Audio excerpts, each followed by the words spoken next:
The moonlight was soft and gentle, shining over a deep mountain in the dragon country. Suddenly, loud gunfire shattered the peaceful night. Zhuang Jin stumbled and ran toward a hanging bridge at the edge of a cliff. Before she could steady herself, she heard someone shout behind her, "She's over there." That voice, strangely familiar. Zhuang Jin froze, instinctively turning around. Immediately, countless bullets shot toward her. Her eyes widened in shock, fixating on a spot. At the same time, a bullet pierced her chest, and blood gushed out. The wind on the cliff was icy cold, making the chains on the hanging bridge rattle loudly. Zhuang Jin's face turned pale, her body trembling, but her eyes burned with an unyielding fire. Just then, out of nowhere, a large dog with a bright red tongue lunged at her. Sharp claws grabbed her shoulder, and white fangs bit into her slender neck. Zhuang Jin cried out in pain, losing her balance, and both she and the dog fell from the bridge. Such a high cliff, falling will definitely be deadly. The pursuers stopped on the bridge, glancing coldly at the bottom of the cliff before turning and leaving. No one noticed that the moon in the sky suddenly turned blood red. At the bottom of the cliff, a blood-red gem reflected a faint red glow, echoing the distant horizon. Time seemed to pass endlessly. When Zhuang Jin opened her eyes again, her surroundings were unfamiliar and dilapidated. The room was dimly lit, with only a few rays of sunlight filtering through broken window panes. Dust covered everything. In the corner, dry twigs and split logs were piled up. The uneven wooden floor and a quilt with exposed cotton were beneath her. Where was this? Zhuang Jin's brow furrowed sharply. She leapt out of bed, her instincts as a former special agent making her always alert. But with this movement, she realized her body was weak, like a lamb waiting to be slaughtered. Her stomach growled loudly, as if a wild beast was gnawing at her intestines. So hungry. Suddenly, outside, she heard hurried footsteps and a loud female voice. "Oh dear, Aunt Zhang. Our big girl is still a maiden, and you're still short of 60 gene of coarse rice. Should we increase it? How about 100 gene? Bah, old Zhuang's family, that's not fair. We agreed to exchange 60 gene of rice for your big girl. How can you raise the price now?" Zhuang Jin's mind stirred. Could she have encountered human traffickers? Before she could think carefully, there was a loud click as the door lock was opened from outside. The door was pushed open and two women entered.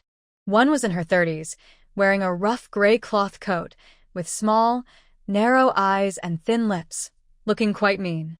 The other was slightly better dressed, in her 50s, with many wrinkles and a chubby figure like a pig, but with a sharp and lively look. Zhuang Jin didn't hide. She simply stood straight inside the door, watching the visitors. She gave a cold glance at them, her expression showing displeasure, especially at the chubby woman's eyes, which looked like they were sizing her up like goods in a market. The woman muttered, "You look so thin. No wonder it's hard to have children with such a body." Hearing this, the woman's eyes flicked mischievously, and she said with a flattering tone, "Well, these days, just not starving to death is good. No one can afford chubby kids anymore. Take her home and raise her well. Next year, you'll surely have a big, fat grandson. Don't judge her by her thin look. She's got a good face. If the family wasn't so poor, my husband wouldn't want to sell her." Listening to their conversation, Zhuang Jin's brow furrowed tighter and tighter. She, the top agent of Manhwa, was sold, and she was only worth a few dozen pounds of coarse rice? She remembered her bounty in the industry should have reached over 100 million. "Mother, let me see the new bride." Someone suddenly squeezed out from under the woman's arm. He was about a meter tall, but from his speech and manner, he clearly looked like a dwarf. His face looked to be in his 30s or 40s, short in stature but well fed by his family, round like an inflated ball, all about the same size. Zhuang Jin thought to herself, these mother and son really look alike. The dwarf man had a large black mole on his right cheek, very noticeable, covered with fine hair, almost taking up half his face. He was now staring at Zhuang Jin with a greedy look. She only glanced at him and quickly looked away, this man was really ugly. Not only ugly, but he also emitted a strange smell all over. Zhuang Jin wasn't a beauty fanatic, but she couldn't help feeling disgusted by his appearance. Suddenly, she felt like she wasn't that hungry anymore. This man's face made her lose her desire to eat. The dwarf man didn't seem to notice Zhuang Jin's disgust, or maybe didn't care. He kept rubbing his hands, leering as he circled around her, saying, "Mother, this daughter-in-law is liked by my son. Let's bring her home tonight to get married." Son can't wait anymore. The woman saw her son was happy and smiled, but when she looked at Zhuang Jin, her smile turned into a look of disapproval. Old Zhuang's girl. She looks stubborn. She probably won't listen to anyone. I can't give you 100 Jin of coarse rice, but since my son likes her, I'll give you 70 Jin. I'll take her home today. A new wife. She just needs a few hits to behave. That's nothing. The woman glared fiercely at Zhuang Jin, then smiled at the woman again. Aunt Zhang, 70 Jin is a bit too little. How about 80 Jin? That number's lucky, isn't it? Zhuang Jin's eyes grew darker. Her cold gaze swept over everyone. The short, lecherous man kept staring at her. The chubby woman, Aunt Zhang, was bargaining with the woman. Behind the woman, a tall middle-aged man stood quietly, looking awkward when Zhuang Jin's gaze turned toward him. The woman clearly wanted to get more, but seeing that the other woman was also calculating, she insisted on only 70 Jin, no more. Zhuang Jin's face grew colder. She didn't fully understand the situation, but anyone who dared to target her should be prepared for retaliation. Just as she was about to act, a sudden dizziness hit her, and a flood of unfamiliar memories rushed into her mind. After a few breaths, Zhuang Jin quickly sorted out the details, and her eyes gradually cleared. She had transmigrated. In a small border town called Qinjia Village, in the northern country of Mo Bay, she was the eldest daughter of the Zhuang family, only 18, with the same name, Zhuang Jin. The woman in front of her was Lu Tsuehua, her stepmother in this body. The man hiding in the corner was her biological father, Zhuang Dazhu. Zhuang Jin also had a grandmother, a younger sister, and a brother born from her stepmother, but they weren't here now. Suddenly, new memories flooded her mind, but she didn't have time to process them because she felt a pair of salty hands grabbing at her chest. Little beauty. A murderous look flashed in Zhuang Jin's eyes. Instinctively, she quickly fought back. It hurts so much. It hurts so much. Let go. A scream suddenly exploded among everyone. The woman and Lu Tsuehua were too shocked to bargain anymore. Especially when the woman saw her son being bullied by Zhuang Jin, she glared and rolled up her sleeves, ready to hit her.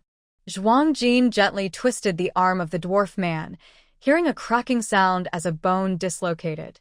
"Little brat, how dare you hit my son? I'll deal with you," Granny Zhang yelled as she rushed forward, reaching to grab Zhuang Jin's face. The dwarf man howled in pain, but still thought about something inappropriate. "Mom, don't ruin your face. Tie her up and bring her to my bed. I want to teach her a lesson myself. Jin, don't be reckless." At this moment, a middle-aged man rushed in. He had a receding hairline, thick eyebrows, small eyes, and a drooping mouth. This was Zhuang Jin's biological father, Zhuang Dazhu. Zhuang Dazhu immediately glared at Zhuang Jin with anger. Zhuang Jin looked back with a cold, fierce gaze, showing her hostility. Such a fierce look made Zhuang Dazhu feel nervous. He shrank back and didn't dare to speak. Zhuang Jin's eyes turned cold with a deadly look. She kicked the dwarf man away and quickly grabbed Granny Zhang's throat. In shock, Zhuang Dazhu and Lu Tsuehua watched as Zhuang Jin easily lifted Granny Zhang off the ground. Granny Zhang was half a meter in the air, kicking and struggling. Because she couldn't breathe, her face turned red quickly, and she made choking sounds. Jin, you can't kill her. That's 70 Jin of coarse rice." Zhuang Dazhu finally spoke again, but his words made Zhuang Jin feel uncomfortable. Lu Tsuehua was her stepmother, which was understandable, but her real father, Zhuang Dazhu, only cared about the 70 Jin of rice when his daughter was in danger. Zhuang Jin smiled wickedly. Guess what? I dare to kill you. She tightened her grip. Granny Zhang felt the air suddenly leave her chest, and she couldn't breathe. She desperately flailed her arms and legs, trying to shout but couldn't make a sound.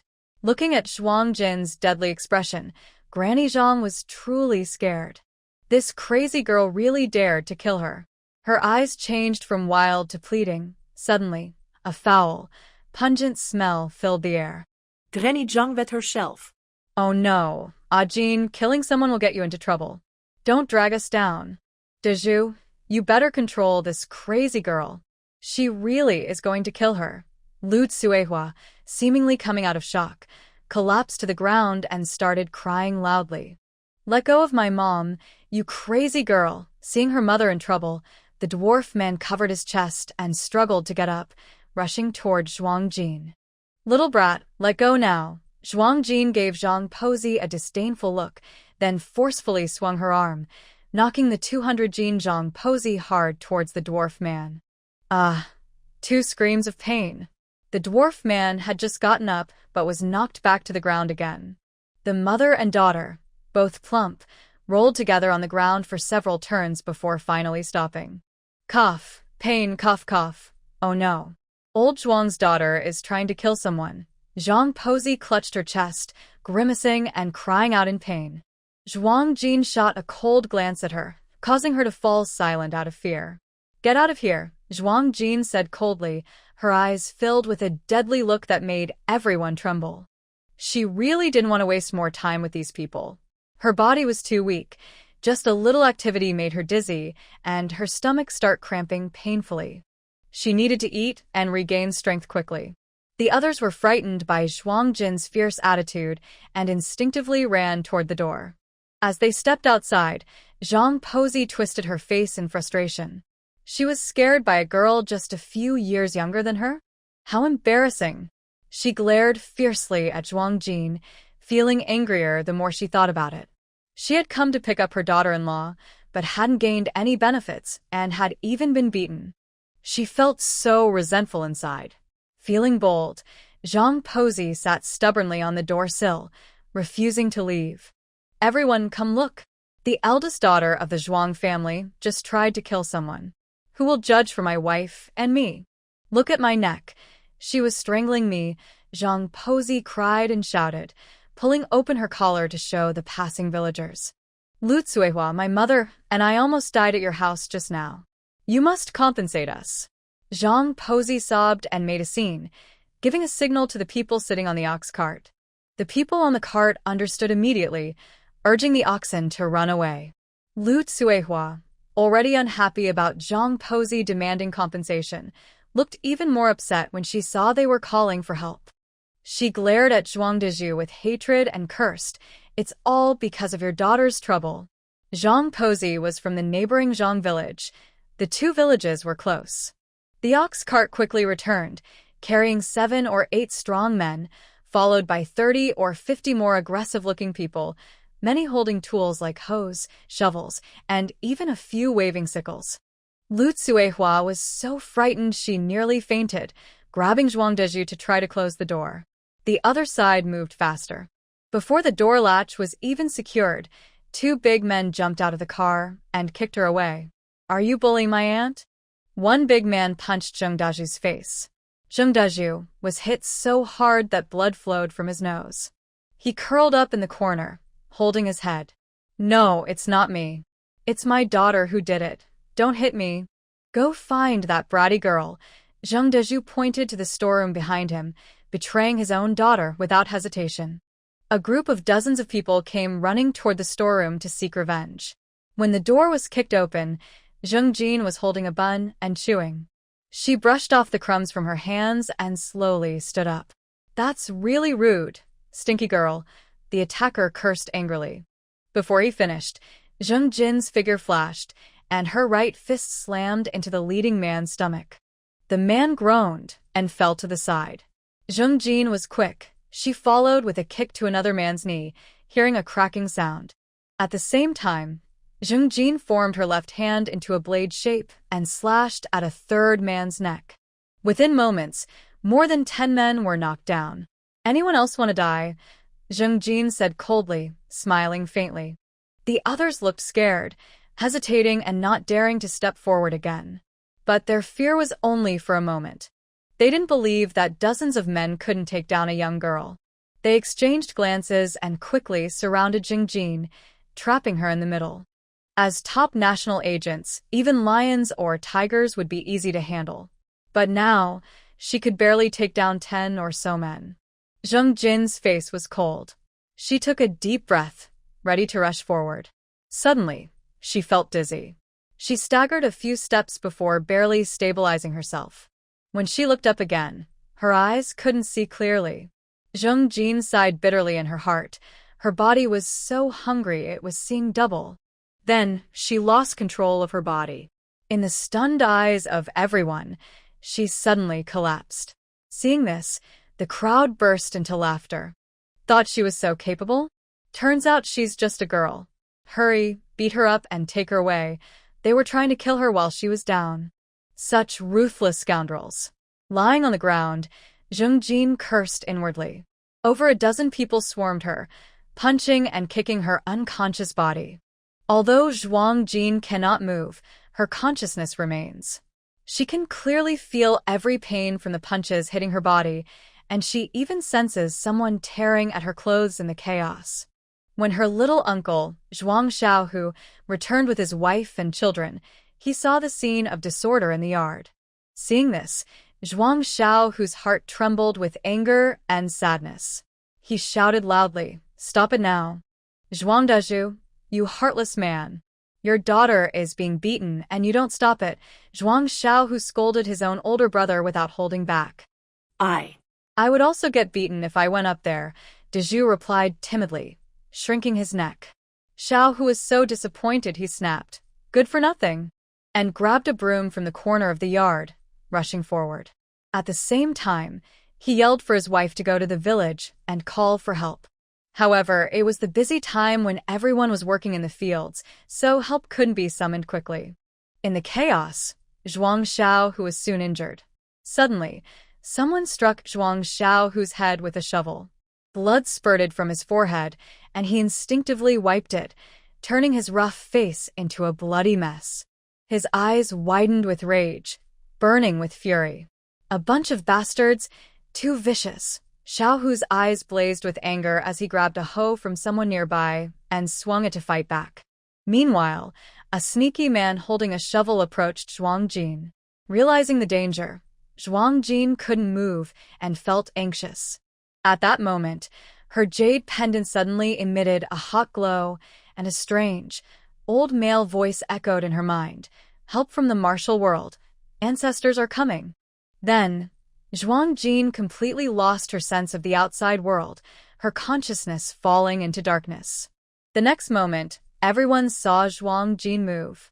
Her body twitched violently, her eyes suddenly opened wide, and she leapt up 3 meters onto the roof. The man holding the shovel, who had been approaching, was stunned with his mouth wide open, staring at the roof. The shovel in his hand fell with a clatter, hitting his foot, causing him to hop and cry out in pain. The young girl, with beautiful phoenix eyes, looked down at everyone with a commanding gaze. Then she chuckled strangely, and her voice sounded old and eerie. "Wow. Now I can finally fight. Hee." As soon as he finished speaking, the thin, weak little man leapt down from the roof. Zhuang Xiaohu almost felt his heart stop. Such a high jump. Wouldn't he fall to his death?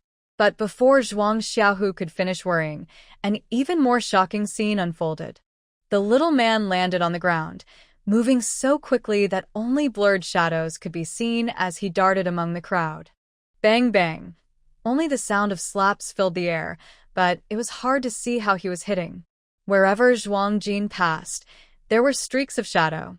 Everyone's faces were slapped so hard they swelled up like pigs, unrecognizable even to their own mothers. Thud, thud, thud. After a round of slaps, the people from Zhang village looked stunned, as if they had been frozen or hypnotized. They stood there dazed, watching Zhuang Jin grin strangely, and then suddenly pounce again. One person was kicked into the next door Aunt Chen's latrine. Screams filled the air. Zhao Ling, the wife of Zhuang Xiaohu, hurriedly called for 7 or 8 helpers. When they arrived, they saw the skinny little Zhuang Jin happily tormenting others. Everyone was stunned. They stared in shock. "How do I look? Am I handsome?" the young girl asked, flicking her messy hair with her left hand and raising an eyebrow. It was still an old man's voice. Then, the person's left hand moved down from the hair and poked into his nose, picking his booger. Everyone. Next door, Aunt Chen's son, Qin Xingwang, with his innocent little eyes shining, nodded in admiration. "Handsome. Ah, Jin is a hero. Ah, Jin is mighty." Just as he finished speaking, Zhuang Jin on the roof moved again. This time, his target was Granny Zhang and her daughter. Seeing this, Granny Zhang and her daughter screamed and ran in all directions, clutching their heads. Zhuang Jin chased after them leisurely, having fun. He even joyfully danced a little dance in the middle. After about 10 laps, the girl seemed to have had enough. She clicked her tongue and stopped them, then repeated her previous tricks, slapping left and right. Then, changing direction, he kicked each of them into the air. "Goal. Nice shot. He, keep it up, do another one." Suddenly, a mournful cry came from the outhouse next door. Damn it, I just crawled out, sob, and I got slammed back in." Everyone was once again stunned into silence. Someone regained consciousness and quietly asked the person beside him, "Zhuo Xiaohu, Tiger, do you still need our help?" Zhuo Xiaohu glared and then grinned widely, showing his big white teeth. "Help? Of course. Remember to call a few brothers to double, no, triple, the size of Aunt Chen's latrine." Old village chief Chen Yukai hurried over with a group of people to help. When he entered, he saw Zhuo Jinshi playing ball and was stunned. "Tiger, what's going on?" Chen Yukai was a bit confused. Zhuo Xiaohu's wife was shouting for help, saying Zhuo Jinshi was being beaten by a crowd, but this didn't look right.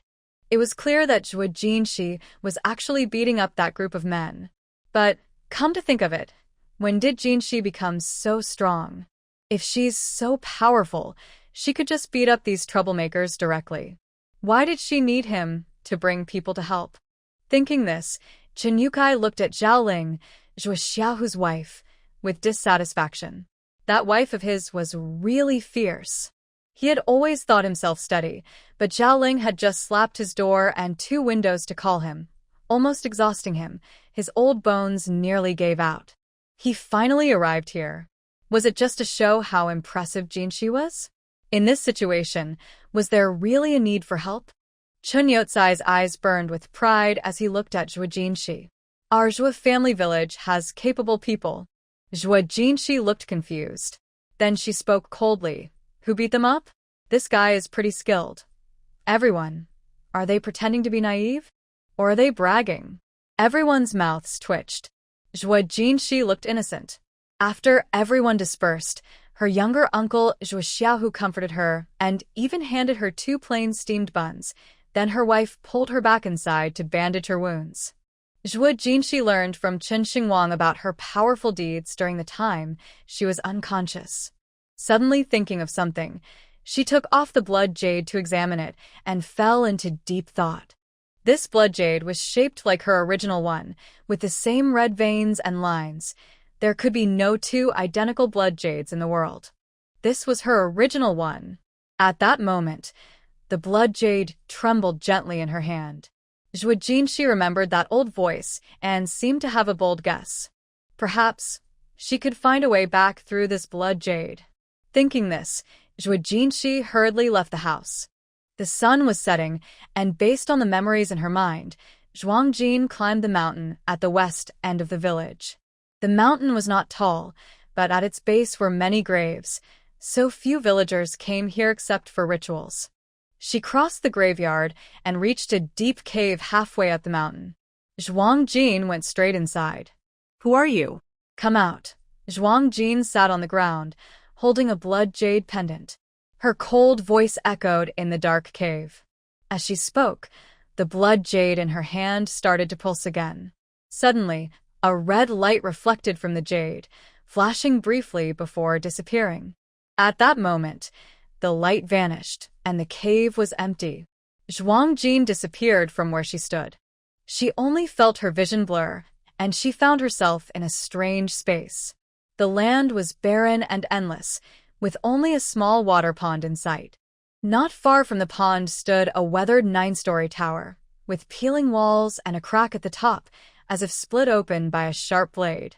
In modern times, it would be considered a dangerous building. The space was as bright as daytime, but there was no sun. This was strange. Very strange. Zhuang Jin couldn't find any other words. Everywhere felt unsettling and eerie. She instinctively looked back, but behind her was a vast white emptiness, with no way to retreat. It was like a separate space, with no visible entrance or exit. Standing in front of the 9-story tower, she felt a rare wave of panic. Her eyes were alert, but deep down she felt some sound calling her forward. After hesitating for a moment, she took a deep breath, stopped doubting, and bravely moved ahead. As she approached, the tower's door automatically opened. Once inside, the door closed on its own. The interior was pitch black, so dark she couldn't see her hand in front of her face.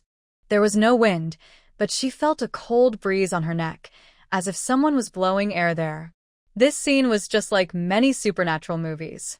Fortunately, Zhuang Jin was brave. If anyone else saw this, they'd probably be terrified. Suddenly, the tower lit up brightly. 9 large beads embedded in the walls around the room emitted a gentle glow. Then, a figure appeared before her, an old man with white hair and a youthful face, wearing tattered clothes, staring intently at her blood jade. "Girl, your grandfather has been waiting for you for a long time," he said.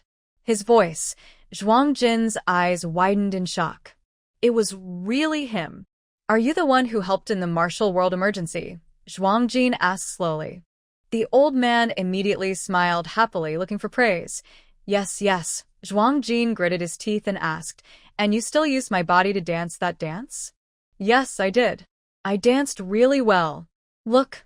As he spoke, the old man suddenly started dancing again without any sense of shame. The more Zhuang Jin watched, the darker his face became. Damn it, this dance didn't look anything like a pole dance. "Tell me how to get back to the original world," Zhuang Jin asked patiently. "I don't know." The little old man blinked, his eyes shifting. "Why go back? Here is so good. Plus, your original body is already cold. What's there to go back to?" Zhuang Jin's eyes flashed with a dangerous light again. This old man was lying. Suddenly, Zhuang Jin threw a punch, stirring up a strong breeze. "You little girl, why do you start fighting out of nowhere? Aren't you human?" She saw her hand pass through the old man's body just now. Wah. You insulted me." The old man covered his face, shoulders trembling, making Zhuang Jin stare in surprise. "Stop pretending. This isn't a storm without rain. Hurry up and tell me, how can I go back?" The jade pendant she brought with her was from her crossing over, and the old man was inside the pendant. Zhuang Jin was sure he knew how to return. While speaking, she twirled the blood jade in her hand a couple of times. The old man instantly became nervous, trembling as he raised his hands as if ready to catch the blood jade at any moment. "Miss, be gentle. This precious thing shouldn't be dropped." The old man stared at the blood jade with a look of pain on his face. A flash of light crossed Zhuang Jin's eyes, and her lips curled into a slight smile. She deliberately threw the blood jade higher, pretending to catch it twice, making it look like she was skillful. "Oh my." "Miss, this jade isn't for playing like that." The old man jumped up, his panic obvious. Seeing this, a sly smile appeared in Zhuang Jin's eyes. Sure enough, this old man's life was tied to this. The little old man muttered softly, feeling wronged. "The soul body doesn't have tears, but that doesn't mean I'm not sad." "Enough, stop talking. Tell me how to go back to the modern world, or I'll smash this jade and raid your old hideout." Zhuang Jin's eyes turned fierce, and her whole body unconsciously exuded the fierce aura she developed during her past life as a special agent. The old man suddenly panicked, his eyes wary like facing a great enemy. He pitifully begged, You are my aunt, my great-grandmother. Can we not be so violent? Zhuang Jin raised an eyebrow. Can you speak properly now? The old man nodded eagerly, acting very obedient. Yes, definitely. Finally, Zhuang Jin managed to learn a rough idea of the blood jade space from the old man's words. Going back, there is hope. But after hearing what the old man said, Zhuang Jin felt it all seemed so distant and mysterious. Releasing the nine-layered tower, unleashing great divine power, tearing space apart. Each one sounds more incredible than the last. But her soul crossing over is also quite mysterious. It seems she can accept it. How do I unlock the nine-layered tower? Zhuang Jin asked. The little old man scratched his head and thought for a long time, only managing to say, I forgot. When Zhuang Jin asked other questions, most likely he wouldn't know anything either. Isn't that frustrating? Zhuang Jin glared disdainfully. You seem to have quite a bad case of old age dementia. The old man's face almost twisted into a chrysanthemum shape. Don't worry, Grandpa Rong will think about it. I remembered yesterday, so why can't I remember today? The old man patted his head, deep in thought. Talking to someone whose intelligence is on a different level is really exhausting. Stay calm, stay calm. Zhuang Jin took a deep breath and hurried out of the nine-layered tower, afraid she might hit someone if she stayed inside longer. No, she'd hit ghosts. The space inside was full of scars and damage. Not much to see. Zhuang Jin strolled over to the water pool. The water was blue, like a turquoise gem, with a lively shimmer. Standing by the pool, she felt refreshed, as if a gentle spiritual energy was flowing into her body. Her eyes lit up. The little old man said this was a spiritual spring that could cleanse the marrow. Perfect for her current body. She acted quickly, cupping her hands to drink the spring water. It was sweet and refreshing. Once inside her, it felt like a warm current was washing her limbs and bones, instantly sweeping away all her fatigue. A bright smile appeared on Zhuang Jin's face. She unknowingly drank quite a bit of the spring water. Suddenly, a bone-deep pain swept through her body. Zhuang Jin's face changed drastically. The intense pain made her body jerk, and half of her body plunged straight into the spiritual spring. Her head went underwater, and she accidentally swallowed a few more mouthfuls of water. Now her body hurt even more, covered in a tearing sensation all over. Old liar, you cheat, Zhuang Jin cursed while struggling to climb out of the spring. As she got out, she felt like she had been skinned. Her pain intensified. Girl, I think I remember something. The old man happily came to find Zhuang Jin, only to see her curled up and twitching by the spirit spring. Foolish girl, how much spirit spring water did you drink? Quite a lot. The old man's face instantly turned serious. He shouted, ordinary people need to cleanse their marrow step by step. Just one sip is enough to overwhelm an ordinary person. Zhuang Jin rolled her eyes. You didn't say that earlier. Girl, don't die. Grandpa has only seen one of your kind in 1,000 years, and if you die, I won't live either. Are you stupid? Are you really stupid? Can this spirit spring water fill you up? Our family line is already thin, and we just found someone with barely acceptable talent. Why would you die now? Ugh, heaven is unfair to me. Shut up. Zhuang Jin suddenly opened her eyes. Her eye sockets were so dark that her eyeballs looked like blood, and her face twisted like a demon from hell. The old man was silenced by her shout, and his nagging stopped abruptly. His irritated mood gradually calmed down. Zhuang Jin closed her eyes, clenched her teeth, and endured wave after wave of pain. The spirit spring water was already working inside her, and the cleansing of her marrow had begun. At this moment, she couldn't even vomit. There was no other way. She could only endure. Time slowly passed. Several times, Zhuang Jin almost fainted from the pain. She bit her lip hard and held on. She knew that if she fainted now, she would never wake up again. When in pain, time feels very long. Though only a few breaths, Zhuang Jin felt like centuries. Fortunately, she endured. The pain lessened, and a warm current flowed through her meridians. After an hour, Zhuang Jin's tightly closed eyes finally opened. Her clear, cold eyes, like black obsidian, seemed to sparkle with stars. She exhaled a deep, turbid breath, and a faint smile appeared on her lips. But in the next moment, her good mood cracked little by little. Her face showed a rare look of embarrassment, too smelly. She was covered in a thick layer of black dirt, emitting a nauseating stench. "Is this the impurity expelled from cleansing the marrow?" Zhuang Jin muttered with her delicate brows furrowed. "Girl, ugh, you're finally alive." The old man's eyes filled with tears. His nose was all wrinkled as he reached out to hug her. He didn't mind, but Zhuang Jin was disgusted. Her soul body had no tears, so how could she have snot? "Step aside." Zhuang Jin was shouting inside her mind, "Don't come near, don't come near." She wanted to go outside and take a bath. Just as she had this thought, with a flicker of her mind, she disappeared into the space. The little old man missed her, stumbling and falling flat on his face. He got up, brushing himself off, and muttered, "That bratty girl. She goes out without saying a word." Zhuang Jin felt her body lighten, and she saw countless flashes of light and shadow passing by. Suddenly, she appeared inside the mountain cave out of nowhere, falling from midair onto the ground. She was in the same spot as before, not a single inch off. But Zhuang Jin's mouth twitched. Her awkward pose of sticking out her backside was really not very elegant.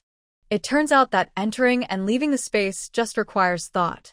To test her guess, Zhuang Jin moved her mind again, and in the next second, she reappeared inside the space. The little old man was stunned, staring with his mouth open at the person flickering in and out before him, clearly enjoying himself. Her suspicion was confirmed. This time, Zhuang Jin did not re-enter the space. Outside, it was already dark. Zhuang Jin wanted to find a place to wash up before heading home, but due to a 3-year drought, the village's only river had dried up. Luckily, she discovered an underground river inside the cave. After quickly washing herself, she ran home in her wet clothes.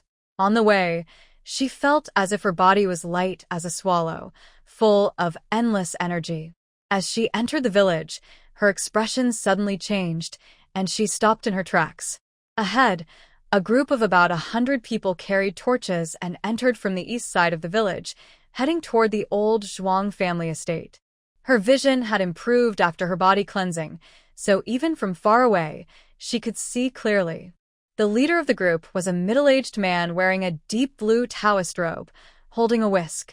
Next to him were an old woman named Zhang and his dwarf son, along with an elderly man Zhuang Jin had never seen before. Judging by how he was surrounded and supported by others, he was probably someone with influence among them. Zhuang Jin's brow furrowed in frustration, more trouble. Some people were like persistent fleas, impossible to shake off. A cold, murderous intent flickered in her eyes. She changed direction and slipped into the darkness, climbing over the back wall of the Zhuang family estate ahead of them. At this moment, the Zhuang family members were all awake, making a fuss in the yard. As she slipped into the yard, she heard Zhuang Xiao whispering loudly, "Mother, is it really you? Are you planning to sell Ajin? How can you sell Ajin? She's even your own granddaughter." Then a haughty wife snorted coldly, "A girl, sold is sold. If it gets us some grain, why not sell her? That girl still hasn't come back. When she does, I will definitely break her legs. Why didn't she just go to Zhang's house next door?" Now, not only have we lost dozens of pounds of grain, but we've also offended the Zhang family. She's really bad luck. The people causing trouble are almost at the door. Zheng Jin is not the type to meddle in others' affairs. The feud with Zhang's village was caused by Grandma Zheng and Uncle Zheng Lu Tsuehua, so they should bear the anger of the villagers. Therefore, Zheng Jin planned to slip in through the corner of the wall to grab a piece of clothing and leave. But when she thought of her young brother Jing Xiao, who bravely protecting her during the day, she hesitated and stopped.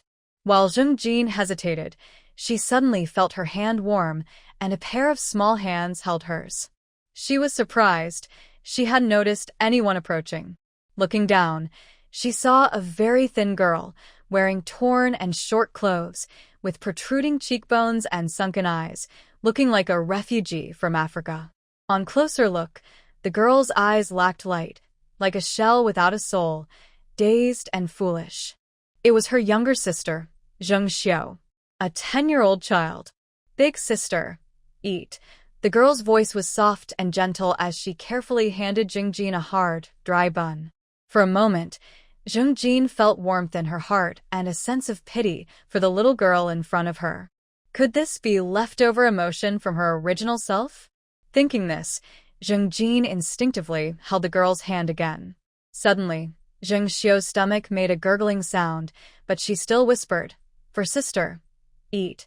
Jingjin couldn't help but feel something strange inside her and gently rubbed the girl's head.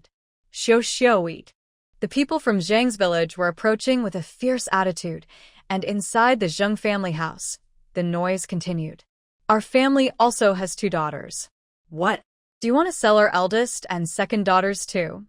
Zheng Xiao, who pointed at Zhao Ling, who was holding twin babies, and shouted at Grandma Zheng, scaring the twins into shrinking back and crying loudly. Grandma Zheng curled her lips, her eyes flickering as she muttered, "Those 2 are too young and useless. They still need to eat grain and can't work. No one will want to buy them." Zheng Xiao, who stomped his feet in anger but couldn't do much about his mother. He turned and grabbed Zheng Dazhu's collar, shouting, "Big brother, Did you agree to sell Ajin?" sister-in-law risked her life to save you back then. Do you think this is right?" Seeing his younger brother scold him, Zheng Dazhu's face looked grim. "Brother, I really have no choice." Lu Tsuehua glared with her triangular eyes and said sharply, "Zhuang Xiaohu, if you don't manage the household, you don't know how expensive food is. If we still had enough grain, would we sell that useless girl?" "Not enough grain." Zhuang Xiaohu suddenly turned and glared at Grandma Zhuang. "I just gave you 10 taels of silver a few days ago. How come there's no grain now? That silver, isn't it for saving up for Xiao Bao's marriage?" Grandma Zhuang, unafraid of anything, knowing she was in the wrong, sat on the ground and started throwing a tantrum. "Your useless wife, who gave birth to 2 unproductive children, can't lay eggs anymore. We only have Xiao Bao, our family's hope. As your younger brother-in-law, you should help support your nephew. Instead, today you're here bullying my old lady. Are you human? This is wrong. To have a son who's unfilial, I don't want to live anymore." 3-year-old Xiao Bao, though small, was already spoiled by Grandma Zhuang and became uncontrollable. He picked up a stone and threw it. "Sell sister for meat. Dare to stop me, hit." A fist-sized stone was thrown at Deya and Arya. Before anyone could stop him, Zhao Ling tried to shield herself with her body. At that moment, Zhuang Jin stepped out from the shadows and kicked the stone away. The stone hit Lu Tsuehua's chest. Zhuang Jin grinned. Yes, he did it on purpose. Lu Tsuehua let out a scream and fell to the ground. Suddenly, with a loud bang, the front door was kicked open. Inside the yard, Grandma Zhuang and Lu Tsuehua and others shivered in fear. At the entrance, a dark crowd of at least a few hundred people appeared, holding torches and looking fierce.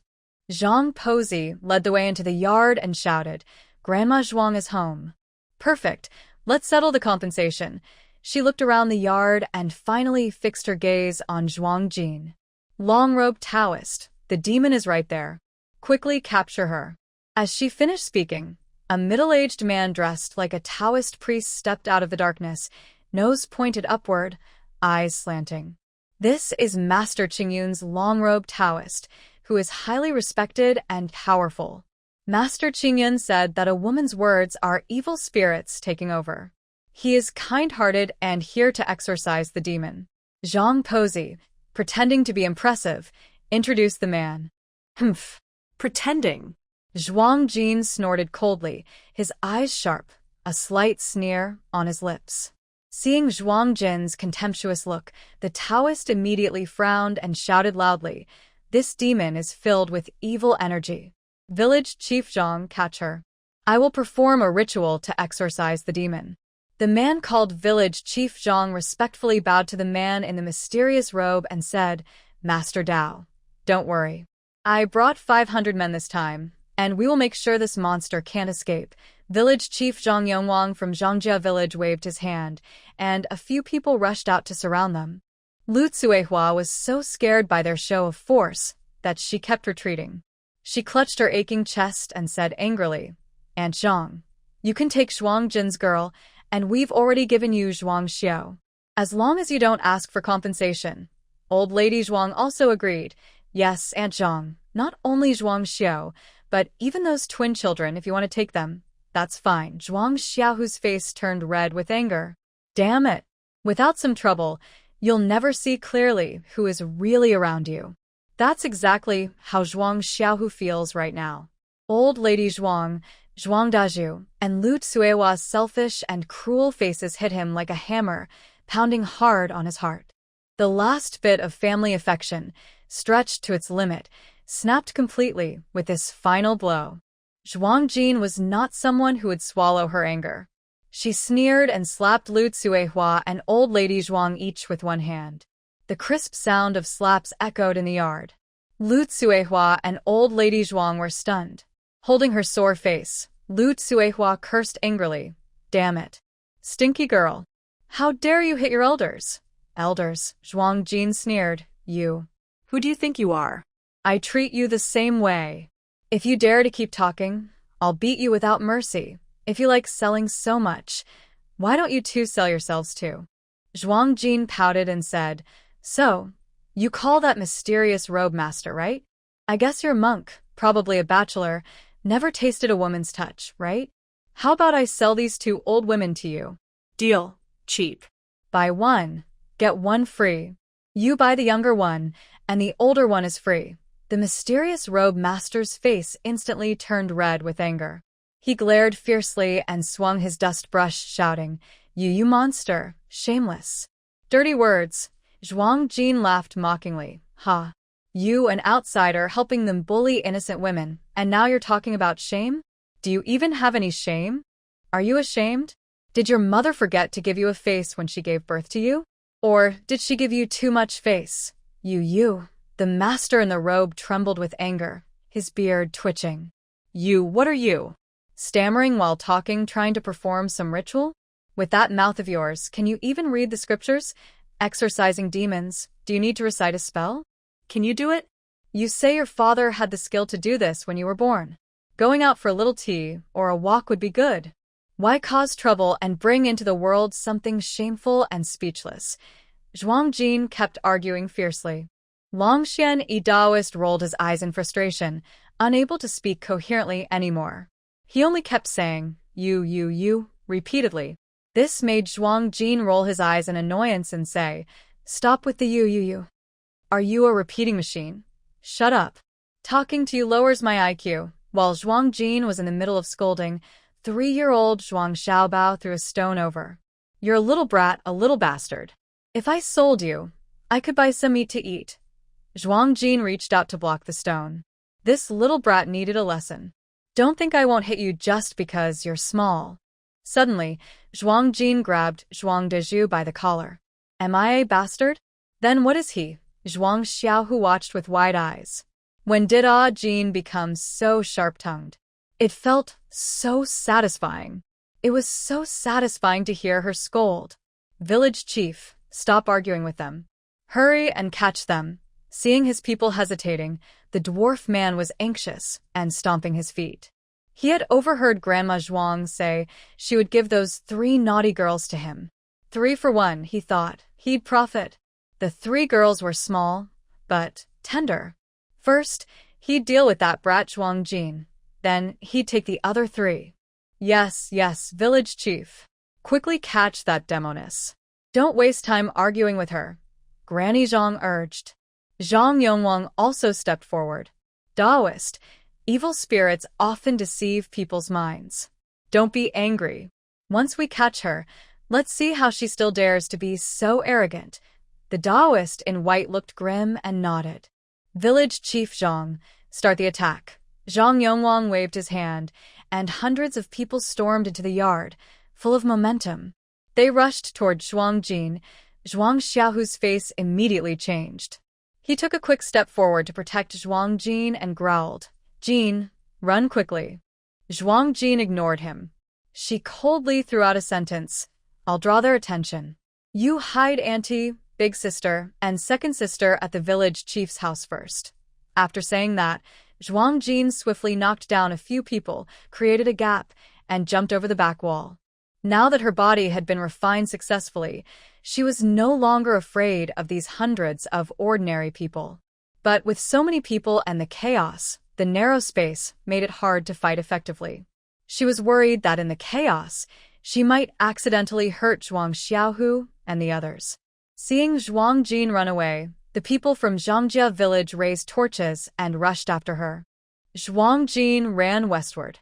She didn't run very fast, deliberately letting someone follow behind her. To the west of the village, there was a large threshing yard, suitable for fighting. Meanwhile, in Qinjia village, a series of tight drumbeats sounded. Chen Xingwang and the village chief's young grandson, Chen Qi, were banging iron basins and shouting from house to house. People from Zhangjia village are causing trouble. The village head is calling all the men to come out with their tools. Every household lit their lamps. Soon, many men came out, holding torches, gradually gathering in the village. There was a square platform about 3 meters high and 5 meters wide on the threshing yard, which was also used for rituals on special days. This place is perfect for setting up a ritual. The Taoist master in a dark robe looked around, a hint of malicious intent flashing in his eyes. He pulled out a yellow cloth with yin-yang symbols drawn on it and laid it on the ground.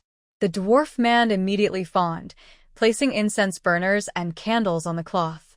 Zhuang Jin stood on the platform, looking down at the people of Zhangjia village with a cold expression. Her face was stern, and her body radiated a fierce aura. Even without speaking, she exuded a strong sense of intimidation. The villagers quickly surrounded the platform. Some gathered firewood and reed stalks from the threshing yard and threw them onto the platform. The Taoist master set up an incense table nearby and began a formal ritual. Zhuang Jin didn't stop her. She just stood quietly, watching coldly.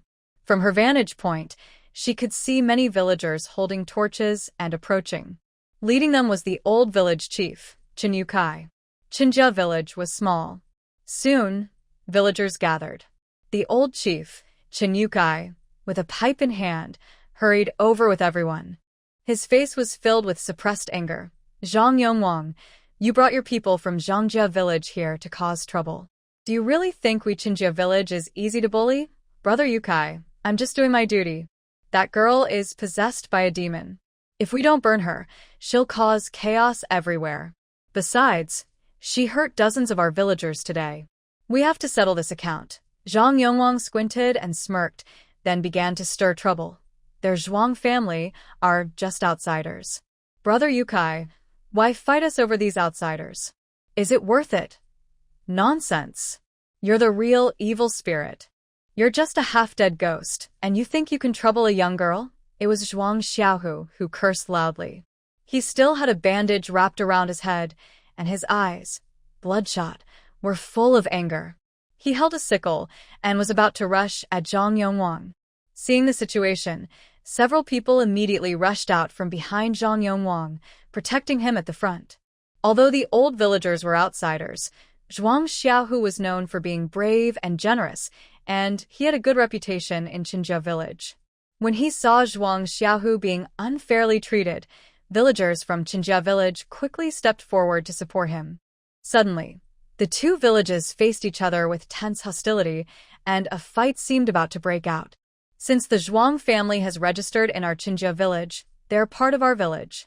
As the village chief, I won't ignore this, said the old village chief, Chen Yukai, taking a deep puff from his pipe. He spoke firmly, Zhang Yongwang, I advise you not to embarrass both villages. Take your people and go back to where you came from.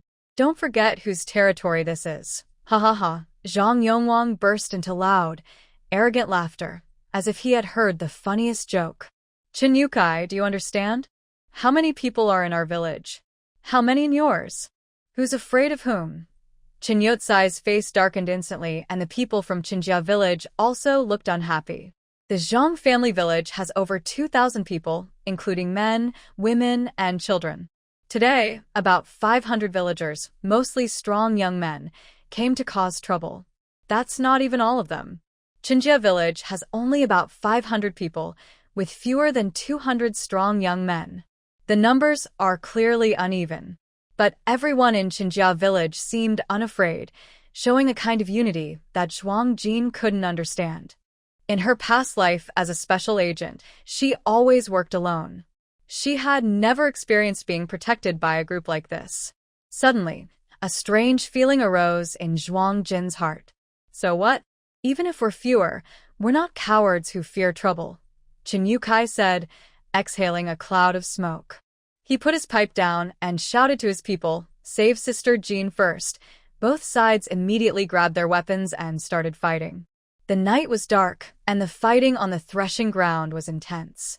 There were no guns, only swords, hoes, and shovels swinging through the air. Zhuang Jin was about to move when suddenly her body stiffened. She reached for the blood jade on her chest. The blood jade was slightly jumping, as if it was excited. What was attracting the blood jade? At that moment, her mind suddenly heard the excited voice of the little old man. Girl, there's something here that can upgrade the space. Look for it, Zhuang Jin. How to find it? There was no specific direction at all. Zhuang Jingsui's sharp gaze swept over the chaotic crowd below. Finally, her eyes settled on a bagua mirror in the hands of the Taoist master Xian Yi. Her eyes flickered with a faint golden light as she shot it toward the mirror. In the next moment, she saw a silver-white glow encircle the mirror's surface. At that moment, a strong wind arose, and with its help, Zhuang Jingsui swooped down. The Taoist master Xian Yi was about 10 meters below. After a few breaths, Zhuang Jingsui stood steadily on a yellow cloth. Suddenly, someone threw a torch toward the high platform.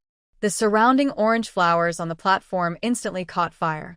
The flames roared and crackled, growing larger with the wind.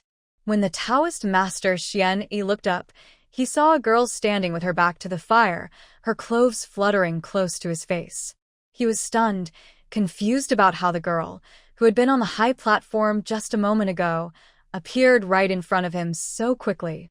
Feeling nervous, he quickly activated the bagua mirror and aimed it at Zhuang Jingsui. Strangely, the seemingly ordinary mirror emitted a faint glow, shooting directly at Zhuang Jingsui's forehead. Zhuang Jingsui didn't know what this was, but her sharp instinct warned her of danger. She instinctively dodged, but the faint light still grazed her side face, opening a cut on her cheek that bled. Some strands of hair also fell loose. She was startled. This faint glow resembled modern laser beams, with such destructive power. If it had hit her forehead just now, her head might have been pierced. How many people have you killed with this method? The girl asked softly, as if questioning or whispering. Before the Taoist master Xian Yi could reply, she grabbed his collar and threw him into the fire. At the same time, Zhuang Jingsui seized the bagua mirror. With a thought, she made it disappear from her hand and stored it in her space. As soon as the mirror entered the space, blue ripples seemed to spread across the barren land inside. The cracked earth visibly regained its vitality at an astonishing speed. This Taoist's bagua mirror was truly a good item. Just as Zhuang Jingsui was feeling pleased, she suddenly sensed the space shake violently, losing contact with it. Her heart pounded with panic. She called out for the old man several times in her mind, but received no response. The dwarf man fell to the ground, having seen the scene of her killing someone. Frightened, he scrambled to his feet and ran toward the chaos, shouting as he ran, "That evil spirit is killing people." The evil spirit killed the Taoist. The dwarf man, overwhelmed by fear, shouted so loudly that his voice seemed to pierce through the clouds. Even in this chaotic moment, his cry was clearly heard by everyone. Suddenly, the place fell silent, an eerie silence like that of a bird frozen in fear. The shovel held in midair froze, and the pickaxe dropped to the ground. It seemed as if only the mournful cry of the mysterious monk remained. Then, a fiery figure rushed out of the big fire. running wildly around the grain field, and finally collapsed and died in the chaos of people's panicked eyes. It was the mysterious monk. Zhang Yongwang saw this, and his face changed instantly. He trembled with fear. This monk was someone important. If he died here, how could he bear the anger of that person? Chun Yotsai's face also looked troubled for a moment. During the fight between the two villages, everyone paid attention to their own safety. Even with serious injuries, no one had died. Now someone was dead. How would they explain this? But in a moment, Chen Yukai noticed Feng standing calmly with a gentle face, and for some reason, the panic in his heart suddenly disappeared. Yes, during this famine year, the border was being harassed by barbarian soldiers. The officials were too busy to care. Who had come to this small border village to stand up for this wandering monk? Especially since it was their Zhang family village that had caused trouble first. They were the ones who came to kill. They were only defending themselves. Even the people of Zhang family village didn't dare to make a loud fuss. The night was cool as water, and the summer wind blew away the ashes of the burnt orange flowers around the high platform. Although the two sides no longer fought, the atmosphere grew more strange and tense. In the darkness, from afar, Zhuang Jin's gaze fell on a building in the village. There, dozens of shadowy figures were sneaking around, dragging bag after bag of supplies onto a bullock cart. Suddenly, Zhuang Jin's beautiful phoenix eyes narrowed dangerously. "Village chief, you and your people go quickly to the granary with your weapons. Leave this to me." Old village chief Chen Yukai was stunned for a moment, then quickly understood. These bastards are using a trick to lure us away. Are they here to steal grain? He immediately hurriedly called everyone to rush into the village. Yes, Zhang family village's real plan today was to distract us, using the monk catching demons as a cover. Their true goal was to rob Qin family village's granary. When Zhang Yongwang saw everyone running away, he realized his plan had been discovered. He quickly told his villagers to cut across the middle of the road. Zhuang Jin stepped forward suddenly, blocking the 500 people in front of him. The young girl, thin and small, stood at the entrance in the wind, giving off an unstoppable aura as if she guarded a crucial pass. Zhang Yongwang glanced sideways at Zhuang Jin and said something like a charitable offer. "Young girl, if you don't want to marry Zhang Huzi, then any young man from our Zhangjia village can be yours to choose." After he finished speaking, many unmarried men from Zhangjia village behind him immediately looked at Zhuang Jin with lecherous eyes, sizing her up from head to toe. After her body was refined, although Zhuang Jin still looked thin, her skin was smooth and delicate, and her features were very refined. This made the men from Zhangjia village feel attracted. Zhuang Jin sneered inwardly. Where did this old man get the nerve to say such a thing? Don't overestimate yourself. Seeing that Zhuang Jin was unmoved, Zhang Yongwang lost patience and snorted coldly. She was just a girl who knew a little bit of speech skills. He didn't take her seriously. Unlike Zhang Pozi and her mother, he didn't believe in any evil spirits or curses.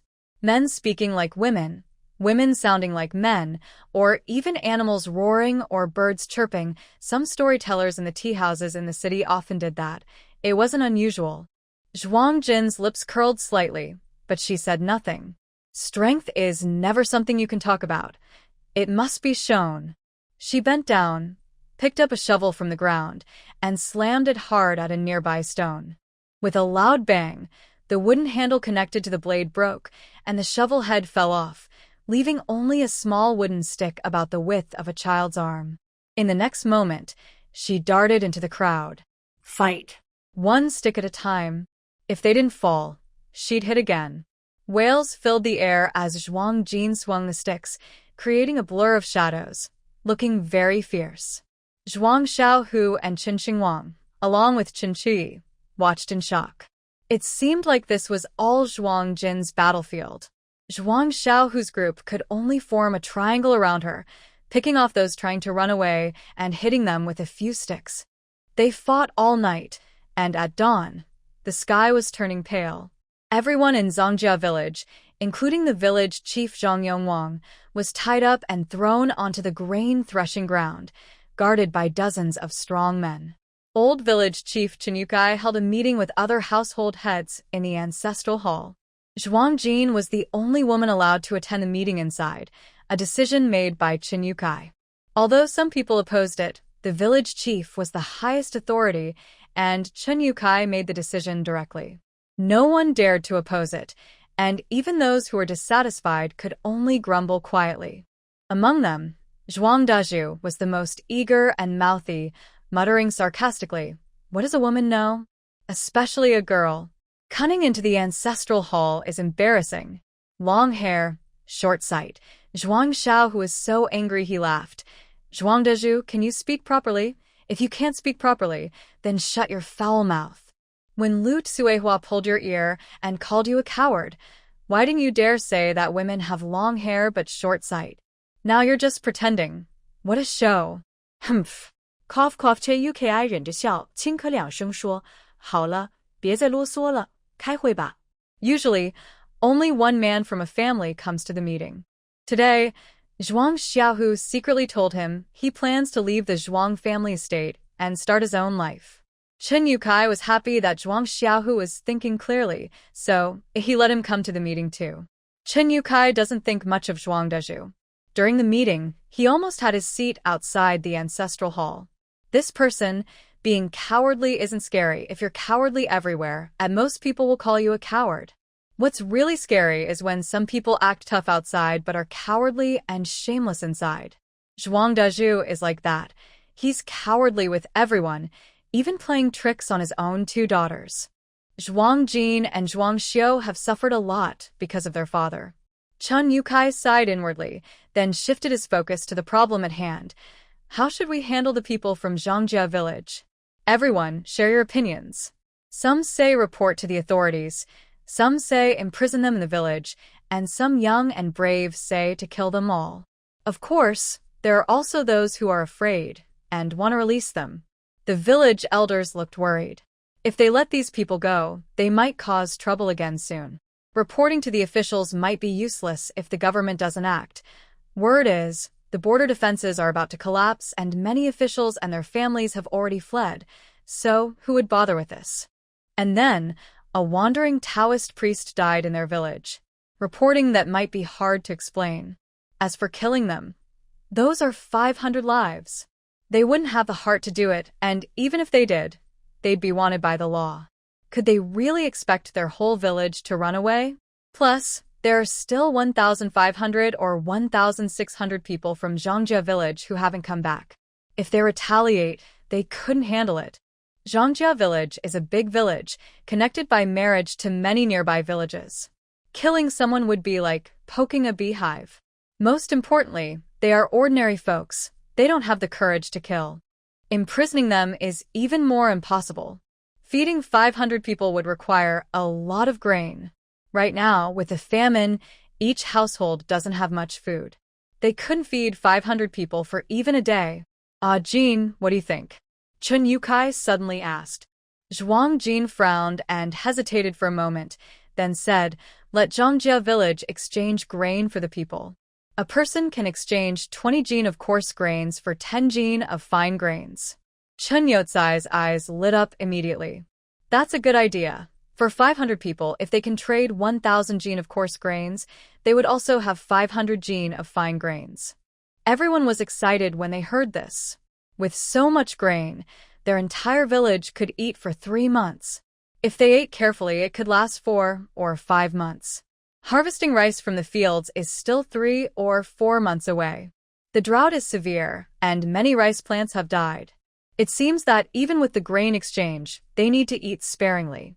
They guess that the people from Zhangjia village came to cause trouble and steal from the granary because they knew the rice harvest wouldn't be good. They didn't expect to face such setbacks. After discussing the details further, it was already bright outside. Zhuang Xiaohu volunteered to lead 10 strong young men from the village to negotiate with Zhangjia village. Zhuang Jin insisted on going too, wanting to explore the terrain during the day. Before leaving, Zhuang Jin saw Zhuang Xiaohu talking to the old village head. She didn't pay much attention because she had been trying to contact the space, but hadn't succeeded after several attempts.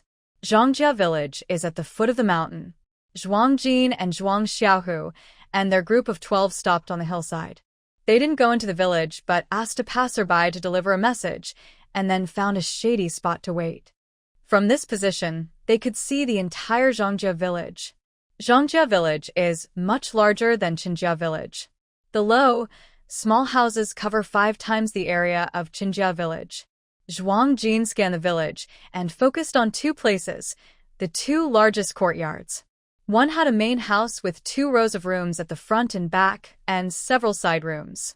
The other was a row of low houses with high walls and a large open space inside. Zhuang Jin didn't understand the layout of houses in this era, so she asked Chen Xingwang, who was with them. Chen Xingwang seemed to have a small network of information within his circle. He pointed to the courtyard with the main house and side rooms. This is the home of Zhang Yongwang, the village head of Zhongjia village. His family is the biggest in the area. I heard he was a bandit in his youth, but I don't know if it's true. I also can't understand how he became village head. Zhuang Jin made a mental note. That should be the granary of Zhongjia village. The granaries built in each village are quite similar, Chen Xingwang said, pointing to another high-walled courtyard. Zhuang Jin nodded. At this moment, she felt a tremor in the space. She reconnected with the space, and suddenly, an old man's excited cheers echoed in her mind. Girl, girl, come quickly and take a look. Wah wah, after thousands of years, I finally see some green. Wah wah, I've had a tough life. Zhuang Jin was a bit surprised. What huge change had happened in the space to make this foolish old man cry so strangely? Zhuang Jin was thinking about the space. She looked for an excuse, whispered a few words to Chen Xingwang and Xiaohu, then headed toward the woods behind her. Because of the drought, most of the trees on the mountain had withered. It was supposed to be summer, a time of lush greenery and thick trees, but half the mountain was bare. Without trees to block her view, Zhuang Jin was worried about being seen, so she walked further away. She found a small valley with trees and stopped. Where the sunlight was strong, the trees had already dried up. Only in the lower, shaded areas, where water gathered, was there still some green foliage. She checked around and saw no one. Then she slipped into the space. As soon as she entered, Zhuang Jin noticed that the spiritual energy inside was a bit richer than before. The 9-story pagoda remained unstable, looking like a collapsing building. The spiritual spring had doubled in size, and the water inside was more infused with spiritual energy. The biggest change was the land outside. The once cracked, barren soil now looked very fertile, with a few small weeds and green sprouts poking out. And the old man was sitting there, holding a weed sprout and crying loudly. Zhuang Jin's mouth twitched.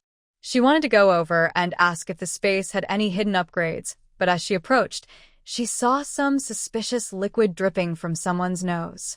She immediately stopped and turned around, quickly stepping out of the space. That old man was still a snotty nose. Zhuang Jin, with a black line on her forehead, stepped out of the space. When she landed, she felt the ground beneath her was soft. Looking down, she saw a small patch of wild mushrooms. Without hesitation, she broke a dry branch nearby, dug out the mushroom with roots and soil, and threw it into the space. Next to it was a nearly dying peach sapling. She didn't hesitate to take it, wondering if moving it into the space could save it. She had to try. The land inside was already fertile.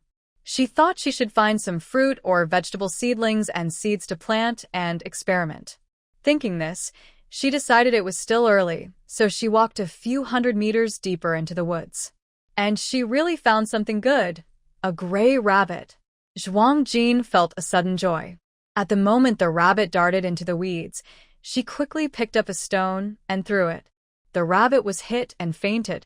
She stepped forward, parted the weeds, picked up the gray rabbit, and threw it into her space. Then, Zhuang Jin looked at the lush green field in front of her and felt happy again. It was a potato patch. She wondered why no one was eating the potatoes even though people were so hungry they could eat bark. In the original owner's memory, they had never seen or eaten potatoes. Could it be that people in this era didn't know potatoes were edible? Shaking her head, Zhuang Jin decided not to think too much about it. Now she faced another problem. How could she transplant such a large potato patch into her space? Clearing the field was easy, but transplanting without damaging the roots was a delicate task.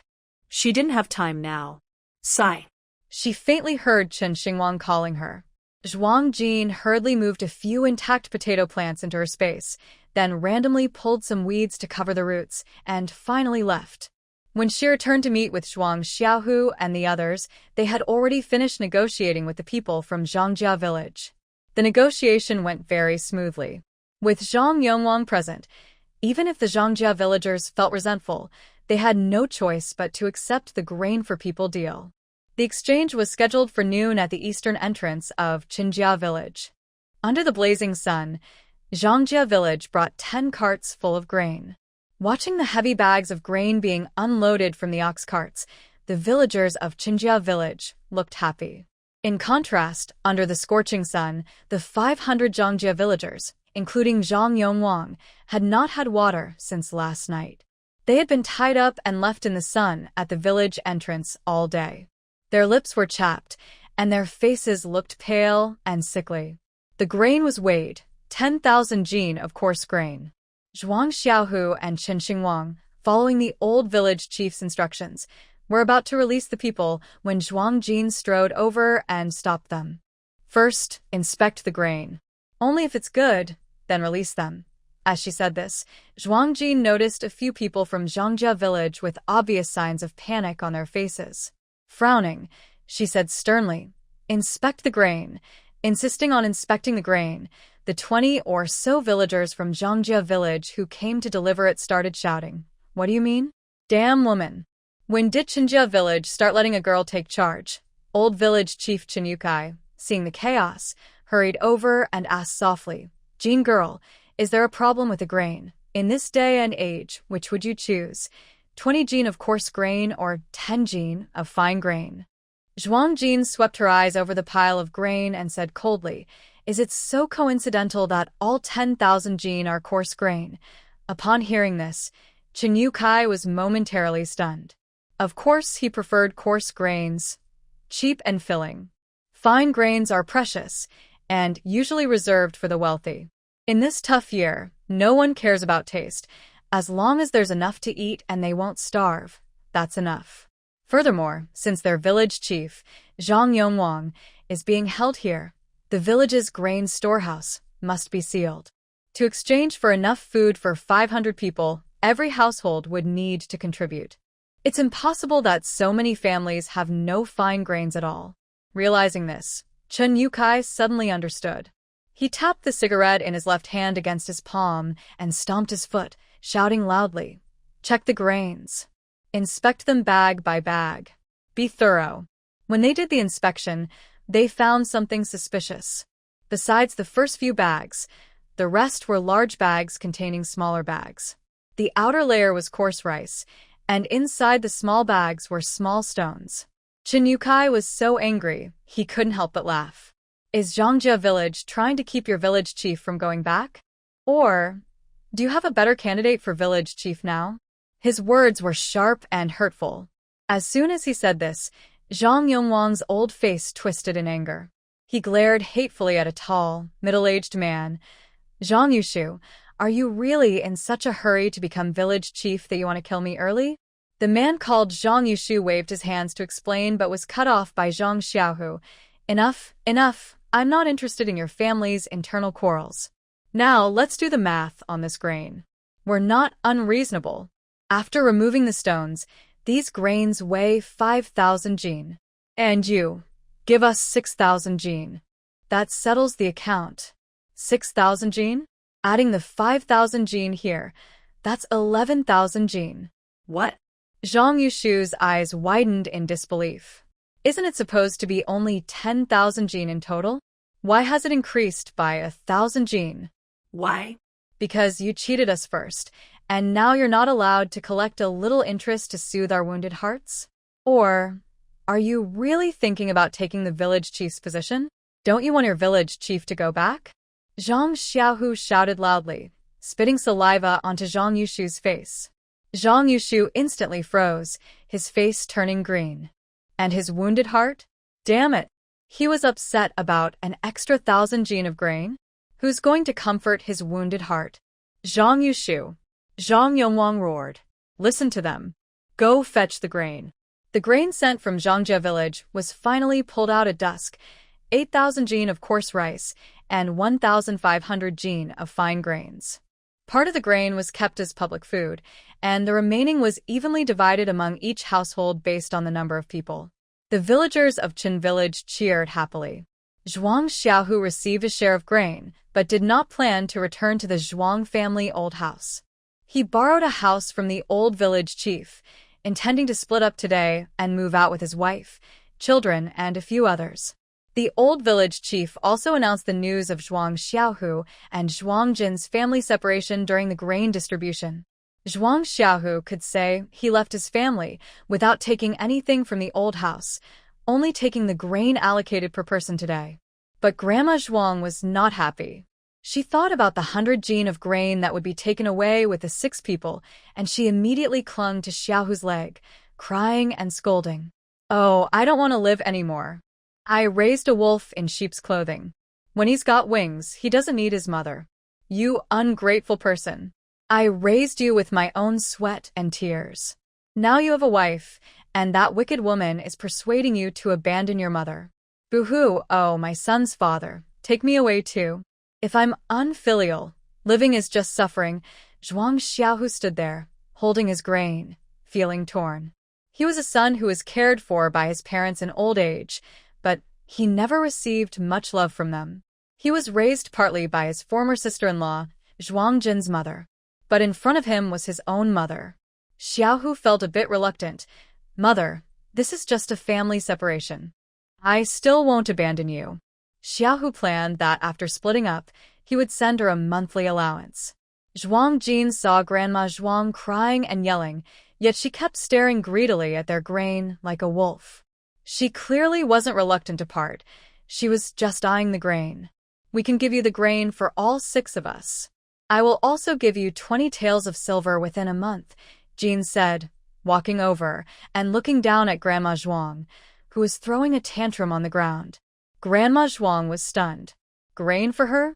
And 20 taels of silver?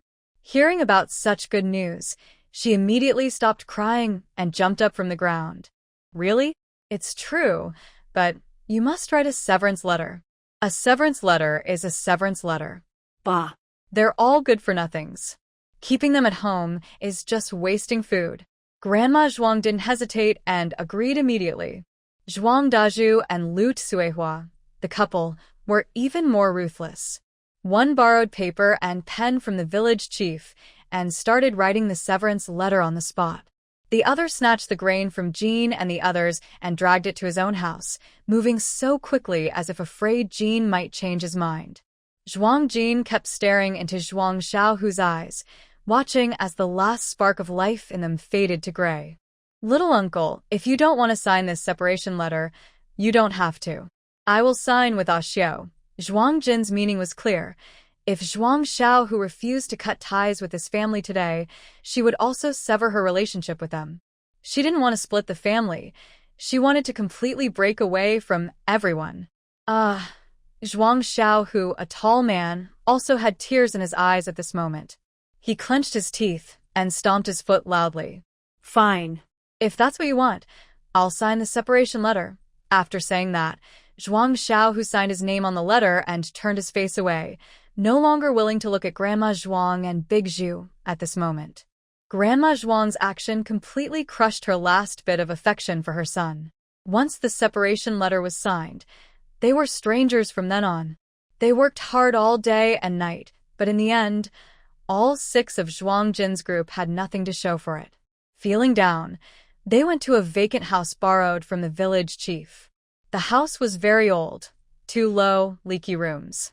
Zhuang Xiaohu shyly scratched his head and awkwardly smiled. Haha, let's make do for now. Later, I'll fix the roof, and then we can go hunting. Zhaoling looked worried. We have nothing, no bowls or pots, and we still owe 20 taels of silver. How are we supposed to live? Dad, I'm hungry. The 6-year-old girl sat on Zhao Ling's lap, tears in her eyes, crying out for food. Zhuang Jin felt a twinge of sadness, but mostly anger. Lu Cuihua's son, Zhuang Xiaobao, was well-fed and chubby, while these girls lacked clothes and were starving, looking pale and thin. She was from modern times and couldn't understand how such extreme gender bias existed in ancient times. What a wicked feudal society. Little uncle, you go fix the house. Auntie, you go borrow some pots and bowls from the village chief. I'll go to the back mountain to look for something to eat. Zhuang Jin assigned tasks. She had some mushrooms, potatoes, and a rabbit in her space. They could be used for dinner later, but she couldn't bring them out in front of so many people. Even though Zhuang Xiao, whose family seemed genuinely kind to her now, she didn't plan to reveal the secret of her space. Zhuang Xiao, who hesitated for a moment and nodded, "Okay, that's good. Jean, when you go to the back mountain, be careful to stay near the edge. There are fierce animals deeper inside. Just look around for anything edible. If you really can't find anything, your little uncle will be brave and ask the villagers to borrow some supplies." Got it. Zhuang Jinying hesitated, actually not intending to go too deep. There were potatoes, mushrooms, and a rabbit in the space, which should be enough for their dinner tonight. She was also thinking about going back to the mountain near Zhongjia village after dark to dig out the remaining potatoes. She could go to the back of the mountain anytime. There was no need to waste time now. Zhuang Jinying carried a basket and went to the back mountain. When no one was around, she slipped into the space. She planned to plant the potato seedlings she had previously thrown in, along with a half-dead peach tree. But when she entered the space, she found that these things had already been planted in the space's soil by the little old man. Surprisingly, this little old man was quite useful. From now on, planting in the space will be much easier. Thinking this, Zhuang Jinying moved closer to look at the seedlings.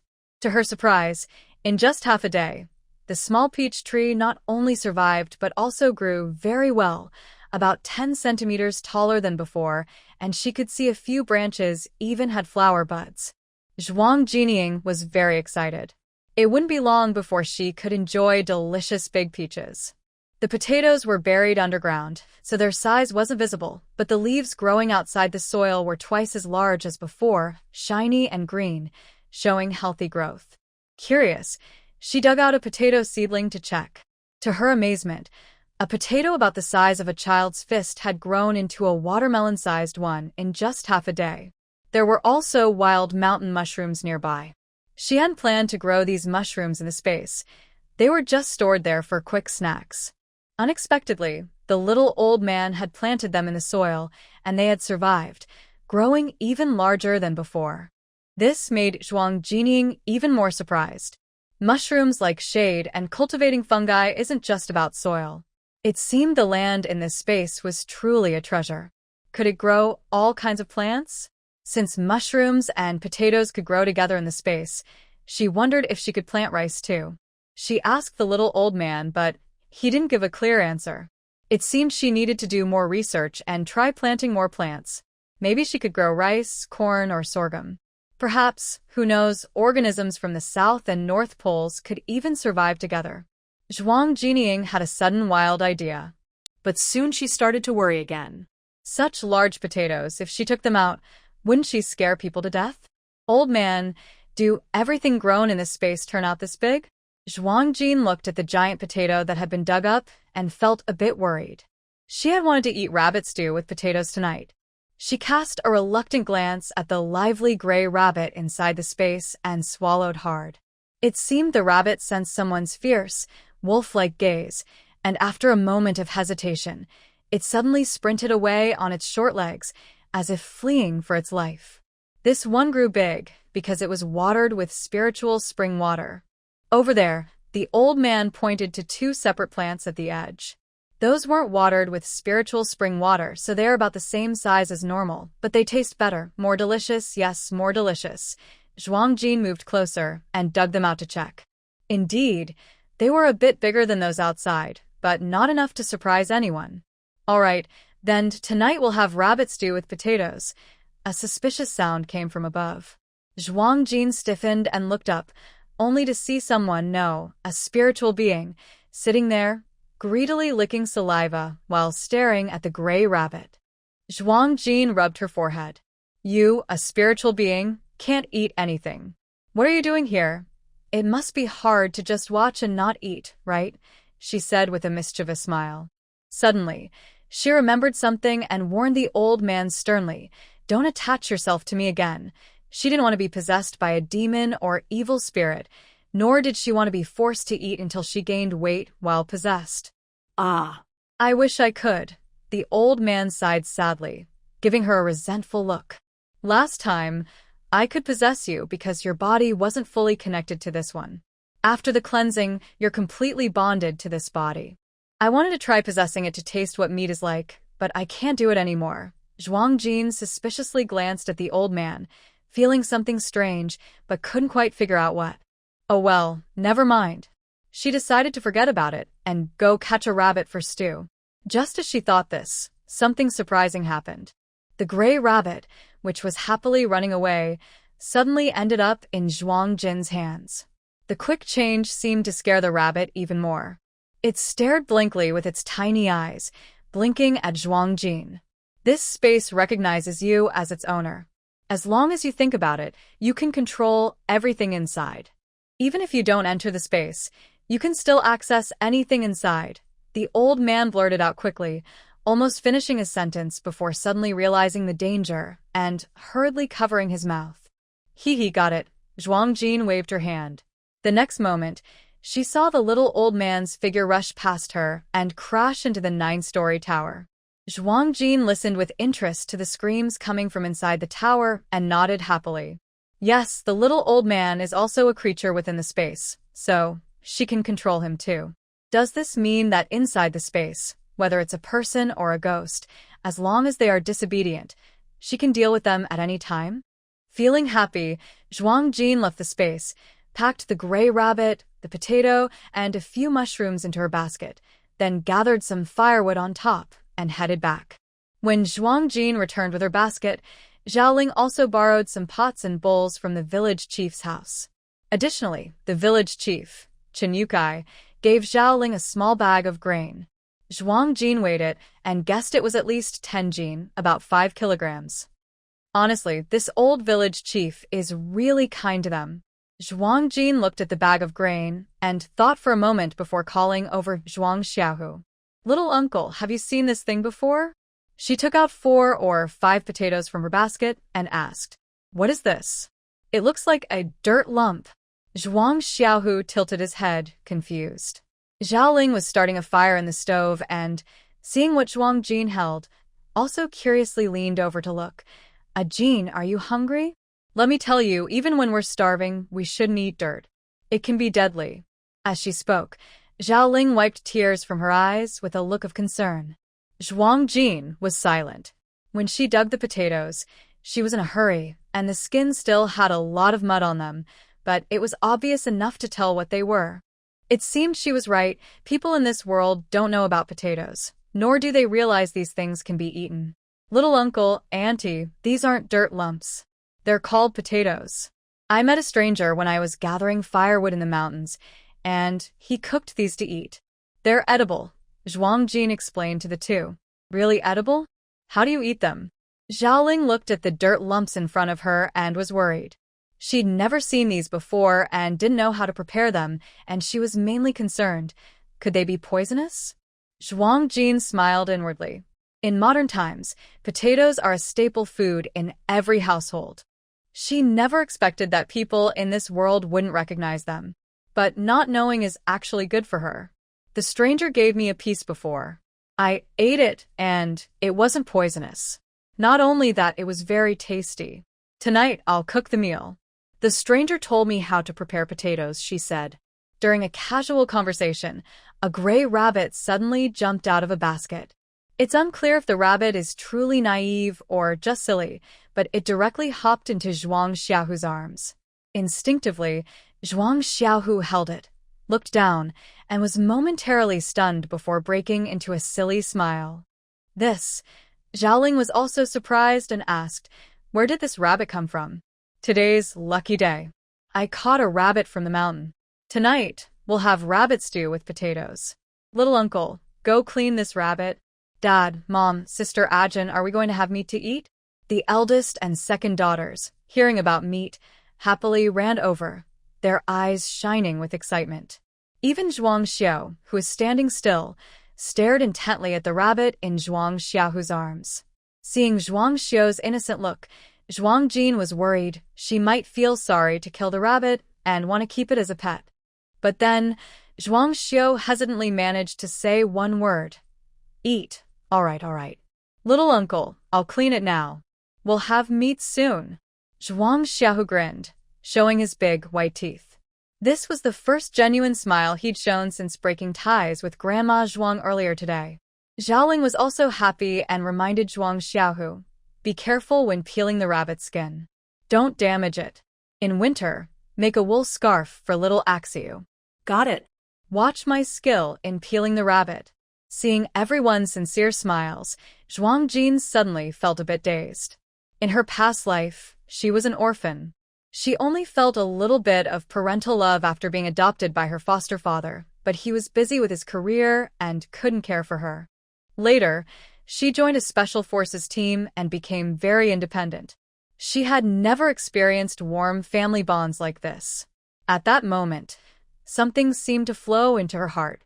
Although it felt strange, she didn't reject it. In fact, she felt very warm. Hopefully, life remains peaceful and happy. Just as Zhuang Jin was feeling unusually sentimental, a teasing voice suddenly echoed in her mind. Girl, when the rabbit stew is ready, bring a bowl into the space and let Grandpa smell it, okay? Got it. Shut up now, she replied. Half an hour later, the meal was ready. A large pot of fragrant rabbit stew with potatoes was steaming. Although it lacked many seasonings, the wild rabbit's natural aroma was still strong, even with just a little salt. Zhuang Jin specially added a few drops of spiritual spring water into the soup, thinking that everyone at home looked pale and thin. Gradually improving their health was a good idea. Jin, don't say it. This thing called potato really can be eaten, especially after soaking in rabbit meat broth. It tastes even better. Zhuang Xiaohu was stuffing food into his mouth while muttering. Today, I found quite a few potatoes somewhere. When night falls, we'll dig all of them up. Thinking for a moment, Zhuang Jin said, there are many potatoes in that patch. Maybe we should also call Qinqi and Qinxingwang quietly. Good, Zhuang Xiaohu agreed happily. As the saying goes, returning kindness with kindness, Zhuang Jin thought that since her space could grow crops much faster than outside, as long as she stored some seedlings to plant in her space, she wouldn't worry about running out of potatoes. She could also help those who helped her. Additionally, she could sprout some potatoes to keep as seeds for future planting, or even teach the villagers how to grow potatoes. Potatoes are a good staple food, filling and easy to store. So, right after dinner, Zhuang Jin urged Zhuang Xiaohu to find Qinqi and Qinxingwang. When Zhuang Xiaohu just stepped out of the house, he saw Qinxingwang sneaking over with something in his arms. Zhuang Xiaohu looked confused. The boy looked like he was sneaking around. Uncle Huzi, let's go inside and talk. Qinxingwang's eyes lit up when he saw Zhuang Xiaohu. He pulled him back into the yard.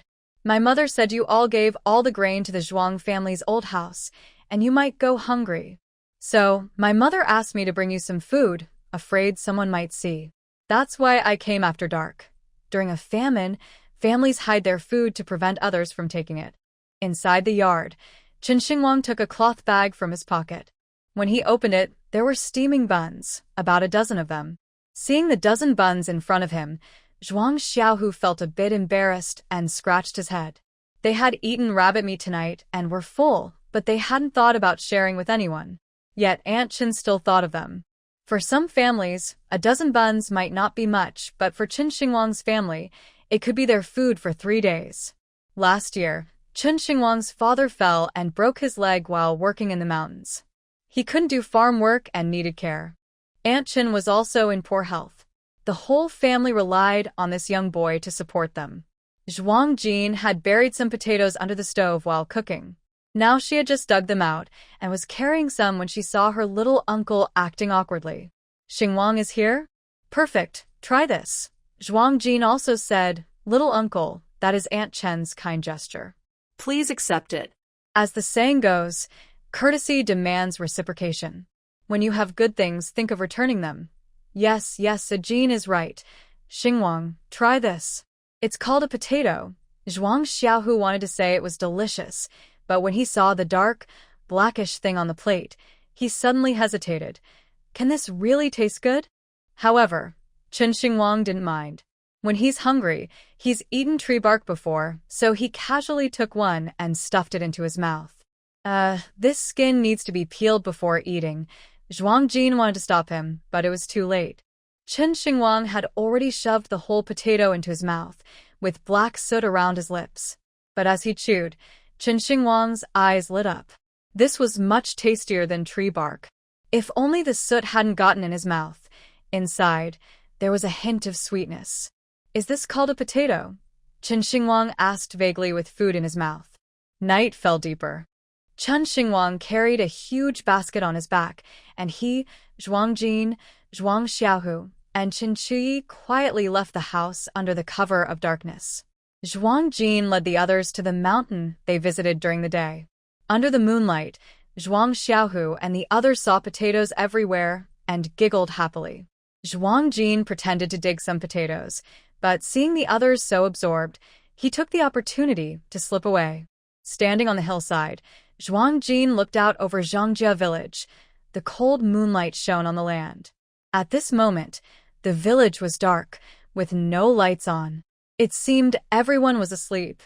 Dark night, high winds. Perfect time to do something bad. Zhang Yongwang. Your nightmare is about to begin.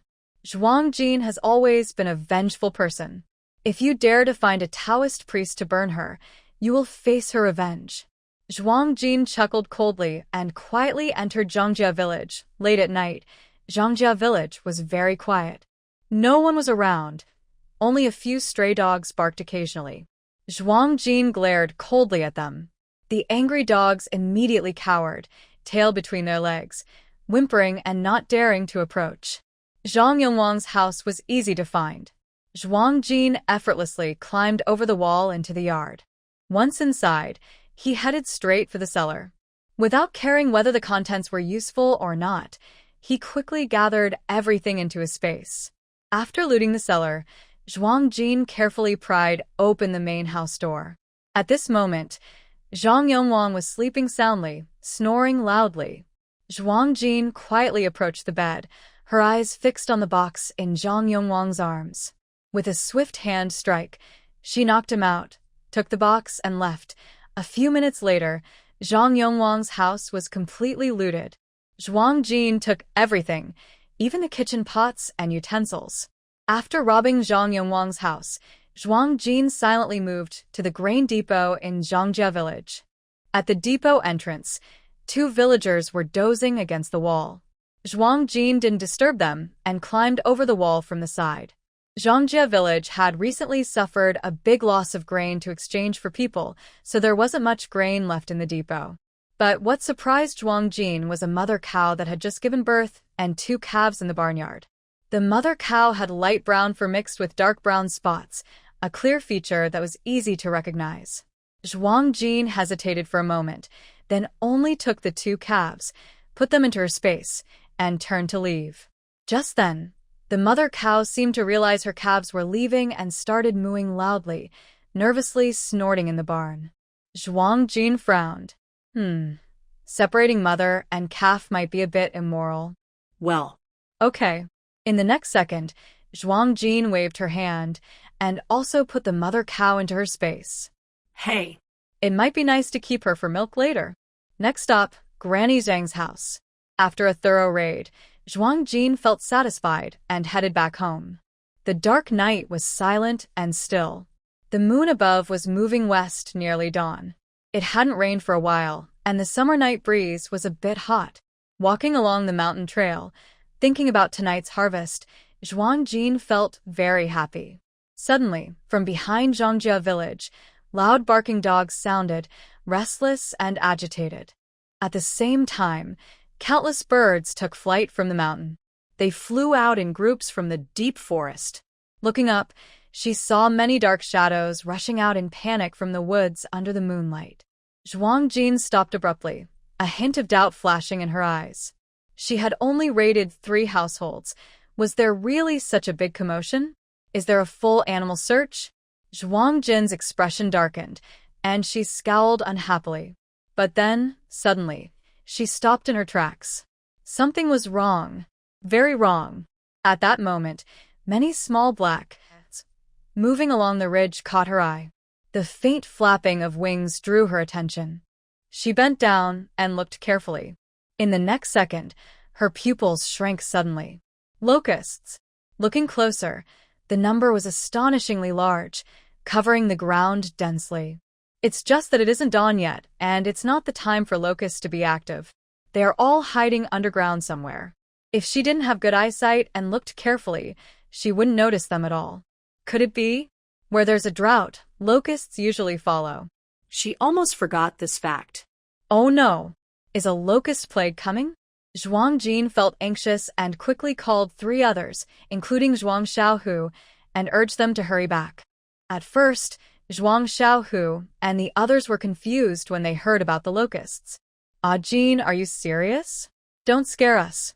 Qin Chu, with a pale face and stammering, asked nervously after a moment of confusion. When locusts pass through, they leave no grass untouched. His grandfather, the village chief, had told him about the destructive scenes. Just hearing about it from the older generation was frightening enough. If he faced it directly, Qin Chu suddenly felt a chill down his spine. He was so scared he thought he might pee his pants. Qin Chu scratched his head, looking a bit embarrassed. I need to go pee first. I'll be right back, I swear. He hurriedly ran off to relieve himself, making Qin Xingwang laugh and scold. You're such a coward. Scared to pee your pants. Zhuang Jin's expression turned serious. If it's just a small number of locusts, it's not so terrible.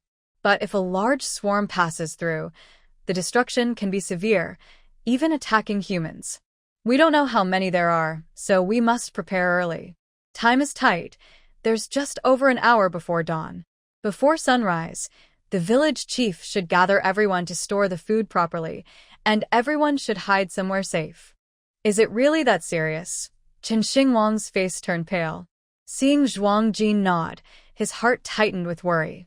Anxiety spread among the group.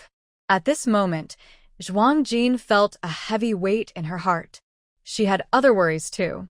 What if it's not just locusts? Earthquake. Before an earthquake, animals tend to flee in large groups. And volcanic eruptions. Chunjia village is surrounded by mountains on 3 sides. It's hard to say what might happen. The more she thought about it, the more uneasy she felt. She hoped misfortunes wouldn't come all at once.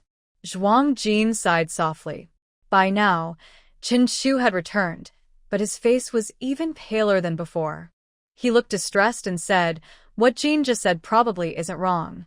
I saw quite a few locusts when I went to pee. We need to hurry back and tell everyone." Okay. Pack the potatoes, and let's go back immediately. Realizing how serious the situation was, Zhuang Xiaohu decisively spoke, then glanced reluctantly at the mountain range. Many animals had fled from the deep mountains. Just now, he saw a few rabbits and wild chickens from afar. That is all meat. The kind of meat that makes your mouth water. Zhuang Xiaohu chewed his lips and sighed inwardly. Little uncle, you guys go back first. I'll be right there. Looking at the animals running all over the mountain, not only Zhuang Xiaohu but also Zhuang Jin was eager. Seeing Zhuang Jin's idea, Zhuang Xiaohu immediately stepped in seriously. No, you have to go back with us. It's too dangerous. They say there are tigers in the deep mountains. What if one comes out? Besides, it's almost dawn and the locusts will arrive soon. I will definitely be home before dawn. Zhuang Xiaohu wanted to speak again, but Zhuang Jin had already run far away. Right now, it's a race against time for food in the future, so there's no room for hesitation. Zhuang Jin rushed into the back mountain, fierce and determined, attacking the birds and beasts. She rolled up her sleeves and started working hard. No one was around, so she wasn't worried about being seen. She directly used her space spirit energy, which instantly made her feel lighter. With a gentle jump, she appeared a few meters away. Zhuang Jin smiled slightly, jumping through the woods, chasing after the animals. She mostly encountered small animals, and catching these harmless creatures was easy for her. Plus, the animals ran in a panic and didn't have time to hide from her. Zhuang Jin grabbed a stick, aimed at one animal after another, and after knocking them out, she didn't care if they were alive or dead. She threw them directly into her space. In half an hour, Zhuang Jin caught 8 wild chickens, 6 rabbits, and a wild boar. Time was almost up, so she counted and decided to head back. Suddenly, a loud tiger roar broke the silence, startling the small animals in the forest to run in all directions. Along with the loud cry, a huge creature suddenly burst out of the woods. It blocked Zhuang Jin's way. She looked up and was shocked, her pupils shrinking rapidly. It was a white tiger. The white tiger was about 3 or 4 meters long, strong and agile, with snow-white fur and no spots. The king character on its forehead was very clear, and its large tiger eyes stared threateningly at Zhuang Jin. In the intense gaze of those big tiger eyes, Zhuang Jin's breath caught, and her grip on the stick tightened suddenly. She gathered her energy, ready to strike at any moment. This must be the Tiger King. She couldn't let her guard down. She was waiting for the white tiger to make the first move, then she would find an opening to attack. But to her surprise, the white tiger didn't move at all, just staring blankly at her. What surprised her even more was that the killing intent in the white tiger's eyes gradually diminished, until finally the white tiger lay down in front of her, resting its head on its paws, gazing at her with an infatuated look, its posture lazy and relaxed. One person, one tiger, stared at each other silently. Zhuang Jin's mind was overwhelmed with black lines. Different species, she truly didn't understand the tiger's way of thinking. She really wanted to ask, "Big tiger, do you still want to fight? If not, then move aside." While they were in a stalemate, the little old man inside the space suddenly cheered excitedly, making Zhuang Jin's head ache. White tiger, white tiger. It's a newly awakened intelligent white tiger. Quickly, bring the white tiger into the space. It can upgrade the space. Hearing that it could upgrade the space, Zhuang Jin's eyes lit up instantly, but she quickly pouted and said, "How do I do that? I can't beat this white tiger. Silly. If brute force doesn't work, think about clever tricks. Deceive it. It can understand what you're saying," the little old man suggested. Deceive? Trick? All right, I'll try. Cough, cough. Zhuang Jin cleared her throat and seriously started to persuade the tiger. If you come with me, I can introduce you to a mate, okay? The white tiger. It turned its head to the side. It is a mother tiger. It doesn't need a mate. Unaware of what the white tiger was thinking, Zhuang Jin only saw the white tiger make a very human-like big eye roll. She was speechless, feeling both annoyed and amused. She had been looked down on by a tiger. Has this white tiger become clever? One person, one tiger, bargaining back and forth. Zhuang Jin felt her throat dry from talking so much. The proud white tiger either rolled its eyes or turned its backside toward her, leaving her speechless for a while. Seeing that dawn was approaching, Zhuang Jin felt a bit anxious. She took a jar of spiritual spring water from the space and gulped down a large sip, thinking that if this white tiger still didn't understand her good intentions, she would just have to subdue it. It was a bit difficult, but she still had a chance. Just as she was thinking this, the proud white tiger suddenly turned around, its huge head leaning forward directly toward her. Zhuang Jin almost jumped in surprise. The white tiger growled softly, its sharp eyes fixed on the water pouch in her hand. That intense gaze made it hard to ignore. In an instant, Zhuang Jin understood. This white tiger was intelligent. All the other animals had run away, but this white tiger stayed because it was attracted by the spiritual energy radiating from her. A pot of spiritual spring water tricked the white tiger into the space, and by then, the eastern sky was already turning pale, signaling the sunrise. At this moment, the sound of grasshopper wings vibrating became clearer. The whole world seemed eerily quiet, except for the fluttering wings.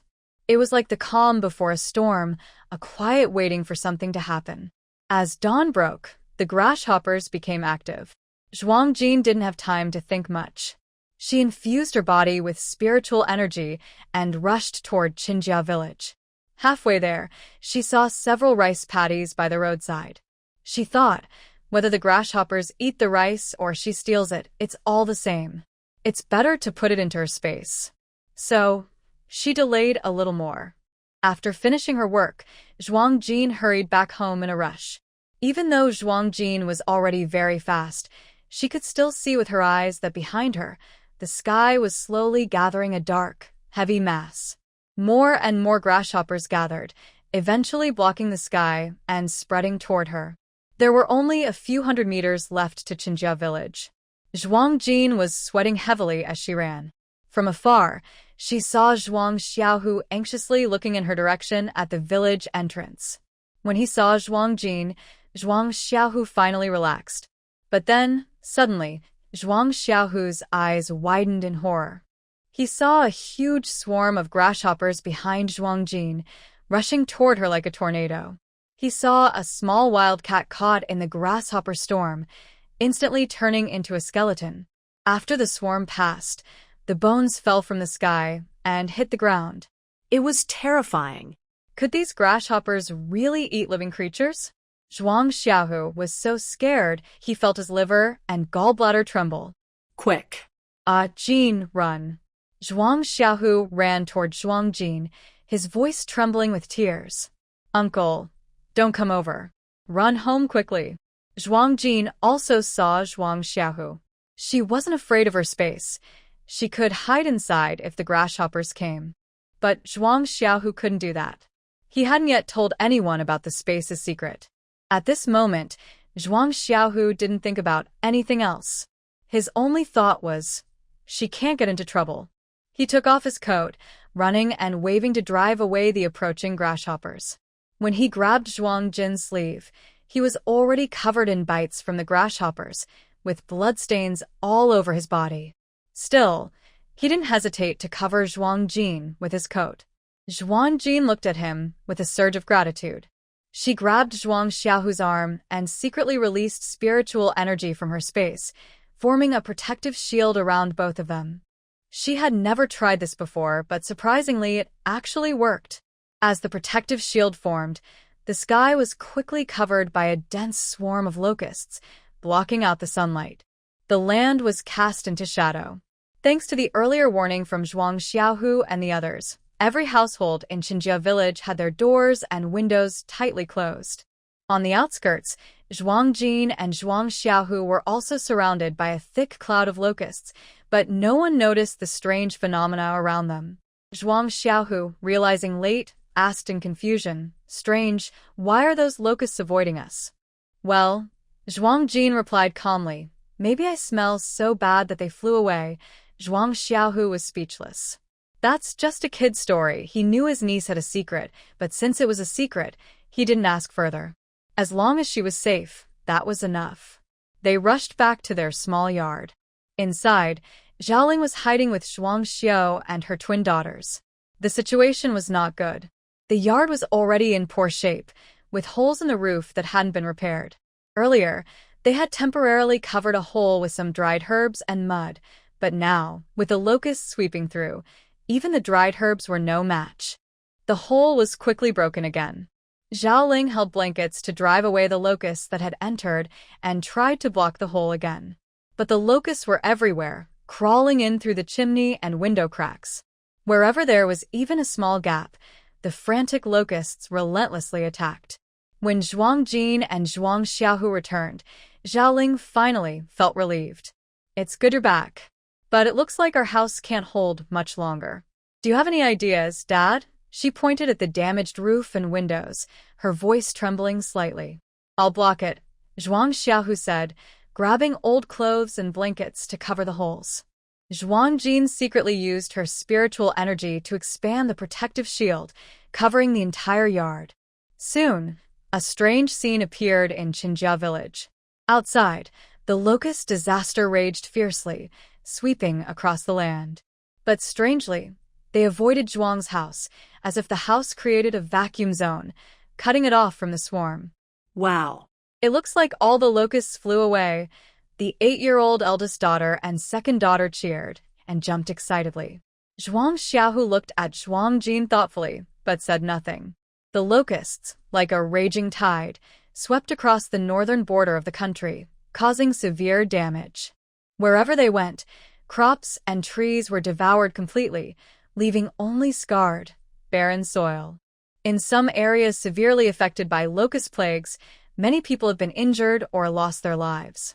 People are anxiously hiding inside their homes until evening, when the sunrise signals the departure of the locust swarm, which then moves on to the next place. Farmers, aside from feeling a little relief that they survived, are mostly worried. Many sit by the fields, crying loudly. The rice is almost ripe, but the locusts have eaten it all. This winter will be very hard for them. Such a disaster. How can we survive? It's so unfair. Why is it only my family that's been wiped out by locusts? Boo-hoo, village chief. Please find a way to help us. You can't just stand by and do nothing. Old Lady Zhuang in Qinjia village was crying the hardest. Not only was her rice field destroyed, but the grain they stored last time was also eaten by locusts because the windows and doors weren't closed properly. Now, seeing Qin Yukai patrolling the village, she rushed over, grabbing his sleeve and crying loudly. Qin Yukai looked upset. He understood what had happened and could only say that old Lady Zhuang's family had brought this on themselves. Just as he was about to scold her, his grandson Qin Qi spoke up angrily. Now you're crying. When Xingwang went to report, what did you do? Just sleeping peacefully, and when you got woken up, you got annoyed and threw Xingwang out. Bah! Qin Qi spat on the ground and mocked old Lady Zhuang. They don't know how to appreciate good people. Now you're suffering, and you blame others. Seeing the dissatisfaction in old Lady Zhuang's eyes, Qin Qi, who was close friends with Xingwang, had gone to report with good intentions but was beaten by this old woman. Anyone would be angry. Qin Qi spoke bluntly, leaving old Lady Zhuang speechless. What could she say? That she had gathered her eldest son and daughter-in-law last night to plan how to trick her youngest son? How to increase the 20 taels of silver he agreed to pay in a separation agreement to 50 taels. She was so excited about this that she stayed up late, sleeping soundly, and naturally got annoyed when someone disturbed her dream. Seeing Chun Xingwang again, she didn't look pleased. She didn't even listen to what he was saying and directly grabbed her shoe and chased him away. Old Lady Zhuang's face turned pale and then red with frustration. She didn't realize how important Qin Xingwang's words were. At this moment, Zhuang Xiaohu also came from the west side of the village. Old Lady Zhuang's eyes lit up when she saw him. She immediately let go of Qin Youcai's sleeve and ran toward Zhuang Xiaohu. Suddenly, Old Lady Zhuang blocked his way, and Xiaohu Zhuang felt speechless. He was originally here to find the village chief because Jean Girl said that after the locust disaster, the crops were destroyed. It was too late to replant rice, but if there wasn't enough food for winter, the village chief could organize villagers to plant potatoes. Jean Girl could teach the villagers how to grow them. Hearing this, Xiaohu Zhuang thought it was a good idea. He didn't even finish dinner and went out to find the village chief. Unexpectedly, he ran into his loud-mouthed mother, Old Lady Zhuang. Huzi, if you don't help your mother, she really can't go on living. She immediately started to complain, crying loudly. Xiaohu Zhuang looked at Old Lady Zhuang with complicated feelings. He didn't truly feel no pity. After all, she was his mother. How could he be completely unfeeling? He also knew about the grain being eaten by locusts at the old Zhuang family house, and felt sad and worried. But just as he was about to say he would find a way to send her grain later, Old Lady Zhuang made a big demand. Huzi, last time when we broke off the engagement, Jean and you promised to give your mother 20 taels of silver. That was because you gave your mother the grain the village gave you. But now that grain has been eaten by locusts, so it doesn't count anymore. 20 taels are not enough. You need to give your mother 50 taels, and it has to be now. Mother is waiting to cook rice, and she can't wait even a day. Xiaohu Zhuang's eyes widened in shock. 50 taels of silver? That was enough for a whole village to eat for more than a year. His mother really dared to ask for that. And she said it had to be today, no delay. The small warmth Xiao, who Zhuang felt just moments ago, was instantly extinguished by old lady Zhuang's big demand. If it weren't his own mother standing in front of him, he would have wanted to curse her right then. Mother, do you think I am rich? Or, do you think I am easy to bully? Xiao Zhuang felt a mix of emotions. As her son, he couldn't understand why she favored her eldest son so much, only feeling sorry for him. She only cared about her eldest son and used him for money, while he, the younger son, was just being drained. When we broke off the engagement, we didn't take any of our land. With so much land, as long as big brother and sister-in-law work hard, even if the crops are destroyed by locusts this time, they can plant something else. Plus, the money I gave you before, you won't have any worries about food and drink. The more he spoke, the more frustrated Xiao Zhuang felt. In just half a year, he had already given old lady Zhuang 20 taels of silver. That was money he earned after leaving his wife and children to work 3 jobs in the county, working himself to exhaustion. He didn't give a single coin to his wife, only to Grandma Zhuang. He thought that by doing so, Grandma Zhuang would see him as valuing sons over daughters. But because of the money, she wouldn't mistreat Zhao Ling and her daughters too much. When he returned, he saw that little Zhuang was well-fed and chubby, while his 2 children were almost starving. Zhuang Jin and Zhuang Xiu had it worse. Zhuang Jin was nearly sold by Zhuang Dezhu to a dwarf. As for Zhuang Xiu, she overheard Grandma Zhuang and Lu Tsuehua discussing giving her to a 60-year-old widower. This kind of bullying is too much. Little Zhuang's anger grew. Since we agreed on 20 taels, that's what it is. There's no reason to change it. Besides, if you kill me, I don't have 50 taels anyway. I'll try to send you the 20 taels as soon as I can. Move aside, I have things to do. Grandma Zhuang's eyes flicked around. She knew that little Zhuang couldn't come up with 50 taels right now. So, she thought, maybe. You ungrateful son, your older brother isn't in good health. He can't do the dirty farm work. Your older sister-in-law has to take care of little Zhuang and is too busy. How about this? You're strong and sturdy, so you can do more work. You can work for free on the fields, and the harvest belongs to the Zhuang family estate. Your wages can be considered as interest on the 50 taels. When you save up 50 taels, you won't need to work anymore. Grandma Zhuang's plan was rolling smoothly. Little Zhuang couldn't help but laugh in anger. Is it because Zhuang Dezhu is so precious? Or am I little Zhuang really so worthless? In the past, little Zhuang was heavily criticized by Grandma Zhuang for being unfilial. Even now, when little Zhuang's face darkened, Grandma Zhuang still thought that as long as she threw a tantrum and played the victim convincingly, she could still control little Zhuang. So, Grandma Zhuang said all kinds of nonsense confidently. Why can you support those 5 useless people, but not your older brother, sister-in-law, and little Zhuang? Hearing this, the old village chief, Qin Yukai, and Qin Shi were completely stunned. Why? Just ask why. Supporting your wife and children is natural. Supporting your strong, healthy brother, sister-in-law, and nephew, what's wrong with that? Damn it, that's shameless. Qin Shi couldn't stand it anymore. He rolled his eyes and retorted sharply at Grandma Zhuang. Oh, come on. This shameless woman really thinks she's unbeatable. Is Zhuang Dezhu missing an arm or a leg? Farmers don't farm. So what kind of farmer are they? They're not born to be high and mighty. He is already a grown man, yet he still wants his younger brother to support him. Does he have no shame? The more Qin Shi spoke, the more excited he became. At this moment, Zhuang Dazhu and Lu Tsuehua, along with Zhang Xiaobao, came over. Seeing these 3, Qin Shi shouted loudly, spitting as he spoke. Uncle Huzi raised Daya and Arya because they are his own daughters. Their mother sleeps with Uncle Huzi. As for Sister Ajin, she is capable. She can support herself and Axiu. Besides, Ajin's mother is grateful to Uncle Huzi. Why should your family's Xiaobao be supported by Uncle Huzi?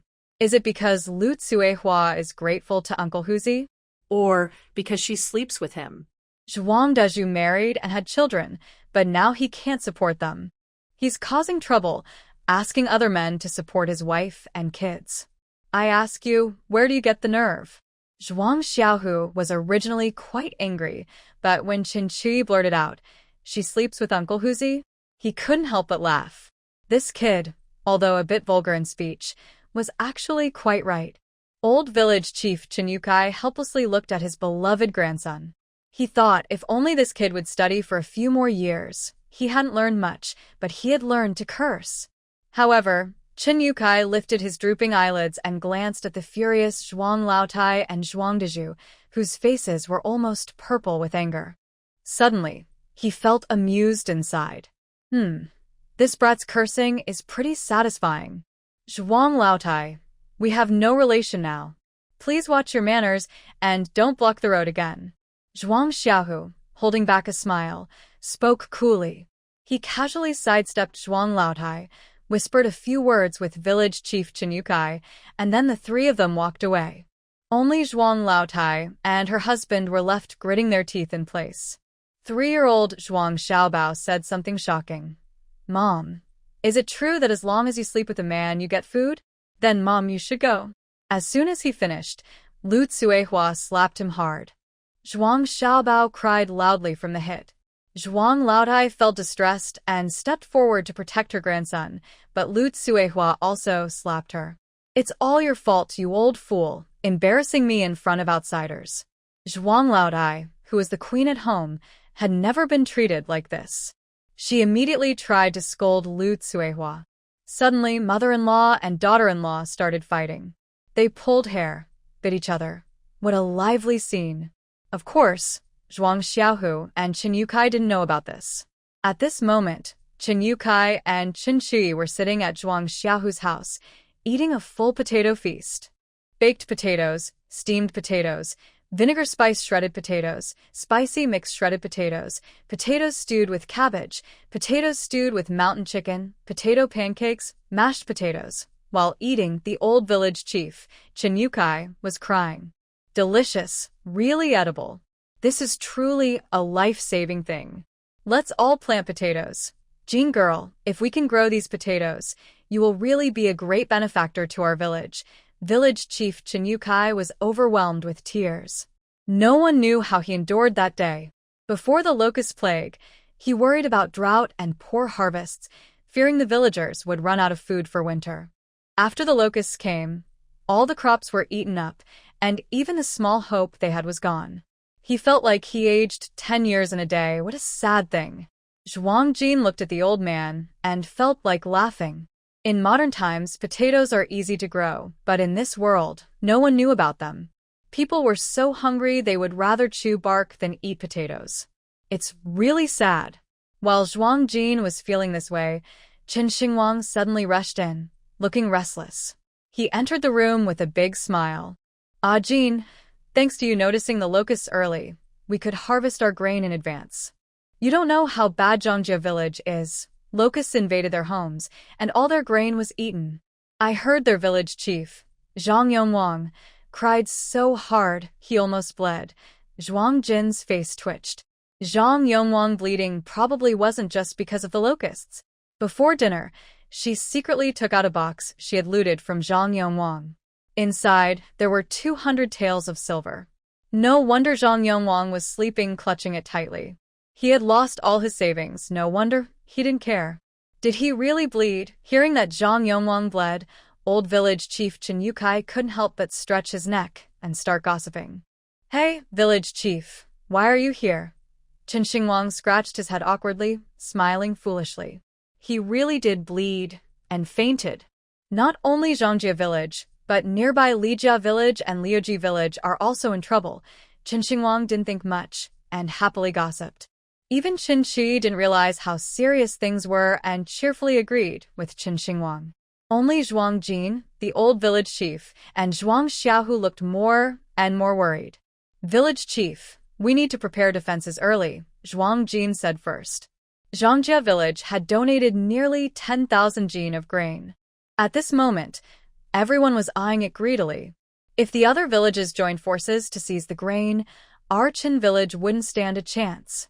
The old village chief tapped his pipe on the table and was silent for a while, looking worried. Ah. Just when there was a little good news. Why does something annoying have to happen again? Zhuang Xiaohu sighed even more and was so worried he was pulling at his hair. Chen Qi and Chen Xingwang looked confused. Why did everyone suddenly look so sad while talking? Grandpa, what's wrong? Those neighboring villages are causing trouble for us. Shouldn't we be, happy? Chen Qi wanted to say they should be glad, but realized that sounded mean, so he changed it to happy. It seemed Chen Qi truly didn't understand how serious the problem was. With a loud bang, the old village chief slammed his pipe on the table, glaring and raising his hand to slap Chen Qi on the head. You clueless kid! Everyone is starving and poor and you have grain? Aren't you worried someone might steal it? Chen Qi dodged the slap, holding his head and pouting. Just don't let them find out, and we can say the grain was eaten by locusts. Calling you clueless is right.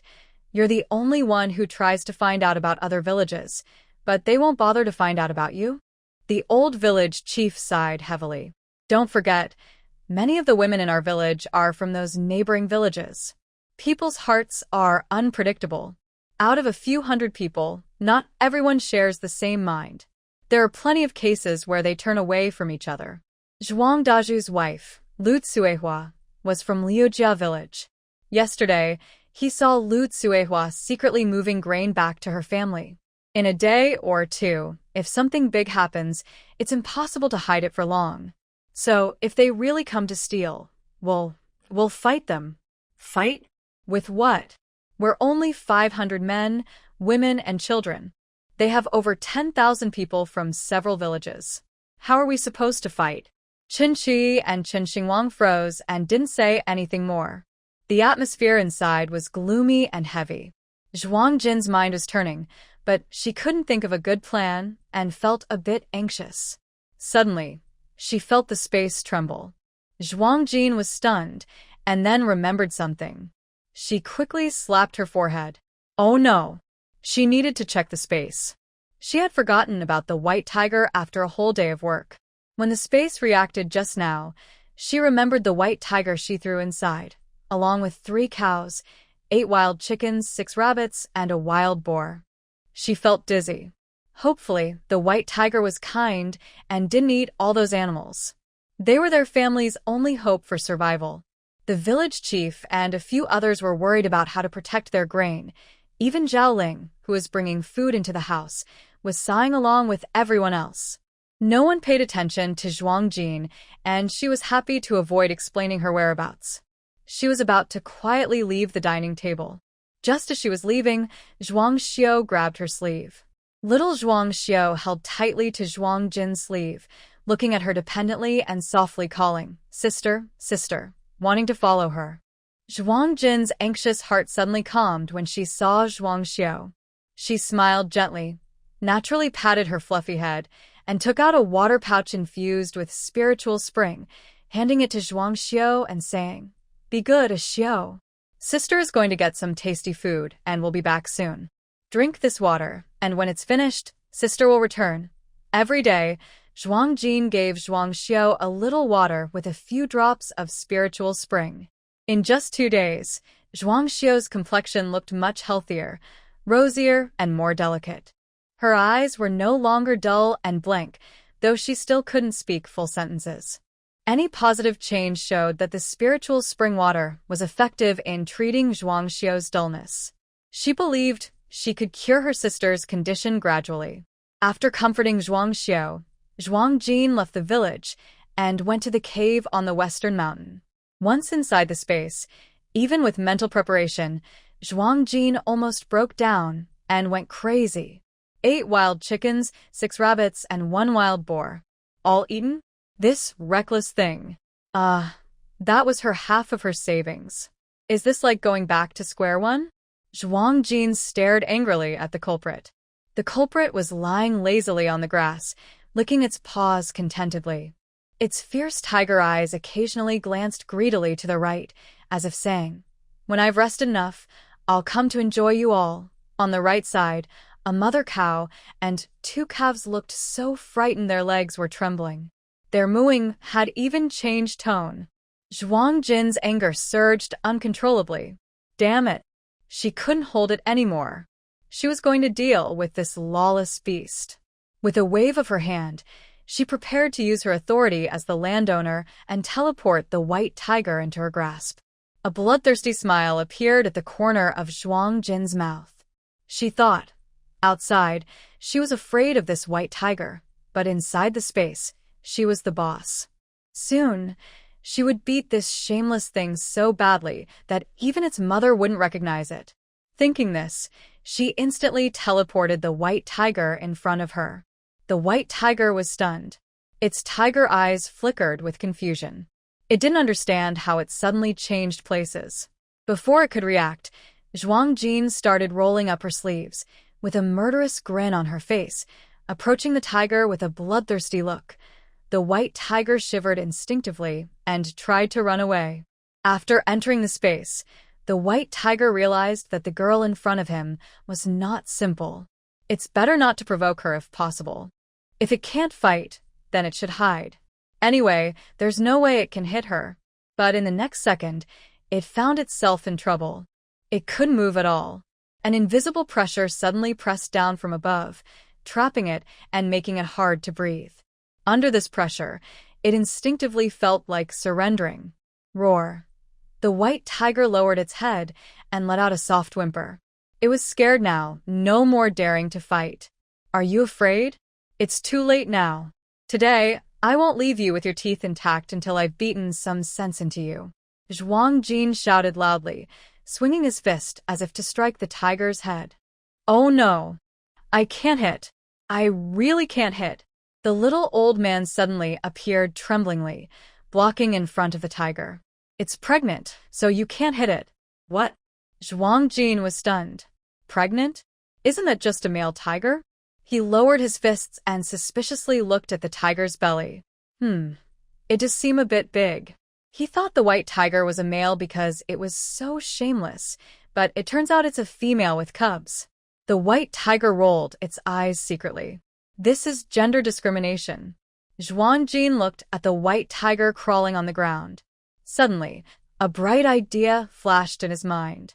Then, a sweet smile appeared on his face. The white tiger's eyes widened in shock, and it shivered. Roar. This woman's smile is a little creepy. Cough, cough. Zhuang Jin deliberately kept a serious face and said to the white tiger, "Considering you're pregnant, I won't bother with you today." The white tiger's eyes lit up instantly.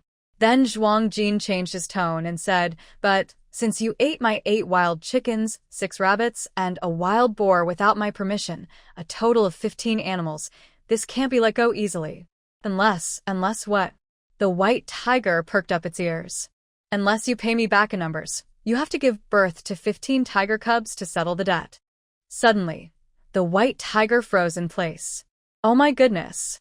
15? It's not a rabbit that can have a bunch in one litter. Tigers don't do that. Roar. The white tiger begged, lying at Zhuang Jin's feet and obediently rubbing against his pant leg. It only has 5 cubs in its belly now, and 15 is too far away. Please, can the adults spare the tiger? This time, Zhuang Jin understood the tiger's feelings and coldly refused. No use pretending to be cute. If you don't give birth to 15 tiger cubs, don't blame me for settling the score later. The first pregnancy wasn't enough, so she had a second child. When the second child wasn't enough, she had a third. Basically, whenever she had enough children, she would forgive you. Zhuang Jin gritted her teeth and threatened, but she forgot that without a male tiger, a female tiger can't give birth on her own. So, this poor white tiger was forced onto the difficult path of seeking a mate to have cubs. Zhuang Jin felt a bit happy inside, imagining someday organizing a white tiger guard team. If anyone dared to come to the village to steal grain, she would release tigers to scare them away, guaranteed to make the thieves run in fear. Her thoughts returned to the space's strange movements. She asked the little old man, why was there a strange change in the space earlier? She looked at the space, The potatoes and mushrooms planted in the land were growing well and in large numbers, probably thanks to the little old man. The rice she threw into the space this morning now had heavy, ripe ears of grain. The peach trees also bore fruit, but they were still green and not ready to eat. The soil in the space naturally speeds up plant growth, so everything looked normal. She didn't notice any other changes. Good news! Great news! When talking about this, the little old man looked very excited. He instinctively reached out to pull Zhuang Jin's sleeve, but his hand passed right through her body. The little old man immediately looked disappointed and sighed. He's still a spiritual being. He can touch plants and creatures inside the space now, which is unusual, but he can't touch humans. Zhuang Jin was about to comfort him when, unexpectedly, the sad little old man suddenly lifted his head and looked serious, starting to correct how Zhuang Jin addressed him. You girl, calling me little old man isn't proper. Your family name is Zhuang, and I naturally share your family name. I'm your great-grandpa. From now on, just call me call me Zhuangyi. Yes, call me Zhuangyi. Zhuangyi? Zhuang old man. Zhuang Jin looked speechless. She didn't know if this old man was really her great-grandpa, but calling him Zhuangyi, isn't that just pretending to be a big shot? Her intelligence was clearly not on the same wavelength. Way too exhausting. Forget it. She wouldn't argue with a fool. All right. Then Zhuangyi, can you explain why the space was trembling? The little old man, no. Zhuangyi began to look excited again, bouncing happily as he led Zhuang Jin to the 9th floor tower. When they reached the staircase on the 2nd floor, the barrier that was there before was gone. Had the 2nd floor of the 9-story tower been unsealed? How was it unsealed? Was it that tiger? Zhuang Jin remembered Zhuangyi saying that the white tiger could upgrade the space.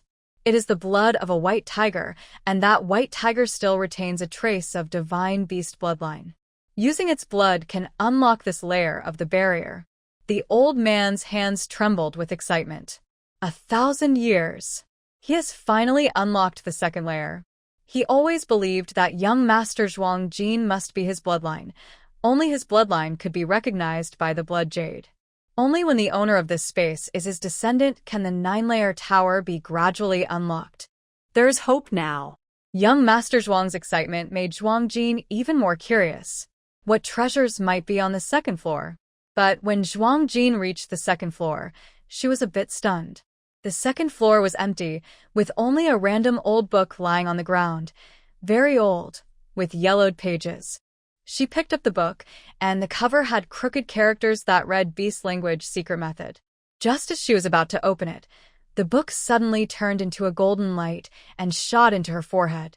Immediately, Zhuang Jin trembled, and it felt like a burst of golden light exploded in her mind. Her body was also wrapped in golden light. Zhuang Jin was surprised. She saw a glimpse of young Master Zhuang's body also covered in golden light.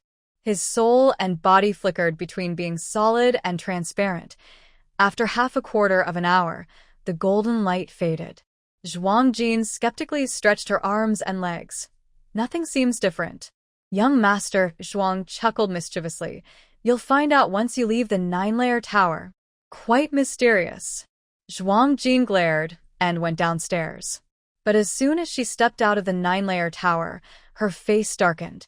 Did she hear something? That bold, white tiger was scolding her.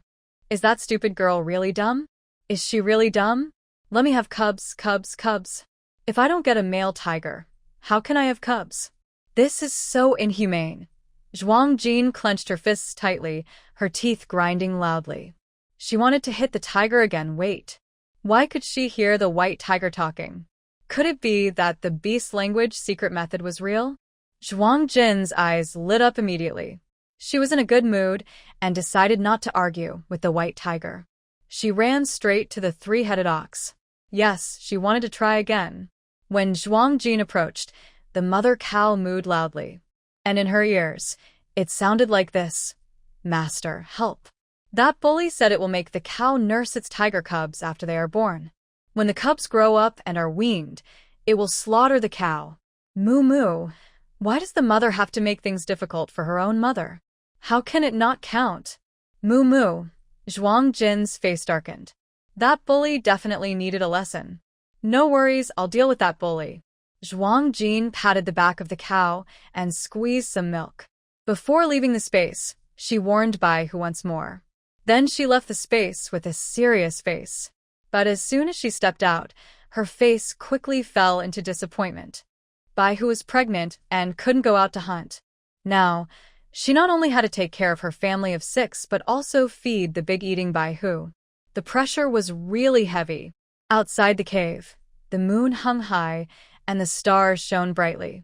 Under the cold moonlight, the entire mountain range was visible, scarred and barren after the Locust disaster. Zhuang Jin sighed softly. The locusts are gone, but she wondered if the animals would return to the mountain. She decided to go see for herself. Using her spiritual energy, she quickly headed toward the deep mountains. It wasn't until midnight that she came out exhausted from the forest. There were still parts of the mountain untouched by locusts, and she had a decent harvest this time.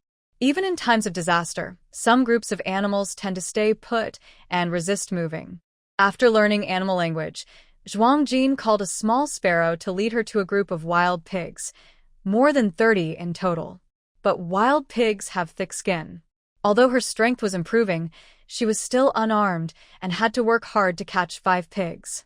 5 pigs were enough for the village to have a feast for 3 days, but for Bai Hu, the big eater, it was only enough for 2 or 3 days' food.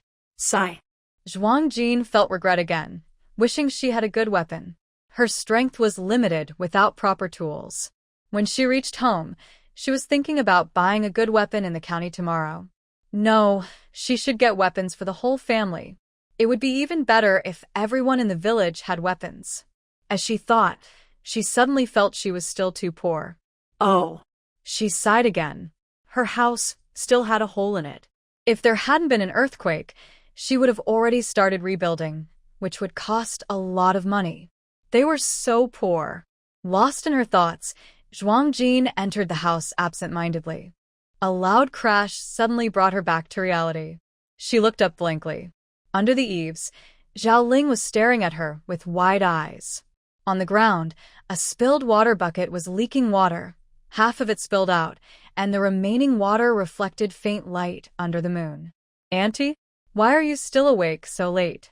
Zhuang Jin asked instinctively. Zhao Ling scolded with a frown. "It's so dangerous for a girl to go out so late. Next time, you can't do this again. People will worry about you. Look at how dusty you've gotten these days. Annie has heated some water for you. Go wash up and then sleep. A hot bath will help you relax." "Oh, thank you, Auntie," Zhuang Jin said shyly, rubbing her nose.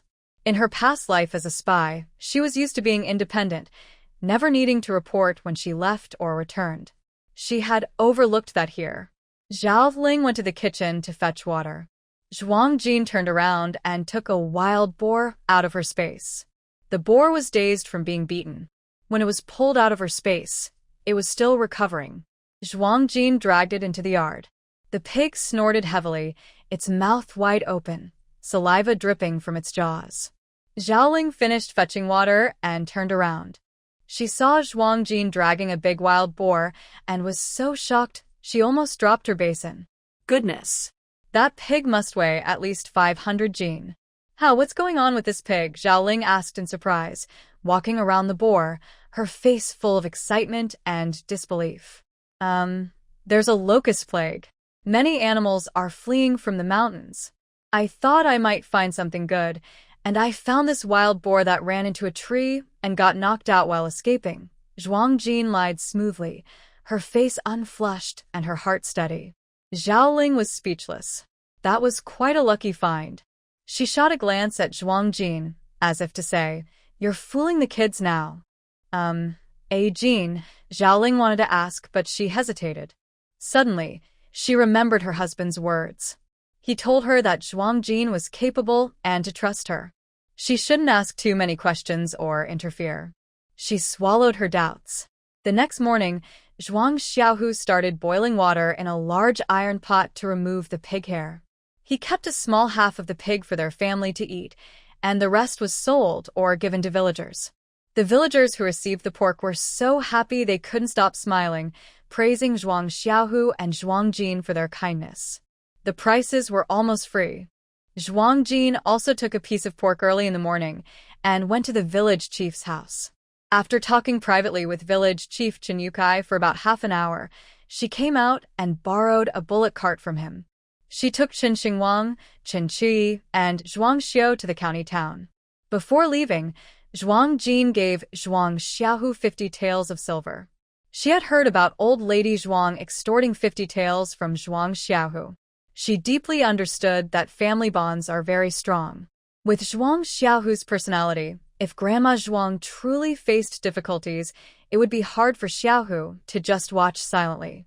As for whether to give Grandma Zhuang 20 taels or 50 taels, or to buy out their kinship once and for all, Zhuang Jin left the decision to Xiaohu. However, Zhuang Jin also made a suggestion. 50 taels is fine, but it would be better to also get the land from their 6 family members. According to village rules, land is divided by the number of people. It's unreasonable to break the family apart and still have the old Zhuang house occupy their land. In fact, they could easily go to the village chief and forcefully reclaim the land, but Zhuang Jin had his own considerations. The people from the old Zhuang house are troublemakers, like blood-sucking leeches. The more Grandma Zhuang and others cause trouble, the more Xiaohu can completely cut ties with the old Zhuang house. To put it plainly, Zhuang Jin is willing to use money as a sword to cut off the bonds between Xiaohu and the old Zhuang house. They quickly arrived in the county town. Now, since the border region is at war, many wealthy families have moved away with their belongings, causing many shops to close. The lively streets are now quite deserted. Chen Qi was guarding the ox cart, and Zhuang Jin found a reason to send Chen Xingwang away. Then he took Zhuang Xiao to a grocery store to buy seeds, seasonings, flour, and kitchenware. She planned to plant the seeds in her space and, once they sprouted, transplant some outside. Through the shopkeeper's introduction, Zhuang Jin bought many fruit tree saplings, including pear, apricot, and apple trees. To her delight, she also bought 2 cherry trees. In her past life, she loved eating cherries. As long as she had money, she could enjoy cherries all year round. But in this world, cherries are a luxury only the wealthy can afford. Ordinary people might never taste them in their lifetime. Then, Zhuang Jin took Xiao to the old goods market to sell the items they had scavenged from Zhang Yongwang's house. Honestly, she was a bit reluctant to sell used utensils like pots, bowls, bedding, especially those used by Zhang Yongwang. Since she had bought new ones just now, these old items were just scrap metal and broken things. Selling them for a few coins was better than keeping them. Xiao's illness hadn't fully healed. She still looked a bit dazed. She was very quiet on the way, clutching Zhuang Jin's clothes tightly, following closely behind. By noon, after her body was cleansed and her health improved, she felt a significant change. She didn't feel hungry or tired at all in half a day. Zhuang Xiao, the young girl, was sweating on her forehead and her stomach was growling, but she refused to speak. She didn't call out for hunger or tiredness. Zhuang Jin looked at her and felt both amused and warm inside. Seeing this, Zhuang Jin decided to take Zhuang Xiao to eat something better. Coincidentally, they passed by a restaurant. Zhuang Jin took Zhuang Xiao's hand and they went straight inside. Unexpectedly, the restaurant staff were snobbish. Seeing the 2 sisters dressed poorly, they blocked them at the door. "Go away. You 2 country bumpkins dare to come into our restaurant? Don't you have any sense? This is not a place for you lowly people. Get out." The restaurant worker was a young boy with a sharp face, wearing a blue cotton robe and a white towel on his shoulder. He sneered and looked down on the sisters, stopping them at the door. Zhuang Xiao was so frightened she started to tear up and timidly shrank back. But what surprised Zhuang Jin was that after a moment of fear, Zhuang Xiao stepped in front of him to block him. Suddenly, Zhuang Jin felt a mix of feelings inside. He was angry at the snobbish worker and felt a bit helpless. "Is this how you run your business? How do you treat your guests?" Zhuang Jin said coldly. The worker sneered and mocked. "Guests? With your poor looks? Do you know how much a dish costs in our restaurant?" He then looked at the sisters with disdain and said, "Even if we sold you, It wouldn't cover the cost of one dish here. Go away. Find somewhere cooler to go. Don't block our business. The noise outside attracted the restaurant owner, a fat middle-aged man with a round belly. When he walked, his cheeks jiggled with each step. What's going on? Making noise? A noble guest might come in soon, and if there's trouble, I'll beat you, the owner shouted angrily. He was also a snob. Raising his eyebrows, he scolded the worker. Why are you arguing with these lowly people? If you delay serving a noble guest, what will happen? If they don't behave, just throw them out. This kind of unfair treatment of customers exists in every era. Zhuang Jin didn't want to cause trouble right then, so she turned to leave with Zhuang Xiao. But the worker, after being scolded by the owner, took his anger out on them. He reached out and pushed Zhuang Xiao hard. She was standing on the steps, so she was pushed and fell. When Zhuang Jin helped her up, her palms and forehead were scraped, bleeding slightly, with blood seeping from the wounds. Zhuang Jin's face suddenly darkened, and a fierce look appeared in her eyes. She lifted her foot and kicked towards the restaurant staff. Zhuang Jin had undergone spiritual cleansing and could easily lift a wild boar weighing hundreds of jin. The strength of that kick was clear. The restaurant staff was knocked several meters away and crashed into the main hall, knocking over several tables and chairs. The manager was stunned, and the fat on his face twisted as he looked at the two sisters with a poisonous glare. The loud noise attracted the diners in the hall, who put down their bowls and chopsticks to come see what happened. Wow. This little girl looks weak, but she's so strong. Huh? Young people just don't know how to judge the situation. The backer of this restaurant is the county magistrate. Causing trouble here is just asking for trouble. The diners were all talking excitedly. Zhuang Jin's face remained calm. She knew that kicking like that might cause big trouble. But so what? Anyone who bullied her sister deserved a fight. At worst, she'd let the tiger out of its cage later. To teach those little brats a lesson. Come here, catch these two girls, and beat them hard. The manager shouted, then immediately ran out from the back of the restaurant with three fierce-looking men. The three men held long sticks and approached Zhuang Jin and Zhuang Xiao step by step. Oh. Looks like two little rascals. TSK, one of them is quite pretty. Want to be a concubine? I'll ask the manager to help you, and you'll avoid a beating. How about that? The speaker was a burly man, with muscles that could be felt even through his clothes. But strangely, he had a small, undeveloped head with big eyes, looking a bit odd. As soon as he finished speaking, he was immediately scolded by a big man beside him. Third brother, you're acting up again. This man had a beard, with a long scar running from his left eyebrow to the corner of his mouth, giving him a fierce look and a rough aura. Another big man was plain-looking, someone you wouldn't notice in a crowd. But all three radiated a murderous aura, the kind only seen after killing someone. Zhuang Jin was puzzled and cautious. This wasn't the usual guard's aura for a restaurant. Zhuang Xiao trembled with fear, tears falling as she sobbed. Boss, the small-headed man wanted to say something. Zhuang Jin immediately gathered spiritual energy, his body flashing swiftly as he made a decisive move. His target was the big-headed man. He was fighting and talking at the same time, such a fool. Since he was at a disadvantage, she refused to do something so stupid. The three big men didn't expect a small girl to attack first. One of them was caught off guard, and Zhuang Jin punched him in the face. Two of his yellow teeth flew out instantly. That punch was like dropping a drop of water into a hot oil pan. It made the three big men suddenly look very angry. The other two swung their sticks and moved toward Zhuang Jin. Ah, Jin! Suddenly, a sharp cry came from the crowd behind, and Chen Xingwang rushed over. He had gone to the blacksmith to order some weapons as Zhuang Jin told him.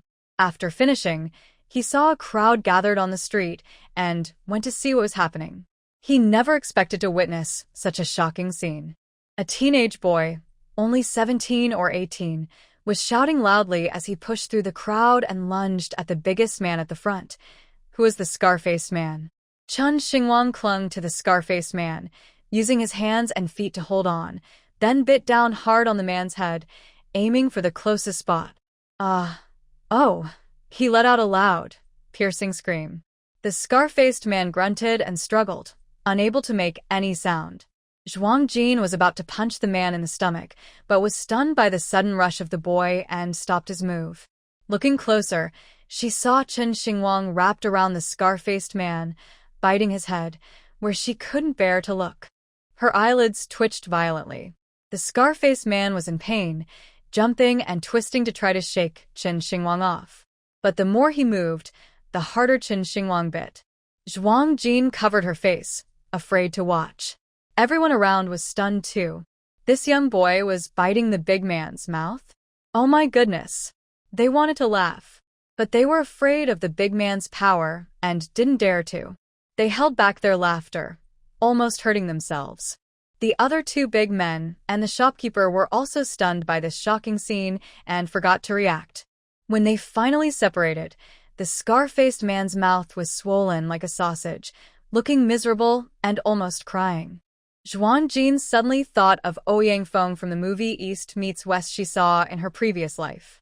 Chen Xingwang's face turned bright red as he stared at the scar-faced man's mouth and started to gag. Ah, Jin, Chen Xingwang was crying inside. He really didn't mean to do it. He didn't want to be so embarrassing, woo-woo. That was his first kiss. He kept his first kiss for 18 years, intending to give it to Ah Jin. He wondered if Ah Jin would dislike him. Chen Xingwang looked at Zhuang Jin nervously and fearfully. Scarface became furious, like a roaring lion, completely losing his mind. He shouted loudly and called out 7 or 8 helpers from the restaurant, eyes red as if he wanted to tear Chen Xingwang apart. Zhuang Jin's eyes sharpened. She grabbed Chen Xingwang and Zhuang Xiao and ran away. This was the first time she had run away in both her lives. There was no other choice. Her experience told her she couldn't fight a mad dog. Now, Scarface was crazy and biting anyone he could catch. It wasn't worth hurting Zhuang Xiao and Chen Xingwang just to catch a mad dog. After sending Zhuang Jin and Chen Xingwang back, she would sneak back to teach those people a lesson. Zhuang Jin was blessed with spiritual energy, so even carrying 2 people, her speed was like a whirlwind. The street vendors only saw a gust of wind passing by, and in an instant, the 3 people disappeared. But those big men weren't easy to deal with. Like cats smelling blood, they chased after the 3 relentlessly. Opposite the restaurant, on the 3rd floor private room by the window, sat a handsome man dressed in black silk brocade. He had a faint, uncontrollable smile on his face. Behind him stood 2 sturdy men in short coats, with strange expressions on their faces. Qin Feng, go help these 3 interesting kids and escort them safely out of town. The man beside him grinned wildly, showing his white teeth. Old Qin, you must protect these 3 kids. Especially that boy, TCH. He really has your style back in the day. The man called Qin Feng shot him a glare and went downstairs, rubbing his nose. When he was in the army, he couldn't beat them, so he'd bite instead. Those old memories are hard to recall. He'd been carrying this black history for over 10 years. Zhuang Jin led Zhuang Xiao and Chen Xingwang through several streets, finally losing their pursuers. They still had unfinished business in the county, so they didn't want to be recognized. The 3 of them slipped into a nearby clothing store to change clothes. Zhuang Jin bought 2 sets of traditional dresses for herself and Zhuang Xiao, and a set of men's clothing. To make hunting easier, Zhuang Jin also picked out 2 sturdy outfits for herself. Chen Xingwang and Qin Qi came along to handle things, so Zhuang Jin generously chose 2 sets for each of them as well. Thinking of the patched clothes worn by Zhuang Xiaohu, Zhaoling, and the 2 girls, Zhuang Jin waved her hand and picked 3 more sets for each person, 1 satin, 2 cotton. Farmers sweat a lot from working, so cotton clothes are more comfortable. When buying clothes, Zhuang Jin sighed softly. In this world, cotton clothes are only worn by the poor, while officials and wealthy families wear silk and satin. 2 sets of cotton clothes cost less than half of a satin outfit. When he came out again, Zhuang Jin looked like a charming young noble with bright lips and white teeth. Zhuang Xiao, being small, had a complexion that became much whiter after days of being nourished by spiritual spring water. In men's clothing, he looked like a cute little boy. To avoid being recognized, Zhuang Jin chose a women's outfit for Qin Xingwang. But after Qin Xingwang changed clothes, Zhuang Jin's mouth kept twitching. Usually, Qin Xingwang looks okay. Dark, thin, with thick eyebrows, big eyes, and 2 dimples, smiling in a simple, honest way. But in women's clothes, he looked so striking that Zhuang Jin was stunned. He looked like a flower fairy reborn. It was almost too much to watch. Zhuang Jin held back his laughter and had them change back into men's clothes. He also put a straw hat on Qin Xingwang and stuck on a fake beard. Yes. If you didn't look carefully, it might pass as real. Zhuang Jin nodded with satisfaction. After the incident at the lunch tavern, Zhuang Jin lost the desire to keep wandering. The 3 of them found a bun shop, ate a few big buns to fill their stomachs, then headed straight to the blacksmith shop to pick up the goods. The blacksmith shop was in a crooked alley, with old, dilapidated houses and few residents nearby. Many abandoned courtyards were overgrown with weeds. As soon as they entered the alley, they could hear the clanging of metal from afar. This blacksmith shop was introduced by the old village chief, Chen Yukai. He said the master, Niu Dahai, was very skilled, once making weapons for officials. But for some unknown reason, he fell into poverty and now lived with his 2 sons, doing small jobs to survive. Master Niu Dahai was in his 50s, tall and strong. His 2 sons were also muscular, over 30, with dark skin and powerful arms from years of blacksmithing. Zhuang Jin ordered 2 tang swords and 2 bows and arrows. When the weapons were brought out, Zhuang Jin eagerly examined the tang sword and bow, praising them silently. In this era of cold weapons, achieving such quality in a short time was quite impressive. Zhuang Jin paid happily and left with Zhuang Xiao and Qin Xingwang. Before leaving, Zhuang Jin left 2 drawings, one of a bracelet-style hidden weapon and another of a small, modified dagger shaped like a willow leaf, asking them to come back in 2 days to pick them up. As she was about to leave the town, Zhuang Jin suddenly stopped and looked back thoughtfully. Zhuang Jin looked back but didn't see anything unusual. Still, she could feel a faint gaze following her from a nearby distance. Master Zhuang, can you feel someone is following us? She asked mentally. At this moment, Master Zhuang, inside his space, kept twitching his nose at a meat bun and casually replied, I don't sense any malice. No need to worry. Zhuang Jin paused for a moment and then continued heading out of the town. Since Master Zhuang couldn't feel any ill intent, maybe there really wasn't any danger. But she still frowned. Even if there was no malice, they were being watched. This incident was like a small episode, and was soon forgotten. When the ox cart reached the village entrance, they saw Zhao Ling crying loudly, and even little Tiger Zhuang was there, with red eyes, waiting at the village gate. What happened? What's going on?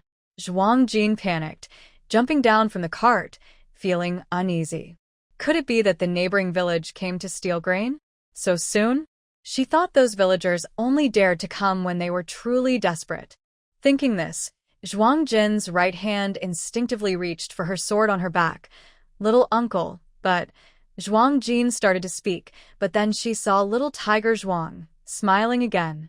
Suddenly, Zhuang Jin was at a loss, her words caught in her throat, feeling her head spinning. People can change their expressions so quickly. Just say what you want. Why are you crying and making a fuss? It's like riding a roller coaster for your heart. Zhuang Jin helplessly rubbed her forehead. She had been thinking too much lately. Her brain cells seemed to be burning out every day. Couldn't things be a little simpler? Oh, your aunt is happy. Little Tiger Zhuang, though not understanding the phrase roller coaster, saw that she had frightened his big cousin. He shyly scratched his head and explained, this afternoon, the village chief came by. Your aunt heard him say you bought that abandoned house from old Shui. She's so happy, so happy. He then sighed softly, full of emotion. We finally have a home. Zhao Ling wiped her tears and smiled through her tears. Yes, Andy is happy. Having a home makes me happy. After little Tiger Zhuang and his brother explained, Zhuang Jin finally let out a big breath. But her face still looked a little grim. No need to scare her like that. It almost made her want to grab her weapon. However, Zhuang Jin then smiled again. Yes, they finally had a home. Since separating from the old family estate, Zhuang Xiaohu and the others have been feeling upset inside. It's not because the abandoned house in the nearby village is broken or not, but because they have no home and no place to belong. Just like in modern times, many people are willing to carry the burden of a huge mortgage just to own their own house. This feeling is called a sense of belonging. But Zhuang Jin's smile suddenly became a bit awkward. She has no money left. Today, she went to the county town and spent over 100 taels. After giving 50 taels to Zhuang Xiaohu, she only has about 30 left. She doesn't know if it's enough to buy this house. Oh well, poor me. This house is a 2-courtyard estate, the biggest in the village. It is said that the original owner was surnamed Shui and was not from this village. No one in the village has ever seen the owner of this house, not even the older villagers. If it weren't for 2 old women coming to clean the yard around Qingming Festival each year, everyone would think this was an abandoned house. During the 3-year drought, no one came to the house anymore. It's probably because the older generation of that family is gone and the younger generation isn't sentimental about old things. The house has been left to decay. Before going to the county town, Zhuang Jin talked with the old village chief about buying this house. At first, she didn't have much hope, but surprisingly, the old village chief was very efficient. Not only did he agree to sell the house, but he also managed to do it in a very short time. He didn't even give her time to gather money. Zhuang Jin couldn't help but sigh. Sometimes, quick efficiency isn't always a good thing. With a new home, Zhaoling was very happy. Seeing everyone so joyful, Zhuang Jin didn't dare to say she didn't have enough money now. She still needed to discuss the money issue with the village chief. If it wasn't enough, she hoped to delay a few days. Hopefully, she can soon turn her life around and enjoy her new home. As she entered the village, Zhuang Jin went straight to find the old village chief. Zhuang Xiaohu followed and hurried over, lowering his voice to ask, "A Jin, with so much money, where did you get it?" Zhuang Jin thought for a moment and replied, "Stolen." Huh? Zhuang Xiaohu cupped his ear, thinking he heard wrong, and asked again, "Where from?" "Stolen. Really stolen from Zhang Yongwang." Zhuang Xiaohu was stunned, then his face showed a surprised expression. No wonder that old rascal vomited blood. At first, he thought it was because of the Locust disaster, but now it seems it's more than just that. Stolen good. Very good stolen. Zhuang Jin and Zhuang Xiaohu parted ways in the village, each heading home alone. The landlord over there offered 70 taels, and Zhuang Jin's eyes lit up instantly. 70 taels is really too cheap. Currently, it costs about 30 taels to build a small courtyard, not including food and drinks for the workers, and it would take at least 2 months to finish. Buying a ready-made house for 70 taels is truly inexpensive. Moreover, Zhuang Jin had looked at this house. Besides being dusty, it was in good condition, with many high-quality furniture and decorations. Most importantly, there is a large yard behind the house, perfect for planting crops from her space to experiment with. However, Zhuang Jin still didn't have enough silver. She shyly smiled at the village chief. "Village chief, can I pay for this house in installments?" Old village chief Chen Yukai looked confused. "What do you mean by installments?" I want to buy this house, but can I pay the silver later?" "Jean girl, I'm afraid that's not possible. The family is leaving tomorrow, and we can't wait." The old village chief smoked his dry tobacco, looking a bit embarrassed. "I see." Zhuang Jin frowned, hesitating for a moment before tentatively asking, "Then, can I use grain to make up the difference?" The rice in her space was already harvested, and the second crop had been planted by Zhuang Yi. If she added more spiritual spring water to the rice at night, it might be ready to harvest by morning. "Jean girl, you have grain?" The old village chief immediately stood up, his hand trembling with excitement as he held his dry tobacco pipe. After the Locust disaster, grain was scarce. If Jean Girl had grain to exchange, it might mean their village's winter food supply could be secured. That's great. The family said if we exchange grain, the price could be lower. But, Jean Girl, how much grain can you give? The old village chief was eager. If Zhuang Jin had a lot of grain, he might be able to trade for some, even at a high price.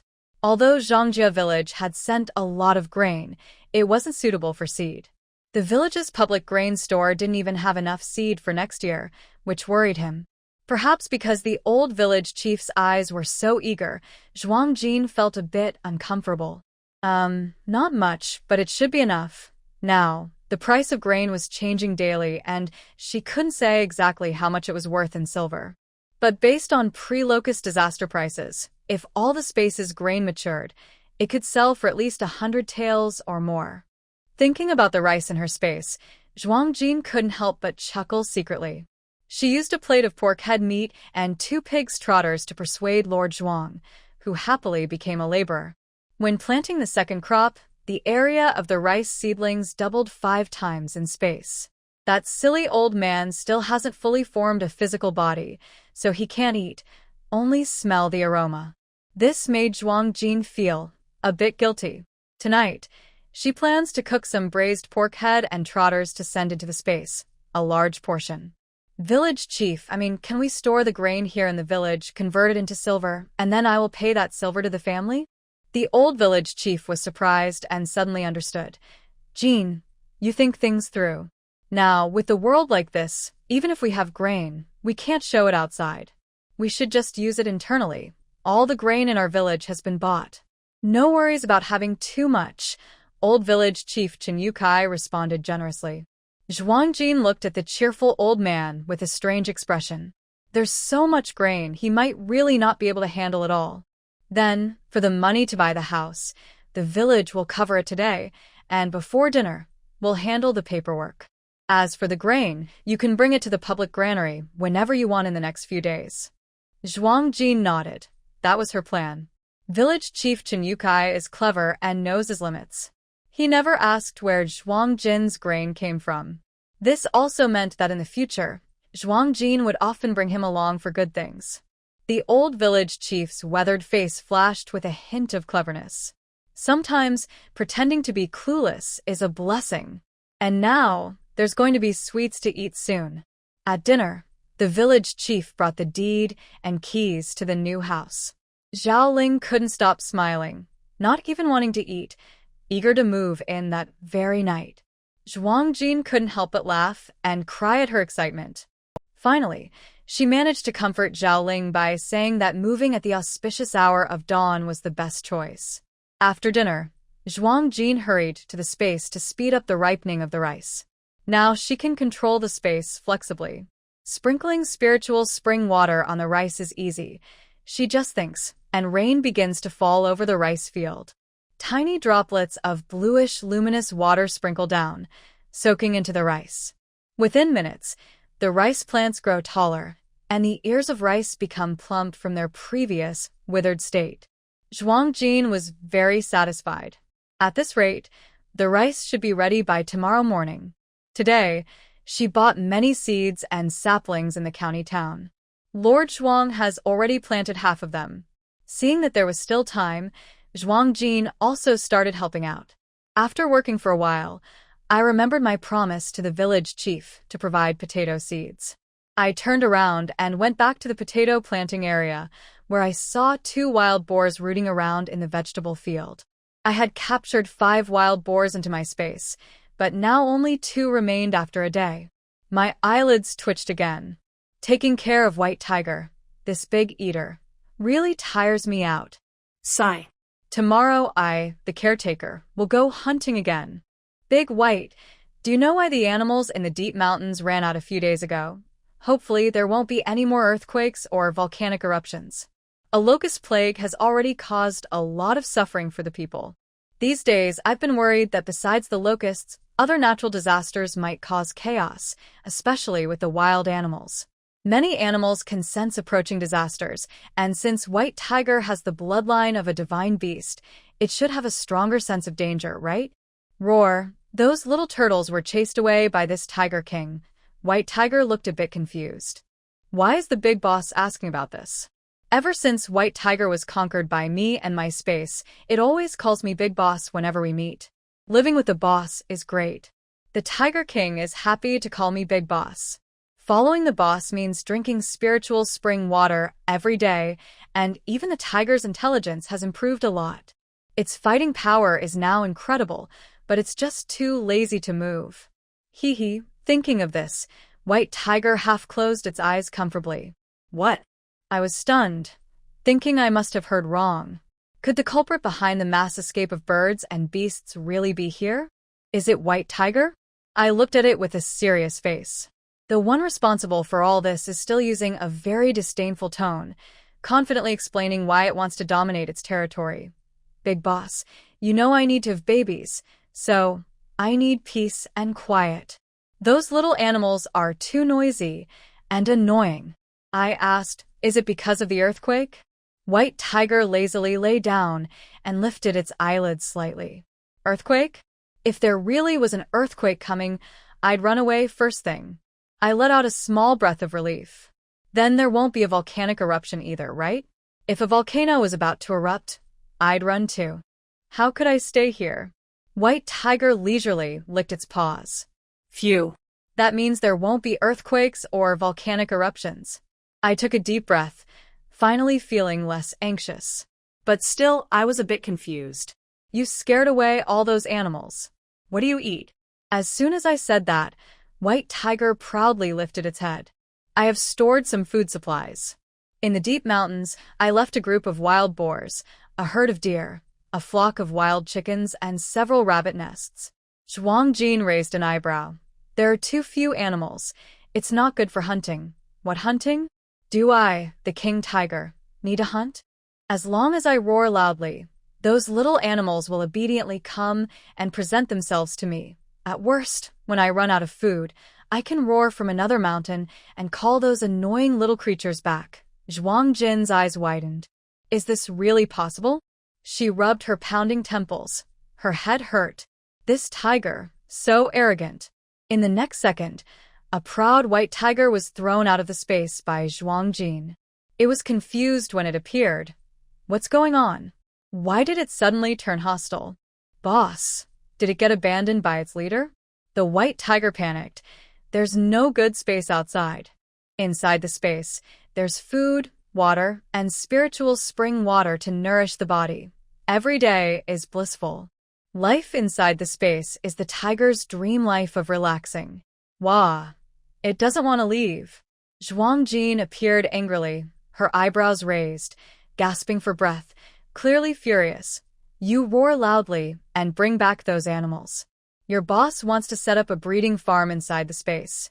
If you can't bring them back, don't bother coming back either. She was so angry. She spent every day worrying about food supplies for this white tiger, only to find out that this shameless tiger was just trying to be lazy and hide away for peace, making her work herself to exhaustion hunting. Was she just a nanny to this tiger? After warning it, Zhuang Jin quickly returned to the space. Yes, she planned to set up a breeding farm inside, so that the small animals wouldn't run out and damage her vegetable garden. Want to relax? You lazy tiger. Lazy tiger. Bah. Your boss hasn't relaxed either. You just want to relax? No way. Late at night, at the border of Mabe Kingdom, around Qinjia village, loud tiger roars echoed across 10 miles and 8 townships. Soon after, it seemed like the earth was shaking. The mountain range echoed with roars and rushing sounds of beasts, and birds in the sky were crying out in distress. Oh my goodness. The weather is changing. Boo-woo. I peed my pants from fear. The villagers, still asleep, woke up in panic. They closed windows and doors, some grabbed shovels, and even those who kept big dogs held them tightly and curled up in bed, trembling. The area was in chaos, but strangely, such a big disturbance only lasted half an hour. After half an hour, the whole world was eerily quiet. Not even a bug's chirp could be heard inside the space. Zhuang Jin happily counted the spoils brought back by the white tiger. Wild chickens, ducks, boars, sheep, rabbits, deer, wolves. Counting roughly, there were no fewer than 1,000. Zhuang Jin grinned widely, suddenly feeling wealthier. Especially the more than 30 wolves, whose eyes sparkled with excitement. If he couldn't form a white tiger guard team yet, he'd start with a wild wolf guard team first. If the neighboring village dared to cause trouble, the wolf pack in Guan village would be just as fierce. But Zhuang Jin looked helplessly at the 6 tiny creatures trembling on the ground. Were they yellow martens? Oh my, why did that silly white tiger bring in a few yellow martens? Did it think the air inside the space was too fresh? No. Eliminate. Throw them out. Zhuang Jin acted quickly, kicking the 6 yellow martens out of the space with a few kicks. What he didn't know was that after being kicked out, the 6 yellow martens clasped their front paws together like humans, bowed repeatedly to the sky, and then gratefully left. Phew!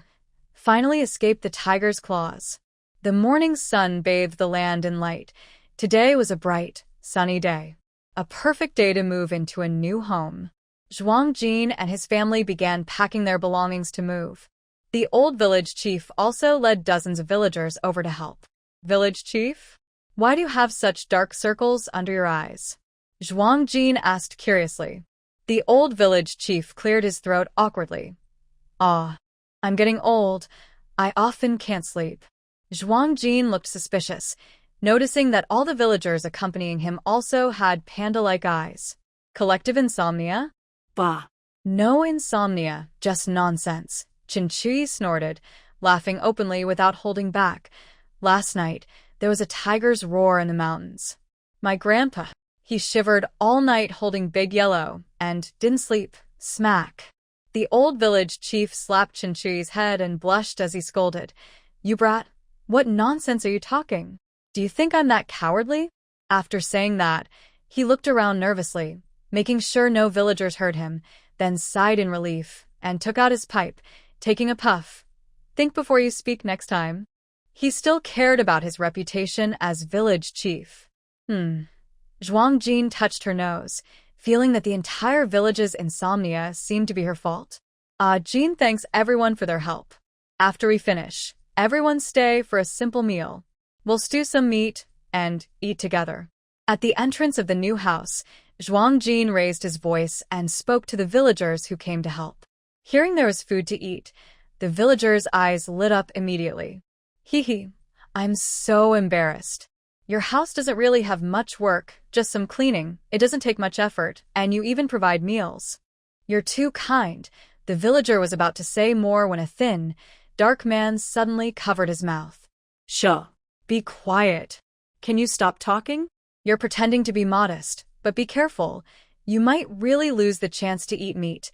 After scolding him, the dark man chuckled and loudly said, Since Miss Jean has spoken, then we won't refuse. We won't be disrespectful, right? Chindeju. That's not refusing respectfully. Chin-Chui covered his face, looking embarrassed. Immediately, the villagers burst into laughter, creating a warm and friendly atmosphere. Zhuang Jin looked up at the clear sky with a warm smile. Even ordinary people can find happiness. So simple. So warm and lively. With many hands, the big new house was cleaned and refreshed in less than an hour. Even the backyard garden was turned over by the enthusiastic villagers. Zhuang Jin went out and brought back over a dozen wild chickens and 20 rabbits to feed everyone. This made Granny Chen, who was helping cook, exclaim repeatedly, Miss Jean is incredible. So capable. Whoever marries her in the future will be blessed, like their ancestors' graves are blessed. She also secretly glanced at Xiaoling's reaction. Well, maybe her family's prosperity depends on fate. Xiaoling, she really can't decide that herself. Chen Xingwang came over with dishes, and when he heard the comment, his face turned red, and he stopped in his tracks. He also wanted to hear how Aunt Xiaoling would respond, to see if he had a chance. Xiaoling was speechless for a moment. The looks between the two women were so intense. They were hotter than the fire in the stove. Our marriage affairs. We shouldn't interfere too much. It's all up to Jean herself, Xiaoling thought. It seemed her husband had mentioned this before. He said, "Jean is capable of handling big matters. She's not ordinary. In the future, whatever Jean does, we should follow her lead." This definitely includes her marriage. The new house was lively and bustling. Many villagers brought eggs, grains, or fresh vegetables to celebrate. Old village chief Chinyukai even brought several jars of wine. The villagers didn't care much about formalities. Their sincerity was enough. More and more people came to offer congratulations, and the banquet tables increased from 4 to 10. Seeing this, Zhuang Jin simply went out again and returned with 2 sheep, carrying a basket filled with large radishes. The men cheered and hurried to slaughter the sheep, while the women all went to the kitchen to help. There were too many people, and the kitchen stoves were not enough, so everyone set up a few large pots in the yard. Before long, the entire new house was filled with the tempting smell of meat. The Zhuang family's new house was full of happiness. In contrast, Grandma Zhuang was sitting in the old house, very angry. People in the village said that the old house was very spacious and beautiful. But Zhuang Xiao, who, unfilial as he was, had a good life and didn't bring his mother to enjoy it. Grandma Zhuang was getting angrier the more she thought about it, cursing loudly in the old house. Lu Tsuehua raised her eyebrows, a sinister look flashing on her face. Humph. It's just moving into a big house. What's so special? Soon they'll be crying. Zhuang Daju, sitting on the Kong bed, sensed something was off in Lu Tsuehua's words. He wanted to ask but dared not. He stayed silent, listening quietly as his mother and wife cursed Zhuang Xiaohu and Zhuang Jin. Since they cut ties, the family lost the free labor of Zhuang Xiaohu and his wife.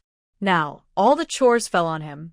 He wasn't good at working, so Lu Tsuehua looked down on him even more and kept running to his mother's house every few days. Feeling frustrated, Zhuang Deju couldn't help but resent Zhuang Xiaohu and Zhuang Jin. During the day, Lu Tsuehua kept looking toward the village entrance. In the evening, she came back with a face full of excitement she couldn't hide. Zhuang Daju was surprised. Lu Tsuehua only said her family sent a message, calling them to eat. He was happy. His mother-in-law's family had never liked him, and this was the first time they invited him to eat. The two of them took their son Daba and went straight to Li's village. Only Grandma Zhuang was left alone, facing cold pots and a cold stove, angry and unable to vent her feelings. Zhuang Xiaohu, excited about moving to his new house, couldn't sleep. In the middle of the night, he heard strange rustling sounds outside. Suddenly, Zhuang Xiaohu jolted up from his Kong, grabbed a weapon, and rushed outside. At the door of the house, he saw Zhuang Jin dressed in armor, holding a tang sword, standing there. "Is something wrong?" Zhuang Xiaohu asked seriously. Zhuang Jin nodded. "It's probably someone sneaked into the village. Little uncle, go and tell the village chief. I'll go and check what's happening." After speaking, Zhuang Jin's figure flashed and disappeared into the night. The village was very quiet. The farmers had little entertainment. Everyone in Qinjia village was asleep early. Zhuang Jin's sharp eyes saw a group of people sneaking through the alleyways of the village. Zhuang Jin's face grew serious. She leapt quickly onto the nearest roof, her obsidian-like eyes shining with deep light in the night. From this high place, she surveyed the village. The usually quiet village was now unexpectedly filled with outsiders. They were spread across every corner, many holding bright, cold blades that reflected the moonlight. She even saw some of them prying open villagers' doors. Suddenly, Zhuang Jin's expression darkened. She jumped down from the roof and rushed swiftly toward the village. After a few breaths, she rang the big bell in the village. This bell was installed by the old village head after a locust plague. Now it was finally useful. The deep sound of the bell echoed through the village, waking everyone from their sleep. "Something's wrong. Get up quickly. Grab your tools." The villagers woke up startled, quickly dressed and grabbed their tools, rushing out of their yards. In an instant, chaos erupted in Qinjia village. Darkness fell, and lights began to turn on one after another. Soon, sounds of fighting and shouting, along with crying children and women, came from different directions. Zhuang Jin felt anxious. She jumped down from the high platform where the bell was hung. She saw the old village head running over, disheveled and barefoot, with 2 men chasing after him with knives. The old man was out of breath, his face full of fear. Zhuang Jin's pupils shrank. She lunged forward, kicking the knives from the men's hands. Just as she was about to catch the 2 and take them down, a sinister laugh came from the shadows. A tall man with a black cloth covering his face, holding a long sword, appeared, dragging Qinchui with him. Old village head, I advise you to stay smart. We only want food, not to hurt anyone. If your village hands over the grain willingly, I'll let your grandson go. Grandpa, don't believe this monster's lies. Chen Dazhu has already been killed by this beast. Chen Qi shouted angrily, tears in his eyes. Chen Dazhu is dead? Old village head Chen Yotsai's heart sank. His vision blurred, and he started to sway. Zhuang Jin hurried to support him, preventing him from falling. Who are you? Zhuang Jin asked coldly, her face stern. These weren't villagers from the neighboring village. Farmers wouldn't start killing people so easily, and none of them would carry weapons. Only after Zhuang Jin spoke did the masked man notice the young girl. He glanced at her and instinctively blurted out, Is that you? Zhuang Jin's pupils shrank sharply. Did this bandit recognize her? She wanted to hear what the masked man would say next. As soon as the masked man's words left his mouth, he seemed to realize something and suddenly stopped speaking. When he spoke again, he deliberately lowered his voice. Stop talking nonsense. Will you hand over the grain? If you don't give it up, don't blame me for being rude. While speaking, the masked man suddenly lost patience and swung his knife toward Qinchui. At a critical moment, Zhuang Jin quickly turned his wrist, and a small stone flew out, hitting the masked man's knife off course. However, the masked man's knife paused briefly before falling again. Meanwhile, Zhuang Jin leapt into the air, blocking the attack with his arm, and punched the masked man in the face. Chen Qi also took the opportunity to break free from the masked man's hold. The masked man stepped back a few paces, and his mask slipped off. Zhuang Jin looked over and his eyes widened in shock. The man in front of him was the scar-faced man from the county tavern. Zhuang Jin immediately thought, oh no. Zhuang Jin didn't expect that the bandits who came to kill and loot at their Qin family village were old acquaintances. His handsome face suddenly darkened with anger. A thought occurred to him, and he summoned a white tiger from his space. Behind the white tiger, about 30 strong, tall wolves appeared. These wolves, nourished by his space, had grown larger than before, each showing sharp fangs, truly intimidating. As soon as they appeared, the sight made the masked man, the village elder Qinyukai, and Qinchui tremble all over. The other 2 bandits rolled their eyes in fear. Woo! The wolves howled loudly, piercing the quiet night. The village elder's eyes rolled back, and he nearly fainted. Ignoring the elder's fainting, Zhuang Jin quickly gave orders to the white tiger. The white tiger howled at the wolves, and the 30 or so wolves quickly scattered in all directions. Meanwhile, the white tiger lunged fiercely at the scar-faced man and the other 2 bandits. Zhuang Jin ran wildly, rushing toward his home. Their new house was in the west of the village. Zhuang Jin took several turns before reaching his yard. At the gate, Zhuang Xiao, who was fighting 5 bandits with a tang sword, while inside, Dia and Arya were crying loudly. Zhuang Jin's heart tightened, and he shouted to join the fight. While he was fighting the bandits, the crying from inside grew even louder, and he heard Zhao Ling scream desperately, calling out Zhuang Xiao's name. Zhuang Jin was momentarily distracted and almost got cut by a bandit. Fortunately, at that moment, the white tiger leapt out of the darkness and tackled one of the bandits. Zhuang Jin quickly pulled back and slipped into the yard. Under the moonlight, Zhao Ling sat in the courtyard holding Dia and Arya, who had fallen. Her hair was messy, her clothes disheveled, and tears of fear covered her face. A dozen bandits surrounded the 3 women, laughing loudly. The leader was the strange man from the restaurant that day. Little Zhuang Xiao, small and alone, curled up in a corner, looking pale with blood at the corner of her mouth. Bang! Zhuang Jin's fierce anger suddenly flared up, and his killing intent burst out. He grabbed his tang sword and charged forward, cutting down 2 bandits with a few strikes. The strange bandit, seeing Zhuang Jin, was filled with hatred and no longer paid attention to Zhao Ling and her daughters. He called to his accomplices and attacked Zhuang Jin. Zhuang Jin fought against more than 10 bandits, but was not at a disadvantage. Especially after Zhuang Xiaohu and Bai Hu defeated some bandits outside, they rushed into the courtyard to join the fight. Bai Hu's appearance scared some bandits so badly they wet their pants. At this moment, the howling of wolves inside the village grew louder, making the bandits look even more frightened. Suddenly, a bloodied bandit rushed into the courtyard through the gate. Third boss, the boss is dead. Wolves, wolves. Before he finished speaking, Bai Hu bit his neck and broke it. Seeing the situation, the strange bandit quickly decided not to fight and took the opportunity to snatch Zhuang Xiao and escape over the wall. As you. Zhuang Jin shouted loudly and chased after the bandit. Bai Hu also leapt out after them. Zhuang Xiao, who looked worriedly at Zhao Ling and her daughters, hesitated for a moment, then stomped his foot and chased after them. Watching Zhuang Xiao, whose figure disappear into the deep mountains, Zhao Ling's eyes flashed with sadness. When they reached the back of the mountain, the number of bandits had decreased from over 10 to only 5. Zhuang Xiao was so scared she fainted, her little head hanging weakly, and the rough bandit held her in his hand.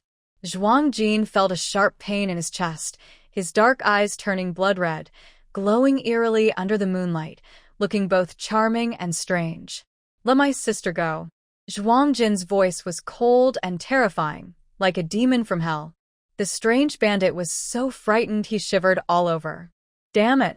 He was scared stiff by a little girl. The bandit spat on the ground and, filled with bandit bravado, shouted, "Little girl, if you have the guts, kill me." Zhuang Jin's gaze was deep and cold, and he said softly, "Good." In the next second, a loud cry echoed in the sky. A huge eagle swooped down from the sky, its sharp claws grabbing the little monster's shoulder. The little monster cried out in pain and instinctively let go, causing Zhuang Xiao's small body to fall and roll down the hill.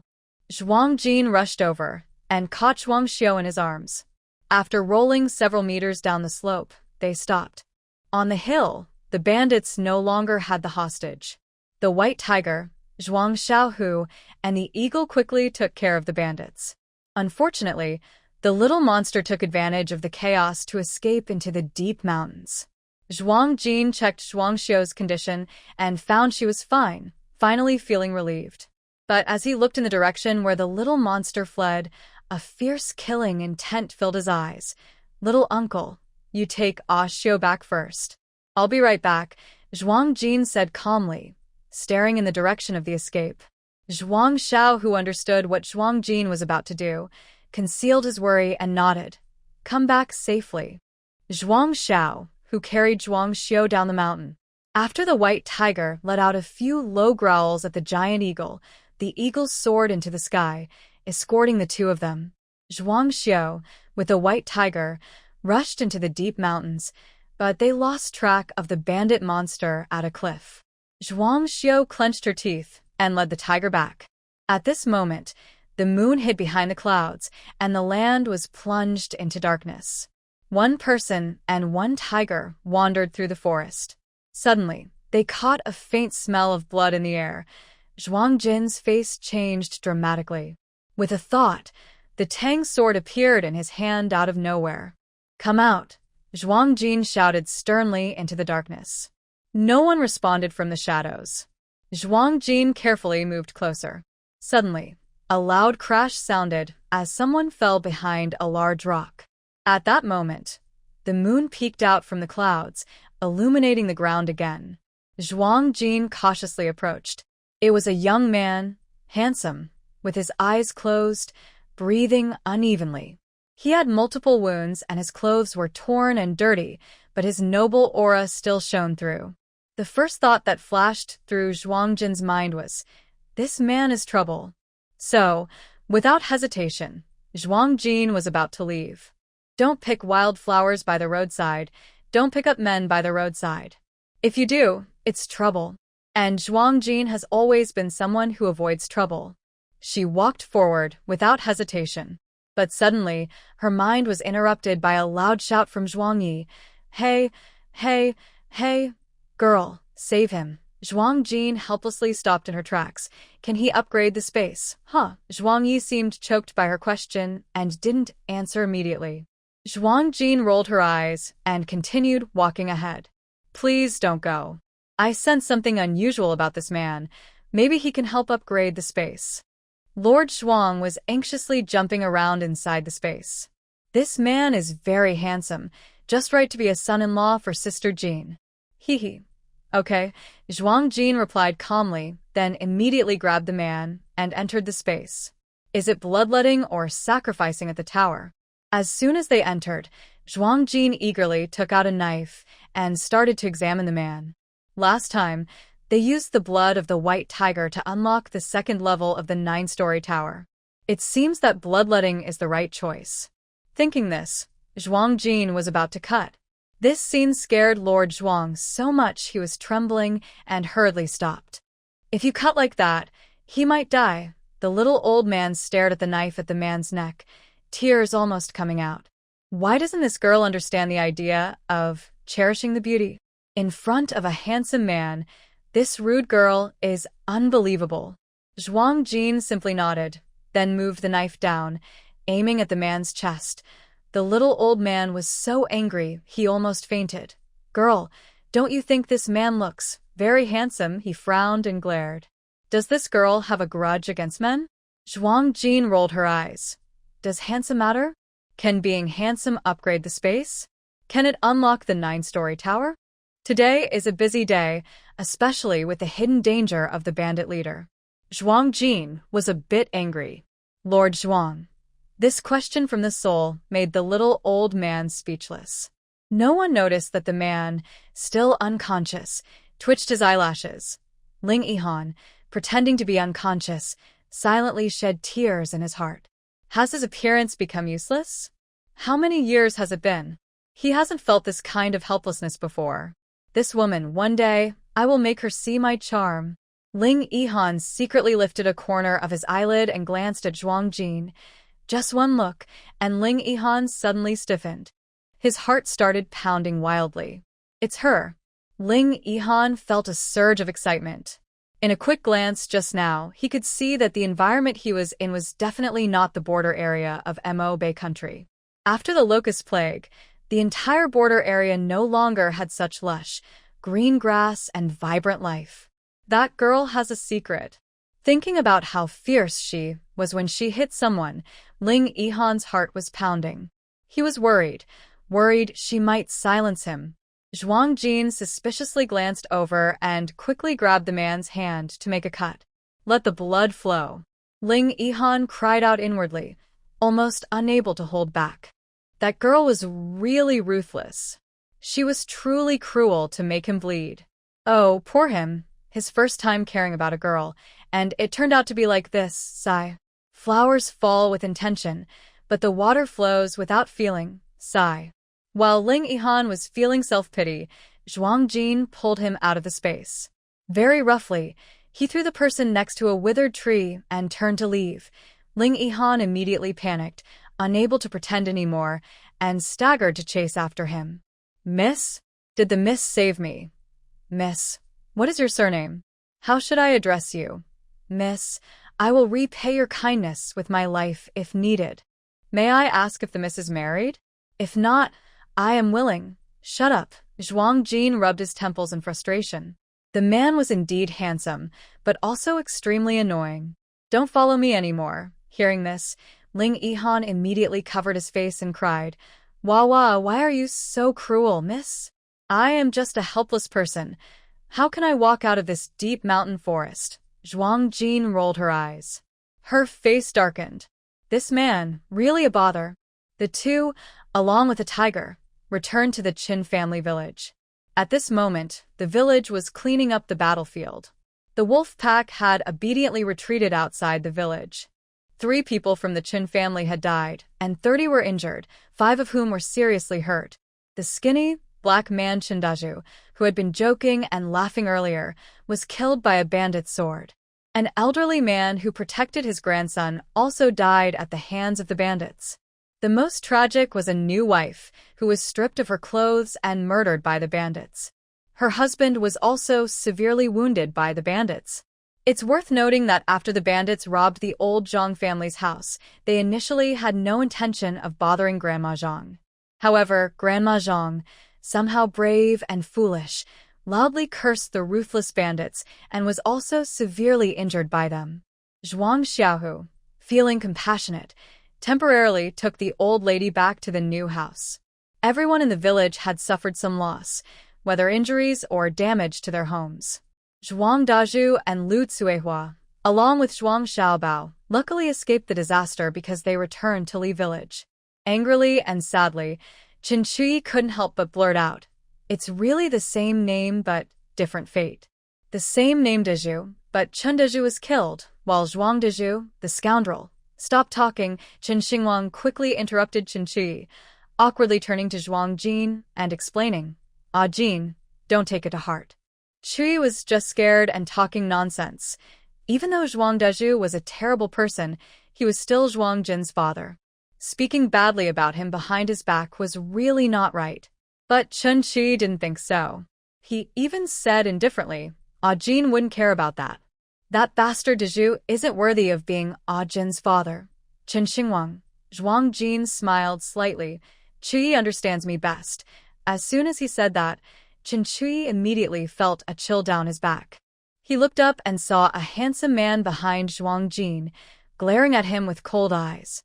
But in an instant, the hostile look disappeared, replaced by clear and pure eyes.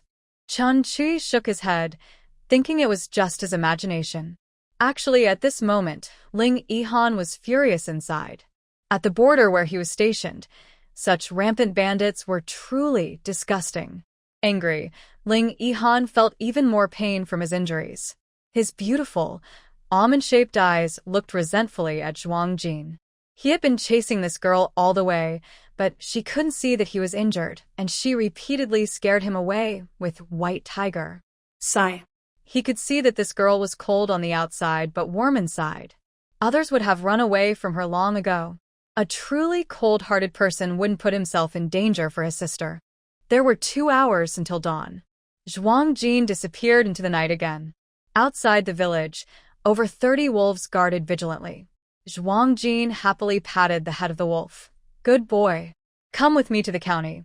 As he spoke, all the wolves except the alpha wolf instantly vanished and were stored in his space. Zhuang Jin rode on the alpha wolf and hurried eastward. In the dark, someone stepped out. Ling Yihan.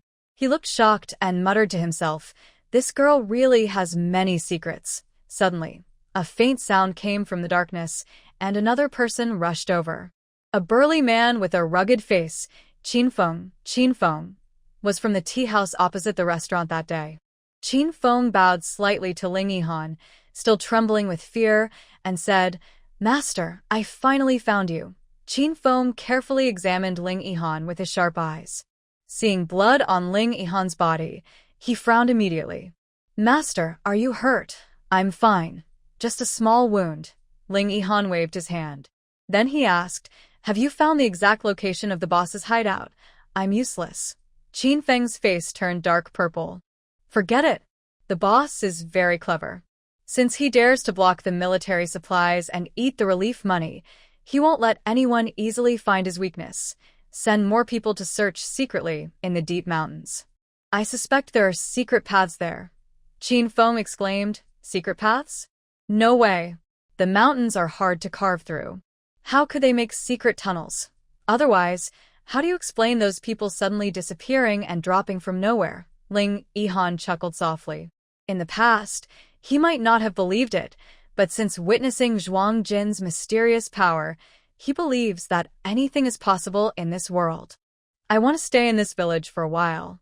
You must rush to the county town now and protect her." "Her?" Qin Feng looked confused. "Yes, the girl who was beaten at Manhwa restaurant that day." "Her?" Qin Feng was surprised, then suspiciously looked at Ling Yihan. Master, are you falling for her? The usually cold master asked him twice to protect the same person? Something's wrong. Definitely something's wrong. Ling Yihan's eyes widened. You, the forever stern guy, are you jealous now? Go, go, go. Hurry and follow her. If she's missing a single hair, I'll hold you responsible. Meanwhile, Zhuang Jin rushed into the county town at full speed.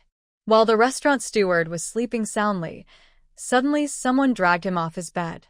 The attacker was small in stature, dressed in black armor and a black veil, so his face was hidden.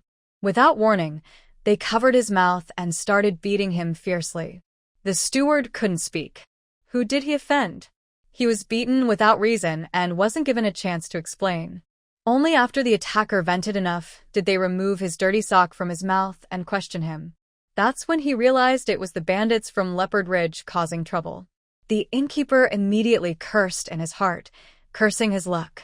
He cowardly told everything he knew, as if pouring out a bamboo tube. Hero. Whatever those guys did wrong, or wherever they caused trouble, I didn't order it. I'm just a servant doing my master's work. The innkeeper was crying.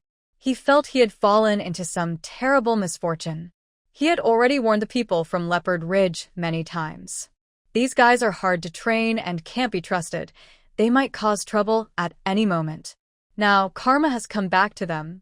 Zhuang Jin coldly glanced at the terrified shopkeeper. You're not a good person either. With that, she decisively struck him down. Her eyes showed fierce determination. She wasn't someone who killed innocent people randomly.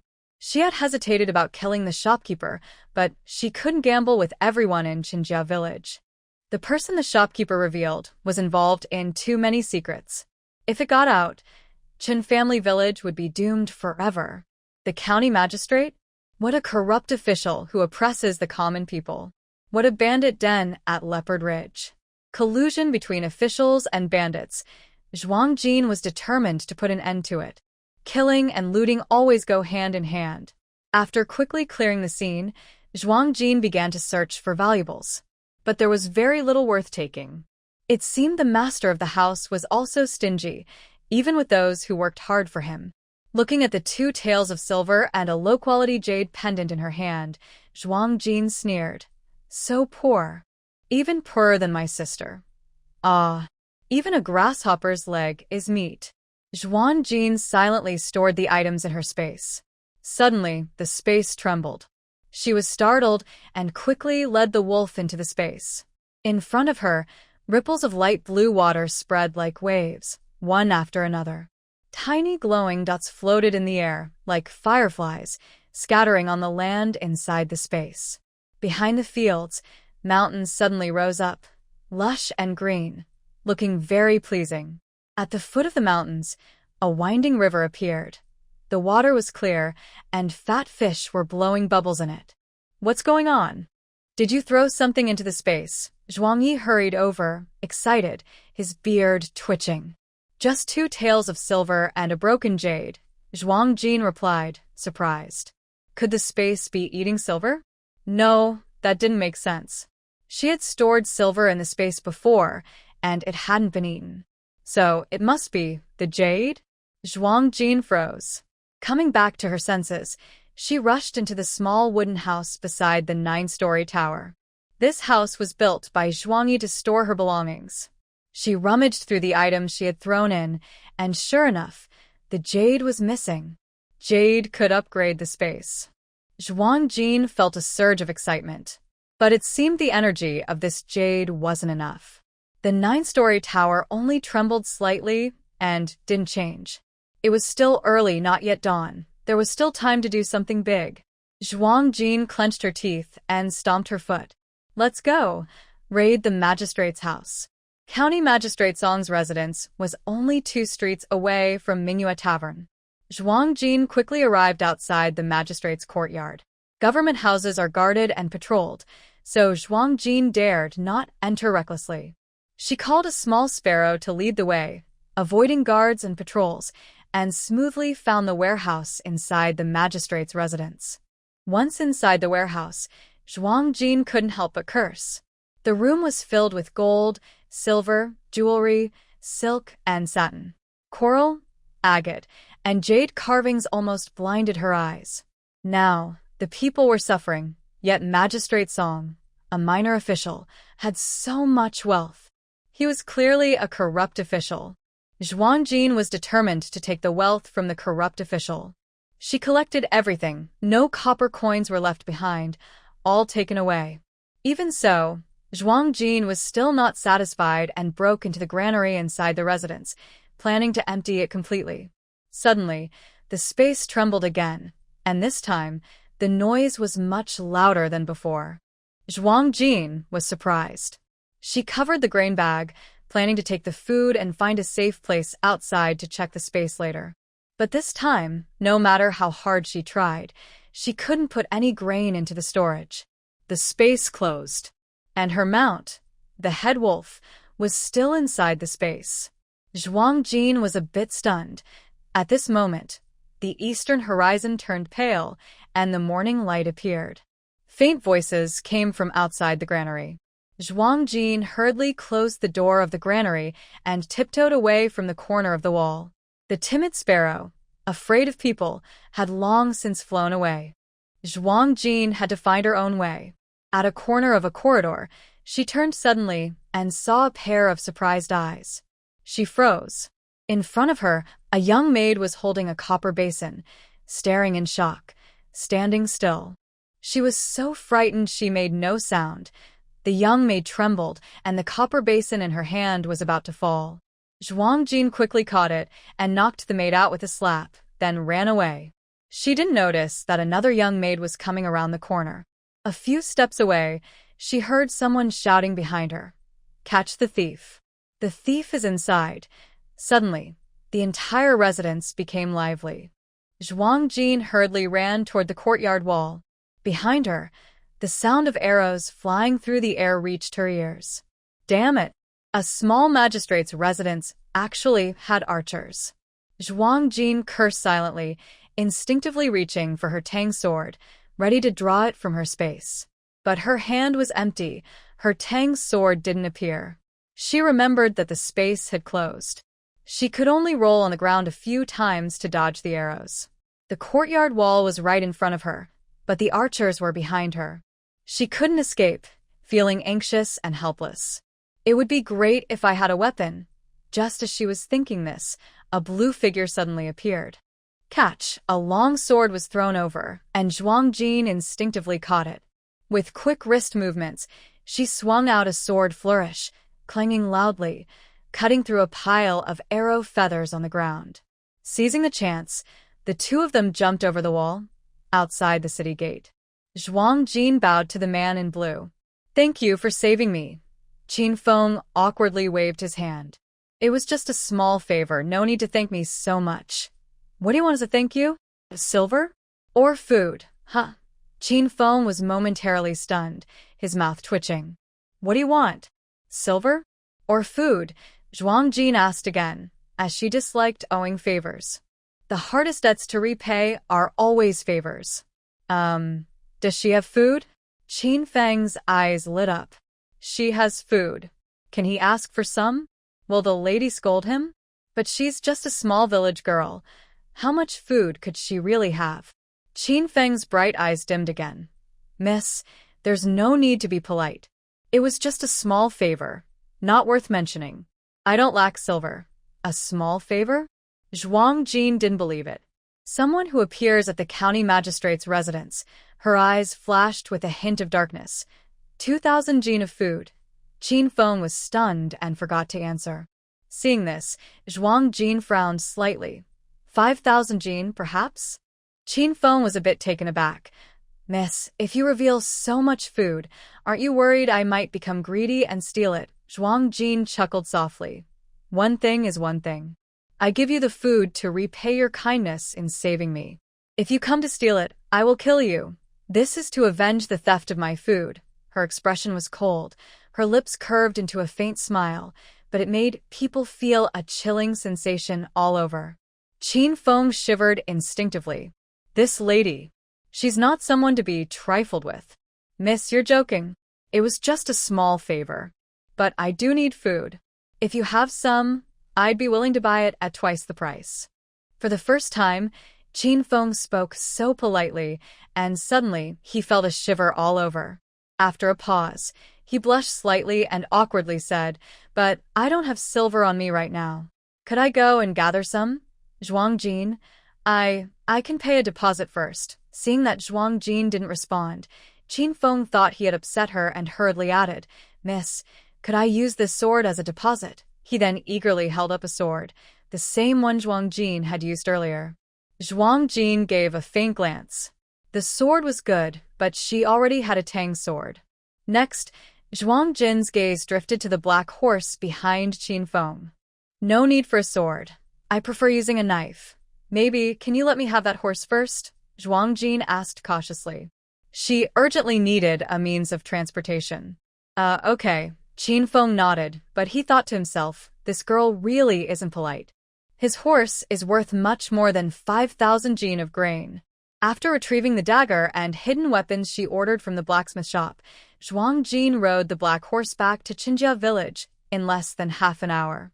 Originally, Zhuang Jin wanted to lead the beasts to attack Leopard Ridge, but the space was closed and neither the wolf pack nor the white tiger could be summoned, so she had to give up that idea for now. Moreover, daytime was not a good time for a surprise attack. She decided to wait a bit longer. After days of busy work, Zhuang Jin felt exhausted. As soon as she returned home, she went straight to her room to rest.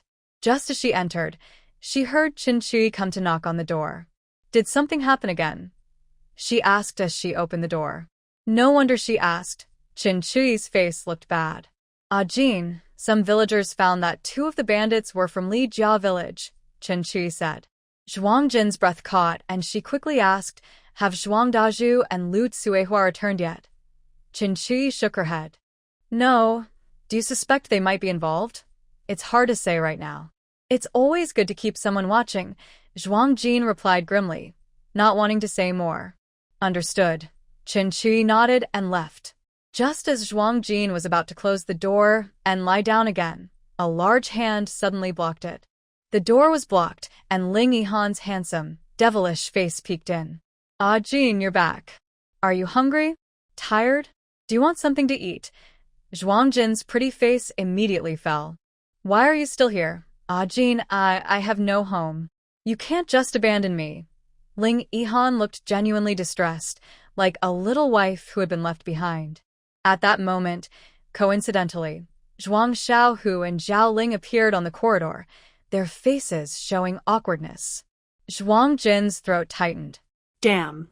"I didn't sleep with you. Why should I take responsibility?" Zhuang Jin was so angry her teeth itched. Ling, whatever your name is, you." She couldn't remember the brat's name.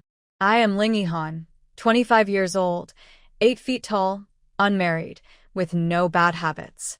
I can handle both the dining hall and the kitchen, and I can also soothe babies." Ling Yihan's eyes sparkled, a flash of joy flickering in his gaze. "My mother even gave me a nickname called Chadian. If you think Ling Yihan is too hard to say, you can also call me Chadian. Oh, by the way, I have another name, Fan Jian, given by my father. You can call me that too." Zhuang Jin's face darkened. Tatian, Daik. "Fan Jian, foolish. I can only say your mother and father have good taste. Very insightful. TSK. Foolish." Zhuang Jin looked at Ling Yihan with sympathy. "Silly child, having such unreliable parents, you must have suffered a lot. Auntie, cook more tea eggs later. I want to eat them." As soon as she finished, the door was slammed shut with a loud bang. Ling Yihan helplessly rubbed his nose, looking pitifully around. Jin doesn't want to be responsible. "Little uncle, little auntie, you have to stand up for me." Zhuang Xiaohu, Zhao Ling. The two looked at him with complicated expressions. This kid is really pitiful. His nickname is even worse than the village dog's name. Gooden. Zhuang Jin lay back down again, resting his head on the pillow. He slept until noon. When he opened his eyes, he heard faint crying outside. Following the sound, Zhuang Jin went over. Outside Grandma Zhuang's door, Xiaoling was standing there with tears in her eyes. Auntie? Zhuang Jin stepped forward to ask, but suddenly noticed Xiaoling clutching her right wrist tightly, looking very distressed.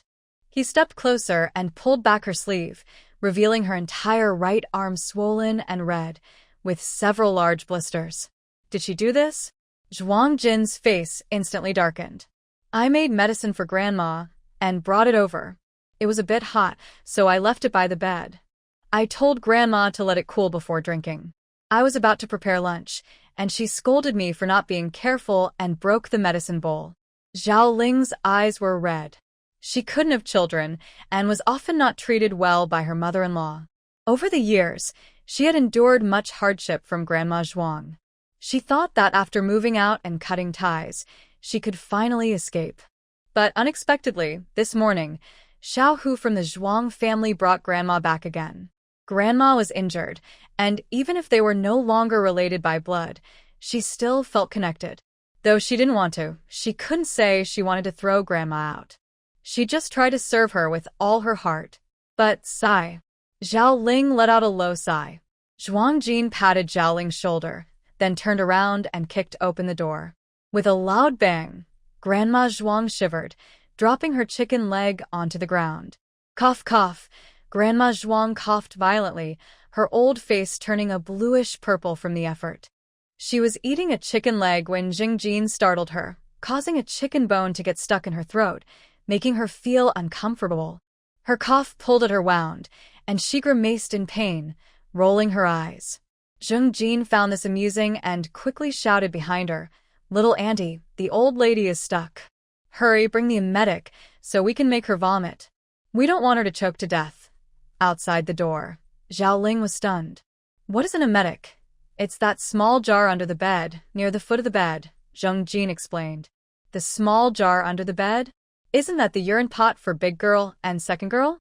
Zhao Ling's forehead instantly darkened with worry, but she only hesitated briefly before turning quickly to fetch the jar. Ba. That jar still contained her family's young girl's urine. Young girl's urine is believed to ward off evil. No guilt. Zhao Ling moved very fast, and in no time, she proudly brought back the small jar, her face flushed. Zheng Jin didn't mind, and directly took the jar by its handle. "Old lady, drink this quickly. Once you do, the bone will come out." Zheng Jin's voice was gentle and tempting, softer than ever before.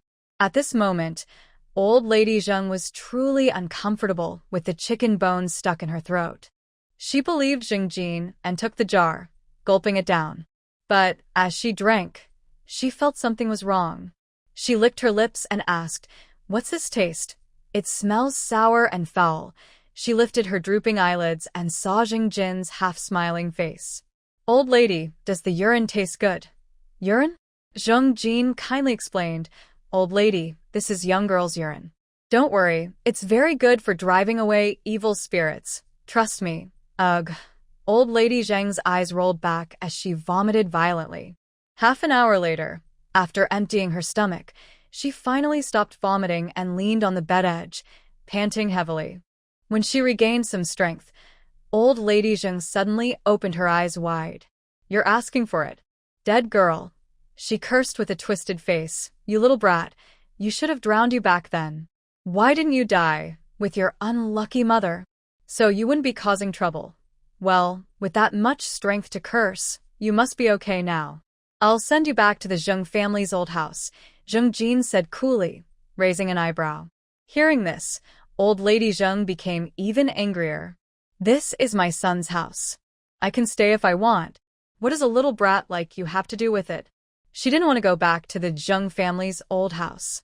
She had food here, and only fools would return there. Grandma Zhuang was determined to stay here and refused to leave no matter what. She greedily looked at the decorations inside the house, thinking about how to bring her eldest grandson here to enjoy life. "Oh, don't you know?" Zhuang Jin said coldly with a smile. "This house was bought with my money, and I hold the ownership deed." Hearing that the house belonged to Zhuang Jin, Grandma Zhuang's face darkened. "What does a girl need with a house? Give me the deed. This will all belong to your younger brother, Xiao Bao." He is the backbone of our family. What else do you have? Show it all.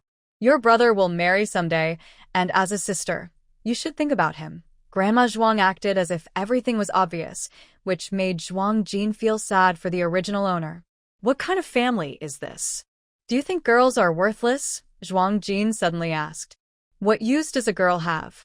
She'll end up married to someone else anyway. If you weren't spoiled when you were born, that's already kind. What more do you want? Grandma Zhuang pointed at Zhao Ling and scolded. You useless girl. You can't have children, and you still have the nerve to live. Enough! Zhuang Jin suddenly shouted sharply, startling Grandma Zhuang into silence. Don't provoke me or cause trouble, or I'll make you drink urine every day. Once you recover, get out of here. Zhuang Jin stormed out, leaving Grandma Zhuang feeling disgusted. She was a woman herself, yet she looked down on women. What kind of person is she? In the afternoon, Zhuang Jin took Chen Qi with the ox cart to bring back potatoes and grains stored in a cave on the West Mountain. When they reached the last load of potatoes, Zhuang Jin suddenly felt a movement in the space. Qi, go back first. I have some things to do. I'll come back later, Zhuang Jin said suddenly. After sending Chen Qi away, Zhuang Jin entered the space inside the cave. Once inside, she didn't see old Master Zhuang, so she headed straight for the 9-story tower. The previously broken 9-story tower looked brand new now. The cracks in the middle were gone, and the tower no longer looked dull and gray. Instead, it shimmered with a heavy metallic color under the light. It was faint, but it made the tower seem even more mysterious. Zhuang Jin was excited and entered the tower. At the 3rd floor of the 9-story tower, the barrier at the staircase was gone. Inside the 3rd floor, unlike the empty 2nd floor, there were weapons everywhere. Many types: swords, spears, bows and arrows, crossbows. There was even a small pistol with a few bullets. Zhuang Jin couldn't help but feel like she was in a different time. Could the previous owner of this space also be a modern person? Similarly, in the space, there is an old, yellowed book. The cover still has a few crooked big characters. The Complete Guide to Smelting. This time, unlike the beast language secret method on the 2nd floor, which turned into light spots flying into her forehead, this is just an ordinary book. Zhuang Jin opens the pages, but the content is difficult to understand. As an outsider, she can't make sense of it. She flips through a few pages, which roughly describe methods for smelting iron, steel, refining purity, and making some weapons. Zhuang Jin isn't interested, but she thinks it might be useful later, so she carefully puts the book away. She turns to leave, but suddenly feels something tapping her shoulder from behind. Zhuang Jin instantly stiffens. But clearly the entire 3rd floor, even the whole 9-story tower, and the whole space, only has her. Old man Zhuang doesn't count as a person.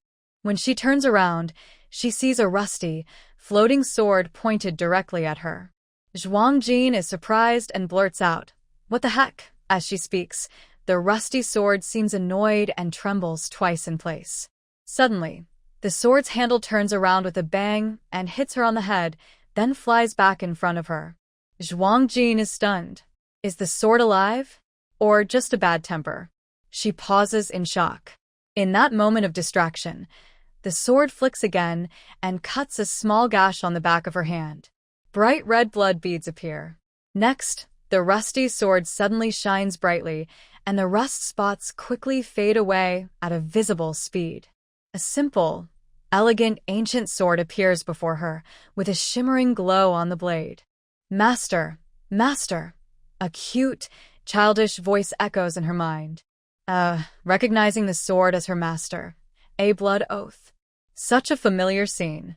Zhuang Jin secretly feels happy. Just as she wants to say something, she suddenly sees the sword rushing toward her. Yes, it's charging, pointing the tip at her chest. Zhuang Jin shouts inwardly, "Oh my goodness, this kind of reckless approach. She's not lucky enough to enjoy this." Thinking this, she tries to run away. But suddenly, she finds her body won't listen to her. The moment the sword tip pierces her body, her pupils shrink sharply. Oh no! It's over. She's doomed. But the expected pain doesn't come. Even when the sword handle is buried deep inside her, she feels no pain. Just as Zhuang Jin is surprised, her mind suddenly trembles violently, then quickly calms down. Immediately, countless pieces of information flood into her mind like a tide. It's a set of sword techniques. The 9 styles of Tianlong. Zhuang Jin understood. This is inheritance. Once she realized, Zhuang Jin no longer resisted. At this moment, her body regained control, and she sat cross-legged. She closed her eyes, digesting the sword technique. Time passed second by second. Zhuang Jin sat still like a meditating monk, surrounded by a faint golden glow. If looked at closely, the golden light gradually weakened, turning into tiny sparkles that slowly entered her body, until all the light disappeared and the 3rd floor of the 9-story tower returned to normal. Zhuang Jin slowly opened her eyes. The glassy black eyes flashed brilliantly for a moment, then returned to normal. She exhaled deeply, feeling her body become lighter and filled with endless strength. With a thought, the Tang sword suddenly appeared in her hand, simple and grand. This Tang sword could be stored without placing it in her space. It was hidden inside her body, ready to be called out at any time. This way, she wouldn't have to worry if the space suddenly closed and she had no sword. Zhuang Jin felt surprised and happy. Is your name Xiao Tian? Are you a spirit? Zhuang Jin asked softly, her tone gentle. Yes, master, the cute, childish voice replied, making her feel warm inside. Master, you've only learned the first 3 moves of the Flying Dragon 9 styles. Once you master all the moves, you will be unbeatable in the world. The little fellow's tone carried a bit of pride.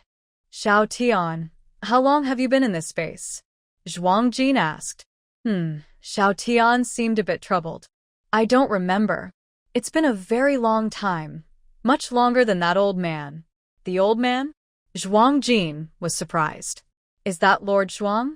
Worried Xiao Tian might not know who Lord Zhuang was, Zhuang Jin added.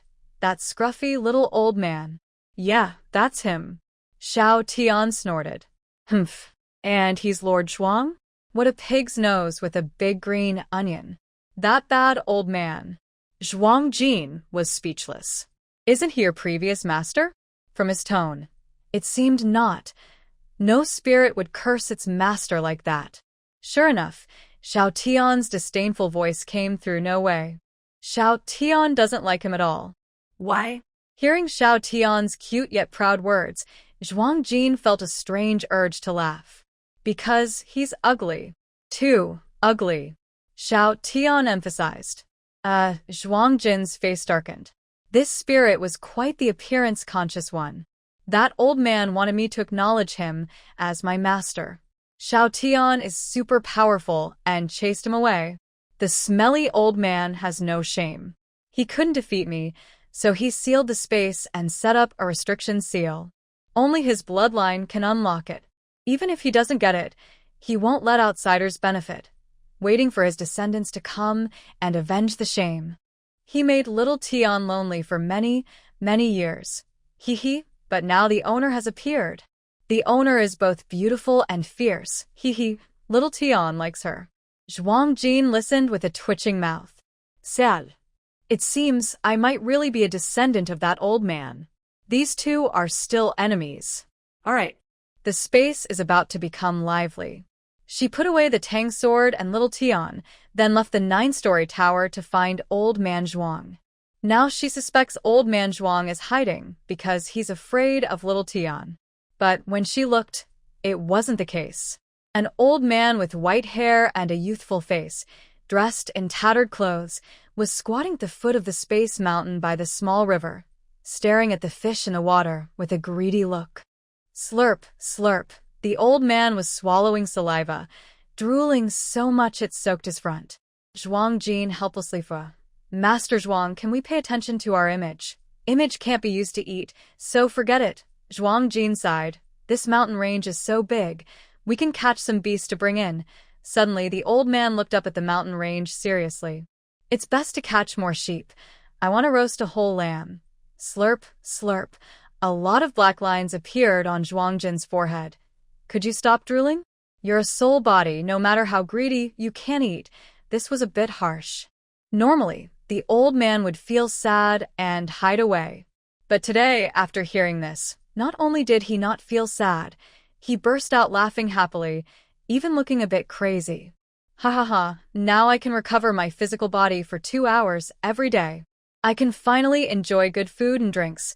A faint glow flickered in Zhuang Jin's eyes, bright and dazzling. Once the 9-story tower is unsealed and the old man creates a real body, he can tear space and return to the modern world. Now that the old man can maintain his physical form for 2 hours each day, does that mean she won't have to wait too long to go back? Bah! Why think about that? The 9-story tower is only unsealed to the 3rd level. The journey home is still far away.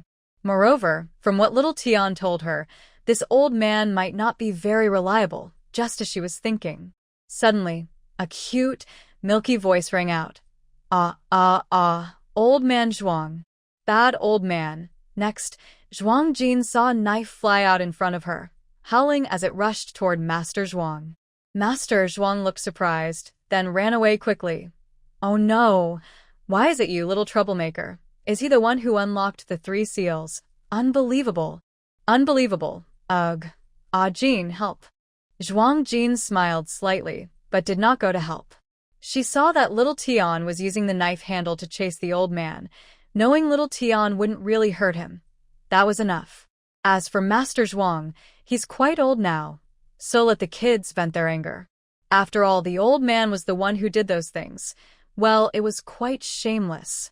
Outside the space, the sky was turning dark. At this time, Qinjia village was filled with smoke from cooking fires. Zhuang Jin caught 2 fat fish and brought them out of the space.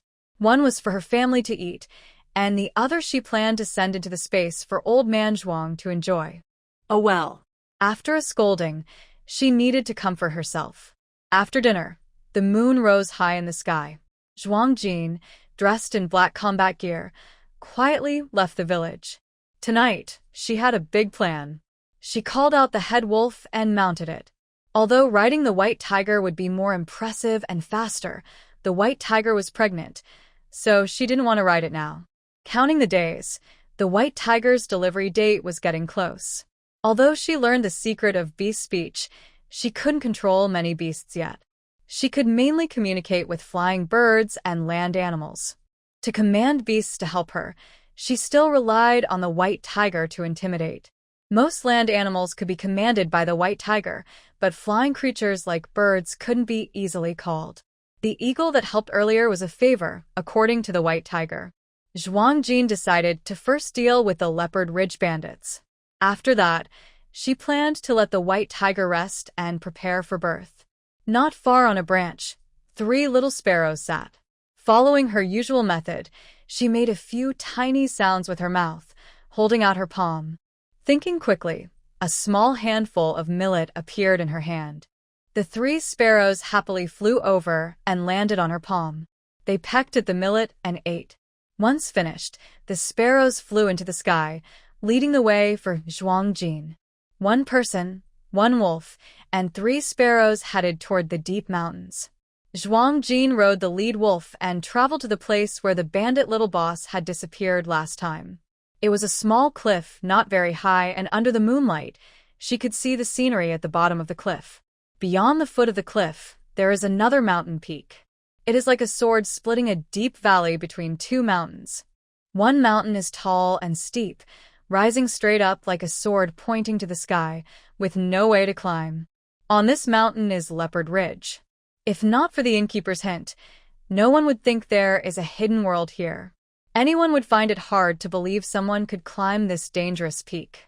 Zhuang Jin tightly holds the wolf's mane, her body moving quickly as the lead wolf runs along the edge of the cliff. Soon, she finds the secret door the innkeeper mentioned. It is a large stone over 3 meters high. The stone surface is rough, closely pressed against the cliff wall, blending with the surrounding rocks. Without careful searching, it's hard to notice the secret. Zhuang Jin circles the stone, gently knocking on it to find the mechanism the innkeeper described. Suddenly, her finger stops at a spot. There, the surface feels different, smoother than the rest. She hesitates for a moment, then presses down hard. With a click, the large stone slowly moves aside, revealing a dark hole. A cold wind blows out from the hole, carrying a strange, foul smell. 3 sparrows fly into the cave, then quickly fly out, chirping at Zhuang Jin. She nods, puts some millet on a nearby stone for the sparrows. She summons the white tiger and the wolf pack from her space. Zhuang Jin rides the lead wolf into the cave, followed by the wolf pack. The white tiger stays outside, howling loudly, its roar full of power. The roar echoes like thunder across the mountains. Soon, the 2 nearby mountain peaks respond with loud calls. Wolves howl. Beasts growl lowly. Then, a powerful stampede shakes the ground. Wolf packs on nearby peaks, following the Tiger King's orders, rush out, heading toward Leopard Ridge. Meanwhile, 3 miles away from Leopard Ridge, a group of people suddenly become alarmed. Their horses sense the tiger's roar and become restless. The leader shouts, "What's going on? Is that sound coming from Leopard Ridge?" A soldier behind him looks pale and asks, "General, should we go there?" The general frowns and says, "Go? Are you crazy? Do you want to be tiger food? Stay here and wait. Let's see what happens first." Meanwhile, Zhuang Jin has already entered deep into the cave. Inside, the cave is spacious and flat, enough for 3 horses to walk side by side. It is called a cave, but more like a tunnel leading to the mountaintop. This tunnel is truly a marvel of craftsmanship.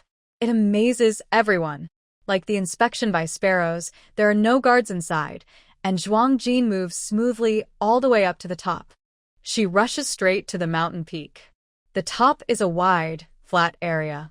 It is very large, about 5 times the size of Qinjia village. A big house stands in the middle, brightly lit inside. The bandits seem to be drinking and making noise, celebrating loudly. In the dark, Zhuang Jin sees that outside the house, near the haystacks, several kidnapped women are being roughly pushed down and mistreated by more than 10 bandits. Not far away, there are dozens of fresh bodies, women, children, and even a pregnant woman with a swollen belly.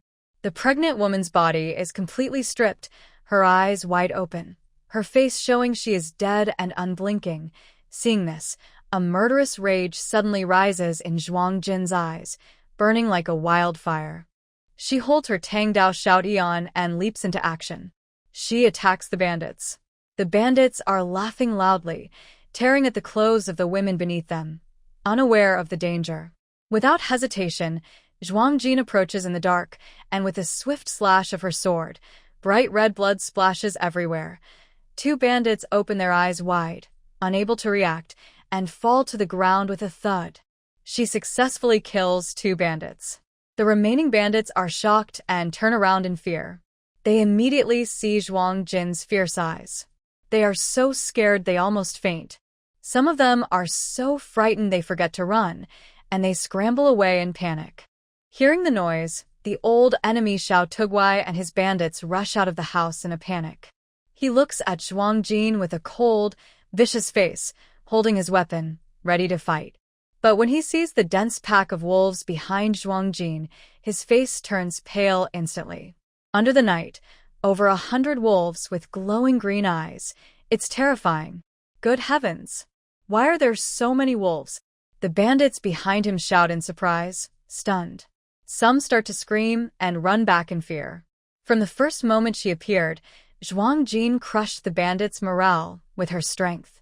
She gently strokes the fur of the leading wolf, a cold smile curling on her lips, like a blooming poppy in the night. Dangerous and enchanting little ones, tonight, let me give you a feast. As she speaks, the wolves howl and rush toward the bandits. On the mountain top, the wind howls mixed with the smell of blood, and the evil Leopard Ridge will cease to exist after tonight. It will remain silent until dawn. Zhuang Jin swept through the bandit hideout like a strong wind, searching and clearing everything. The bandits had killed innocent people. They deserved to die. But the silver was innocent. It should be taken. At Biaozi Ridge, they found 2,000 taels of gold, 100,000 taels of silver, 100,000 jin of grain, 5,000 weapons, 300 horses, and countless miscellaneous items. They killed 508 bandits and rescued 35 kidnapped women. Seeing these large numbers, Zhuang Jin felt a heavy weight in his heart. The border was in chaos, with 3 years of drought and locust plagues. Yet, this bandit hideout was so rich. How many innocent people had they harmed? These animals. They were like blood-sucking monsters. Zhuang Jin held several letters he found in the hideout, grinding his teeth. What a clever magistrate. Magistrate Song? The supporter of Biaozi Ridge. The master behind it all. At that moment, dozens of kidnapped women came over and saw Zhuang Jin kneeling down. Now you are free. You can go home, Zhuang Jin told the 35 women on the mountaintop. Miss, I have no home. A young woman in blue hesitated for a moment, finally gathering her courage and crying out, "They kidnapped me and killed my whole family. I have nowhere to go now. Please take me in." After speaking, her face showed a bit of embarrassment, and she hurriedly added, "I can do laundry and cooking, any dirty or tiring work. I am willing to serve as a maid or servant." As soon as she spoke, another girl in pink clothing bowed 3 times in a row. "I want to follow the lady, to serve as a maid or servant." Zhuang Jin looked at the girl in pink. She was the one who had just been pressed against a haystack by a dozen bandits. Her clothes were torn, but she didn't seem dirty. Her skin was fair, tender, and glowing. Unlike the others nearby, whose faces were pale and gaunt, and clothes ragged. It was clear she had just been kidnapped by the bandits. Moreover, she was beautiful and graceful, even in her ragged state, showing she had once been well-educated. Zhuang Jin spoke calmly. "Looking at your dress and manners, you must come from a wealthy family. Why don't you go back?" The girl in pink gave a sad smile, tears falling down her cheeks. "I am now broken and ruined. Returning to my family means certain death. But I don't want to accept this. It's not my fault." Her words seemed to resonate with the others. Suddenly, tears flowed like rain, and they sobbed with grief. Zhuang Jin sighed. This was the sorrow of women in the old society. Good. Zhuang Jin only hesitated for a moment before making a decision. "Those who want to stay with me, stay. Those who want to go home, I will give 50 taels of silver. Take the silver and go home." After speaking, 20 women stepped forward without hesitation, voluntarily following Zhuang Jin. The remaining 15, Zhuang Jin also kept his promise. He gave each of them 50 taels of silver. With 20 people, Zhuang Jin couldn't ride the lead wolf back. He could only walk through the mountains with everyone else. At this moment, Ling Yihan was sitting with Qin Feng at County Magistrate Song's residence, drinking tea. County Magistrate Song was struggling to keep his eyes open, almost cursing inside. Coming to drink tea late at night. Drinking until dawn. They were like ancestors. Could not afford to offend. Until a guard came to find the two of them. Seeing the visitor, County Magistrate Song's eyes lit up, as if he saw hope to send away the two great figures. He eagerly leaned closer to Ling Yihan. "Your Highness, if you have something to do, you can go ahead. I'm not busy." "This tea is good. I haven't had enough yet." Ling Yihan shook his head, not seeming to plan to leave. County Magistrate Song felt frustrated and gritted his teeth, saying, "I will pack some tea for the prince." "Haha, County Magistrate Song, you are quite on point." Ling Yihan clapped his hands, stood up. "All right, Qin Feng, take the tea leaves. Let's go." As he left, Qin Feng patted County Magistrate Song's shoulder. "I told you early, I was waiting for you to say that. Made me stay up all night. That little bit of tea, is it worth it?" Immediately, County Magistrate Song's face turned green. "That was top-quality Liaojunmai tea, hard to find. And you didn't even mention bringing tea leaves." After leaving the magistrate's residence, Ling Yihan and Qin Feng went to a tea house. In a private room on the 2nd floor, Qin Feng frowned and said, "Master, can we stop drinking tea? Can we try something else?" He now felt sick at the mention of tea. Seeing tea made him want to vomit. He quickly ate 2 pieces of cake to suppress his nausea. Turning his head, He saw a small sparrow fluttering outside the window, its little eyes darting around. So cute. He couldn't help but look a little longer. Just then, Deputy General Yang Xiuguang entered with a gulan. Seeing his expression, Ling Yihan's heart sank. Sure enough, Yang Xiuguang patted his thigh in frustration. Your Highness, we arrived too late. Someone beat us to it. The mysterious person took the Leopard Ridge first. When we got there, there wasn't a single hair left. Qin Feng's eyelid twitched violently, and a pastry was stuck in his throat, making him choke and turn red in the face. Who did this? Is there really no hair left? He pounded his chest, feeling the pain. It took him great effort to find the hiding place where the Crown Prince was selling stolen goods. He and his master stayed up all night drinking tea with that damn county official to keep him calm. They kept running back and forth to the outhouse. He almost ended up living in the toilet.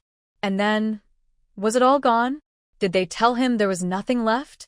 Was it snatched away? That was 10,000 jin of military grain. Qin Feng nearly vomited and wanted to cry. His soldiers were almost eating grassroots. How could they fight this war now? Why the hell are you doing this? Qin Feng shouted angrily. His fierce look made Yang Xiuguang tremble. I don't know who did it.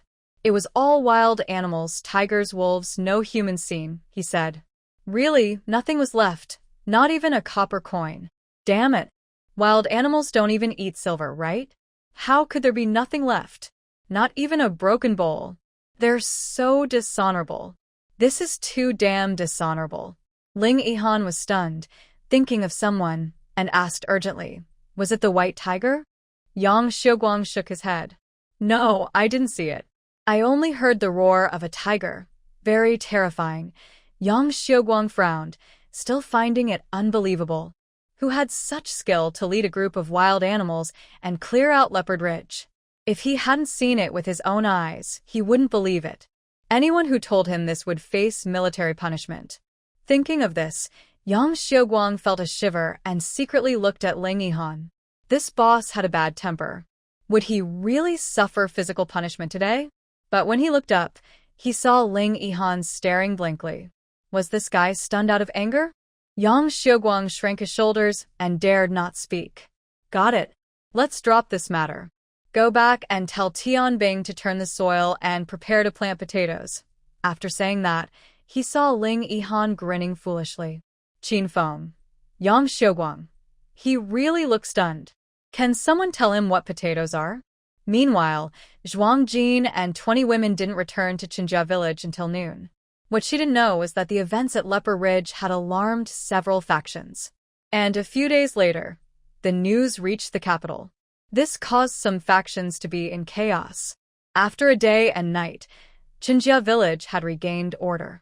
The potatoes distributed by Chen Chui had already started sprouting in each household. Plants grown in the space grew faster than those outside. In just one night, many families' potatoes sprouted, ready for planting. At this moment, the villagers were busy turning the soil and planting potatoes. After greeting the old village chief, 20 women were arranged by Zhuang Jin to stay in the previous courtyard. Once everyone was settled, Zhuang Jin returned to the new house. Ling Yihan was standing at the gate, looking like a young wife waiting for her husband to come home from work. Seeing her, Ling Yihan cheerfully came over. Ah, Jin, you finally came back. Zhuang Jin looked serious and asked, Ling Yihan, who are you? Why are you staying here? Ling Yihan's smile froze instantly. Her heart was pounding wildly. Ah, Jin, this isn't just staying here. You saved me, so I want to repay you with my life. Forget resisting. I'm not here to hurt you. I'm here to protect you. Ling Yihan continued to smile playfully and even winked at Zhuang Jin. Zhuang Jin immediately got goosebumps. This man was shameless. She really wanted to say she never intended to save him, only to see him bleed. Foxes always show their tails, and snakes always stick out their tongues. Ling Yihan, how long do you plan to pretend? Zhuang Jin raised her eyebrows and stared at Ling Yihan sharply. Her eyes were dark and unreadable. Ling Yihan's scalp tingled, then he looked miserable and wailed, Ah, Jin, trust me. I'm only repaying kindness. Don't you like me? Should I check if you're telling the truth? As she spoke, Zhuang Jin was stunned to see a shameless guy trying to open his shirt to show something publicly. A faint blush appeared on Zhuang Jin's face as she shouted angrily, "Be serious, or I'll cut you." Then she snorted coldly and stepped into the house. Behind her, Ling Yihan quietly sighed in relief. He leisurely adjusted his collar, acting like a loyal follower. "There's no idler in this house. If you want to stay, you have to work in the fields," he threw out. With a loud bang, Zhuang Jin closed the door. Ling Yihan touched his nose and stood outside, grinning foolishly. Does Jin mean that as long as I work, she won't chase me away? So, the prince carried a hoe and started farming life. Soon, a small sparrow flew into the new Zhuang house, landing outside Zhuang Jin's window and chirping non-stop. Zhuang Jin listened to the sparrow's message, frowning at times and relaxing at others. A look of shock flashed in her eyes, then became complicated and hard to read. The prince? Interesting. If he doesn't tell the truth, just watch how I deal with him. Zhuang Jin thought fiercely. But are the 10,000 jin of grain from Leopard Ridge military supplies? This greediness is really bad. While thinking this, Zhaoling knocked on the door, saying that a tall, strong man was looking for her. Zhuang Jin guessed it was Qin Feng. Her eyes immediately brightened. She had an idea in mind. The two of them talked privately in the hall for about an hour. This made Little Tiger nervous, and he kept peeking in, worried that someone might take his little vegetables away. General Qin, let's agree on this. Of course. Tomorrow, I will bring my soldiers to build a wall around Qinjia village, Qin Feng said confidently, patting his chest. General Qin, don't be so sure. Can you really do what your superior ordered? Zhuang Jin teased, her eyes shining with cleverness. She planned to give 100,000 jin of grain. No, it should be surrendered, since it belonged to others. Qin Feng would buy 100,000 jin at market price, but he needed to supply it gradually. Besides military grain, he didn't have 100,000 jin in his space. Additionally, Zhuang Jin agreed to sell 5,000 jin of potatoes to the army, on the condition that Qin Feng send people to help build the village wall. Zhuang Jin had wanted to do this for a long time, but lacked enough labor. Jiaqin village had fewer than 500 people, mostly old, weak, sick, or disabled, so they couldn't do much. With a wall, they wouldn't have to worry about bandits attacking. Thinking about the grain, Zhuang Jin also started to worry about the granary and the county office. Since the corrupt officials there were greedy, she had secret letters between the county magistrate and Leopard Ridge. She thought that if she found the right opportunity, she could deal with this villain. Instead of letting the corrupt court confiscate the grain, she could use it to help the disaster victims. Or maybe, she could give the secret letters to Ling Yihan? With Ling Yihan's status, becoming a county magistrate shouldn't be a problem. But there were rumors that the current crown prince was a coward. Could he handle this? And the county magistrate Song dared to act so boldly. Clearly behind him was a bigger threat, Sai. Such worries. The next morning, Qin Feng proved to be reliable. He brought 1,000 men and hurried to Jiaqin village to start building the wall. The old village chief's face was full of smiles like a chrysanthemum. After the bandits, he was always anxious and worried. As the saying goes, once bitten by a snake, afraid of a well rope for 10 years. With the wall, they would be much safer. Jin, you're really capable. You managed to get these soldiers to help us build the wall. Suddenly, old village chief Chen Yukai had an idea. Why not? He thought. You, Jin, should be the village chief. The old village chief blinked his eyes. The more he thought about it, the more he felt it was possible. As long as everyone could live and eat enough, it didn't matter who was village chief. Besides, he was already old enough to step down. He wasn't the old-fashioned type who believed women shouldn't lead. These days, survival was the most important thing. A village chief should be someone capable. Zhuang Jin saw that the old chief was very serious and kept waving her hands. No. I'm not interested, she's busy now. Now that they had enough people, she wanted to build her business empire and find ways to upgrade. There is no time to be village chief. Soon, she would also sneak into the county magistrate's granary. She was really busy. The weather was hot. 1,000 soldiers worked hard under the blazing sun. Seeing this, Zhuang Jin called Qin Shi to bring water. While no one was paying attention, she added some spiritual spring water to the water and distributed it to everyone. She also sent Zhuang Xiaohu and Qin Xingwang to the new Zhuang family house to bring 2 wild boars, which they slaughtered on the spot to prepare extra food for the soldiers. The backyard of the new Zhuang house was large. Zhuang Jin kept a piece of land as a test field. Now, many vegetables were growing there: bok choy, peppers, eggplants, tomatoes, green onions, and cucumbers.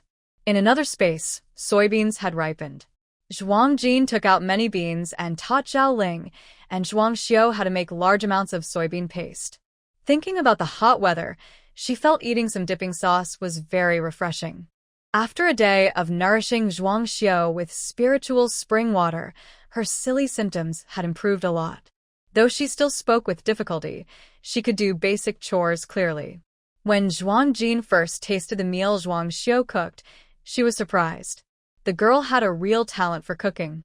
The flavor was just as good as a modern chef's.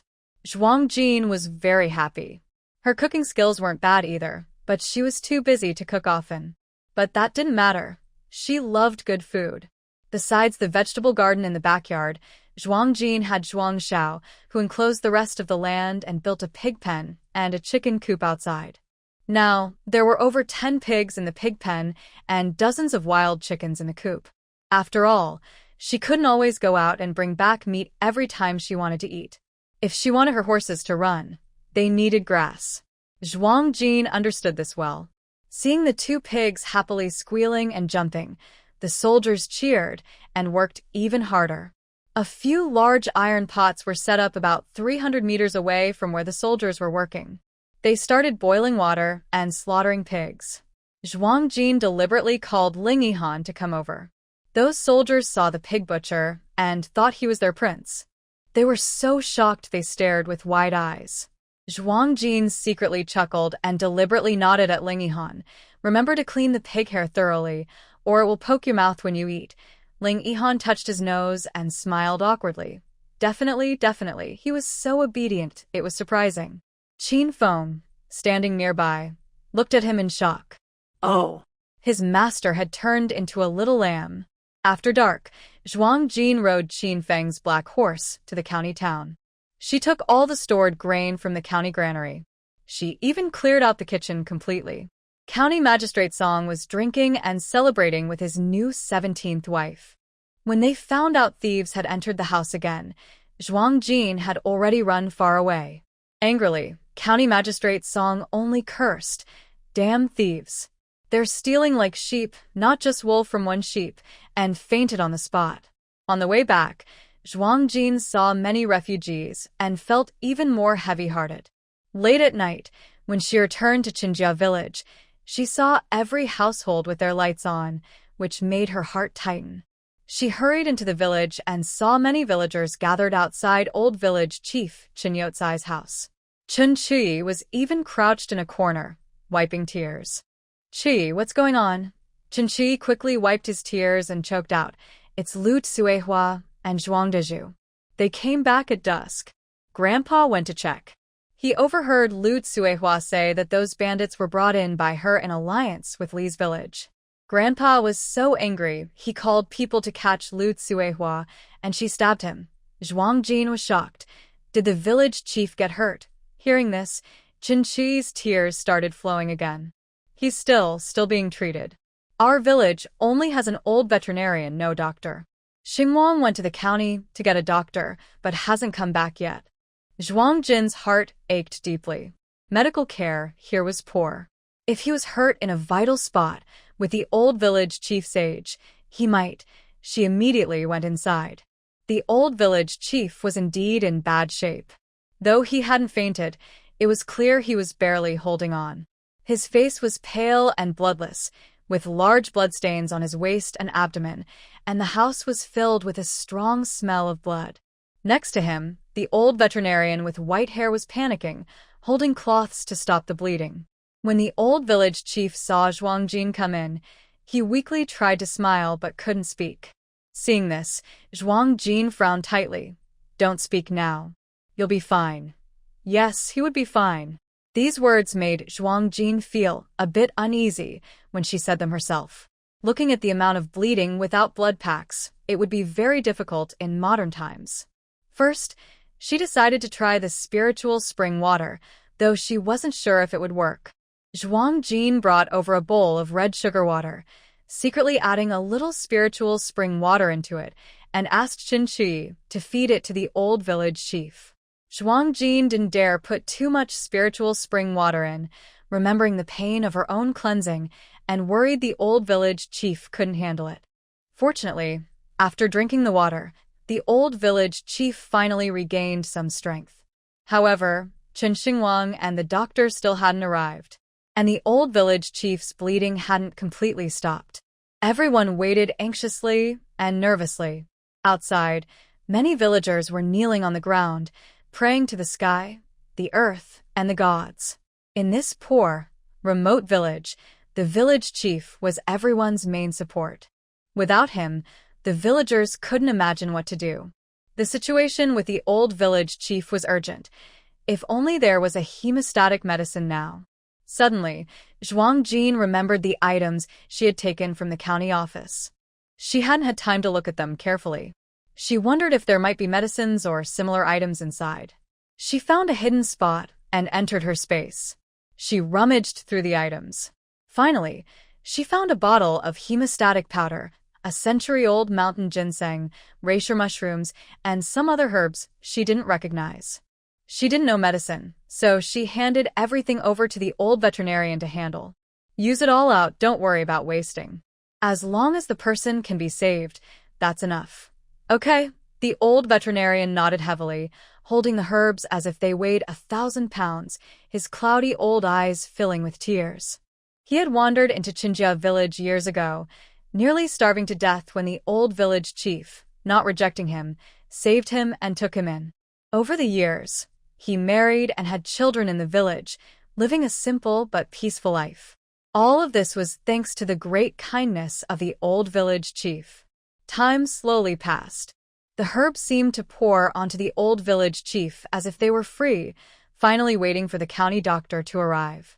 Until the first light of dawn broke, the old village chief was finally pulled back from the brink of death. The first words he spoke were, "From now on, this village will have Sister Zhuangjin as the village chief." Everyone was stunned by the old village chief's decision. A few older, traditional villagers immediately stood up to oppose. Ridiculous. How could they let a woman sit in charge? Angrily, the old village chief rolled his eyes, patted his chest, and gasped for breath. These foolish old men thought that the grain in the village granary was increasing for no reason. They even built a collective pigsty in the village, raising several pigs inside. During festivals and holidays, everyone still gathers to slaughter a pig to eat. These were all sent by Sister Jean. And those potatoes. And on that night when bandits came, the entire village survived because of what? Sister Jean didn't say anything or want to make a fuss, but the old village head couldn't let the villagers forget this kindness. The old veterinarian, quite old now, was still quick to get angry. He immediately stood up and started scolding the old traditionalists. You all are so confused. These days, what's most important? Living. Do you understand? Who cares if the village chief is a man or a woman? As long as they can keep everyone alive and fed. Isn't that enough? The old veterinarian, truly a close friend of the old village head, immediately spoke the village chief's true thoughts. The village chief sighed in relief. With the old veterinarian here, he wasn't afraid of these stubborn old folks who refused to change. The veterinarian would handle them. You're right, but the old men still felt uneasy. But our village has never had a woman as the leader in all these generations. Yeah, that's right. Not just our village, even the whole North Desert country doesn't have one. Letting a woman lead? Where would we put our pride as men? Buffed. The veterinarian spat on the ground and scolded the two old men talking. Pride. Does pride fill your stomach? Will pride save you from bandits? I think you just care too much about face and pride. Gooden, I'm not insulting you, but you're a man, and I heard you peed your pants the day before yesterday. Someone who can't even control his own waist shouldn't talk about face. And you, water buffalo. I heard you knelt and begged your wife this morning. How can you still talk about women leading? Puffed. Zhuang Jin's mouth twitched. These old folks were all so old, and having their secrets exposed like this, what a feeling. Oh, so satisfying. Grandpa was saved, and Chen Qi also regained his usual mischievous spirit. He burst out laughing, clutching his stomach. Haha, Grandpa Gooden, I was wondering why I smelled something weird on you. Turns out you peed your pants. The old man called Gooden blushed deeply and swung a broom at Chen Qi. But Chen Qi, being young and quick, ran fast, and the old man couldn't catch him, just could only stare angrily. The old men, totaling hundreds of years old, looked embarrassed and red in the face. They wished they could find a hole to hide in. And you, girl caller, don't think that just because you don't speak, you're a good person. You standing there means you are choosing a side. Do you understand? Calling girls, your mother gave you this name. Don't you have any sense? That's because your mother looked down on you, a man, and thought a girl would be better, someone to carry on the family name. Today you're so obvious about it. Don't you have any awareness of your status? And you, country bumpkin, you shamelessly peeked at the old lady taking a bath. And you despicable dog, you secretly painted your wife's rouge. The old veterinarian spat and continued revealing secrets. Next to him, an old man leaning on a shaky cane suddenly threw it away and rushed over to cover the veterinarian's mouth. Stop talking. We won't oppose anymore, okay? Zhuang Jin held back his laughter, feeling his stomach cramp. Just hearing these old men's names made people want to laugh. Dog egg, water buffalo, calling girls, country bumpkin, despicable dog. Each name more explosive than the last. The old veterinarian's mouth. He could take down an entire village of elders. Zhuang Jin was entrusted with a dangerous task and proudly became the village chief. The first thing Zhuang Jin did was to expel Zhuang Dazhu and Lu Cuihua from Qin village. When Grandma Zhuang heard her beloved eldest son and daughter-in-law were driven out, she initially threatened to hang herself. Zhuang Jin threw her a white silk ribbon a foot long and kindly brought a stool. Here, all the tools are ready. Hurry and hang yourself so you won't miss your lucky time to reincarnate. Seeing that Zhuang Jin was serious, Grandma Zhuang quietly shut her mouth and dared not cause trouble again. In the village, there are customs. On the day of becoming village chief, an ancestral hall must be built, ancestral records updated, and a feast held. At noon, Zhuang Jin led all 500 villagers to open the gates of the ancestral hall. Burn incense, count. When the words, Village Chief Zhuang Jin, were written into the family records, Zhuang Jin suddenly heard a phoenix cry in the space. The sound was clear and powerful, carrying an overwhelming pressure. The pressure even pierced through space, falling on everyone's head in the village. The villagers instinctively knelt down, showing signs of submission. Even the soldiers building the wall at the village entrance sensed an indescribable power pressing down on everyone. Ling Yihan, who was working as a cook today, holding a shovel and spoon, looked surprised toward the ancestral hall. He scratched his head in confusion, as if he saw a flash of red and gold light above the hall. But when he looked again, the sky was clear, with no unusual signs. Strange. Ling Yihan raised an eyebrow in doubt. The village's ancestor worship process is very simple. After registering on the family tree, Zhuang Jin's title as village chief is well-deserved. Everyone just needs to slaughter pigs and sheep to start the feast and celebrate. Zhuang Jin took a moment to enter her space. The 4th level of the 9-story tower opened. On this level, Zhuang Jin gained a skill that made her very happy and very useful. 100-ly teleportation. Just hearing the name makes people excited. 100-ly teleportation means that within a 100-ly radius, she can instantly reach any place she thinks of using only her mind. This is like a cheat for stealing. Zhuang Jin smiled widely. Then she became curious. Why did her space suddenly upgrade for no reason? She didn't drain anyone's blood. She didn't throw jade into the space. Did she trigger something else? After thinking carefully, she concluded. Today, she became an official, so her space upgraded. Could it be? Her space is still a government fan? Zhuang Jin's eyes suddenly brightened, shining with excitement. If being a small official can upgrade her space, then being a big official can do even more. Because of this understanding, Zhuang Jin was in a long misunderstanding. She even caused some important people to run away when they saw her. Of course, that's a story for later. Right now, Zhuang Jin was so excited she almost jumped. She wanted to test how powerful this 100-li teleportation was. She clenched her fists, eager to try. She took a deep breath. Thinking about where she wanted to go, she activated her mind. Silently thinking, I want to go to the orchard. In an instant, the girl disappeared from her spot. When she opened her eyes again, she was stunned by what she saw. Ugh, a strong smell of chicken manure hit her nose. She couldn't hold it and vomited. She failed. She had teleported into the chicken coop. Zhuang Jin's face darkened. She wanted to go to the orchard, so why was she in the chicken coop? Cluck, cluck, cluck. The chickens were startled and flapped their wings, flying chaotically above the coop. Zhuang Jin finally understood what chickens flying and dogs jumping really meant. The chickens were flying. The next second, something fell from above with a puff, hitting her on the head. Zhuang Jin reached out to touch it, feeling sticky. Her body suddenly stiffened. Woo-woo. It was chicken poop again. Zhuang Jin looked miserable, standing up. There were more than 10 broken eggs on the ground, making her scalp tingle. Her first teleportation failed so miserably. Zhuang Jin puffed out her cheeks. She was not convinced. Zhuang Jin was a person who grew braver after each failure. Better to say she is persistent. Not so nice to say she is stubborn. An old saying from the older generation is that her temper is unstoppable, like a wild donkey that can't be pulled back. She won't turn back until she hits a wall. Now, Zhuang Jin's stubbornness has flared up. Damn it! She refuses to believe in superstition.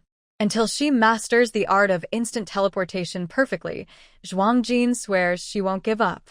Trying again, this time aiming for the small river by the space. With a thought, she disappears. When she opens her eyes again, Zhuang Jin is lying on the ground, facing 2 sheep's hooves. Her pretty face immediately falls. She failed again. At this moment, a warm liquid suddenly poured over her head. It's sticky and smelly. Zhuang Jin's face twists in disgust as she screams, bouncing up like a cannonball. Bah! A sheep that was bleeding is pushed by Zhuang Jin. It leaps into the air. It lands with a loud bang. The unlucky sheep twitches and foams at the mouth. Master Zhuang opens his 5 fingers, covers his face, and secretly laughs. Hey, little Jin, what are you playing at? Why did you crawl under the sheep's belly? Humph. Zhuang Jin snorts coldly and leaves the space. At Qinjia village's threshing ground, dozens of large pots bubble with hot steam, rich with the smell of meat, making people swallow their saliva constantly. Simple villagers and soldiers laugh and play together, each face full of happiness. The atmosphere is warm and harmonious. Large bowls of meat are being served up. Villagers and soldiers don't fuss over details. 3 or 5 people sit in groups on the ground, with big bowls of meat and vegetables in the middle. Everyone holds a porcelain bowl, eating heartily. At this moment, Zhuang Jin walks over with a dark face. She lifts her sleeve to smell, then pulls a strand of hair to sniff, wrinkling her brow in disgust. Damn. Even after washing, she still feels a strange smell. Village chief is coming, someone calls out. Everyone looks over happily. Suddenly, everyone's expression stiffens. Why does the village chief look so strange? Is he upset because they ate too much? Just as this thought arises, Zhuang Jin drags out a sheep from nowhere, heavily dropping it on the ground, then throws some big radishes over, saying angrily, "Add some more dishes, lamb stew with radishes." Immediately, the crowd cheers. They say their village chief isn't so stingy after all. Days pass quickly, fleeting in the blink of an eye. In the blink of an eye, summer is almost over, and this year's autumn winds are strangely unusual. Although it should be a cool and breezy autumn season, a faint biting cold wind is blowing. This weather is very unusual. It seems to signal that the northern border of Mo Bay will face a tough winter. The wall has been built, and soldiers are returning to the camp. On this day, Ling Yihan also leaves with the soldiers. Zhuang Jin stands on the village lookout tower, looking somewhat heavy-hearted. There are 7 lookout towers in the village, arranged in a pattern like the Big Dipper, built by Ling Yihan's orders. The tower is 10 meters tall, and from the top, you can see several thousand miles outside Qinjia village. Inside and outside the 5-meter-high walls seem like 2 different worlds. Inside, Qinjia village is thriving because of the underground cave river and the spiritual spring water, making the fields lush and green, very pleasing to see. In the 3 large livestock pens, there are over 20 pigs, more than 50 chickens, 3 cows, and a dozen sheep. The potatoes in the fields are also ready for harvest. Currently, Qinjia village is the wealthiest village in this poor border area, almost like a paradise. But even so, it's not enough. It hasn't rained for a long time. The underground river in the cave is drying up, and if it doesn't rain soon, the water source will run out. This will be the last potato harvest for the village. Outside, the villagers have no grain left at all. More and more refugees are arriving. The streets are filled with ragged, pale-faced people wandering around. People are selling children and exchanging grain.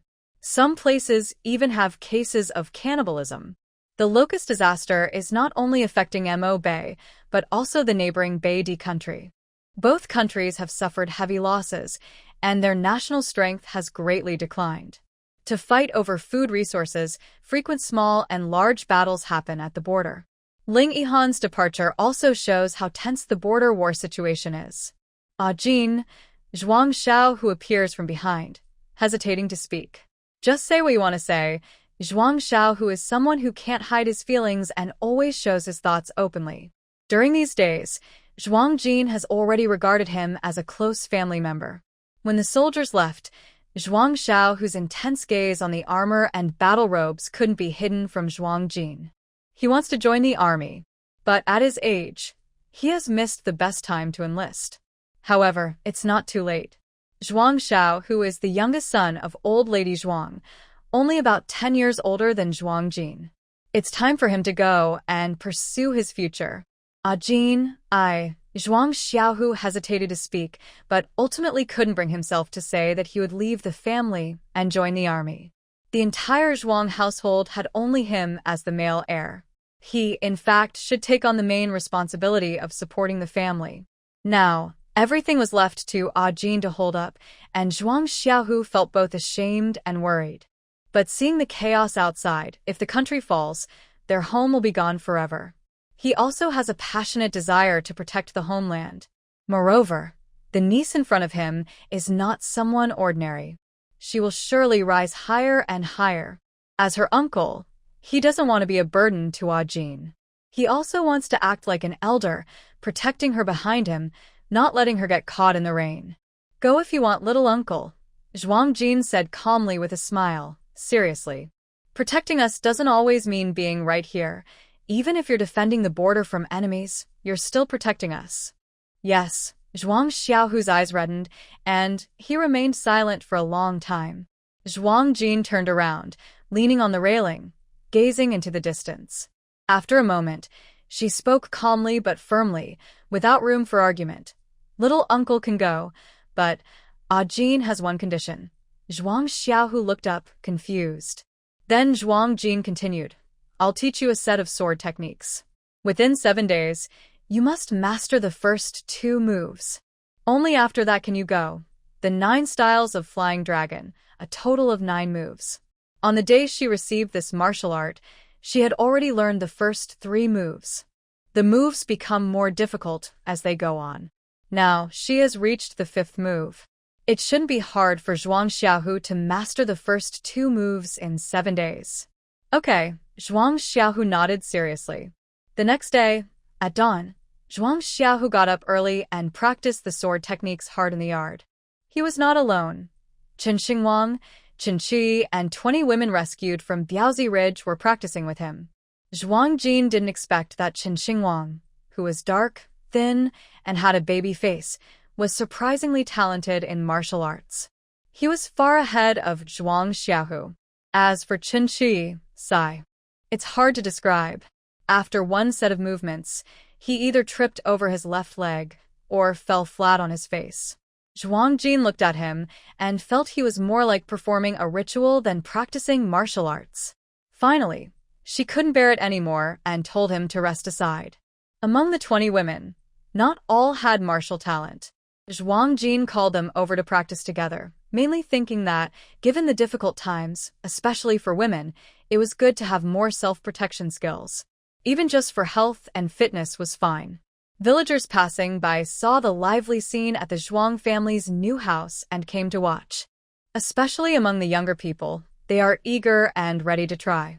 Zhuang Jin saw this and made a firm decision. Anyone under 35 in the village must train at the grain field for 2 hours each day. Now, there are more people. Zhuang Xiaohu's practice spot was moved from his house to the grain field. After the young villagers finished their training, Zhuang Xiaohu, Chen Xingwang, and 20 women stayed behind to practice hard. Within 7 days, Zhao Ling would occasionally come to watch. But every time she came, her eyes were red. On the battlefield, swords and knives speak no words. Zhuang Jin knew Zhao Ling was worried inside, but there was nothing he could say or do to comfort her. On the day Zhuang Xiaohu left, the whole village came to see him off. Only Zhao Ling hid inside her house and didn't show herself. Zhuang Xiaohu just sighed softly and said, "Oh well, she's upset with me now." Then he turned and left with his bag. Before leaving, Zhuang Jin told Zhuang Xiaohu to ride away on Qin Feng's black horse. They say old horses know the way. With this horse, Zhuang Xiaohu's journey to the army might go more smoothly. Zhuang Jin also sent a message to Ling Yihan 3 days ago, briefly explaining Zhuang Xiaohu's situation. Chen Xingwang also considered joining the army, but Chen's mother cried and refused. There's an old person at home who is paralyzed and another who is weak. Chen Xingwang is the only worker. If Chen leaves, it will be very difficult. But Chen Xingwang is very passionate about martial arts. Every night he would go to the grain field to practice. He mastered the first 2 moves of the 9 styles of Tianlong perfectly. Seeing this, Zhuang Jin became interested. She wanted to teach Chen more, but then she heard that the neighboring Zongjia village and Lijia village were already stirring. When she got the news, Zhuang Jin smiled coldly. Those 2 villages couldn't hold back anymore. Earlier, soldiers built a wall here, which made them afraid to attack. Now that the soldiers have left, these 2 villages have been planning for a while. Are they finally going to act? Her eyes sparkled with excitement. She wasn't afraid of them coming, only afraid they wouldn't. Some debts must be paid. During the bandit attack, 3 people from Chen's family village died that night, and 5 others were seriously injured. 4 of the injured later died from their wounds. Even though Zhuang Jin secretly used spiritual spring water to try to save them, she couldn't save them all. But the old lady Zhuang, whom Zhuang Jin ignored, survived. There's a saying, isn't there?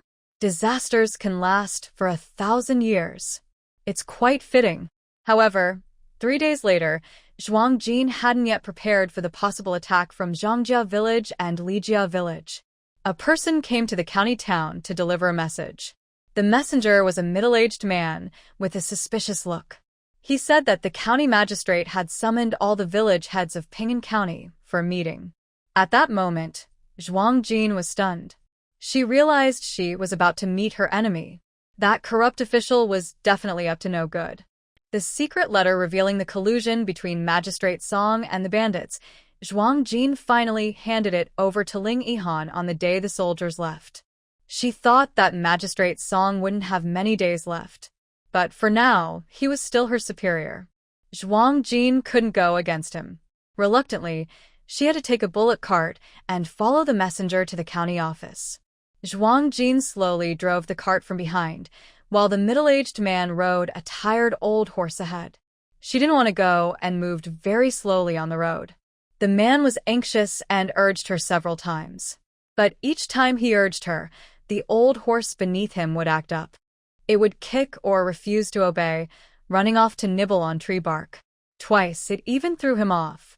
Luckily, the horse was old and not very strong, so he was unharmed. After several times, the messenger started to worry. He thought he had angered some spirit. He dared not urge Zhuang Jin anymore. Since no one urged her, Zhuang Jin became even less anxious.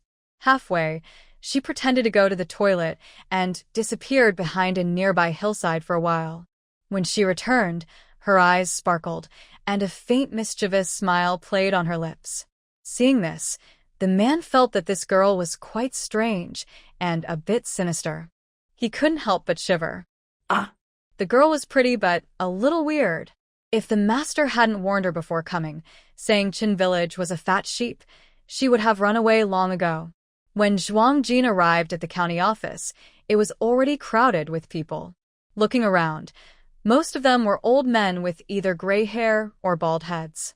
Among them were the village chiefs of Zhang Yongwang from Zhangjia village and Li Moshui from Lijiakan. Inside the main hall, the crowd was noisy. Magistrate Song hadn't arrived yet.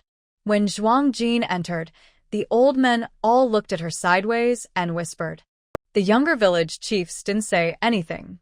Zhuang Jin didn't mind and found a spot to sit down, opening her foldable little horse notebook. She thought she would be the last to arrive, but someone else arrived even later than her. Just as she sat down steadily, a person burst into the room, panting heavily, soaking wet as if just pulled out of water. They even lost one shoe. As soon as they entered, someone said, "Sorry, everyone. Our village is poor. No ox carts and we're late." Zhuang Jin's mouth twitched. Did this guy run here?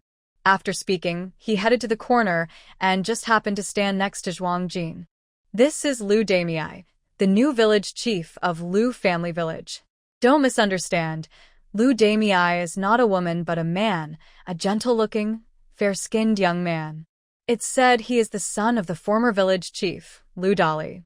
When he was young, he looked like a girl and was weak, so he was given this name. After Lu Dali died, his son Lu Damei took over as village chief. Lu Damei is the only scholar in Lu family village. In such a poor, remote place, few can read, let alone be a scholar. This should be a respected status, but because of his unisex name, Lu Damei was often mocked. As for Lu Dali, he died quite miserably. He was so angry after a Locust disaster that he died from his own frustration. Thinking of this, Zhuang Jin couldn't help but glance at Zhang Yongwang, who was sitting upright. He sighed inwardly. If Lu Dali had even a fraction of Zhang Yongwang's patience, he wouldn't have died so miserably. Zhang's village also suffered from the Locust disaster, and she even stole all of Zhang Yongwang's savings. Zhang Yongwang, in the end, just coughed up blood and lost his hair, becoming bald. In a moment, County Magistrate Song entered, supported by his assistant and clerk, with a big belly. Cough, cough, everyone be quiet. The county official has something to say. The person speaking was the assistant. This self-proclaimed important person always has a mouthpiece.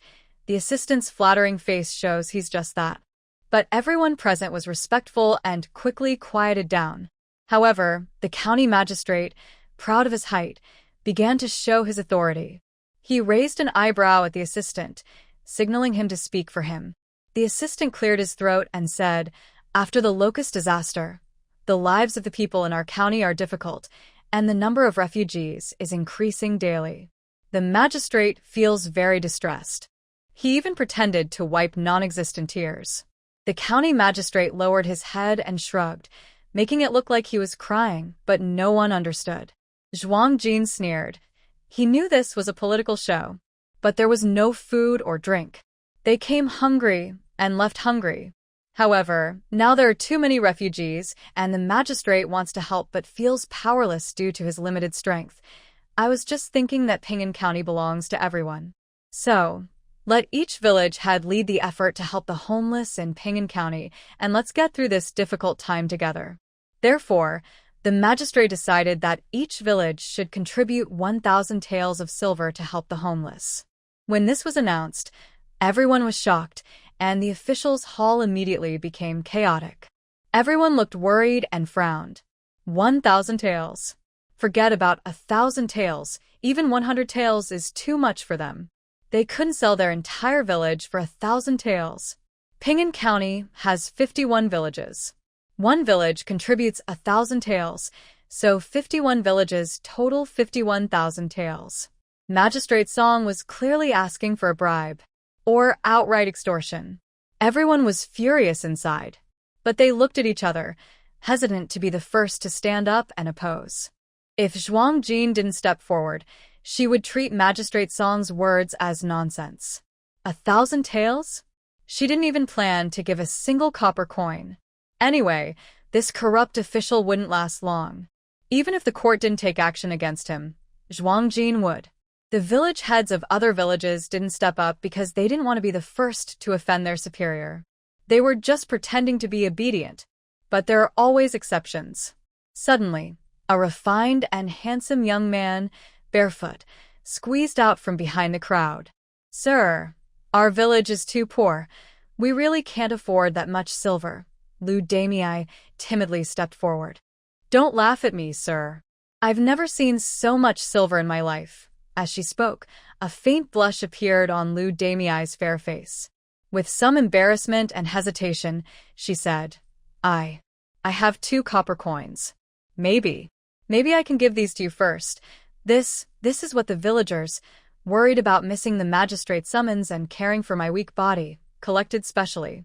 It was originally for me to hire a cart to the county office. I didn't want to spend it, so I ran around and saved these 2 copper coins. Magistrate Song's face turned pale, feeling as if a ball of cotton was stuck in his throat, making him uncomfortable. "No need. These 2 copper coins. Perhaps you should keep them to rent a cart," he said through clenched teeth.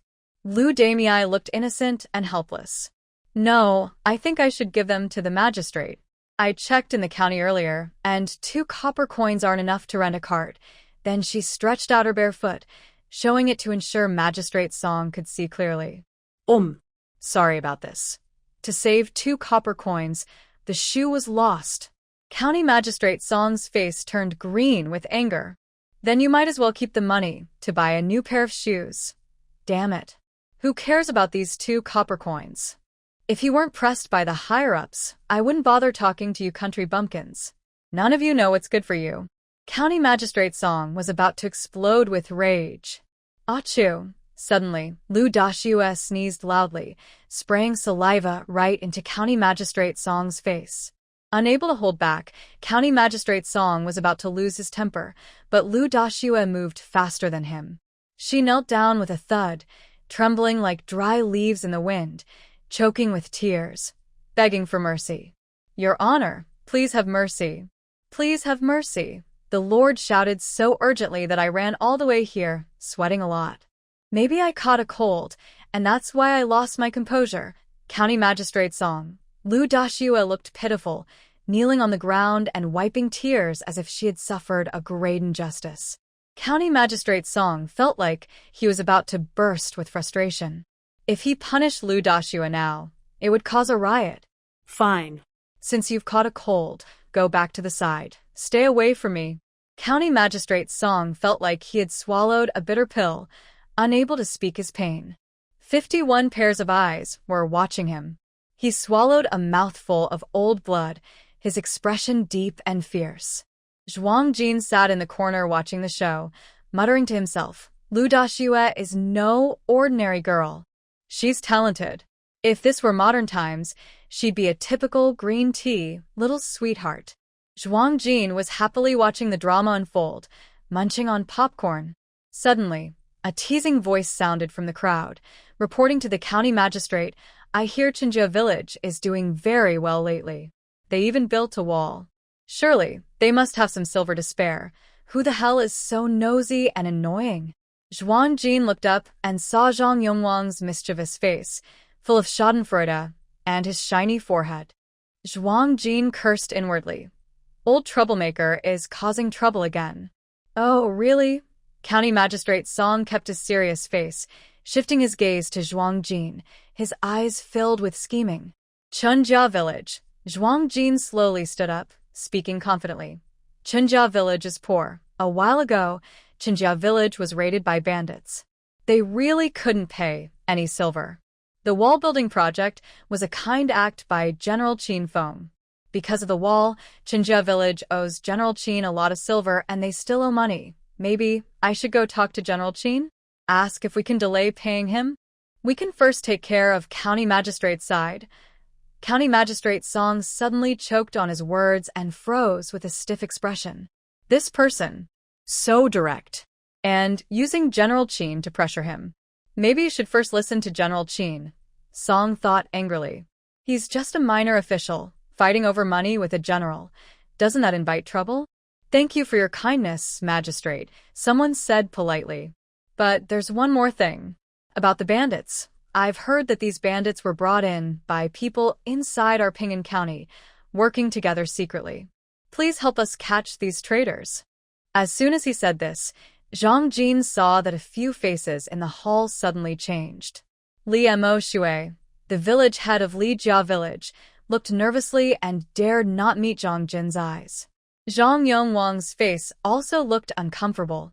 Magistrate Song coughed and said, regarding the bandits, the county office will take this seriously. But right now, everyone should focus on helping the refugees. He quickly changed the subject, afraid that Zhang Jin might bring up the bandits again. Zhang Jin didn't mind. She knew that the magistrate and the bandits were all part of the same group. She wouldn't bother investigating herself. Magistrate Song asked, what about the other villages?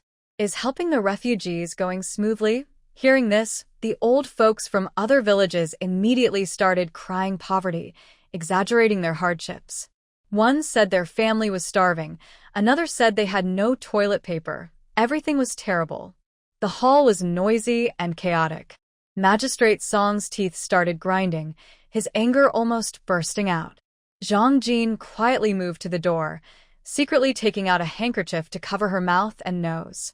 Seeing her small move, Luda Mei hesitated for a moment, but also edged closer to the door. Meanwhile, the village heads from other villages were all complaining around Magistrate Song, paying no attention to the two women. Magistrate Song's patience was running out.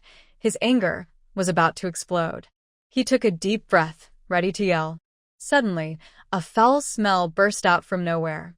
The smell was very strong and quickly filled the entire hall, catching everyone off guard. The noise in the hall stopped abruptly. Everyone hurriedly covered their noses and mouths, their faces turning pale. Who's causing this? Magistrate Song roared, pounding his gavel loudly. In the next moment, everyone in the hall started to vomit. The vomit mixed with the strange, foul smell. That sour, sharp smell hit everyone's heads like a blow. I simply could not bear it anymore. Everyone looked distressed as they hurried out of the hall. The gate of the government office was narrow, and dozens of people pushed and jostled, refusing to give way to each other. They got stuck there for a moment. The scene was chaotic and disorderly. In the chaos, many small, fluffy creatures with long tails, yellowish-brown in color, darted past everyone's feet. Some people instinctively lifted their feet, almost stepping on them. Several guards with sticks shouted and gathered around. Quick! Drive these little animals out. At that moment, someone shouted in surprise. Yellow, yellow, great deity cannot be offended. It will bring trouble. Several raised feet froze in midair. The villagers believed in the yellow deity and dared not offend it. The guards, holding their sticks, also stood still, confused and unsure what to do. There were several thuds as some older village elders knelt down and muttered prayers. Outside the county office, Lu Damei was stunned, her mouth wide open. After a moment, she finally regained her senses. She looked at Zhuang Jin in shock and suddenly asked, "Did you do this?" Unbelievable. Too unbelievable. Zhuang Jin raised an eyebrow but did not answer directly. He simply said calmly, "Let's go back to the village." Today, our magistrate probably isn't in the mood for a meeting. With that, he turned around. Behind him, Lu Damei, holding back a laugh, looked into the government office again, then hurriedly took off a shoe from her foot and called out while putting it on, "Can you, give me a ride?" Zhuang Jin's mouth twitched, and a few black lines appeared on his forehead. The two of them hurried in a cart toward the village. Along the way, many refugees were present, but they were blocked outside the city gates by soldiers. The county magistrate had ordered that no refugees be allowed inside. Humph, Lu Damei snorted coldly from the cart. If that magistrate really wanted to help the refugees, he wouldn't act like this. Once inside the city, there was still a slim chance for survival. Outside the city gates was desolate. The refugees had nowhere to get water or food. Zhuang Jin remained silent, deep in thought. If the refugee problem wasn't solved, chaos would eventually break out. At that time, with threats from outside and internal troubles, the city would surely fall. A nest of eggs cannot survive a complete collapse. Did Magistrate Song not understand this? It was just greed, fear, selfishness, and cowardice. Ping'an County. To be safe, we need good officials. Just as he was lost in thought, Lu Damei, clutching her clothes, exclaimed, "What kind of strange weather is this? Snowflakes falling in early autumn." This was unusual. Zhuang Jin looked up, his expression suddenly stunned. Indeed, it was snowing. Stars twinkle in the sky as snowflakes fall, creating a dreamlike scene in the fog. But this is only the beginning of autumn. Snow. That's wonderful. Cheers erupt from the refugees behind. Zhuang Jin frowns and looks over. The refugees, dressed in ragged clothes and looking tired, are now filled with joy. Some cheer and jump, others kneel with tears of happiness. Why are they so happy about the snow? Zhuang Jin's brow furrows even more. Of course they're happy. When the snow melts, it becomes water. Water means hope. Lu Damei replies naturally, a faint smile on his face. You just said the weather was strange. Snow in early autumn. If you say that, why are you also happy? Well, I just haven't dried my clothes and it's cold. Plus, today's heavy fog and sudden drop in temperature are normal. When the fog clears tomorrow, the snow will melt. Isn't that natural? Unusual things usually mean trouble. Nature follows rules. Zhuang Jin takes a deep breath and says seriously, snow in early autumn is definitely abnormal. Lu Damei is taken aback by Zhuang Jin's words. His smile fades, and a sense of unease rises in his heart. After 3 years of drought, there was no rain, but it snowed. Isn't that a good thing?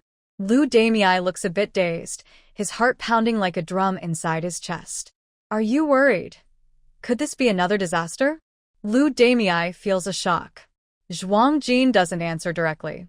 Instead, he looks up at the sky and catches a few snowflakes on his hand. The snowflakes are still falling lightly. Maybe it's just his imagination, but he feels the snow seems colder and more solid than usual, not melting easily. Zhuang Jin stares at the snow on his palm, crystal clear and shining like ice. After a few breaths, they still haven't melted. What's wrong? Is there really a problem? Lu Damei feels nervous. Quickly get back to the village. Zhuang Jin suddenly looks up, serious.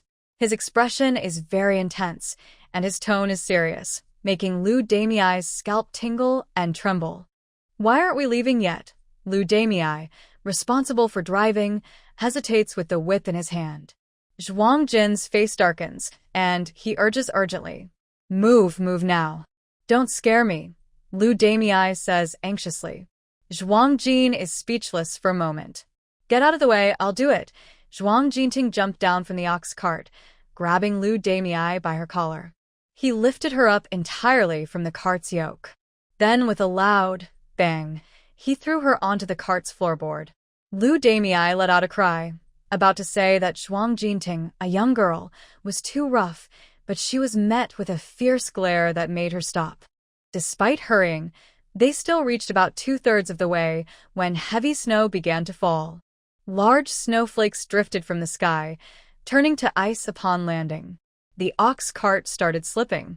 The old ox snorted loudly, becoming restless. This isn't just snow. It's ice shards. They hurt when they hit your face. Lu Damei, with a pale face, pressed her face against the cart's floorboard, clutching tightly at Zhuang Jinting's scattered clothing. Her knuckles were prominent, veins bulging from the effort. Shut up, Zhuang Jinting snapped disdainfully. If hail doesn't hit you, just be grateful and say your prayers. No sooner had she spoken than Lu Damei let out a scream from behind, as hail suddenly fell from the sky, hitting her on the back of her head. Zhuang Jinting was stunned. Was this a warning? It's really hailing now. She had to get back to the village quickly. Lu Damei, are you sleepy? Zhuang Jinting asked, with a hint of coaxing in her voice. Lu Damei froze for a moment. In the next second, she suddenly let go of Zhuang Jinting's collar, quickly moved to the back of the cart, and looked at her warily. Zhuang Jinting, don't talk to me like that. I feel scared. She clearly looked uneasy. Yes, at this moment, Zhuang Jinting looked like a wolf in sheep's clothing. Not sleepy? Then take a nap. With that, Zhuang Jinting suddenly leapt forward. Why you? What are you trying to do? Lu Damei's pupils shrank sharply. Zhuang Jinting jumped to the back of the ox cart and struck her nape with a hand knife. Lu Damei rolled her eyes and fainted immediately. Since she was unconscious, Zhuang Jinting looked around. The surroundings were blanketed in white, deserted. With a thought, Lu Damei and the ox cart were taken into Zhuang Jinting's space. Using spiritual energy beneath her feet, Zhuang Jinting sped toward Qinjia village like a swirling whirlwind. After half a tea break, Zhuang Jinting returned to Qinjia village. It was now noon, the time for everyone to eat lunch. Zhao Ling and others had already finished eating and specially left a basket of buns for Zhuang Jinting. Although the hail had stopped, the snow was now very thick, and stepping into it would sink right up to the ankles. It was supposed to be early autumn, yet not only were large snowflakes falling, but the snow was surprisingly icy and biting cold. The villagers of Qinjia village initially cheered happily, but now they look worried. They learned that Zhuang Jin had returned from the county town. One by one, they hurried over to Zhuang's new house, wrapped in thick clothes. At this moment, the old village chief, Chen Yukai, who had stepped down, was being helped by Qin Chuyi and was rushing there. Soon after, Qin Xingwang and several other elders from the clan arrived. What surprised them was that Lu Damei, the young village chief from Liujia village, was also there. Why is he here? Qin Chuyi raised an eyebrow and asked, his tone a bit unfriendly. Lu Dach, Lu Damei's father, was a stubborn, old-fashioned man with a quick temper and a sharp tongue. He had offended nearly all the neighboring villages around him. Qin Chuyi, once a mischievous boy who loved playing with small gadgets, had often been scolded by Lu Dach, who said Qin Chuyi didn't want to farm or study properly, calling him lazy and useless. Qin Chuyi was the kind of good kid that Lu Dach often talked about as an example of what not to be, just the opposite. Every time Lu Dach scolded the young people in the village, he used the same words. Don't be like that troublemaker Qin Chuyi. Qin Chuyi hated Lu Dach with a passion. All he did was make a big slingshot, and when he was shooting birds, he accidentally missed and knocked out Lu Dach's front tooth. That old man held a grudge and spread rumors to ruin Qin Chuyi's reputation. Since Lu Damei was Lu Dach's son, Qin Chuyi naturally didn't look kindly on her. Haha, neighbors and friends, let's walk around. Lu Damei scratched his head and smiled foolishly. He wasn't angry at Qin Chuyi's unfriendly attitude, just looked at Zhuang Jin with deep resentment. He didn't know how he ended up in Liujia village. He only remembered the woman sitting upright, sipping tea gracefully, when suddenly a slap knocked him out. When he woke up, he was at the entrance of Liujia village. He wanted to leave at first, but when he saw the tall city walls of Liujia village, he was drawn in and followed inside. Once inside, Lu Damei felt a strong desire not to leave. Qinjia village was like a small castle, with several watchtowers inside, very safe, much better than his Liujia village. Look at that woman, drinking tea calmly, with a big plate of meat buns in front of her. Thinking about himself, as a village chief, He had been eating nothing but cabbage stalks for half a month. People's comparisons can really make you angry. Thinking this, Lu Damei hurriedly stuffed another meat bun into his mouth, eating happily. Village chief, this snow is quite strange, isn't it? One of the elders from the clan asked worriedly. He was already quite old and had never experienced such strange weather before. Zhuang Jin asked back, have the potatoes in the village all been harvested? Yes. As soon as you left for the county this morning, I took the villagers and harvested all the potatoes, Chen Xingwang quickly replied. Thanks to Zhuang Jin's instructions before leaving, everyone managed to harvest the potatoes, or it would have been difficult in the heavy snow. Good, Zhuang Jin nodded. She then asked, what about the potato vines? Were they harvested? Huh? Everyone was surprised. Why would they harvest the potato vines? Can they be eaten? Seeing everyone's expression, Zhuang Jin realized that the villagers probably threw the vines into the field. Send some young villagers to gather the potato vines too. The vines shouldn't be discarded. When dried, they can be stored as reserve food. Even if we don't eat them, the livestock in the village can still have some, she said thoughtfully.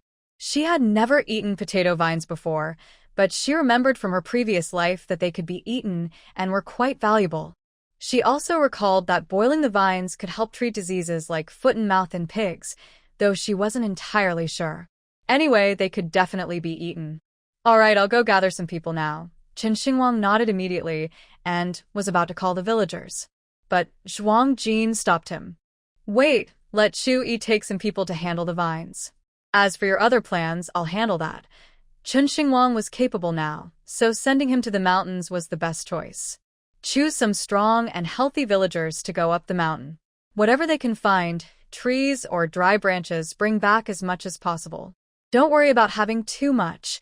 The more, the better. The heavy snow brought a drop in temperature, and staying warm was a priority.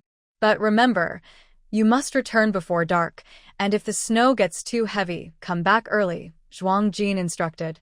Chen Xingwang agreed, and turned to leave. After he left, Zhuang Jin's brows remained furrowed. She wasn't sure how long this strange weather would last. If it continued, the coming cold would be unavoidable. In such weather, not only would the refugees struggle without enough food, but they also lacked a place to stay warm. They wouldn't last long. She thought, Ajin, do you still have concerns? Former village chief Chen Yukai asked. If you have any ideas, just go ahead and do them. We old folks might not be able to help much, but we can still keep the young ones in check.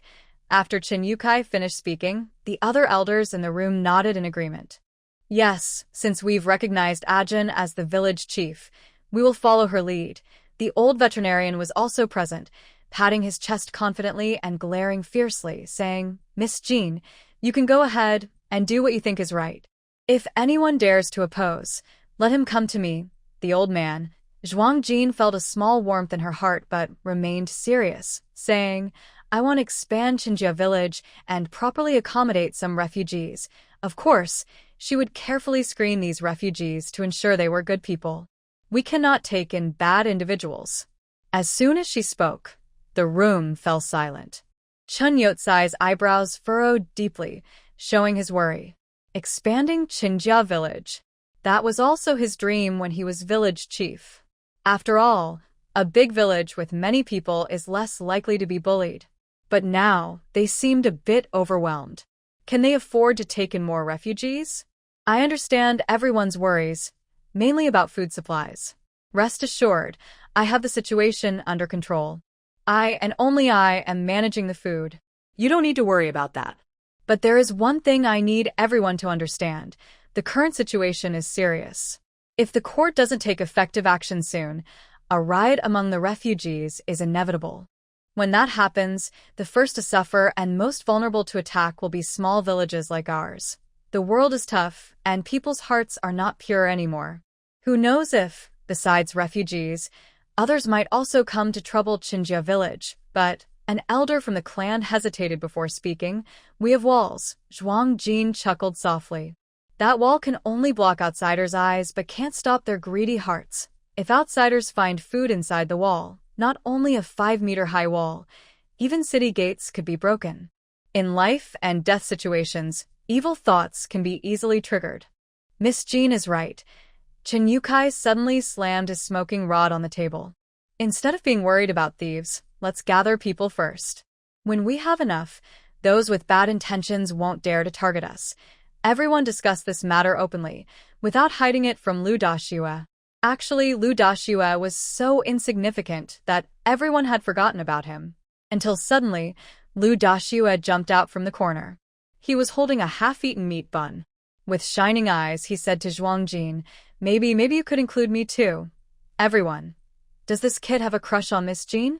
Immediately, the old man in the house's face darkened with anger. Our village chief doesn't marry outsiders. Good land can't be left to outsiders. You're misunderstanding us. Lu Damei awkwardly scratched her head. What I mean is our Lu village wants to merge into Qin village. Is that possible? Our village doesn't need two village heads. Chen Yukai took a puff from his pipe, a faint smile in his old eyes. I'm not going to be the village head. I'll just be a villager.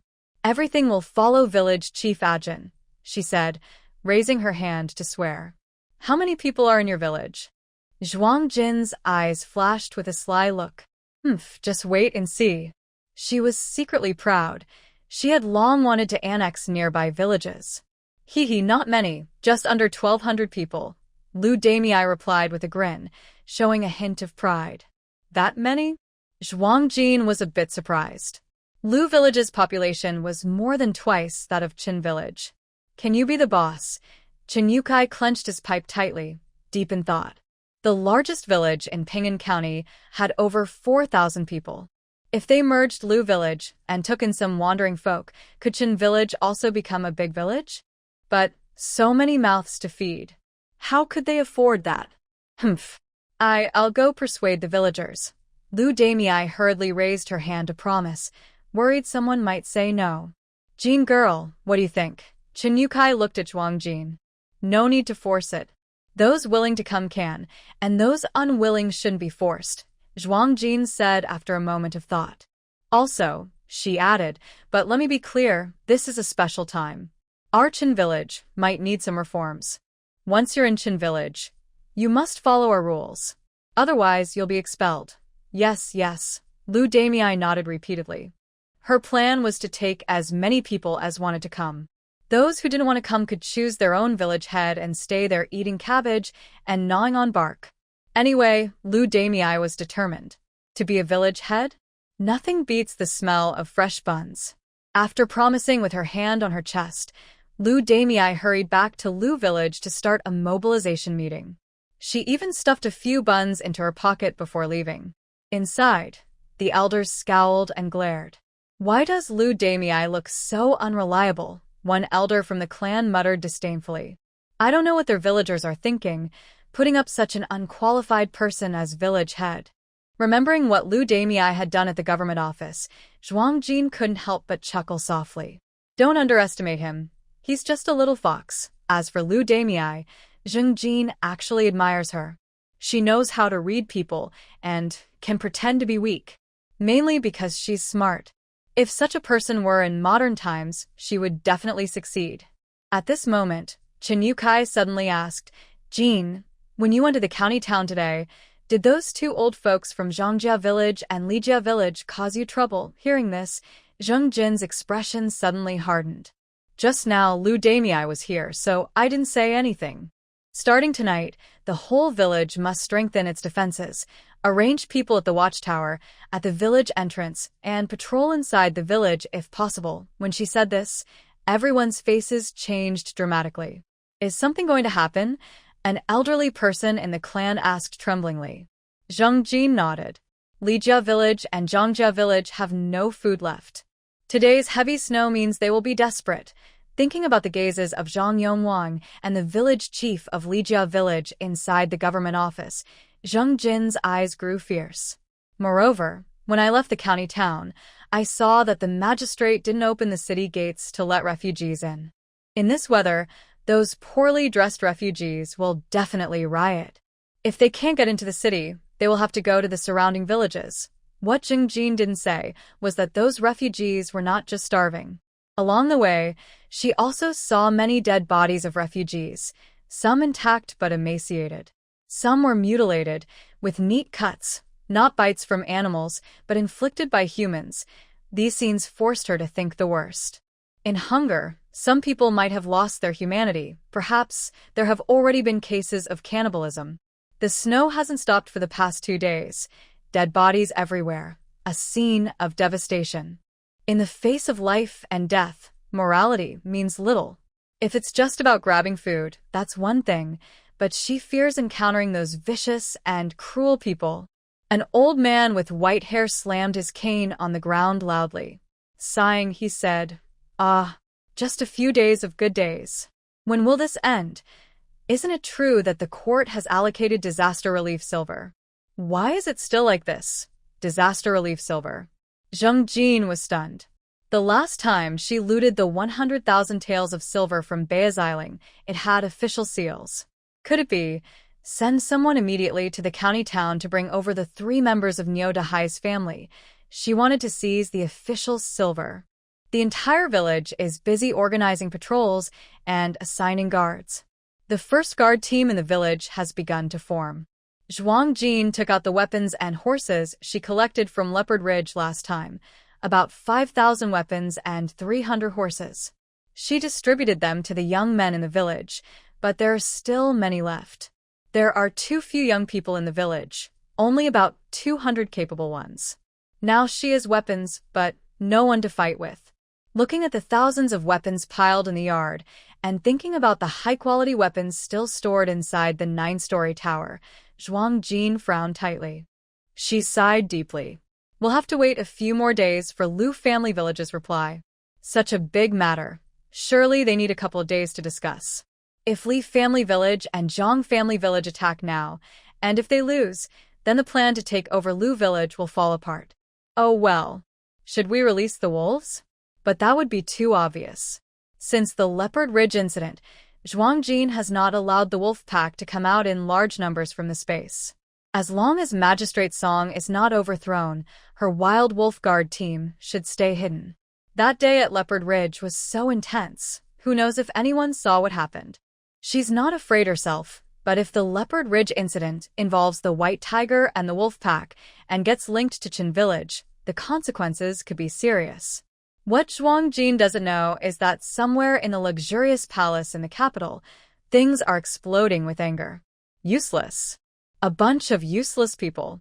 That's 100,000 jin of grain and 100,000 taels of silver. Go investigate. We must catch the culprit. A handsome young noble, dressed richly, is furious, his face twisted with rage, his eyes burning with fierce anger. A group of people kneel on the ground, trembling with fear. Meanwhile, Zhuang Jin is also worried and anxious. Suddenly, a clear, melodious voice rings out behind her. "Miss Jin, we can do it too." It's Qing Chao and a group of women. "We've been practicing our skills these days without fail. We may not be as skilled as the experts, but we can handle ordinary civilians and villagers without a problem." 19 women behind Qing Chao nod firmly, showing their determination. "Yes, Miss Jin, let us go. This village took us in, so we are also part of it. We want to contribute our strength and protect our home together." 20 women spoke confidently, which made Zhuang Jin feel a little warm inside, but she thought, women in chaotic times face more danger than men. Are you still willing to take that risk? Nearby villagers might only be stealing grain, and refugees might harm the common people, but what if it's the Northern D pirates? Burning, killing, looting, and kidnapping are the usual ways of the Northern D pirates. The women's faces turned pale as they remembered the scenes at Leopard Ridge, where bandits tore apart their sisters' clothes. They looked even whiter. After a moment of thought, Qing Chao raised her head and said, "I'm not afraid. There's no pure land in chaotic times. If we don't resist, we'll just be meat for others to eat. It's better to stand up and fight." "Yes. I'm not afraid either. We've all died once already. I'm not afraid either." "Me too. Me as well." "Good." Zhuang Jin nodded approvingly. "Then let's choose our weapons. So, The 20 women joined the village's guard team. Zhuang Jin didn't expect that today's decision would build such a large force for her in the future. The village's defenses were being organized smoothly. Zhuang Jin also asked Xiaoling to check if there were enough winter clothes and bedding for everyone. Initially, she thought there wouldn't be a problem, since they were in the north. Surely every family had some extra cotton clothes and blankets. But surprisingly, as she checked, a big problem emerged. After 3 years of drought, with high temperatures that wouldn't drop, many families traded their blankets and clothes for grain. Now, suddenly the weather changed. Snow was falling heavily outside, and many families only had 1 or 2 thin blankets to keep warm. This made Zhuang Jin very worried. She didn't have cotton in her space. She wanted to buy some in the county town, but at this time, how many shops were still open? Zhuang Jin couldn't even spend the silver she had in her space. Just as she was worried, Qin Feng arrived with people, braving the heavy snow, at Qinjia village. Miss A. Jin, we're here to buy grain. Whatever you have, we'll take it, Qin Feng said straightforwardly once he arrived. Zhuang Jin was stunned. She had stored a lot of grain in her space. The rice fields in her space kept planting in cycles, so grain wasn't a problem. But, General Qin, the grain you took last time shouldn't be gone so quickly, right? Why is it so urgent this time? Did something happen at the border? Qin Feng's guard post was called Black Wind Pass, the most important border point closest to the northern D. Could it be? Qin Feng's face showed seriousness, and after a moment of hesitation, he said, "To be honest with you, Miss A. Jin, there's been some movement from the northern D side. Scouts reported that they have moved troops from other places and are pushing toward us. It looks like a big battle is coming soon." Qin Feng was also worried. The soldiers of the Mo Bay country were not good at fighting in cold weather, so why did the weather suddenly turn strange? In early autumn, it unexpectedly started snowing heavily. The Northern D people are hardy and fierce, growing up on horseback and especially skilled in fighting on ice. If a battle really breaks out on such a snowy day, it would be very unfavorable for Mo Bay. Most of the Northern D tribes are nomads, with no fixed homes. These Northern D people are also quite ruthless. Whenever they attack, they burn, kill, and loot. After stealing food and women, they run away, making it hard to find their camps. Fortunately, their attacks are usually small, involving at most a few thousand tribespeople. Mo Bay's border defenses are guarded by 100,000 soldiers, so they can control the situation quickly. But this time, the Northern D forces are coming from many places near the border of the two countries, clearly under the orders of their royal family to invade massively. Zhuang Jin also looked worried after hearing this. Sigh. Dealing with internal and external troubles at the same time. One problem after another. All right, I will prepare some food supplies.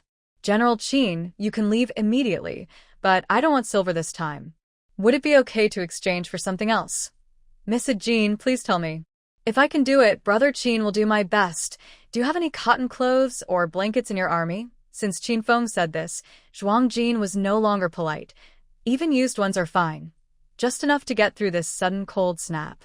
In the future, she would find a way, maybe raise some silkworms in the space if necessary. I also want some armor. Can you arrange that? Qin Feng blushed a little. He thought Zhuang Jin would ask for something very valuable, but it turned out to be these inexpensive items. Using these cheap things to exchange for so much grain made Qin Feng feel a bit embarrassed. Maybe I should just give you silver. Qin Feng hesitated and asked. Zhuang Jin's heart sank. You don't have these. That made things difficult. In this heavy snow, sending someone to buy from other regions might be impossible. Even if they could go, they might not arrive in time. No, we have all the things Miss Jin wants. Tomorrow, I will send someone to deliver them. Qin Feng's dark face suddenly revealed a big white smile as he awkwardly said, I just think it's unfair to exchange those items for grain. A Jin girl is really at a disadvantage.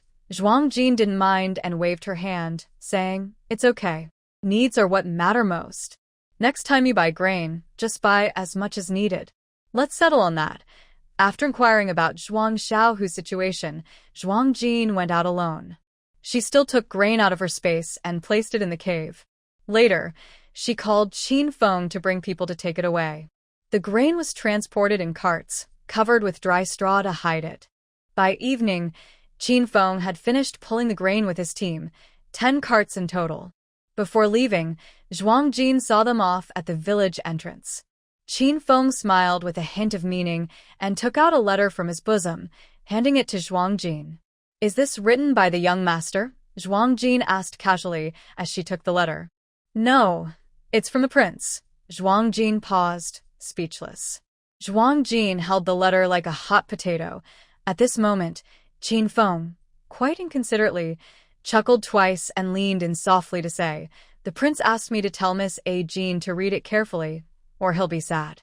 Zhuang Jin snapped, "Then you better take it back." "Humph. Whether he's sad or not has nothing to do with her." Bored. Qin Feng hesitated. If he took it back, wouldn't the prince peel his skin? After Qin Feng left, Zhuang Jin ultimately didn't put the letter back. Because Qin Feng suddenly ran off. The snow was slippery, and their speed on horseback was so fast that everything before her blurred, making Zhuang Jin gasp in amazement. The soldiers transporting grain stared in shock. Their general was fleeing in panic. Zhuang Jin stood there, smiling helplessly. "Older sister, here." With a soft, sticky voice, Zhuang Jin felt warmth in her arms. Looking down, she saw someone slipping a hot water bag into her embrace. Zhuang Jin smiled gently. She tenderly rubbed the fluffy little head and said, "A xiao, be good. Sister isn't cold, but a xiao should keep it."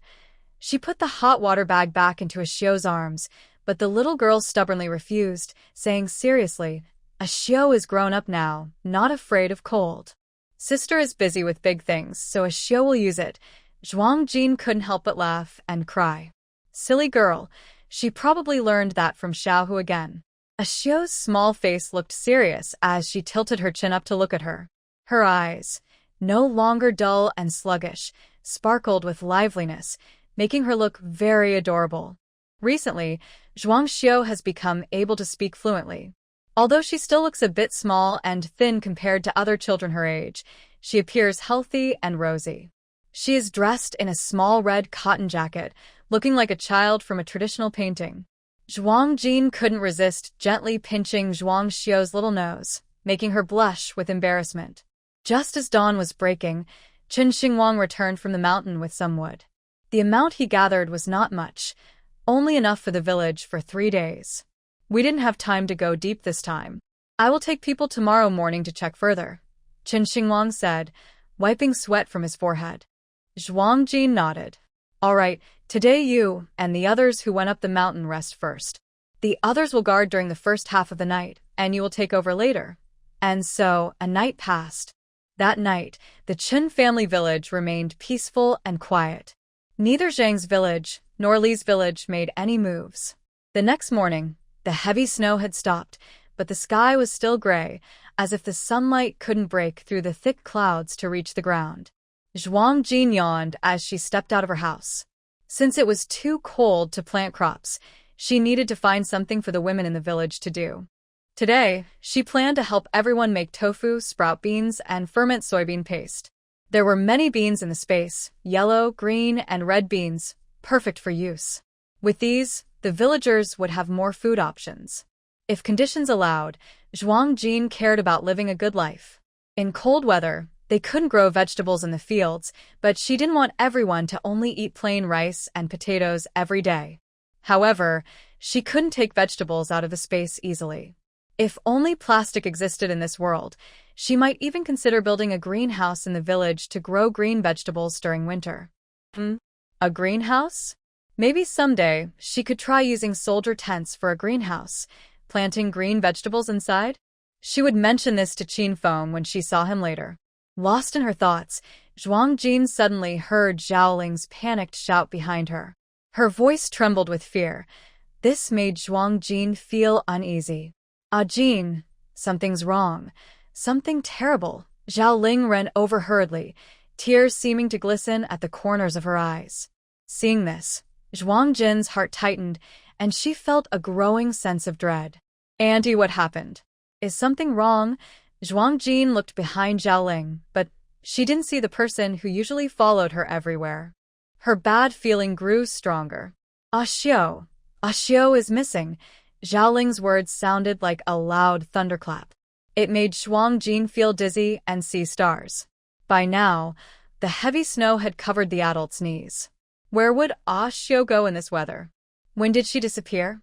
Zhuang Xiao had always been obedient and wouldn't run away on her own. Just now, I just found out. After breakfast, I went to call the 3 children to wake up. Deya and Arya were still sleeping inside, but Ah Xiao was missing. Zhao Ling was so anxious, she almost cried. We searched the yard, but couldn't find her. We looked around the village, but no luck. And what? Zhuang Jin grabbed Zhao Ling urgently. I thought Ah Xiao might have gone to the old lady's room, so I went to look. But the old lady wasn't there either, and she's gone too. What should we do? Such cold weather, so much snow. Zhao Ling started to feel helpless, muttering to herself. Zhuang Jin's face darkened. The disappearance of Ah Xiao and Grandma Zhuang was not a coincidence. Just as Zhuang Jin was feeling uneasy, the front door suddenly burst open with a loud bang. Chen Chu ran in, looking panicked. Zhuang Jin's heart skipped a beat. She quickly stood up to greet him and heard Chen Chu choking on tears as he cried, Sister Jean, Xing Wang, and a group of people from Li Jia village have been taken. They came to tell us to exchange food for people. How could this happen? With Xing Wang's skills, how could they catch him? Zhuang Jin found it hard to believe. Chun Xing Wang was trained by her, so she knew his strength well. How could some villagers catch him? Even if he couldn't fight back, with Qin Xing Wang's abilities, escaping should have been easy. It's because they tricked Chen Daijian with Xiao Bao. They told him Xing Wang had an accident in the mountains. Chen Daijian was worried and didn't check carefully. He just left the village and then they caught him, Qin Chu continued bitterly. They used Chen Daijian to force Qin Xing Wang to surrender. How did Xiao Bao get into the village? Weren't there villagers on duty at the gate? Zhuang Jin focused on this key point. Zhuang Dazhu and Lu Tsuehua had been driven out of the village, and Xiao Bao had left with them. How could Xiao Bao still be in the village? Chun Chu angrily stomped his foot. It's all because of Grandma Zhuang. She secretly brought Xiao Bao into the village. Zhuang Jin took a deep breath. She finally understood the whole story. Grandma Zhuang secretly brought Xiao Bao into the village. Lu Tsuehua used Xiao Bao to trick Chen Daijian into leaving the village to find Qin Xing Wang, and then they were captured by people from Li Jia village. The people from Li family village forced Qin Xing Wang to surrender, trapping him in their trap. It was again old lady Zhuang. Her disappearance must also have been her doing. She kept saying how quiet old lady Zhuang had been lately. Turns out she was secretly planning everything here. Despite all her precautions, she didn't anticipate the traitor causing chaos. How many people were caught, including Ah Xingwang and Aunt Chen, a total of 16? Is Ah Xiao among them? Qin Chi was surprised and asked, Ah Xiao was also caught? I haven't heard about her. Gather the people and go rescue them. Zhuang Jin's eyes were cold, and his voice was sharp like broken ice, making people feel cold inside. If you see old lady Zhuang or the Zhuang Dazhu family, don't hold back. Don't worry about my reputation. Yes. Qin Chi turned around and rushed out again, stepping on the heavy snow. Zhuang Jin's figure flickered and disappeared instantly. Zhao Ling was so frightened her legs went weak, and she sat down helplessly. Soon, the village's big bell was rung again. Ding, ding, ding. The deep, long bell sound echoed over the village, breaking the quiet of Qin family village. All the young men gathered in the village. Zhuang Jin's eyes were cold. Everyone, grab your tools and weapons. The snow underfoot made a creaking sound like a deep drum, echoing across the silent snowfield. Zhuang Jin's face was dark as he led 150 people from Qin family village to the entrance of Li family village. From a distance, the entrance of Li family village was already crowded with a dark mass of people. Looking roughly, there were at least 1,000. In the vast white snow, Li family village was small and low, with uneven houses standing at the foot of the mountain, large and sprawling. Li family village was a medium-sized village, with a population far larger than Qin family village, about 2,000 to 3,000 men, women, and children. When Li village chief Li Mozhui saw Zhuang Jin only bringing a small group of people, his eyes were full of contempt and mockery. Little village chief Ah Jin, such courage. But when his gaze swept past Zhuang Jin's back, he didn't see the expected grain carts, and his face darkened immediately. Little village chief Ah Jin, where's the grain? Li Mozhui asked coldly. The grain is there, of course, but I need to see the people first, Zhuang Jin replied with a cold smile.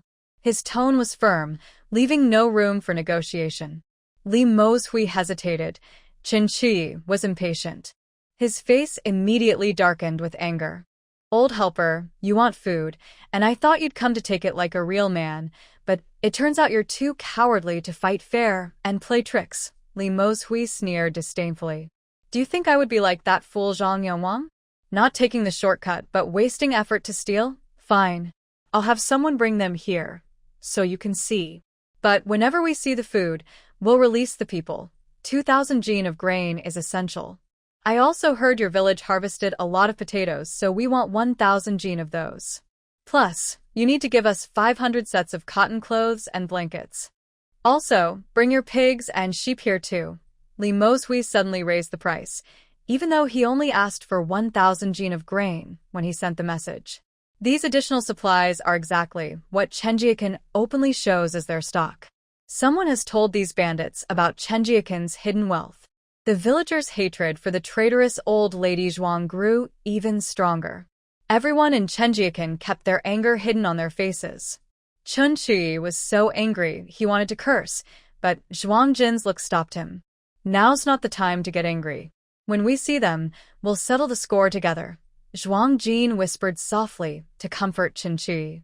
Li Mozhui looked at them with disdain until he heard Zhuang Jin say, "Okay." Then he turned to a middle-aged man nearby and whispered a few words. The man hesitated for a long time before running away. Zhuang Jin's brows furrowed deeply. Her face was tense, and her heart felt as heavy as the thick snow, full of unease. She gave a subtle signal to Chao-Ching. Chao-Ching understood immediately and quietly slipped away from the crowd. After a while, the middle-aged man returned. Behind him, over 30 men from Lajayakan pushed forward, dragging 15 villagers who had their mouths gagged and their hands tied behind their backs. They looked ragged and cold, trembling in the chilly wind. These were villagers captured from Chenjiakan, including Chen Xingwang and others. The 15 had various injuries and were only wearing thin clothes. Their faces were pale and purple from the cold, trembling all over. They had even torn the cotton clothes off these 15 people.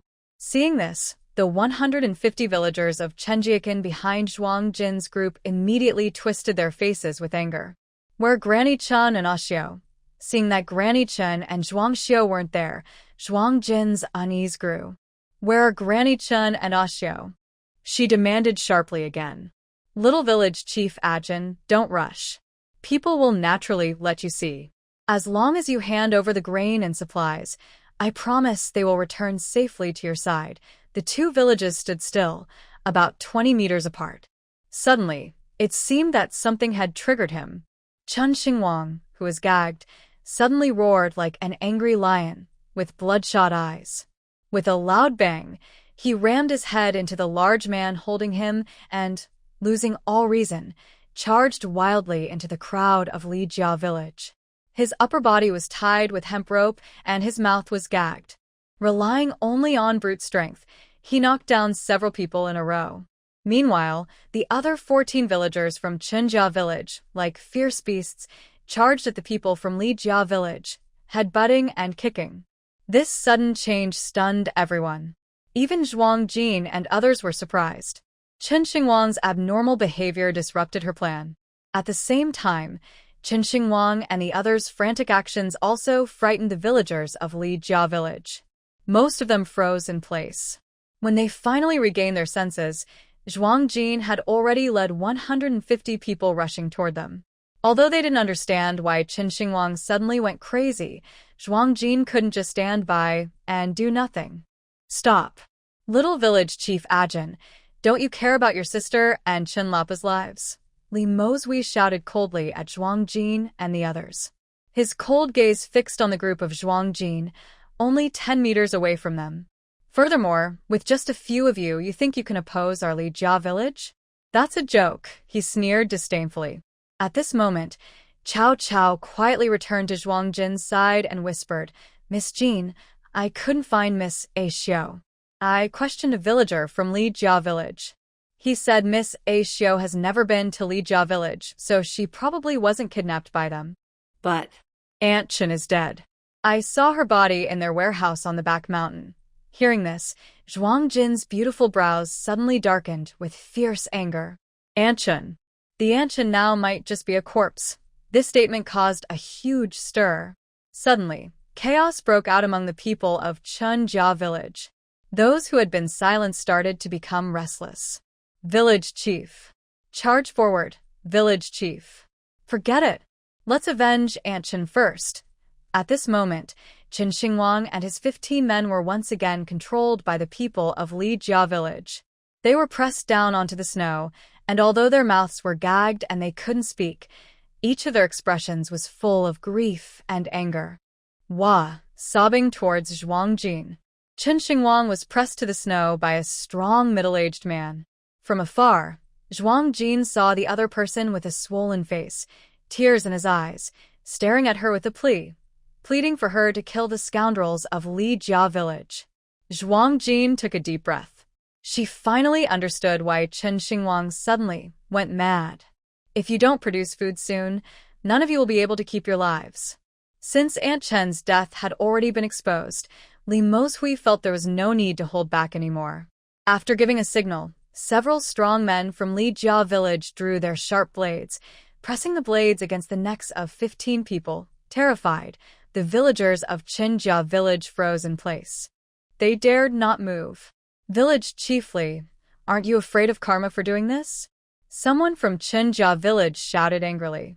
Li Mozhui chuckled loudly, and the people behind him also laughed. Karma? In this chaotic time, whoever has the biggest fist is the king.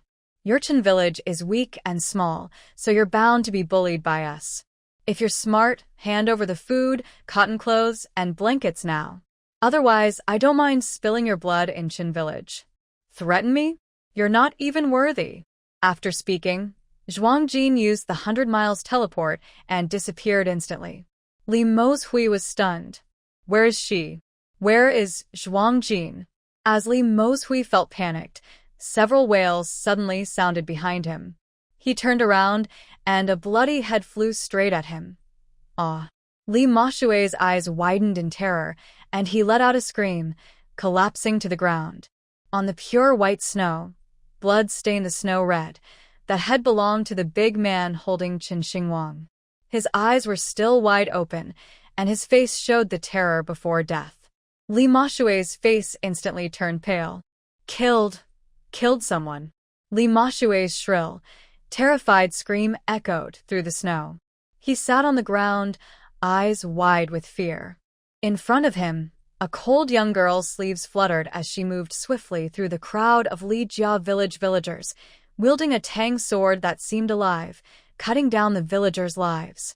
The 15 men holding Qinjia village villagers were quickly killed. Bright red blood mixed with the white snow, shocking and frightening everyone. Li Mozhui's heart felt like it was falling into an icy pit.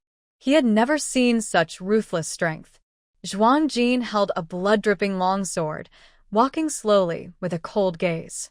Village chiefly, do you think that because your Li family village has many people, you can bully my Qin family village at will? Zhuang Jin's lips curl slightly, like a demon from hell demanding a life. Do you still dare to say you'll make my Qin family village bleed? Li Mo's whole body trembles. Before he can finish saying dare, a man from the crowd stops him. Father, we are not afraid.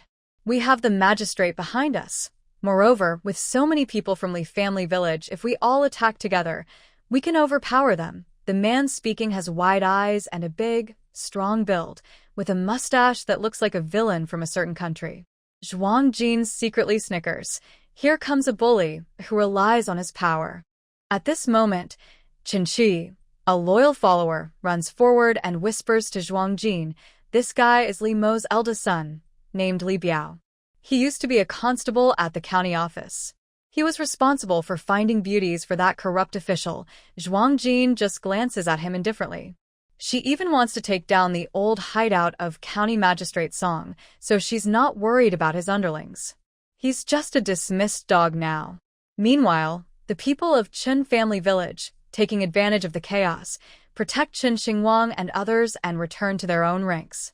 The two sides form a tense standoff again. Everyone glares fiercely at each other.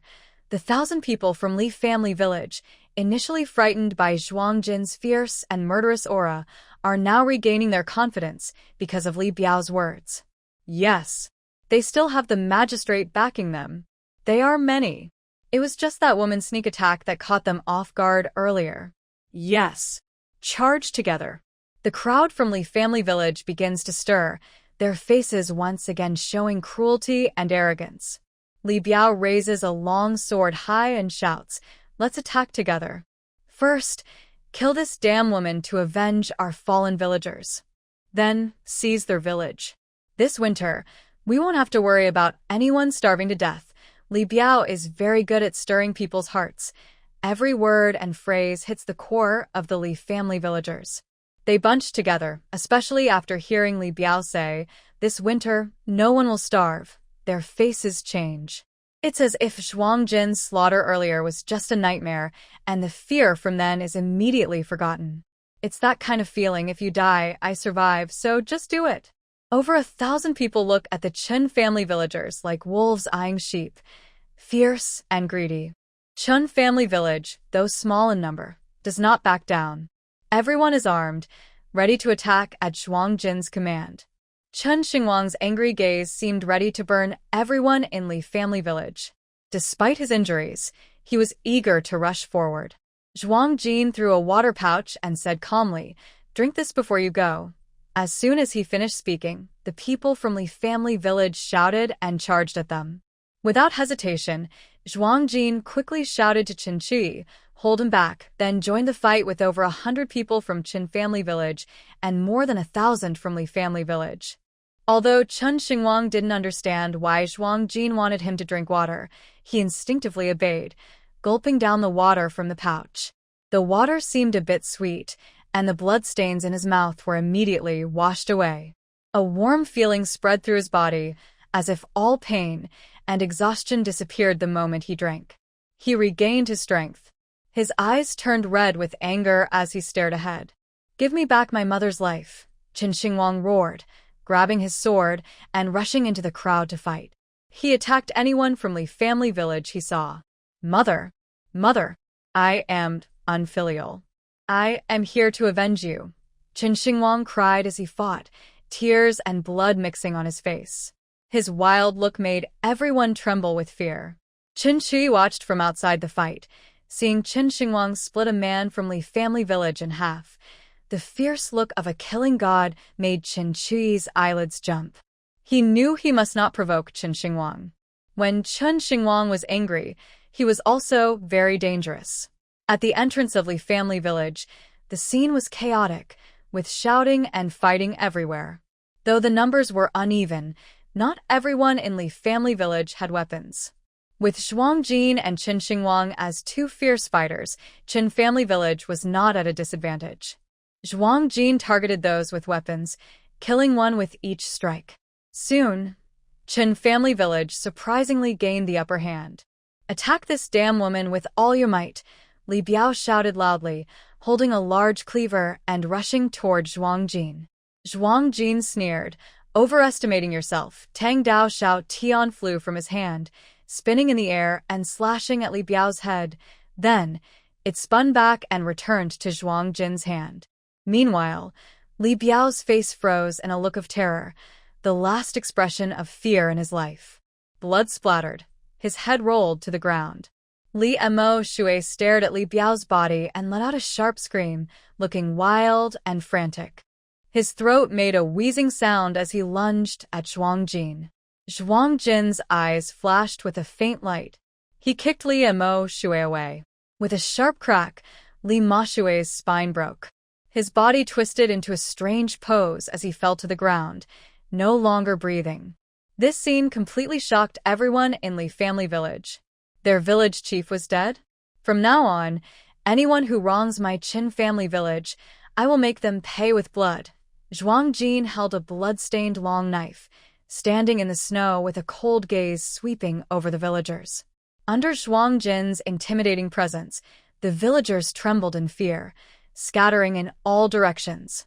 Zhuang Jin led his men straight into Li family village. No one dared to stop him. Everyone in the village hid in corners, afraid to show themselves.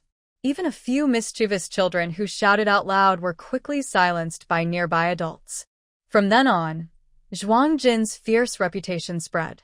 The villagers of Qin family village collected the body of Aunt Qin. But Zhuang Jin searched the entire village and still couldn't find Zhuang Xiao. He questioned a few key villagers, and the answers confirmed what Qingqiao had found. Zhuang Xiao had never entered Li family village. So, where could Zhuang Xiao be?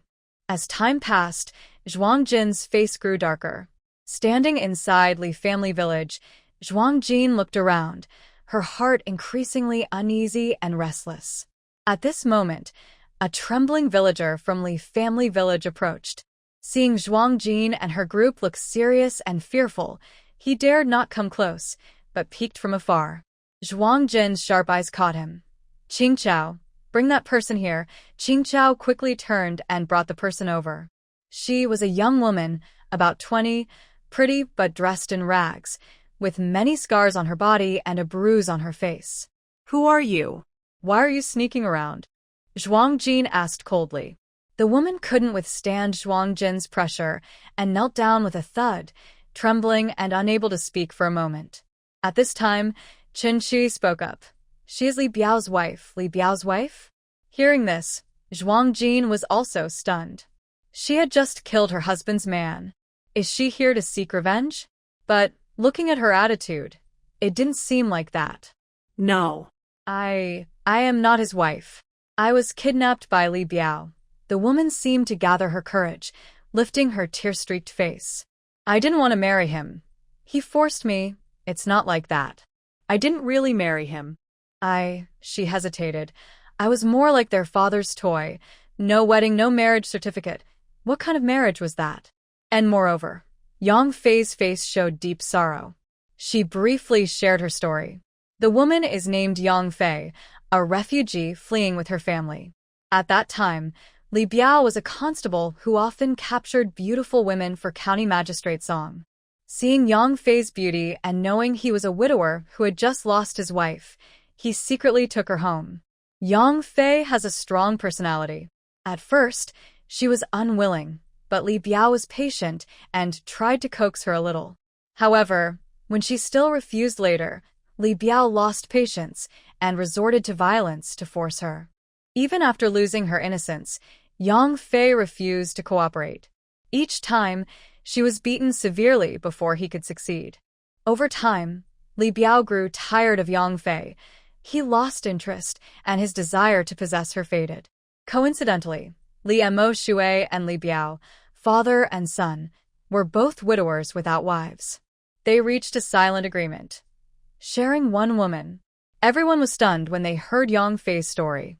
The Li family father and son truly deserved to be punished.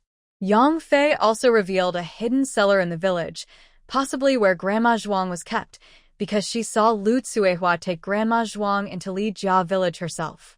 Talking about Lu Tsuehua, Yang Fei was full of hatred. Although Lu Tsuehua was not from Li Jia village, she relied on her uncle, Li Mo Shui, the village head, to come often. When she visited Li Mo Shui, Lu Tsuehua would mock and scold Yang Fei fiercely. At least half of Yang Fei's injuries were caused by Lu Tsuehua. The cellar was located under a barn next to the grain storage. Zhuang Jin led people there and found Grandma Zhuang inside. When Zhuang Jin saw Grandma Zhuang, she was curled up in the cellar, trembling from the cold. She was holding a hard, stale bun and was gnawing on it. It seemed that even though Grandma Zhuang was working for Zhuang Dazhu and Lu Tsuehua, they did not treat her kindly. Grandma Zhuang saw that the visitor was not her beloved eldest son. Zhuang Dizhu, but Zhuang Jin. She immediately guessed that her actions might have been exposed. They had come to find her. Zhuang Jin looked stern and anxious. She was very worried. When she saw Grandma Zhuang for the first time, she quickly asked in a stern voice, "Where is Xiao?" Grandma Zhuang's face flickered with panic. She instinctively stepped back into a deeper corner. That corner was where she was injured during the last bandit attack on the village, leaving her disabled. At that time, Zhuang Xiao, who left Grandma Zhuang behind, thinking it was out of familial love, to give her a final place to stay. But some people, no matter how well you treat them, are impossible to please. Just like Grandma Zhuang in front of her. After a brief moment of panic, Grandma Zhuang, feeling guilty, stiffened her neck and said, "You ask me? I don't know. That fool. Who knows where she's gone? I asked you, Xiao, where is she? What have you done to her?" Zhuang Jin patiently asked again, but from her tone, I could tell she was close to losing her temper and had little patience left. "Say it now. Don't blame me for being ruthless." Old Madame Zhuang trembled at the anger in Zhuang Jin's voice. I don't know. Good. Very good. I will make you tell the truth." Zhuang Jin waved her hand behind her. She originally wanted Qing Chao to step forward and drag old Madame Zhuang out of the cellar, but unexpectedly, Chen Xingwang was the first to rush forward. Chen Xingwang's eyes were still frighteningly red. He roughly and fiercely dragged old Madame Zhuang out of the cellar and threw her into the snow outside. He hadn't forgotten that old Madame Zhuang had led Zhuang Xiaobao into the village to trick his mother out of the village. Without old Madame Zhuang and Zhuang Xiaobao, his mother wouldn't have died. So, old Madame Zhuang was also his enemy for revenge. Zhuang Jin knew Chen Xingwang needed to vent, so she didn't stop him. When she saw Chen Xingwang raise a wooden stick and strike old Madame Zhuang's good leg, she remained silent. With a crack, the stick hit, and her leg was surely broken. Old Madame Zhuang let out a heart-wrenching scream, clutching her broken leg and rolling in the snow. She was sweating from the pain. You worthless thing. You little wench. I am your grandmother. How dare you let someone hit me? You unfilial traitor. Old Madame Zhuang yelled in fear, voice hoarse with rage. This is Li Jia village. Lu Cuihua's uncle is even the village chief, Li Mosui. If you hurt me, the people of Li Jia village won't let you go. Qin Chui sneered. Old madam, you'd better save your strength and stop pretending to be in pain. Do you really think the people of Li Jia village will help you? Look at who dares to come out now. Bah. Using Li Mosui to threaten them, his body is already cold. Qin Chui's words were like a bucket of cold water poured over old Madame Zhuang's heart. She clenched her teeth, enduring the pain, and looked around. Sure enough, with such a big commotion, no one from Li Jia village appeared. But I still have Dazhu and Xiaobao. Old Madame Zhuang's heart held a glimmer of hope. She gritted her teeth and looked at Zhuang Jin. Dazhu is your father, Xiaobao is your brother. Aren't you afraid they will find out how you're treating me? Won't they hate you? Zhuang Jin couldn't help but sneer. We are already estranged. Would she care if they hated her? They are nothing. Not to mention she isn't the original owner. If she were, she probably wouldn't want to recognize these ungrateful family members either. One more time. Where is Xiao? As the sky darkened, Zhuang Jin lost patience and directly pressed a knife against Grandma Zhuang's neck. The sudden cold touch made Grandma Zhuang shiver. At that moment, she finally realized that her granddaughter, whom she had always looked down on, was different now. She truly dared to kill her. Sell her to where? No, I don't know. It was handled by Lu Cuihua. The knife pressed against Grandma Zhuang's neck tightened slightly, causing her to gasp in pain. Frightened, she cried out, I really don't know. I only sold that fool. Zhuang Jin shot her a fierce glare. Grandma Zhuang immediately changed her tone in panic. She's not a fool. She's Xiao. After leaving the village, I handed Xiao over to Lu Cuihua. I don't know anything else. Lu Cuihua only said she wanted to sell her, but didn't say where or give me any money. If you want to settle accounts, go find Lu Cuihua. She should still be in Liujia village now. In the end, Grandma Zhuang was still thinking about the money, which made Zhuang Jin even more annoyed. Go to Liujia village. The setting sun was blood red. Zhuang Jin and his team hurriedly headed towards Liujia village with a mighty and intimidating force. Now, Lu Daimiai was the village chief of Liujia village. Thinking about how she had told him yesterday to take the thin young man from Liujia village, Zhuang Jin felt a complex emotion. He wondered if that young man would stop her from taking Lu Tsuehua and her family away. What Zhuang Jin didn't know was that at this moment, a group of people was escorting 2 adults and a child to Qinjia village. It was Lu Daimiai. Behind him were 10 young men and women, along with a bullock cart. On the cart were Lu Tsuehua and Zhuang Dezhu, both tied up with 5 flowers, looking resentful, and Zhuang Xiaobao, crying non-stop. The group stood at the entrance of Qinjia village, with Daimiai Lu grinning slyly. In the icy snow, the evening sunlight reflected on the tall walls of Qinjia village. Lu Daimiai was increasingly delighted as she watched. She couldn't help but smile. Half an hour ago, she had been arguing fiercely with a group of old men. To persuade those stubborn old fossils to join Qinjia village, she had exhausted her brain and spoken tirelessly. But those old-timers, relying on their age and experience, really didn't give her any face. As soon as she spoke, those old men jumped up, pointing at her nose and cursing her for abandoning her ancestors and betraying her family. They even spat at her and chased her with their canes. However, after news of Zhuang Jin leading Qinjia village to victory over Lijia village spread, that group of old men immediately changed their faces. Not only did they agree to join Chen's village, but they also kept praising him for his good judgment and clinging to a golden opportunity. He was able to get what he wanted thanks to the foolish help of the Li village group. Lu Daimiai's mouth stretched into a big grin. Behind her, someone's forehead suddenly showed several black lines. Village chief, can you please control your smile? It looks a bit creepy. What do you know? I'm just happy to have a good connection. Lu Daimiai disdainfully shot a look that said, you don't understand anything. The person behind her said nothing. All right. It seems changing the village chief isn't a bad idea. Our current village chief is really unreliable. Meanwhile, Zhuang Jin led a large group of people arriving at Lu's village. The ones coming out to greet them were a group of old men with white beards, leaning on canes, each face smiling like a sunflower. Their enthusiasm confused Zhuang Jin a little. Little village chief A Jin, your presence truly brings glory to Lu's village, said one of the elders, leaning on his cane and smiling so broadly his eyes disappeared. His respectful attitude made Zhuang Jin pause. Little village chief A Jin, we plan to move in tonight. What do you think? The elder's expression was sincere and eager. Zhuang Jin was stunned by the question. What's going on? Her heart, as a bully, felt a bit uneasy. She looked at the dull, gray little houses of Lu's village. I'm here to take someone. Exactly.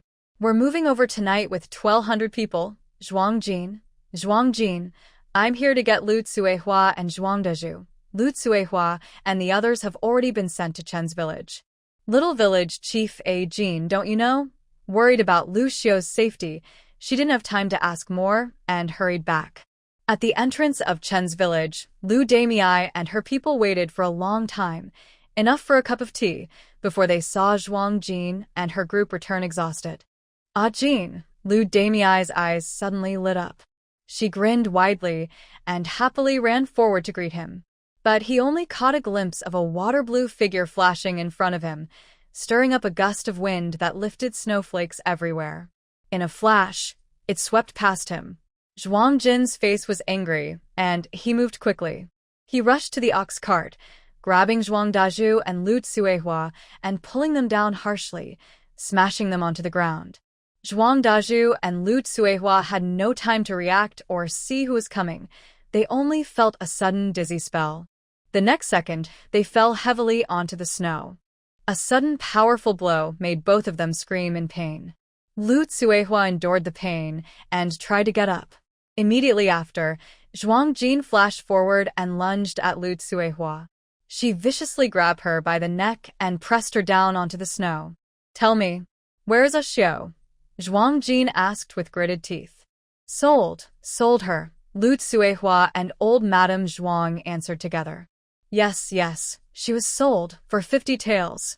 Who was she sold to? Zhuang Jin's voice sounded cold and sharp, each word deliberate and icy. Lu Tsuehua trembled under Zhuang Jin's fierce gaze, her lips trembling, unable to speak. Zhuang Dazhua was nearby, barely breathing, afraid to make a sound. Zhuang Xiaobao sat on the ox cart, stunned, no longer arrogant or loud, even forgetting to cry. Zhuang Jin's grip tightened, her eyes growing fierce. Lu Tsuehua felt her breath becoming difficult, her face turning pale with shock. Speak quickly, Zhuang Jin suddenly raised her voice, almost shouting. Sold to Zhang Yongwang. Lu Tsuehua's pupils shrank sharply as she trembled and spoke. Zhang Yongwang? The village chief of Zhangjia village. Is there more? Zhuang Jin narrowed her eyes, her face showing a complex emotion. What does he want to do with Jin? Lu Tsuehua was terrified and trembling. She was so frightened, she almost cried. She truly regretted provoking Zhuang Jin, this fierce woman. It turned out that this girl was no longer the one she could easily control. Zhang Yongwang asked me to buy some young boys and girls, saying that a big person from the county office was coming, and this person had a strange preference for children. Lu Tsuehua didn't dare to say more, seeing Zhuang Jin's cold, terrifying gaze. Children? Zhuang Jin suddenly smiled wickedly. Would Xiaobao also fit that big person's taste? Hearing this, Lu Tsuehua was immediately shocked. She seemed to guess what Zhuang Jin was planning, and her face showed unprecedented fear. No. Xiaobao is your brother. You can't do that to Xiaobao. There's nothing I can't do. Zhuang Jin's tone was fierce. In Lu Tsuehua's despairing eyes, she suddenly tightened her grip. Suddenly, a cracking sound of breaking bones was heard, and Lu Tsuehua finally gasped her last breath. After leaving Lu Tsuehua's body behind, Zhuang Jin slowly stood up and looked at Dazhua Zhuang. Nearby, Dazhua Zhuang curled up in the snow, trembling with fear at the sight. Zhuang Jin's gaze shifted to himself, and he cried out in fear, pleading, Jin, I am your father. You can't kill me. Zhuang Jin's cold eyes slowly approached. Zhuang Dezhu was so frightened that he became weak and could only crawl on the snow like an unsteady dog, staring with terror as he backed away. The matter with Xiao was entirely Lu Tsuehua's idea. I didn't participate. Really, I didn't. I'm your father. I don't want to die. I really don't want to die. I was wrong. It was my fault for not seeing clearly. I shouldn't have let Lu Tsuehua, that wicked woman, hurt you and your sister. Please spare me.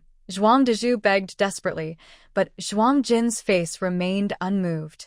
His right hand was already gripping the hilt of his knife, approaching like a grim reaper. With a flash of the blade, the sharp knife cut across Zhuang Dezhu's eyes. The intense pain from his eyes caused Zhuang Dezhu to scream and faint immediately. If you are blind, what use are these eyes? Zhuang Jin said coldly. Lu Damei stood nearby, watching calmly. She saw Zhuang Jin crush Lu Tsuehua's throat and gouge out Zhuang Dezhu's eyes. It was the first time she saw such bloody violence, but strangely, she felt no fear. Instead, she thought, this is how it should be. In the vast white snow, a pale blue figure stood alone, like a cold plum blossom in winter, beautiful and strong. Lu Damei felt a complex emotion rise in her heart. Xingwang, these two are in your hands. Whether they live or die is up to you. I won't interfere. Zhuang Jin pointed to the unconscious Zhuang Dazhu and Zhuang Xiaobao on the cart, speaking to Qin Xingwang. In a way, Zhuang Dazhu and Zhuang Xiaobao were also Qin Xingwang's enemies. They had caused his mother's death.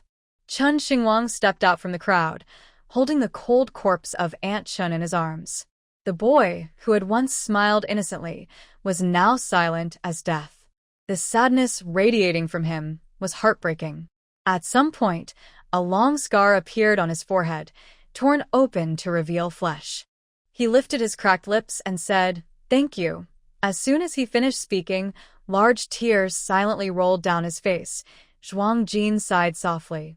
She ordered everyone to return to the village for treatment. She brought 150 people from Li's village. Although no one had died, many were injured to varying degrees and were no longer suitable to follow her to save others. Zhuang Jin only brought some grass. The two of them rode 2 black horses straight toward Zhangjia village. The sky gradually darkened. Thick snow covered the ground, and the horses moved slowly through the snow. Fortunately, the 2 villages were very close. Zhuang Jin and Qing Chao quickly arrived at the entrance of Zhangjia village. They rode their horses into the village. But just a few steps in, suddenly, the horse beneath them let out a painful neigh. The horse became frantic. Even though Zhuang Jin used beast speech to calm it, the 2 black horses still neighed loudly and dashed around wildly. Where the horses' hooves passed, the snow on the ground instantly turned into patches of blood. Damn it! There's a trap. There are thorns in the snow. Zhuang Jin's heart tightened. He quickly jumped off his horse. Qing Chao wasn't as quick as Zhuang Jin and was thrown off by the wild horse. Miss Jin, what should we do? Qing Chao climbed up from the snow, clutching her chest with a frightened look. Luckily, the place she fell didn't have any thorns, or she might have been stung into a swarm of bees. The 2 black horses had already run away and disappeared. Now, Zhangjia village was eerily quiet, no more barking dogs or sounds. Every door was tightly shut. But Zhuang Jin could feel it. Countless eyes were watching them from the shadows. Zhang Xingwang is so sneaky. This time, he's playing dirty. Zhuang Jin frowned as he looked down the long road. They probably didn't plant thorns everywhere. Let's stay close to the wall and walk. As soon as he finished speaking, a sharp sound cut through the air. An arrow flew out from a window across the street. Zhuang Jin glanced at it with disdain, not even moving. The arrow fell about 5 meters away from them onto the snow, making no sound. Qing Chao, his aim, his strength. Is this guy joking? More arrows shot out from different directions. This time, their aim and force were better, but they still couldn't hurt the 2 of them. However, they couldn't go around the corner anymore because Zhuang Jin had just noticed that many villagers' walls had large and small holes. These weren't carved by people, but looked like they had been worn down by wind and frost. If they walked close to the wall and suddenly a cold spear stabbed from behind, that would be serious. Thinking quickly, Zhuang Jin's eyes fell on the scattered arrows in the snow. He picked up an arrow, and his eyes flickered with a strange light. Do you have a fire starter? Zhuang Jin suddenly asked. Grass nodded and took out a fire stick from her bosom to hand over. There's good entertainment coming up. Zhuang Jin smiled mischievously, suddenly producing a bow and arrow and a bucket of pig fat. Grass was stunned, not understanding what the other meant. She looked at what Zhuang Jin held, feeling confused. Where did the pig fat and bow and arrow come from? Zhuang Jin quickly tore off some cloth strips from his sleeve, soaked them in pig fat, and wrapped them around the arrow tips. Seeing this, Grass immediately understood. Miss Jean was about to. Oh, Miss Jean is so clever. Though she thought she was being sneaky, Grass moved even faster than Zhuang Jin. With a few tearing sounds, Grass had torn her long robe into a short jacket, and she handed over a bunch of cloth strips. Zhuang Jin's mouth twitched at the sight. She just wanted to burn a couple of houses and force out those secretly causing trouble. But from Grass's stance, it looked like she was planning to set the whole Zhangjia village on fire. After tying the pig fat cloth, Zhuang Jin drew her bow and shot an arrow. The arrow with pig fat and fire flew into the houses on both sides. Suddenly, flames burst inside the houses, spreading quickly. Most of the houses were made of wood, and even the thick snow on the roofs couldn't stop the fierce fire from spreading. Soon, curses sounded from inside the houses. People hurriedly ran out in panic. It was already completely dark now. The flames shot high into the sky. Zhuang Jin pulled Grass into a shadowy spot to hide. This time, she didn't avoid Grass, but directly summoned the head wolf from her space. Since Zhang Yongwang was already prepared, he might not have kept Ah Xiu inside his yard. To save time, Zhuang Jin called out the head wolf. When the wolf appeared, it seemed to carry a terrifying pressure, making Grass's face turn pale. But after a moment, she lost her fear. She had seen this wolf before in Leopard Ridge. It was Zhuang Jin's mount. She was able to escape the demon's trap thanks to the help of the wolf pack. Grass wasn't afraid, but she still dared not get too close. She watched from afar as Zhuang Jin interacted with the head wolf. The fierce, tall wolf was surprisingly gentle in front of Zhuang Jin, acting like a tame little dog, wagging its tail constantly. Zhuang Jin took out a small pink dress and held it in front of the wolf's nose. Smell this. Remember, this is Xiao's scent. Follow this scent to find her. There are thorns in the snow. Can you avoid them? Grass was surprised to see the wolf nod human-like and then run forward. It moved at a steady pace, seemingly waiting for them to catch up. Zhuang Jin and the green grass quickly followed behind the alpha wolf, arriving at a remote house. The house's exterior wall was 3 meters high, making it hard to see inside. The alpha wolf leapt over and entered the yard. Zhuang Jin and the green grass also jumped into the yard right after him. Inside, on the left side, there were 3 new-looking main rooms. On the right side, there was a small, old, and broken-down house, which looked very different from the 3 main rooms. The old house seemed barely able to hold the snow on its roof, as if it might collapse in the snowy ground. The alpha wolf immediately ran toward the small house. With a loud bang, he pushed the door open. Snow on the roof fell off in big clumps. The loud noise woke up the guards in the next room. 8 strong men with weapons rushed out. The 2 people following Zhuang Jin faced them directly. The big men were surprised at first, then quickly reacted, cursing, "Little girl, I knew you'd come." They charged at Zhuang Jin and the others. Zhuang Jin looked serious and sharp-eyed. When he saw what they were wearing, his pupils shrank suddenly. Were they officials? Yes, they were officials. We can't let them stay. A fierce look appeared on Zhuang Jin's face. He quickly drew his knife and fought, taking down 2 men in an instant. Green grass also fought 2 officials. Seeing Zhuang Jin was the strongest, the others all gathered around him.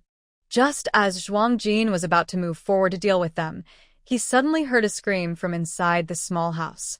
It was Xiao's voice. Zhuang Jin's heart raced. Without thinking, he turned and ran toward the small house. Inside, Xiao's face was pale as she trembled in the corner. The alpha wolf whined innocently at Zhuang Jin, then retreated behind her. It turned out Xiao was frightened by the wolf. Seeing she was safe, Zhuang Jin was about to breathe a sigh of relief when he felt a freezing cold wind blow behind him. A guard raised his sword and swung it down from above his head.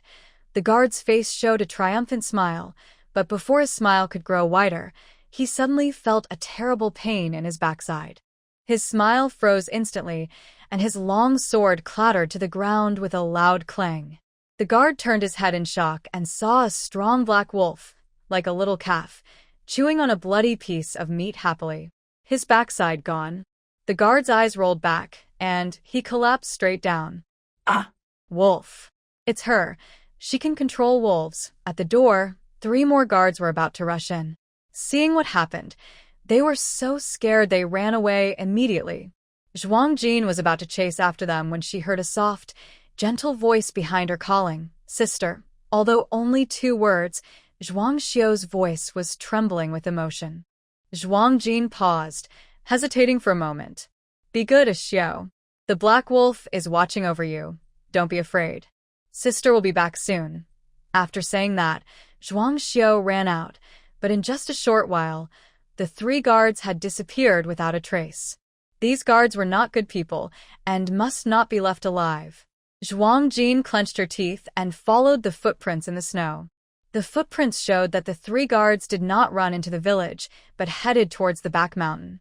The fire in the village must have made them suspicious.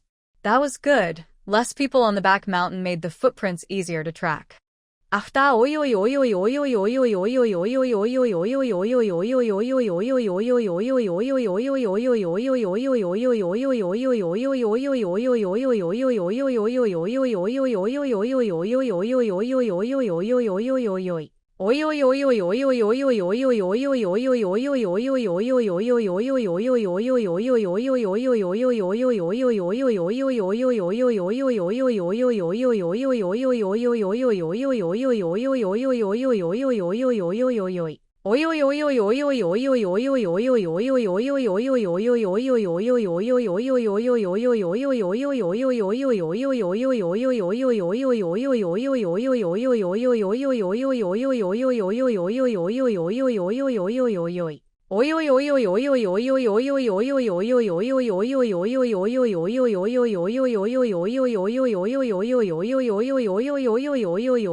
After Uncle knew the high and his son arrived, she quickly melted down the official silver to recast it.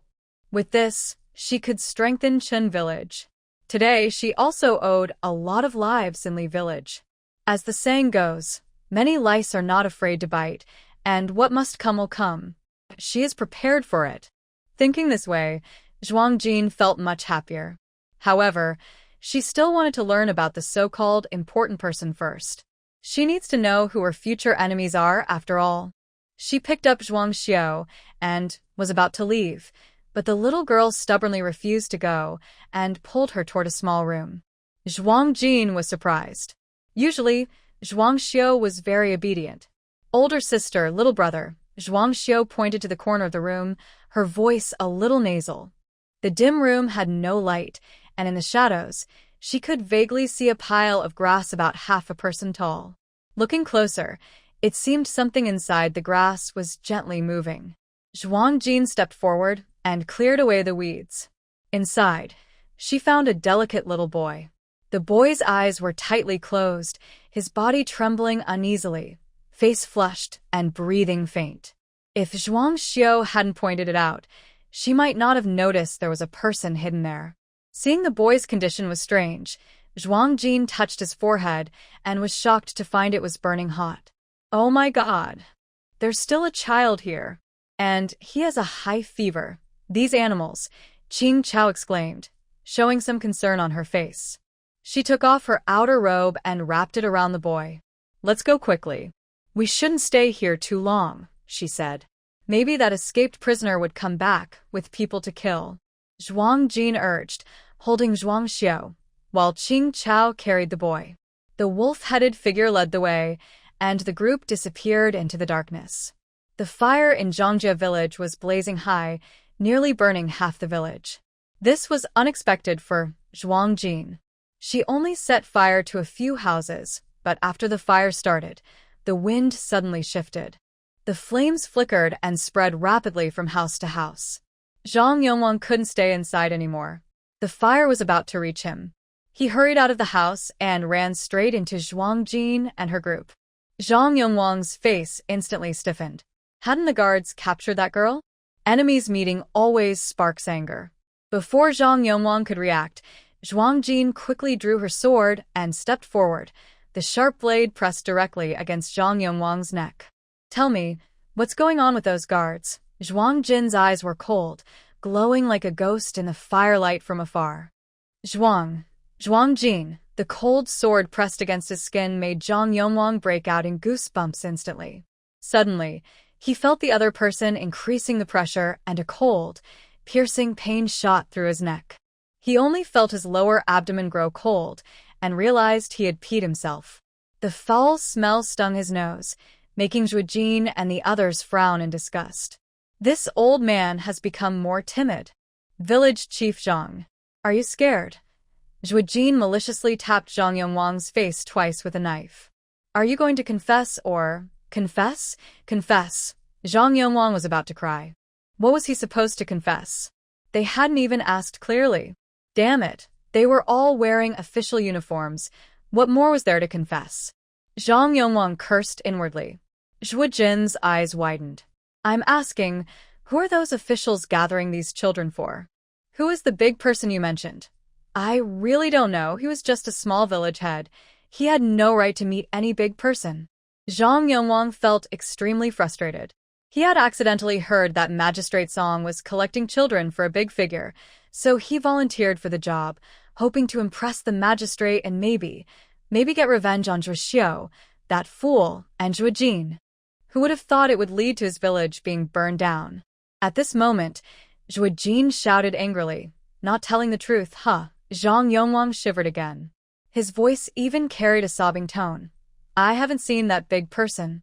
I only heard that he might be from the capital. As for the rest, I really don't know anything. I swear everything I said is the truth. Let me go. I won't dare oppose you anymore. From the capital? Zhuo Jin narrowed his eyes slightly, easing his grip. Just as Zhang Yongwang was about to breathe a sigh of relief, suddenly, Zhuo Jin covered the girl's eyes in his arms and said softly, You know? Zhang Yongwang was stunned. Then he heard the girl with bright eyes and a sharp smile say sinisterly, Anyone who dares to hurt my sister are all dead. All dead? Zhang Yongwang's face suddenly turned pale. He stared in horror, eyes wide with fear. In the next moment, blood spurted out of his throat, and he made a choking sound. Unknowingly, heavy snow began to fall again, swirling cold and sharp, pure white like snow. But in Zhang Yongwang's final sight, only a sea of blood red remained. He stared with wide eyes as he collapsed to the ground. Noticing that the child in her arms was trembling, Zhuang Jin gently patted the child's back and spoke softly. Don't be afraid. Sister will protect you. No one will bully you again in the future. The chaos in Zhangjia village was overwhelming, with all villagers busy fighting fires. No one noticed her. Zhuang Jin simply glanced briefly and then disappeared into the darkness with a few people. The snow on the ground was thicker than before. Zhuang Jin and Qing Chao were carrying a nearly grown child and walking slowly. Zhuang Jin had thought about summoning another wolf from her space so Qing Chao could ride on it with her, which would help them go faster. She realized that wolves had wide paws and could walk swiftly and easily on snow without sinking. But when she mentioned this idea to Qing Xiao's face turned pale. It seems that humans' fear of wolves is something to overcome. So she gave up on that idea. However, this gave Zhuang Jin a bold new thought. What if she added some people to her wild wolf guard team? Would that be stronger than the cavalry on the battlefield? Mabe country lacked horses, but Zhuang Jin had plenty of wolves. By the time they reached Qingjia village, it was already midnight. As soon as they entered the village gate, they saw the entire village brightly lit and bustling with activity. It was so lively it could be described as noisy with people. This surprised Zhuang Jin a little. What's going on? She asked the villager on duty at the village entrance. The villager, dark-skinned and smiling broadly with big white teeth, replied, People from Lajiakan moved in tonight. The villager seemed quite happy and even a little proud. Their village used to be small, and they often got bullied when they went out. Now they had absorbed Lajiakan, which had over 1,000 people. That was something to be proud of.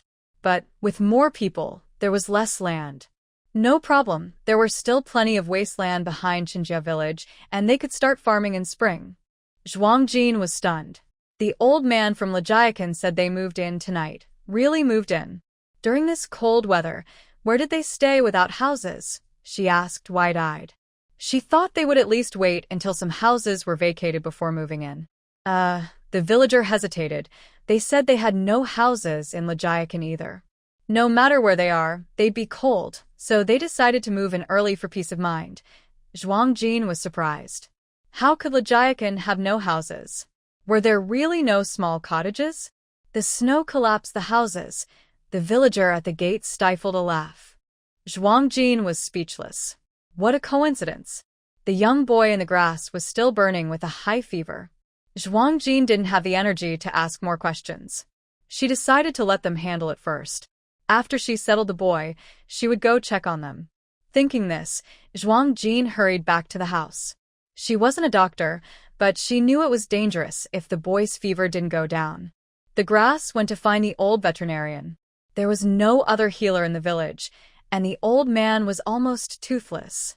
Sigh. Zhuang Jin couldn't help but sigh. It seemed she still needed more skilled people.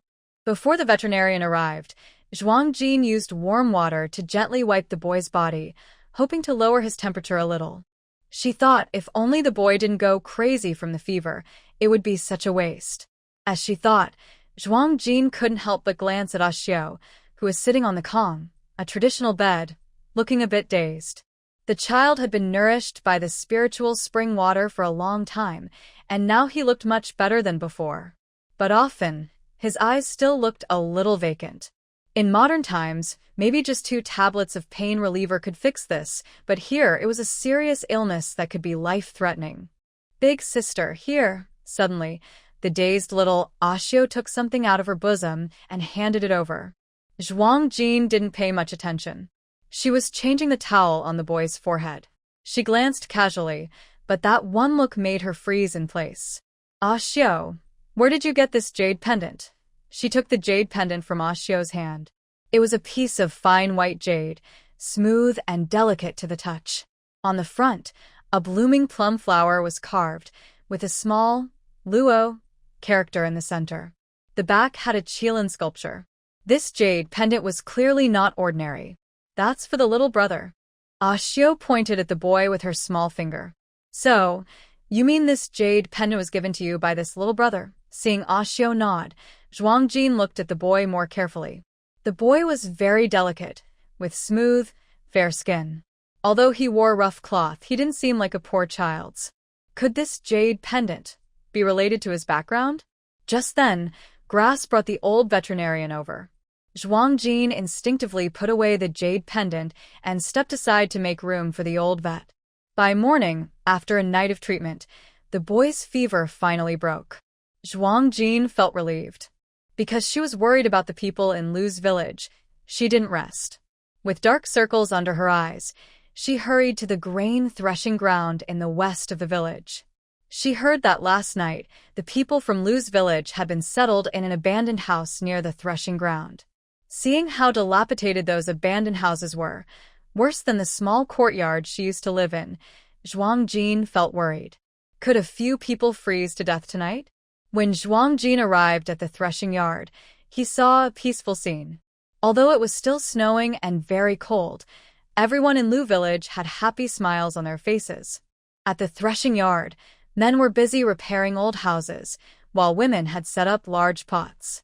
The smell of hot rice porridge rose from the pots, and children held roasted potatoes, playing happily together. How do you think? Are we good at adapting? Lu Damei held a roasted potato, with a bit of ash on her lips, probably fresh from the pot and very hot. She blew on it with both hands, and then ate it. Zhuang Jin found it a little funny. Yes, but I'm curious. How did the snow cause your houses to collapse? When she heard this, Lu Damei pouted and then looked around secretly, seeing everyone busy and far away. She then grinned mischievously and said, "A few troublemakers kept saying we shouldn't forget our ancestors and refused to move.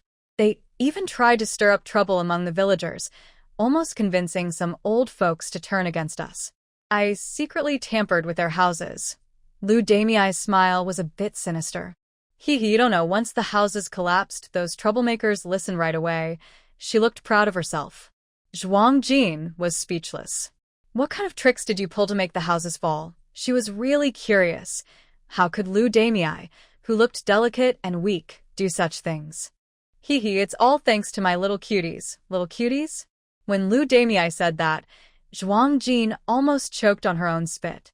When Lu Damei mysteriously took her to see these so-called little cuties, Zhuang Jin's eyes widened in surprise. Beavers? It was really beavers. How could there be beavers here? In modern times, ecologists say beavers are nature's engineers. They can chew through a tree as thick as a bowl in just 5 minutes. No wonder. Where did you get these beavers? Zhuang Jin was very surprised. In modern times, they are protected animals. It's unlikely they are just everywhere to be caught easily in this era. People say beavers are very shy, but these 4 little ones didn't seem afraid at all. When Lu Damei led Zhuang Jin over, They even played around happily, looking somewhat eager to please. Did you raise these since you were a kid? Only domesticated beavers accustomed to human contact would not reject humans. Zhang Jin raised an eyebrow, a glint flashing in his eyes. Can I borrow 2 of them? Zhang Jin smirked with a fox-like smile. Seeing this, Lu Damei immediately rubbed her hands together and also smiled. Hee. Ah Jin is about to cause trouble. He wants to follow. The next late night, a big event happened in Ping'an County. 2 houses belonging to Magistrate Song suddenly collapsed in the middle of the night for no reason. It is said that Magistrate Song was then doting on his favorite, his 17th wife. The sudden collapse buried them both. When Magistrate Song was dug out from the rubble, he was completely naked, barely clinging to life. The entire magistrate's office was now covered with white cloth, and even the coffin had been brought into the magistrate's residence, waiting for Magistrate Song to breathe his last so they could hold a funeral. It is also said that from Magistrate Song's house, a young handsome man was carried out. Unfortunately, he was hit by a fallen beam and likely injured badly, probably beyond repair. What a pity! What a pity! When this news spread through Ping'an County, 2 instigators were sitting around a stove, eating hot pot. Smells so good. I haven't had anything this tasty in a long time. Lu Damei looked satisfied, her mouth full. Next time you want to borrow them, just tell me anytime. Lu Damei shoved a big piece of mutton into her mouth, happily munching away. Hee. This reward made him happy. Zhang Jin sipped his old monk eyebrow tea brewed with spiritual spring water, raising an eyebrow but saying nothing. He casually threw a few potatoes on the ground. The 4 little beavers instantly darted out, grabbing the potatoes and gnawing on them. Zhang Jin watched the 4 little beavers eating potatoes and suddenly fell into thought. A few minutes later, she took another cup, filled it with tea, and gently fed it to one beaver after another, pouring tea into their mouths, one by one, not missing a single one. Lu Damei was stunned. He wanted to say that such good tea being given to beavers was a bit wasteful. Silently, he reached out and secretly hid the teapot under the table. This little thing needs to gain some intelligence, or it will cause trouble. Zhang Jin muttered to herself. Lu Damei's forehead was covered with black lines. Isn't the troublemaker the beaver? The 4 little beavers looked up. We won't take the blame for this. After merging Lu Family Village, the population of Qin Family Village jumped from about 500 to over 1,700 people, officially becoming a medium-sized village. Without the corrupt official Song Ji County, who had been oppressing the people, Zhuang Jin felt much happier. Finally, she could relax and start developing the village. However, she still didn't know the true identity of that important person. That handsome young man who had lost his vital part. Zhuang Jin only caught a quick glimpse of him from afar. But no matter how hard she tried, she couldn't find out who he was. For now, she decided to wait. If this handsome young man really was that important person, he probably didn't have time to cause trouble now. His vital part was too important. He had no time to spare. Early in the morning, the whole Qin family village was bustling. The men were busy repairing houses, while the women learned to grind tofu, grow bean sprouts, and ferment soy paste. The village was full of activity, everyone busy with their tasks. Even the children were given chores by Zhuang Jin. She noticed that many skilled craftsmen in Lu Family Village were carpenters. So, Zhuang Jin had a sudden idea. She drew some sketches of sleds and sent them over. Within half a day, those craftsmen had built ancient-style sleds. They weren't as refined as modern sleds, but Zhuang Jin was very pleased. She kept drawing more designs, large sleds for hauling goods, small ones, single-person and double-person sleds. The first single-person sled was given to the older children in the village. After teaching them how to use it, the children practiced freely around the village. Soon, in Qin Family Village, you could see groups of children zooming around on sleds, sliding quickly and far. The children weren't afraid of the cold. They played happily, filling the air with laughter. Some adults, after finishing their work, came to watch the children's new toys and discuss them eagerly, eager to try. This helped the villagers from the 2 merged villages quickly feel less like strangers. The whole village was lively and full of joy. Only on a snowy, open patch of the back mountain, strange screams could be heard from time to time over several days. At this moment on the back mountain, Zhuang Jin was conducting a brutal training session. She was riding majestically on a wolf, waving her hand, and suddenly, 22 strong black wolves appeared behind her, looking like little calves. With the appearance of the wolf pack, loud howls suddenly echoed through the sky above the snowfield. They had thick, shiny fur, agile bodies, muscles tense under their coats, and fierce looks. Their eyes sparkled with wild, aggressive light. Sharp teeth and claws made everyone feel cold all over just by looking at them. The broad wolf paws stepped on the snow, making soft creaking sounds, each like a heavy hammer hitting fragile hearts. Ahead, Qin Xingwang, Qin Qi, and 20 women from Qingqiao stood there. Everyone was stunned. They all shouted in surprise, faces turning pale, crying out loud and jumping 3 feet high. Look. I've given each of you a mount, Zhuang Jin said seriously, raising his chin and pointing at the wolf pack. From today, you must practice hard and learn to ride wolves. Everyone. Shivering. Looking at the 22 shiny black wolves standing proudly in front of them, everyone was so scared they sat down on the ground. Especially Qin Qi, a grown man, crying loudly. Xingwang, I feel weak in the legs, help me. Qin Qi gritted his teeth, punched his soft legs, and cried while hugging Qin Xingwang's arm, looking hopeless. Jin was so cruel. Their village chief was a tyrant. Woo-woo. Qin Xingwang frowned, glanced down at someone wiping tears on him, and showed disdain in his eyes. You got your snot on my sleeve. Then, without mercy, he grabbed the snotty person's collar and casually threw him. Coincidentally, that unlucky snotty person was flung face up, right in front of the wolf pack. At this moment, a small female wolf with a patch of white fur on her forehead seemed interested in Qin Qi. She stepped out from the pack, curiously lowering her head to look at him. Qin Qi looked up and met the enlarged wolf's head, scaring him so much that his heart almost jumped out of his chest. His eyelids trembled, and he hurriedly crawled backward, face full of tears, crying, You don't come over, woo-woo, Qin Xingwang. I want to cut ties with you. Break up. Qin Xingwang shrugged indifferently. That female wolf likes you very much. Brother advises you to accept it. Zhuang Jin watched the scene with interest and immediately gave the female wolf an order. Since you seem to like him, from now on, he will be your comrade. The mother wolf seemed very happy. After a soft whimper, she stuck out her tongue and licked Qin Qi's face. Startled, Qin Qi rolled his eyes and fainted. The mother wolf didn't mind. She gently grabbed Qin Qi's collar and moved aside. Then, Zhuang Jin said to Qin Xingwang and 20 women, Come over and choose your own mount. The 20 women looked pale and huddled together, trembling with fear. Miss Jean, we really can't do it. We can't handle this. Oh my goodness. That's a wolf. It could eat people. So scary. The women were still trembling, but Qin Xingwang had already stepped into the wolf pack to choose. His dark, round face was no longer cheerful and bright. Since An Chen's death, Qin Xingwang seemed to have grown up overnight and become quiet. Now, his face looked calm and serious, with a hint of coldness. The dimples that used to appear when he smiled were gone. Jean, I want this wolf, Qin Xingwang said, stopping in front of a black wolf.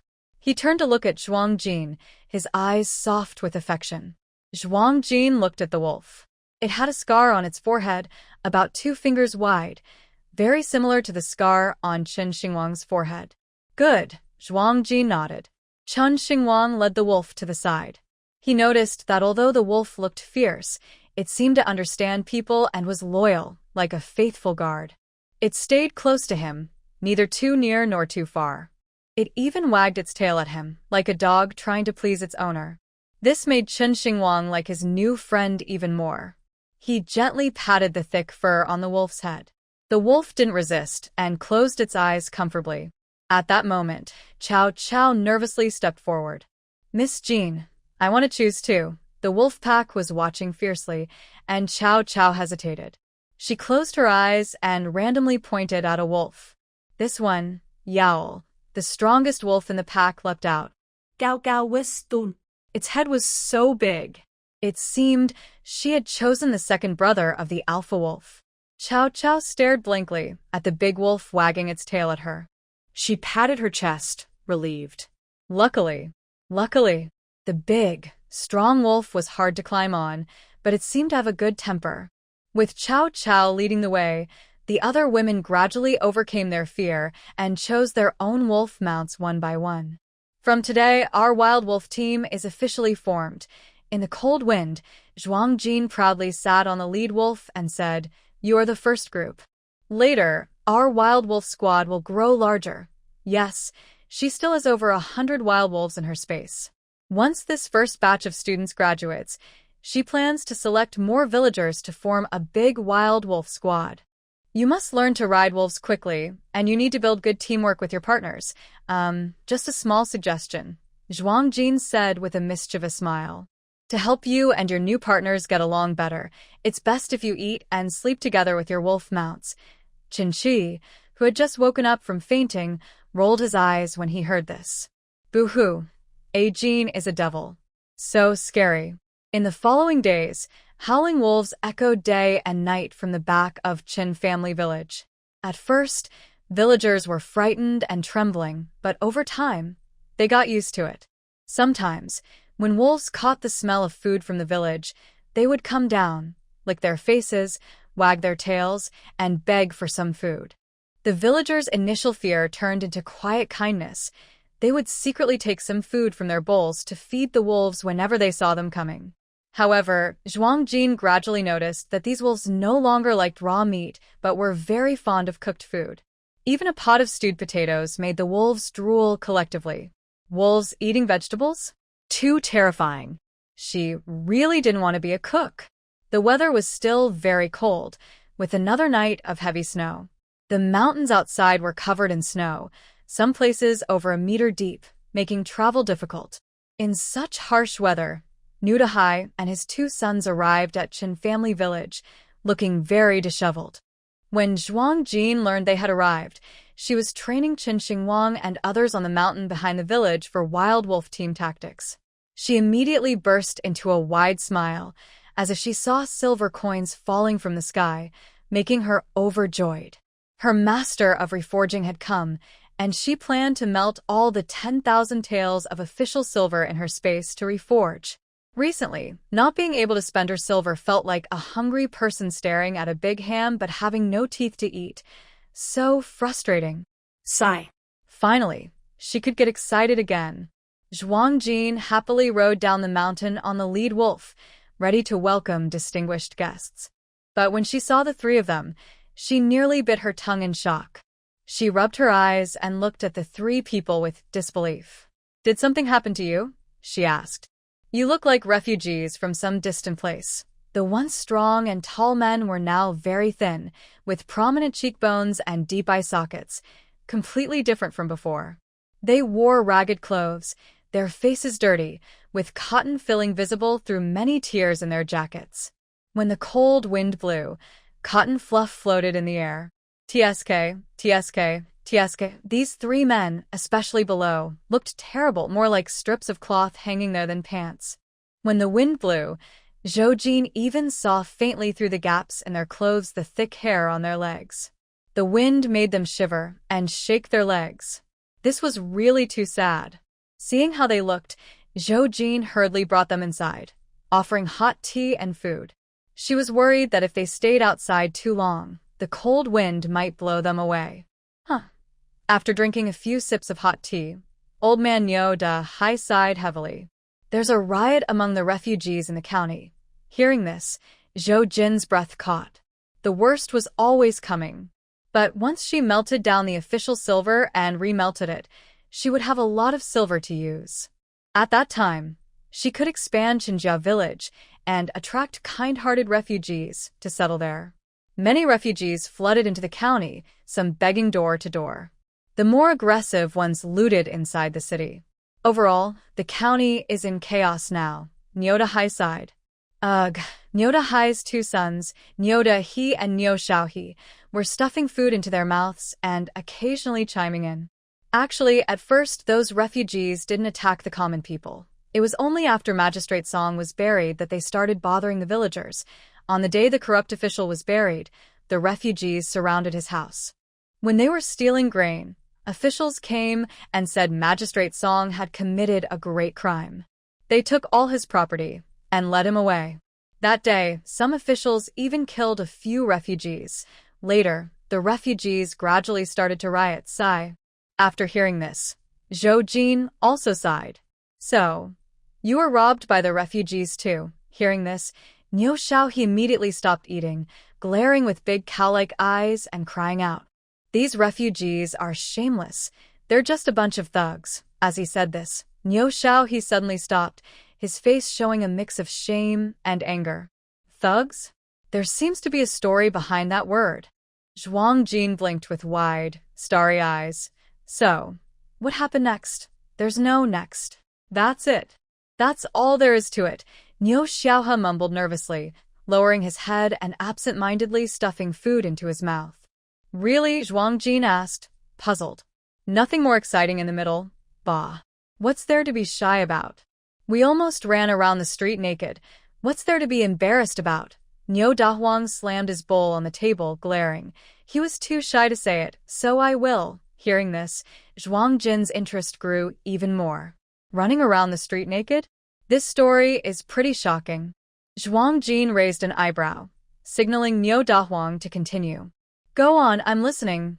During the refugee uprising, our family stayed inside the yard, not going out. But when our food ran out, we had to leave. That day, I went out to exchange grain and ran into a group of refugees. When they saw us with food, they tried to steal it. We ran away. My dad and I deliberately ran several streets to shake them off. Once we were sure no one was following, we quietly went back home. Niu Dahuang turned his head, looking at his younger brother Niu Xiaohe with a disappointed and stern expression. This little brat ran too slowly and was chased by the refugees. Isn't that infuriating? You should have run a few more streets, shaken off the refugees, then gone home. But no, this fool just ran straight home, bringing the refugees right to us. The refugees entered the house and started stealing, first the grain, then bedding, pots, and bowls. They took everything they could carry. As he spoke, Niu Dahuang suddenly seemed to remember something and slapped Niu Xiaohe on the head. Niu Xiaohe pouted, not daring to speak, and shrank to the side. In doing so, he stepped on Niu Dahai's foot, who then grunted in pain. With a snap, Niu Dahai also slapped Niu Xiaohe. After receiving 2 slaps in a row, Niu Xiaohe suddenly exploded with anger.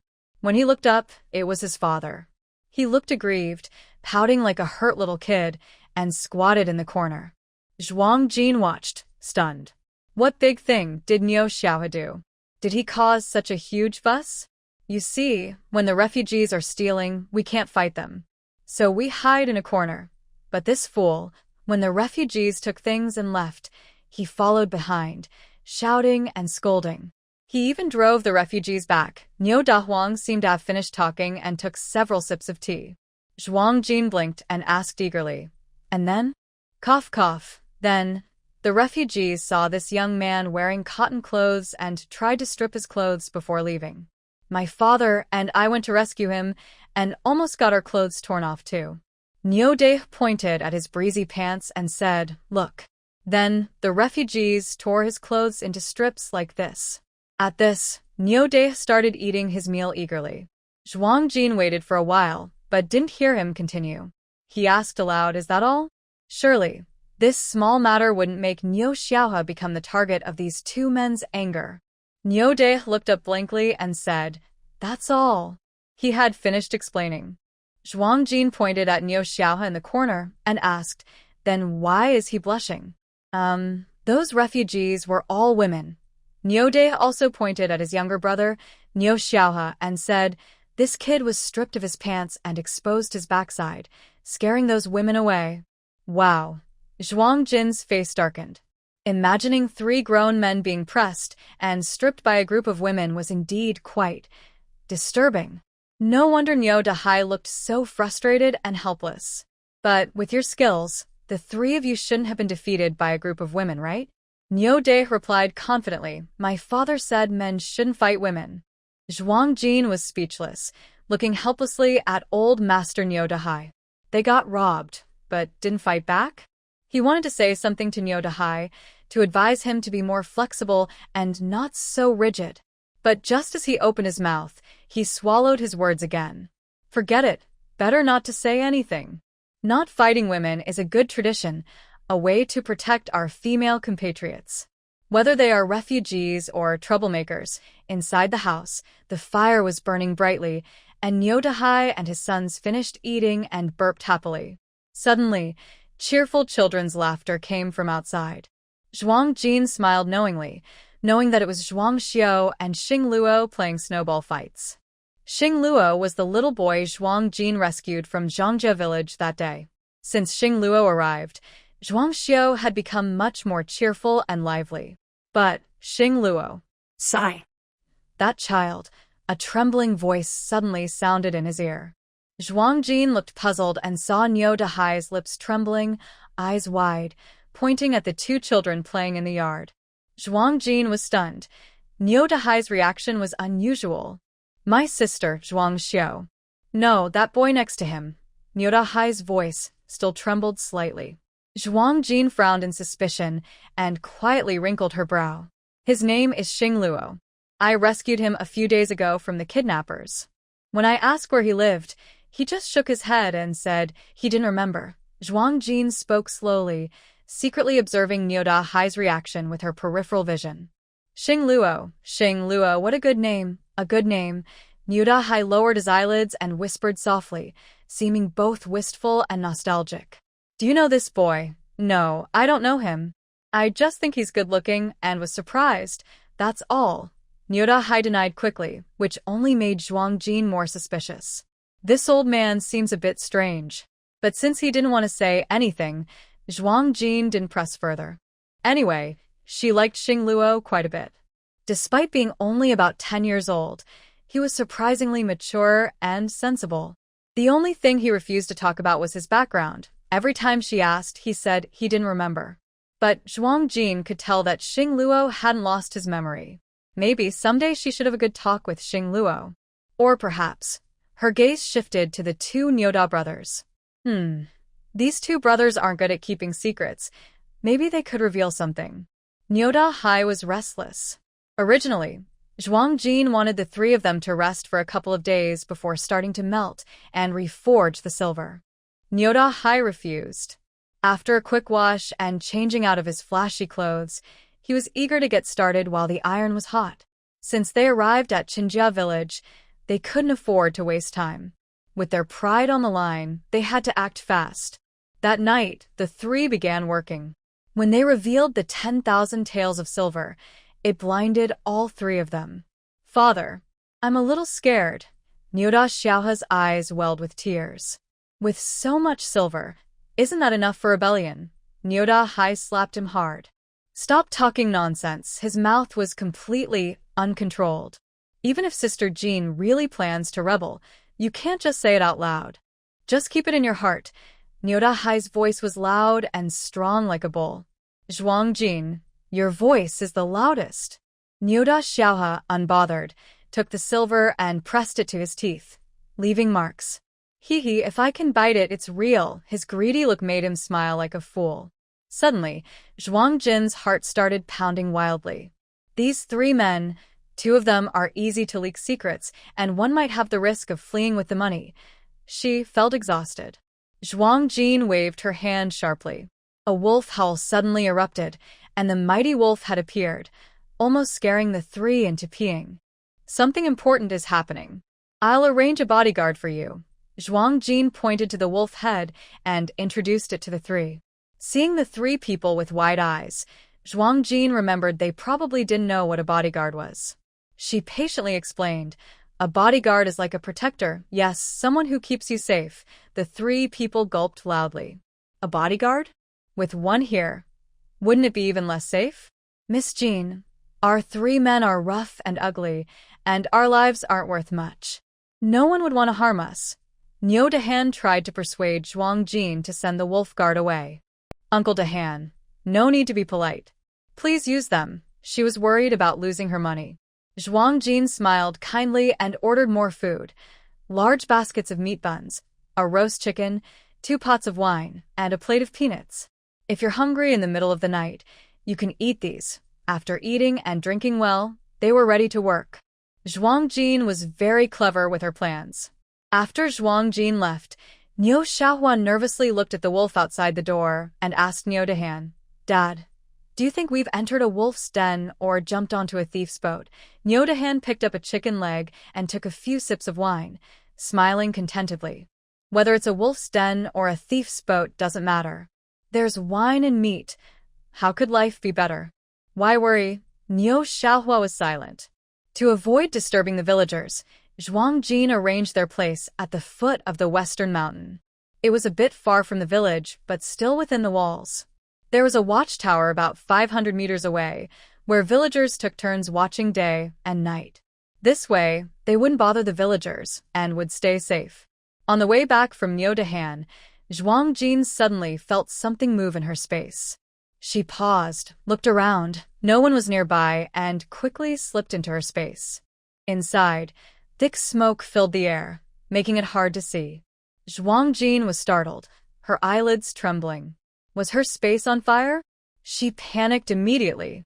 She hurried toward the densest smoke. Behind the mountains, the mountain top was ablaze with towering flames. Crimson tongues of fire wrapped around the trees and spread from the top down to the foot of the mountain. The dense forest was quickly consumed by the flames. Zhuang Jin's face twisted in pain, her wooden supplies. It hurt so much. Wild animals, frightened, rushed out of the mountains one after another. The scene was chaotic, almost making Zhuang Jin faint. Old Zhuang, come out. A sharp female voice nearly pierced her ears. The shout echoed through the mountains. At the foot of the mountain, Zhuang Jin's face was dark and twisted. He started to get angry and lose control. Phew. Saving the situation is the most important now. Zhuang Jin tried hard to suppress her murderous desire. She activated her mind power and saw the water behind her turn into a thick water curtain, rising into the air and pressing toward the burning mountain range. Down. With a sharp cry, heavy rain suddenly poured from the sky. The fierce fire on the mountain was instantly extinguished. Zhuang Jin looked on in surprise. If she could use this move outside of her space, it would be amazing. But unfortunately, outside her space was not her territory. Sigh. At this moment, someone ran out from the mountain range. Help! Help!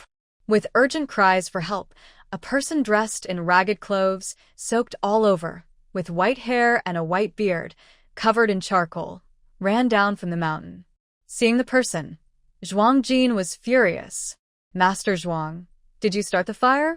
Zhuang Jin gritted her teeth and roared fiercely. She was filled with intense anger, and her killing aura was strong. The master, Zhuang Yi, saw Zhuang Jin and paused, trying to explain woo-woo. I just wanted to have a roast whole sheep. I didn't mean to burn them out. Zhuang Jin was burning with rage.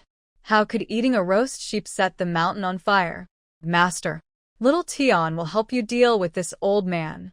Suddenly, little Tian, the spirit of the sword, made a humming sound and shot into the sky. Zhuang Jin wanted to stop him, but couldn't.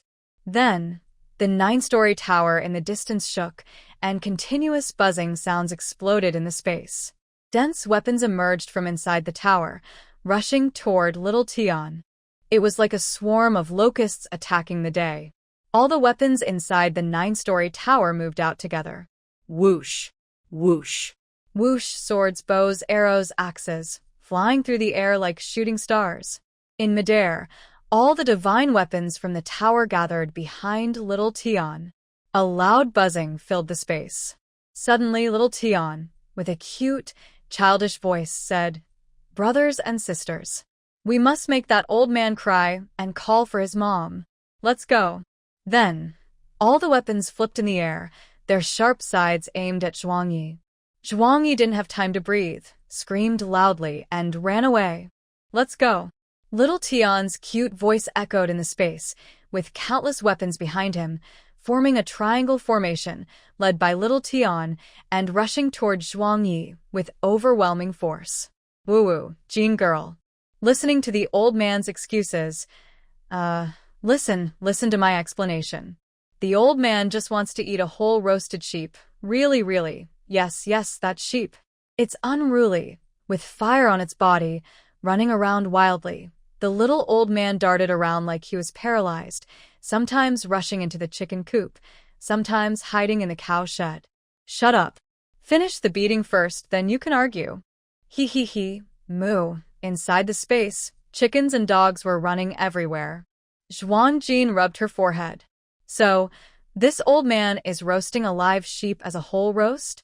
Suddenly, a scene appeared in Zhuang Jin's mind. 1, 2, 3 sheep, their wool sparking as they fled through the mountains, chased by the paralyzed old man holding cumin and chili powder everywhere. This old man's intelligence is questionable. Her space is suffering. She looked again at the scorched, bare mountains. Zhuang Jin pounded her chest and stomped her feet. The village houses were still being repaired, and snowmobiles were still being built. Large amounts of wood were needed. But her wood supply had been burned up. Wasn't she supposed to support herself? Why did she suddenly give up? The house repairs continued, and the snowmobile production increased. Even the villagers' firewood was running low. A fire started by Zhuang Yi almost caused Zhuang Jin to fall from wealth back to poverty. Zhuang Jin was almost crying with despair. She could only quietly take the 4 little otters and, in the dead of night, use her teleportation magic to go deep into the mountains to start the hard work of chopping wood. As a result, her resentment grew, and the consequences were serious. The villagers suffered. She waved her hand again, and 500 brave wild wolves appeared in Xinjia village. A white tiger with a big belly showed up to supervise. The wolf team wanted to expand, not missing arms or legs, and not caring about whether they were men or women, old or young. Everyone was recruited, riding wolves for assessment. Lu Damei, scared out of her wits, hid in the cellar with a few meat buns. She was caught and dragged back by Zhuang Jin by the neck. Once a village chief and a former official, she had to lead the charge, riding wolves. Lu Damei sobbed and turned white-eyed, lying on the wolf's back. Jin, my body is weak. I can't take it. Can we be a little gentler? Chun Chi's mouth twitched as he looked over curiously. Lu Damei's words were a bit flirtatious. But was he missing out on some gossip? Before he could finish, Lu Damei suddenly felt a cold aura surround her, colder than the snowflakes falling from the sky, and behind her, it seemed there was a pair of resentful, murderous eyes glaring at her. Lu Damei looked around suspiciously. The mountain was bare and rocky, with nowhere to hide. All day long, the villagers of Xinjia village were crying and howling like ghosts and wolves, a pack of wolves rushing forward. After a day of brutal training, the villagers turned their sadness into appetite. They set up several tents in the threshing yard, slaughtered pigs and sheep, and drank large bowls of strong wine to calm their nerves and chase away the cold. Village chief, come have a drink too. Come on, village chief is wise and brave, a role model for women. Cheers to the village chief. Cheers to the village chief. Let's drink. All the villagers blinked with starry eyes as they toasted, their expressions full of admiration like worshipping a deity. In their hearts, they shouted, "Drink, drink, get drunk. Maybe then we can rest from your evil claws." Zhuang Jin, with dark circles under his eyes, thought about the tough days of chopping wood without rest, feeling resentful. He took the strong wine offered by a villager and drank it all in one gulp. The first glass was to ease worries. The second was out of sincere hospitality. The third, Zhuang Jin started grabbing the wine himself. After 3 rounds of drinks, the villagers suddenly looked terrified. They saw their village chief suddenly jump onto the table, then quickly slip under it, then appear on the roof, then crawl into a dog's den. Pointing at the big yellow dog, he shouted angrily, "You evil dog! If you hadn't bitten me, I wouldn't have fallen down back then." The former village chief, Chen Yukai looked pained.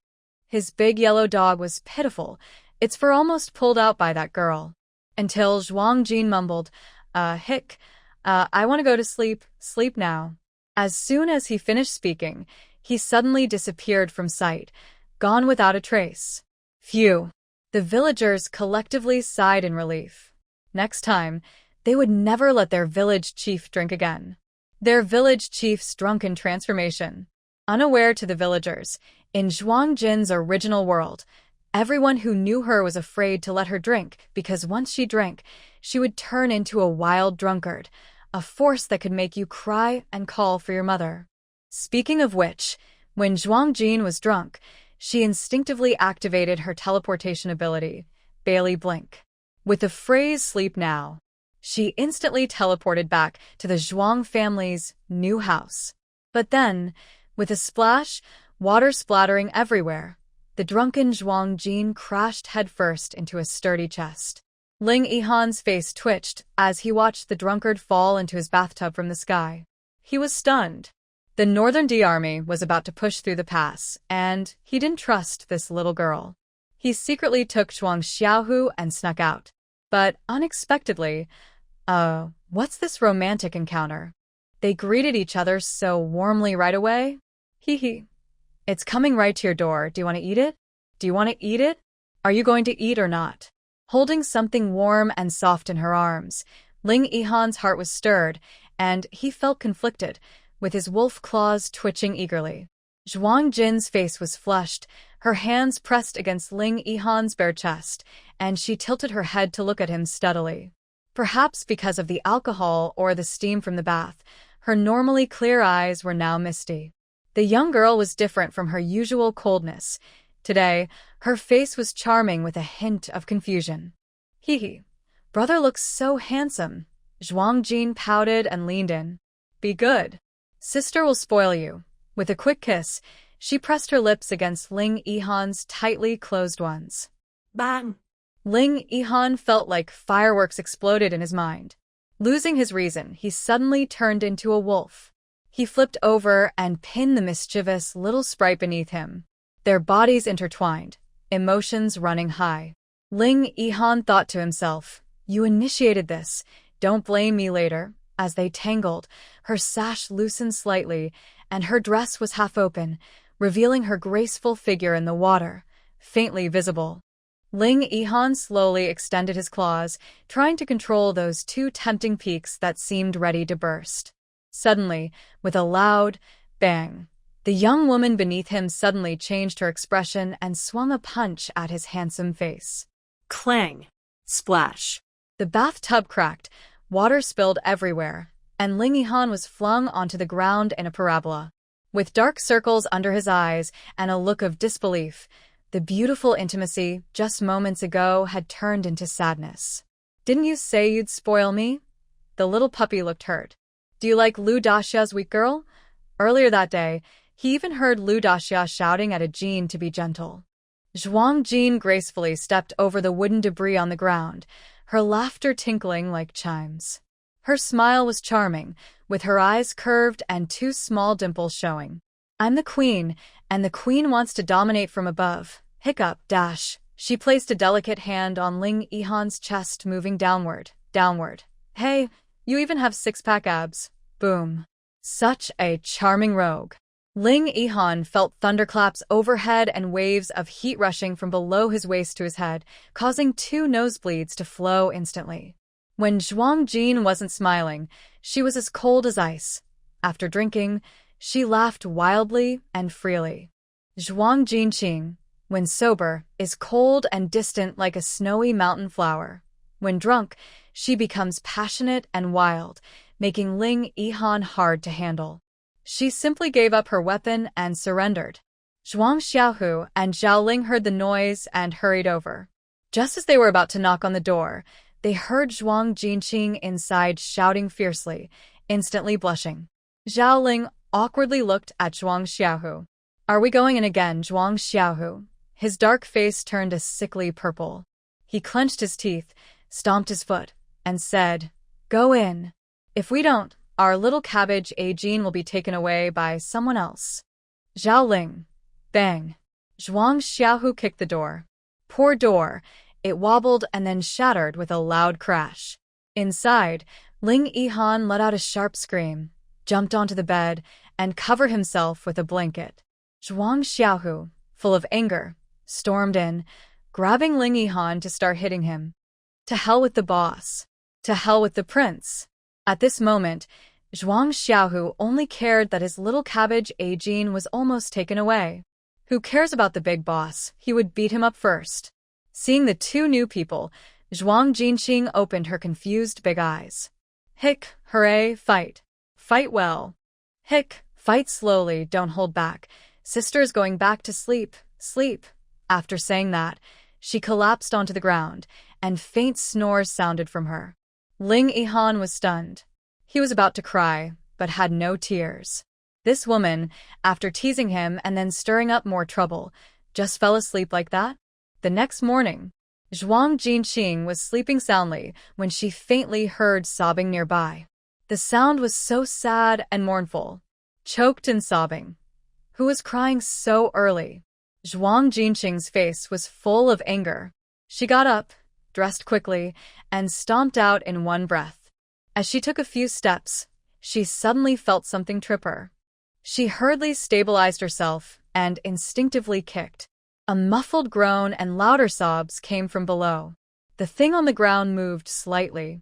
Curious, she looked down and saw Ling Yihan's eyes surrounded by purple bruises, shivering in thin clothes, curled up tightly, cold and trembling. Why are you here? Zhuang Jinqing pointed at Ling Yihan's nose, about to get angry. But suddenly, a few incomplete fragments and wolfish words flashed through her mind. She looked down and opened her palm, which was still tangled with some dog hair. Zhuang Jinqing immediately covered her face, unable to remember clearly, but she knew her drinking had gone too far. She must have. She had broken her own rules. This village chief has quite an image. Zhuang Jin suddenly choked, coughing awkwardly twice. It's not serious. I should put some medicine on it, someone said, and then left quickly, leaving Ling Yihan looking confused. The tricks Zhuang Xiaohu gave don't work. Who said his niece was cold on the outside but warm inside? Let him pretend to be pitiful. He didn't even put medicine on his dark circles, and he thought his scars didn't look serious enough or pitiful enough, so he punched himself twice. But this girl just said casually, Zhuang Xiaohu doesn't recognize people well. This girl is clearly cold-hearted. Ling Yihan opened his mouth dryly. Just like that, and you're leaving? He didn't say anything else? Ling Yihan felt resentful inside. This girl is too cold. She made him forget all the prepared excuses to blame others. What are you saying? Zhuang Jin turned around, raising an eyebrow. Ling Yihan suddenly stood up, looking serious and stern, completely different from usual. A noble, unpretentious aura suddenly appeared, even with a bit of dominance. Are you going to take responsibility for me? Did you marry me? Or did I sleep with you? Zhuang Jin smirked slightly. Ling Yihan was stunned. Almost. Then we'll talk after I sleep with you, Ling Yihan. Zhuang Jin coldly turned and left the room, showing her true colors as a troublemaker. Anyway, she couldn't remember clearly. Even if she really did something after drinking, she decided not to admit it. The temperature seemed to drop again. As she stepped outside, Zhuang Jin couldn't help but shiver. Today's snow was much less, but the sky was still gray and heavy with clouds, as if it could fall at any moment, making it hard to breathe. After washing up in the side room, Xiaoling came to call for dinner. Maybe because Zhuang Xiaohu finally came back, or maybe because someone important was present, breakfast was very rich. Meat buns, small dishes, rice porridge, and even a plate of marinated meat. For the current situation, having such a breakfast was already very luxurious. But Zhuang Jin noticed that the atmosphere at the table was very strange. Everyone seemed off. Of course, except for Zhuang Xiao, the two older girls, and the four little kids, Xing Luo, and the others. Ling Yihan, with dark circles under his eyes, looked resentful and ate quietly.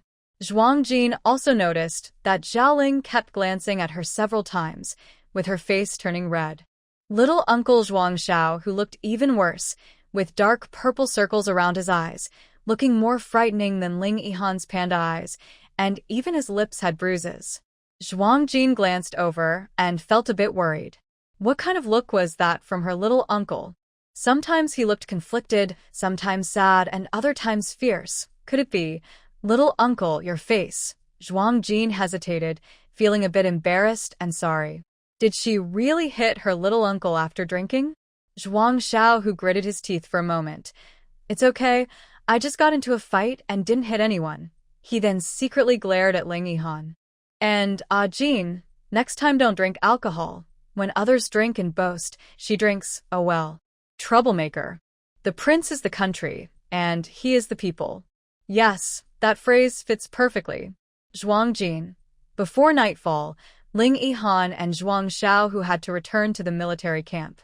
The Northern D Army could start a war at any time, and Ling Yihan, as the military leader, needed to stay on guard. Zhuang Jin felt a bit hesitant. These two, with their swollen faces, returning to the camp. Could it really be okay? The leader's image looked a bit tragic. Would it really shake the soldiers' morale? Suddenly, Zhuang Jin felt a twinge of guilt. But that guilt quickly disappeared. After breakfast, Zhuang Jin led Ling Yihan and Zhuang Xiao, who strayed into the village. Seeing how much the village had changed in such a short time, they were all surprised and couldn't close their mouths. First, Zhuang Jin took them to the tofu workshop. The village women had cut all the tofu into blocks and made frozen tofu, which is easy to store in cold weather. Right now, the main ingredients in the village were also these. The tofu workshop stored a lot of frozen tofu, most of which was ordered last time by Qin Feng. Then, Zhuang Jin took them to the soybean paste workshop. It was divided into two areas, one for fermenting raw soy paste, mainly using fresh paste, and another for cooking mature soy paste, with meat bits, mushrooms, and of course, Zhuang Jin's favorite chili paste. The third place was the bean sprout workshop, where fresh bean sprouts were grown. Because bean sprouts spoil quickly, Zhuang Jin had people pickle the leftover sprouts into small salted vegetables. The three of them walked around the village, and during this time, many children played on sleds in the village. They walked on thick snow, making it hard to move. The children sat in sleds that suddenly zoomed away, disappearing from sight. Such speed amazed Ling Yihan. Her eyes sparkled with surprise. If only these sleds could be used. Before Ling Yihan could speak, Zhuang Jin took the lead and said, "Last time General Qin came here, he mentioned the northern barbarians. I told the villagers to make many sleds like these, even large ones for carrying goods. If used properly, I believe these sleds could be very useful in battle. For hundreds of years, the northern border of the country has been troubled by northern barbarians. Though few in number, they are fierce and cruel. Every invasion results in villages being burned, looted, and destroyed. The people of the northern country hate these barbarians deeply. But despite several generations of rulers, they have never been able to defeat the barbarians or even hold the city gates. The reasons include the rulers' greed and indulgence, frequent natural disasters weakening the country, and also, very importantly, the barbarians' skills. The barbarians grow up on horseback, all skilled in riding and shooting. When they fight, men, women, and children are almost all cavalry. They are used to the cold and have their own ways of fighting on snow and ice. In contrast, the northern country has many people but few war horses, and most soldiers are not good at riding or shooting. Many cannot withstand the cold. If these issues aren't solved, the northern army's attack could very likely lead to defeat. After Zhuang Jin finished speaking, Ling Yihan's eyes sparkled brightly. These sleds could really improve their fighting ability. I can provide you with these sleds, and I can even make better ones suited for battle. But Zhuang Jin looked at Ling Yihan with a half-smile, waiting for her to fall into the trap. Her scheming was obvious. She was openly planning and trying to take advantage. Honestly, she was playing fair and square. Ling Yihan chuckled and rubbed her nose. So she was waiting here all along. No wonder she brought him to see these today. Just say it straight, Jin. My people are yours now. Of course, you can take whatever you want. What does my people are yours even mean? This guy doesn't even take business seriously. Zhuang Jin rolled her eyes at Ling Yihan. It's still easier to talk about cooperation with Qin Feng. Ling Yihan is just, too reckless. She endured it.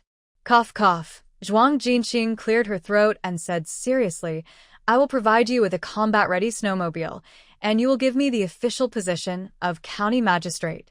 After speaking, Zhuang Jinxing raised her eyebrows and looked at Ling Yihan. She was determined in her mind. If Ling Yihan didn't help, she would lead the Wild Wolf team to take over the county office. Ling Yihan was stunned. Even Xiao Hu from Zhuang was surprised and widened his eyes. A female county magistrate? Ajin wants to be an official?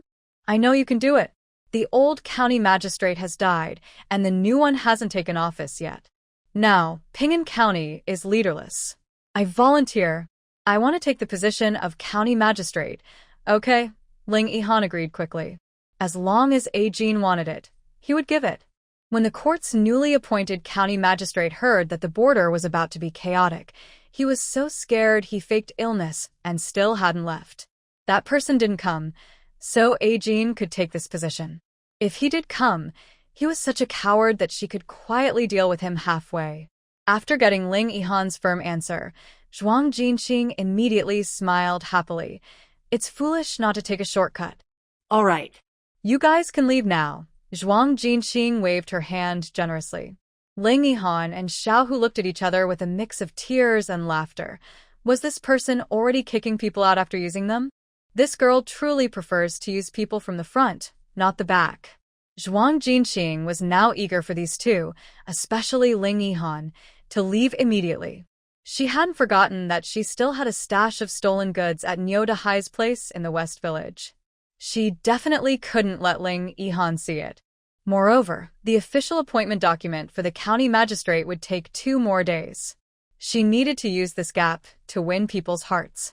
Although the county magistrate was only a minor 9th-rank official, it was still an official position. She wondered if this position could help her space upgrade again. She remembered that when she became the village chief, her space had upgraded. After sending Ling Yihan and Xiao Hu away, Zhuang Jinxing hurriedly began preparing personnel within the village. An hour later, Zhuang Jinxing, along with Lu Daimiai, Chen Qi, and Qing Chao, selected 50 villagers from the village. They loaded supplies, mounted their wild wolves, and headed majestically towards Ping'an County. On the way, Chen Qi trembled a little. Ajin, are we really? He kept looking back, feeling a bit uneasy about the conspicuous red banners in the team. The bright red banners fluttered loudly in the cold wind. The large black characters on them were very eye-catching. Set up tents and distribute porridge, gathering in the county town. That part was okay, but it was the next line that was really shocking. Troublemakers feed the wolves. Wasn't it just asking for trouble? Was it too reckless? I am carrying so many wolves. Do you dare to provoke me? Chen Qi shrank his neck and pouted. I don't dare. Even if you weren't carrying wolves, I wouldn't dare to offend you. That's good. Zhuang Jin chuckled softly. She wanted this effect. From the moment she appeared, she was sharp and commanding, intimidating everyone present. The saying goes, wealth should not be flaunted, but once it's shown, you must have the strength to back it up so others won't dare to challenge you. There are good and bad among the displaced people. She doesn't want to do good deeds only to be attacked by thugs in return. If she doesn't show off her strength, how can she make those reckless troublemakers afraid?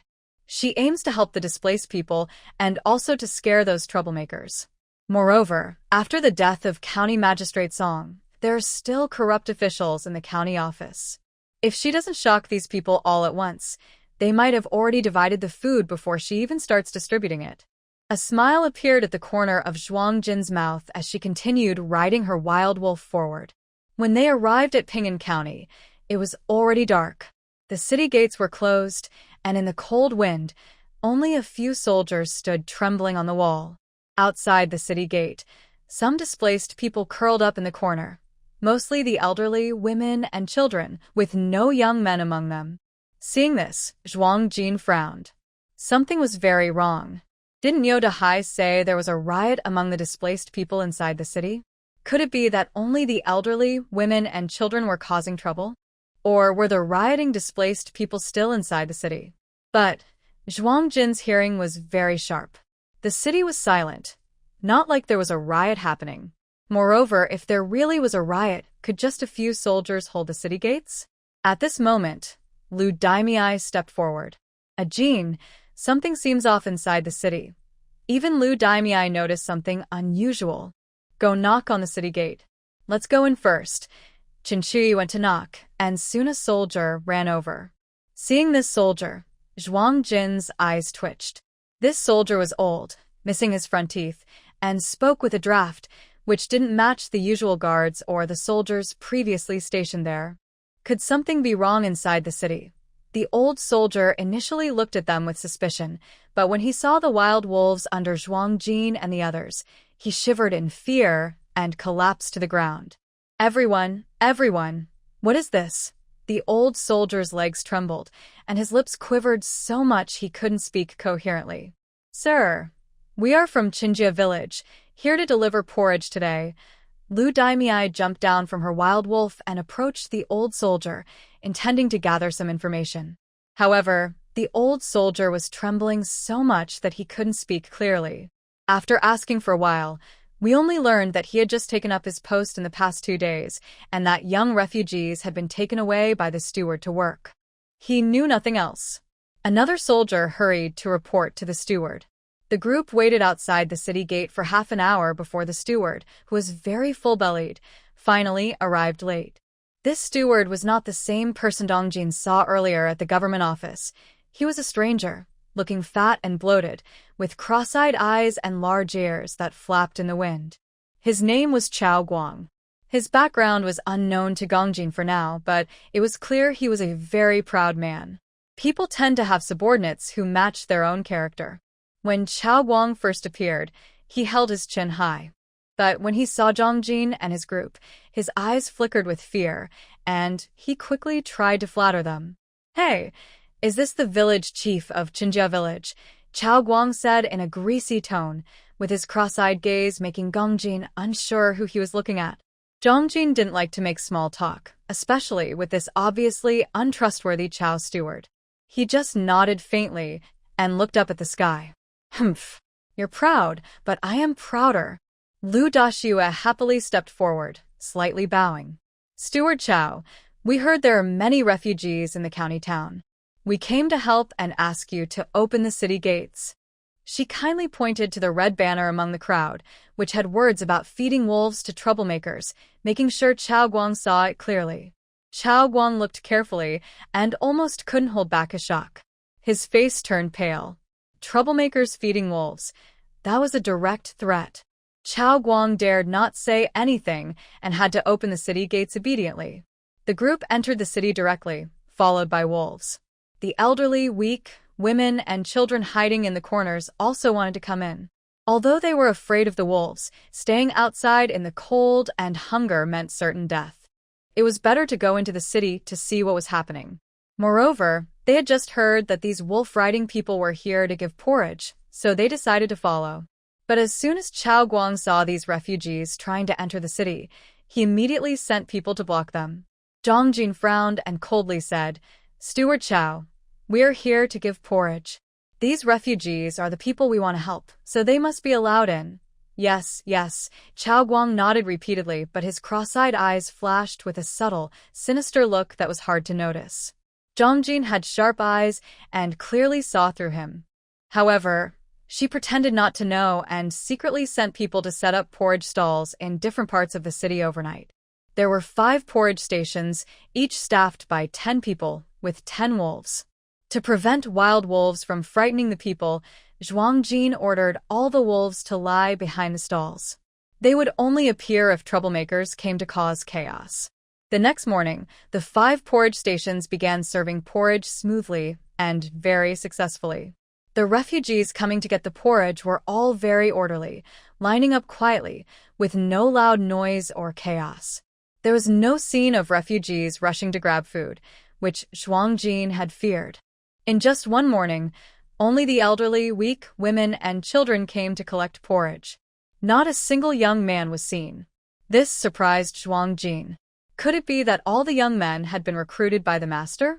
She frowned as she looked at the backs of the elderly, weak, women, and children. She had asked around inside the city and was told the same story. All the young men among the refugees had been recruited by Master Chow. Even these remaining elderly, weak, women, and children were very grateful to the new Master Chow, as he gave their families a way to eat. Why would the master need so many strong young men? Zhuang Jin felt that there was a huge conspiracy hidden in Ping'an County. At the county office, Master Chow Guang sat at the head of the table, holding a charming woman in his arms. The woman was carefully feeding him wine, serving him attentively. With his beloved by his side, he felt very comfortable. Without the county magistrate, he was the boss now. At this moment, a guard ran in and said, "Master, the young woman from Qinjia village is really serving porridge. What should we do next?" "Don't worry about her. If she wants to waste food, let her. She's just a woman. She won't cause much trouble," Chow Guang said indifferently. He always looked down on women. At first, he let those people into the city simply because they were scared by the wolves. The guard looked worried and hesitated, but, "Master, that woman is with a pack of wolves." "This," Chow Guang snorted coldly, "just a bunch of silent wolves. Look at them, raised like house dogs. How much trouble can they really cause?" "Master, I don't mean that. What I mean is, at Leopard Ridge last time, someone saw a pack of wolves rushing forward. That woman keeps wolves too, and it's such a coincidence." "Do you think?" Hearing this, Chow Guang suddenly stood up. The woman in his arms was caught off guard and fell from his lap with a cry of ouch. "The shopkeeper, you hurt me so badly." The woman pouted sadly, her voice soft and full of sorrow, delicate and sweet. In the past, Chow Guang was easily swayed by this act. Whenever she gave a hesitant glance, Chow Guang would come over to comfort her, often giving her some small favor in return. Thinking this way, the woman weakly half-squatted on the ground, waiting for Chow Guang to come and soothe her. But unexpectedly, today Chow Guang suddenly became impatient. "Get out. Trash, you're acting up at the wrong time. If you don't leave now, I'll sell you off." The woman was stunned, frightened by Chow Guang's sudden harshness, and her eyes turned red. She quickly got up and ran away. Chow Guang didn't bother to stop her. He hurried over to the officer. "Are you saying that the village chief of Qinjia village is the one who robbed Leopard Ridge the other day?" Chow Guang's heart was a bit excited. Finding this person meant he had located the 10,000 taels of official silver. He kept pacing inside the hall, his mind racing quickly. If he handed over the silver, he could get a promotion. If he didn't, he could take this money and run far away to a remote place. This silver would be enough for him to spend for many generations. "Quick, send someone to catch that young woman." Chow Guang's eyes gleamed with greed, his eyes full of desire. He hurriedly urged the officer to go and catch her. The officer's eyes flashed with a cold light, and he nodded before rushing out. He gathered the city soldiers, dividing them into several groups, and they stormed toward the soup stalls, their fierce presence frightening the common people, causing panic. Meanwhile, Zhuang Jin didn't know what was happening. The people she sent to investigate the whereabouts of the young refugee hadn't returned yet. Suddenly, she saw a large group of city soldiers, dressed in armor and holding long swords, surrounding her and her stall with a threatening aura. "What do you mean by this?" When the soldiers arrived, the nearby refugees at the soup stall were frightened and hurried to hide. Some weak elderly women couldn't escape in time and were pushed to the ground by the fierce soldiers, and a few even stepped on them. Seeing this display, Zhuang Jin immediately grew cold. "Who sent you here?" she asked, pointing to the banner behind her. "Troublemakers, feeding wolves. Don't you see that?" Hearing this, one of the leading soldiers among them chuckled. "Don't scare us, you just a tail wagger. Call that a wolf." As soon as he finished speaking, a wolf behind the stall growled menacingly, showing its sharp teeth. "Humans, they look down on wolves. Master, master, let the wolf bite him." Hearing the wolf's growl, a faint smile appeared at the corner of Zhuang Jin's mouth as she looked at the soldier, who was speaking with a compassionate gaze. This person had angered the wolves. Despite this city guard not knowing his own danger, he said, "Little village head, the master has sent for you. It's better if you come with us quietly, or else your brothers might get rough and hurt your delicate skin." Zhuang Jin was never someone who took insults easily, especially not from some useless master. She was going to be a county magistrate soon. She wanted to get angry, but no one could stop her, except for... A sharp glint appeared in her eyes, and her smile was cunning and sneaky. Fine. I'll go with you. But my little dogs have to come too. I'm worried they might cause trouble here. Zhuang Jin pointed at 10 wild wolves lying behind her. From a hidden angle, she glared fiercely at the wolves, threatening with her eyes, like telling them to act like dogs, wag their tails. The city soldiers were stunned. Dogs? They clearly weren't wolves. Looking closer, the 10 animals really were wagging their tails, and one was even lying on its back, acting cute and playful. Ha ha ha, so they're really dogs, just a bit bigger. When Lu Damei, who had hurried over after hearing about the trouble at Zhuang Jin's place, heard the soldiers laughing so foolishly, she covered her face in embarrassment. Did these people come out of their mothers without brains? They can't tell wolves from dogs? Well, if they could, how would Zhuang Jin cause chaos? The leading city soldier waved his hand proudly, as if offering a great favor. Take them along, take them along. Maybe they'll get some dog meat later. This leader's expression was unclear. They couldn't tell wolves from dogs. And Zhuang Jin easily tricked them with just a few words. If Master Chao Guang and the previous officer were here, they'd be furious seeing this fool inviting wolves into the house, probably wishing they could cut her into 5 pieces. But unfortunately, there are no what-ifs in life. Today, the master was destined to tremble. So, Zhuang Jin obediently followed the city soldiers to the county office, with the 10 wagging wolves behind her. The villagers from Chen's family, who were giving out porridge at the stall, saw the wolves following Zhuang Jin, but weren't worried. They continued serving porridge calmly. They remained composed and unbothered. Lu Damei saw the group start to walk away and hurried after them. "Official, wait for me. I'm with her, I want to go too." "You? With her?" The city soldier stopped and looked at Lu Damei as if she were a fool, sizing her up from head to toe. "Do you know what she did wrong?" the soldier asked, pointing at Zhuang Jin. Lu Damei looked innocent, shook her head, then nodded. "I don't know, but whatever she does, I'm involved." She loved watching the excitement and gossip. The fool insisted, and the soldier felt helpless. "All right, then come along." "Thank you, officer." Some soldiers in the city watched Lu Damei shake her head repeatedly, clearly thinking she's a fool. This small village chief entered the government office, and there's no return. And someone even dared to go and die by hanging. Lu Damei pushed her way through the soldiers and happily moved close to Zhuang Jin, who ignored her as the soldiers around him also saw her as a fool. "Ah, Jin, look at how loyal I am. Are we not risking our lives together?"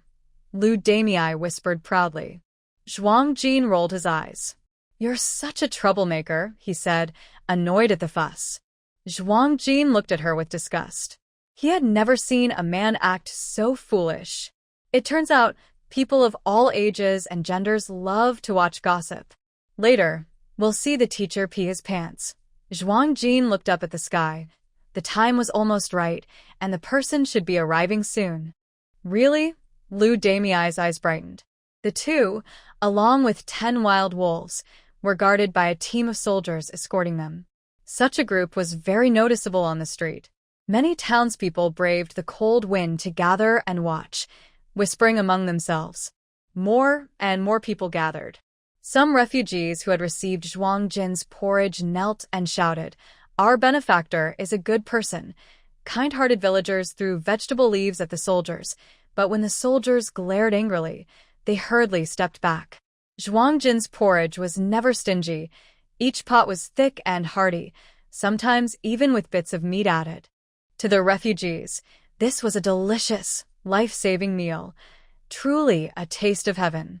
In such harsh times, having someone lend a helping hand was rare and precious. The villagers' doubts and the soldiers' shouts and pushes began to stir a sense of anger among the crowd. Soon, Zhuang Jin and Lu Damei were taken into the government office. Just before entering, a guard pushed Zhuang Jin roughly from behind. He staggered but didn't mind. He only glanced at the guard, dark, triangular eyes, remembering his face. When the door closed and the wolves were released, she would settle the score one by one. Master Chao Guang sat high up in the hall, once the position of county magistrate song. Zhuang Jin walked in leisurely, as if strolling through her own backyard garden. Lu Damei and the 10 wild wolves followed closely behind. Chao Guang had already prepared himself, holding a wooden gavel that was sweating from his grip. Guards lined up on both sides, ready to give a grand display when Zhuang Jin entered, with a loud bang of the gavel, shouting majestic. To intimidate her. The young lady was terrified, but he was already counting on the 10,000 taels of silver he would get.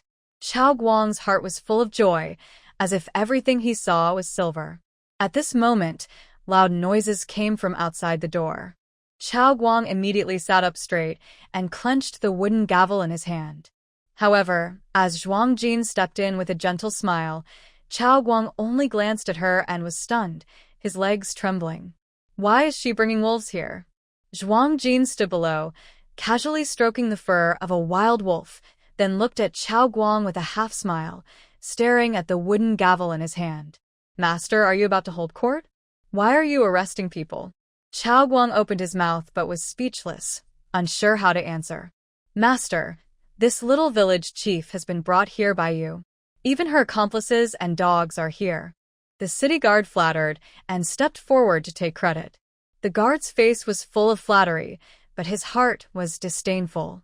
He didn't want to curry favor with a small master, but he knew there were powerful people behind her. Chao Guang was furious, feeling a sharp pain in his chest. If she brought wolves, how could he conduct his investigation? Dogs? Go to hell with dogs. That's a wolf. A wild wolf. Even if it wags its tail, it's still a wolf. Chao Guang was so angry that his fat body trembled.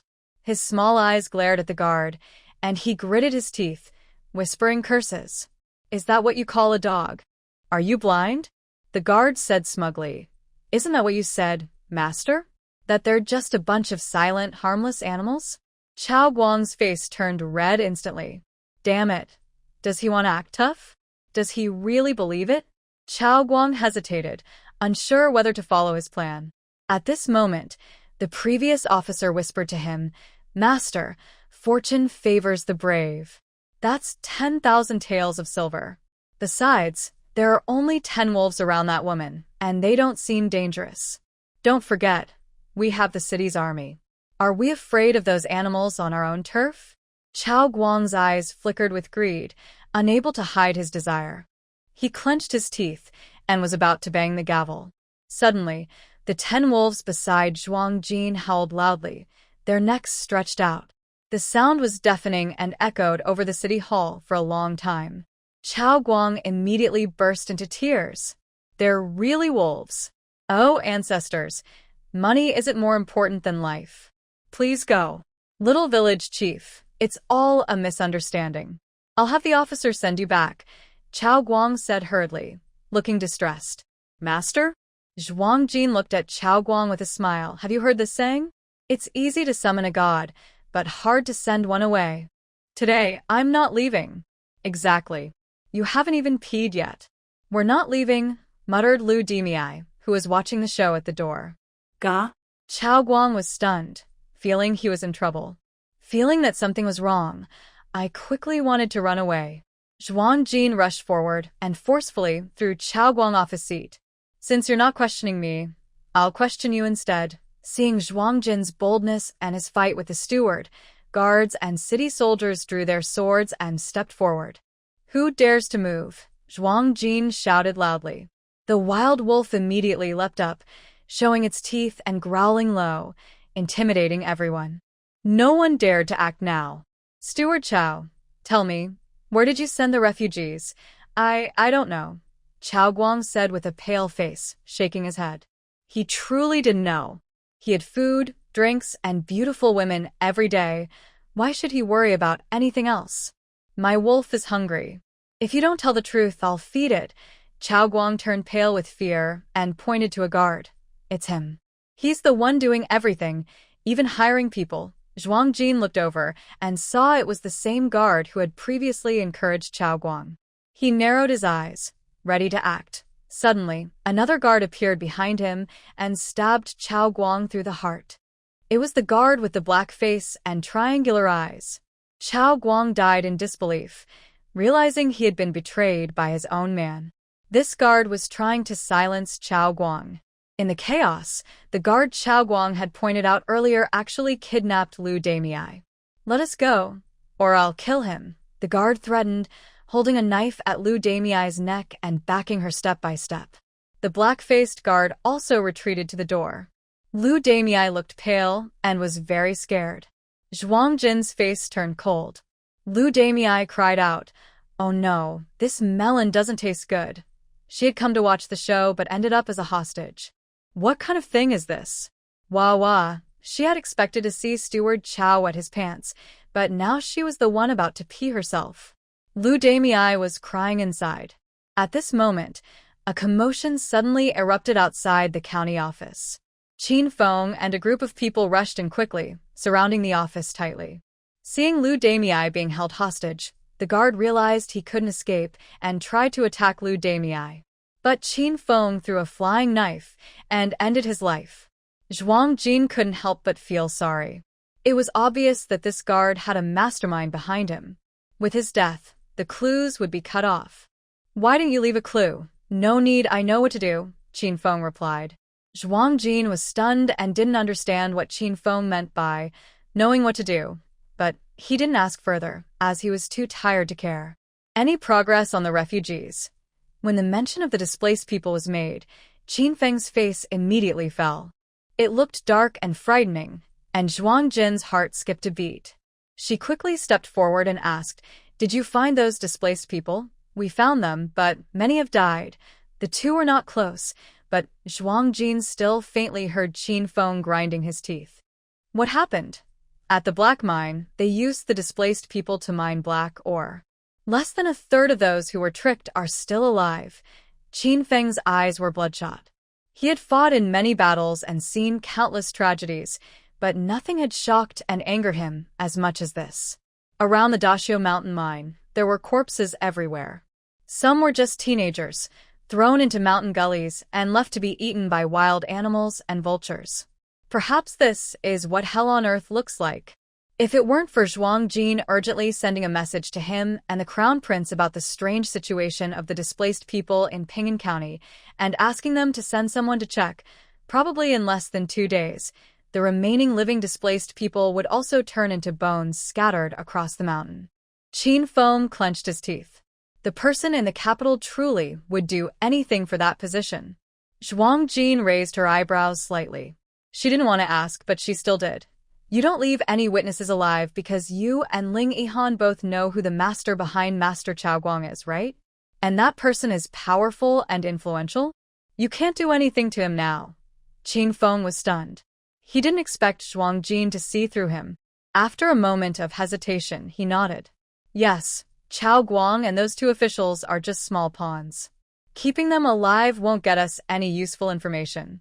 The person behind them has immense power now. Relying on these few pawns' testimonies, we can't shake him. Keeping them alive is useless. They're just scapegoats," Qin Feng thought, but he didn't say that Ling Yihan was also reluctant to let Zhuang Jin get involved. Hearing this, Zhuang Jin nodded. Recently, so many things had happened. First the military supplies and official silver at Baozi Ridge, then the black mine. Each incident seemed to be linked to the complex and treacherous court struggles. She was just a soul from another world.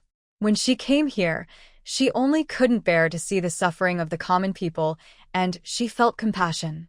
Her goal was to protect this land, strive to lift the seal on the 9-story tower, and return to her original world. Thinking this, Zhuang Jin felt a bit lighter.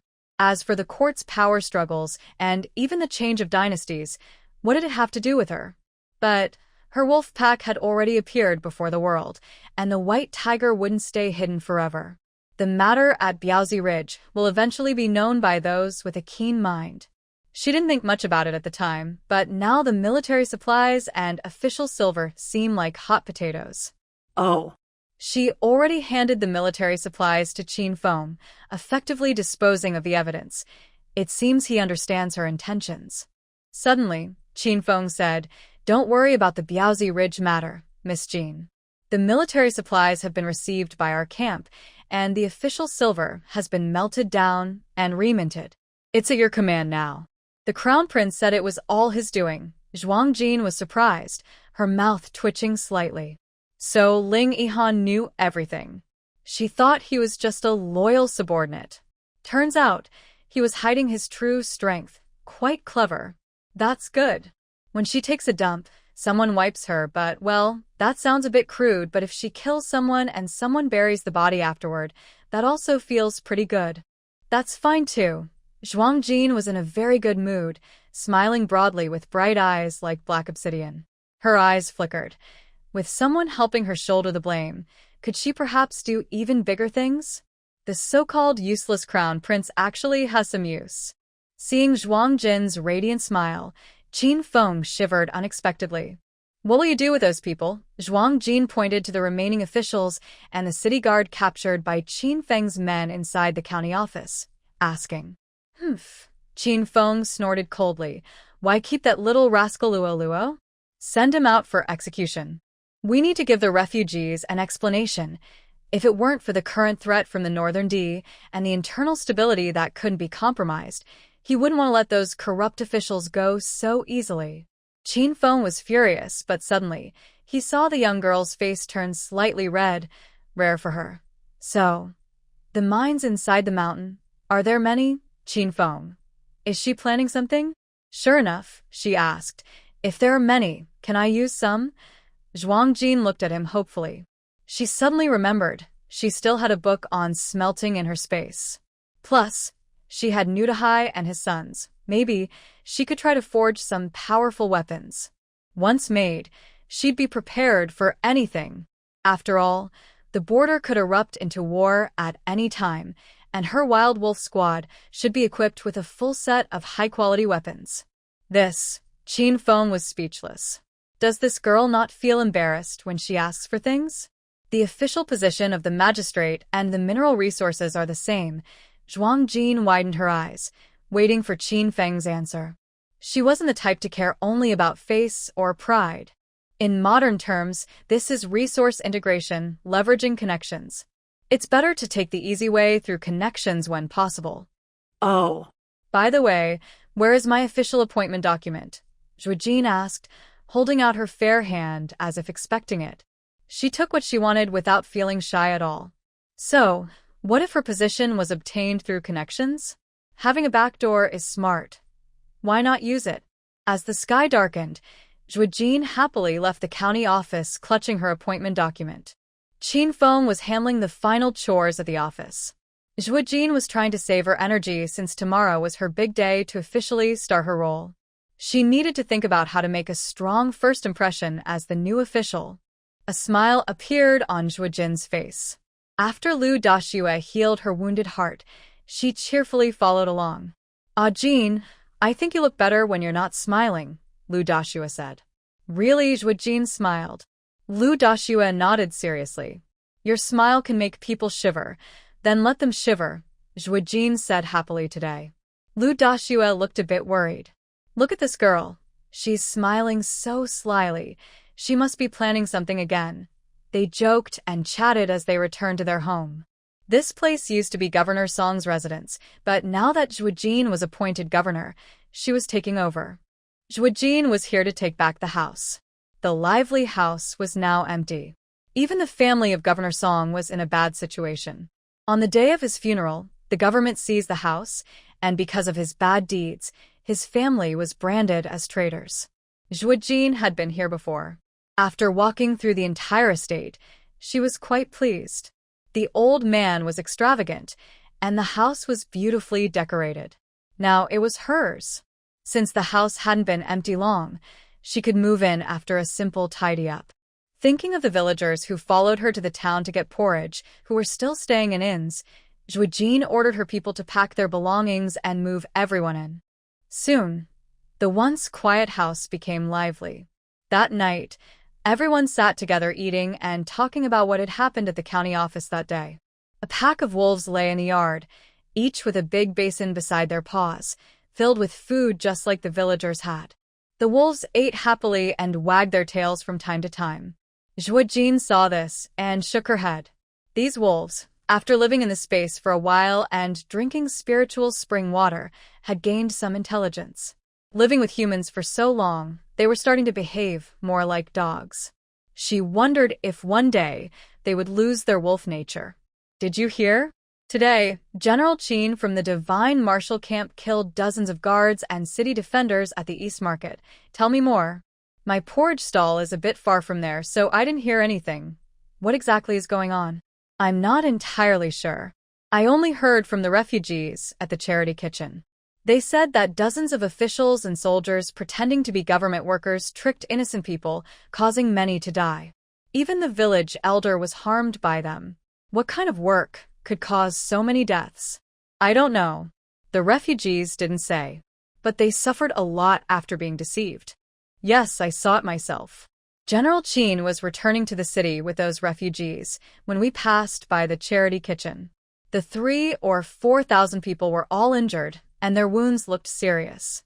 3,000 or 4,000. Zhuang felt a pang in her heart. Qin Feng said only about a third survived. So, about 8,000 young and strong refugees might have died? They didn't die in the war, but from mistreatment by their own people? They died at the hands of their own officials? Listening to the villagers discuss among themselves, Zhuang Jin's mood sank a little because of the deaths of those refugees. So that's how Qin Feng explained things. The story was pretty much the same, but she was shocked and angry at the death toll. No wonder even Qin Feng's eyes turned red. After eating and drinking, Zhuang Jin was about to get up and rest when she heard a villager continue speaking.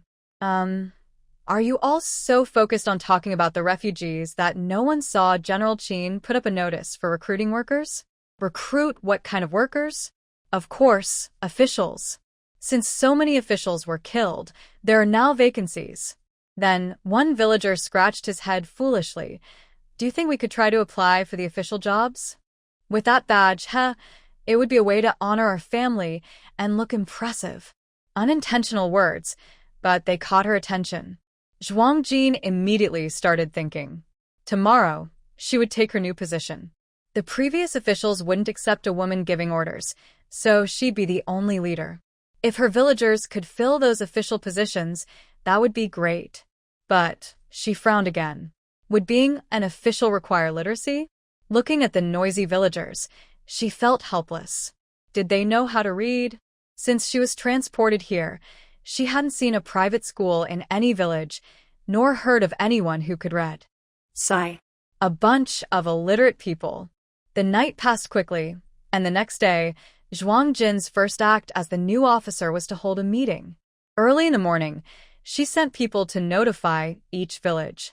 We're just waiting for the village chiefs to arrive so she can properly ignite the first fire. Ping'an County has about 100,000 people, divided into 51 villages. Recently, some villages merged due to a drought, like Qinjia Village and Lajiakan. The exact number of villages is not recorded in the county archives, so Zhuang Jin doesn't know. In the past, there was a master helper to assist with organizing, but now Zhuang Jin is on her own, and she hasn't found a suitable helper yet. The helper position definitely cannot be filled by someone who can't read and write. She fears she might get too angry. Just then, Qing Chao hesitantly steps forward. Miss Jean, I can read a little. Maybe I can help you.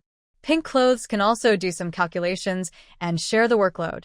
But We're just women, I don't know. Qing Chao feels a bit embarrassed, as if she's asking for a position, and she feels it's a bit overestimating herself to offer help just because she's a woman. Zhuang Jin's eyes suddenly brighten. When the boat reaches the bridge, it will straighten itself. When the car reaches the mountain, there will be a way. That's exactly her current situation. Look, someone is coming to help. Just miss, I wonder if what I said is a bit too bold. Maybe it looks like I'm trying to get in through the back door. Qing Xiao's face turns redder and she stammers. She isn't like Miss Jean. Though she's a daughter, she is much stronger than many men. Qingqiao has been influenced by the idea that women should depend on men for 20 years. Even though she's learned a lot recently from Zhuang Jin, she still sometimes lacks confidence. Women in this world live like that until she met Zhuang Jin and realized that women are not weaker than men. But she isn't Zhuang Jin. She's afraid she can't do it. Seeing Qingqiao hesitate and shrink back, Zhuang Jin immediately hardens her expression. First, I don't oppose using connections. If you have the ability, what's wrong with using them? In the end, we rely on strength to speak. Well, her official title was obtained through connections. Second, from now on, no more talking about women like that. When women are serious, they are often stronger than most men. In her previous life, she was a special agent, ranked first among her peers. The bounty on her head was worth billions. Who dares say a woman can't do it? At least, her bounty was worth more than many big shots. Quickly send someone to bring pink clothes here. The county office's financial power can't be handed to outsiders. Pink clothes arriving is perfect. Zhuang Jin thought that once the girl in pink arrived, she would teach her the multiplication table, which would save her a lot of worry. The girl in pink was the one rescued from Leopard Ridge, clearly from a wealthy family. Many girls from such families had been taught by teachers, so it was not surprising that she could do calculations. Zhuang Jin secretly sighed, never expecting her small act of kindness would bring her such a helpful assistant. Being valued by Zhuang Jin made Qingqiao very happy.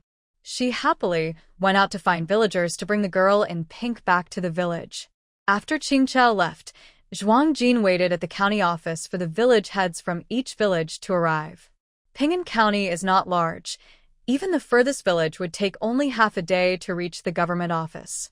However, Zhuang Jin waited for a whole half day and kept waiting until it was dark, but not a single village had showed up. That makes me so angry. So angry. Just as Zhuang Jin was about to doze off from waiting, Chen Qi stormed in, cursing loudly, which immediately chased away her drowsiness. What's wrong? Zhuang Jin asked with sleepy eyes. Chen Qi was the one she sent to deliver messages to the villages. Now, she came back like this. What happened? Chen Qi looked angry, with obvious bruises on her right cheek. Seeing this, Zhuang Jin suddenly frowned, a hint of killing intent in her eyes. Who dared to hit her? Chen Qi said, Jin, those old men are too much. I kept asking them to come, but they refused, saying they don't agree, and that women shouldn't be in charge. Bah! Those old fools, they can't even get enough to eat now, and they still say they don't accept women. What's wrong with your face?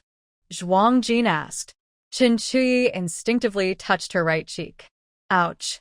It still hurt. Chen Qi gritted her teeth and said, Those old men are tricky. At first, they said they would come after I waited for a while. I waited past 2 meal times, but they still didn't show up. When I went to look for them, guess what? They had gone back to sleep in their houses. Zhuang Jin asked, And then you got hit? Chen Qi pouted. I hit him. That old guy was playing tricks, and I had to fight back. But he's sneaky, he ambushed me. I'm not saying I couldn't beat him, but he's underhanded and attacked me unexpectedly. She looked like she was saying, I'm not weak, I just wasn't prepared. How old is that old man? Zhuang Jin asked. Chen Qi paused, then pouted again. Probably around 50.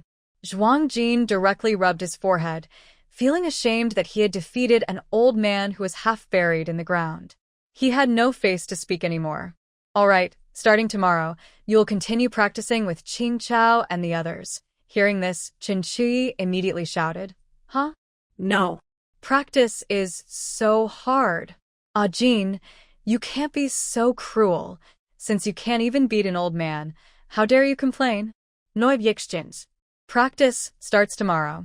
If you keep whining, the training will be doubled. If it's really too much, I'll have White Tiger come out and train with you. As he spoke, Zhuang Jin casually grabbed something and slammed it onto the table. With a loud bang, the sound echoed through the hall, like a gavel striking. Chen Qi shivered in fear and ran away quickly. Wow. Jin's authority is quite intimidating. Only Zhuang Jin remained inside the hall, sighing. Sigh. This is her first big move as a new official, but she failed to ignite the fire. Her first big move as a new official ended in disappointment. Zhuang Jin was feeling down and returned to her residence. It was already very dark, and the villagers who had been receiving porridge had also gone home. After dinner, a few people gathered and discussed the county office recruiting officials. Seeing Zhuang Jin come in, they cheerfully called out, "Village chief," then continued their conversation. It seemed they really cared. But these simple folks didn't even realize she was now the county magistrate. They thought she was just temporarily staying in this residence, and they believed it. Zhuang Jin was speechless. Letting them become officials? Wouldn't they just sell her out and count the money? Sigh. The nearby official recruitment interviews were only a few days away. She decided to think more about it later. Right now, she needed to figure out how to invite those old friends to the county office for a meeting. She had learned some bad habits from Chen Qi, and now those old friends were also involved. She had no appetite for dinner, and planned to go back to the backyard to rest. Passing by a flower pavilion, she heard loud laughter from inside, along with applause and cheers, very lively. Curious, Zhuang Jin went inside. She pushed open the door and saw Lu Daxi holding a book in her left hand, apparently telling stories to the villagers. She looked quite flamboyant, holding a fan in her right hand, fanning herself dramatically. Zhuang Jin immediately felt a headache coming on. This show-off was not afraid of the cold and might catch a cold from all that wind. But does Lu Daxi even know how to read? Zhuang Jin watched with interest as she moved closer. Keep going, the villagers cheered, excitedly encouraging her. Lu Daxi cleared her throat and began to speak, pretending to be serious. Speaking of which, Li Taidan is not only tall and strong but also skilled in martial arts. He wouldn't be willing to serve under a woman. When Li Taidan glared fiercely, he immediately refused the reward, saying, "I, Li Taidan, would rather be a camp cook than serve as a deputy general for this woman." Hearing this, Zhuang Jin's face turned dark. "Everyone, disperse. Disperse now," Zhuang Jin suddenly shouted loudly. Lu Damiai's storytelling was really touching, so much so that it hurt her heart and lungs. Zhuang Jin's loud shout woke the villagers, who had been lost in the story. They saw her face dark and scary, so they wisely nodded and left. After everyone left, Lu Damiai was still smiling foolishly. Zhuang Jin looked at her and got angry. "Why didn't you tell me you could read earlier?" Lu Damiai innocently pouted.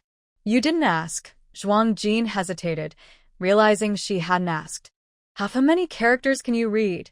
Lu Damiai puffed up her chest proudly. "I'm not talented, but I was the only scholar in our village." "Scholar? This girl even took the imperial exam?" Really didn't see that coming. That surprised Zhuang Jin a bit. Someone who can read and is a scholar. That could be useful. Zhuang Jin lowered her head and thought. She didn't know much about the local government system. This world isn't like the ancient world she knew. Many things are different. Below the county magistrate, what other officials are there? She had already given the position of Shirya to Qing Chao. What other positions are there? Zhuang Jin. Is there also a county deputy and a clerk under the magistrate? Lu Damiai looked a bit helpless. She wanted to say, "You don't even know that, and you're daring to be the county magistrate," but in the end, she didn't dare say it. Saying it would only get her into trouble. She obediently answered, "Yes, but it depends on the size of the county. Bigger counties can have a Shirya, county deputy, and clerk. Is Pingan County considered a big or small county?" Lu Damiai. "Barely, probably a big one. The land is large and sparsely populated, so I guess it's big." Zhuang Jin nodded. "What are the responsibilities of the county deputy? Managing money, grain, household registration, things like that?" Zhuang Jin frowned. "Managing money? Then the county deputy can't be you. The money matters are already promised to the woman in pink." "I can't go back on that." Lu Damiai's face darkened. She had asked all these questions, only to find out the boss was making things difficult for her. Village head, you don't need to assign me a position." Lu Damiai was very anxious. He just wanted to relax and occasionally enjoy some entertainment. He lacked ambition. Zhuang Jin didn't care about that. He needed someone now. What does the chief clerk do? The chief clerk isn't important. They just organize some documents. It doesn't matter if there's one or not. Seeing the situation was not good, Lu Damei hurriedly spoke, hoping Zhuang Jin wouldn't target him. But ideals are often beautiful and reality is harsh. All right, then you'll be appointed as the chief clerk. It's a relaxed position, giving you extra time to set up a small school for our villagers, a bunch of illiterates. Not educating them would be too shameful. Lu Damei covered his chest with a look of sadness. By the way, village chief, can we reconsider? The chief clerk isn't necessary and illiteracy isn't that scary. No negotiations. Tomorrow, go with me to the county office to take the position. All right, go to bed early, don't wake up late tomorrow. After speaking, Zhuang Jin turned to go back to his room.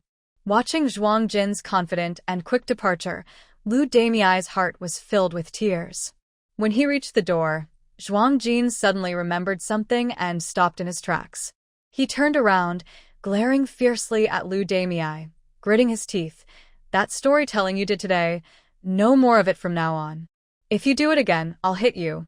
Tomorrow, I'll write you a story about Hua Mulan and the Empress of the Tang Dynasty for you to tell everyone, Lu Damei. The next day, before dawn, when the moon was hidden and stars sparse. The ground was covered in white snow, reflecting faint light under the sparse starlight. At the county magistrate's residence, suddenly, a shadow darted out in the darkness. The shadow was agile, tall, with a large body covered in black fur. Under the white snow, it looked like a ghost, flashing past and slipping into the backyard. Immediately, a door in the backyard was slammed open.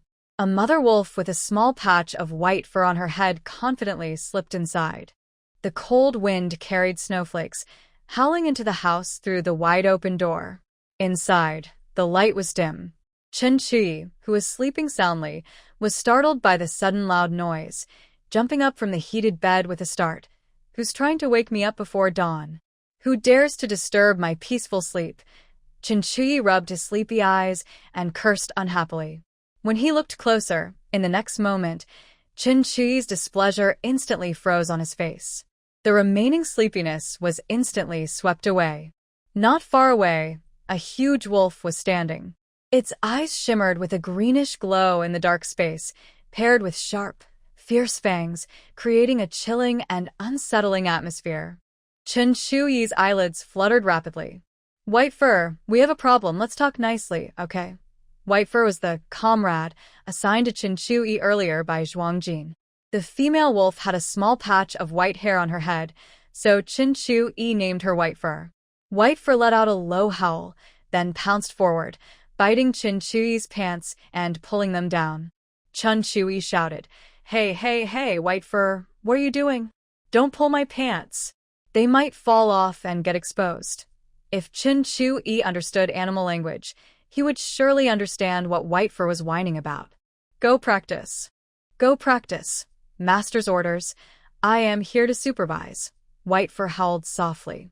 After a quarter of an hour, Chen Qi, with a pale face and disheveled clothes, was dragged out of his bed by White Fur. They only stopped outside the house, where White Fur finally released him from her jaws. Chen Qi lay sprawled on the snow, looking stunned. What is going on? Only when the white wolf brought back a Tang sword and threw it in front of him did Chen Qi realize. So, White Wolf wanted him to practice martial arts. Suddenly, Chen Qi's face sank, and he felt like crying but had no tears. Zhuang Jin was really ruthless, actually making the entire wolf team supervise him. Boo, this is so inhumane. The cold wind was piercingly sharp. Chen Qi, dressed lightly on top and only in underwear below, shivered so badly his teeth chattered. The proud white wolf sat arrogantly in the snow, eyes flashing with fierce light. Seeing this, Chen Qi looked distressed, his face scrunched up, tears welling in his eyes as he stammered and cried, White Fur, I'll practice obediently. Can I go back inside and put on some clothes first? A gust of cold wind blew, and Chen Qi shivered again, sadly hugging his big, white legs. Woo-woo. His pants were ruined by white fur. Now spring was coming. So embarrassing. Will Sister Qingqiao pass by soon? Howl. White fur let out a low growl, her eyes showing disdain, as if saying, "Stop fooling the wolf." Wolves don't wear clothes and still roam freely. Why should you? If he didn't practice, White Fur would get angry. White Fur was very responsible, calling out and supervising diligently. She was serious. If he slacked off, she would give him a fierce paw slap. Chun-Chi was crying so hard that tears and snot were flowing freely. The wild wolf glanced sideways, but begging for mercy was useless. It was bright in the sky. Zhuang Jin stretched lazily, feeling refreshed and happy, with a smile on her face. That night, she finally came up with a plan to deal with the group of old troublemakers. So, she slept very soundly, and slept until morning. When she went outside, she saw Qin-Chi obediently practicing martial arts in the yard. The look on her face was frustrated and pitiful, which made Zhuang Jin feel even happier. Zhuang Jin hummed a little tune as she headed to the county office. Behind her, Lu Damei looked gloomy. At the moment the sun was high. A big event happened in Ping'an County. Suddenly, one person and two wolves entered the village, and continuous howling of wolves sounded from all directions. After half a cup of tea, wolves from various villages rushed out, each holding a small old man in their mouths, hurriedly heading towards the county government.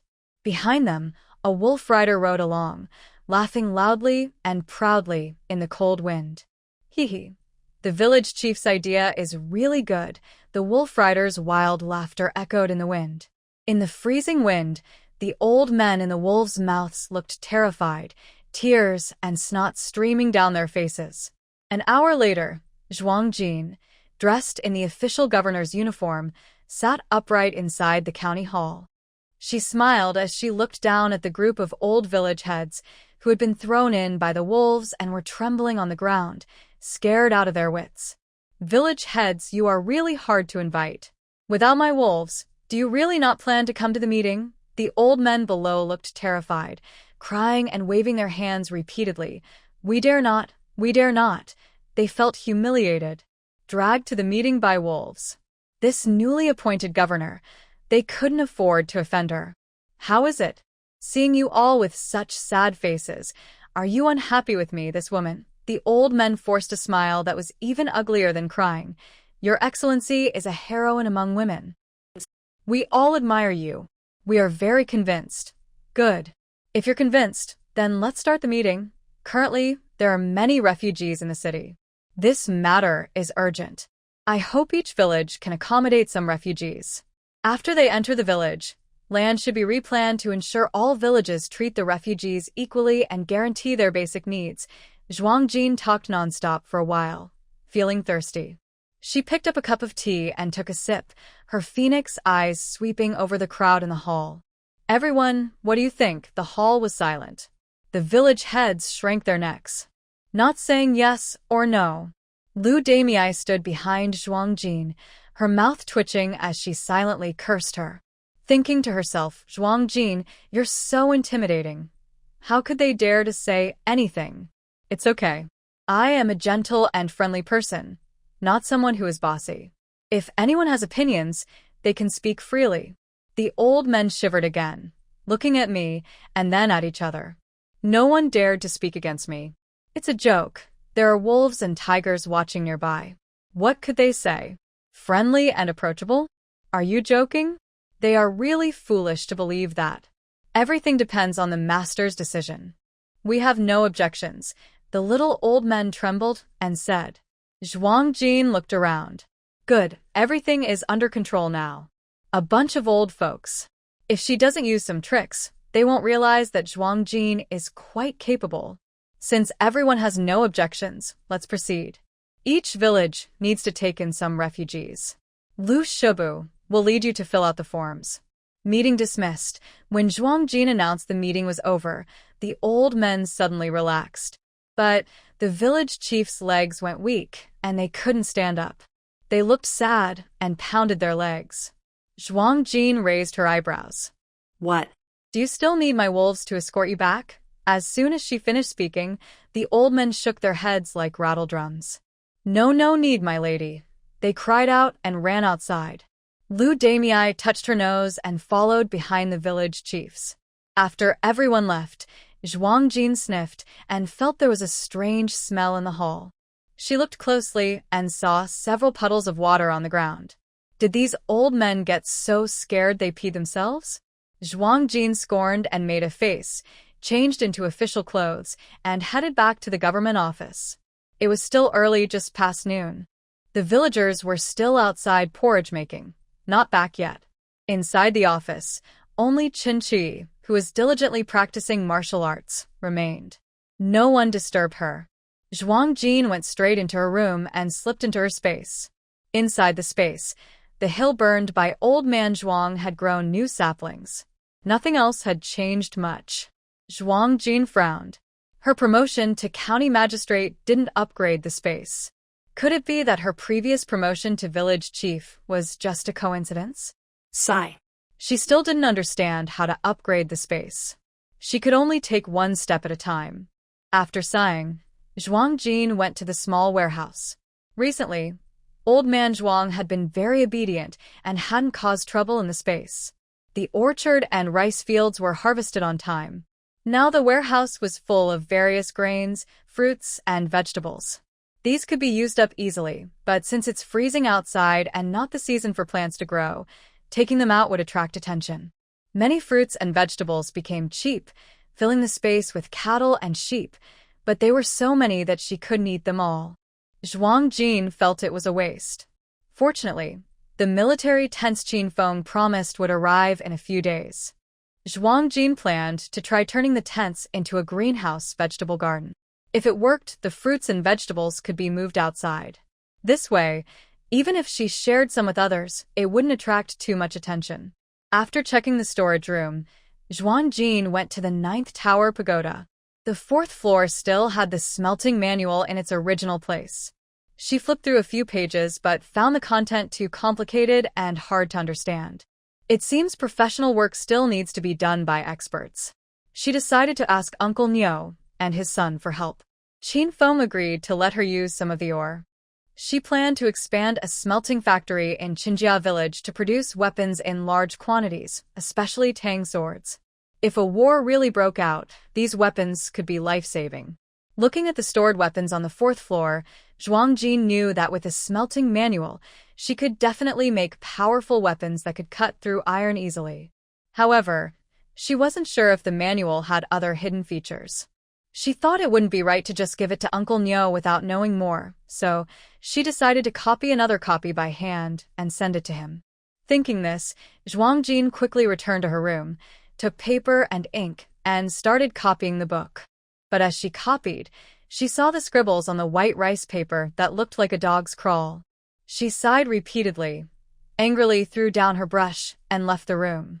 She really wasn't used to this brush. Modern ballpoint pens and fountain pens were much easier to use. Zhuang Jin's eyes twinkled as she decided to find a strong man to help. The handwriting of a scholar shouldn't be hard to read. Lu Daimii, who was busy helping village chiefs fill out forms, suddenly sneezed loudly. She rubbed her nose, looked up in confusion. She hadn't caught a cold. Why was she sneezing so often? Days passed, and the tents Qin Feng promised arrived on time. The pink dress arrived a bit late. With the tents, Zhuang Jin started building a greenhouse quickly. The garden in the county magistrate's yard was almost cleared out, filled with chili peppers, potatoes, and other vegetables. Lu Daimii was still busy copying the smelting manual, working with dark circles under her eyes. She cursed Zhuang Jin silently, calling her a ruthless person. Well, Lu Daimii had only heard the nickname Zhou Bapi from Zhuang Jin's words. It fit her so well that Lu Daimii even suspected that Zhou Bapi was actually Zhuang Jin herself. Lu Daimii's dream of living a simple life and growing old is drifting further away. Now she works 3 jobs every day, as a clerk at the government office, a teacher for villagers, and a scribe for Zhuang Jin. She is so exhausted she feels like vomiting. She is determined to cut ties with Zhuang Jin. Zhuang Jin responds with a burst of anger. while Lu Damei swallows her tears and continues to work hard. Chun-Chi is supervised daily by a white-haired person practicing martial arts. His skills haven't improved, but his appetite grows bigger each day. One day, Zhuang Jin notices that the boy has grown half a head taller in just half a month.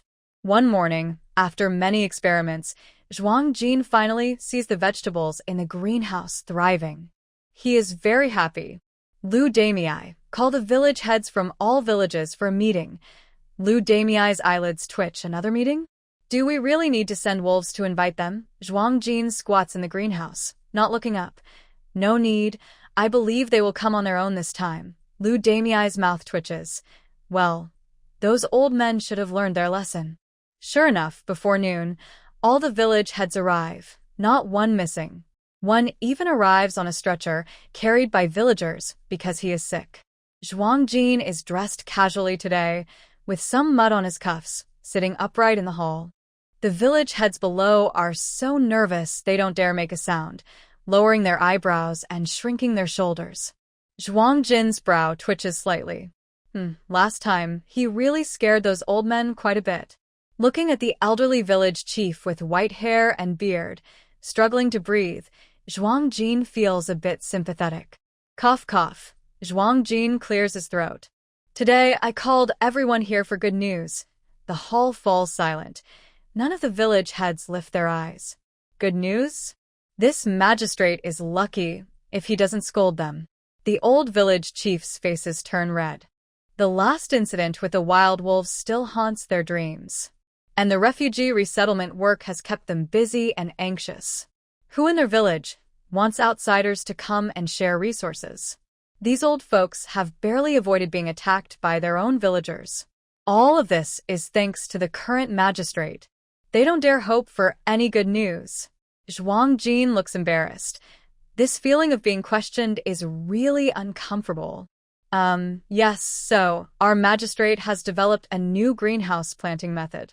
The purpose of this meeting is to discuss how to distribute seedlings among the villages. The magistrate's spokesperson, the scholar Qing Chao, steps in at the right moment. Soon, I will take everyone to visit the greenhouse. Then, based on the number of people and land area in each village, we will distribute the seedlings and tents accordingly. Additionally, each village needs to send 2 villagers to learn planting techniques. This explanation was clear and organized, making Zhuang Jin nod in approval. The girl had been quiet before, but now she was making great progress. Hearing this, the old man under the hall looked at each other in surprise. Could there really be good news? The old man on the stretcher was excited and sat up eagerly. Excuse me, master. What exactly is greenhouse planting? The old man looked a bit excited. He had never heard of greenhouse farming before, but it sounded like a good thing. Greenhouse planting means growing vegetables and grains in a way that allows them to survive even in cold weather inside tents. Just think of it like this. If we learn this skill, we can eat summer vegetables and grains during winter. As soon as he said this, everyone in the hall started talking excitedly. Some were thrilled, others doubted. Seeing this, Zhuang Jin didn't say much. She believed seeing was believing. So, Zhuang Jin and Qing Chao led a group of village elders to her home. Her home was close to the county office. They left the county office, turned a corner, and arrived. The planting greenhouses were built in the backyard. Everyone headed straight there. In the backyard, there used to be a large garden filled with rare and beautiful flowers and plants, all expensive varieties. Now, those precious flowers and plants had been pulled out by Zhuang Jin and piled in the corner to be used as firewood. When the dozens of village elders saw the flowers and dry branches, they felt heartbroken. This county official, what a waste. Are these flowers all gone? Asked a middle-aged village elder with a scholarly look, sounding a bit sad. Yes, we dug them up to make room for the greenhouse, Zhuang Jin replied. She didn't care much about flowers, and even if she did, she would still remove them if needed. In her eyes, appreciating flowers was just a fancy pastime, a pointless luxury. In a time when people couldn't even get enough to eat, what was the point of admiring flowers? The backyard was quite large, with over 10 military tents set up, each covered with thick straw. There was only a narrow opening, probably for ventilation.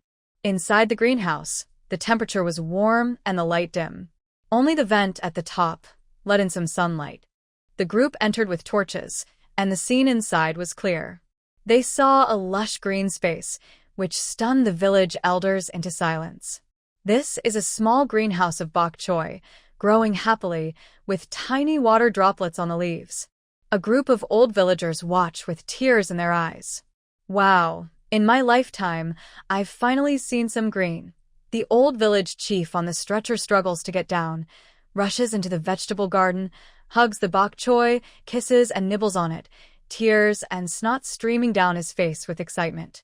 He pulls a leaf of vegetable and stuffs it into his mouth, chewing loudly and shouting, "It's real, it's real, it's edible, sweet." Not satisfied with one leaf, he pulls another and puts it in his mouth, then finally bites into the whole small cabbage with roots and mud still attached. The old man cries and eats at the same time, and the other villagers are no better. Here, someone pulls a leaf to eat, while another secretly hides a small cabbage in their clothes. Zhuang Jin sees this and feels a headache coming on. If this keeps up, the bok choy in her greenhouse will be almost gone. Don't get too excited yet. I'll take you to see the next greenhouse, where there are other vegetables too. Hearing this, the village chief's eyes light up, and they happily follow Zhuang Jin out of the greenhouse, which temporarily saves the bok choy. Let's go. Zhuang Jin calls everyone and leads the way, a sly smile on her face. The next stop is the chili greenhouse. She's sure these old villagers will dare to stuff their mouths again. In the chili greenhouse, small red and green peppers hang like little lanterns on the vines. Zhuang Jin is very pleased with her experiment results. It took her over 10 tries to succeed. First, she planted regular seeds inside a greenhouse, but none survived. Unlike modern plastic greenhouses, traditional tents don't let plants see sunlight. Without sunlight, the seeds can't perform photosynthesis and won't survive. Later, Zhuang Jin tried transplanting entire seedlings from the space garden into the outdoor greenhouse. They survived but wilted before reaching maturity. Finally, she had a new idea, using seeds and seedlings grown in space, planting them inside the greenhouse, and spraying the garden soil with a special water mixed with a little spiritual spring water. Sure enough, the vegetables in each greenhouse grew well even without sunlight, and their growth sped up. In just a few days, this small chili greenhouse produced fruit. Everyone go ahead and taste these vegetables. Zhuang Jin smiles warmly, inviting them eagerly. Behind her, the village chiefs' faces tremble with excitement as they rush onto the field. Since the magistrate does not mind, they can pick freely. Each person is holding a handful of bright red chili peppers. Some can't wait to put them in their mouths and chew, while others stand still, staring blankly at their peppers. These seem to be bird's-eye chilies, right? Spicy, spicy, spicy. In the next moment, loud cries of spicy echo inside the greenhouse. The village elders' faces twist in discomfort, their hands flailing as they try to spit out the peppers. But the peppers are already bitten into, and the spicy juice lingers on their tongues and in their throats, impossible to shake off. They keep sticking out their tongues and panting. Zhuang Jin watches the old men, who are jumping and trembling from the heat, and smiles quietly, stepping back from the greenhouse. Looks like they've learned their lesson. The next vegetable shed probably won't be so easily disturbed. After visiting more than 10 greenhouses, the group of old men's gazes toward Zhuang Jin have changed. The heat is so intense it makes her get goosebumps. Magistrate, you are like our second parent. We old folks are willing to work hard for you, even serve as slaves if needed. One old village chief, holding her sleeve with a sincere face. Zhuang Jin's mouth twitches as she looks at his trembling hands, leaning on a cane. She quickly waves her off. No need. Really no need. Just take good care of your own village. She has no plans to open a senior home. The old village chief on the stretcher now looks energized, walking with a spring in his step. Girl, you're a good girl. We old folks really owe you. We even wanted to repay you. The old chief suddenly blurts out the truth in his excitement, making Zhuang Jin's face darken. Then she hears the old village chief ask, "Girl, do you lack a husband? I have 5 sons.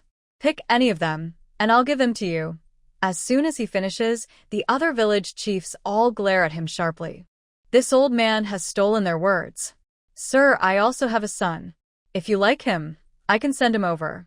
"Sir, I don't have a son, but if the village chief doesn't mind, I'll go home tonight and make a son with my wife." Another middle-aged village chief chimes in. Zhuang Jin. Why has the mood suddenly changed? She wanted to help everyone get rich, but they're only thinking about giving her men. Chow Chow stands behind, covering her mouth to hide her laughter. These old men, actually they're quite adorable. After sending off the village chiefs, Zhuang Jin returns to the county office. Today, the office is hiring guards, and she needs to check it out. After all, the future soldiers are under his command, so he should review them carefully. The interview for hiring guards started in the afternoon, and now it was well past noon. A long line of people waited outside the county office. Lu Damei, dressed in pink, and another person set up a table and 2 chairs outside the county office to interview the villagers applying for guard positions. Zhuang Jin was wearing casual clothes today and was not recognized by the villagers. She quietly stood behind Lu Damei, watching each applicant. At this moment, a short, big-headed applicant stepped forward. Name, age. Lu Damei didn't lift her head and was taking notes at the table. Little, my name is Zhu Air, 25. What skills do you have? Tell me your special talent, Lu Damei asked calmly. The applicant scratched his big head and smiled foolishly. I can slaughter pigs. Anything else? I can also slaughter pigs. Lu Damei finally looked up and glanced at the applicant. Come back when we're hiring a coroner to try out your skills, she waved her hand. Next, this time, a tall, rugged man with a full beard and a fierce look stepped forward. Before Lu Damei could ask, he spoke first. Sir, my name is Haiwa, 26. I look scary. People say I can make them cry when they see me. Anyway, the kids in our village cry when they see me. Does that count as a special skill? Lu Damei was momentarily speechless. Next, she said, covering her forehead in frustration. The next applicant was a young man with a refined look and a bit handsome. My name is Ho Kun, 22. I can tell stories. Wow. Lu Damei's kindred spirit has arrived. Zhuang Jin raised an eyebrow, watching with interest. Lu Damei looked surprised at first, then showed some annoyance. Stories? Can you tell stories about Hua Mulan or the Empress of the Tang Dynasty? The young man's face immediately showed some shame. No, I can't. No? Step aside. Next, a few more applicants came forward, but only 2 were kept. The rest were either ugly or asked how many steamed buns they could get for a day's work. Zhuang Jin was amazed. They might as well use her villagers. Illiteracy can be fixed, but stubborn ignorance is hard to cure. The afternoon recruitment ended quickly. At dinner time, Nudahai and his father hurried over. All 10,000 taels of official silver had been melted down and recast. But since there was so much silver, Nudahai and his father dared not carry it out, so Zhuang Jin had to go back and get it. The villagers inside the town have all been arranged properly.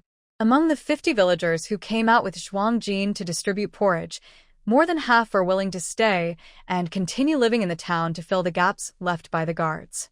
The rest are not unwilling to stay, but some are not good at reading, and others have elderly or young family members to care for. These people will also return to their villages with Nyo Dahai tomorrow. So, for dinner, Zhuang Jin ordered a very hearty meal. They brought 3 sheep, and Zhuang Jin made some barbecue sauce. Everyone started grilling in the still snowy courtyard, using cumin she had recently acquired, which was perfect for flavoring. They also picked some vegetables from the greenhouse and made a few vegetarian dishes to lighten the meal. Everyone talked and laughed together, creating a lively scene. Village chief, this barbecue is truly a taste of heaven. Nyo Dahai was almost burning the skewers with sparks, stuffing his mouth full, and couldn't help but praise. It's just a pity there's no place to eat it. If only there was a shop, it would be great. We could enjoy snacks from time to time. Hearing this, Zhuang Jin paused her skewering. That really is a good idea. Once the situation stabilizes, she could open a barbecue shop. No, if she opens one, she should open a chain, everywhere. Wouldn't she make a fortune? With such delicious food, it would be a shame not to have some wine. Niu Dahai smacked his lips, took out 2 empty bowls, filled them, placing one in front of himself and handing the other to Zhuang Jin. Come on, village chief, have some too. Don't waste the good food. As soon as Niu Dahai finished speaking, the villagers in the courtyard all rushed forward. Their speed was lightning fast. They grabbed bowls, snatched wine jars. Niu Dahai was completely stunned. We, the village chief, are women. No, women shouldn't drink alcohol. All the villagers suddenly looked like they were facing a great enemy. Even the wine gourd that Niu Dahai always carried around his waist was taken away. Niu Dahai was unhappy. You're looking down on women. Everything you eat and drink was given by our village chief, Jin. How ungrateful you are. Ungrateful? This accusation made the villagers blush furiously. Not letting the village chief drink alcohol. Was that ungrateful? Come on, village chief Jin, let's drink. Let's drink openly. With that, Niu Dahai glared fiercely and tried to snatch the villagers' wine. The villagers were tearful and helpless. They truly couldn't let their village chief drink. If he did, he'd be so drunk he'd climb onto the roof. Seeing the villagers panicking, Zhuang Jin quietly sneaked back to her room with a skewer of lamb. It's better for her to hide, so she doesn't get caught in any gossip or embarrassment if the villagers talk about her. It's less shameful and less awkward if she doesn't hear it. The next day, Niu Dahai and the villagers are preparing to return to Qinjia village. Zhuang Jin had someone pick half of the vegetables from the greenhouse and put them in baskets on the cart for the villagers to take home. Thanks to the greenhouse, they can now openly share vegetables with everyone. However, the tent isn't tall enough for many fruit trees, so she couldn't move them inside. She even wanted to take out the fruits to share with everyone, but it wasn't possible. Before leaving, Zhuang Jin called Niu Dahai into her house and took out a handwritten smelting guide that Lu Damei had made. Niu Dahai took the book and flipped through a few pages. His eyes immediately lit up, and he looked so excited that his face turned a deep purple. This treasure, where did it come from? A rare book, a rare book. Niu Dahai was so excited that his hands trembled as he held the book, making Zhuang Jin suspicious. She knew that anything from her space was good, but was he really that excited? Having experienced modern high-tech, Zhuang Jin didn't think much of this book, which mainly covered cold weapons smelting techniques. But for Niu Dahai, in this world, this book represented groundbreaking, advanced skills across the ages. Village chief, can I have this book? If you give it to me, I'll even take your surname. I'll call you ancestor, no problem. Niu Dahai won't hesitate. Zhuang Jin. Why in the past few days has everyone been trying to give her their children or call her ancestor? All right, you can have it. No need to call me ancestor. She definitely didn't want a grandson that old. Taking such an old grandson out, others might think she's some legendary figure from ancient stories.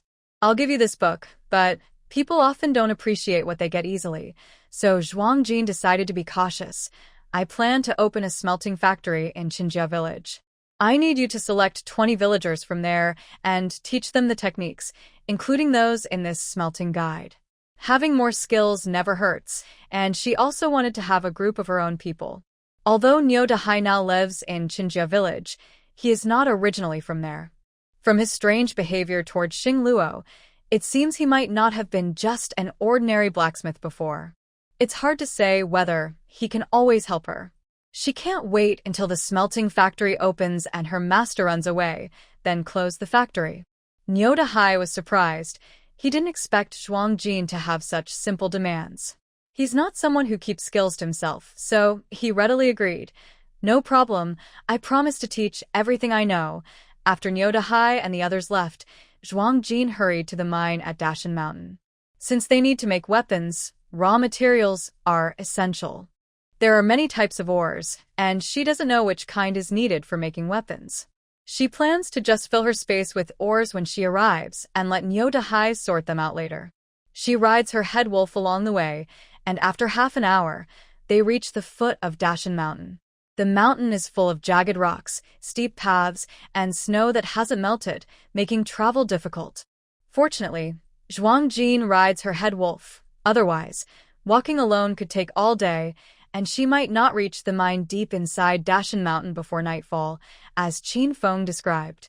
Zhuang Jin thought about teleporting into the mountain, but seeing the cliffs and steep edges all around, she hesitated and decided against it.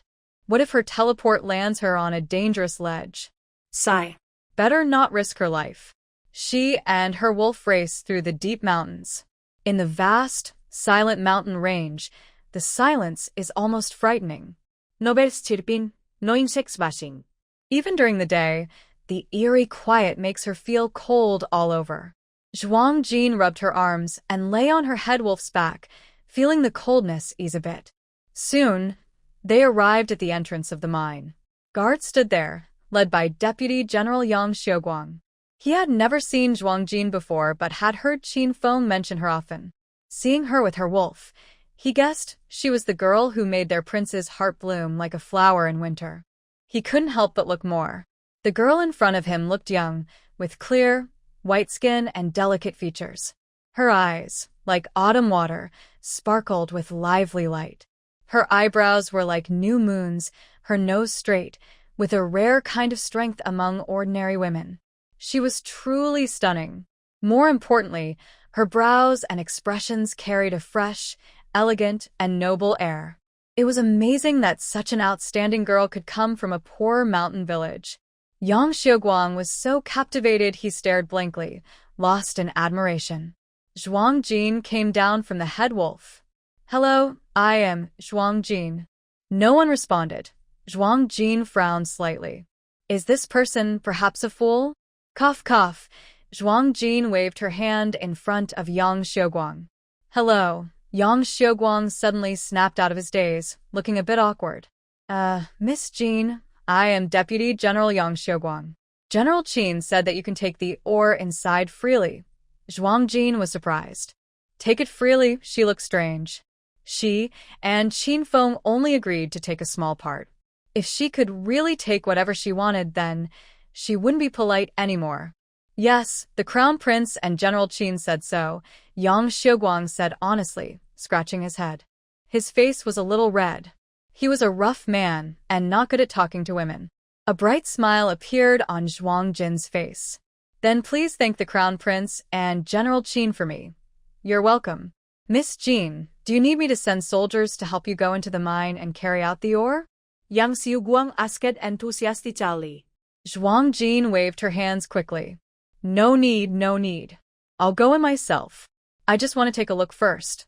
She thought if they all went in, how could she collect the ore into her space? "Oh, by the way, haven't you started mining inside yet?" "No, not yet. We don't have enough people. We're just guarding here for now," Yang Xiuguang said honestly. The border was tense, and they didn't dare to send a large group to mine. Besides, Yang Xiuguang felt a bit frustrated. Someone had leaked the information about this mine.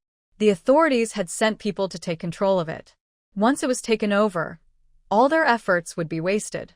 The Crown Prince would only get a vague compliment, but he wouldn't gain any real benefits. Since that was the case before the transfer, it was better to help Miss Jean out personally. Thinking of this, Yang Xiuguang said, "Miss Jean, if you need a lot of ore, you should take it quickly in the next couple of days. If you don't have enough people, our soldiers can help you." Yang Xiuguang pointed to the 20 soldiers guarding the entrance and told Zhuang Jin. "Okay." Zhuang Jin nodded and took the head wolf into the mine. Yang Xiuguang wanted to follow, but she refused. He hesitated for a moment, then nodded and stepped back. He figured that a girl coming alone was just to scout the place. Mining alone shouldn't be dangerous. After handing her a torch, he stayed outside the entrance, feeling reassured. Inside the mine, Zhuang Jin put the head wolf into her space and held the torch as she moved forward. The inside of the mine was dark and deep. Zhuang Jin held a torch to light the way, making it possible to see clearly ahead. The tunnels twisted and turned, and Zhuang Jin did not stay at the entrance. The deeper he went, the more he could smell the dust from the minerals, the damp earth, and a strong rusty smell. Zhuang Jin covered his nose and mouth with a cloth and continued inward. The outer areas had already been mined clean, so the real deposits of ore must be deeper inside. Zhuang Jin walked all the way to the deepest part of the mine. At the bottom of the mine, the temperature was very low, and a biting cold made his teeth chatter. He took a thick cotton coat from his face and put it on, finally stopping his trembling. Under the torchlight, he saw the walls covered with streaks of mineral veins that shimmered faintly, like the blood vessels deep inside the earth, winding and twisting. This was the first time Zhuang Jin saw unrefined ore. Curious, he reached out and touched the mineral veins. Suddenly, a wave of disturbance rippled through the space. Immediately, Zhuang Yi jumped inside the space, shouting loudly, and his frantic voice echoed in Zhuang Jin's mind, giving him a headache. The old man's rambling made it hard to understand what he was so excited about. Speak clearly, straighten your tongue before talking. Zhuang Jin rolled his eyes. Zhuang Yi was scratching his head anxiously inside the space. I feel a fluctuation of spiritual energy outside. Spiritual energy? Zhuang Jin suspiciously looked at the mineral veins in front of him. Could it be that? A thought flashed through Zhuang Jin's mind, and suddenly a deep pit appeared before him. A large area of ore was pulled into a space. Is it this? Zhuang Jin asked Zhuang Yi. Inside the space, Zhuang Yi was holding a big piece of ore, jumping excitedly. Yes, yes. Keep collecting, collect more, Zhuang Jin. Well, all right, keep going. So, under Zhuang Yi's urging, Zhuang Jin kept walking and collecting ore. Before he knew it, he couldn't remember how much ore had been stored in his space. Every time he collected a piece of ore, a black hole appeared in front of him. He followed the black hole, walking and collecting along the way. During Zhuang Yi's final urging, at the moment a large piece of ore was pulled into the space. Suddenly, a loud rumble came from above, and tiny fragments of rocks and sand started falling. The mine shook violently. Zhuang Jin's face suddenly turned pale. This is bad. A collapse is about to happen. Zhuang Jin's face shows panic as she quickly rushes out through the falling dust and small stones. Boom! The mountain shakes violently again. The torch in Zhuang Jin's hand slips and falls amidst the chaos, buried under the debris. Suddenly, everything around is plunged into darkness. She can't see her hand in front of her face. The thick dust and powder make breathing difficult. Yang Xiuguang, standing outside the cave, hears a loud noise behind him. He is shocked and wide-eyed, shouting hurriedly, "Quick! The mine is collapsing! Hurry! Go save Miss Jean!" About 20 people rush into the cave in a panic. Yang Xiuguang's face twists with worry as he leads the charge, rushing into the entrance. But just 10 meters inside, the mountain shakes again. A huge rock falls from above with a loud, dull crash, blocking the way. Yang Xiuguang's face turns pale. Despite the falling debris, he keeps rushing inward, risking his life. He even tries to cut the rock with his sword. His reckless action makes the soldiers behind him turn pale with fear. The soldiers rush forward and manage to drag Yang Xiuguang out, pulling him away from the blocked entrance. "Deputy General, we can't go in. The entrance is blocked, and the whole mountain is collapsing, but Miss Jean is still inside." Yang Xiuguang's face is deathly pale as he collapses to the ground. He can't afford to lose her, not even one of his 10 lives. What should we do now? Woof! Outside the cave, Yang Xiuguang wails loudly. He can already imagine the scene of being executed by the prince. Why did he listen so obediently and let Miss Jean go into the mine alone? The mine had never collapsed before. Before being executed by the prince, maybe he should have committed suicide to apologize, to suffer less pain. Tears and snot stream down his face as he begins to think about his own future. At this moment, cough, cough, not far away in a small valley, a dirty person crawls out. His face is covered in dust, making it hard to see his features. Only a pair of beautiful, dark eyes like obsidian are visible. In these eyes, there is joy from escaping danger and a hint of embarrassment. Zhuang Jin struggles to climb out of the pit, cursing herself inwardly. Damn, Master Zhuang. He always urges her to hurry up. The mine has been emptied by him, but he never warned her. Without the support of a mineral vein, the mountain would collapse. Luckily, at the last moment, she used her special teleportation skill to save her life. After climbing up, Zhuang Jin sat on the ground, gasping for breath. She looked around and saw a burly man lying on the ground, crying uncontrollably. Next to him, a young soldier was squatting, seemingly recording something. A sharp-eyed soldier noticed Zhuang Jin, but because she was covered in dirt and looked unrecognizable, she was hard to identify compared to the glamorous person who entered earlier. The soldier rubbed his eyes, hurried over, and hesitated before asking, "Miss Jin?" "Yes," Zhuang Jin nodded. She then pointed at Yang Xiuguang lying on the ground and asked the soldier, "What is he doing?" The deputy general is giving instructions for what to do next." Zhuang Jin was silent. Suddenly, the young soldier remembered something, slapped his forehead, and shouted behind him, "Deputy General, stop crying. Miss Jin is alive. She's okay." Yang Xiuguang was crying so hard he couldn't hear. The young soldier who was recording nearby saw Zhuang Jin, and his eyes lit up with surprise. He let out a deep breath, feeling relieved. He then gently nudged Yang Xiuguang's shoulder and said, "Deputy General, Miss Jin is alive. She's really alive. You don't need to hurt yourself anymore." "Alive?" Yang Xiuguang finally heard the words. His body stiffened, and he quickly got up from the ground. He looked in the direction of Zhuang Jin with a blank expression, tears and snot still on his face. A shiny liquid seemed to have flowed from his nose to his mouth. When he saw clearly who was standing nearby, it was indeed Zhuang Jin. Yang Xiuguang's nose twitched, and he suddenly burst into tears again, crying loudly, "Wow, you scared me to death." His mouth was so wide open that the snot hanging from his nose dripped into his mouth. Seeing this, Zhuang Jin's brow twitched, and she felt her stomach churn. Fortunately, she hadn't eaten breakfast yet.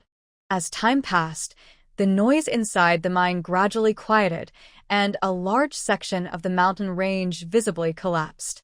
"Miss Jin, I will send soldiers to escort you back," Yang Xiuguang said, pounding his chest with relief and determined to send Zhuang Jin back safely. Zhuang Jin looked down at the dirt on her clothes, hesitated for a moment, and nodded. Okay. Originally, she planned to take the ore and return directly to Qinjia village. But when she left the mine, the space had closed and the head wolf couldn't be summoned. It seemed she couldn't return to Qinjia village for now. "Then please, Deputy General Yang, send someone to take me back to the county," she said. It was better to have someone escort her than walk alone. Yang Xiuguang called 2 soldiers and brought 3 fine horses. After giving many strict instructions to safely return Zhuang Jin, she then told the others to start repairing the mine. Sitting on her horse, Zhuang Jin hesitated and said, Vice General Yang, we don't need to repair this mine anymore." There was no more ore inside. She had already swallowed it all, right now stored in her space. But she couldn't say this openly and needed to find someone to blame. Yang Xiuguang looked confused and paused. Clearing her throat, Zhuang Jin pretended to be serious and made up a story. "I have some knowledge about mines. When I checked inside, I found most of the ore had already been taken by those thieves earlier. What's left is just a thin surface layer. If you dig deeper, you'll only find ordinary rocks, with no valuable minerals. It's not worth wasting effort to repair and mine." Yang Xiuguang scratched his head, wondering if that was true. Qin Feng said this woman was a divine person, praising her as extraordinary. So, her words must be true. "All right. Thank you, Miss Jin, for telling the truth. We'll head back to the camp now." He then signaled the other soldiers to pack up and prepare to ride back home. Zhuang Jin let out a sigh of relief. She had fooled them easily. After secretly taking the ore, Zhuang Jin looked relaxed, smiling occasionally while riding her horse. Her face, covered in dust, was hard to see clearly, but her bright eyes and suddenly wide white teeth made the two soldiers exchange glances, unable to look directly.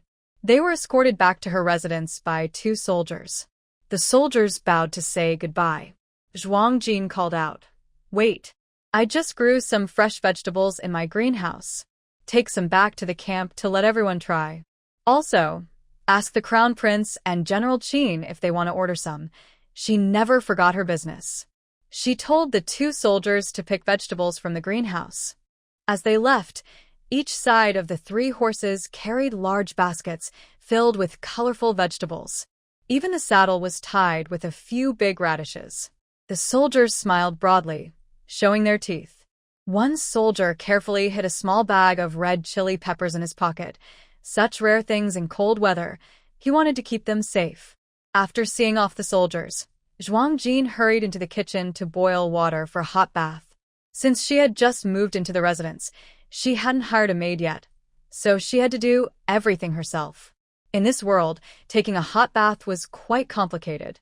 She spent a whole hour chopping firewood, boiling water, and pouring water into the bathtub inside the house. She finally understood why wealthy families buy so many maids and servants. All these tedious chores take up a lot of time and energy.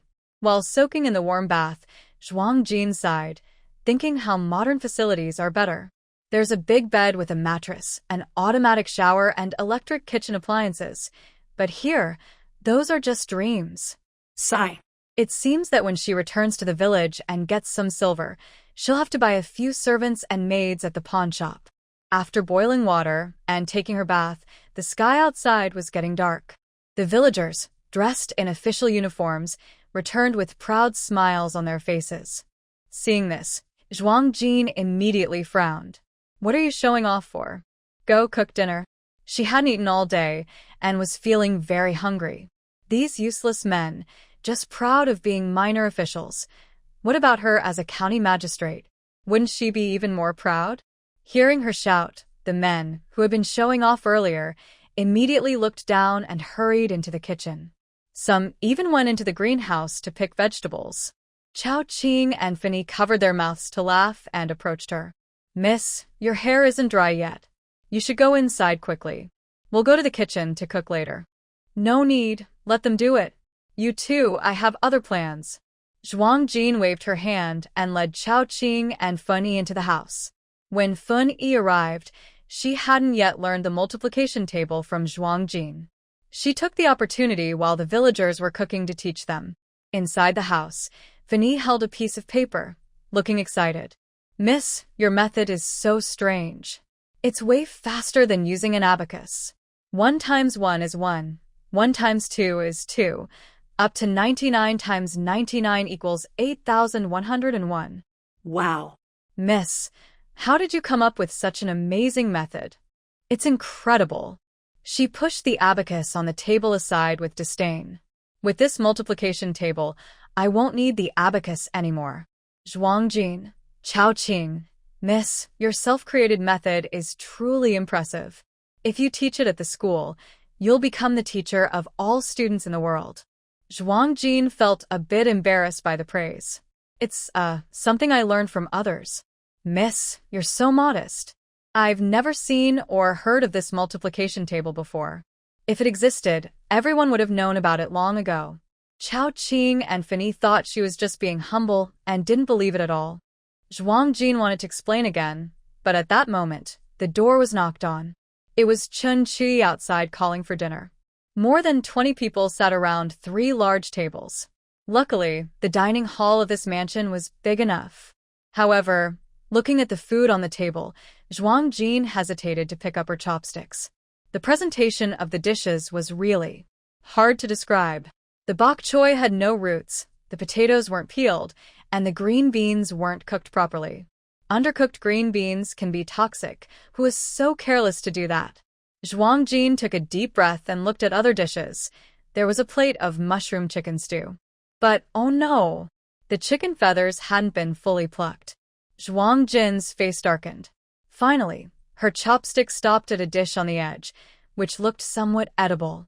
"What is this?" A villager, scratching his head and smiling foolishly, said, That's braised pork. He looked at Zhuang Jin with hope, waiting for her to start eating.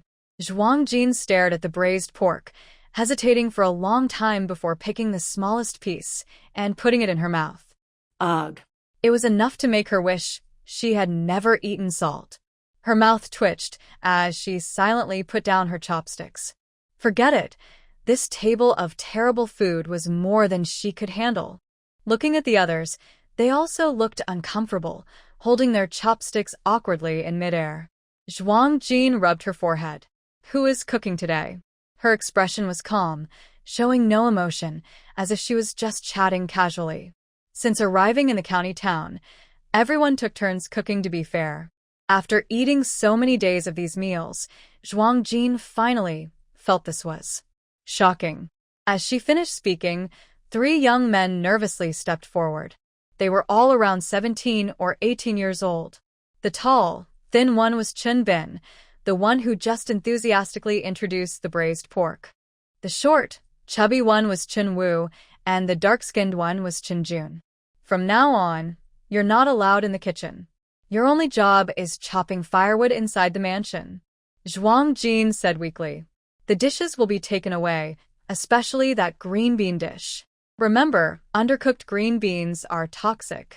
Village chief, I'm sorry, The 3 young men nervously clutched their clothes, blushing. Forget it. It wasn't their cooking, so forcing them wouldn't help. But from now on, besides chopping firewood, you 3 also need to study reading and writing with Sister Lu Damei. Zhuang Jin clenched her teeth and stood up. A group of illiterates. She wanted to write a recipe for them, but they probably wouldn't understand it. Lu Damei, holding a steamed bun and biting into it, suddenly looked shocked with wide eyes. Her panda eyes hadn't gone away yet. Why did she become so serious again? No discussion about it. Zhuang Jin waved her sleeve and left the dining hall, rushing to the kitchen. People are made of iron, and rice is steel.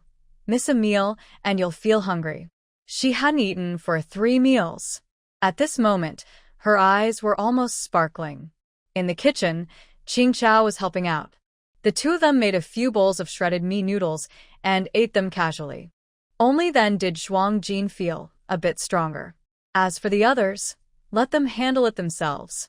After finishing dinner and returning to her room to rest, the night had deepened.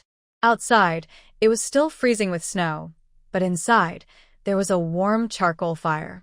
Lying on the bed, Zhuang Jin couldn't fall asleep for a long time. She was tangled, melancholy, yet excited. After the space swallowed the mineral veins and then closed, based on her previous experience, she was sure the space would upgrade this time. But those minerals, she had planned to use them to forge weapons. Would the space swallow all the minerals? She hoped it wouldn't. She wished it would leave her some. That night, Zhuang Jin felt pain for the minerals, but also looked forward to what changes the space upgrade might bring. She tossed and turned for a long time before finally falling into a deep sleep. Until dawn broke and the sky turned pale, Zhuang Jin suddenly woke up from her dream, sensing a strange sound in her mind. She was startled awake. The space had opened. Zhuang Jin was overjoyed. She thought quickly, and then she disappeared from the room. Zhuang Jin excitedly entered the space. From afar, she saw Grandpa Zhuang, the crazy old man, standing with his hands on his hips, laughing loudly in front of the 9-story tower. Ha ha ha. Your day of coming out is not far away. Zhuang Jin shook her head. This old man was really crazy. Seeing Zhuang Jin come in, the little old man hurriedly stopped laughing and ran over, chattering non-stop. Zhuang Jin didn't want to pay attention because she was truly stunned. Since she entered the space, the large information panel inside had automatically transmitted to her mind. This time, the space had undergone a huge change. The sky and the space now showed dawn and sunrise, at this moment just beginning to turn pale. The warm sunlight reflected on the land. The fields, orchards, and mountains had expanded at least several times, endless, with no sight of the edge. A gentle breeze blows softly. In the distant fields, heavy golden wheat heads sway with the wind. This is truly a small world. Moreover, all the crops inside can be harvested automatically. From now on, Master Zhuang no longer needs to act as a farmer inside the space. The space also thoughtfully built a large warehouse where time stands still, lined with container-like storage units not far from the 9-story tower. Once the crops are harvested, there's no need to worry about spoilage or decay. Looking around, inside the space, everything is lush and green, with fruits and vegetables growing abundantly. Next to the small wooden shed Master Zhuang built earlier, there is now a courtyard. The courtyard is surrounded by a 5-meter-high wall, with an old-fashioned gate at the front. Zhuang Jin walks over and happily pushes open the gate. Suddenly, she freezes in surprise. Did she get it wrong? She rubs her eyes, but the scene before her remains unchanged. Her eyes fill with tears. A villa! A villa! It feels like she sees her hometown. Yes. What appears inside the space is a modern villa. There are several solar panels on the roof. The 3-story villa has large floor-to-ceiling windows, with white sheer curtains fluttering behind the glass. She even hears the cheerful chime of wind bells behind the windows. So familiar. Zhuang Jin's heart races with excitement. She can't wait to rush inside the villa. The first floor has 2 bedrooms, a living room, 2 bathrooms, and a kitchen, all fully equipped, including various small appliances and a big, dreamy bed with a spring mattress. The second floor has 5 bedrooms, each a small suite. The third floor is an open space, like a study, with rows of bookshelves filled with books of all kinds, so many that it's dazzling, like a library. Zhuang Jin looks around. This villa doesn't have any special functions, but it still makes her very happy. The space understands her so well. Level 5 of the 9-story tower has also been unlocked. Let's go see it, Master Zhuang urges from behind. He's not interested in the villa. He only cares about the 9-story tower. Zhuang Jin pauses. With the 5th level of the tower unlocked, she feels less excited than before. She wants to stay a little longer in the villa, but the old man's urgency forces her to follow him to the tower. On the 5th floor of the tower, shelves are lined up along the walls, filled with small porcelain bottles. Zhuang Jin gasps, "Is this a pharmacy?" Zhuang Jin carefully looked around. Each small porcelain bottle on the shelves had a label with detailed information about its name and usage. There were legendary medicines like youth preservation pill, bone refreshing elixir, and longevity pills. In addition, there were everyday medicines such as wound ointment, fever reducers, and blood tonics. The quantities of each medicine varied. For example, the bone refreshing elixir and longevity pills each had only 5 pills per bottle. In contrast, the wound ointment and fever reducers filled 2 full shelves. Looking at all these medicines in the room, Zhuang Jin suddenly fell into deep thought. Currently, the border might start a war at any moment. Besides supplies and weapons, the most needed items would be medicines. At this moment, the appearance of these medicines in the space seemed to reflect an awareness of the outside situation. For example, just yesterday she was thinking about modern kitchen appliances and shower facilities, and today a villa appeared in the space. Could it be that? Master Zhuang, do you think the space is alive or dead? Do you think the space might have intelligence? Master Zhuang was stunned. Probably not. I've been here for so long and haven't noticed anything. If it really had intelligence, thinking of something, the little old man's face suddenly turned bright red. Does that mean he was running around naked and being watched while doing his business? Zhuang Jin naturally didn't know Master Zhuang's secret thoughts. She called out Xiao Tian, the Tang sword, planning to ask. As soon as Xiao Tian appeared, it flew around Zhuang Jin in a circle. Its cute voice was excited but restrained. Master, congratulations on your space upgrade. Zhuang Jin gently stroked Xiao Tian's hilt. Xiao Tian, I have a question. Do you know if this space has intelligence? The floating Tang sword paused in midair. After a moment of hesitation, its cute voice replied, I don't know. When Xiao Tian first arrived in this space, it was just as it is now. It only changed after the master came here. Weren't you already in this space from the beginning? Zhuang Jin asked with doubt. Xiao Tian swung in the air. No, I was pulled into this space through a space-time rift. My original world collapsed, and I was sucked into the rift. I don't know how I ended up here. I've never been out since. Zhuang Jin's breath caught. The space seemed to become even more mysterious. What kind of world had she entered? She used to think this space was just a magical tool for planting and storage. Currently, it seems that the space is developing into a small world of its own, and modern buildings have appeared. Xiao Tian mentioned a space-time crack. Could it be that this space once appeared in different times and places as a blood jade? Just thinking about it is incredible.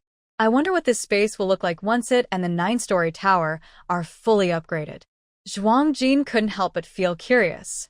While he was pondering, Xiao Tian's cute, childish voice suddenly sounded a bit shy. Master. This time the space upgraded. Xiao Tian also upgraded.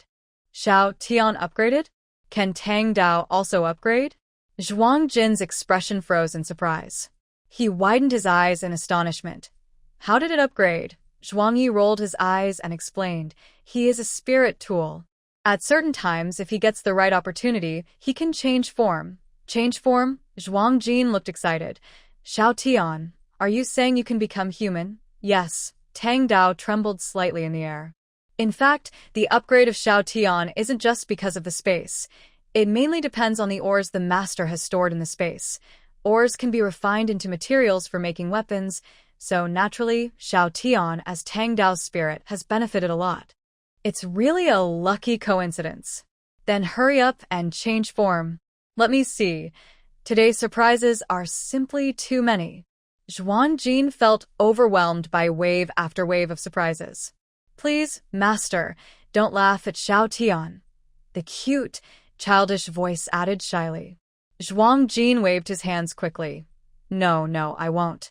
Xiao Tian's voice is very nice, and I'm sure your new form will be adorable. Zhuang Jin was sincere. Xiao Tian's small, childish voice was unbelievably cute. Encouraged, Xiao Tian was very happy. Okay, I'll change now and show you. Master. As soon as he finished speaking, a bright light burst out from Tang Dao Xiao Tian. In the glow, a tiny figure gradually appeared. When the light faded, there was a 3-year-old boy on the ground. He had thick, black hair, chubby cheeks, curved eyebrows, a high nose, and a small, red, pouty mouth. He looked just like a little boy sitting under Guanyin. Wow. So adorable, Zhuang Jin exclaimed. Xiao Tian's fair cheeks flushed with a blush. If the master likes it, that's good. In such a warm and lovely moment, an unpleasant voice suddenly interrupted. What's so cute about that? He's naked and not wearing clothes. Isn't that embarrassing? Zhuang Yi said teasingly. Oh, you old fool. Little Baozi was caught out and refused to play along, pouting his lips. He gritted his teeth and rushed to fight the cheeky little old man, but with small arms and short legs, plus his cute, soft voice, he had little power. After chasing around twice, he didn't even catch a corner of the old man's clothes. Master Zhuang, this little old man, was also a mischievous old kid, happily arguing with a child. His cheeky attitude made Zhuang Jin want to slap him. Little brat, I give you a windfire wheel, and you still can't catch me. And you dare to wander around here. So shameful. Suddenly, little Tian, this little bun, stopped chasing. He puffed out his cheeks, his eyes wide open, his chubby little fists clenched, and he assumed a stance to gather energy. Then, with a loud ah, he shot forward like a small cannonball. His speed was lightning fast. It was so fast that Zhuang Jin was stunned. Then, with a loud scream, Master Zhuang was knocked flying. He crashed hard into the wall. His round face pressed against the wall, mouth twitching, looking utterly defeated. I couldn't beat him when he had a knife, and I couldn't beat him when he was just a little kid. So embarrassing. So shameful. I can't face eating today. Starting now, I will fast forever. Seeing this, Zhuang Jin couldn't help but roll his eyes. Some people just don't learn. Sigh. Someone just doesn't remember lessons. Okay. Zhuang Jin rubbed little Tian's fluffy head. Can little Tian eat now? Can eat. Little Tian's eyes sparkled. looking very obedient. Seeing this, Zhuang Jin's heart softened. Suddenly, the little guy's face changed, turning red like a sunrise. His chubby arms crossed tightly over his chest, and his small hands protected his hips. The spirit tool's first transformation is without clothes. Little Tian didn't mean to wander around naked. Tears welled up in the little one's eyes, shiny and watery. His chubby face scrunched up, looking shy, but innocent. It's okay. Little Tian is still a kid. Kids often go without clothes when they're young. Zhuang Jin comforted him, taking off his outer robe and wrapping it around little Tian, holding him in his arms. Sigh. This kid is really adorable. She instantly became a fan of cute children. Little Tian tilted his head to look at Zhuang Jin, his big eyes full of innocence. Master, did you also go without clothes when you were little? Zhuang Jin, this question can't really answer. Cough, cough, little Tian, tell the master how many minerals you and the space have consumed. Is there any left? Zhuang Jin asked carefully, hoping there might be some left over for her. But seeing how cute little Tian looked after transforming, even if they had used it all, she didn't mind. She could just go find another mineral vein later, if needed. Master, don't worry. Little Tian is still young and can't swallow that much. There's still quite a bit left on the back mountain, little Tian said playfully, fluttering her long eyelashes, looking very adorable and sweet. Good girl, little Tian. Zhuang Jin couldn't resist pinching the chubby little face. Master Zhuang rubbed his aching chest, almost spitting out a mouthful of old blood. Good girl? Ugh. He had fallen for her looks again. After settling the old and young inside the space, Zhuang Jin returned to the space villa. She quickly washed up, prepared some food, and then left the space. Outside, it was already bright. When Zhuang Jin left the room, the villagers in the estate had already gone to the government office. Today, the village chiefs would send people to learn about greenhouse farming techniques at the estate. There were also various seeds to be distributed. She hurriedly took out the seeds from the space and stored them in the estate's warehouse. She also took some spiritual spring water, mixed it with regular water, and filled several large barrels, which she stored in the warehouse as well. She had already taught the villagers how to plant before, so whether she was here or not, it was the same. She planned to return to Qinjia village today, first to get silver, and second to deliver the minerals. After finishing these tasks, she suddenly remembered that little Tian was still naked inside the space. Zhuang Jin hurriedly ran to the clothing shop, bought more than 10 sets of suitable clothes for little Tian, and threw them into the space. Just as she was about to leave the clothing shop, she suddenly stopped. Shopkeeper, please pack a few more sets suitable for a 6-year-old girl, an 8-year-old girl, and a 10-year-old boy. She hadn't gone back yet, and she needed to bring something for her older daughters, second daughter, a Xiao Xing Luo, and also for Aunt Zhao Ling. Oh, by the way, also pack 2 sets of women's clothes for me. She bought a lot of things, but still felt like something was missing. She thought for a while, and suddenly remembered that the white tiger's cubs should have been born in the past few days. She wondered if the newborn cubs needed cotton bedding. Shopkeeper, give me another 50 jean of cotton. Better to prepare in advance, being prepared for anything. Yes, sir. The clothing shop owner was very happy to see Zhuang Jin's generous spending. This boss is also good at doing business. When Zhuang Jin was carrying a big bag and small packages, the shop owner kept offering to help deliver the goods. After Zhuang Jin politely refused, he gave her a set of men's sample clothes, along with a few small handkerchiefs and hair accessories. Zhuang Jin looked at the men's outfit, which was a simple cotton linen short jacket and pants. The style was plain, but the dark blue color was durable, and the fabric absorbed sweat well.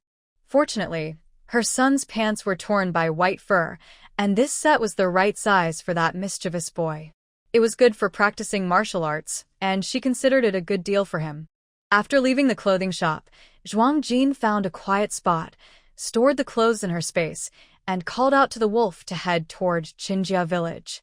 It hadn't snowed again recently, but the snow on the ground hadn't melted, and the weather had gotten colder. On the main road, there were usually many passers-by, and the snow was packed down into thick ice, making it slippery for people to walk. The wolf's speed was not fast. Along the way, She didn't see any displaced people, only a few pedestrians passing by. When they saw Zhuang Jin riding a wolf, they would stop in surprise and stare for a moment. But they were afraid of the wolf's power and didn't dare come close. By dusk, Zhuang Jin finally returned to Qinjia village. The village was filled with smoke from cooking fires, peaceful and quiet. As soon as she entered the village, a villager on guard at the entrance excitedly started beating drums and ringing bells. The village chief is back. The village chief is back. Zhuang Jin rolled her eyes. She didn't want such a loud celebration. She just wanted to quietly enter the village, collect silver, quietly put down the ore, and quietly work on her big plans. Before the villagers gathered around, Zhuang Jin quickly ran off. First, she went to the back mountain to retrieve the ore, then hurried to Niudahai to collect the silver. Breathless, she rushed back to the new Zhuang family house. Inside, Xiaoling was eating with a few children. When Zhuang Jin saw her sister return, she happily threw herself into her arms.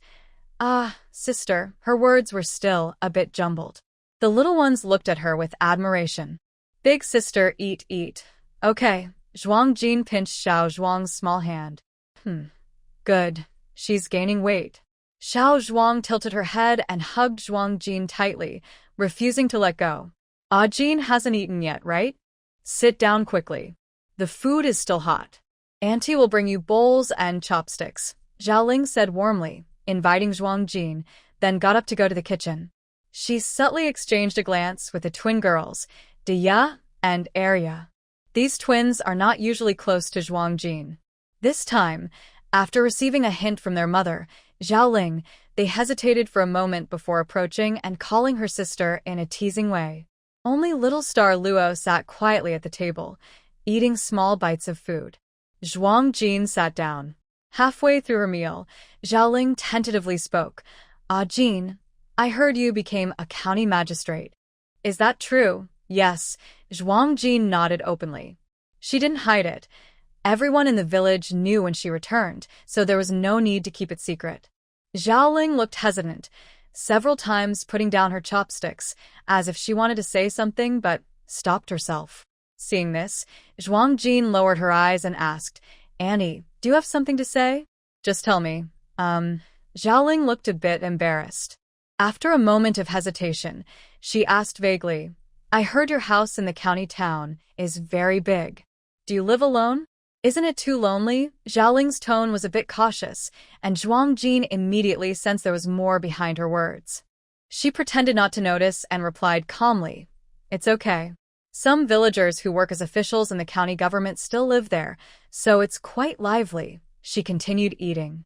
Just as she finished speaking, there was a loud smack. Xiaoling put down her bowl and chopsticks, disapprovingly saying, "Ah, Jin, you're a young, unmarried girl. How can you live alone with a man outside? If people find out, it won't be good for your reputation. How will you get married in the future?" Zhuang Jin didn't expect Xiaoling to think this way. She was about to speak when she heard noisy sounds outside the door. It was the former village head, Chen Yukai, bringing several villagers into the yard, carrying large bags of things. Zhuang Jin hurried to get up and help the old village head. Grandpa Chen, since being stabbed by Lu Tsuehua last time, Chen Youcai's health had been poor. He walked trembling. "I heard you're back, and the villagers all want to come see you. It's getting late, so I didn't let those rough guys bother you," the old village head said kindly, pointing to the items in the villagers' hands. He continued, "These are things the villagers asked me to bring to you." Chen Yukai asked everyone to put down their things.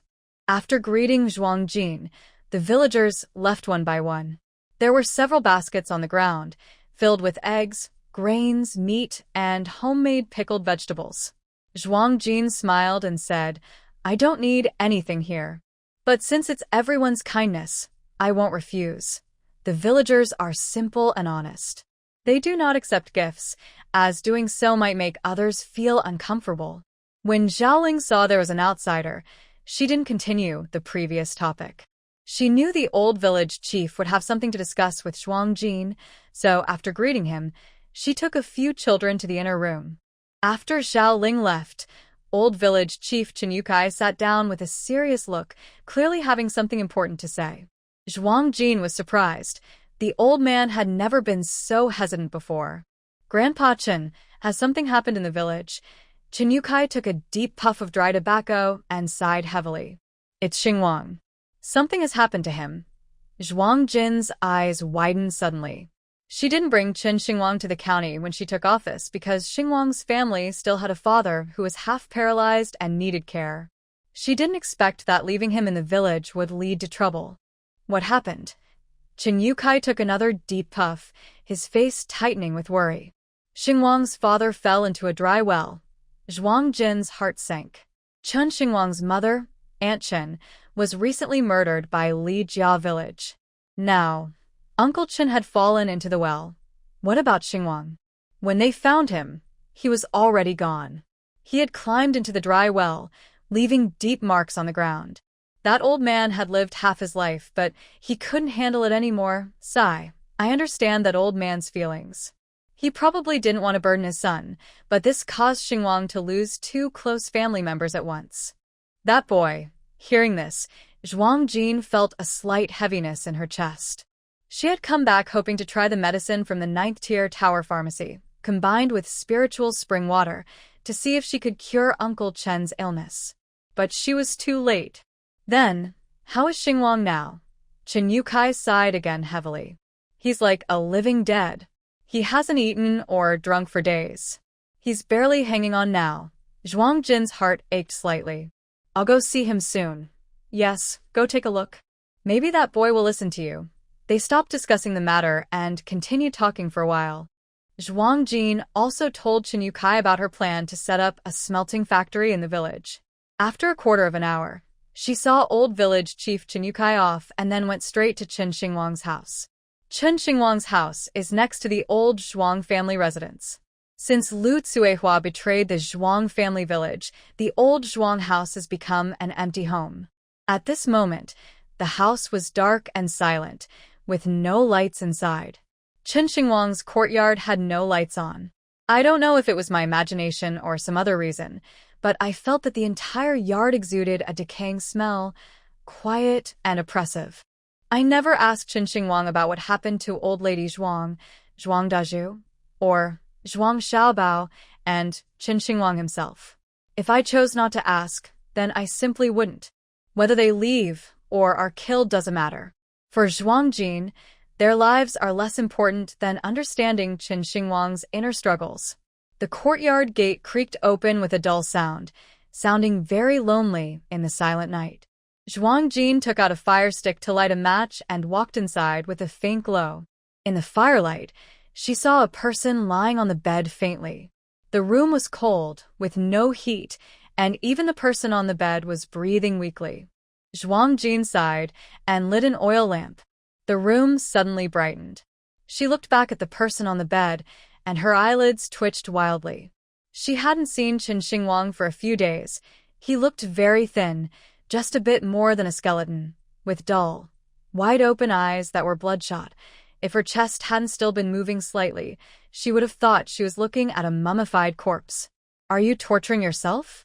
Or do you want Annie Chen and Uncle Chen to rise from the ground and curse you for being unfilial? Zhuang Jin spoke harshly, never gentle. She was never good at comforting people, nor did she believe such comfort was helpful.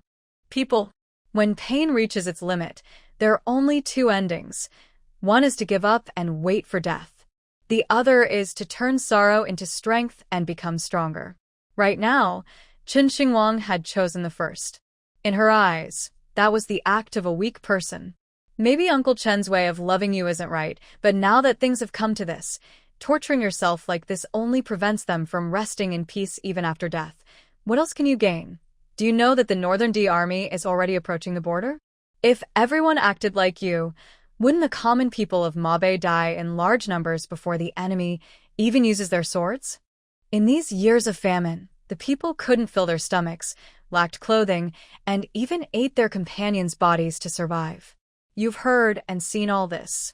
Now you're doing this. This isn't bravery, it's cowardice. After saying all this, Zhuang Jin truly didn't know what else to say. As the saying goes, You can never wake a person pretending to sleep. Everything depends on Chen Xingwang himself. Think about it yourself. When you've figured it out, come find me tomorrow. I don't understand. If you die, I will throw your body under the Northern Iron Cavalry.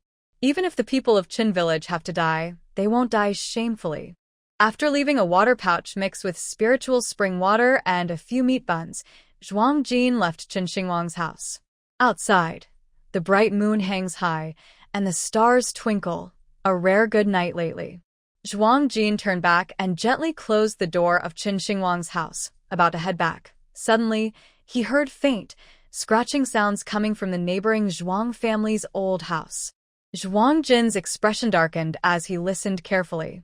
The scratching sound disappeared again. Maybe it was a cat or a dog. Zhuang Jin paused for a moment, but then didn't think much of it. He directly returned to the new Zhuang family house in the west of the village. Inside, Xiaoling's room was still lit. It was clear she was waiting for his return.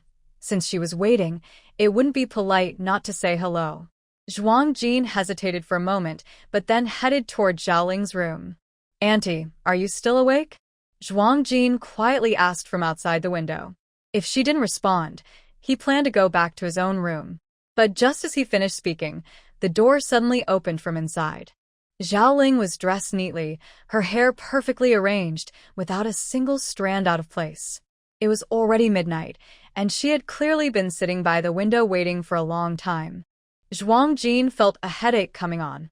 He remembered their unfinished conversation and wondered if Xiaoling would start lecturing him again. "Ah, Jin, you're back. It's cold outside, come in quickly." Xiaoling warmly took Zhuang Jin's hand and led him inside. There was a teapot on the table, steaming hot, with a fragrant aroma, probably the herbal tea she had prepared for him. Xiaoling usually had a weak stomach and didn't like drinking tea, so was this tea prepared for her? Xiaoling pulled Zhuang Jin to sit on a chair, efficiently poured tea for both of them, and pushed the cups over. "It's cold outside. Have some hot tea to warm up." "Thank you, Auntie." Zhuang Jin accepted the tea, his gaze deep and quiet. This time, he felt Xiaoling seemed a bit off. Her enthusiasm was a little too deliberate. Zhuang Jin didn't ask directly, waiting for Xiaoling to speak first. He sat quietly, sipping his hot tea. Compared to Zhuang Jin's silence, Xiaoling grew more anxious. She paused for a moment. Xiaoling finally spoke, saying, "Jin, I've thought about it, and I feel that it's not very proper for you, a young unmarried girl, to live with those men in the same house. But if we make them move out, the county government's large residence would be empty if you lived alone, which looks strange. So I think when you go back, Xiao, Dia and I will move in with you." Zhuang Jin was surprised. She didn't expect Xiaoling to say this, but if the villagers moved out, there would be nowhere for them to stay for now. She wasn't sure if the officials in this era had a policy of giving rooms to the guards. It seems she needs to ask Lu Daimiai about this when she returns. "That's fine. Let's go back together," Zhuang Jin agreed. Xiaoling was happily rubbing her hands. "Then I'll pack my things tomorrow, okay?" Zhuang Jin nodded. She planned to stay in the village for 2 days. Since Xiaoling was going to the county and the women brought back from Baopao Ridge, she would naturally take them along. It was late, and after returning to her room and locking the door, Zhuang Jin went straight into her space. Now that her space had a large, comfortable bed, she was eager to enjoy it. After Xiao Tian transformed, he loved running around barefoot in the space. When she entered, she didn't see Xiao Tian or Zhuang Yi. They must have been playing somewhere. Zhuang Jin washed up briefly and then lay down on the big bed, falling into a deep sleep. The next morning, when Zhuang Jin came out, Xiaoling had already prepared the meals, waiting for her to start eating. Zhuang Jin carried a big bag of clothes and handed it to Xiaoling. "Little Annie, I bought a few outfits for everyone. Xiao and Xingluo are inside the room. These are for you and Dia. After breakfast, you can take Dia and Arya back to your room to try them on." Xiaoling was overjoyed and took the clothes. "Jin, you're so thoughtful. You must have spent a lot of silver on these. Why are you being so generous? We still have clothes to wear. It's not much. When children are growing, they need to change clothes often. Zhuang Jin said casually. With Zhuang Xiao who not at home, she naturally wanted to take extra care of Zhao Ling and her daughters. Dia and Arya, come quickly and thank your sister, A Jin. Zhao Ling pulled the two children up from eating and made them thank Zhuang Jin. Dia was a bit greedy. Zhao Ling tugged at her twice, but she didn't move, still stuffing food into her mouth and holding a meat bun. Zhao Ling saw this and quickly slapped the bun out of Dia's hand, pulling her up from the seat. Quick, thank your older sister. I am now a magistrate, and I can think of buying clothes for you.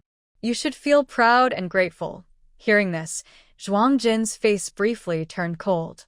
The two children were pulled in front of Zhuang Jin, bowing awkwardly and timidly saying, Thank you, older sister. Thank you, magistrate. Dia's eyes reddened slightly as she nervously glanced at the meat bun that had fallen on the ground. Why is Aunt doing this? We are family. Family shouldn't be so formal.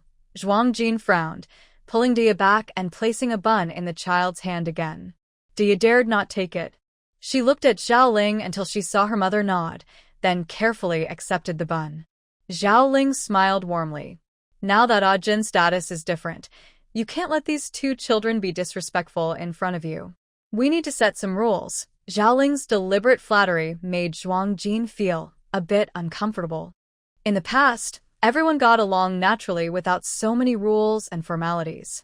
Now, Zhao Ling's behavior made Zhuang Jin feel somewhat unfamiliar. Zhuang Jin ate bite after bite, feeling that the food no longer tasted the same as before. Xing Luo and Zhuang Xiao didn't come over. They sat properly at the dining table, with Xing Luo occasionally helping Zhuang Xiao to get some food. When Xing Luo helped Zhuang Xiao would put the same food into Zhuang Jin's bowl. After breakfast, Zhao Ling took Dia and Arya back to their room to try on clothes, while Zhuang Jin led Zhuang Xiao and Xing Luo back to their room. Xing Luo, this is a gift from sister. Go try it in your room. If it doesn't fit, sister will buy you another one next time. Zhuang Jin rubbed Xing Luo's head and handed him a small package. Ah Jin Jia, you don't need to buy these for Xing Luo anymore. He has enough clothes. You should buy for Zhuang Xiao. She's a girl and likes to look pretty. 10-year-old Xing Luo was very obedient, speaking like a little adult. He hugged the clothes and went back to his room. Little Zhuang Xiao was very attached to Zhuang Jin whenever he was nearby. She spoke unclearly and didn't talk much. As soon as they left the dining room, she kept grabbing Zhuang Jin's sleeve. Zhuang Jin smiled helplessly, poking her nose and teasing. You're quite clingy, little girl. If you don't let go, how can sister try on her new clothes? Jia, I'm not happy. The little girl stared at Zhuang Jin with big eyes, full of admiration and worry. Zhuang Jin was surprised. Could Ah Xiao really see through her feelings? She thought she had hidden her emotions well. Why would Ah Xiao think sister is unhappy? The little girl tilted her head and thought for a moment before saying seriously, because Ah Jia's eyes are not bright. Xing Luo also said that Ah Jia is not happy. Let Ah Xiao keep company with Ah Jia. Xing Luo? Could it be that Xing Luo, that child, noticed her feelings? No. Ah Jia is very happy now. Zhuang Jin gently pinched the little girl's soft face. Don't think too much. Seeing Ah Xiao happy makes Ah Jia happy. Come on, let's try on some clothes. The little girl nodded heavily and smiled. Ah Xiao, when I see Ah Jia, I also feel happy. Zhuang Jin felt warmth in her heart. Having Ah Xiao here is really wonderful. Very wonderful. She took out a set of pale yellow cotton dress from her bag and helped Ah Xiao change into it. The little girl was fair and tender, and wearing the yellow cotton dress made her skin look even more lively and cute. The butterflies on the dress added a playful touch. Zhuang Jin looked at her for a long time, feeling something was missing. Then she remembered the shop owner had also given her some headbands and hair ribbons. She took them out from her space and redid the little girl's hair into 2 buns, tying a matching head flower on each. When she looked again, it was perfect. Ah Xiao is so beautiful. Zhuang Jin couldn't help but poke the little girl's nose again. Go play with brother Xing Luo now. After Ah Xiao happily ran out, Zhuangjin packed some hair ribbons and headbands to give to the older and second sisters. Just as she reached Zhaoling's door, she faintly heard the crying of the older sister inside. The crying from inside made Zhuangjin stop knocking. Then she heard Zhao Ling scolding inside. "Bad girl, I told you to get closer to Ajin, but you two are just silly. Why can't you be smarter? Your sister Ajin is now a county magistrate. Do you know what that means? She's an official who gets paid by the emperor. You should try to please her. It will be good for you in the future. When you grow up, this connection might help you find a good husband. Be sweet-tongued usually. Don't be so dull." Zhaoling kept chattering inside, and then Zhuangjin heard a slap. Then, Dia softly sniffled, saying, "But Axia didn't try to please Sister Ajin." Suddenly, there was a loud slap sound inside the room. Zhaoling's voice rose a bit. "She's our real sister. Can you compare yourselves to Axia? If you don't try to please her, will Sister Ajin still take care of you in the future?" Dia was a little upset with Zhaoling's words. "She's our real sister too. Why should we try to please her? Sister Ajin gives us more clothes than Axia does. Even if we don't try to please her, Sister Ajin won't ignore us." "You..."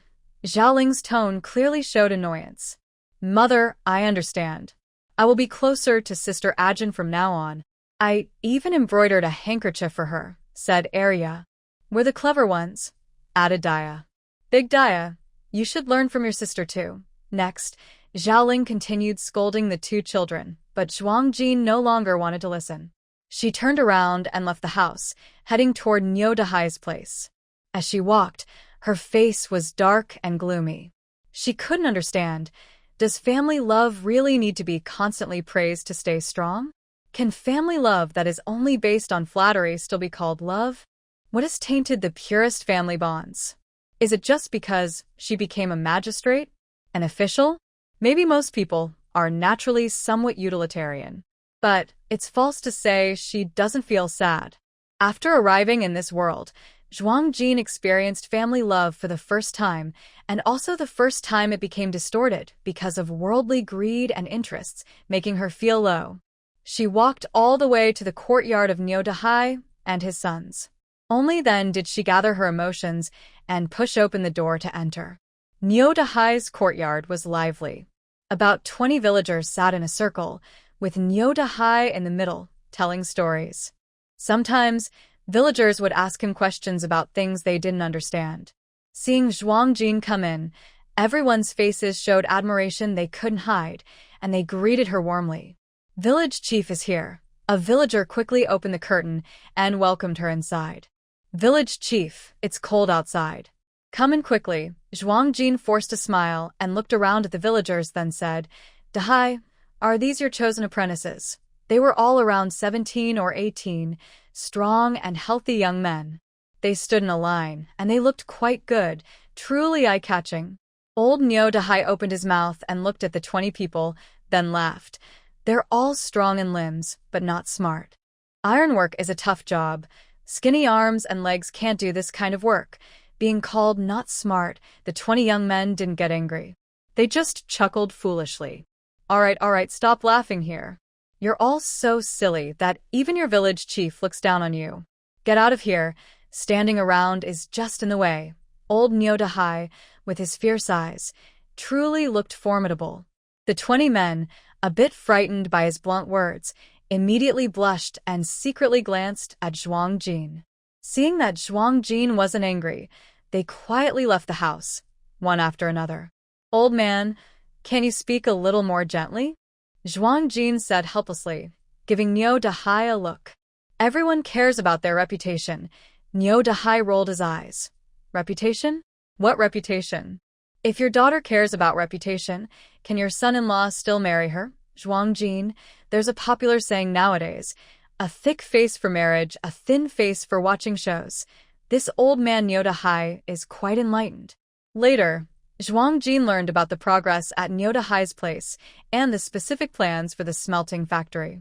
He then took out a few blueprints from his sleeve and handed them to Niu Dahai.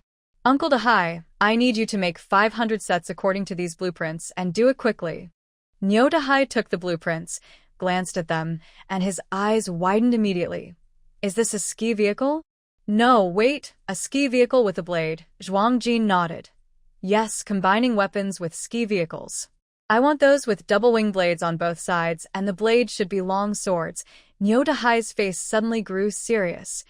Jean girl, honestly, are you making these to go to the battlefield? Are we about to go to war? The blueprints show equipment suitable for large-scale combat on snow and ice, which the county soldiers in the city wouldn't use. Having forged weapons for many years, Niu Dahai clearly knew what kind of weapons suited different situations. Just go ahead and make them. Hopefully, they won't be needed. Zhuang Jin sighed quietly. Yes, hopefully they won't be needed. After leaving Niu Dahai, it was still early, but Zhuang Jin didn't want to go back to the Zhuang family's new residence.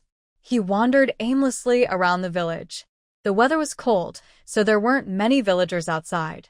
Occasionally, he would meet a few villagers who greeted him warmly. Some would even rush back to their yards to prepare snacks or small dishes to give him. Zhuang Jin accepted them with a smile. Not far from him, his arms were suddenly filled with a heavy load. Zhuang Jin couldn't help but laugh and shake his head. The villagers' simple and warm-hearted nature greatly improved Zhuang Jin's mood. She moved to a corner of a courtyard, taking advantage of the moment when no one was watching to put away the items in her arms into her space. At this time, she heard a woman nearby in another courtyard complaining. What's going on? Why does our kitchen food keep disappearing? This isn't the first or second time. Who is the bad person doing such a wicked thing? Perhaps anger made her voice louder. Hey, who did it? If you dare to steal, come out and face me. Don't wait for me to catch you. Thief, see how I deal with you. Then, a man's voice responded. Don't yell. Maybe it wasn't someone from our village. Could it have been a cat or dog that took it? Pfft. We don't have cats in our village. Every household doesn't keep cats. The only dog is old village chief's big yellow dog. That dog is very obedient. Besides, ever since the little village chief shaved its fur, it hasn't dared to leave the yard. It couldn't have been the dog. Zhuang Jin looked down at her hand. That morning, when she woke up, the dog hair between her fingers, was it from the big yellow dog? At this moment, another uncertain male voice came from the courtyard. It's also unlikely to be a villager. Villagers wouldn't do such sneaky things. Could it be wild cats or dogs? The woman spat. You're so stupid. Wolves have guarded our village for so long. How dare wild cats or dogs come in? Now, there's not even a mouse in our village. The thief must be a person. Just as Zhuang Jin turned around, her back stiffened. Not even a mouse? Many animals have a sense of territory. Like dogs, wolves, and many mammals mark their territory with urine, so other small animals smell it and avoid the area. In short, animals have many ways to mark their territory. Wild wolves in the village mean that other weaker animals wouldn't dare enter. So, what was the sound she heard that night at the old Zhuang family house? Zhuang Jin's heart suddenly jumped. She hurried toward the old Zhuang house. The door was tightly shut. She took a deep breath and pushed it open. The wooden door creaked as it swung open. Inside the courtyard was silent. Some snow on the ground hadn't melted yet. There were messy, mottled footprints, clearly signs of activity. Zhuang Jin frowned slightly and checked each room of the old house. Zhuang Jingxian went to the kitchen. Inside, the pots, bowls, and utensils were messy and scattered. The stove was covered in dust, and there were spider webs in the corner. The ashes in the stove looked like no one had used it recently. After leaving the kitchen, Zhuang Jingxian went to the original room of Zhuang Dazhu and his family. When she pushed the door open, dust fell heavily from the door. Cough, cough. Zhuang Jingxian coughed sharply from the dust. She waved her hand and stepped inside. Zhuang Dazhu's room was an east wing room. The light inside was dim, and the furniture was old and worn, but arranged neatly. The bed was empty, with a thin layer of dust on it. In the corner, there was a wardrobe for clothes. Zhuang Jingxian went over and opened the wardrobe. It was empty, with no clothes left. It was normal, considering Lu Tsuehua had taken her family back to Lu's village, and they would have taken their clothes. Next, she went to the West Wing room, where the 4 members of Zhuang Xiaohu's family used to live. The window was still open, and the dust was thicker. The room was clear at a glance. There were no tables or chairs to sit on, only a large bed, empty and deserted. There were no signs of anyone having been there recently.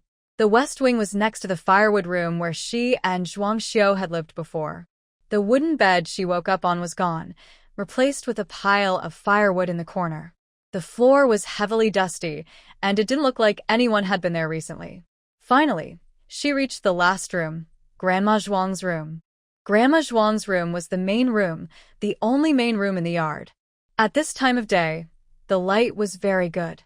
When she pushed the door open, she saw immediately that the furniture was covered in a thin layer of dust. Under the sunlight, the dust was clearly visible, with some areas showing signs of recent contact. The bedding on the bed was scattered in a corner, but it was spotless, no dust at all, indicating it had been used recently. Yes, someone was living here. But at this moment, that person was not in the yard. Zhuang Jingxian quietly left the yard, closing the door softly, and left without making a sound. Passing by Chen Xingwang's house, she paused for a moment. Chen Xingwang hadn't come to see her today. Should she go and check? Just as she hesitated, she saw smoke rising from Chen Xingwang's chimney, cooking smoke. Zhuang Jingxian smiled slightly and strode away confidently. She only needed to wait at home for Chen Xingwang to come to her. She returned to the new Zhuang family house. Xiaoling was busy packing her luggage, smiling happily when she saw Zhuang Jingxian and called out, "Jean, lunch is warming in the kitchen. Auntie will bring it out soon." Zhuang Jin looked up at the sky and realized it was already noon. At this moment, Xiaoling called inside. "Big girl and second girl, Sister Jean has returned. Hurry up and make some tea for her." As she spoke, the second girl, a child under 7, ran out first, wearing a deliberately flattering smile. "Sister Jean looks so pretty today. When second girl grows up, she will be just as beautiful as Sister Jean." Zhuang Jin. She had just been covered in dust at the old Zhuang family residence, her hair and face all dusty. Is that called pretty? No need to guess. Xiaoling must have already taught the second girl to say such things. This kind of fake flattery immediately made Zhuang Jin lose her appetite. Seeing Xiaoling put down her work and head to the kitchen to serve food, Zhuang Jin hurriedly stopped her. "Annie, I'm not hungry yet. I won't eat now. I'll go back to my room to wash up and rest." Xiaoling paused, then turned around softly. "All right, then just call me when you're hungry, and I'll make you something new." "Okay." Zhuang Jin nodded and went into her room. After closing the door, she went into her space to wash up. Feeling genuinely hungry, she didn't want to face Xiaoling, so she prepared 3 dishes and a soup in her space. A plate of plain boiled chicken, a steamed fish, a stir-fried dish with shredded meat and green peppers, and an egg drop soup, along with rice. You couldn't get fresh fish outside, but this fish was caught from the river in her space. The river in her space was clear, and the fish were deliciously tender. As soon as it was cooked, the room filled with a fresh aroma. Just as she brought the dishes to the table, old Zhuang and little Tian, with noses as sharp as a dog's, sniffed the air and entered the room. Usually, old Zhuang and little Tian stayed in the 9-tower pagoda, but occasionally, when Zhuang Jin entered her space, they would come to this villa. Interestingly, today, the old man and the child sat together quietly without making noise. They stared eagerly at the food on the table, saliva almost dripping. Although little Tian, as a spirit tool, didn't need to eat, he couldn't resist the temptation of delicious food and often begged Zhuang Jin for a bite. Old Zhuang didn't need to eat it all to live well, but they ate purely out of greed. "Stop staring and serve yourself if you want to eat." Zhuang Jin said this to old Zhuang, as she had already prepared little Tian's rice and placed it on the table. Old Zhuang saw this and muttered, "You're clearly showing age discrimination and favoritism." Zhuang Jin paid no attention and sat at the table, carefully removing fish bones from little Tian. She placed a large piece of clean, tender fish meat into little Tian's bowl. "Thank you, my dear. The food you cook smells so good." Little Tian grinned happily, eating eagerly, stuffing his mouth full like a little hamster. The little old man beside him was so angry he stomped his feet. Zhuang Jin clearly treated everyone differently. But little Tian was so cute and sweet-talking that she couldn't help but be kind to him. After eating, Zhuang Jin went to check on the white tiger. The tiger was now very fat and couldn't move easily, lazily lying by the field edge.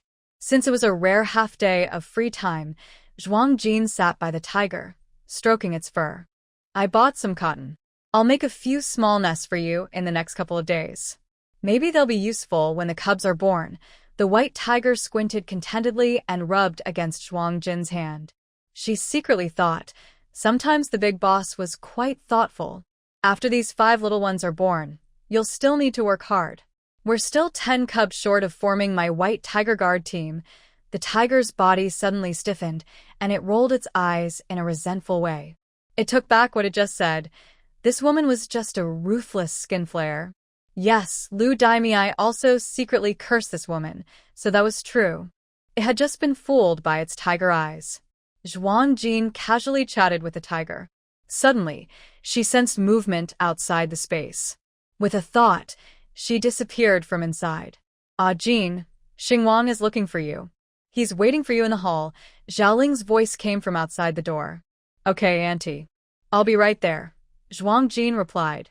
She grabbed the headband and ribbon she had prepared earlier for Dia and Arya, then opened the door. Xiaoling stood outside, wearing a new lotus-colored cotton coat that Zhuang Jin had bought for her. She smiled warmly. She took the headband and ribbon from Zhuang Jin, her smile deepening. Ah, Jin, are you hungry? Or should I go make some food for you to take to the hall? Xiaoling asked carefully. Would you like to eat with Xingwang? Zhuang Jin valued Qin Xingwang, and Xiaoling knew this well.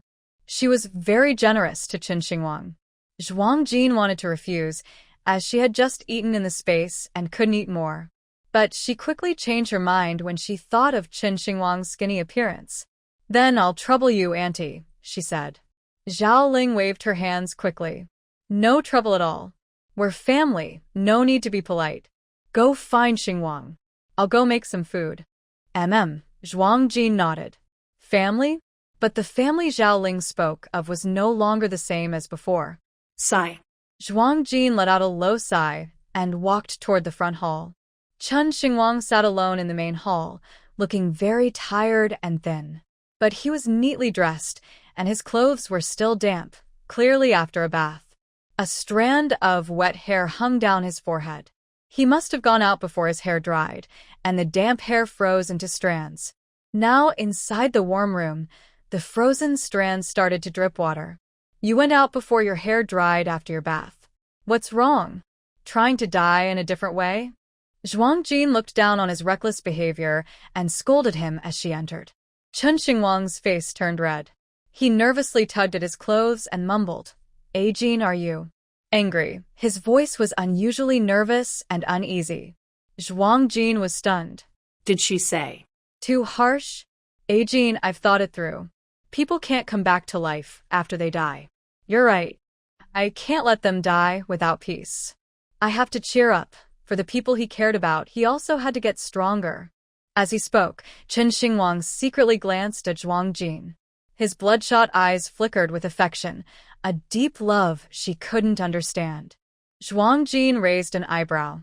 This guy has finally come back to life. She felt relieved.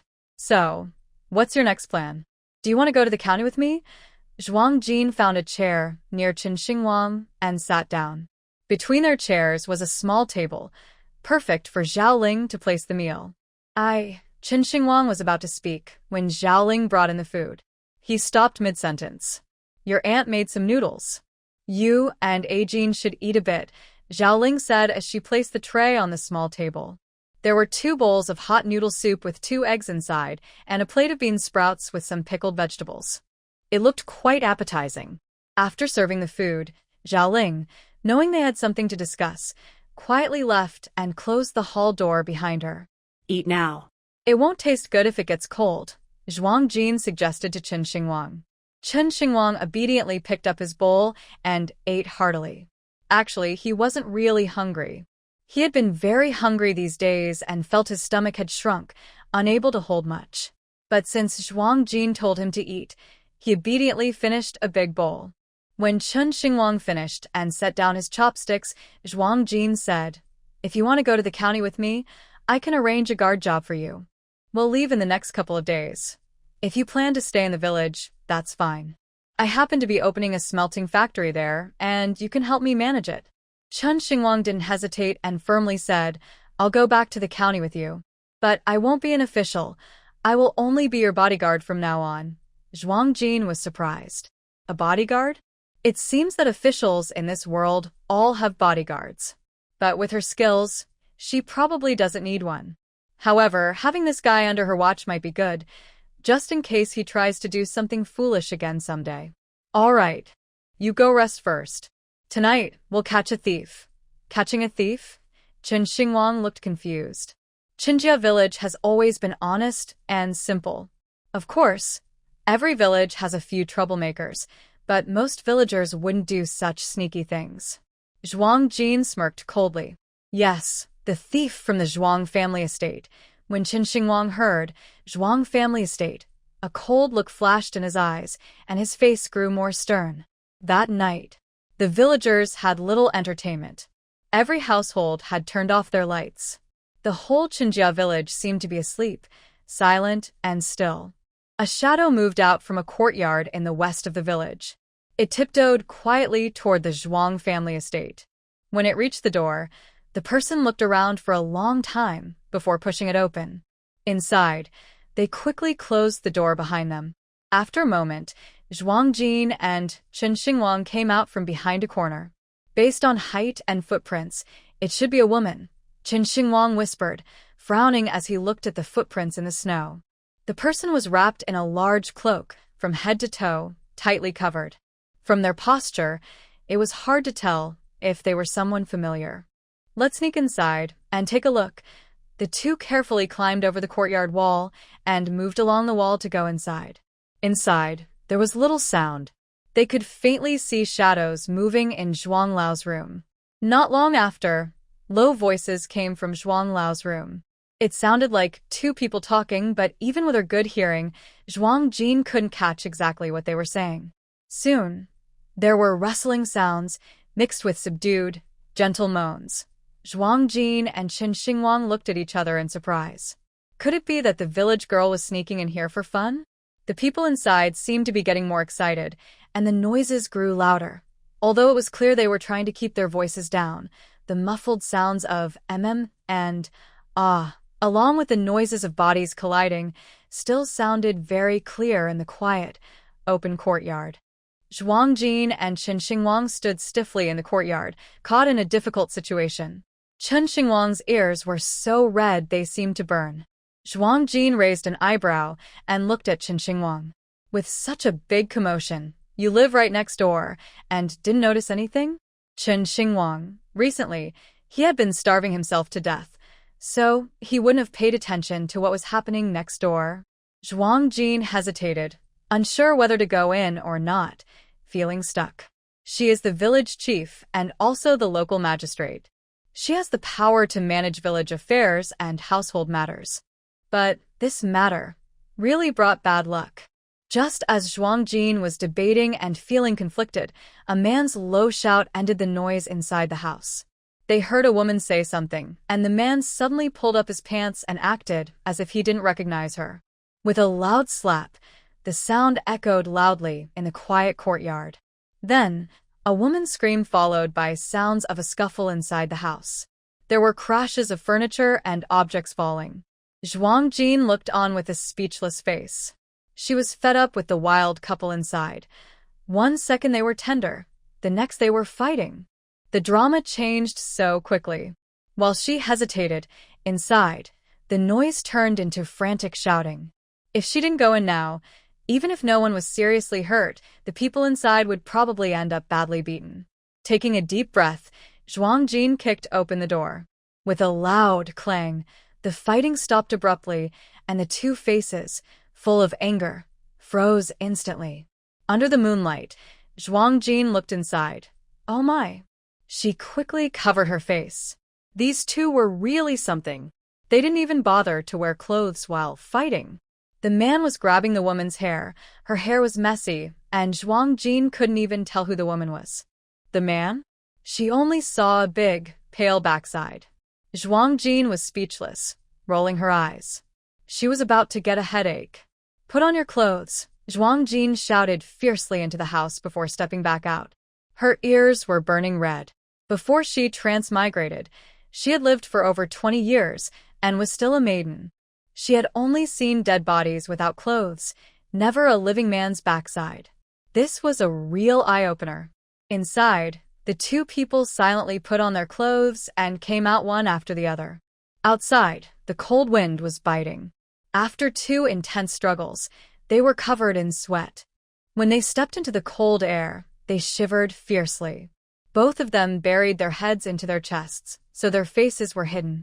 Lift your head up. Zhong Jin's voice was cold and sharp. She was determined to see which 2 fools had caused her to get a sty. Miss Jean, a woman timidly called out with her head lowered. Zhong Jin's eyelids twitched fiercely. This title, the woman slowly looked up. Her delicate face was covered in tears, with half of her cheek red and swollen from a slap. Zhong Jin's expression hardened. Qiao Hui, the girl rescued from Leopard Ridge, was only 19 years old. At this moment, the man beside her also looked up. His face was sneaky and full of freckles, making him look untrustworthy. Zhong Jin's heart immediately ignited with anger. This person was Lu Motzi, who was in his 20s and unmarried, always fooling around with cats and dogs, and flirting with the village women. The village's troublemaker. Qiao Hui was with such a person? Zhong Jin really wanted to scold her. Was her mind clouded? Lu Motzi saw Zhong Jin looking at him and felt a bit nervous, but he still grinned and stepped forward. Village chief, please, don't be angry. This was just a joke. Zhong Jin sneered coldly. Really? Just a joke. Such a serious matter. Just a joke? He just didn't want to take responsibility. Lu Motzi's hair was messy and greasy, his eyebrows sparse and unruly, and his small eyes kept darting around. Suddenly, with a loud plop, Qiao Hui turned pale and knelt down in front of Zhong Jin. Miss Jean, Qiao Hui's lips moved, but she didn't know what to say. Her face was pale with embarrassment and a bit of panic. She disappointed Zhong Jin. Zhong Jin took a deep breath, her expression cold. Qiao Hui, is this man your choice? She had taught these women swordsmanship, skills, and even planned to take them back to the county. And now, Qiao Hui chose such a troublemaker? And even went so far as to have secret fun before marriage. Zhong Jin couldn't understand why Qiao Hui would ruin herself like this. Qiao Hui's face grew even paler. She glanced at Lu Motzi, with resentment in her eyes.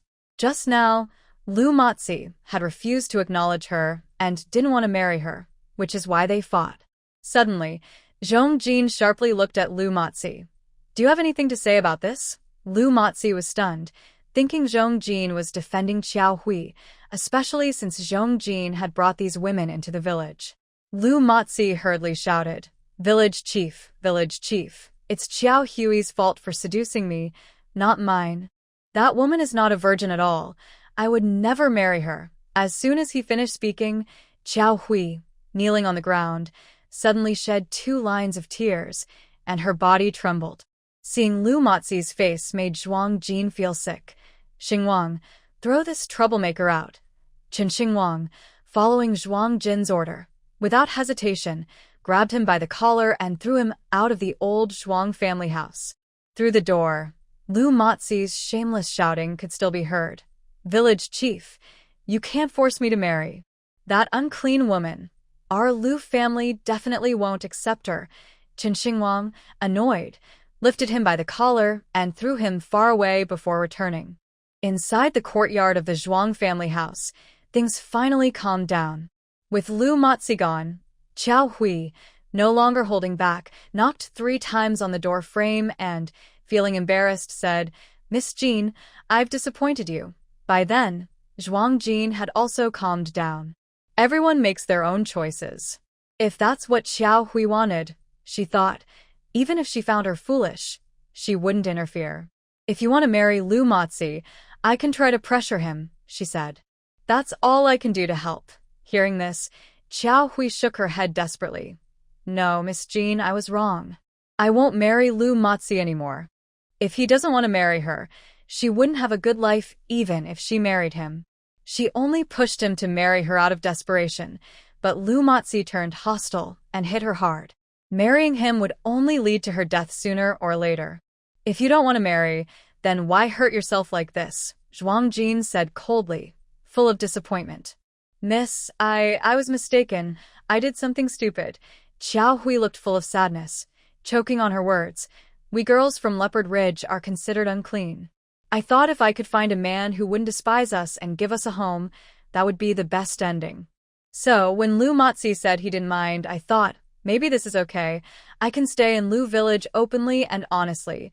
Who knew? Zhuang Jin's throat tightened, and she suddenly realized, could it be that Qiao Hui's actions were driven by her own low self-esteem? Old-fashioned feudal ideas. Once a girl's reputation is damaged, she might lower herself, thinking she only deserves to be with someone unworthy. And if others don't despise her, she should be grateful. Zhuang Jin, a modern person, couldn't understand such foolish thinking. At this moment, she even felt like cursing. What a ridiculous idea. For a moment, the yard was silent. No one spoke. After a long while, Zhuang Jin let out a long sigh. The road is your own choice. You should think about it yourself when you go back. Then, tired, Zhuang Jin waved his hand and said, Go back now. Zhao Hui had been kneeling on the ground for a long time, her legs numb. She wobbled as she stood up and nervously glanced repeatedly at Zhuang Jin. She still wanted to follow Zhuang Jin, unsure if he would want her to stay, but she dared not ask and felt too ashamed to speak. Seeing Zhuang Jin's cold face, Zhao Hui nervously left the old house of the Zhuang family. Let's go, Zhuang Jin said softly to Qin Xingwang after standing for a while, then turned to leave. At that moment, suddenly a small creak came from a corner of the yard. The sound was very quiet, but in the silent night, it was very clear. Zhuang Jin and the other looked sharply in that direction. They saw, in the southwest corner of the night, a piece of the ground had been lifted. A small head peeked out from inside, then quickly retracted when it seemed to notice someone outside. The ground returned to normal. Zhuang Jin was stunned. That spot was a cellar? She had forgotten to check earlier. There was someone inside the cellar. Zhuang Jin and Qin Xingwang exchanged a quick, understanding look, then hurriedly ran toward the cellar together. Inside the cellar, the light was dim. Only a small kerosene lamp flickered weakly in the dark space. As soon as they entered, a strong smell of decay hit their noses, so strong it made them feel sick. Both frowned and quickly took out a fire striker to light a match. When they looked again, their faces changed drastically. The cellar was small, filled with miscellaneous items, and there were some scattered rice grains on the ground. In the corner, a dirty, disheveled child was curled up. Next to the child was a corpse of an adult that was beginning to rot. The foul smell was coming from that decaying body. Seeing Zhuang Jin and Qin Xingwang, the child screamed in fear and panicked, lifting his head. The child's face was dirty, but you could faintly see what it used to look like. Zhuang Xiaobao, Zhuang Jin exclaimed in surprise, then quickly looked at the corpse beside Xiaobao. Yes, it was Zhuang Dazhu. Were these father and son hiding in the cellar of the Zhuang family's old house all along? She had handed Zhuang Dazhu and Xiaobao over to Qin Xingwang to handle. Why were they back in the Zhuang family's old house now? How did they get in? Thinking this, Zhuang Jin looked again at Qin Xingwang. Qin Xingwang's expression darkened. I couldn't bring myself to hurt them. I let them go back then. I don't know how they ended up hiding here. Zhuang Jin was silent and said nothing. She had no strong feelings for Zhuang Xiaobao. Although she had killed many people, she still felt soft when it came to a child. But keeping Zhuang Xiaobao around could be a future danger. Zhuang Jin felt a bit headache. After a long pause, she sighed. Let's take him out first. After a busy night, it was already dawn. In the new house of the Zhuang family, Zhuang Jin woke Zhao Ling and took a set of clothes from her space for little Tian, handing them to Zhao Ling, who then took Zhuang Xiaobao to wash up. Xiaobao. Xiaoling was also surprised to see Zhuang Xiaobao. Her eyes flickered, and she seemed to want to speak but hesitated, not saying anything, lost in thought.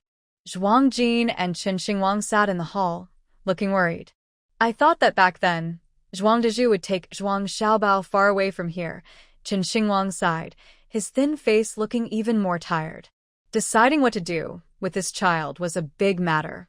Killing was definitely not an option. They weren't ruthless enough to kill a child.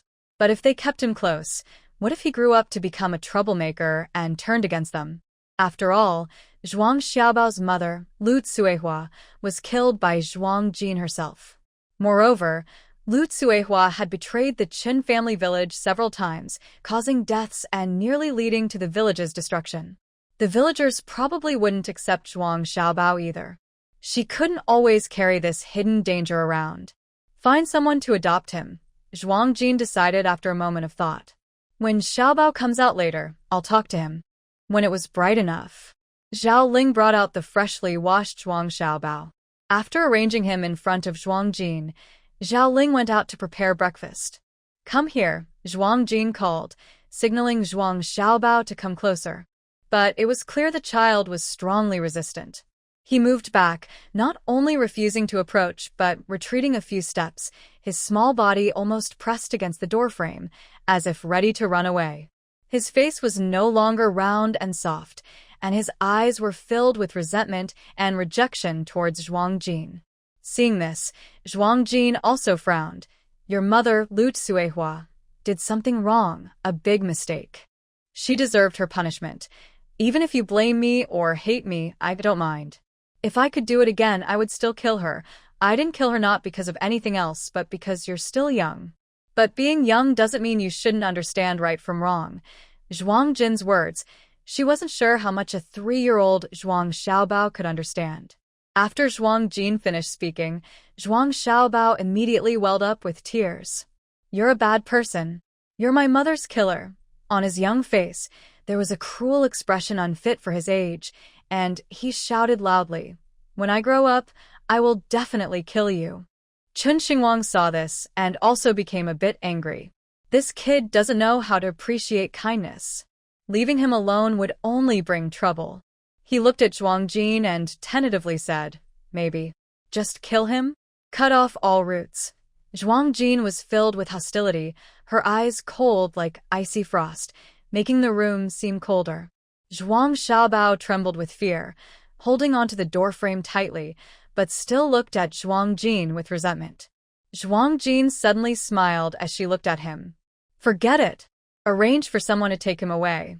Then she turned to Zhuang Xiaobao and said, Since you have such thoughts, I definitely won't keep you here. I'll find someone to adopt you. How you go from now on depends on you. Do you want to kill me? Well, I want to see if you have the ability. But her voice grew colder. When the day comes that you truly try to hurt me, no matter how old you are, I won't show mercy. The atmosphere inside the house grew tense. Zhuang Jin's expression was fierce, and Qin Xingwang also suggested that if things didn't work out, they should eliminate the threat completely. Tears welled up in Zhuang Xiaobao's eyes as he trembled. He suddenly burst into tears. His crying echoed throughout the new Zhuang residence. Immediately after, Zhuang Jin was stunned to see Zhuang Xiaobao roll on the ground, crying loudly while twisting and singing a long, melodic cry. Zhuang Jin. She was speechless. The way Zhuang Xiaobao threw a tantrum was so familiar. It looked just like Grandma Zhuang and Lu Tsuehua. Where had that fierce attitude gone just now? Soon, Zhao Ling finished preparing breakfast. When she came to call everyone to eat, she saw Zhuang Xiaobao rolling on the ground and frowned slightly. Jin, what are you planning to do with Xiaobao? Zhao Ling's face was serious. Zhuang Jin rubbed her forehead and didn't hide the truth. Find someone to adopt him. Good. That's great. Zhao Ling sighed in relief and went out to call the children to eat.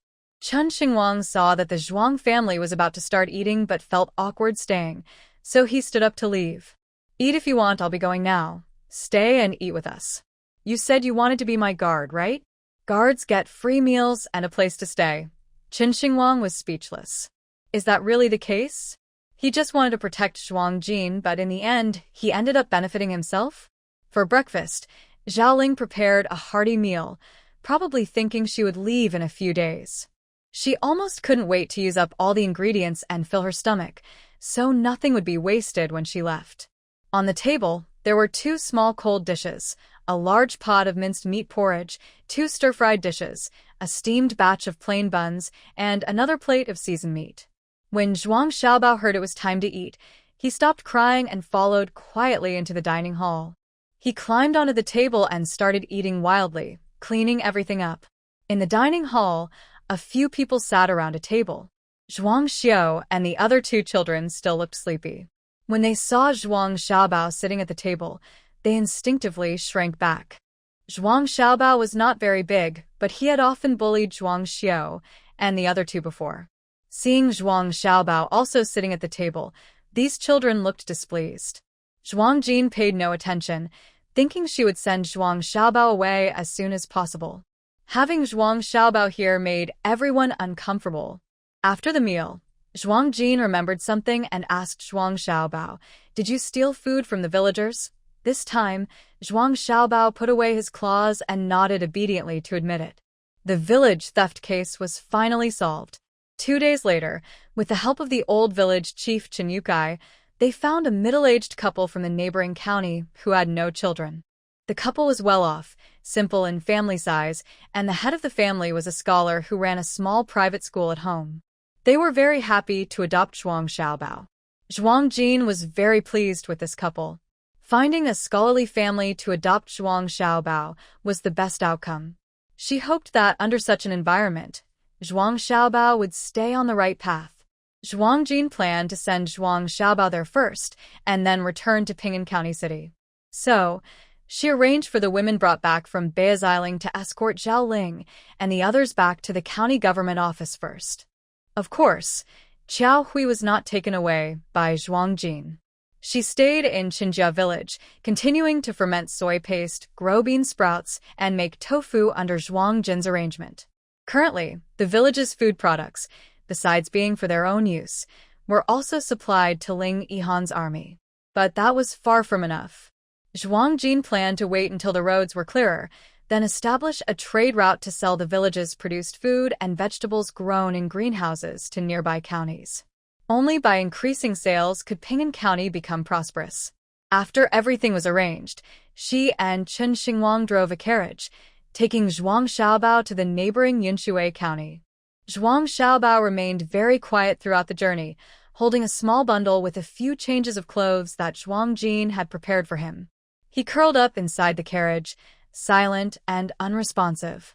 They set out in the morning and only arrived at Yunshui County afternoon. Zhuang Jin took the 2 of them to a restaurant for a meal. She planned to eat lunch first and then send Zhuang Xiaobao over afterward. Inside a private room of the restaurant, Zhuang Xiaobao was still unusually silent. He had completely lost his usual arrogant and bossy attitude, only lowering his head and eating bite by bite. He was well behaved, as if he had become a different person. Zhuang Jin glanced at him, but couldn't help but give a few gentle words of advice. Xiaobao, the man of this household, is a scholar. He should be a cultured person. When you go there, be a bit sweeter with your words and try to change your bad habits from before.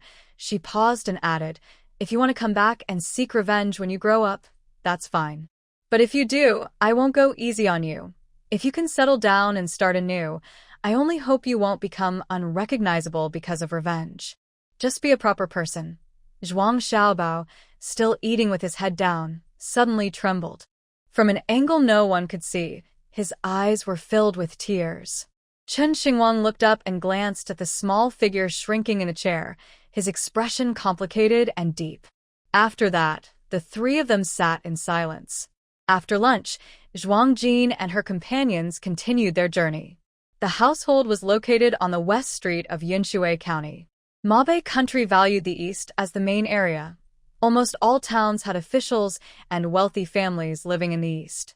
The middle street was a bustling area, and the west street was for ordinary people. Their carriage traveled from the middle street to the west street, passing many places in Yunshui County where free porridge was being distributed. The people serving porridge were officials, and many refugees lined up to receive it. Despite the large number, everything was orderly. The buildings on West Street were noticeably different from those in the Middle Street. West Street had more small courtyards, and some houses were quite old and worn down. However, the houses were arranged neatly. Most of the common people on West Street wore the cheapest cotton clothes. The courtyard of the middle-aged couple was located at the very edge of West Street. As the carriage approached the gate, faint sounds of children reading could be heard from inside the yard. Chen Xinguang got out of the carriage and knocked on the door of the yard. Soon a slender, fair, gentle-looking middle-aged woman with a scholarly air opened the door. "Who are you?" she asked, peeking out from the crack in the door. Chen Xinguang slightly cupped his hands and said, "Hello, madam. We are from Chen Village in Ping'an County." "Chen Village?" The woman's face lit up with joy. "Has that child arrived?" Chen Xinguang nodded, and the woman was overjoyed. She opened the big door and excitedly called into the yard, "Husband, come quickly. The honored guest has arrived. It's that child." Soon, hurried footsteps sounded inside, and a middle-aged man appeared at the door. The man was slightly overweight, with a somewhat sickly look on his face. He had a neat appearance, with a righteous expression in his eyebrows, and wore a dark blue cotton coat that was slightly faded from washing. He was holding a scroll of paper, seeming to have just finished teaching the students in the yard. At this moment, Zhuang Jin also got off the carriage. She noticed that when the man came out, he was slightly limping on his right leg. It seemed that after passing the imperial exam as a shiozai, a scholar, he chose not to continue pursuing higher titles, probably because of his limp. When the man saw Zhuang Jin staring at his limp, he did not show any embarrassment. Instead, he modestly said, "Please forgive me, esteemed guest. My leg has been disabled for many years." His calm demeanor made Zhuang Jin respect him more. Growing up in such a family was indeed a good environment for Xiao Bao. Zhuang Jin slightly bowed and greeted him. "Greetings, Scholar Gong." When she arrived, Zhuang Jin did not reveal her identity. Therefore, the couple only thought she was an ordinary villager from Qinjia village. The man waved his hand repeatedly, smiling warmly. "Please, esteemed guest, do come in. Our home is humble, so please don't mind." He stepped aside to make way, inviting Zhuang Jin and Chen Xinguang into the yard. At this moment, Xiao Bao, inside the carriage, slightly lifted the curtain and peeked out. Seeing this, the woman eagerly stepped forward. "Is this the child?" The man's calm face also showed a hint of excitement. "Is his name Xiao Bao?" "Come quickly, come inside. It's cold outside." Clearly, the couple was very pleased with Xiao Bao. Zhuang Jin also let out a small breath of relief. "Xiao Bao, get out of the carriage." Zhuang Jin stepped forward, lifted the curtain, and helped Xiao Bao down. She handed him into the woman's arms, who happily took him and looked him over. Since it was cold outside, the woman also used her sleeve to wrap Xiao Bao more tightly, showing her careful nature through her small actions. At first, Xiao Bao was a little resistant, struggling for a moment, then obediently curled up in the woman's arms. The couple was even happier to see this. "Both of you, it's getting late. We need to head back to Qinjia village, so we won't come in."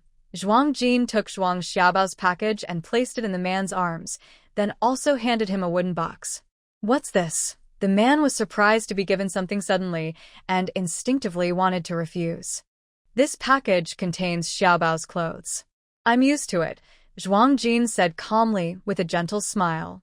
Seeing Zhuang Jin's words, the man accepted the package, but pushed the box back. "This child has come to our home, and of course, we won't neglect him. Please rest assured, we'll keep the clothes, but you should take this back." The man frowned slightly. Although he didn't know what was inside the box, he could feel it was heavy, and it didn't seem to contain ordinary things. He couldn't accept it. Zhuang Jin waved his hand casually. "The box contains local specialties from the village. They're not valuable, so please take it." Then, Zhuang Jin got into the carriage. "Let's go. We're returning now. All right, dear guests, take care on your way." The man nodded slightly. The woman hugged Zhuang Xiaobao and bowed slightly toward the carriage. As soon as they finished speaking, Chen Xinguang whipped his horse, and the carriage left a long track in the snow, quickly disappearing around the corner. No one noticed that Zhuang Xiaobao, nestled in the woman's arms, had slightly reddened eyes, lips moving silently, calling out 2 words, clearly, sister, sister. Until the carriage was out of sight, the man led his wife into the yard. He casually opened the box and suddenly widened his eyes, standing frozen in place. The woman didn't notice and scolded gently, "What are you standing there for? Hurry inside. It's cold outside. Don't let the child catch a cold." "Why, Fei," the man struggled to lift his head, trembling as he held out the box to his wife. This box is full of silver." "What?" The woman was also stunned. She looked down and was equally shocked. It really was silver, shiny, white silver. There was enough, 200 taels. That was a lot of silver, enough for a whole village to eat for a year. "No, we can't accept this. Husband, you must chase after them and return the silver," the woman urged anxiously. "Forget it. Let's keep it. If we don't, they might not feel comfortable leaving Xiaobao with us. We can keep this silver and use it for Xiaobao," the man said. He thought of Zhuang Jin's indifferent attitude, saying the box was full of local specialties that weren't worth much, and his lips twitched slightly. These specialties, so frightening. Zhuang Xiaobao, in the woman's arms, stared blankly at the shining silver, dazed. Suddenly, she burst into tears with a loud wow. "Big sister." Xiaobao's crying was very sad and unclear, so the couple couldn't hear exactly what he was calling. They hurriedly tried to comfort him, saying, "Don't cry, Xiaobao. Don't cry. Soon, Daddy will take you inside to play with your brothers. Daddy's study has several older brothers waiting for you." The woman also gently comforted him, saying, "Later, Mama will bring you some candy. I prepared several pieces just for you when I heard you were coming." "Daddy? Mama?" Xiaobao stopped crying, sniffled, and tentatively called out. The happy couple smiled widely and excitedly exclaimed, "Husband, listen, Xiaobao is calling me Mama. I am finally a mother." What was happening here, Zhuang Jin naturally didn't know. The couple who adopted Xiaobao looked honest, so Zhuang Jin finally felt relieved. She and Chen Xingwang hurriedly rode horses toward Ping'an County. As they left the town, Zhuang Jin saw many refugees heading toward Yunshui County. Yunshui County wasn't wealthy, but it was said that the local magistrate was a kind official who loved the people. However, the area was poor, and the official had limited ability. Zhuang Jin thought that maybe she could help Yunshui County in the future. If she opened up trade routes and connected Yunshui County to outside markets, she wondered if the magistrate would accept her help. Also, Zhao Ling and the women from Leopard Ridge should have arrived at Ping'an County's residence before noon. She wasn't sure if they were used to the place. Zhuang Jin was pondering this. They rode the carriage until evening before returning to Ping'an County's residence. At the magistrate's house, the lights were bright, but it didn't seem as lively as usual. As soon as she entered the yard, Zhuang Jin frowned. Something was wrong. Usually, around this time, the villagers who worked as officials would have returned, and the house would be bustling. Why was it so quiet today? Where was Lu Demiai's storytelling voice? While Zhuang Jin was confused, she saw Zhao Ling coming out with a bright smile, dressed in a green cotton dress. Jin, you're back. Today is a happy day for us. Our housewarming. Auntie made lots of dishes, just waiting for you to return." Zhao Ling pulled Zhuang Jin toward the dining hall. Chen Xingwang had tied up the horses and followed behind. Zhao Ling looked at Chen Xingwang with a complicated expression but said nothing, just pulling Zhuang Jin toward the dining hall. Inside, 3 tables were full of people. Zhuang Xiao and Xing Luo, along with Deya and Arya, sat at a table, greeting Zhuang Jin sweetly when they saw her. Qing Chao and Fenyi, along with other women from Leopard Ridge, sat at 2 separate tables. The food on the table was very rich: braised pork, soy-braised pig's elbow, chicken soup, tofu with scallions, cabbage stew, stir-fried shredded potatoes, celery with cured meat, and plain rice. These ingredients had been stored in Zhuang Jin's cellar and warehouse in advance, some from the greenhouse in the backyard. They looked very appetizing. But wait, where are the other villagers? What about Lu Damei and Chen Qi? Qing Chao, where are the other villagers? Zhuang Jin asked. Miss Jean, Qing Chao hesitated, glancing at Zhao Ling beside her, and didn't continue.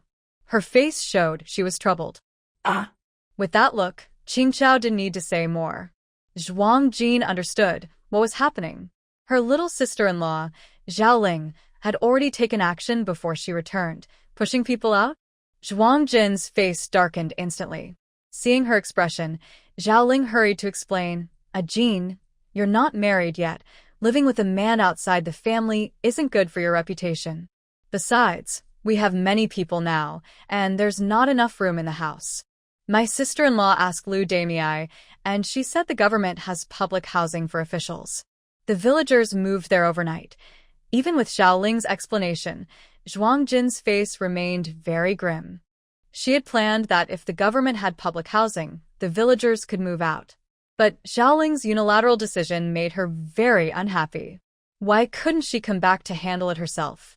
Taking a deep breath, Zhuang Jin announced seriously, starting today, Qing Chao will be the housekeeper. From now on, all affairs in the house, when I am not here, will be handled by Qing Chao. No one else is allowed to overstep. Yes. A dozen women from Leopard Ridge responded in unison, looking happy. Qing Chao was their big sister, and they respected her. Only Zhao Ling looked awkward and unsure of herself. Did she do something wrong? Zhuang Jin ignored Zhao Ling's discomfort. She respected Zhao Ling as her little sister-in-law and as Zhuang Xiaohu's wife, but that didn't mean she approved of Zhao Ling's overstepping. Then, Zhuang Jin continued, Chen Xingwang is my bodyguard. He is responsible for my safety. Bodyguards must live in the house. After speaking, Zhuang Jin turned to leave. You all can eat. I'm not hungry, so I won't eat. I'm so angry I could burst. Why would I eat anything now? I'm not hungry either. You all eat first. Chen Xingwang saw Zhuang Jin leave angrily and hurried to follow. In the dining hall, the atmosphere became tense. Zhao Ling suddenly slumped into her chair, looking confused. Did I really make a mistake? Qing Chao saw everyone not touching their food and said, Stop staring, eat quickly or the food will get cold. Eat first, I'll go check on Zhuang Jin. Qing Chao was worried about her and went out. Fen Yi also wanted to go, but Qing Chao held her back. He signaled with his eyes, Stay here, don't go. If you all follow, then the others will too. If everyone leaves, where will we save face? Zhuang Jin went straight to the study, knowing Chen Xingwang was behind her, so she didn't go back to her room. Inside the study, Zhuang Jin was still upset and sat quietly in her chair. Jin. Chen Xingwang stepped forward to comfort her, but he was clumsy and couldn't say anything clear, scratching his head nervously and pacing around. Chen Xingwang was already very thin, and now he was pacing like a monkey. Seeing this, Zhuang Jin couldn't help but chuckle softly. All right, stop spinning around. You're making my eyes dizzy. Are you no longer angry? Chen Xingwang asked nervously. Humph, Zhuang Jin snorted. Why get angry? It's not worth it. That's good. That's good. Chen Xingwang patted his chest to calm himself. This girl, when she gets mad, it's pretty scary. At that moment, Qing Chao knocked on the door. Come in, Zhuang Jin replied. Qing Chao brought in a tray with 2 bowls of chicken soup and shredded meat noodles. Girl, have some, Qing Chao said kindly. Zhuang Jin nodded and didn't refuse this time. She took a bowl and started eating. Seeing her eat, Chen Xingwang also picked up a bowl and sat in a corner to eat heartily. Halfway through the meal, Zhuang Jin suddenly looked up. Qing Chao, I remember the house next door seems to be empty. Is that right? Qing Chao nodded. Yes, I heard the owner of the next house has business in the capital. After hearing about the Northern Army's advance, he took his family back to the city. Tomorrow, go ask if they're willing to sell that house. If they do, we can pay double the price to buy it. Between the 2 houses, build a small door so Lu Dama and Qin Qi, along with the village officials and villagers, can move in. After speaking, Zhuang Jin continued to slurp her noodles. Not to brag, but her cooking skills were improving more and more. A bowl of chicken shredded noodles tasted like a feast. Zhuang Jin felt very happy. But after taking 2 sips, She paused again. If the other side of the yard is also for sale, I'll buy it all. I want to buy as many houses as I can in this row. Qing Chao was surprised. Why do you need so many yards, miss? Zhuang Jin snorted. Just buy them. She not only wanted to buy yards but also shops these days. Ah Chu, Chen Xingwang, who was finishing his noodles and drinking soup, almost choked. Is Miss Jean upset again? He was very nervous. Where does she get so much money? He's secretly worried about someone robbing Leopard Ridge and the former magistrate's house, feeling very scared. Wow. Ah Jin's thighs are getting thicker. Zhuang Jin never mistreated her people. The villagers working as officials with her came along, so she wouldn't unfairly treat them. The next day, Qing Chao brought good news. The neighboring yard was indeed for sale. Without hesitation, Zhuang Jin paid Qing Chao, and they quickly finished the paperwork. It wasn't until the small yard doors were built on the wall that Zhao Ling received the news. The bricklayer was fixing the small gate, and Zhao Ling stood nearby for a while without saying anything. Finally, she left feeling a bit sad. Ah Jin, I think Sister Zhao Ling might be upset inside. In the study, Lu Daimei sat cross-legged, pouting. Zhuang Jin raised an eyebrow indifferently. She'll get used to it. Are you worried that your little uncle will come back and get angry with you? Zhuang Jin was busy writing something and didn't even lift her eyelids. She said calmly, I don't like others making decisions for me, even Zhao Ling. Then she put down her brush. Besides, little uncle isn't someone who overreacts. He wouldn't be upset over such a small matter. Based on her understanding of Zhuang Xiaohu, he would probably agree with her decision. Qinjia village was one whole unit, and everyone should stay united outside. Go to the chicken coop in the backyard and pluck a few feathers, big, sturdy ones, Zhuang Jin said dismissively, glancing at her brush. She really wasn't used to writing with it. It would be even better if she had goose feathers. Lu Daimei was surprised. Huh? Feathers? Why do you need those? She looked a bit disgusted. She didn't want to crawl into a chicken coop. Just do as I say. Why ask so many questions? Zhuang Jin's calligraphy was so rough she couldn't even look at it herself. Lu Daimei leaned over the desk curiously, stretching her neck and asking, What are you writing? Zhuang Jin quickly crumpled the half-finished paper on the table and glared. What are you looking at? Hurry up and pluck the chicken feathers. Go. Go.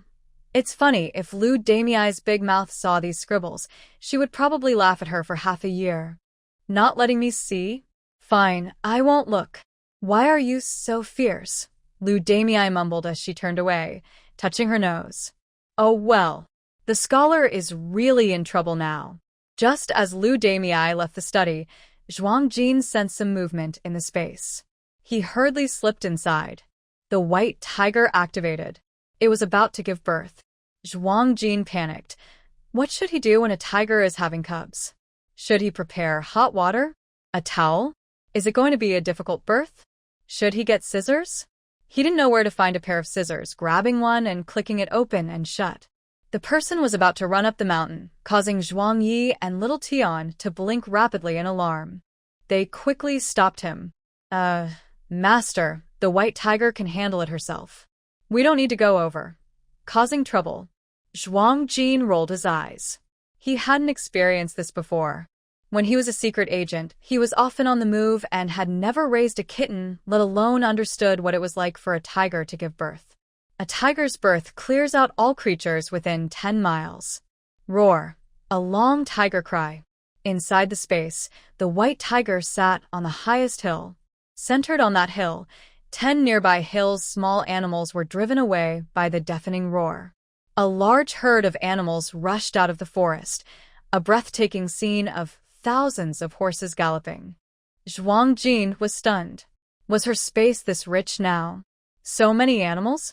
He stared at a group of fat, healthy goats rushing down the hillside, thinking to himself, haven't had barbecue in a while. Maybe tonight I'll roast a whole sheep. Zhuang Jin's eyes sparkled, and little Tian licked his lips nearby. He had a contract with Zhuang Jin and could often sense her thoughts. Right now, like her, he was full of thoughts about roasted, fragrant lamb, almost smelling the rich cumin aroma. For a moment, both of them forgot about the tiger giving birth. On the mountain top, the white tiger let out painful, low howls, unaware that the two below had already been distracted by the herd of goats. The white tiger was exhausted and collapsed nearby, while 5 little tiger cubs were born one after another, their damp little bodies snuggling close to their mother. The white tiger stuck out its tongue to clean each cub. Zhuang Jin, along with Zhuang Yi and Xiao Tian, climbed to the top of the mountain. Hearing the noise, the white tiger instinctively stood up, arched its back, and protected the cubs in front, ready to attack. When it saw Zhuang Jin, it relaxed its guard and lay back down beside the cubs. "Oh, so cute," Zhuang Jin exclaimed, gazing at the 5 tiny tiger cubs with love, her eyes shining like stars. Xiao Tian and Zhuang Yi also stepped closer, grinning excitedly at the 5 little tigers. "Have you named them?" Zhuang Jin asked the white tiger. The white tiger was momentarily stunned. Tigers usually don't have names, they just have numbers like big 1, second, third. In order. Seeing the confused look, Zhuang Jin smiled and said, "Naming them is such a big task, so I'll do it." Zhuang Jin frowned, thinking for a moment before decisively saying big white, second white, third white, fourth white, fifth white. That's settled. The white tiger looked puzzled. Do these names make any difference from their usual tiger names? Are they just fooling around? The white tiger disdainfully turned its head away. "Haha, these are just nicknames," Zhuang Jin chuckled awkwardly. She wasn't very good at naming. It seems she needs to study her white tiger guard team carefully. Tiger names should sound powerful. Zhuang Jin stared at the 5 cubs, pondering what names to give them. The 5 little tigers curled up obediently, mostly white in color. The eldest was pure white, just like their mother, with snowy fur and a chubby little body, resembling a small snowball. The second was also snow white, with a ring of golden fur above each paw, like wearing 4 big gold bracelets that shimmered in the sunlight. The third had a tuft of golden fur on its forehead in the shape of a flame, resembling a crown. When it lifted its head, the golden tuft sparkled brightly in the sun. The fourth had a tuft of golden fur at the tip of its tail, which looked lively and adorable when wagging. The fifth had scattered large golden spots on its snowy coat, reminding Zhuang Jin of a wild yet elegant leopard in the jungle. All these cubs had some golden fur, suggesting the male tiger might be a large golden tiger. Whiteboard, golden bracelet, flame, golden tail, golden spot. Zhuang Jin gently touched the heads of the 5 little tigers. He carefully thought of new names for them. Bai Hu looked indifferent. He didn't care about names. He thought it was fine to just rank them as oldest, second, and third. Tigers have many cubs in their life, and if they all had names, he wouldn't remember them all. Xiao Tian was the most polite, clapping his chubby hands. "Good names. Good names. The owner is so talented." Master Zhuang's eyes widened in surprise. He looked very constipated. Whiteboard. Is he joking? Pretending to be a tiger, does this little old man who has lived in modern times look down on others? But, Jean girl, how about we find time to play a game of mahjong? He's getting old and rusty just sitting in the space. Even old people need entertainment. Zhuang Jin sneered and glanced at the little old man. 3 players are needed for mahjong. How can you play with just one? He thought it was a silly idea. Lu Dashue finished plucking the chicken feathers and returned to the study. She didn't see Zhuang Jin and sat on the door threshold, holding the chicken feathers in her hand, lost in thought. "Why do you think this thing is here?" Lu Dashue turned around, sat down, and took out 2 tissue papers, stuffing them into her nostrils. She also picked up a stick from the ground, looking resentful as she scraped chicken droppings off her shoes. Seeing Chun Xingwang approaching, she started mumbling and complaining. Chun Xingwang gave Lu Dashue a cold look. A Jin does things his way, and there's a reason for it. Just do it. No need to talk so much. He fully supported Zhuang Jin. Lu Dashue felt like there was a ball of cotton in her chest. She felt stuck, neither here nor there. Damn it. That girl must have been drugged with some kind of hallucination potion. Why does everyone seem bewitched and follow orders blindly? Maybe he's the same. If he was told to go into a chicken coop, Wouldn't he obediently go? He even stepped in chicken droppings. In the space, Zhuang Jin returned with 5 little tiger cubs to the villa, quickly gathering wood and cotton to make small nests in the yard. The tiger cubs were still very young and needed careful feeding, so they were kept in the villa's yard for easy care. Just as the nests were finished, there was a moo outside the villa. Zhuang Jin was surprised, watching the yellow cow trembling with its legs, stunned for a moment. Why was it so scared, and why was it approaching the white tiger? He suddenly forgot about the previous threat the white tiger made to the old yellow cow. Moo moo, Lord Tiger. The milk cow is here. The old yellow cow obediently lowered itself, ready to feed the tiger cubs. Next, a few wolves ran out of the villa, carrying dead mountain pheasants in their mouths. King Tiger, the food is ready. After dropping the pheasant, the wild wolves ran away quickly. There were more than 10 blood-stained mountain pheasants lying on the ground, piles of bloodstains, the strong smell of blood filling the air. Zhuang Jin watched in shock, his mouth twitching constantly.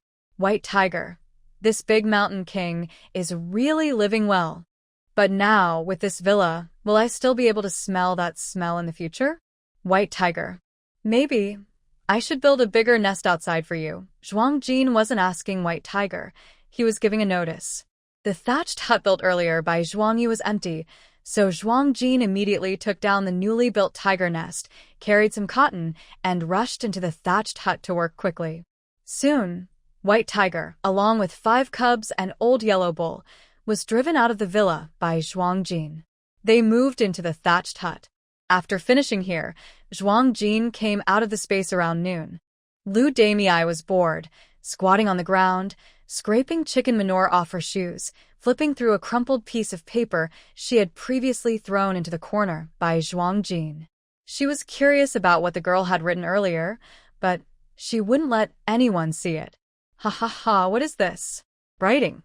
OMG. I could write better than this when I was 3. So ugly. When Zhuang Jin came out of the space, he saw Lu Damei sitting on the ground, tears of laughter streaming down her face.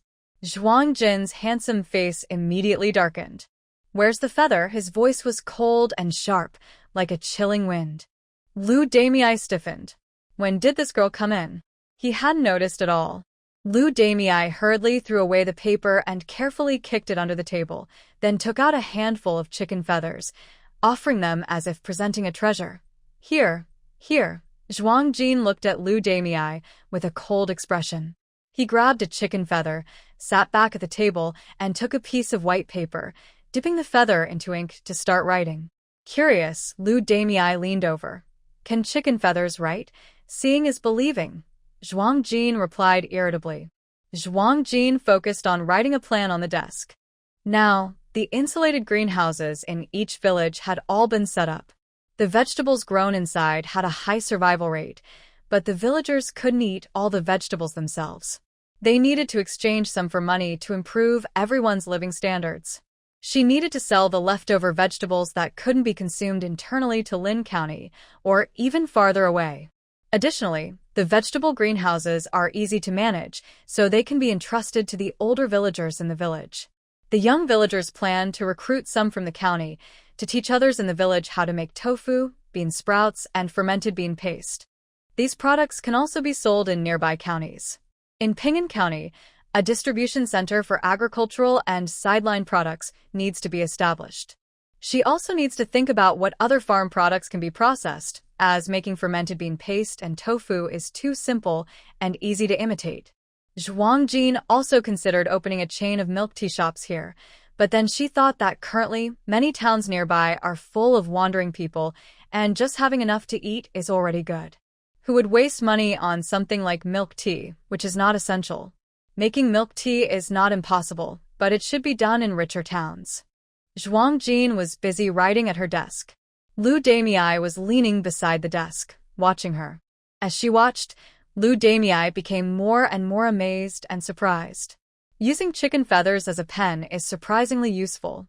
I used to use a brush, and even on a large sheet of paper, I couldn't write many words.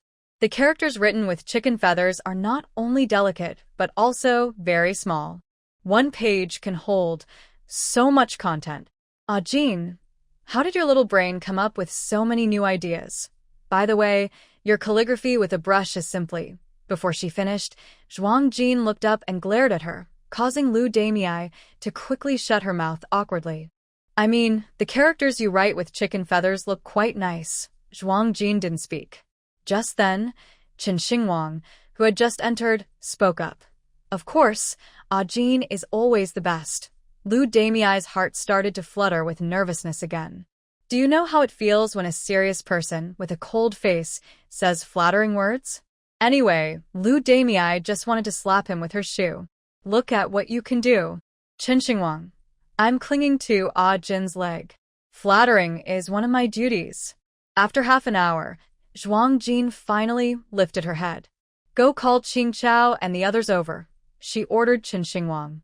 Qin Xingwang responded and turned around, but just as he reached the door, he was called back. Also called Xu Yi. These days, Qin Xu Yi has been practicing martial arts every day, and it's time to give him something to do. Today, the government office is closed. Soon, Qin Xingwang led Qing Chao and the others into the study. Miss Jean wants to see us, Qing Chao asked as he entered. Zhuang Jin nodded and signaled everyone to sit down.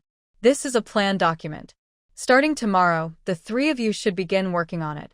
You need to quickly develop the trade routes and ensure they are ready before the villagers' vegetable crops in the greenhouses are ripe. The seeds distributed to the villagers have been nourished in space and are helped by spiritual spring water, so they grow faster than normal seeds. Therefore, establishing the trade routes and the county's crop transfer station is urgent. Additionally, let our villagers in Qinjia village build a few large transport carts for vegetables. These carts should have boxes, be suitable for snowy conditions, and include insulation materials in the compartments. In this cold winter, green vegetables are easily damaged by frost.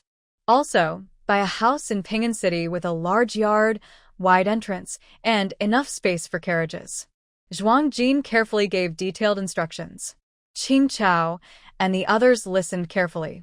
Qin Xingwang looked at Zhuang Jin with bright eyes, full of admiration for her strategic planning.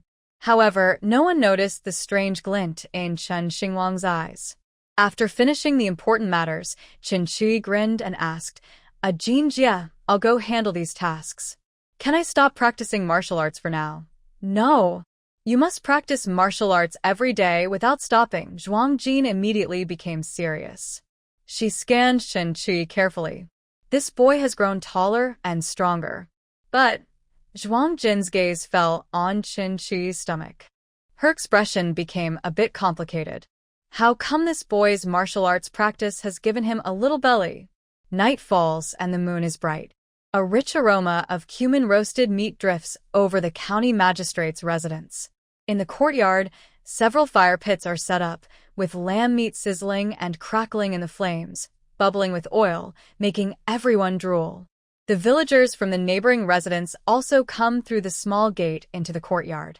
Everyone is happily eating, chatting, and laughing, and the magistrate's residence returns to its usual lively scene.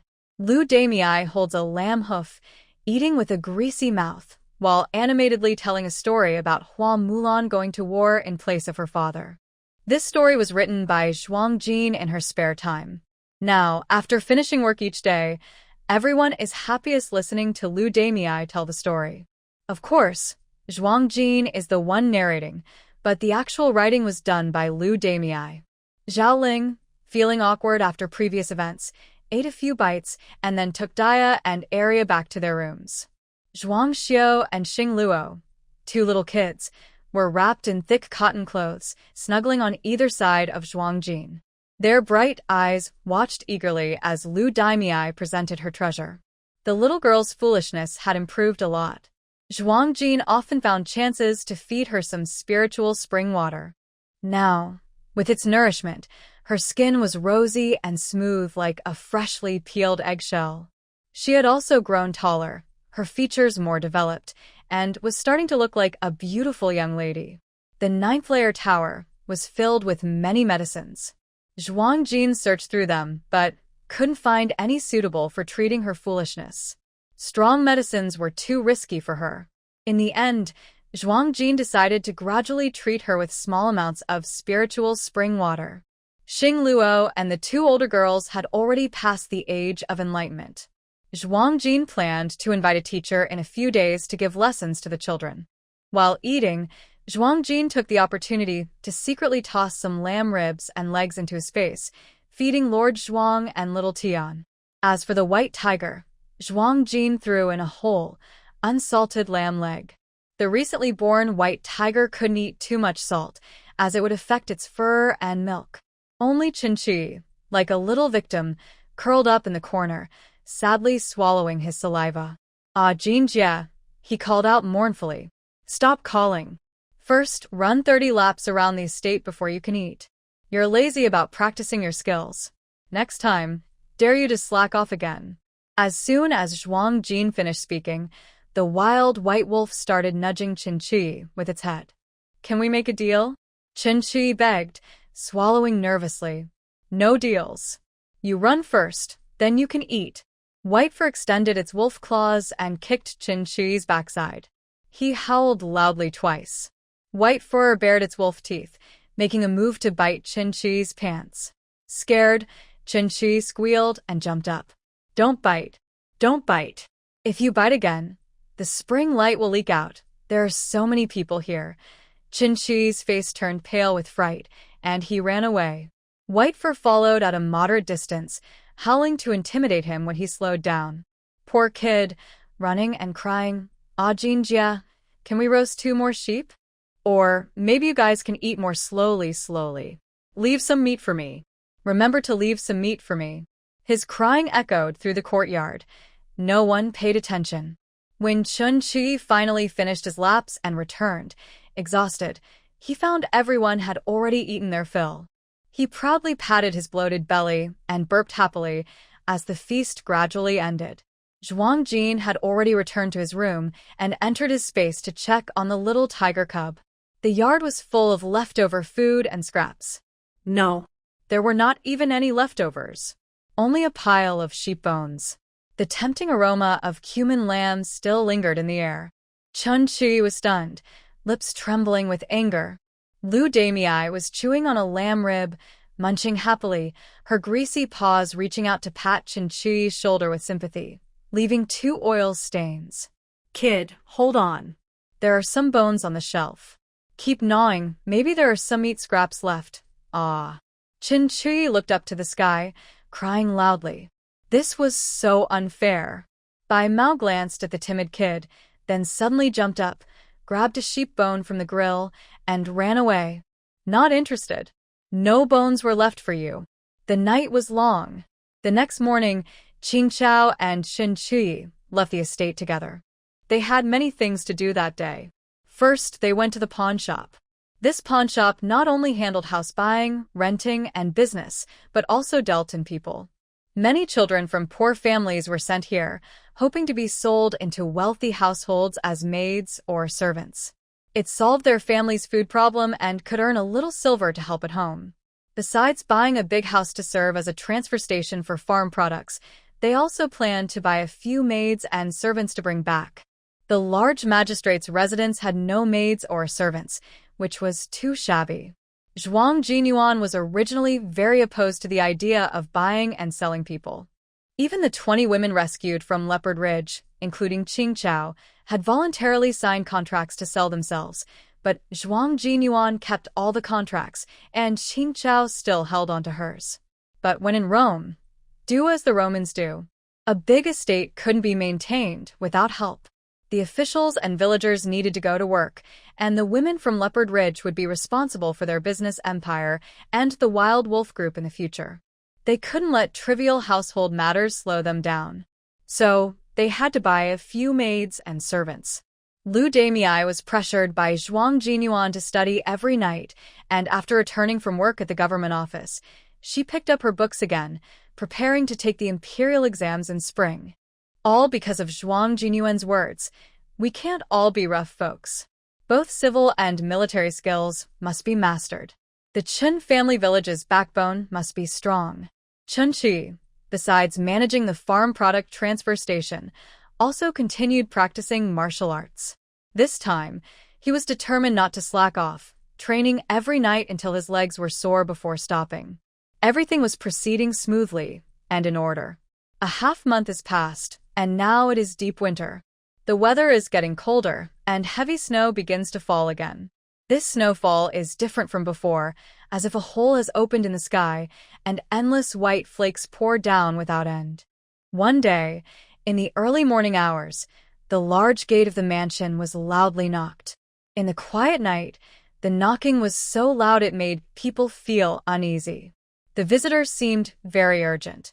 The knocking was heavy and loud. After a few knocks with no response, the knocking grew even faster. Coming, coming. Don't knock anymore. The masters aren't awake yet, the gatekeeper muttered, putting on his coat and rushing out. If you knock again, the door will fall apart. The gatekeeper opened the door, and at first glance, his muttering and complaints suddenly stopped. What's going on here? Outside stood a soldier covered in blood, leading a horse. The strong, unpleasant smell of blood hit him, and the gatekeeper was so scared he couldn't speak clearly. I want to see Miss Jean, the soldier panted, gripping the doorframe with bulging veins, as if he used all his strength just to stand. The gatekeeper's face changed drastically. He knew the visitor must have important news. He didn't dare delay, and hurriedly called his companions on duty to summon the master. Half a cup of tea later, Zhuang Jin hurried to the front hall. Also arriving were Lu Daimiai and a few others. The soldier was holding a cup of hot tea and sat weakly on a chair. When he saw Zhuang Jin and her people come in, he quickly stood up. Greetings, Miss Jean. The soldier saluted, eyes slightly red, looking at Zhuang Jin with a hint of hope. Zhuang Jin sat in the main seat and asked urgently what happened. The Northern D army is about to break through the city walls. The Crown Prince asked me to tell Miss Jean to prepare early. The soldier handed over a token to prove his identity. Zhuang Jin took the token and looked at it carefully. She confirmed that the visitor was Qin Feng's subordinate. The soldier's voice was sad, and his expression seemed hesitant to speak. On the way, General Qin had instructed him that Miss Jean was capable and might be able to save the border from defeat. But the Crown Prince wanted him to tell Miss Jean to evacuate from the county town early and go somewhere safe to hide. The soldier was confused, not knowing whose words to follow. Logically, the Crown Prince was the highest authority, and he should obey him without question. But those fighting bravely on the front lines, resisting fiercely, were his comrades. Even if there was a slim chance, he hoped everyone could stay alive. Is the city gate about to break? Upon hearing this, everyone present's eyelids twitched wildly. It felt as if drums were pounding in their hearts. Zhuang Jin's expression grew even more fierce and angry. Tell me in detail about the current situation. Earlier, the Northern D troops stationed 10,000 soldiers, staying 10 miles away. They neither advance nor retreat. Recently, there have been a few small raids, but they were just tests. We won a few small battles. The soldier panted heavily, his face pale. Using his sleeve to hide, Zhuang Jin secretly dropped 2 drops of spiritual spring water into the untouched teacup, signaling the soldier to drink it. After drinking the tea, the soldier's face looked much better, and he continued speaking. Just a few days ago, the snow fell heavier and heavier, covering the ground thickly, making it hard for the cavalry to move. Many of our soldiers couldn't stand the extreme cold and fell ill. Last night, the Northern D suddenly launched a large-scale attack. Even so, our reserve army at the border could handle it. But we don't know where the Northern D got a batch of powerful weapons, long swords that cut through iron like mud. Under such weapons, our soldiers' swords became almost useless, breaking at the slightest touch. This battle, we suffered a terrible defeat. Now, everyone has retreated inside the city walls to defend, the soldier said, tears streaming down his face. The scene was tragic, showing how fierce the battle was. Is there no reinforcements coming? Lu Daimiai asked suddenly. The soldier shook his head, despair in his eyes. Reinforcements haven't arrived at all. Everyone's face grew serious. Reinforcements? If reinforcements don't arrive, it probably means someone on the top has schemed to eliminate Ling Yihan. Having served as the county magistrate for some time, Zhuang Jin had learned many secrets about the court. The old emperor was foolish and incompetent, relying on treacherous officials. Several princes and princes were fighting for the throne. The court was full of deception and hidden dangers. If those with greedy ambitions could eliminate Ling Yihan easily, and without tarnishing their reputation by brotherly conflict, how could they miss such an opportunity? Reinforcements probably wouldn't arrive. Zhuang Jin's eyes turned cold as he asked the most urgent question in his heart. What about the crown prince and Zhuang Xiaohu? Inside the enemy camp, there is a person with strange swordsmanship and strong martial skills. The crown prince was betrayed and seriously injured by this person. Deputy General Zhuang is nowhere to be found. The city gates might be broken at any moment. Boom. It was as if a thunderclap struck everyone's heads, spreading rapidly through their bodies. At the entrance, a loud crash sounded as porcelain shattered on the ground. Zhao Ling stood at the door, her face pale and her body trembling. If the maid nearby hadn't helped her in time, she might have collapsed like a puddle of mud on the ground. Jean, did I hear wrong? Your little uncle, he's okay, right? She asked shakily. She came to deliver tea, but unexpectedly overheard this terrible news. Her eyes filled with tears, threatening to fall, but she bit her lips stubbornly, waiting anxiously for Zhuang Jin's reply. It seemed that if Zhuang Jin said everything was fine, then everything could turn out okay. Uncle will be fine. Zhuang Jin comforted her while signaling the maid to help Zhao Ling back to her room. Yes, he will be fine, he will be fine. Zhao Ling, in a dazed state, was supported by the maid as she walked back, muttering to herself to calm down. After leaving the main hall, tears suddenly burst out. The cold wind made her face feel icy, but it couldn't compare to the deep unease in her heart that she couldn't suppress. After Zhao Ling left, Zhuang Jin asked the soldier heavily, "How many days do you think you can hold out?" The soldier wiped his face randomly and said, 3 days. General Qin said at most 3 days. 3 days? Zhuang Jin pondered for a moment. 3 days should be enough. I'll send someone to accompany you back quickly. Make sure the soldiers hold on for 3 more days. Zhuang Jin's expression was cold and firm. Within 3 days, I will be there. Xingwang, go with this soldier and return quickly. Qin Xingwang was stunned, showing resistance. Jin. It didn't want to leave Zhuang Jin's side at this moment. Go. It's an order, Zhuang Jin said firmly, not allowing any objections. Without someone to escort him, she worried the soldier wouldn't make it back to camp. Qin Xingwang, who was the best swordsman among everyone here besides her, was the most suitable for this task.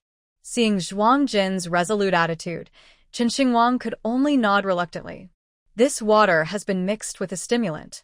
You two should drink it on the way.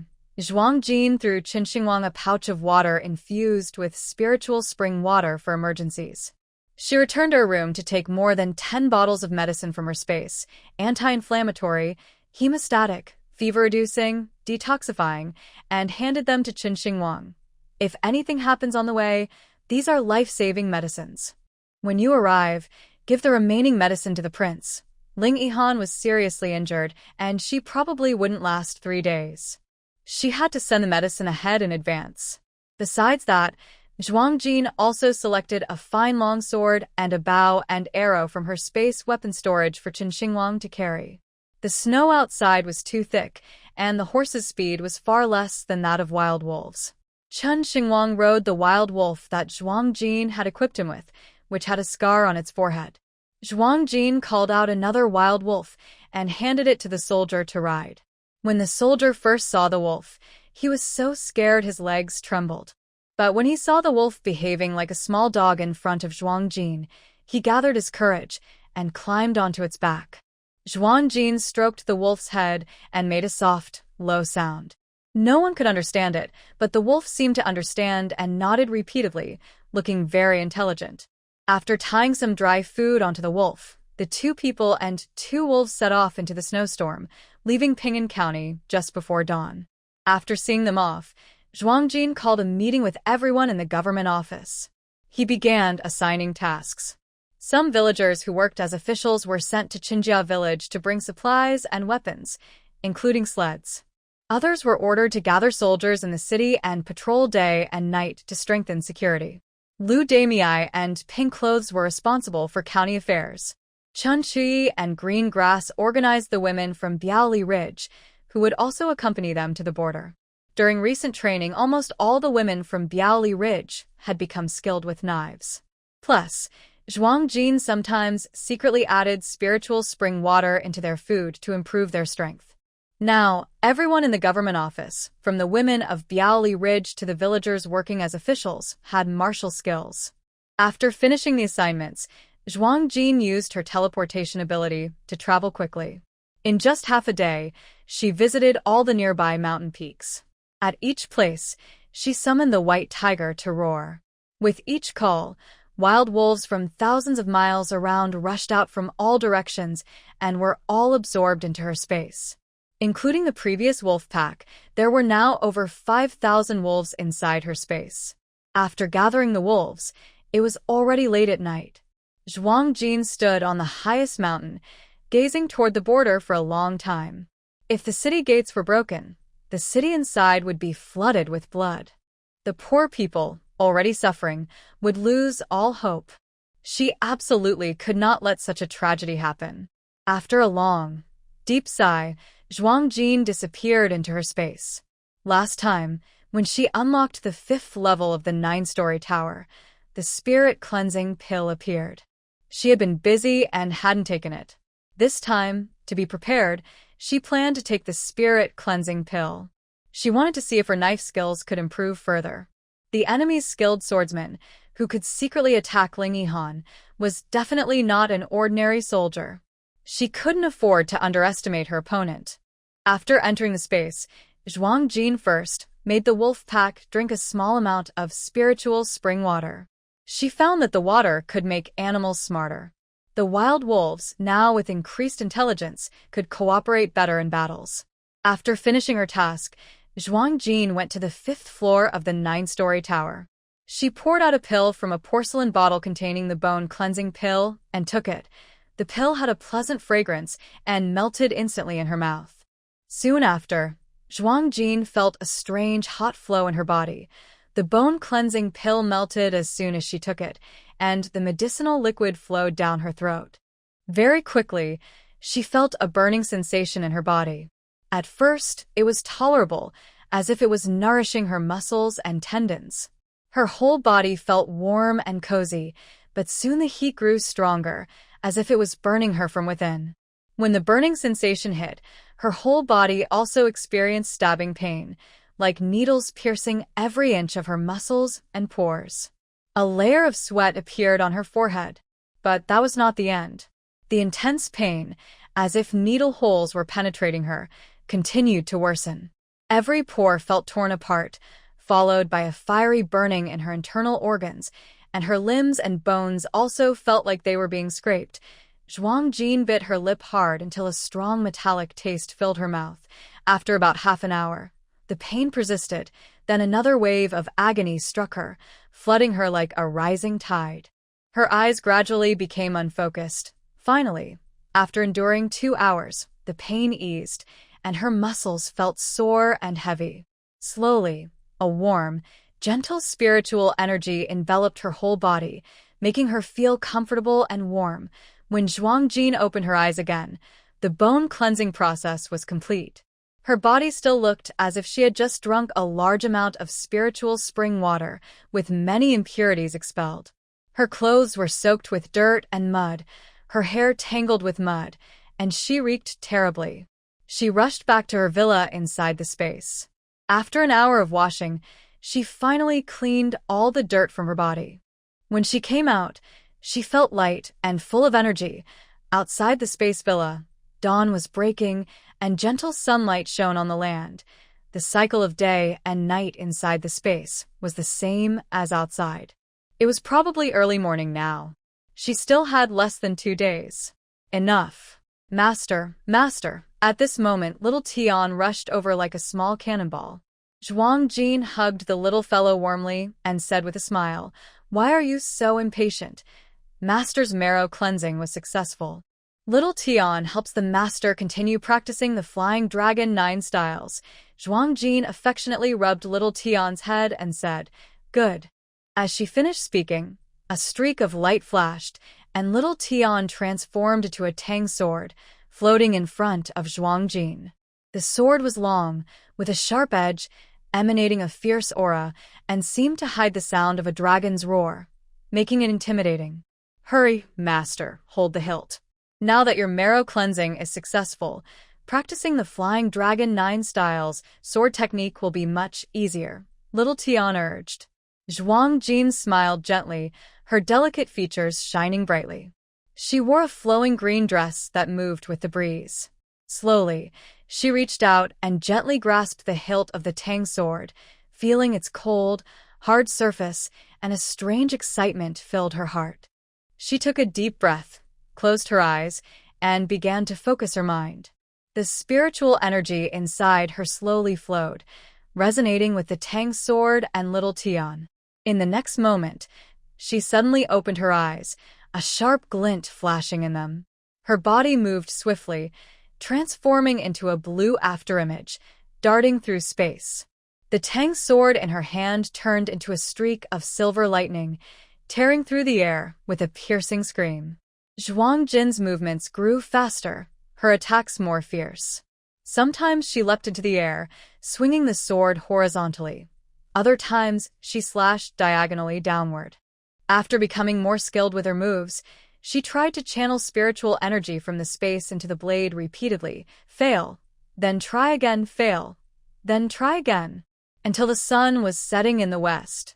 Finally, in the dying glow of the sunset, as Zhuang Jin swung her sword once more, endless spiritual energy surged from the tip, swirling like a dragon-shaped aura around it.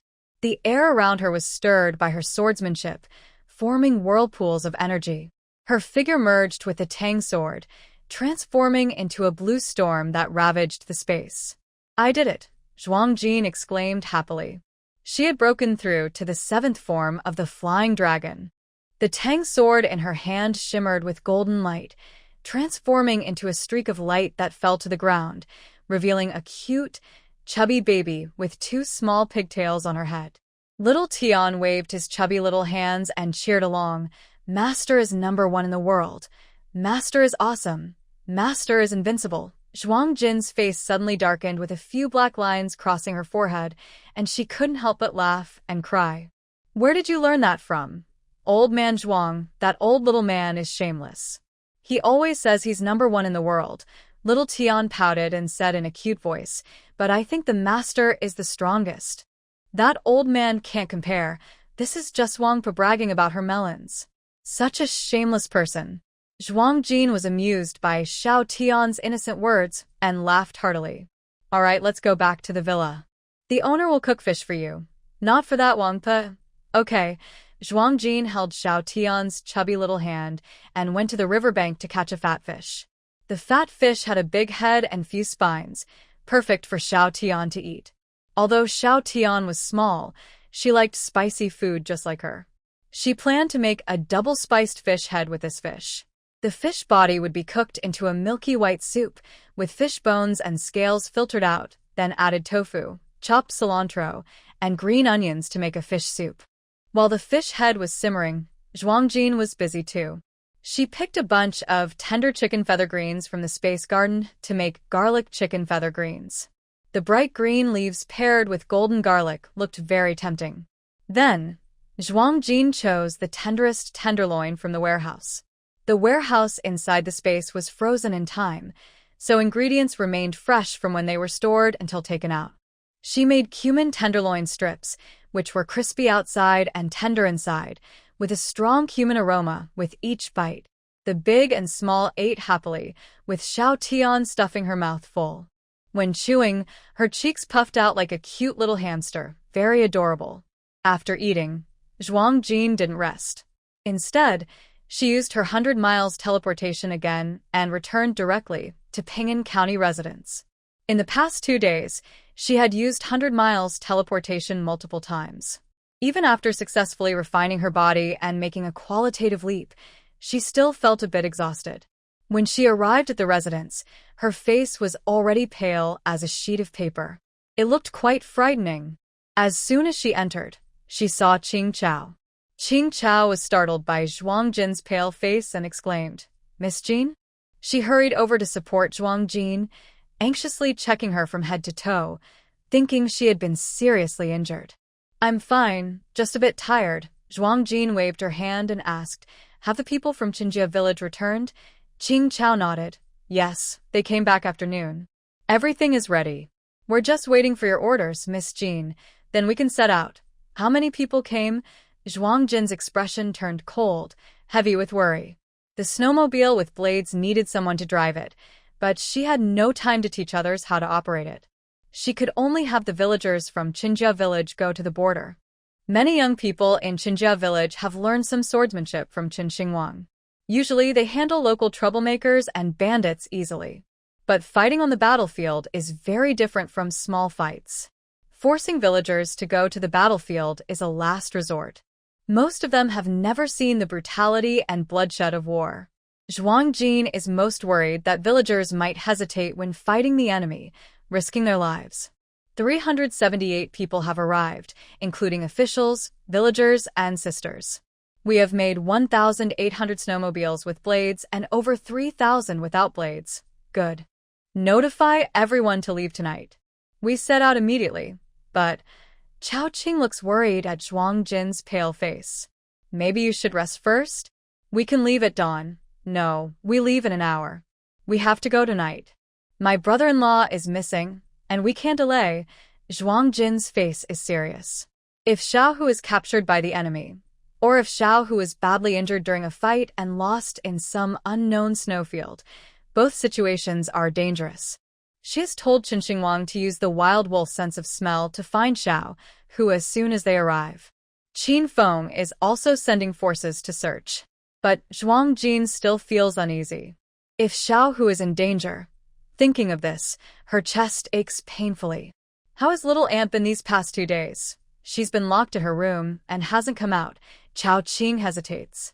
Maybe I should go talk to her. Zhuang Jin pauses and sighs. No need. It's not just about talking. We need to leave quickly. Finding Xiao, who is the most important thing.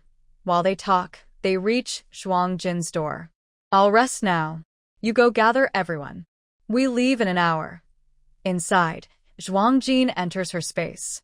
This time, she doesn't go to the space villa, but heads straight to the warehouse where time stands still. She finds a corner and lies down to rest. The time here is frozen, giving her enough time to recover. After resting, Zhuang Jin checks on Baihu and the tiger cubs. When she leaves the space, less than a tea break has passed outside. 1 hour later, over 400 people gathered in the courtyard. It was already midnight, and besides a new crescent moon, there were no stars in the sky. Dark clouds covered the sky, making it very black. Large snowflakes fell from the sky, drifting down gently. In just a few moments, everyone was covered with a thin layer of snow. But in this peaceful winter scene, the mood among the people was very tense. Zhuang Jin, dressed in black armor, looked cold and serious. I think everyone probably knows the current situation at the border. If the gate is broken, not only will Qin village disappear, but the entire northern region could lose at least half of its land. Going to the battlefield, some of us might lose our lives. I won't force anyone to go if they don't want to. If anyone wants to back out now, it's still okay. But once you're on the battlefield, you must not be afraid or run away. If anyone tries to escape during the fight, I will personally stop them. He looked sharply at everyone and asked, "Does anyone want to quit?" After he spoke, people looked at each other, but no one said a word. Everyone's face was heavy, but no one showed fear or hesitation. Then, Zhuang Jin shouted loudly, "Anyone who wants to leave, step forward." As soon as he finished, one person stepped out 2 big steps. This person had bright red eyes and a determined face. Zhuang Jin thought this person was going to quit. But unexpectedly, the person shouted loudly, "Who dares to quit? I'll hit him with my shoe. Village chief, we may be simple folk, but we all understand that those barbarians from the north are no good. If they get inside the gate, They will burn, kill, and loot on our land. Our parents and children will lose their lives. Instead of becoming slaves and dying, we'd rather fight. We're not afraid of death. Zhuang Jin's mouth twitched. He was telling people to step forward if they wanted to quit, but this person was full of courage and ready to face death. Still, Zhuang Jin looked at this person with some respect. Though he was just a simple villager, he had guts. Then, a few more villagers stepped forward. Protecting our homeland is our duty. We won't back down. We won't be cowards. Not cowards. Killing one enemy is worth it. Killing two is a profit. Even if we die, we'll take some barbarians with us. Yes. No cowards. Kill the North Dicks. Kill the North Dicks. For a moment, the entire courtyard was filled with villager shouts. People's blood boiled with excitement. Zhuang Jin nodded and extended his hand to signal everyone to be quiet. Since no one is retreating, I need to say a few words first. First, if anyone retreats on the battlefield, I will execute them on the spot. No exceptions. Second, showing mercy to the enemy is cruelty to our own people. So, we must never be soft or gentle in battle. Understand? Zhuang Jin shouted loudly again. Understood. Understood. Inside the courtyard, the shouts grew louder and louder. Charge! With that command, everyone mounted their wolves, armed themselves, pulled their sleds, and braved the snowstorm, traveling through the night toward the border. The snow fell heavier and heavier, and the cold wind was fierce, blowing ice particles everywhere. They hit faces like knives, feeling sharp and painful. No one fell behind. Until, when the faint white of dawn appeared in the east, Zhuang Jin's team reached the last city at the border, the city of Pingzhou. The city gates were wide open. Zhuang Jin saw many villagers, families with bundles, hurriedly fleeing in panic. His heart grew heavier. The situation seemed very grim. Otherwise, no city guard would let so many civilians escape and cause chaos. It seemed that even inside the city, things were already out of control. Zhuang Jin continued leading everyone, urging the wolves forward. The scene on the city wall became clearer. Soldiers densely packed on the wall, alert and watchful. They did not stop the fleeing villagers but let them pass. When Zhuang Jin and his villagers and wolf team arrived at the city gate, a loud shout came from the wall. Stop! Immediately, hundreds of city guards rushed down from the wall. Zhuang Jin's team was blocked by these guards. Who are you? Do you have a pass? The guards, seeing the wolf pack, looked surprised and alarmed. They looked terrified and incredulous, as if facing a great threat. The hundreds of guards tried to stay calm but were very cautious, their eyes fixed on the wolves, with swords already drawn.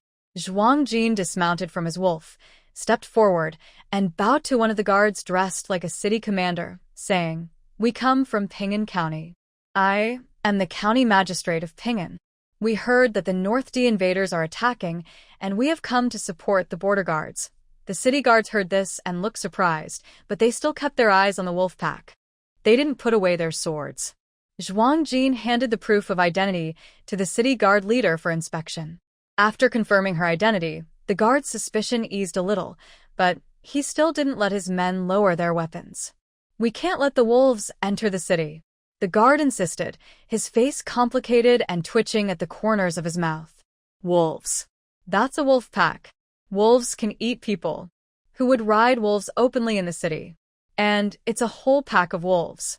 The city guard leader was firm, thinking that Zhuang Jin and her group weren't here to help, but to cause trouble. He coldly blocked their way into the city. Zhuang Jin was surprised. "So difficult to deal with?" "This is a token from General Qin," she said slowly, pulling out a badge from her pocket. It was given to her earlier by a soldier who came to deliver a message, and now it was useful. She raised an eyebrow and then took out a jade pendant. "This is a token from your crown prince." Staring at the token in her hand, the city guard leader's face twitched, and his eyelids started to jump wildly. "They have strong backing. Can he afford to offend them?" Miss, I really can't let the wolves into the city, but meaning humans can enter, but wolves cannot." The city guard leader and Zhuang Jin discussed. "If these wolves cause chaos inside, I can't take responsibility." "Damn it. What kind of situation is this? Who rides wolves as mounts? They're a strange bunch. The city guard leader sighed bitterly. My wolves are well behaved. They won't hurt civilians. Besides, they're going to the battlefield. How can they not enter the city? Zhuang Jin didn't want to conflict with the guards and patiently explained. The guards still looked troubled. They say the wolves are obedient, but can animals really listen? I don't believe it. Zhuang Jin didn't want to make things difficult either. Humans naturally fear wild wolves, and she understood this. But understanding doesn't change the situation. Fine. Go find Xin Feng. We'll wait here.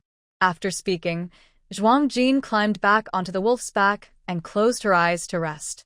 It was as if she was saying, if you won't let the wolves in, we'll stay right here. Amidst the snow and wind, Zhuang Jin's green robes fluttered loudly in the breeze. Though she looked like a woman, there was an inexplicable aura of 1,000 armies behind her. It seems that Zhuang Jin sensed the disapproval and let out a loud howl, baring his teeth. His roar was so loud it felt like it could pierce the eardrum, causing the wolf pack to erupt in response. The wolves stretched their necks and howled one after another. The sharp, piercing howls were so frightening they made people feel chills down their spines. The villagers, frightened and panicked, shouted and ran away. Some, who had backpacks and planned to leave the city, were so scared by the wolves' howls that they dropped their belongings and hurried back inside. Amid the howling of the wolves, the city guard commander looked worried, with a few soldiers behind him trembling uncontrollably. Their faces showed fear and anxiety. Damn it, they thought. This group of people looked truly terrifying. With the northern barbarians in front and wolves behind, how could they survive? Quick. Go find General Qin. Some soldiers, hearing the order, turned pale and ran away quickly.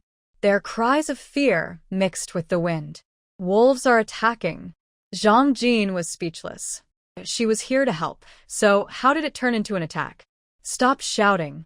Look, you're scaring everyone, Zhuang Jin said helplessly, patting the head of the lead wolf. The wolf's howling finally stopped, but the city guard's face was grim, looking extremely worried. He stared at Zhuang Jin with a constipated expression, veins bulging on his hand gripping the sword handle. He was weighing his options. If he fought Zhuang Jin and the others, how likely was it that the higher-ups would protect her? The unfortunate city guard kept thinking and felt like he would be the one abandoned and unlucky. This woman had the prince's jade pendant. Rumors in the army said the prince's love had blossomed. Could it be this woman? Suddenly, the guard felt terrible. His face showed shock. Did the prince find a wolf girl? Zhuang Jin was also speechless. She was really here to help.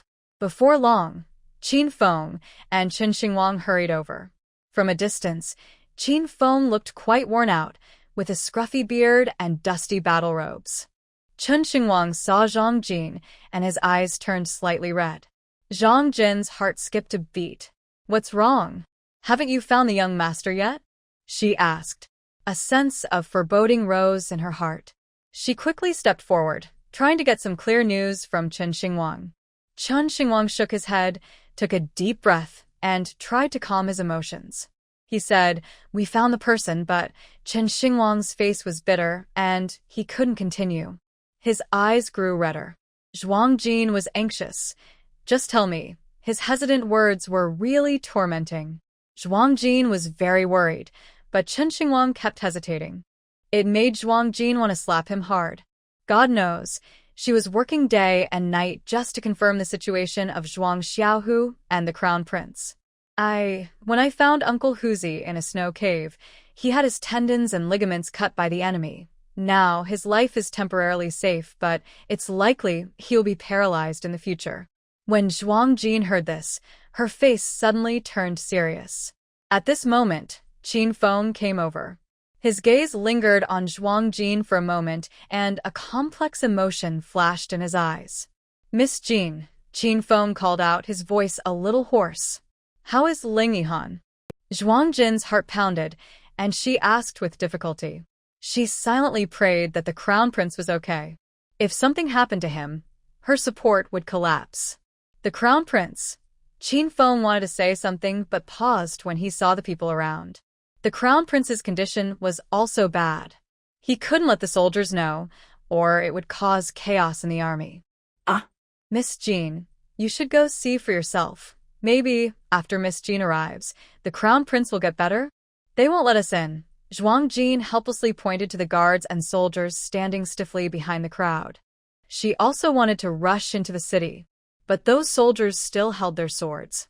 Hearing this, Qin Feng immediately glared fiercely. His sharp eyes swept over the city guards and soldiers. Are you all crazy? Dare to block Miss Jean too? Get out of the way. The city guards and soldiers trembled at Qin Feng's angry shout, almost dropping their weapons. They looked at each other, making way. Seeing this, Zhuang Jin quickly stepped forward to smooth things over. She was here to support, not to conflict with any faction. If she made enemies right away, it would be very bad for her future plans. Qin Feng, don't be angry. They're just doing their duty.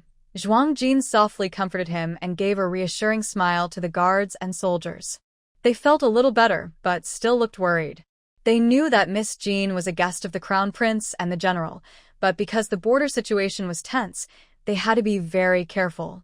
Qin Feng didn't really want to punish anyone. He just wanted to help Zhuang Jin gain some respect, so he didn't hold back. He raised his voice loudly and spoke clearly. Do you all know? Miss Jean is our benefactor. The vegetables, grains, soy paste, and tofu you eat every day are all provided by Miss Jean. In these times, even money can't always buy food, so from now on, when you see Miss Jean, you must show respect. Don't be so clueless. If you make Miss Jean angry, it's not just me who will deal with you. Even the crown prince won't forgive you.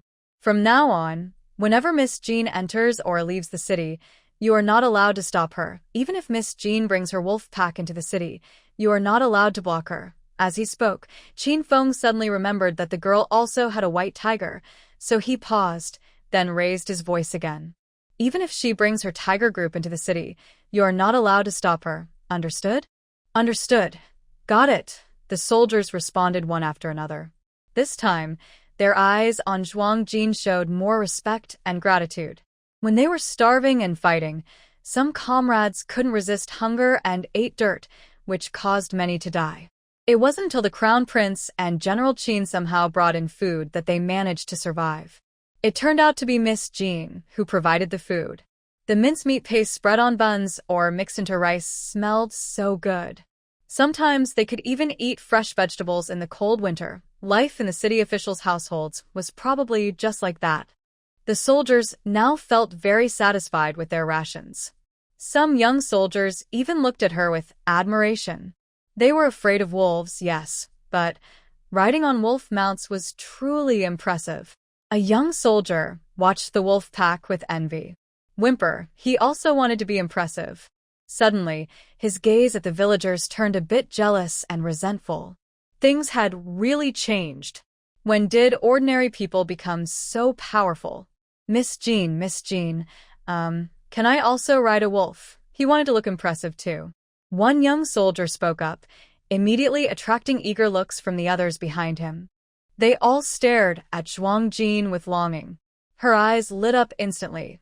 She had been planning this. Her wolf pack has about 5,000 members. She worries that there aren't enough villagers who can ride wolves, and she fears that going to the battlefield might not cause much of a stir. Then, a young soldier steps forward. This boy is so thoughtful. It's like sending a pillow to a sleeping person. Zhuang Jin smiles warmly. No problem. Come find me later, and I will pick a gentle wolf for you. As soon as she finishes speaking, all the soldiers tremble with excitement. Even the soldiers on the city wall, hearing Zhuang Jin, wish they could come down and build a good relationship with her.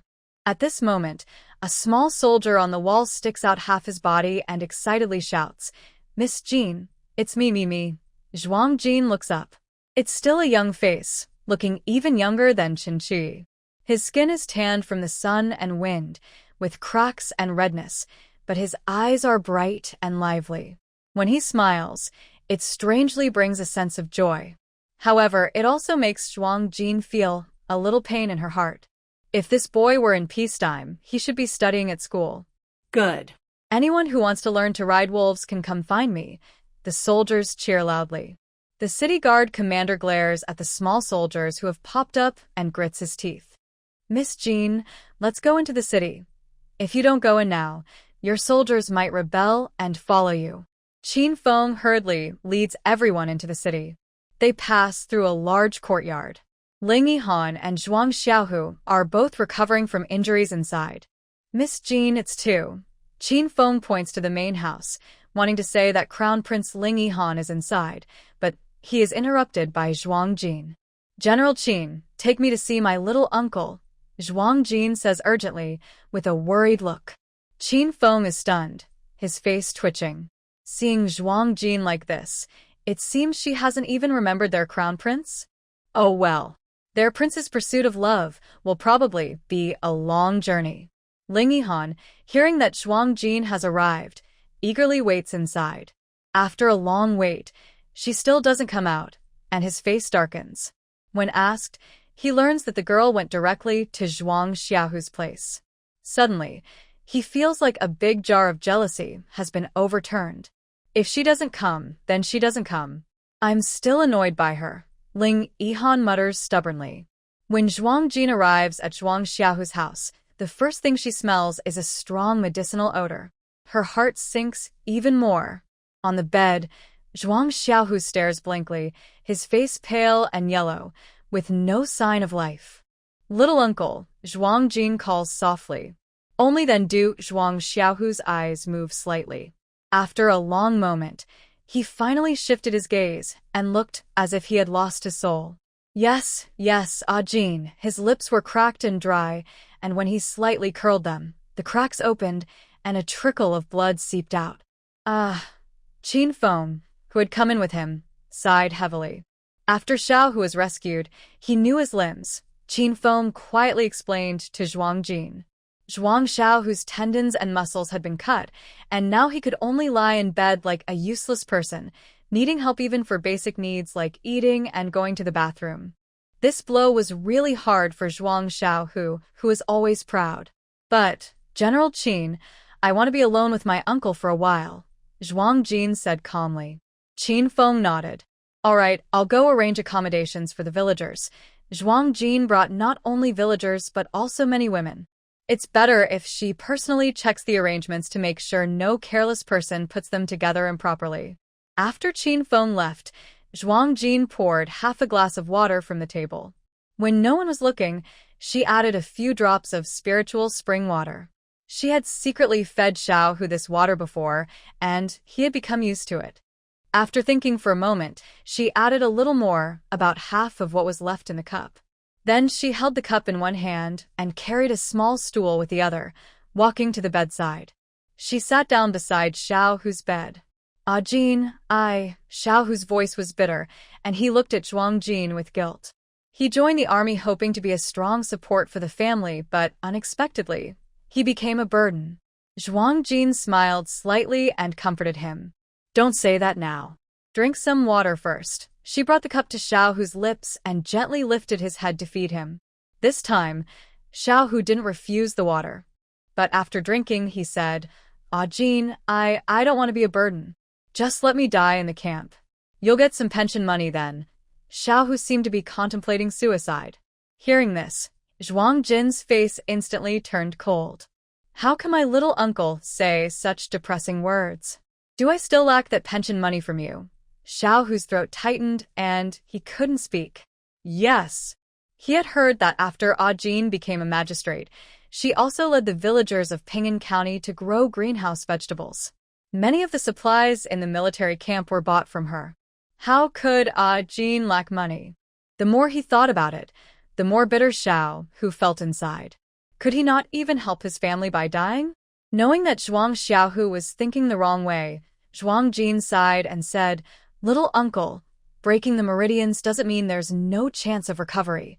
Hearing this, Zhuang Xiaohu's eyes lit up, but quickly dimmed again. Since ancient times, he had never heard of someone recovering after their meridians were broken. Jin was just comforting him. Little uncle joined the army not long ago and already became a deputy general. This shows that the path you chose is good, You have the talent for this job. Although I now hold a small official position, I got it through connections. Otherwise, who would let a woman ride on top? It's just that in these chaotic times, those meddlesome officials and false accusations are gone. Little uncle, you should also know about the current political situation. One day you're on top, the next you're in the mud. Things can change in an instant. Without support behind you, it's hard to move forward. Little uncle, you joined the army because you wanted to be my support. So, why give up now? Or do you regret it?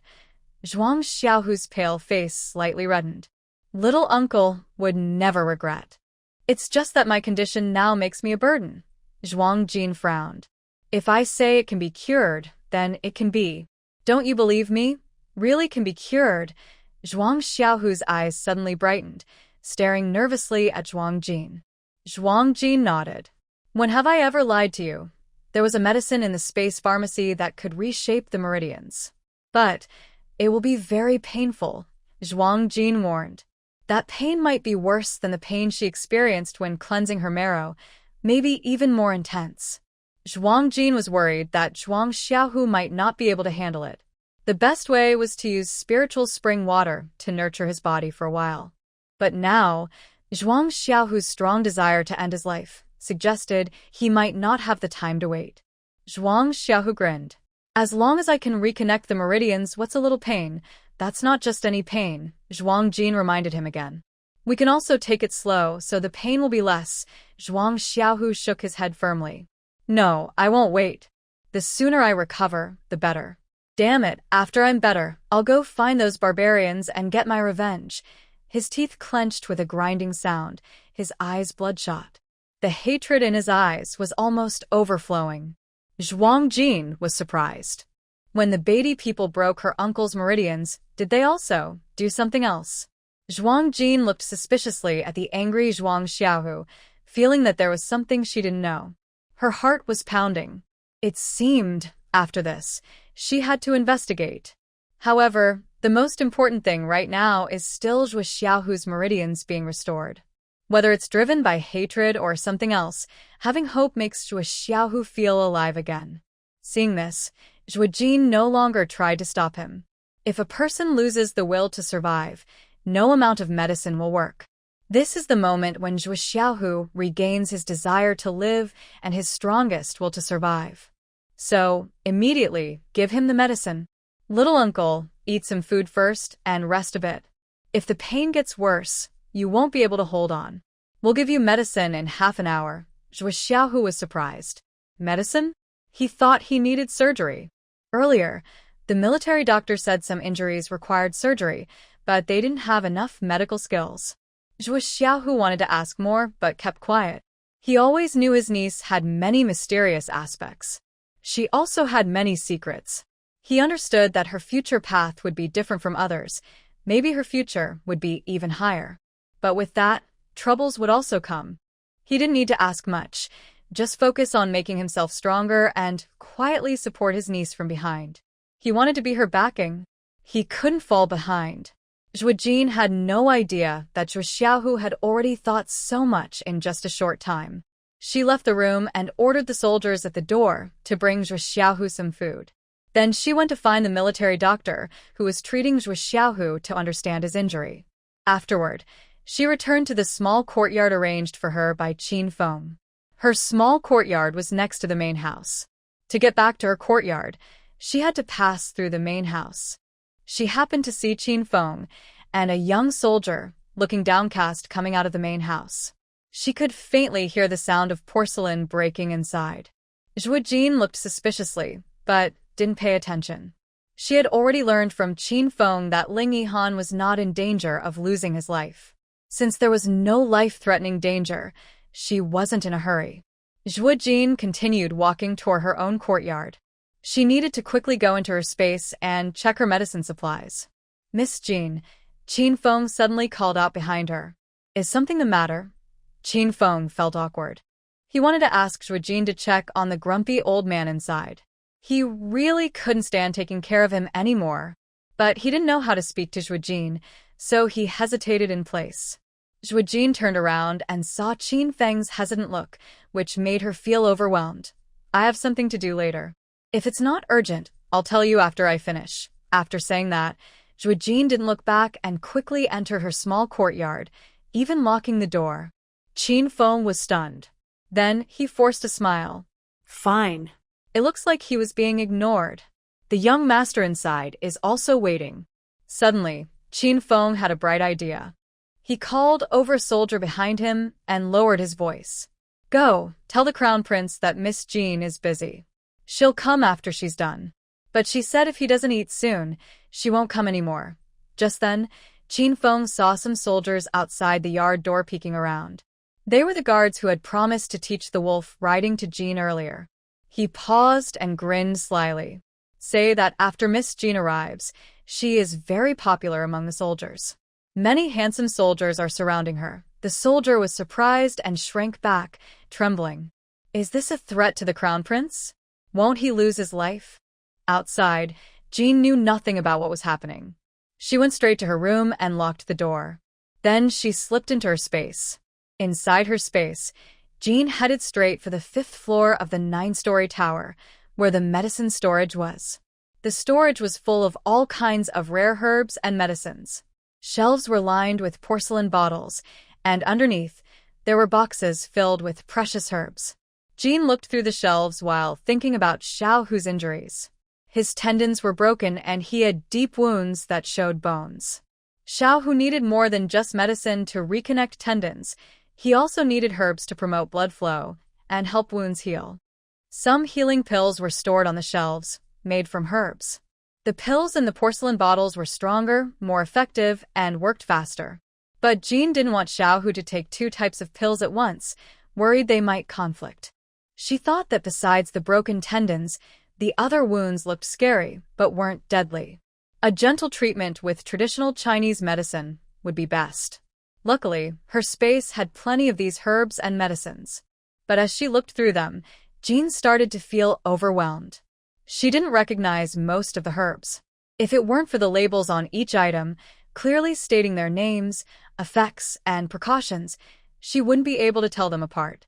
She didn't know much about medicine, especially traditional Chinese medicine. Before her soul transmigration, her experience in the spy world was limited to simple first aid for knife and gun wounds, mostly Western medicine like antibiotics. Sigh. Jean sighed deeply. It was frustrating not to know how to use such good herbs. It really made her feel upset. Just then, old Master Jean peeked out. He was still holding a large lamb leg, munching on it with oil dripping from his mouth. Girl, are you facing some trouble? Do you want Grandpa to help you? The old man spoke arrogantly, not acting serious.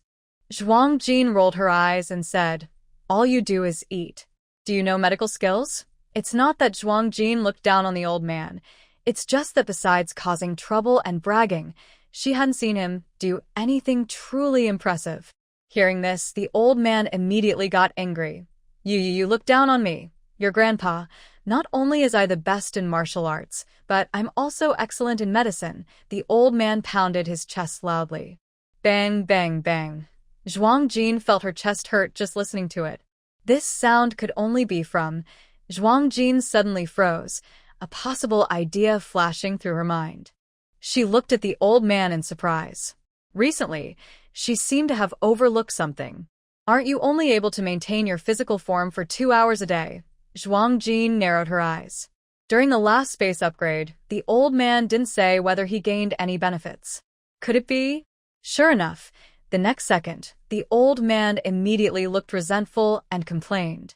Seeing you don't care about me, old man. After the space upgrade last time, I can maintain my physical form most of the time now.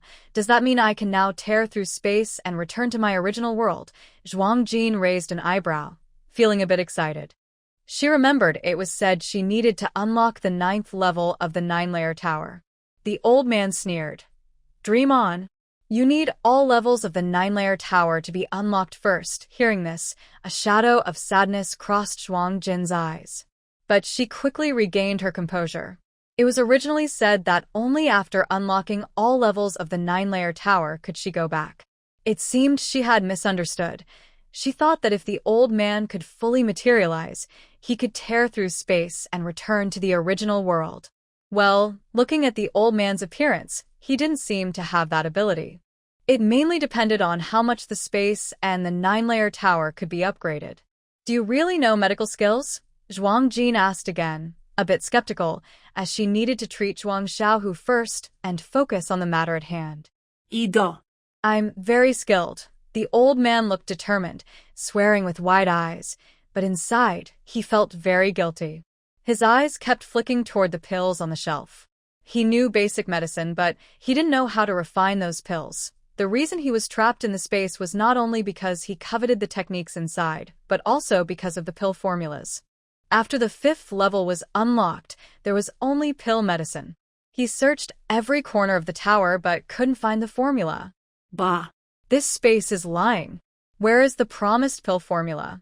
Master Zhuang was angry as he thought this, then tore off a big piece of mutton and chewed loudly. Seeing the old man speak sincerely, Zhuang Jin believed him. However, to be cautious, Zhuang Jin called Xiao Tian over to ask about the old man's words and whether they were trustworthy. Xiao Tian glanced at the old man. The cute, childish voice echoed in Zhuang Jin's mind. Master, this old man may not be reliable, but he did no medicine before entering this space. Although his medical skills are far below the experts who made these pills in the tower, in this world, his skills are considered top. You can trust him to make the medicine. Hearing Xiao Tian's praise, Zhuang Jin felt more at ease. Remember, Xiao Tian and the old man are often at odds, so if Xiao Tian praises his medical skills, they must be good. Zhuang Jin immediately told the old man about Xiao Hu's situation. After discussing, they decided the old man would prepare the medicine. Surprisingly, the old man, Master Zhuang, was quite skilled and quickly made the medicine. During the process, he explained the properties of various herbs. Usually, Zhuang Jin probably wouldn't understand, but it didn't sound like nonsense. The usually carefree old man, when handling herbs, had shining eyes and was very serious, completely different from his usual goofy appearance. After selecting the herbs, Zhuang Jin went to the front shelf and took out a rebirth pill from a porcelain bottle. The rebirth pill can reshape broken meridians. Strictly speaking, it doesn't just repair the broken part but reshapes all the meridians in the body. Even bones can be changed. For example, some people with poor talent and unsuitable bones or meridians for martial arts, after taking the rebirth pill, can become talented martial artists with excellent bones. Their training will be much easier later. However, rebirth always involves a lot of pain. Many people never find such a divine medicine, and even if they do, they can't endure the pain of the reshaping process. If Zhuang Xiaohu can endure this time, it will be a great opportunity for him. Zhuang Jin was worried he might not make it and looked at the old man gnawing on a lamb leg in the corner. Master Zhuang, since you can now maintain your physical form for many hours, can you leave the space? Since the old man knows medical skills, it would be safer if he were nearby when Zhuang Xiaohu takes the rejuvenation pill. Upon hearing this, the old man's face suddenly brightened. He hadn't thought of that. He could go outside and have some fun. But soon, the old man's expression darkened again, and he said begrudgingly, "There's no space outside, and the spiritual energy is not as dense. If I go out, I probably won't last more than 2 hours." The old man was unsure. He hadn't left the space in a long time and didn't know if he could stay outside for a long time. However, after hearing Zhuang Jin say that leaving the space was possible, the old man became a bit excited. This space is great everywhere, except there's no alcohol to drink. Thinking of this, the old man's eyes shone brightly, like laser beams. He puckered his lips and started salivating. 2 hours are enough. If it's not enough, I'll send you back to the space in time, Zhuang Jin decisively said, not noticing the old man's mischievous actions. With the old man present, she could also explain to Zhuang Xiaohu about his treatment. After saying that, Zhuang Jin took out an empty porcelain bottle and placed a rejuvenation pill inside. Then she went to the villa kitchen to prepare some simple food for herself. This time, she was considerate and also brought some for the old man. However, the old man had already devoured a large lamb leg and couldn't eat any more. After a quick meal, about half an hour had passed. By then, Zhuang Xiaohu had finished eating and was lying on the bed resting. Zhuang Jin, with the old man, entered the room. As they entered, the old man puffed up his chest proudly, strode confidently, and looked like a wise master from a distant world. Seeing this, Zhuang Jin couldn't help but roll her eyes. She thought he was too good at pretending. "Little uncle, this is Dr. Zhuang I found for you. He's from the same family name as us. He said he can treat your injury," Zhuang Jin whispered, introducing the old man to Zhuang Xiaohu. Hearing this, Zhuang Xiaohu didn't dare neglect the famous doctor her sister mentioned. He struggled to sit up and bow, but his muscles were broken, so he couldn't move at all. "Thank you, Dr. Zhuang," Zhuang Xiaohu said apologetically with a small smile. "You're welcome." The old man waved his hand absent-mindedly. He had just come out of the space and found everything new and interesting. He pretended to be mysterious and profound, but his eyes kept darting around, observing everything. Zhuang Xiaohu looked at the old man, froze for a moment, and was a bit surprised. This old man has white hair and a youthful face. Just looking at his face, he doesn't seem like an ordinary person, but his clothes are tattered, and his hands are greasy. Slightly, Zhuang Xiaohu seems to smell a faint aroma of cumin lamb from the other person. It drifts over. Are high-level masters from outside the world always like this? Noticing Zhuang Xiaohu's thoughts, Zhuang Jin suddenly slaps his forehead. How could she forget such an important thing? Master Zhuang is still wearing the same old cloth outfit from before. Why didn't she think of changing his clothes for this old man? Zhuang Jin rolls her eyes at the little old man, and this look leaves her speechless. Perhaps a careless fellow still has some lamb bits on his fingers. Now his eyes are darting around the room, lost in thought, and his fingers instinctively go into his mouth, savoring something delicious. Zhuang Jin forces a smile. Even good doctors have quirks. Master Zhuang just returned from gathering herbs and hasn't had time to change clothes. "Please don't mind, little uncle." As she speaks, Zhuang Jin subtly pushes the little old man. "Please, Master Zhuang, take a look at my little uncle's injury." Pushed by Zhuang Jin, the little old man suddenly comes back to himself. "All right, let me check his pulse." He straightens his expression, quickly places his hand on Zhuang Xiaohu's wrist to feel the pulse. Zhuang Jin wants to stop him, but it's too late. She hopes the old man will wash his hands first. Looking at Zhuang Xiaohu's face again, she sees it's truly as dark as if water could drip from it.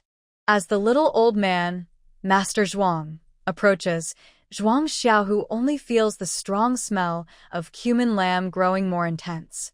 He freezes stiffly, the corner of his mouth twitching as he stares at the fingers on his wrist, which are shining with moisture. His gaze flicks again to the old man's mouth. It seems like those fingers just pulled out of that mouth, right? Thinking of this, Zhuang Xiaohu feels his stomach churn, but knowing Zhuang Jin trusts this old man, he endures the discomfort, closes his eyes, and lets him check his pulse. His fearless, resigned attitude makes Zhuang Jin find it amusing. After a moment, the old man pretends to cough lightly. No big problem.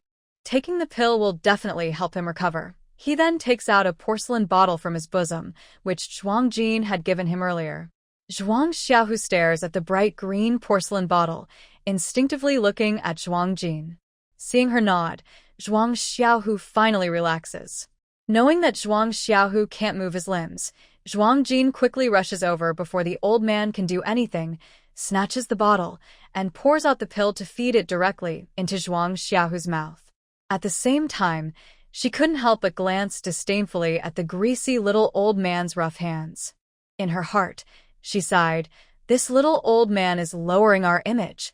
The medicinal pill, once taken, transformed into a warm flow that traveled down the throat into the limbs and bones. Zhuang Xiaohu felt a lightness all over his body. The previously broken meridians seemed wrapped in a warm current, making him feel much more comfortable. "Thank you, Dr. Zhuang."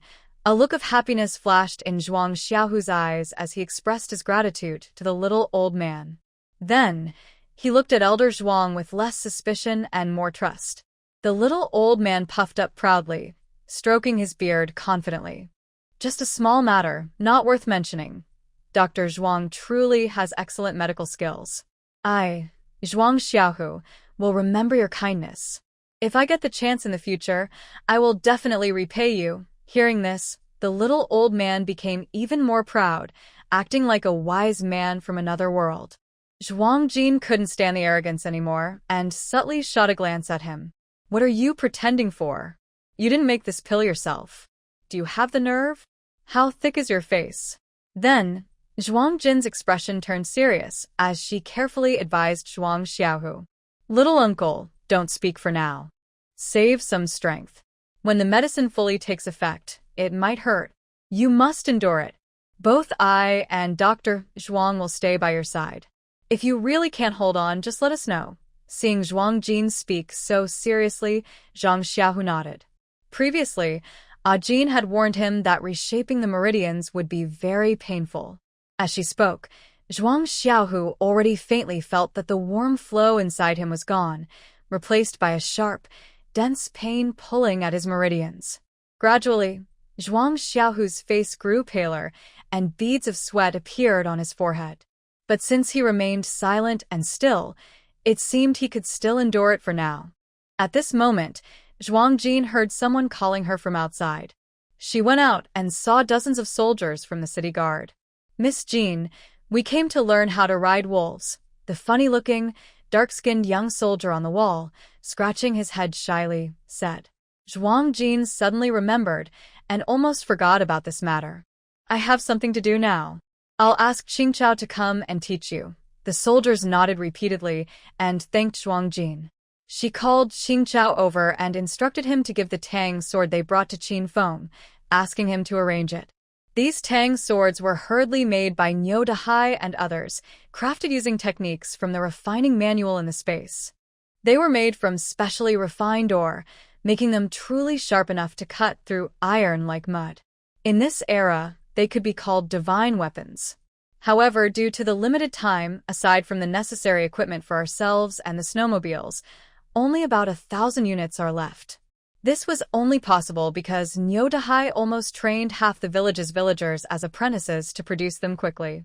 Heard that the Beatty have a powerful sword, but Zhuo Jin has never seen it. She thinks it probably isn't stronger than her own sword.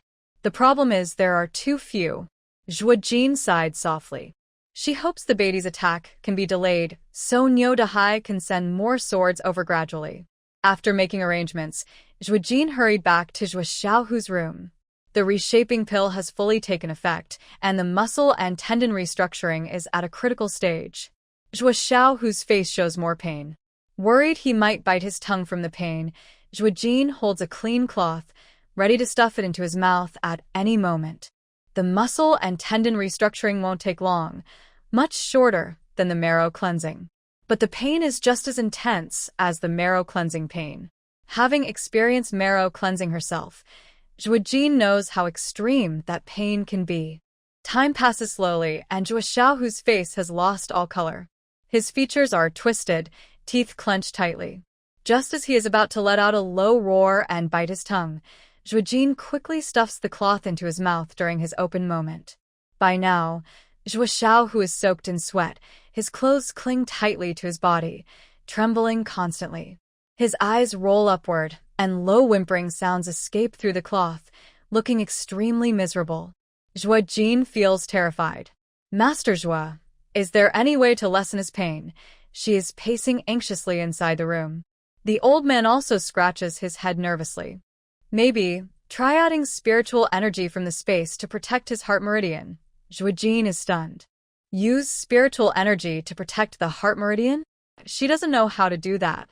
She only knows how to channel spiritual energy into herself and her blades, mostly for attack. Protecting the heart meridian? What if she fails and injures him deeply? Can I use pills from the space instead? She doesn't dare to risk it. It's better not to use pills. "Try it, I'll teach you, okay?" The old man rarely acts serious, and Zhuo Jin follows his instructions. After half an hour, Zhuo Xiaohu's condition improves. Just as Zhuo Jin relaxes slightly, suddenly, the sound of war drums comes from outside. The drums are rapid and fierce, echoing one after another, as if thousands of soldiers are approaching. Zhou Jin and Zhou Xiao, whose faces change at the same time. Not good. The enemy is attacking. Zhuang Xiao, who struggled to get up, but his body was still weak. He staggered and almost fell. Zhuang Jin quickly caught him. Little uncle, rest assured and focus on healing. I'll go check on things. Saying that, Zhuang Jin turned to leave. Jin, be careful, Zhuang Xiaohu warned anxiously.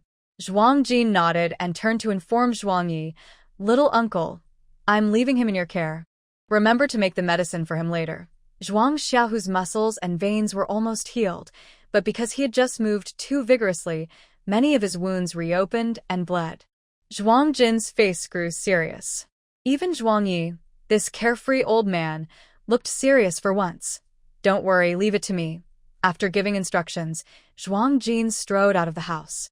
In the yard, the soldiers had disappeared, and the villagers and grass creatures who had come with them hurriedly ran out in panic. Village chief, Miss Jean, everyone looked worried. That night, the northern enemies had come and attacked fiercely. Listening to the fighting outside, everyone's faces showed some fear. From inside the yard, it was clear that the city's people were also in chaos. Men, women, old and young, all running out in panic, shouting, "The enemy is here, run!" The entire Pingzhou city was in chaos. Zhuang Jin's heart sank. She knew this attack was probably very serious. At this moment, a young soldier hurried over in a panic. Zhuang Jin quickly stopped him. What's happening at the city gate? Where are the Crown Prince and General Qin? Reporting to Miss Jean, the enemy is very fierce. General Qin has already led troops to the city tower to fight. The Crown Prince is currently commanding from the tower, the soldier gasped, looking anxious. Zhuang Jin frowned. Seeing that Ling Yihan was personally leading the fight despite being ill, she knew the situation was very serious. She couldn't wait any longer. Everyone listen up. Bring the wolf pack and your gear. Head to the city tower. With that order, Zhuang Jin led everyone toward the tower. On the tower, flames shot into the sky, and shouts of battle echoed loudly. Many northern enemies had already climbed onto the tower. Zhuang Jin watched as countless people fell, her expression turning stern and fierce. Wait below the tower. I'll be right back, she said to everyone and quickly ran up. She fought her way through, killing over 10 enemies along the way. Finally, she reached Ling Yihan's side. Seeing Ling Yihan, Zhuang Jin was shocked. Ling Yihan's eyes flickered with deep, troubled feelings, and there was a brief look of embarrassment. Why did you come up here? His voice was hoarse and deep with urgency. Go back quickly. It's dangerous here. Your face and leg. Zhuang Jin was surprised. She only heard Qin Feng say that Ling Yihan was injured, but there was no danger to his life. Since she arrived, she had been busy treating Xiaohu, so she didn't have time to ask more. At this moment, she saw Ling Yihan wearing a half-silver mask on his face, but there was still a fierce, red wound on his jaw that was not covered. He sat in a rough wooden wheelchair, covered with a thick blanket on his leg. Several guards stood protectively beside him. Has Ling Yihan been disfigured? Is there a problem with his leg? No wonder Qin Feng hesitated to speak. Zhuang Jin's heart trembled, and a strange, stabbing pain spread inside her. But she didn't have time to think further, because below the city tower, enemies kept throwing flying tiger claws, climbing ladders, and rushing onto the city wall. Looking out, the front of the city wall stretched for miles, with two armies fighting fiercely. Tens of thousands of soldiers shouted and fought, the scene like a hellish battlefield, with blood staining large patches of snow. The iron cavalry of Beatty rode through the snowstorm, constantly taking the heads of soldiers from the northern desert kingdom, rushing toward the city tower. The commander was Yang Xiuguang. Ling Yihan occasionally issued orders from the city tower. It was clear that the desert army had a very organized battle plan, and Ling Yihan was very skilled at deploying troops. But their soldiers from the northern desert kingdom clearly weren't good at fighting in the snow, and their weapons were easily broken under the enemy's blades, looking like scrap metal. Only those soldiers holding the Tang sword she brought could carve a gap among the enemy, but only 1,000 soldiers equipped with Tang swords was not enough. Still, the desert soldiers were forced to retreat step by step. I need 427 sets of armor. Hurry. The people she brought hadn't had time to equip armor, and fighting on the battlefield was too dangerous. I told you to go back, Ling Yihan suddenly shouted sternly, with a serious expression and determined eyes. He was usually gentle in front of Zhuang Jin, never showing such severity. He knew he had no chance of winning this battle. He didn't want Zhuang Jin to risk her life. I'm confident I can force the enemy back. Trust me. Trust me. Those 2 words hit Ling Yihan's heart hard. For a moment he almost nodded. But people will die. You and those villagers should leave now. There's still a chance. Ling Yihan was very anxious, trying to persuade Zhuang Jin to leave. Hurrying over, blood-stained Qin Feng heard Lady Zhuang Jin's words and immediately became excited. Miss Jin, do you really have a way to drive back the enemy troops? Qin Feng's hands trembled. He just knew this girl must have a plan. Despite risking punishment with a military club, he secretly sent a messenger to ask for help politely. If her plan could change the battle, he would gladly risk his life, even his head, for it. Zhuang Jin nodded seriously. Although she arrived in a hurry, she was prepared. Qin Feng was overjoyed. Whatever you need, Lady Jin, I will send someone to get it right away. Is it just armor? There are plenty in the camp. Qin Feng, stop fooling around and quickly send a Jin and the others out through the inner city gate. Ling Yihan rarely showed such commanding authority. But no one paid attention to him. I say I have a plan and I mean it. Do you really not believe me? Zhuang Jin's face turned cold. If you keep nagging, be careful, I might just knock you out. If the city gate is broken later, even if I escape, can I really get out of the desert North Kingdom? The building is collapsing. There's no way everything will be fine. Zhuang Jin shot a fierce look, even considering knocking out the slowpoke with a single strike. Ling Yihan wanted to speak again, but was silenced by her sharp gaze. The nearby guards nervously touched their noses, daring not to speak. Qin Feng, quickly deliver 427 sets of armor and immediately add iron pots on the city walls. Boil several pots of water and pour them outside the walls. In the freezing snow, boiling water would turn to ice instantly, forming a thick layer of ice on the outside of the city walls. This would render the enemy's ladders and flying claws useless. Also, I want a troop of soldiers. 3,000 skilled with long swords and over 1,000 who can use bows and arrows. Hearing this, Qin Feng's eyes lit up. Great idea. I'll go give the orders right now. He hurried off. Have you studied military strategy? Ling Yihan looked at Zhuang Jin with surprise, admiration, and praise. Zhuang Jin rolled her eyes. You think I'm running away because you look down on me? Ling Yihan awkwardly shut his mouth. While confronting him, Zhuang Jin didn't forget to take out her bow and arrow, shooting down the enemies trying to climb the city walls. Her shots were accurate, and within moments, a dozen enemies who peeked over the walls screamed as they fell off. Ling Yihan directed and observed Zhuang Jin, feeling both amazed and puzzled. He had always known this woman was extraordinary. He was immediately attracted by the confidence and resilience that radiated from this woman. After getting to know her, he felt she was like a mystery, like an endless book. Just when he thought he was beginning to understand her, she would reveal many shocking things. He was falling deeper and deeper for her. She could summon a beast army, knew greenhouse farming techniques, had a mysterious domain, and many strange ideas. But he never expected that this woman was skilled in martial arts and also knew military strategy. This was not something a small village girl could do. He secretly investigated and found out that the girl from Qinjia village, Zhuang Jin, was not like that before.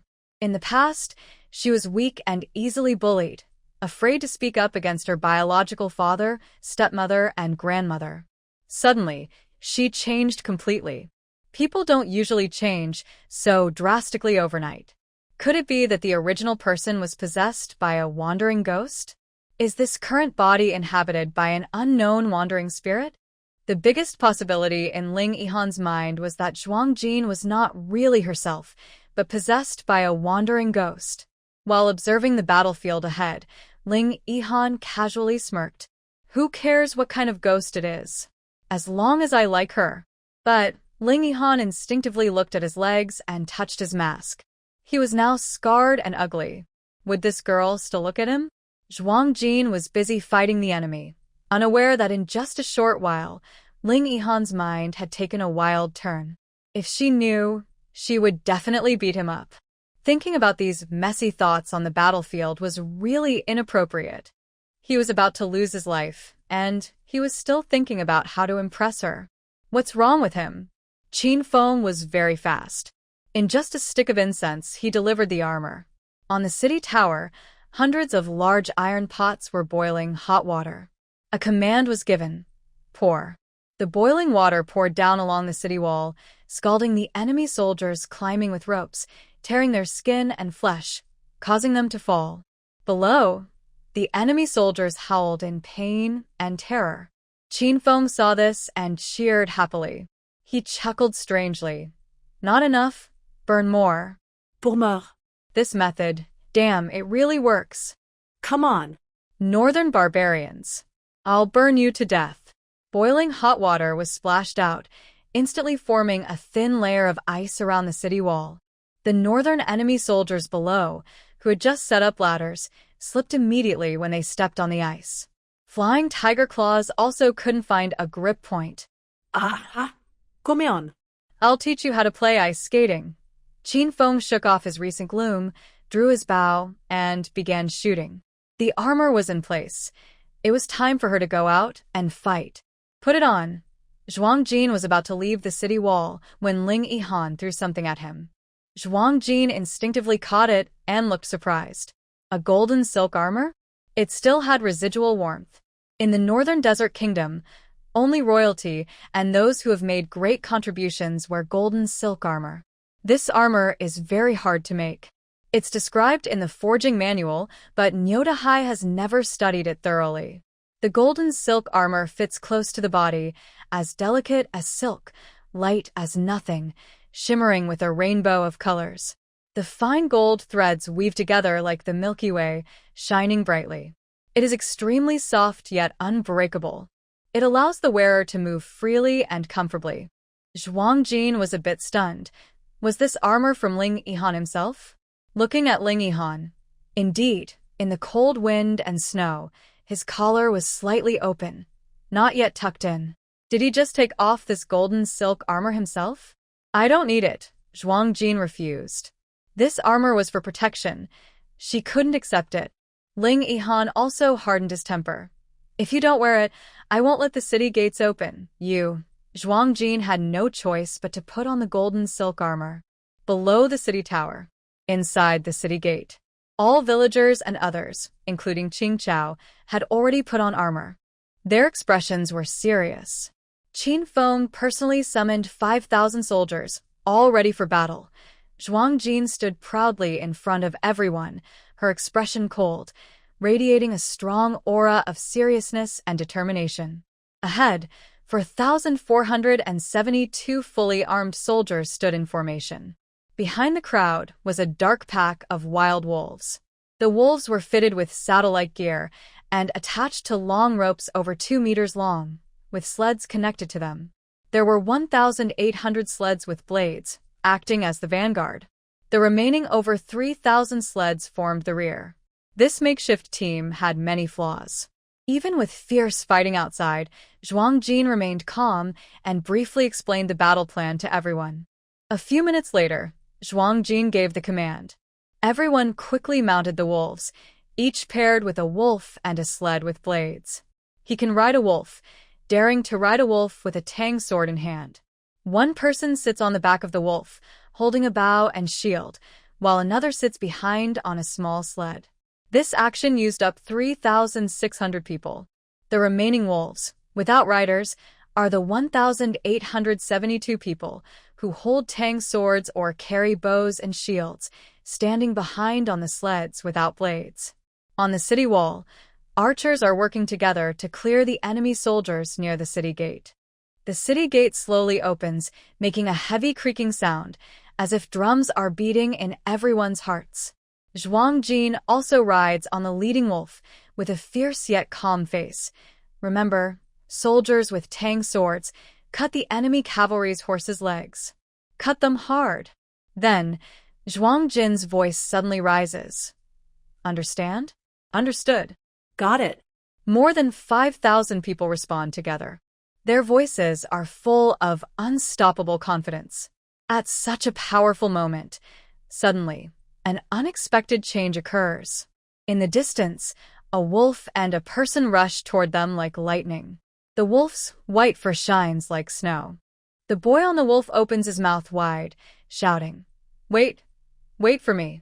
Wind rushes into his mouth, making his cheeks puff up like a frog. The boy breathes in the wind, his cheek muscles bulging.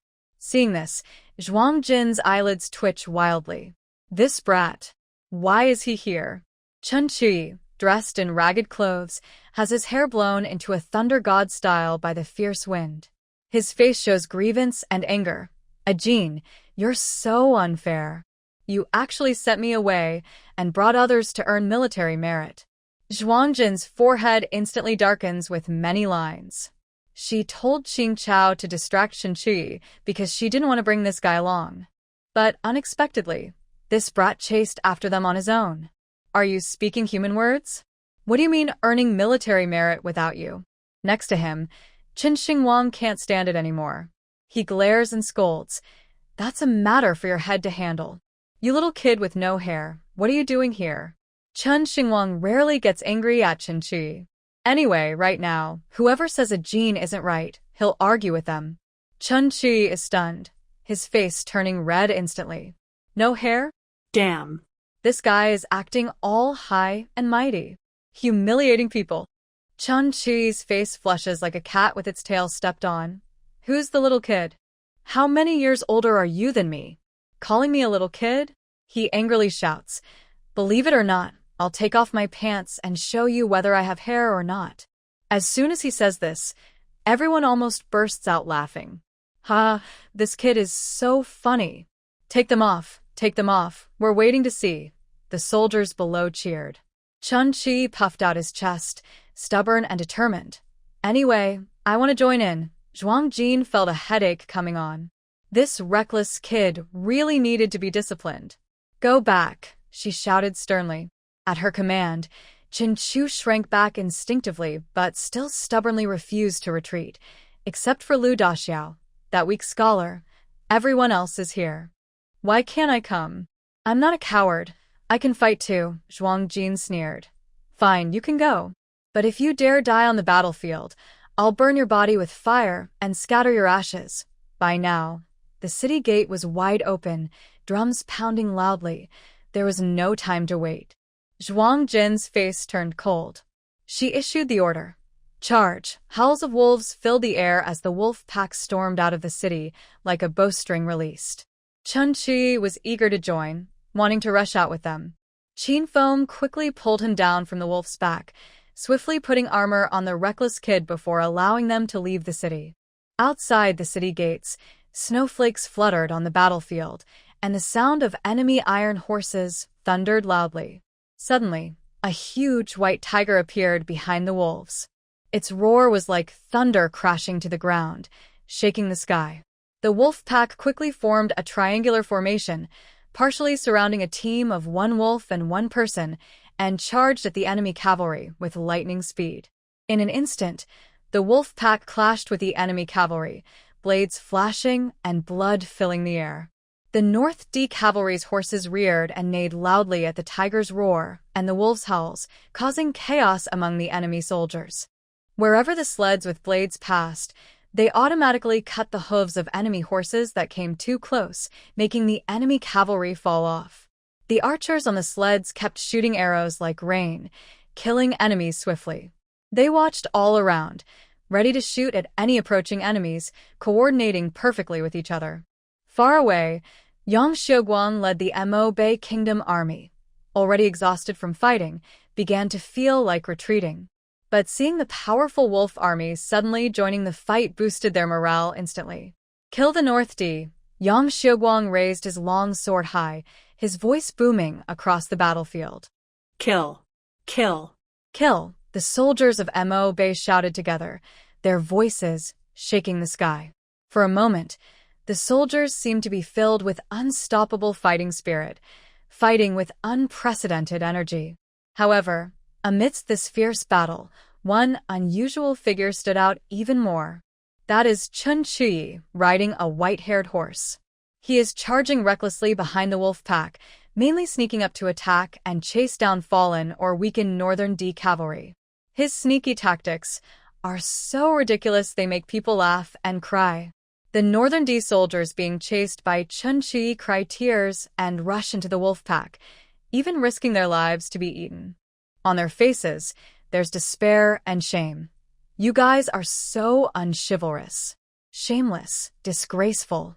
At this moment, the Northern D soldiers see this dirty young man as a devil. Damn it! They'd rather die at the jaws of wild wolves than under this young man's sword. Chun Chui twitches his mouth, swings his sword again, aiming at the enemy's groin. My sister Ajin said, to kill the enemy, you should target their weak spots. Damn it, isn't a man's weakness right there? I stabbed your balls, and I was wrong. Apart from Chun Chui, who's a reckless outsider, everyone else looks serious and fights with red eyes and great effort. In the air, besides flying snowflakes, broken horse hooves and splattering blood shoot out, quickly turning the snow into red patches. Loud roars of tigers sometimes echo, as if giving commands to the wolf pack. The wolves howl in response, and after clearing a space, they quickly change formation. The enemy's iron cavalry is no match for the wolf army and soon falls behind. The Northern D army is caught between Zhuang Jin's wolf army and Yang Xiuguang's Northern Desert army, falling into a tough situation. The battle is turning. Zhuang Jin rides the lead wolf, quietly watching the battlefield. She holds a long-range bow, ready to support soldiers and villagers in danger. The arrow on the string is always ready to shoot. She also occasionally gives commands to the white tiger beside her, whose loud roar cuts through the chaos on the battlefield. Only the white tiger's voice can drown out the noise and help her send orders to the wolves. At the same time, she waits for the legendary martial arts master in the enemy camp to appear. Unfortunately, the master doesn't show up, but 3 arrows suddenly shoot through the air like lightning. They seem to have eyes, flying straight for Zhuang Jin's forehead, throat, and heart, with fierce wind sounds that make people nervous. 3 shots, all aimed at vital spots. With the rushing wind, the enemy's archery expert has appeared. Zhuang Jin's heart tightens, and she quickly swings her tang knife, ready to defend. Just at that moment, someone on the city tower behind her moved faster than she did, shooting 3 arrows accurately to stop the enemy's attack. Zhuang Jin turned around and saw Ling Yihan standing on the tower, pale-faced, swaying, still holding his bow. He looked even more nervous than she was. His leg? How could he stand? There was no time to think, so Zhuang Jin quickly looked toward the enemy to find the archer, who was attacking secretly. From afar, she saw a golden carriage pulled by 2 young elephants entering the battlefield. Around it, over 1,000 guards in silver armor held shields and long spears. The carriage shined with gold, decorated with gems, showing luxury. It was large, with a carriage behind it, and at the front, a man in a purple robe with a gentle but stern face stood, angrily lowering his bow. When Zhuang Jin looked at him, he smirked with a sinister, cunning smile. His eyes were like a poisonous snake, making people feel cold and scared. In a moment, he picked up his bow again, shooting 3 arrows at a time, aiming at the chaotic battlefield. Zhuang Jin's eyelids twitched, and she looked in the direction where the arrows flew. Her heart started pounding, and she shouted, "Xingwang, Qingqiao, be careful." Yes, the purple-robed man's target was Xingwang and Qingqiao. They were the bravest in the wolf team, leading the charge into the enemy's center. Zhuang Jin knew her archery skills were far worse than his, so she decisively gave up her bow. She gathered her energy, jumped from the head of the wolf, and used her spiritual power to rush toward Qingqiao and Xingwang.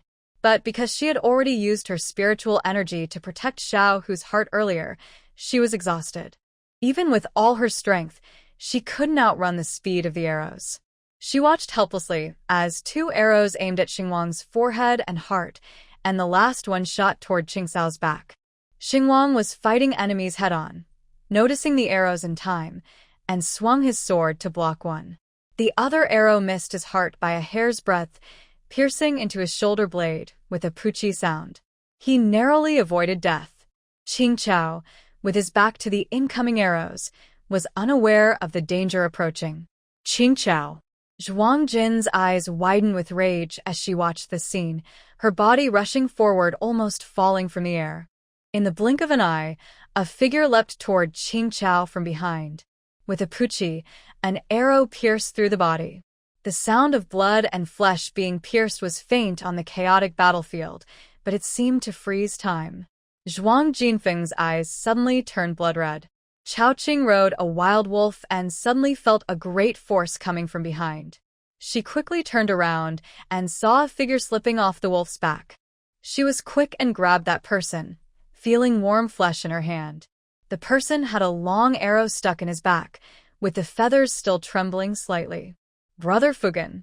Chao Qing exclaimed. Her eyes reddened. She was sitting on a snowmobile behind the scene. Fugen had bravely blocked a deadly arrow for her. Chun Fugen's mouth kept bleeding, and with a silly smile, he said, "Qing, Chao Qing." Then he passed away. "Ah!" Chao Qing roared angrily, her eyes bloodshot, glaring at the purple-robed man on the golden chariot. She clung to Fugen's body, almost ignoring everything else, and rushed with the wolves toward the purple-robed man to avenge Fugen. But Chao Qing suppressed her impulse, her eyes red, and continued following the battle plan Zhuang Jinfeng had designed. She led the wolves toward the enemy's core area. Her sword swings became more fierce, like an angry leopard. The purple-robed man, with a charming smile, kept drawing his bow and shooting arrows, 3 at a time. On the battlefield, soldiers and villagers kept falling from the wolves and snowmobiles. Seeing this, Zhuang Jinfeng stepped on the heads of enemy soldiers in midair, made a sharp turn, and swooped toward the purple-robed man. At the same time, a loud wolf howl shook the sky, and distant wolves ran toward Zhuang Jinfeng. Snowflakes fluttered. The girl in blue with black hair flying, her eyes red, holding a tang sword, charging toward the golden chariot. A fierce aura surrounded her, a heavy killing intent that made it hard to breathe. The purple-robed man was stunned. He didn't expect Zhuang Jinfeng to have such high skill, able to fight all the way to the chariot. But the shock only lasted a moment. The purple-robed man said nothing, drew his sword, and lunged forward. They fought fiercely, blades clashing with sparks flying everywhere, deafening and intense. The sword he used was also very good. After dozens of clashes with the Tang sword Shout Eon, only a few small dents appeared. Although the purple-robed man looked delicate, he was very muscular and incredibly strong. After a brief fight, Zhuang Jinfeng's hand felt numb from the shock. She was shocked. This man really had extraordinary skill. More, the silver-armored soldiers around the chariot rushed forward and attacked together, surrounding her in an ambush. This made Zhuang Jinfeng exhausted and hard-pressed to respond. Zhuang Jinxi knew that with such a small force facing so many enemies, she had little chance of winning. Without hesitation, she activated her powers, causing over 1,000 wild wolves inside her space to suddenly appear around her. About 10 meters away, they formed a circle, surrounding the golden carriage and slowly closing in. Howling loudly, the wolves tore through the air, rushing toward the silver-armored soldiers. The man in the purple robe suddenly shrank back in shock, staring at the wolf pack in disbelief. Was he seeing things? When did these wolves appear? On the grassy side, the advantage was already in their favor. The wolves moved swiftly across the snow, much faster than horses, and the sleds were being pulled smoothly over the snow. The wild wolves had a natural dominance over the horses, causing the northern cavalry's horses to become unruly and unresponsive to commands. Even with all their effort, the soldiers could only keep the horses from going wild, but they couldn't stop their legs from trembling or their movements from slowing down. Moreover, There were people on the wolves and sleds wielding long knives, cutting down the horses like harvesters. Everywhere on the snow, severed horse hooves could be seen, shocking the northern cavalry. They had never seen such strange tactics in battle. Realizing the situation was dire, the northern cavalry abandoned their horses and fled. The soldiers turned into foot soldiers, but they were even more vulnerable. Wherever the wolves and sleds passed, blades flashed like shooting stars, cold glints shimmering. Enemies' heads fell one after another, blood splattered, and rivers of blood flowed. The man in the purple robe saw the chaos and clenched his teeth in frustration. He lunged forward, feigning a strike to confuse Zhuang Jinxin, forcing her to leap off the golden carriage. At this moment, the alpha wolf had already come close, and Zhuang Jinxin jumped onto its back. Just then, a horn sounded from the northern team, signaling retreat. As soon as the horn sounded, the northern army quickly withdrew, like a tide. Zhuang Jinxin had just settled onto the alpha wolf's back. The carriage was turning around rapidly, preparing to retreat, and Zhuang Jinxin, along with the wolf, was about to charge forward. The man in the purple robe remained standing on the carriage, guiding two young elephants to change direction. Zhuang Jinxin lunged with her sword, aiming to climb back onto the carriage. Her sword was ready to strike, waiting for the perfect moment to throw and kill the purple-robed man. Suddenly, an arrow shot out from inside the carriage, flying straight toward her face. Although it was just one arrow, its speed and the gust of wind it created were more intimidating than the 3 rapid shots fired by the purple-robed man. Zhuang Jinxin's face changed. She had to withdraw her attack and twisted her body just in time to dodge the arrow. But she was grazed on her face. A few streaks of fresh blood seeped from her beautiful face, adding a touch of charm and ghostly allure. This delay caused them to miss the best chance to defeat the purple-robed man. Zhuang Jin was shocked. There was still a powerful opponent inside the carriage. On the battlefield where the smoke had not yet cleared, the sky had turned dark again. She looked on with a cold face.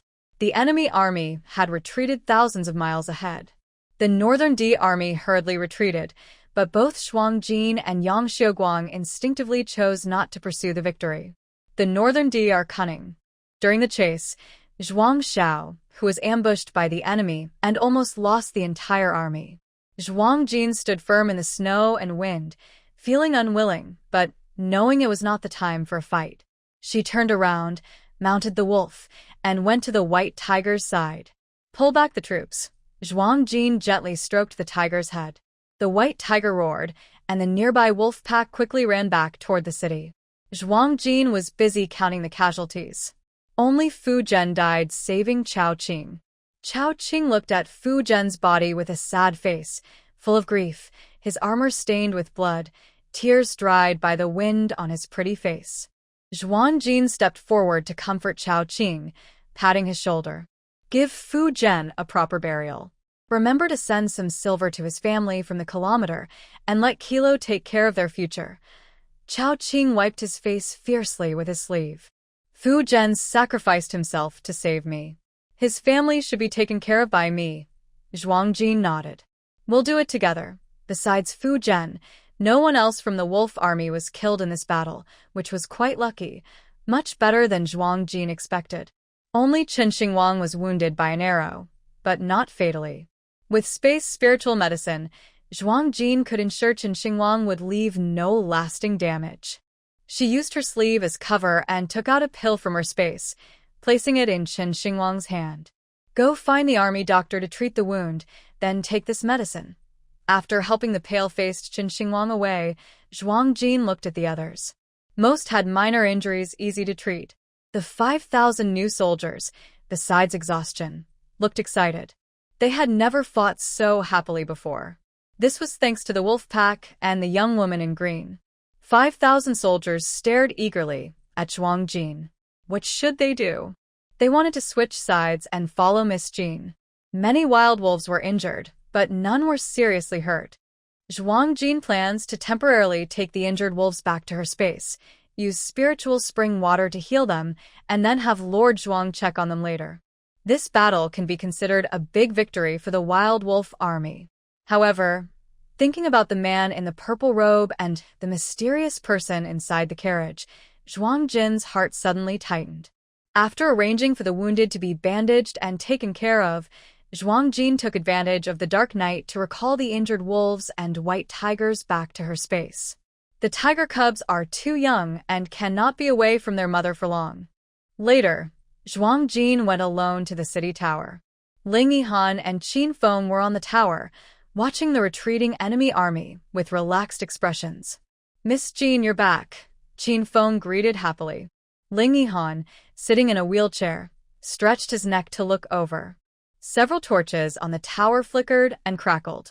Under the firelight, the scratches on Zhuang Jin's cheeks had already turned into faint red marks.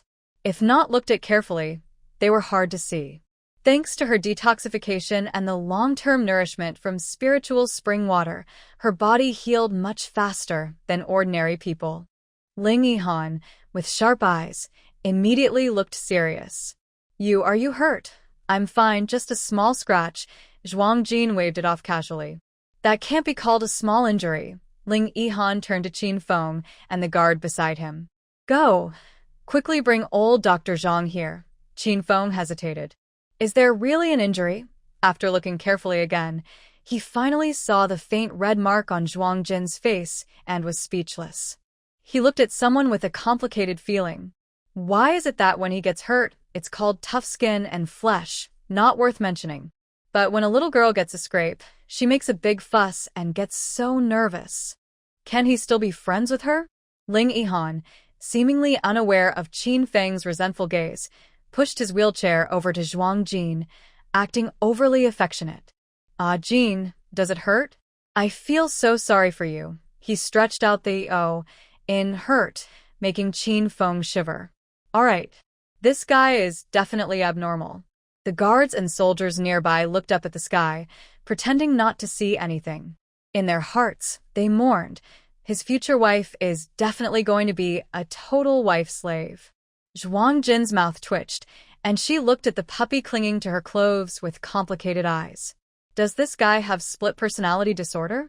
Who broke the porcelain in the main courtyard before? Who was so scared that the soldiers trembled? Wasn't it this guy? Zhuang Jindun felt a bit creeped out. Dissociative identity disorder. It's a real illness. But at this moment, someone was very cooperative. "Why haven't you gone to ask the military doctor yet? Do you want to be punished by military law?" The little puppy immediately transformed into a fierce dog, glaring angrily at Qin Feng and the guards, looking as fierce as a demon from hell. Got it. Dissociative identity disorder was confirmed. Zhuang Jin subtly pulled back her collar and quietly took a few steps back. This illness, she couldn't cure it. She had to stay away. Ling Yihan looked at his empty palm, then suddenly appeared as a sad, pitiful figure. Zhuang Jin gasped inwardly. "Oh my, this illness was quite serious." The guards and soldiers looked very confused. The once ruthless and fierce leader was now a love-struck fool. Qin Feng's face twitched. I will go ask Dr. Zhang," he said, then quickly started to leave. Qin Feng's dark face scrunched up. If he stayed any longer, he might start doubting everything.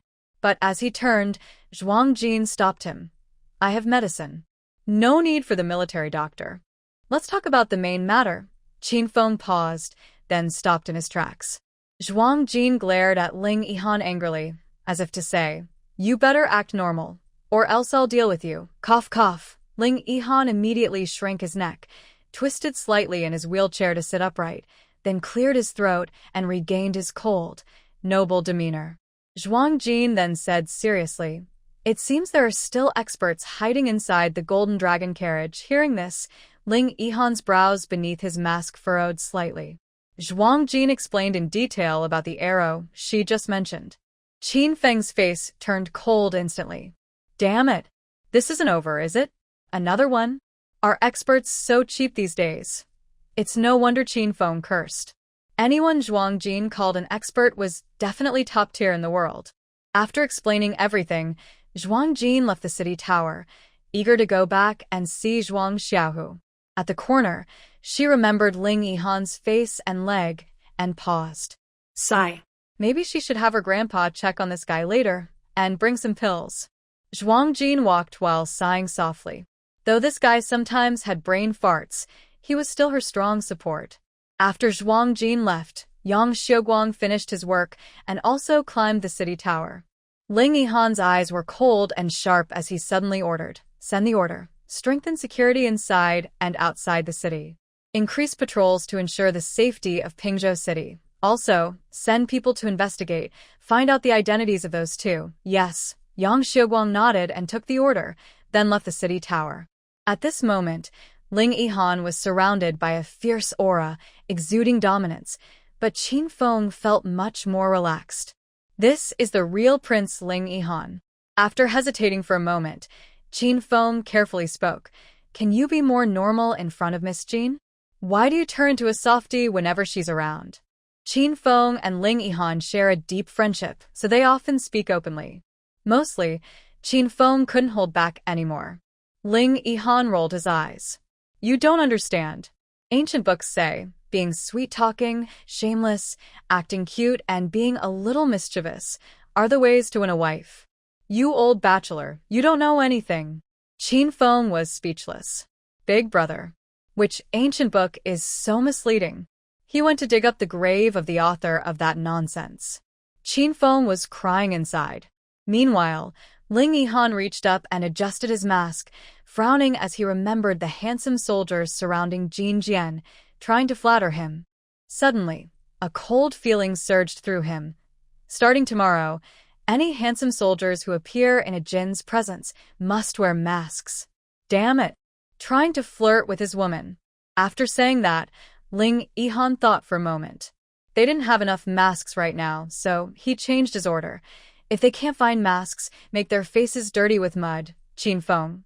This guy is hopeless. His old vinegar is spilled all over again. Go back. Ling Yihan tightened his robes. The weather was really cold. Okay. Qin Feng habitually moved to the back to help push the wheelchair. But in the next second, Ling Yihan suddenly stood up from the wheelchair. Qin Feng froze in shock, staring blankly as someone stomped his foot. Damn it, my legs are frozen numb. Suddenly, a furious rage burst from Qin Feng's heart, rushing straight to his head. You liar! You said your legs were broken and useless. Qin Feng gritted his teeth, lowering his voice so no one could overhear him, shouting angrily. He cursed inside. That old man Zhang was also in on the lie. He really should have dragged that old guy outside for some cold air. Ling Yihan raised an eyebrow. Isn't this to see if there are spies in the camp? If my legs were useless, the spies would be eager to send messages out, which would give them away. Qin Feng gritted his teeth. So, did you figure it out? He was worried about the army's morale and almost worried himself to death. Suddenly, Ling Yihan stopped stomping his foot and looked over with a complicated expression. Don't you feel like something's missing around you? Qin Feng looked confused. Missing what? He wasn't missing any arms or legs, and he had a few silver coins in his pocket. The good wine he stole from Ling Yihan was still hidden in the corner. What could be missing? Ling Yihan snorted impatiently. What about that little soldier you always had with you? Little soldier. That little guy who went in and argued with Ajin, saying there were many young men around her, Ling Yihan explained. Qin Feng was stunned. Oh, right, where was that little soldier? That kid was clever. He was being trained as Qin Feng's successor, so he had been with him recently. But now, where was he? Seeing Qin Feng still confused, Ling Yihan felt annoyed. How did he end up with such a simple-minded big guy? That little soldier of yours? I've killed him, Ling Yihan said flatly. What? Qin Feng exclaimed in shock. Ling Yihan had two trusted helpers. His left assistant, Fu Ziyu, was smart and useful. He had returned to the capital after meeting Zhuang Jin at the restaurant. The one in front of him now, his right-hand man, was a simple-minded fool. Ling Yihan sighed heavily, feeling tired. That little soldier was a spy. But he's not from the Northern D tribe, he's from the city. Qin Feng looked devastated. Are you serious? You were planning to train him as a successor. Look for yourself. He was intercepted halfway, Ling Yihan said, tossing Qin Feng a small message tube. the kind often used with carrier pigeons. Qin Feng's mind went blank. He pulled out the note inside, and sure enough, it was written in that little soldier's handwriting.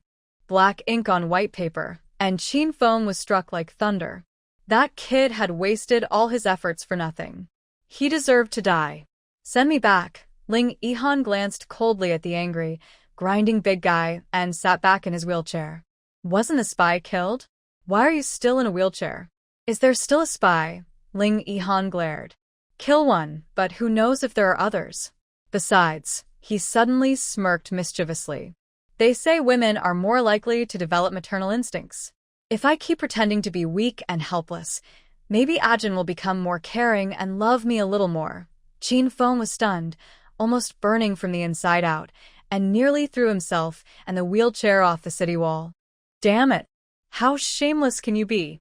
That woman, who acts so ruthless, could she really have a maternal side? His head must be full of holes. And she'd love you more? Tisich, Ajin doesn't even care about you at all. Ling Yihan suddenly frowned again. No, this won't do. If Ajin thinks he's a cripple, she might not want him anymore. Thinking this, Ling Yihan quickly stood up again. The next moment, he reached up and put on his mask. That scar is real, unlike his leg which is fake. Does Ajin think he's ugly? Ah, Feng. You must find a good doctor to heal my face.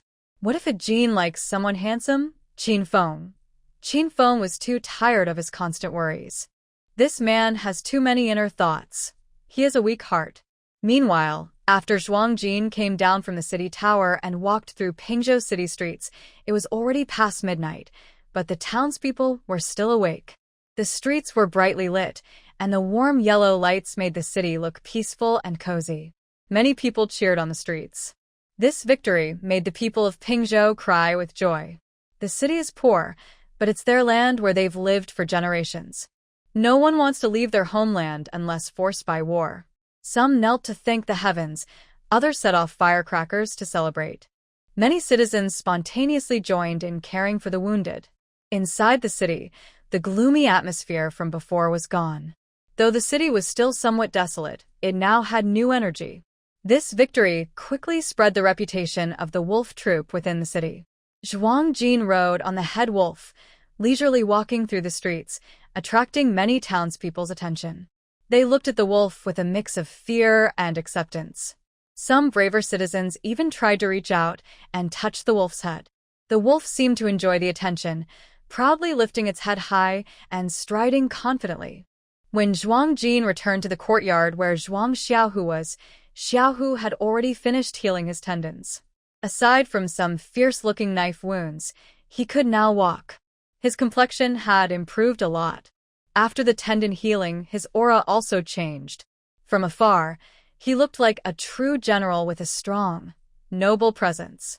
However, he looked a bit dazed. When Zhuang Jin entered, he saw Xiaohu standing there blankly, staring straight ahead. Little uncle, Zhuang Jin waved his hand in front of him, confused. Xiaohu's eyes moved stiffly, and he looked at Zhuang Jin. He still looked dazed and spoke very softly. Jin, I just saw a ghost. I think that Dr. Zhuang might be a ghost. Do you think the younger brother won't live long? That's probably why he's seeing ghosts.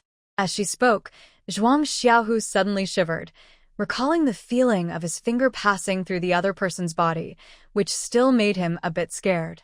Zhuang Jin was stunned, then suddenly remembered that Lord Zhuang could materialize, but time was limited. She had been so busy that she forgot about this. Thinking that Xiaohu must have seen something, Zhuang Jin could only joke, "Little uncle, you've just reconstructed your tendons and muscles. The pain earlier probably caused hallucinations. There's no way a real person is a ghost. Besides, Dr. Zhuang is a great healer." When he arrived, it was daytime. Ghosts can't appear in the daytime. Really? Xiaohu scratched his head uncertainly. Yes, ghosts don't come out during the day. Could it be that he was just imagining things? Zhuang Jin immediately nodded vigorously. It must be that you had a hallucination, little uncle. Just go to sleep, you'll feel better. Hurry and lie down in bed, sleep. Okay, I'll sleep now, sleep. That hallucination was really scary. Sleep. After convincing Xiaohu to lie back in bed, Zhuang Jin started searching for Lord Zhuang's little old man. She checked every corner of Xiaohu's small courtyard, but couldn't find him. Then she went to other courtyards to look. Although Ling Yihan's residence in Pingzhou City was old, it was very large. It was said to have been the residence of a foreign noble who was also a martial arts enthusiast. He built a large training ground inside the courtyard. Over time, as his descendants increased, the estate was expanded, and now it was like a maze with big and small courtyards. Altogether, there were 108 courtyards. Later, no one knew what the foreign noble had done wrong, but his entire family was exiled, and the residence was turned into a public estate. After Ling Yihan arrived, he made it his military base. He opened the gate at the back of the residence and built barracks. Besides the soldiers and guards stationed in the military camp behind the residence, other officers and some personal guards were housed in small courtyards within the estate. Ling Yihan's courtyard was the largest main courtyard. Xiaohu's courtyard was very close to Ling Yihan's, separated by 2 archways and a corridor. Qin Feng arranged her courtyard next to Ling Yihan's main courtyard. When Zhuang Jin came out of Xiaohu's courtyard, she started to get a headache. With such a big estate in the middle of the night, where could she go to find someone? "Can you find the little old man?" Zhuang Jin gently touched the head of the wolf and asked. The wolf shook its head. The old man was not an ordinary person and couldn't sense his presence. Zhuang Jin looked down in disappointment. Suddenly, he thought of Xiao Tian. In the space, whenever the old man angered Xiao Tian, the little guy could always find him precisely and chase after him. Xiao Tian should have a way. Thinking this, Zhuang Jin called out to Xiao Tian. "Xiao Tian, can you find the old man?" Xiao Tian appeared as a tang sword, and the blade floated in front of him, trembling slightly. A cute, soft voice sounded in Zhuang Jin's ear. "Master, Xiao Tian will take you to find that old man." There were many people in the house, and to avoid scaring others, Zhuang Jin didn't dare let Xiao Tian float in the air freely, so he grabbed the sword handle. Following Xiao Tian's instructions, he moved forward. "Turn right, master. Go straight. Turn left." Zhuang Jin followed Xiao Tian's guidance to a courtyard. The courtyard was dark, with no lights on, probably because no one was home. Zhuang Jin didn't know whose courtyard it was. But it was close to Ling Yihan's main house, so it was unlikely to belong to ordinary guards. Zhuang Jin hesitated, thinking it might be rude to break into someone else's yard. But if anyone saw Zhuang Jin now, they'd probably faint from shock. Seeing no one around, Zhuang Jin clenched his teeth and jumped into the yard. "Master Zhuang? Old man," Zhuang Jin whispered softly. Xiao Tian floated back into the air again, guiding ahead. This time, he moved very quickly. Xiao Tian suddenly shot up, and Zhuang Jin jogged after him. Soon, they found the old man. In the southwest corner of the wall, a dirty little old man was squatting on the ground, slurping saliva. So fragrant. "How can it be so fragrant? Slurp, slurp." "Zhuang Jin, what are you doing?" He spoke as he approached. From a distance, he saw the old man digging in the dirt, holding a dark object in his arms, but he couldn't tell what it was. As he got closer, Zhuang Jin faintly smelled a light scent of alcohol in the air. The old man licked his lips. "Good wine. Really good wine. Boo-hoo, I've missed you so much, old man." He hugged a dark, old wine jar and cried loudly, with a freshly dug hole nearby. Zhuang Jin's forehead instantly darkened. This old guy was stealing wine here? Cough, cough. Zhuang Jin's face darkened. "Old man, you've caused trouble again." "Gah." Hearing the angry shout, Lord Zhuang hurriedly wiped his mouth and nervously looked up. No, I really didn't," he stammered, secretly hiding the wine jar behind him. "Don't hide it, everyone saw." Zhuang Jin gritted his teeth. "This is someone else's yard, and the wine belongs to them. Quickly bury the wine back." "No, not yet." The little old man clung tightly to the wine jar, his tense beard sticking up. "What I found is mine." Zhuang Jin sighed in frustration. "Stealing from others is wrong. Return it quickly. Tomorrow I'll buy you 2 jars in the city, okay?" "No. The wine in this poor, remote town is bad quality. Harsh and rough." It's not fit for Lord Zhuang to drink. The little old man shook his head like a rattle. He had good, top-quality wine in his arms, priceless. He wouldn't be fooled by those inferior wines. He wouldn't fall for it. I'll buy you good wine. Zhuang Jin continued to persuade. No. I'm hungry today. If you promise to give me food tomorrow, I'll wait. I'm starving and about to die. Zhuang Jin, give it to me. Zhuang Jin grew angry, grabbing the old man's collar to snatch back the wine jar. Suddenly, she paused. Huh. That's not right. She had grabbed his collar. Is the old man solid now? Are you still solid? Zhuang Jin asked suspiciously. The old man tightly hugged the wine jar. After leaving the space, sometimes I'm solid, sometimes I'm not. It's unstable anyway. Oh, Zhuang Jin nodded. Then suddenly, her other hand shot quickly toward the wine jar. Solid? Hee, then I can fight him. The two began tugging over the jar of wine. They fought back and forth, and the old man shouted anxiously. Stop, if you keep grabbing, I'll. The old man's face turned red with anger, stomping his feet.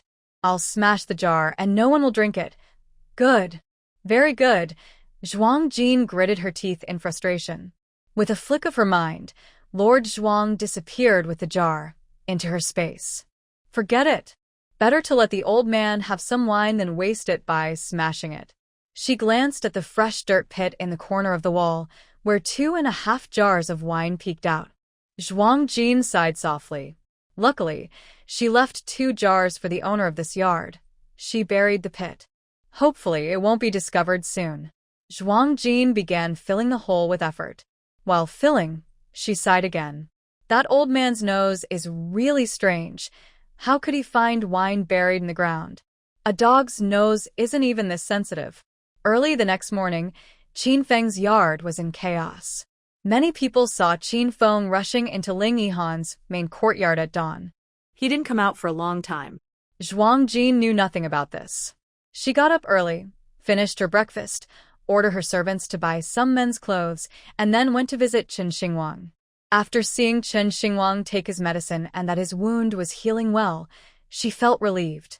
Zhuang Xiaohu had been practicing martial arts in the yard since early morning.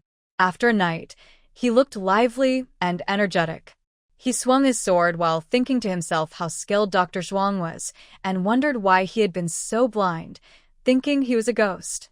Zhuang Jin saw that Zhuang Xiaohu was recovering well outside the yard, felt happy, and arranged for both of them to go back and report safety to Xiaoling. After finishing, Zhuang Jin remembered something and headed toward Ling Yihan's courtyard. Halfway there, she met some soldiers and guards who greeted her cheerfully with big smiles, showing their teeth. Zhuang Jin responded with a smile, but she was secretly worried. Their faces were covered in mud and soot, and they didn't seem to have washed. How could they be so unhygienic? Zhuang Jin shook her head as she walked, thinking that Ling Yihan's soldiers were really sloppy. In Ling Yihan's main hall, Qin Feng nervously asked Ling Yihan, "Do you think the spy could be someone who managed to get into our yard?" Ling Yihan massaged his temples and looked helplessly at the simple-minded Qin Feng. He tapped the armrest of his wooden wheelchair lightly. Yes, he was still sitting in a wheelchair, not because he wanted to pretend to be injured, but because he had gotten used to sitting in it these days. He was annoyed that Qin Feng had made the wheelchair so soft. Sitting in it was much more comfortable than a throne. Probably not a spy, Ling Yihan replied calmly when Qin Feng looked nervous. A spy would steal information or try to kill, not just steal a jar of wine. After stealing, there would still be 2 jars left. Which spy would be so foolish as to reveal themselves? Qin Feng paced anxiously inside the room, waving his hands as he listened to Ling Yihan. But you can't say that for sure. What if the spy is a drunkard? Just then, Zhuang Jin entered. Normally, when someone visited, the guards would first report to their master before letting them in. But the guards at the door had seen how their master acted in front of Zhuang Jin, like a little puppy, harmless and soft. When they saw Zhuang Jin coming to see Ling Yihan, they all silently agreed not to report and happily let her in. A deep blue figure pushed the door open. Ling Yihan's eyes immediately brightened, and his hot gaze fixed on the young girl, unable to look away. Sparks seemed to crackle in his eyes. Oh my! It's been a night, and his Jin looks even more handsome. Ling Yihan was completely love-struck. Anxious and restless, Qin Feng saw Zhuang Jin and, as if he had found a soulmate, hurried forward excitedly, saying, "Miss Jin, do you think there might be a spy who is also a drunkard?" Huh, Zhuang Jin didn't understand. How did the spy get mixed up with a drunkard? It's like this. Qin Feng, seeing Zhuang Jin's confusion, kept explaining the story over and over. I mean, he continued, the 3 jars of good wine I buried in the southwest corner of the wall, I lost 1 jar. I think the spy stole it. He then nodded toward Ling Yihan. This guy insists it couldn't be the spy. He says if there was no spy, no one would steal just 1 jar and leave 2. Why can't it be the spy who stole it? Can't the spy be a drunkard? Maybe he stole 1 jar to drink first, and when he gets a drinking craving, he comes back to steal the other 2. Listening to this, Zhuang Jin felt something was off. Your courtyard, is it the one on the left, past the corridor, the first courtyard? A bad premonition rose in Zhuang Jin's heart. Yes. I didn't expect Miss Jin to be so familiar with the house just after arriving. Unlike me, I got lost here 2 months ago. Suddenly, a loud bang. Zhuang Jin felt as if a thunderclap exploded overhead, the sky rumbling loudly. What a coincidence. Old Master Zhuang secretly stole the wine. It's Qin Feng's. Zhuang Jin looked at Qin Feng with complicated eyes. This fool still believed it was the spy. Isn't this a big problem? Cough, cough. Zhuang Jin awkwardly cleared his throat twice, feeling guilty inside but pretending to be calm. This wine, cough, I also don't think it was stolen by the spy.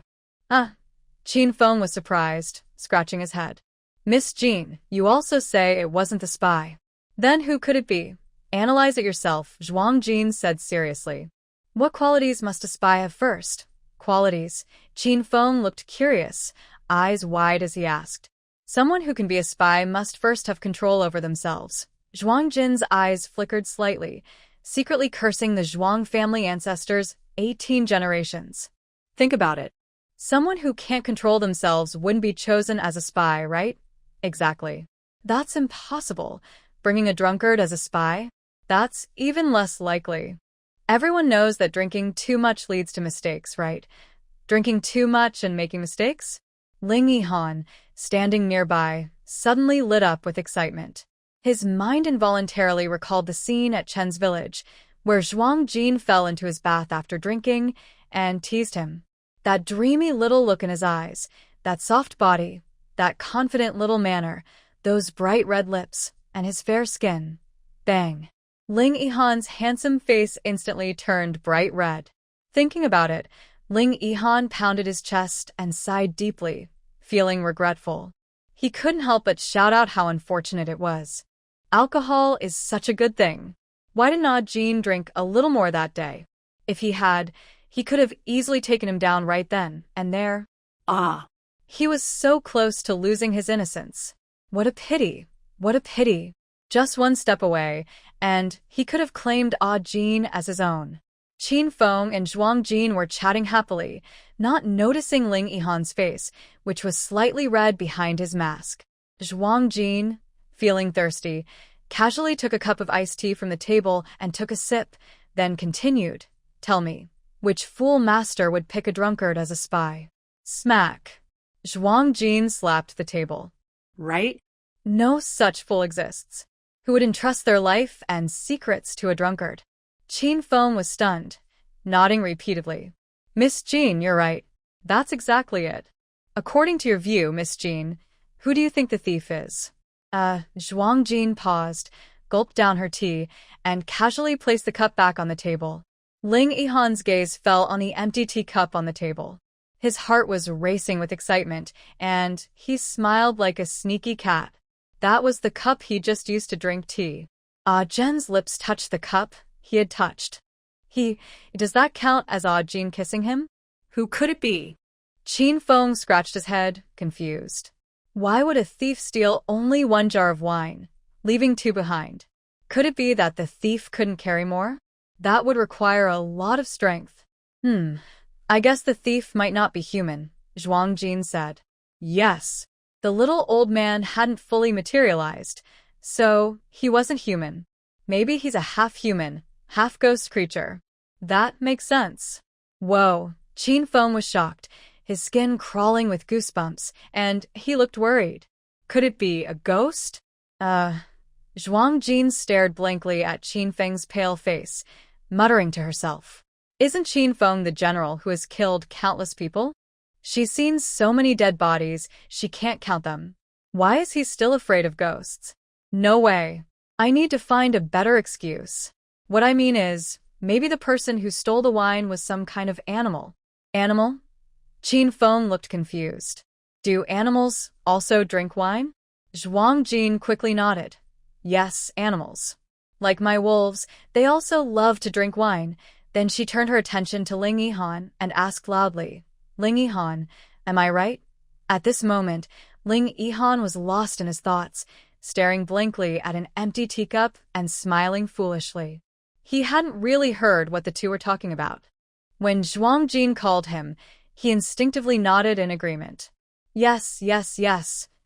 Jin and he drank from the same cup, so they're basically close. Zhuang Jin looked seriously at Qin Feng and said, See, Ling Yihan also agrees with me. You see, people with brains wouldn't just steal one jar of wine. If they wanted to steal, they'd take everything. If you were stealing something, wouldn't you want to take everything, leaving nothing behind? Qin Feng suddenly understood. Yes, yes. Miss Jin is right. Maybe it really was some animal that stole my wine. That's right. If he was going to steal from someone, he'd definitely take everything, even leaving the other person with nothing. Qin Feng looked at Zhuang Jin with admiration. Clever. She's figured it out. A master detective. Seeing Qin Feng believe her, Zhuang Jin felt relieved. After cursing her ancestors, she started scolding her grandson again. To clean up the mess caused by that troublemaker, she was almost becoming a master manipulator herself. Sigh. She had been joking around so much she forgot the main point. Ling Yihan, I found a divine doctor. I'll bring him over later to check your leg and face. Huh? Ling Yihan suddenly snapped out of his daze and hurriedly tried to explain. Actually, my leg. I'll go get the divine doctor. Zhuang Jin waved her hand and opened the door, then closed it. Her movements were quick and smooth, speedy. Phew. It's better to leave first, so Qin Feng doesn't keep bothering her about the wine thief again. Clang. The door slammed. Hey, listen to me. Ling Yihan opened his mouth to speak, but swallowed his words. He was stunned. She hadn't even finished explaining, and Zhuang Jin had already left. In an instant, Ling Yihan's handsome face fell. Oh no! Zhuang Jin left Ling Yihan's courtyard, her face slightly changed, mocking the old man as a troublemaker. Luckily, Qin Feng is quite simple-minded. Otherwise, she fears she might reveal herself if they keep talking. She pats her pounding heart and returns to her courtyard, just in time to see the pink-clad woman has bought men's clothes. Zhuang Jin takes the men's clothes, goes to her room, gently closes the door, and with a flash, disappears into her space. Master Zhuang, are you ready to go give someone a checkup? Before she can finish, Zhuang Jin's words suddenly cut off.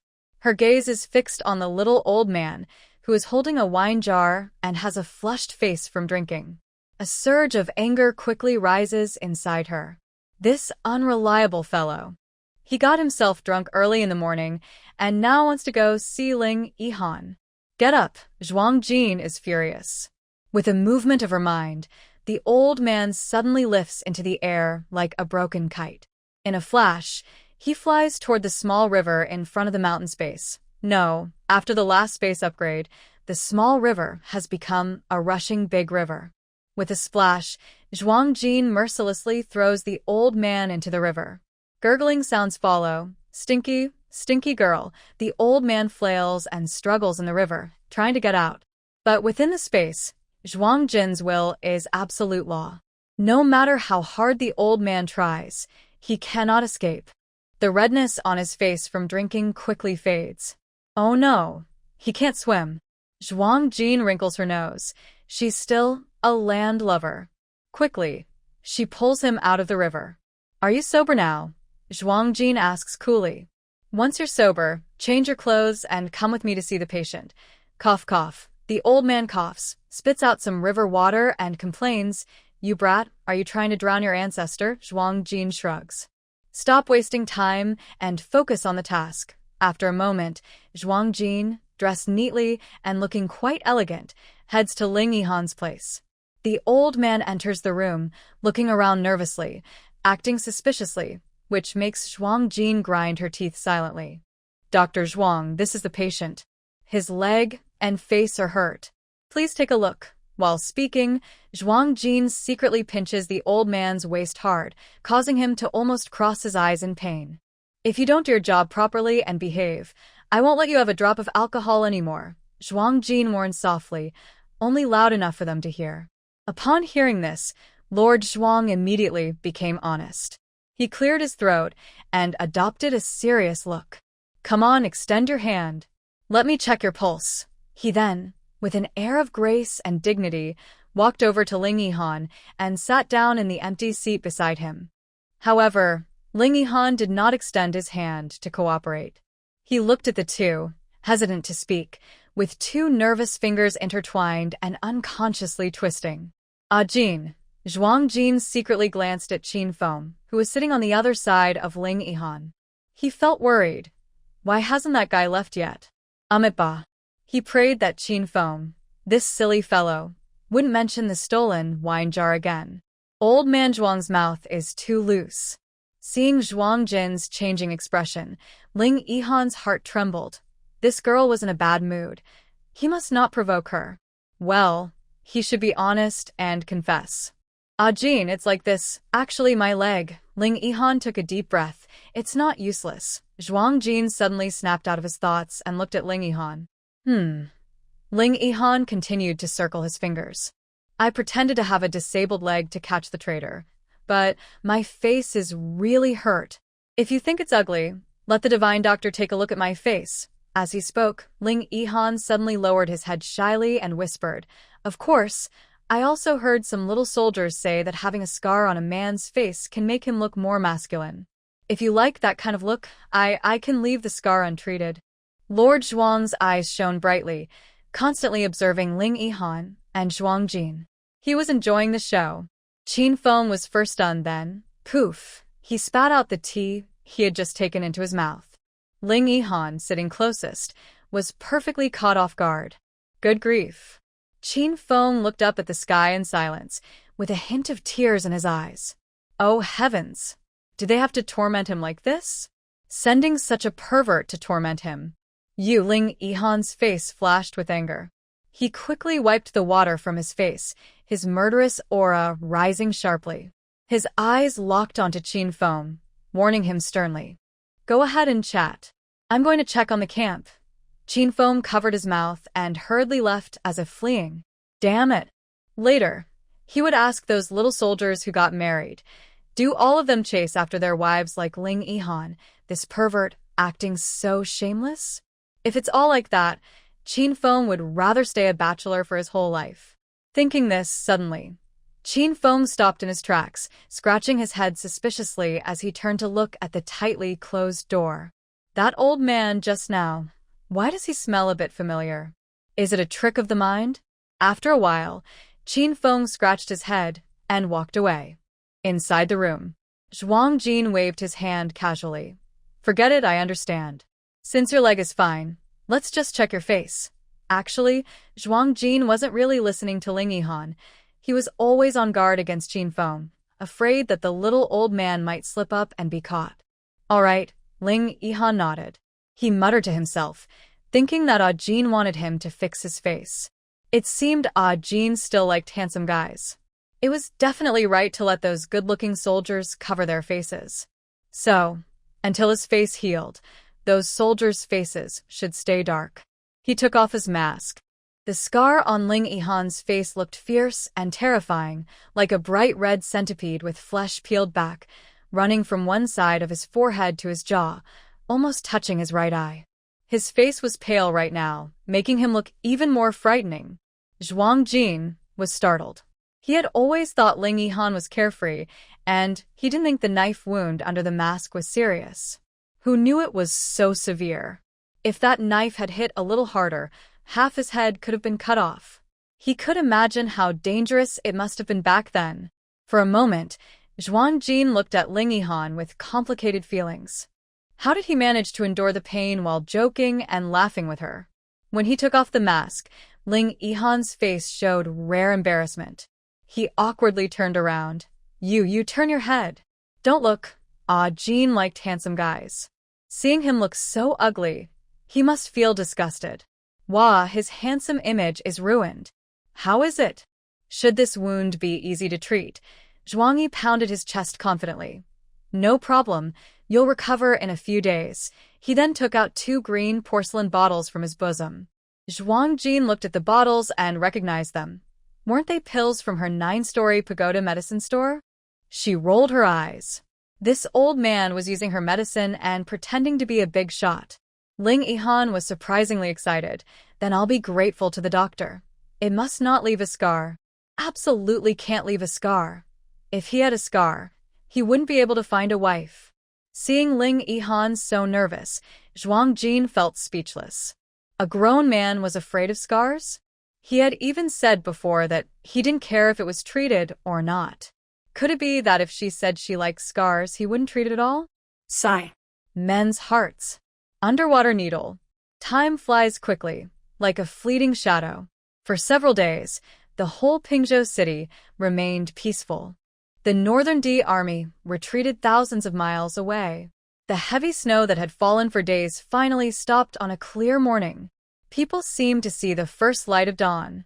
Pingzhou city became lively again. Many villagers who had fled the city began to return one after another.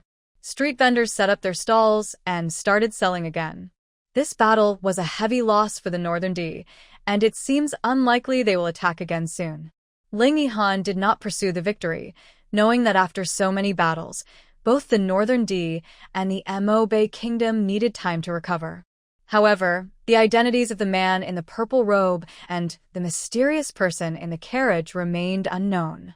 It was as if they appeared out of nowhere, leaving everyone confused. But the common people didn't know about these things. As the new year approached, families grew busier and happier. Smiles returned to everyone's faces. Only, on this day, after drinking his herbal medicine, Ling Yihan once again loudly rushed into the outhouse. The outhouse was filled with a terrible smell. Ling Yihan's eyes were watery, and he had 2 pieces of toilet paper stuffed in his nostrils. Ugh. This is so torturous. Just as he spoke, a splashing sound came from inside, followed by an even stronger stench spreading out. Qin Feng, standing outside, almost rolled his eyes. I say, the medicine you took is for facial wounds. Why are you having stomach trouble now? Qin Feng covered his nose and muttered. I don't know either. Ling Yihan squatted inside, grimacing, with several splashes heard again. Qin Feng was about to lose patience. He took a few steps back and shouted through the wooden door of the outhouse. I think you shouldn't drink that medicine anymore. Your face is almost healed anyway. Qin Feng looked sad and exhausted. He had been overwhelmed by the smell for days and hadn't eaten well. This guy was truly his nightmare. No, I can't stop. This medicine was personally brewed by Jin. Besides, Jin likes handsome guys, so I can't leave scars on my face. Qin Feng rolled his eyes. Fine, then keep drinking. For the next few days, I'll stay in my own yard. You can ask young Xiaoguang to come help you handle some affairs, okay? Recently, Qin Feng's days had been very tough. Ever since Ling Yihan drank the first bowl of medicine, he had been having diarrhea more than 10 times a day. Not only that, he also smelled terrible and was covered in black mud. Qin Feng was forced to stay in Ling Yihan's room, helping him manage a mountain of official work and taking care of the injured elder. Qin Feng sighed deeply. Oh. Life is tough. As Qin Feng daydreamed, he only realized Ling Yihan had been inside for a while and hadn't come out yet. There were no sounds either. He felt uneasy. He shouted, Hey, how are you? Are you okay inside? Just as Qin Feng hesitated about whether to go in and check, Ling Yihan's weak voice came from inside. Come in, help me. I can't move my legs. They went numb. Qin Feng. In Zhuangjin's small courtyard, the little kitchen stove was boiling medicine, bubbling constantly. Zhuangjin carefully took out a porcelain bottle from her bosom and poured out some pills. Only about 1/3 of the pills remained. Zhuangjin sliced off a small piece with a tiny knife and threw it into the boiling medicine pot. She carefully put the remaining pills back into the porcelain bottle and tucked it away again. At this moment, the old man suddenly came over, full of curiosity, and said, "Miss Jean, there are only 3 spirit cleansing pills. You're willing to give them to that young man? Tell me, do you like him too?" Zhuangjin rolled her eyes and said impatiently, "Nonsense. That's my backup. I'm just helping to strengthen his foundation. Longer backup life means I can hold on longer. Stronger backup means I can jump around happily. Understand?" "Humph," the old man chuckled. "Just fooling me, huh? You only talk the most when you're angry or guilty, Zhuangjin. Fine, I'll shut up." She rolled her eyes inwardly. Men only slow down a sister's sword swing. No way. Troublesome. The detox method Zhuangjin used for Ling Yihan was a new technique developed by Old Man Zhuang. It divided the spirit cleansing pills into dozens of parts, added them to a specially prepared herbal decoction by Zhuang Lao, and dripped a few drops of spiritual spring water into it. Then it was taken twice daily for over 10 days. This way, one could cleanse the marrow without experiencing the pain of scraping bones. The only downside was that during these days of cleansing, one had to endure a bad smell. The principle was that impurities, which normally are expelled all at once, now took several days to be fully eliminated. It's like treating an illness. Reducing side effects means the treatment takes longer. The difference between quick and slow methods. During the cleansing process, the skin pores continuously release foul-smelling black mud-like impurities, and there will be diarrhea as the body expels waste and impurities from the internal organs. However, Ling Yihan knew nothing about this, and only thought that Zhuangjin was giving medicine to treat the cuts on her face. Zhuangjin was brewing medicine while sighing softly. There were too few pills for cleansing the marrow. If there were enough, she could have a nationwide upgrade. All her subordinates were experts. How impressive would that be? There was only 1 pill left. Oh well. She decided to save it for Ah Xiu. Maybe after cleansing her marrow, Ah Xiu's foolishness would improve. Zhuangjin stirred the medicine in the pot while thinking. Suddenly, a bright idea flashed in her mind. After cleansing the marrow, practicing martial arts would almost have no bottlenecks. She didn't know how strong Ling Yihan's current skill was. Perhaps one day she could try to test him? If Ling Yihan's skills weren't very high, maybe she could defeat him and accept him as a disciple, making him her supporter. That way, he having a strong backing would be even more secure. While Zhuangjin was planning how to defeat and win over Ling Yihan to become her supporter, Ling Yihan was thinking about how to win over Zhuangjin and bring her back as his wife. "Qin Feng, you say that Jin personally making soup for me means she likes me, right?" Ling Yihan leaned in the bathtub, sighing deeply and lamenting. Because of the stench, he missed a great chance to build a closer relationship with Jin these past few days. "Qin Feng, do you think the child I have with Jin will look more like me or like her?" "I think it's better if the child looks more like Jin. She's so beautiful. Any child born from her will definitely be adorable." "Qin Feng, stop." Qin Feng was speechless and impatiently interrupted his rambling. "Just let me go. This is the 10th bucket of water. Can you shut up and wash quickly?" He hadn't even finished the first stroke of his fate, and this guy was already thinking about having children. What kind of spring and autumn dreams was he dreaming of? At this moment, there was a knock on the door. "Ling Yihan, it's time to take your medicine." Zhuangjin's voice came from outside. Hearing her voice, Ling Yihan's eyes lit up. He suddenly jumped out of the bathtub and hurriedly urged Qin Feng, "Quick, quick, bring me my new clothes." Qin Feng's eyelids twitched, and his mouth started twitching uncontrollably. "Again with the medicine? I think you'd better stay in the bathtub. Coming out is pointless. After taking the medicine, he still has to wash." "That's not possible." Ling Yihan hurriedly put on his clothes. "I need to seize this chance to build a better relationship with Jin." Zhuangjin stood outside the door, hearing faint rustling sounds from inside. Suddenly, the door creaked open. A flamboyant man leaned against the doorframe. He smiled mischievously.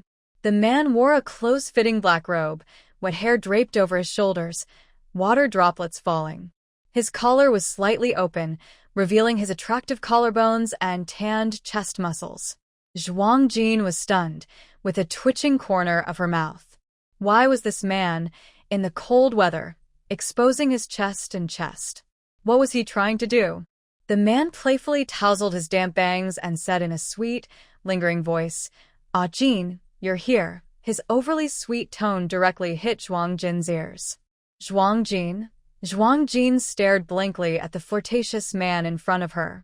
She felt speechless. At this moment, a cold wind howled in. The flamboyant man sneezed loudly. Zhuang Jin hurriedly jumped back, holding a bowl of medicine, her face darkening instantly. Could she still drink her carefully prepared medicine if it had a runny nose? Ling Yihan, Zhuang Jin's face turned grim as she shouted angrily. "Are you out of your mind?"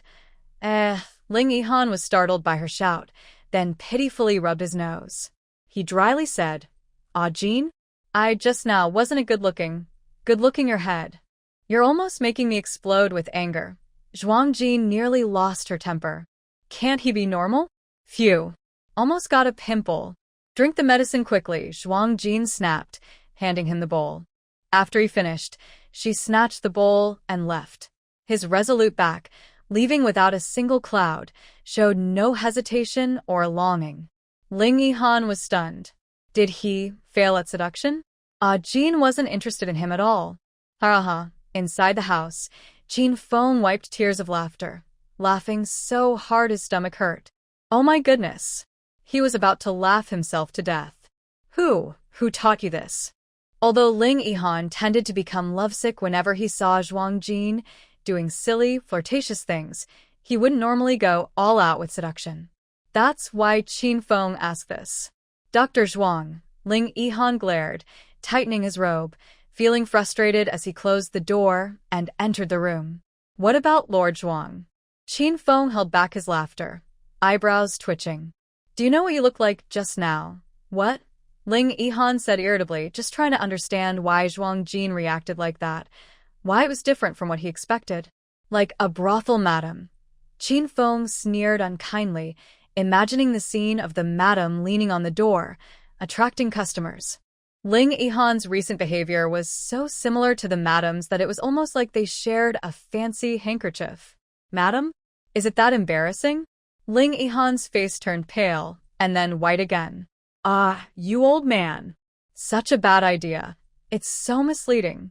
Qin Feng rubbed his aching jaw from laughing, walked over trying to hold back his laughter, and patted Ling Yihan on the shoulder. Listen, you should try to act normal. Stop listening to that old man and don't learn everything from those stories. Take your time to be upset. I'm going to get something to eat first. Otherwise, the bad smell will come back soon. Qin Feng left, still giggling. Sigh. This kid who's never been in love has no experience. I understand. Why can't I stop laughing? After leaving Ling Yihan, Zhuang Jin looked annoyed.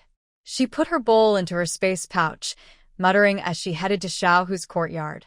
She changed her mind. She couldn't accept Ling Yihan as her disciple. It would disgrace her sect. Ling Yihan, phew, he escaped disaster. I just want to be your man, not interested in being a disciple. Zhuang Xiaohu's body had fully recovered. After reshaping his meridians, Xiaohu overcame his innate talent deficiency and became a martial genius. After several days of practice, he was becoming more skilled at the first 3 moves of the Flying Dragon 9 styles. With the new year approaching, Zhuang Jin planned to return to Ping'an County in a few days. She decided to teach Xiaohu the remaining moves of the Flying Dragon 9 styles before she left. Right now, she had only learned the 7th move. She thought it was impressive, but after encountering the man in purple robes and the mysterious person inside the carriage on the battlefield, she realized that what she thought was powerful was actually just small in comparison. There's always someone better, and there's always someone stronger. Although the Northern D army had retreated, it was hard to guarantee they wouldn't attack again. She needed Xiaohu to improve quickly. When Zhuang Jin arrived, she was surprised to see Chen Xingwang, Chen Qi, and Qing Chao in their plain green clothes all gathered there. Everyone's here? Her eyes swept over them. After several days at the border, everyone had changed a lot. Chen Xingwang looked even calmer and more focused, like a sharp sword that had lost its cold gleam.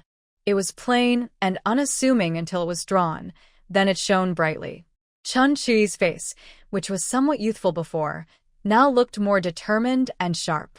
Qing Chao also appeared more composed, with a heroic and confident aura like a female general. The pink dress has changed the most. In the past, it was charming and cute, with a hint of gentle elegance like a young lady from a noble family, always looking like a rose grown in a secluded garden. Today's pink dress, however, is a bright scarlet cotton gown, with a tang sword hanging at the waist, making Zhuo Jin think of a phrase, bold and fearless, riding a fine horse, wielding a sword across the world. Such fiery confidence. The rose has become a wild, thorny flower. Indeed, the military camp is the best place to train a person. Boss. Everyone wants to learn swordsmanship from you. As long as there is grass nearby, she always speaks on behalf of everyone. At this moment, Qing Chao smiled warmly at Zhuo Jin, with eyes full of respect and trust. Pink dress. Yes, boss. We all want to learn together and improve together, no one falling behind. Chen Qi. Boss, I want to learn too. The lazy little troublemaker who usually slacks off in martial arts has started to become more motivated today. Her gaze fell on Chen Xingwang's face. Chen Xingwang nodded. As the boss's guard, I must learn too. Zhuo Jin raised an eyebrow. Today, why does everyone keep changing how they address her? Who told you to call me that? Qing Chao stepped forward, a little shy and embarrassed. Earlier, calling you Miss Jean felt a bit too formal. Calling you master, but you didn't allow that. We discussed it and decided to call you boss instead. Zhuo Jin. This way of calling her made her feel like she had become a mountain king. At this moment, Zhuo Xiaohu stepped forward, smiling honestly and happily. Jean, since everyone is eager to improve, let's do it together. Zhuo Xiaohu felt proud of his niece. She was always so inspiring. More and more followers gathered around her. Recently, he heard that the 5,000 soldiers who fought alongside Jean on the battlefield had their hearts set on her. They longed to leave the military camp and follow Jean. Good. Zhuo Jin smiled sweetly and agreed quickly. But since everyone wants to learn, let's raise everyone's skills together, change the location to the martial arts training ground and call everyone there. Everyone cheered. Half an hour later, the training ground was filled with over 5,000 people. Zhuo Jin looked a bit stunned. Wasn't it just the 400 of them? Why were there so many soldiers from Ling Yihan's troops? Qing Chao smiled and explained. Boss, these soldiers are from the last wolf pack battle we fought together. Over the past few days, the villagers and these soldiers have become familiar. When we called for people, these soldiers heard us and insisted on coming to learn swordsmanship from the boss. Zhuo Jin, if it's like this, wouldn't Ling Yihan think she's trying to steal his people? She is so bold, coming to the military camp to recruit people. Boss, when do we start? We took leave from General Qin and will follow the old master to learn swordsmanship from today. A young soldier in the crowd excitedly shouted. That day, he saw the fight between Zhuang Jin and the man in purple, and he was very eager to learn Zhuang Jin's sword skills. Although that day, Miss Jean didn't manage to defeat the man in purple, it was because the purple-clad man was shameless. More than 1,000 people fighting their boss, but it wasn't because their boss's skills were weak. Besides, they were not only jealous of their boss's swordsmanship, but also of his wild wolf mount. It was simply too cool. The soldiers eagerly stared at the head wolf beside Zhuang Jin, their eyes almost sparking with fire. Crackling. Snapping. With this young soldier leading, the others kept shouting, "Boss," one after another. It was so noisy that it gave Zhuang Jin a headache. That title, are these people also learning it from you? Zhuang Jin looked at Qing Chao with a complicated expression. Qing Chao looked a bit confused. I don't know why these soldiers are calling you boss too. Tell them to change their way of calling you. Zhuang Jin rubbed his forehead. This title was too likely to cause trouble. A flash of 4 big characters appeared in Zhuang Jin's mind. Power struggle for the throne. In the days that followed, Zhuang Jin spent every day practicing martial arts at the training ground, starting with the first form of the Flying Dragon 9 styles. He taught without holding back, carefully demonstrating each move. However, the talents of the people varied.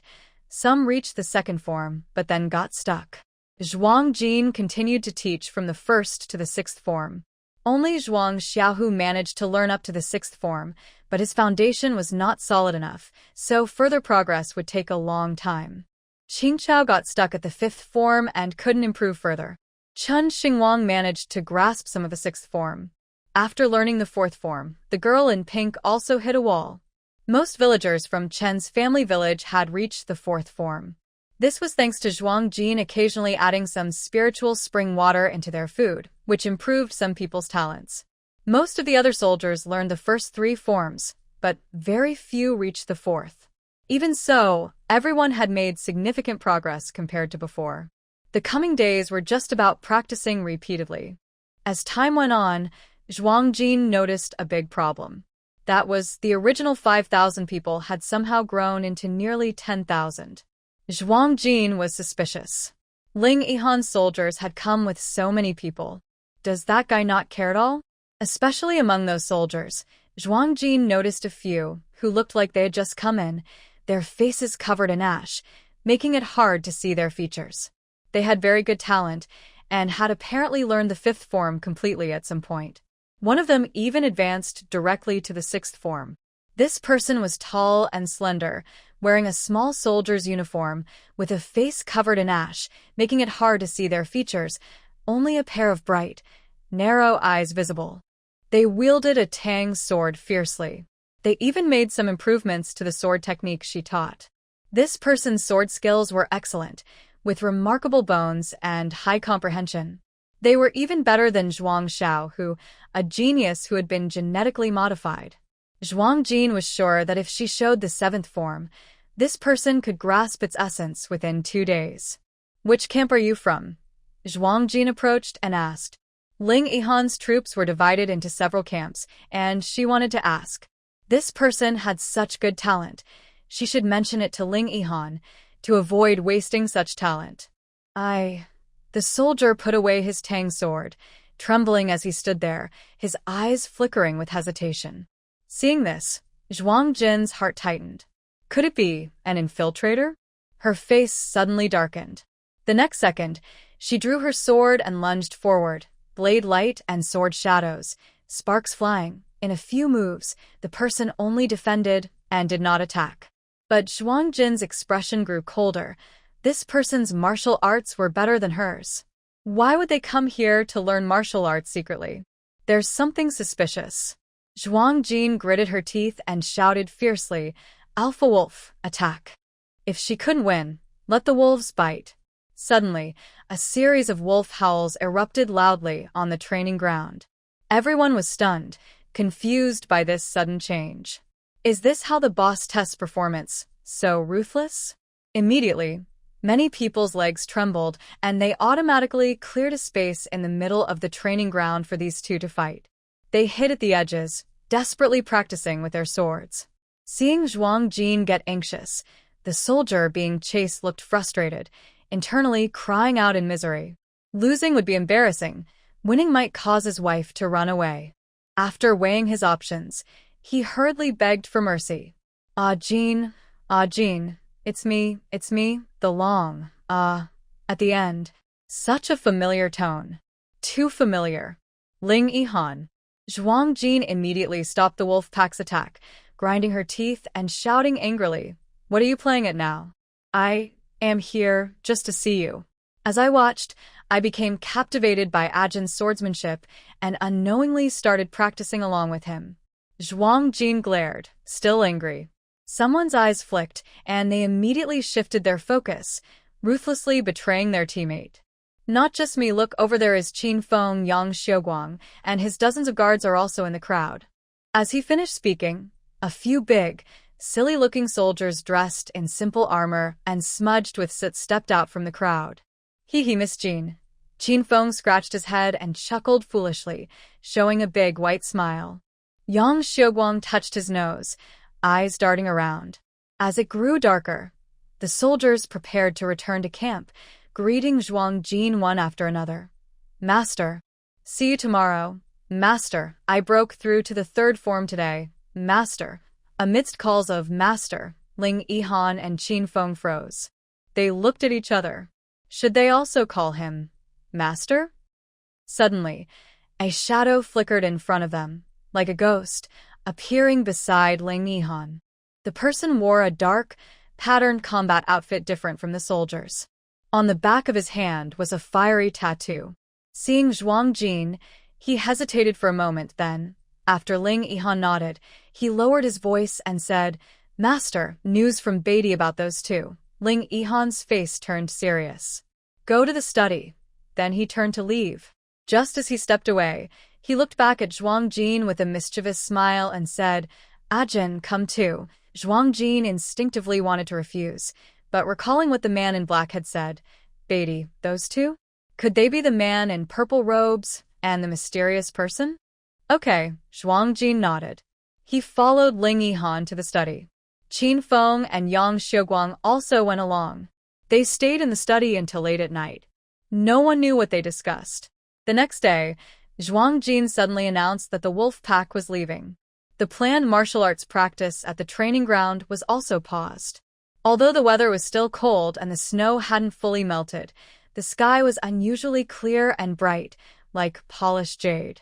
Zhuang Jin led over 400 people and a large pack of wolves to leave, with Ling Yihan, Qin Feng, and Yang Xiuguang bringing many others to see them off at the city gate. Ajin, take care, Ling Yihan, usually serious and commanding, bowed to Zhuang Jin.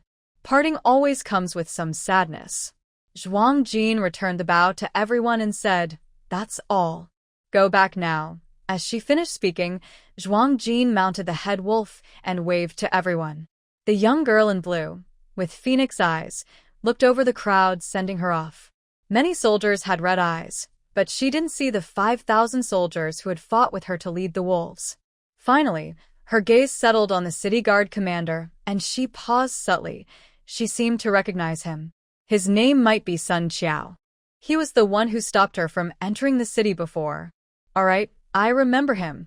We will meet again, Zhuang Jin said with a meaningful smile. A wolf howl sounded, and everyone set off. Their figures grew smaller and smaller as they moved away from the city gates, disappearing into the endless snow. Most towns have at least 4 city gates, but Pingzhou City only has 2. One gate faces north toward the D tribes, and the other connects to the northern desert border, called the Inner City Gate. After Zhuang Jin left, Ling Yihan led everyone back to the city.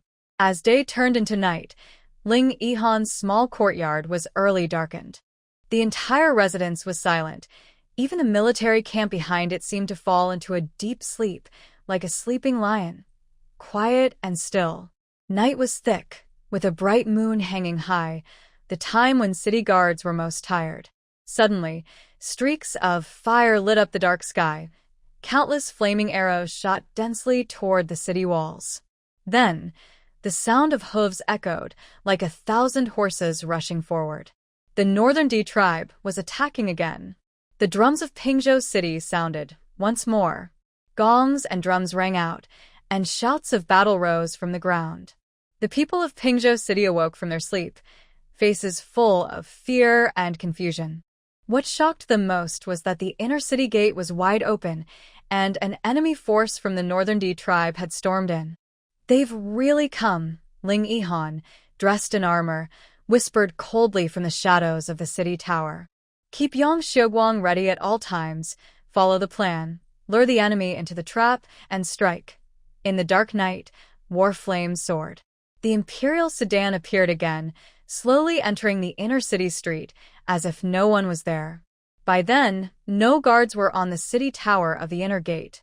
A man in purple robes stood on the carriage's front, with 1,000 silver-armored soldiers leading the way. The remaining guards from the northern desert, panicked and fleeing, abandoned the gate.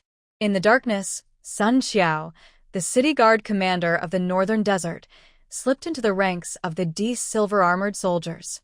Your Highness, Zhuang Jin and her wolves have left long ago. Even if they noticed something was wrong and came to help, it's too late now. When the purple-robed man heard Zhuang Jin's name, a flicker of caution appeared in his eyes. My subordinate had already ordered someone to put poison into tonight's soldiers' food. At least half of the soldiers in the camp drank the drug and are now sleeping like dead pigs. Your Highness will surely win big this time and easily take Pingzhou City. Sun Xiao respectfully bowed his head and spoke to the man in purple robes. Good. Very good. Once we take Pingzhou City, I promise I will give you the throne of a foreign king and wealth beyond your dreams. Thank you, Your Highness. Sun Xiao felt excited, as if countless gold and jewels were flashing before his eyes. His lowered eyes showed endless greed. Yes, Sun Xiao has betrayed his country. He had been guarding the border for over 10 years, living in cold, harsh conditions, but he felt unfulfilled. After all these years, he was still just a small city guard. Coincidentally, the mysterious seventh prince of the Northern D, Tuoba Hao, found him. After many struggles, Sun Xiao couldn't resist his greed and desire for power and betrayed his country. The man in purple robes looked proud, with a gaze that looked down on everyone. He seemed confident that victory was certain. The Northern D army split into two routes. One attacked head-on, while the other secretly coordinated with the traitor Sun Xiao to open the city gates and led the silver-armored soldiers straight in. Ling Yihan watched all this coldly from the shadows. Yesterday, secret reports revealed the purple-robed man's identity and Sun Xiao's betrayal. Ling Yihan, Zhuang Jin, Qin Feng, and Yang Xiuguang planned late into the night to switch the secret messages they sent, setting a trap to catch the enemy. Zhuang Jin's wolf troop pretended to leave, then circled around to attack from behind the enemy. With Zhuang Yi, the old man, leading, how could Sun Xiao, that fool, drug all the soldiers? Was he joking? Once all the silver-armored soldiers entered the city, Ling Yihan suddenly gave the order. Flames erupted around them. Torches were lit, lighting up the dark night. Countless soldiers from the desert north stared grimly at the silver-armored cavalry. This move was a perfect trap, like catching a turtle in a jar. Tuoba Hao's face suddenly changed, showing panic. Sun Xiao collapsed to the ground in fear. Oh no! They had fallen into the trap. Seventh Prince of the Northern D. Welcome into the trap, Ling Yihan's teasing voice rang out. The empty city tower and streets instantly filled with soldiers from the desert north. Dense arrows rained down from above. But that was not all. From the distant battlefield, a loud tiger roar sounded, followed by howls of wolves. Zhuang Jin's wolf troop had not left after all. Realizing this, Tuoba Hao's face turned even paler. Sun Xiao, you pretended to surrender, didn't you? You set a trap here. Takbat Hao angrily cursed. A cold flash of light streaked across, blood splattered. No, rebel Sun Xiao didn't have time to explain before he was cut down by Takbat Hao's furious sword. Zhuang Jin led over 5,000 wolf troops, surrounding the Northern Dike army from behind and attacking head-on. The soldiers who drove the wolves were those who hadn't seen off the troops at the city gate, and a fierce battle broke out. At dawn, the army, shining in the morning light, proudly returned to the city.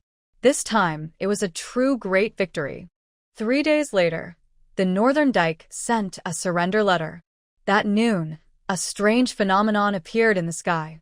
At the brightest time of the sun, the sky suddenly darkened, as if a huge black curtain was torn open to cover the blue sky. It looked like a giant beast swallowing the sky. The sun was gradually bitten away until it was completely swallowed. The earth plunged into darkness. At the moment the sun disappeared, a very bright star appeared in the northern sky. The common people were confused, never having seen such a sight, and they shrank back in panic. Zhuang Jin, however, calmly sipped a cup of spiritual tea, sitting by the window, enjoying this rare natural spectacle. A solar eclipse. A once-in-a-century event. It must not be missed. But what Zhuang Jin didn't know was that, At this moment, the imperial court in the capital was in a state of panic. Inside the imperial study, the old emperor, struggling to keep his swollen eyes open, looked fiercely at the Grand Master and asked, "Have you calculated anything?" The middle-aged Grand Master showed a hint of fear, trembling as he knelt down. "Your Majesty, this is an ominous sign, a portent of a change in the throne." With a sharp snap, the old emperor angrily smashed his teacup. "Nonsense. Our Ling family has ruled the northern desert for hundreds of years. The border reports good news.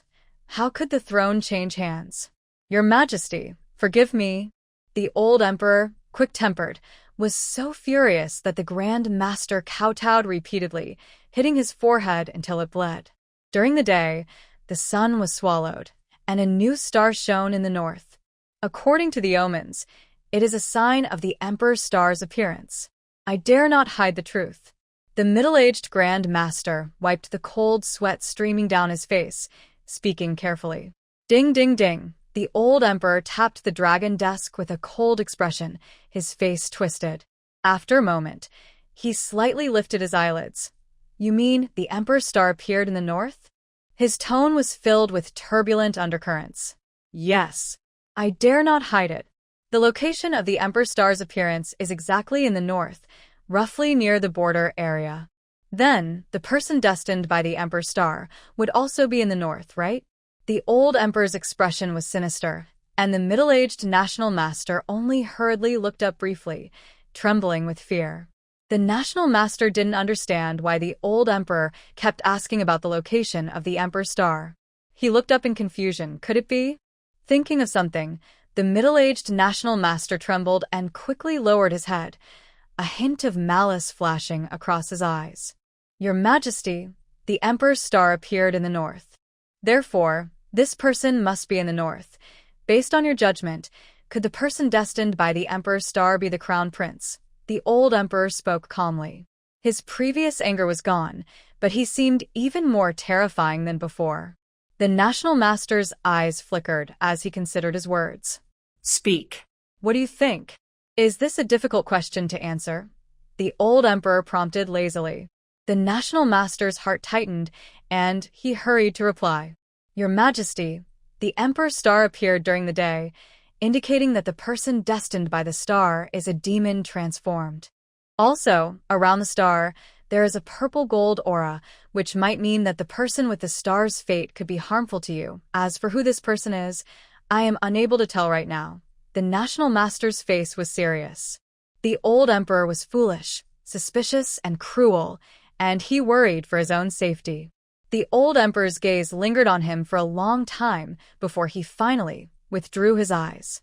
"Leave now. This matter must not be exposed. You should know the consequences." The old emperor rubbed his forehead impatiently and waved him away. "Emperor's star?" After the national master left, the old emperor's low muttering echoed repeatedly in the study. "Whoever is destined by the star, as long as they threaten him, even his own son, he would not tolerate it." He was still alive. And the Emperor's star appeared. Unbelievable. The solar eclipse lasted only 7 minutes. The sky brightened again, and sunlight poured over the land. At that moment, a tremor suddenly came from Zhuang Jin's face. Zhuang Jin was surprised, and her hand holding the teacup froze. Why was there suddenly movement in the space? Confused, she quickly entered the space. Inside the space, the sky inside the space was clear and bright like jade, with the sun high above, yet a light drizzle was falling. The rain carried rich spiritual energy as it descended from the sky, making the entire space feel so dense with spiritual aura that even the pores seemed to rejoice. Zhuang Jin was astonished. She reached out to catch a raindrop. To her shock, she found her hand gradually turning transparent in the misty rain. It seemed as if endless spiritual power was flowing into her body through the rain. In the next moment, Zhuang Jin vanished instantly from her spot. When she opened her eyes again, she was inside the 9th-level tower. The 6th and 7th floors of the tower suddenly opened at the same time. Inside the tower, floors 6 and 7 were empty, But as Zhuang Jin appeared inside, a mysterious force immediately bound her. Information flooded into her mind. After half an hour, Zhuang Jin happily jumped up. She gained the special abilities of invisibility and understanding the language of plants and trees. Hee, this is so amazing. 7 days later, Grand Eunuch Xiao and his men hurriedly arrived from the capital with a royal decree and rewards. Well, just a verbal reward. By the emperor's command, the imperial edict states, a long string of fancy words was read aloud, making Zhuang Jin dizzy. Grand Eunuch Xiao held the imperial decree and read a lengthy speech, finally concluding with, order Crown Prince and County Magistrate Zhuang Jin to set out from tomorrow to return to the capital for their rewards. Please accept the decree. The eunuch's sharp voice carried a hint of meaning and disdain. Choose a date, and Crown Prince and County Magistrate Zhuang will return to the capital with the rest of us. Your servant accepts the decree. Ling Yihan replied seriously, bowing to thank him. Your servant accepts the decree. Zhuang Jin's lips trembled with frustration. Damn it! Zhuang Jin wanted to curse. The old emperor was really stingy. What's the point of making big promises? Traveling so far, only to have a eunuch come and deliver a message without any treasures or jewelry. Why not just give the rewards directly? Could this be a trap? After arranging Chao Gonggong's residence, only Zhuang Jin, Ling Yihan, Qin Feng, and Yang Xiuguang remained in the hall. Zhuang Jin gloomily said, I don't want to go back to the capital with you, is that okay? She still had many things to do. She had been out for so long, and the new year was approaching. Currently, only Lu Daxue was managing Ping'an County. Even half of the guards had been sent to the battlefield. Her agricultural products transfer station was very busy now. The vegetables in the greenhouses of each village had already reached the second harvest. She hadn't yet gone back to give the Xinsui pill to Xiao. Lu Daxue was preparing for the spring imperial exam. In short, she had a lot of things to do. She really couldn't leave such a big mess and go to the capital. Ling Yihan was serious for once, rarely smiling or joking. The trip to the capital is necessary. The emperor's order cannot be ignored. If you don't go, someone might attack Qinjia village. He knew exactly how shameless the person above was. While speaking, Ling Yihan's eyes flashed with a cunning look like a fox. Then he said, but we can delay our return to the capital. The imperial decree only mentioned choosing a date and did not require us to leave immediately. He took advantage of this. Qin Feng looked worried and couldn't help but mutter, this time, when you go back to the capital, those few people there probably have some tricks up their sleeves. Nothing good will come of it. The old emperor is getting more and more foolish. Yang Xiuguang curled his lips and said, damn it, we did such a big favor, but haven't seen a single coin. All they care about are empty words and nonsense. Master, if after returning to the capital those royal children cause trouble for you, then we might as well rebel. Zhuang Jin's face twitched. These two really are openly encouraging Ling Yihan to rebel. It seems that Ling Yihan's position as crown prince is very unstable. Ling Yihan, is the title of crown prince just a false name? Zhuang Jin finally couldn't hold back and asked. As soon as she spoke, Qin Feng sat down heavily on the stool and said angrily, his crown prince title is just a shield, a false name. His father doesn't love him, and his mother doesn't care for him. It was just a temporary title given when he was sent as a hostage to a neighboring country. Which crown prince would be exiled to the border. That foolish old emperor, who was so treacherous, almost played the unlucky Ling Yihan to death back then. The old emperor even wrote the decree to depose the crown prince long ago. Zhuang Jin was surprised. Is that so? I haven't heard about it. So Ling Yihan was supposed to be a hostage? No, it didn't happen. When they were about to send him, the neighboring country had internal chaos. When their new emperor ascended the throne, the matter was dropped and left unresolved. Although they no longer need to send a hostage, after establishing the crown prince, it would be easy for the old emperor to depose him, which would cause suspicion. The court officials are worried that one day, the neighboring country might bring up old issues and demand the hostage. That's why his crown prince title has been kept until now. Zhuang Jin, she suddenly felt a bit sympathetic towards Ling Yihan. Ling Yihan shrugged indifferently. He had been living like this for many years. He saw the disdainful look from the eunuch earlier, but he didn't care. As long as, Jin, you won't abandon me just because I'm a false crown prince, right? Ling Yihan looked at Zhuang Jin with big, moist eyes like a little deer and asked. Zhuang Jin rolled her eyes again. This guy, here he comes again. Jin, you saved me, I saved you. A life-saving grace should be repaid with a life. Look, I promised you, and you promised me. We are truly like family. Stop, Zhuang Jin quickly shouted, afraid that if he let this person keep talking, it would never end. But, Ling Yihan, is he serious? Zhuang Jin's head hurt. He really wanted to ask, what do you see in my sister? Isn't it fine if she changes? Before I was reborn as a special agent, my biggest wish was to earn enough money and then retire to travel the world happily. I never thought about finding a man to settle down with. Yes, I admit, sometimes I see adorable little kids and like them a lot.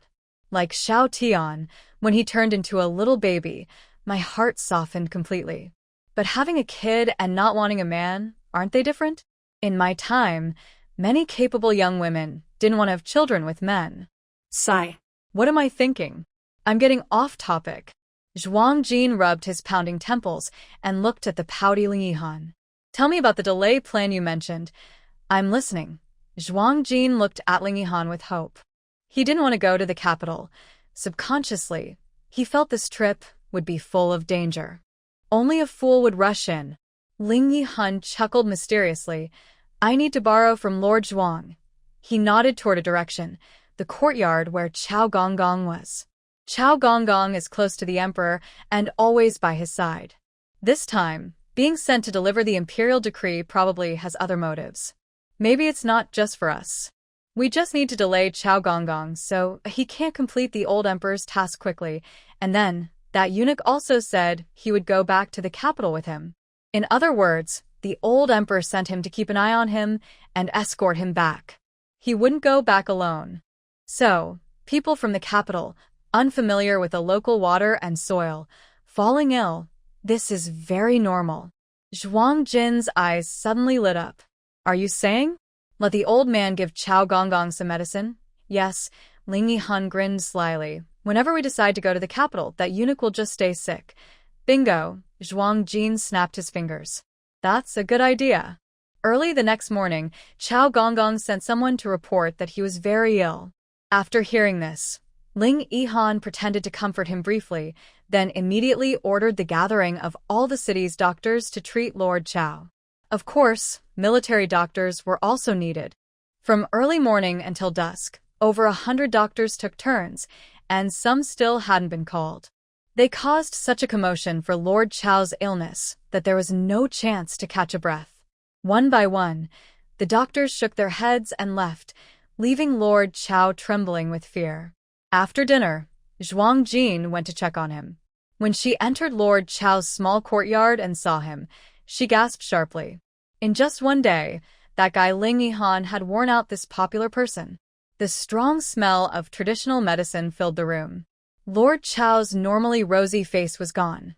Now, his complexion was pale and yellow, with dark circles under his eyes. His chest heaved violently, and he was gasping heavily on the bed. It looked as if he might die at any moment.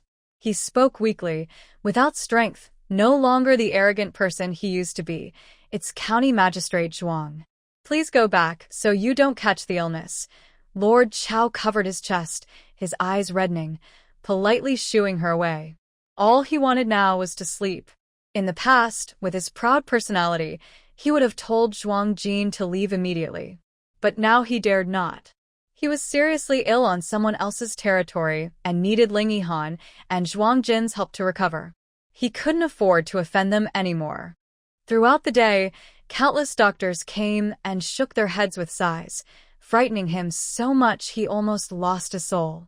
He didn't die from the illness, but he was almost scared to death. Cough, cough. Lord Chao gasped heavily, coughing nonstop, as if he might cough out his lungs. Seeing this, Zhuang Jin was startled. She thought to herself, Ling Yihan really is a ruthless person. All right, Lord Chao, rest first. If you need anything, send someone to call me. Don't worry, this is probably just a case of water and soil imbalance. After a pause, Zhuang Jin pretended to be worried.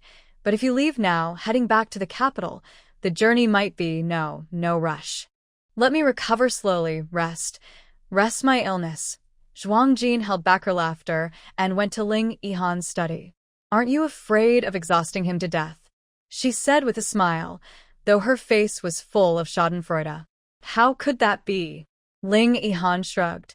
As long as he's not scared to death himself, the medicine definitely won't kill him. Ling Yihan also felt helpless. The medicine he got from Zhuang Yi was mostly to make someone weak and bedridden, completely powerless. Unfortunately, the brave dog Chao Yan is afraid of death and timid. He scares himself so much that he actually falls ill.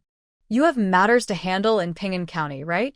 Just take this chance to go back and take care of them. He can only make Chao Yan sick until the 15th day of the Lunar New Year. After that, he must leave for the capital. Otherwise, it won't be a reward visit, but a punishment. We have less than a month. The New Year is in over 10 days, and counting to the 15th day of the Lunar New Year, it's only about 20 days away. Yes. Zhuang Jin nods. She really should go back once. Today, Ling Yihan was unusually serious, not joking around, which made Zhuang Jin feel more at ease.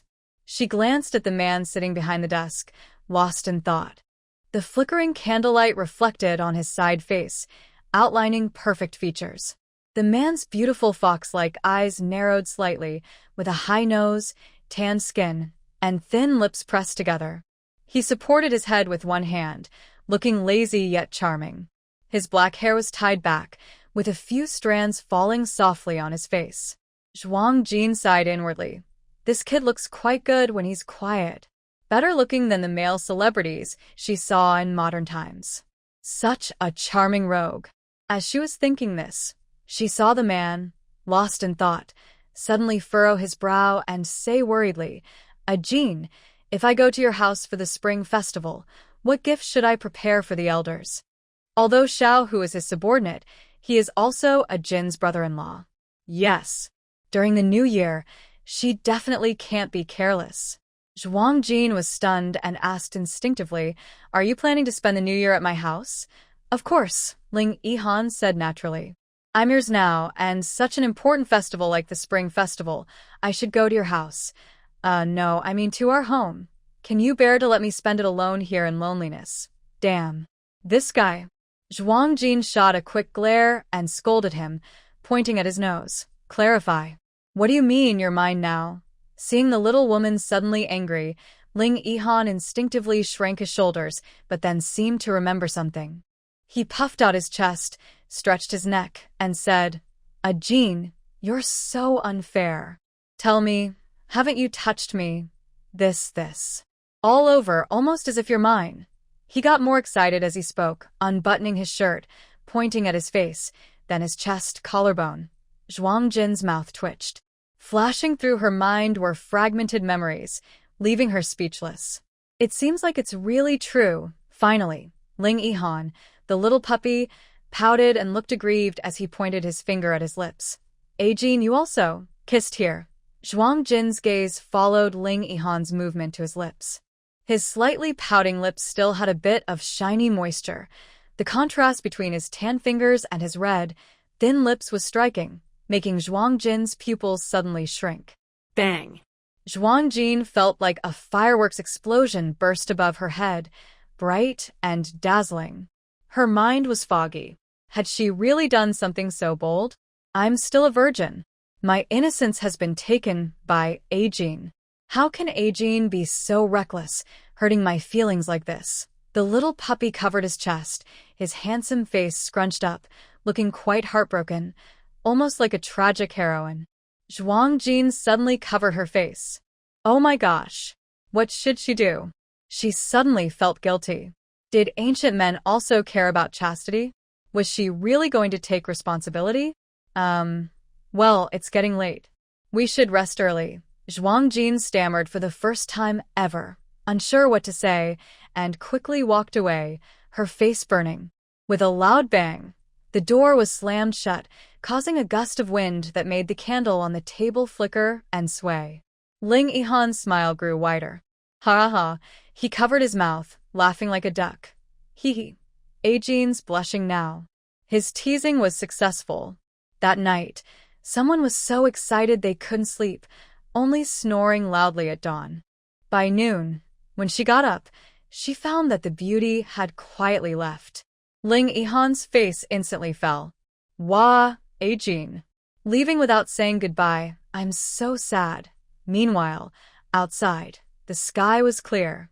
Zhuang Jin and everyone else left Pingzhou City, traveling smoothly and safely reaching Ping'an County. Zhaoling greeted them with a warm smile. Ajin, has your little uncle sent any news back? Zhuang Jin hurriedly paused her steps, having forgotten about it in her rush. Auntie, my little uncle said the spring festival is coming soon, and he will come back to celebrate, she replied vaguely. Zhaoling looked a little disappointed but smiled again, thinking she'd see him in just a few days.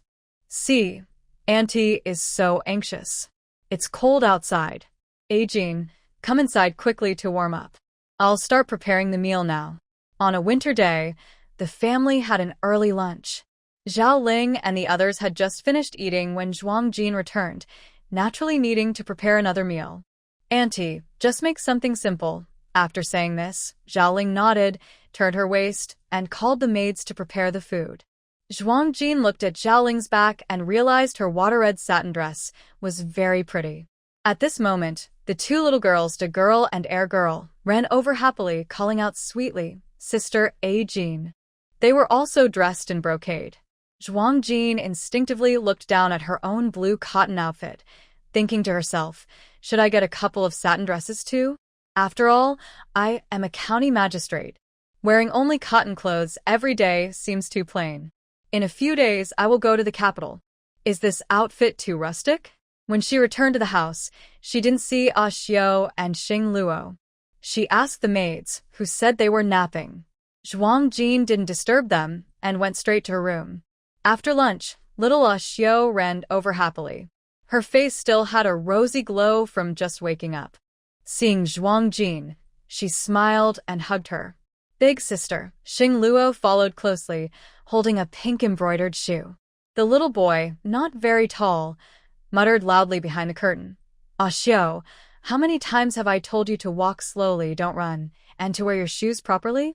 Walking barefoot can make you sick. Seeing Xing Luo acting like a little nanny, Zhuang Jin couldn't help but laugh.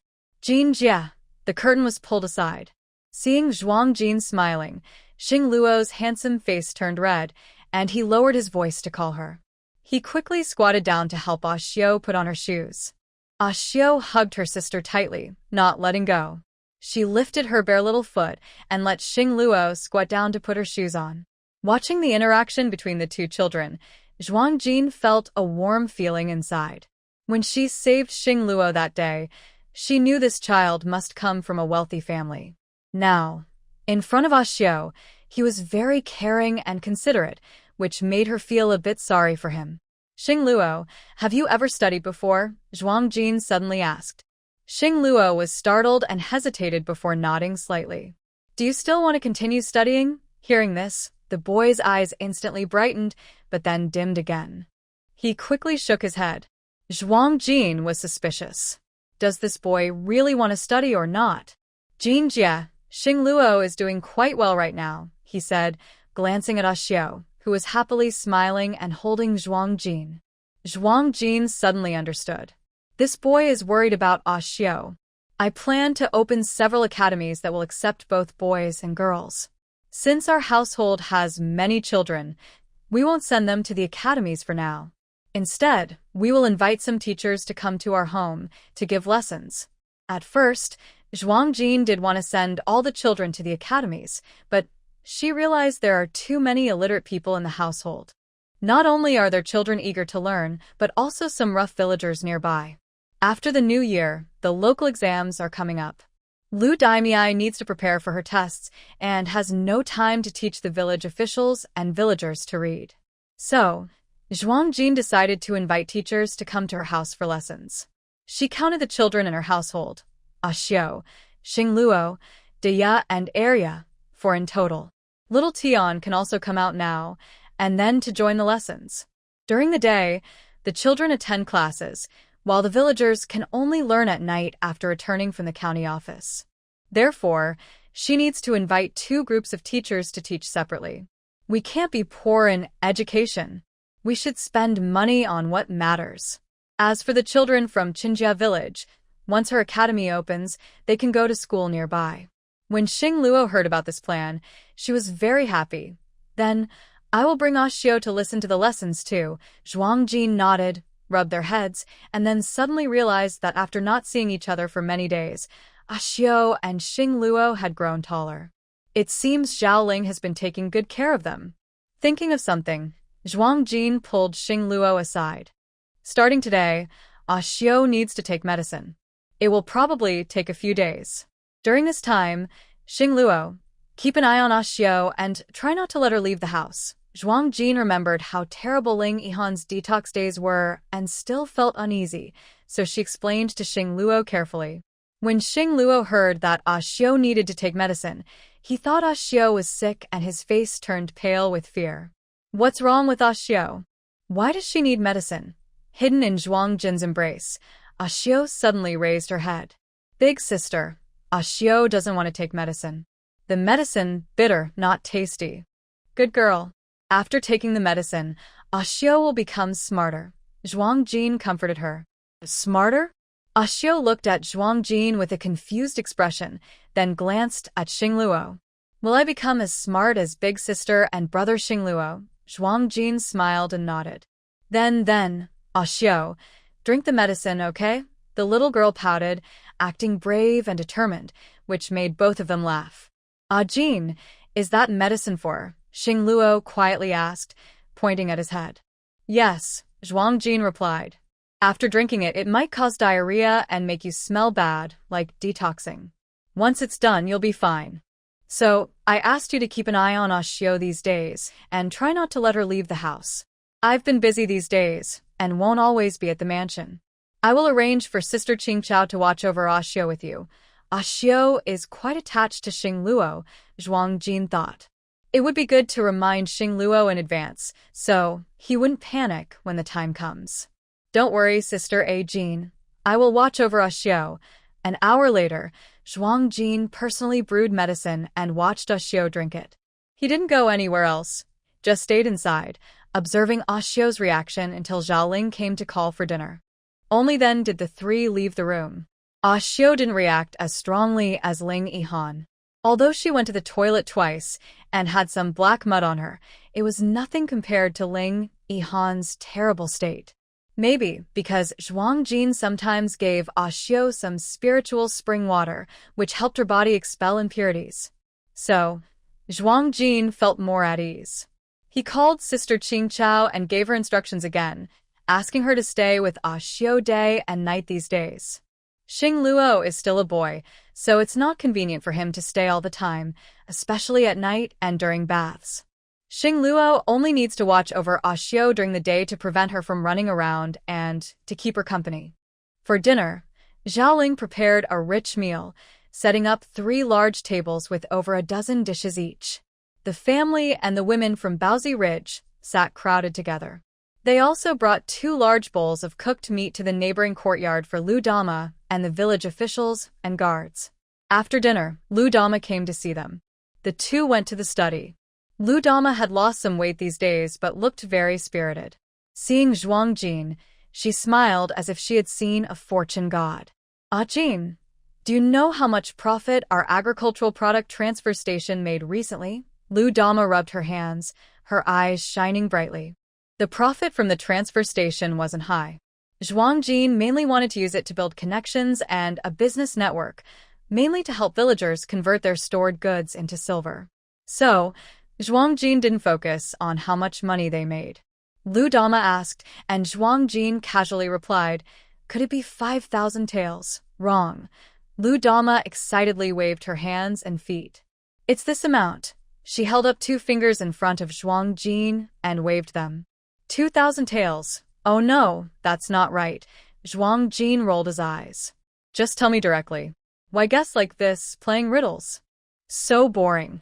It's 20,000 taels. Lu Dama's eyes shone brightly. Zhuang Jin was stunned. What? 20,000 taels. The next moment, Zhuang Jin slammed the table. Lu Daimiai, did you take a kickback? Or did you set the price too high? I wouldn't dare, Lu Daimiai immediately protested. This batch of greenhouse vegetables has a very high yield. I connected with 18 surrounding counties. The wealthy old men see green vegetables as treasures in winter, and their orders are booked well into the new year. Many are even willing to pay extra to buy for the new year. The commission is still based on your original plan, only 20%, Zhuang Jin said.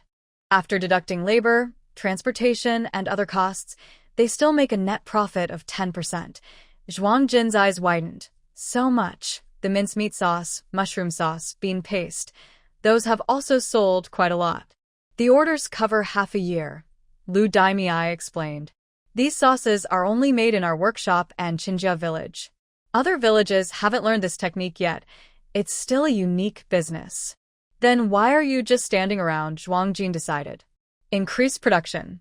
Expand the sales channels. Zhuang Jin smiled happily, leaving behind a few recipes as he left. He never expected that upon returning, he would be so overwhelmed with money coming in. Hee, Lu Daimiai grinned like a greedy person. Life has many paths, not just passing exams to succeed, Jin. Maybe. She kept fidgeting, her smile a bit flattering. Zhuang Jin was stunned, feeling that she hadn't planned anything good. Sure enough, the next second, Lu Daimiai's face fell, and with a seductive tone, she said, Jin, how about I stop taking exams and just go into business? Look at how happy I am counting silver every day. No way. Zhuang Jin glared. Don't even think about it. No negociations. In this era, scholars, farmers, artisans, and merchants are the lowest. Without some backing, even if you earn silver, you can't keep it. Now it's the first day of the new year. Qingqiao and Fenyi have returned. From now on, leave the business matters to them. You focus on preparing for the exams. Lu Daimiai suddenly looked sad. He seemed to see the shiny silver flying away with wings. Just take the exam, she said, but I want to change my name first. Lu Daimiai looked distressed. She had asked the elders and her family several times, but no one agreed.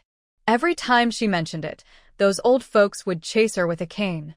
Zhuang Jin raised an eyebrow. How does taking the exam relate to changing your name? Lu Daimiai pouted gloomily. Lu Daimiai, can you tell if it's a boy or girl just from that name? If I really become an official with such a gender-neutral name, I'll just be laughed at. Zhuang Jin? Well, she couldn't argue with that. Such a strange name made her smile for a while. Zhuang Jin frowned. As far as she knew, changing one's name in this era was quite difficult, right? First, it required approval and signatures from the elders of the clan. Then she had to go to the county office to handle it. Of course, she was now the county magistrate and had the authority to bypass those old folks and change Lu Dashue's name herself. But, thinking about those stubborn Lu elders, she guaranteed that changing the name would be like digging up their family ancestors' graves. It gave her a headache. She wasn't afraid of those old men causing trouble, but she feared they would cry, make a fuss, or even threaten to hang themselves. So annoying. Would those old folks agree? In this era, changing one's name could be seen as forgetting one's ancestors, which was frowned upon. It was tough. Actually, Lu Dashue's name is quite good too, Zhuang Jin said sincerely, but with a hint of doubt. Lu Dashue made a bitter face and said nothing. She didn't know what her father was thinking when he named her. Even a clever person couldn't come up with such a name. Could it be? Was a father allowed to be so capricious? Zhuang Jin could only look at Lu Dashue with sympathy, feeling helpless. If those old folks started crying or threatening suicide, she couldn't handle it. Ugh. The next day, Zhuang Jin ordered her servant girl to find a suitable house to open the academy. She also posted notices in the town inviting teachers. After finishing these tasks, Zhuang Jin dressed in official robes and went to the county office. Today, she summoned the village heads for a meeting. The purpose was simple. She wanted to get a sense of each village's attitude and hoped every village could send their eligible girls to the academy for education.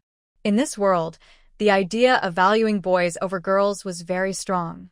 Except for wealthy families, small households rarely allowed girls to go to school. Even the daughters of wealthy families, who hired teachers for lessons at the mansion, mostly learned music, chess, calligraphy, painting, or needlework. In Ping'an County, and even in the entire Mo Bay Kingdom, there was no girls' academy at all. Zhuang Jin wanted to break this tradition. She planned not only to open an academy, but also to establish the first girls' school in Mo Bay Kingdom. Since Zhuang Jin taught each village to grow greenhouse vegetables, the living standards in every village had improved a lot. This time, the village heads arrived very quickly and were extremely enthusiastic. Every old man had a smile on his face, kowtowing and thanking Zhuang Jin when they saw her. Some even grabbed her and tried to promote their sons. But when Zhuang Jin mentioned opening a girls' school, their expressions changed. "Madam, it has been said since ancient times that a girl without talent is also virtuous. Allowing a young girl to read books does not follow the old ancestors' rules." This was said by the old woman who had just grabbed Zhuang Jin and was trying to promote her two sons. One second she was flattering Zhuang Jin to choose a bride, and the next second she changed her attitude. This made Zhuang Jin roll his eyes in annoyance. "What's wrong? Do you look down on women?" Zhuang Jin asked with a raised eyebrow, coolly. The old village chief blushed and suddenly realized that their magistrate was a woman. His words seemed to touch a nerve. "Teach that's." The old village chief hesitated for a long time, but couldn't continue. But he wasn't the only one opposing. This old village chief gave up, and another man, with a white beard, leaning on a cane, missing two front teeth, and speaking with a lisp, stepped forward. "This girl will marry someday. Why bother training her? It's better for her to stay home and do chores for a few more years, saving money for her brothers to get married." Hearing this, Zhuang Jin felt angry again. It seemed this old man didn't treat the girl as family, thinking that her training was for someone else's family. This old man was the village chief of Yaojia village. Zhuang Jin remembered he was the oldest among the village chiefs, so he had a deep impression of him. His son and daughter-in-law were unfilial, and now they relied on the daughter. How shameless! Zhuang Jin thought bitterly. He adjusted his official hat and said calmly, "Old village chief Yao, what you said makes sense. A girl will eventually marry and become someone else's family. So, I suppose you don't need to rely on your daughter, an outsider, to support you. I will send someone to tell your daughter what you just said." "Stop, stop, stop!" Old Mr. Yao, with his leaking teeth and trembling hand on his cane, stammered. His wife had passed away early, and if his daughter stopped taking care of him, he wouldn't even have a place to eat. Zhuang Jin raised an eyebrow and said playfully, "What are you stopping for? Oh, look at you. Can't speak properly anymore. Are you excited?" "I know. Old village chief Yao is ambitious. He wouldn't eat from others' bowls or rely on others' food." And he paused, giving a disdainful look at the trembling legs of the old man. "He wouldn't even let his married daughter help you wash your pants, right?" As soon as Zhuang Jin finished speaking, everyone instinctively looked at old Mr. Yao's pants. When they saw, everyone shook their shoulders and stifled their laughter. This old man, he wet his pants again. The foul smell of urine quickly spread, and everyone covered their noses, turning away in disgust.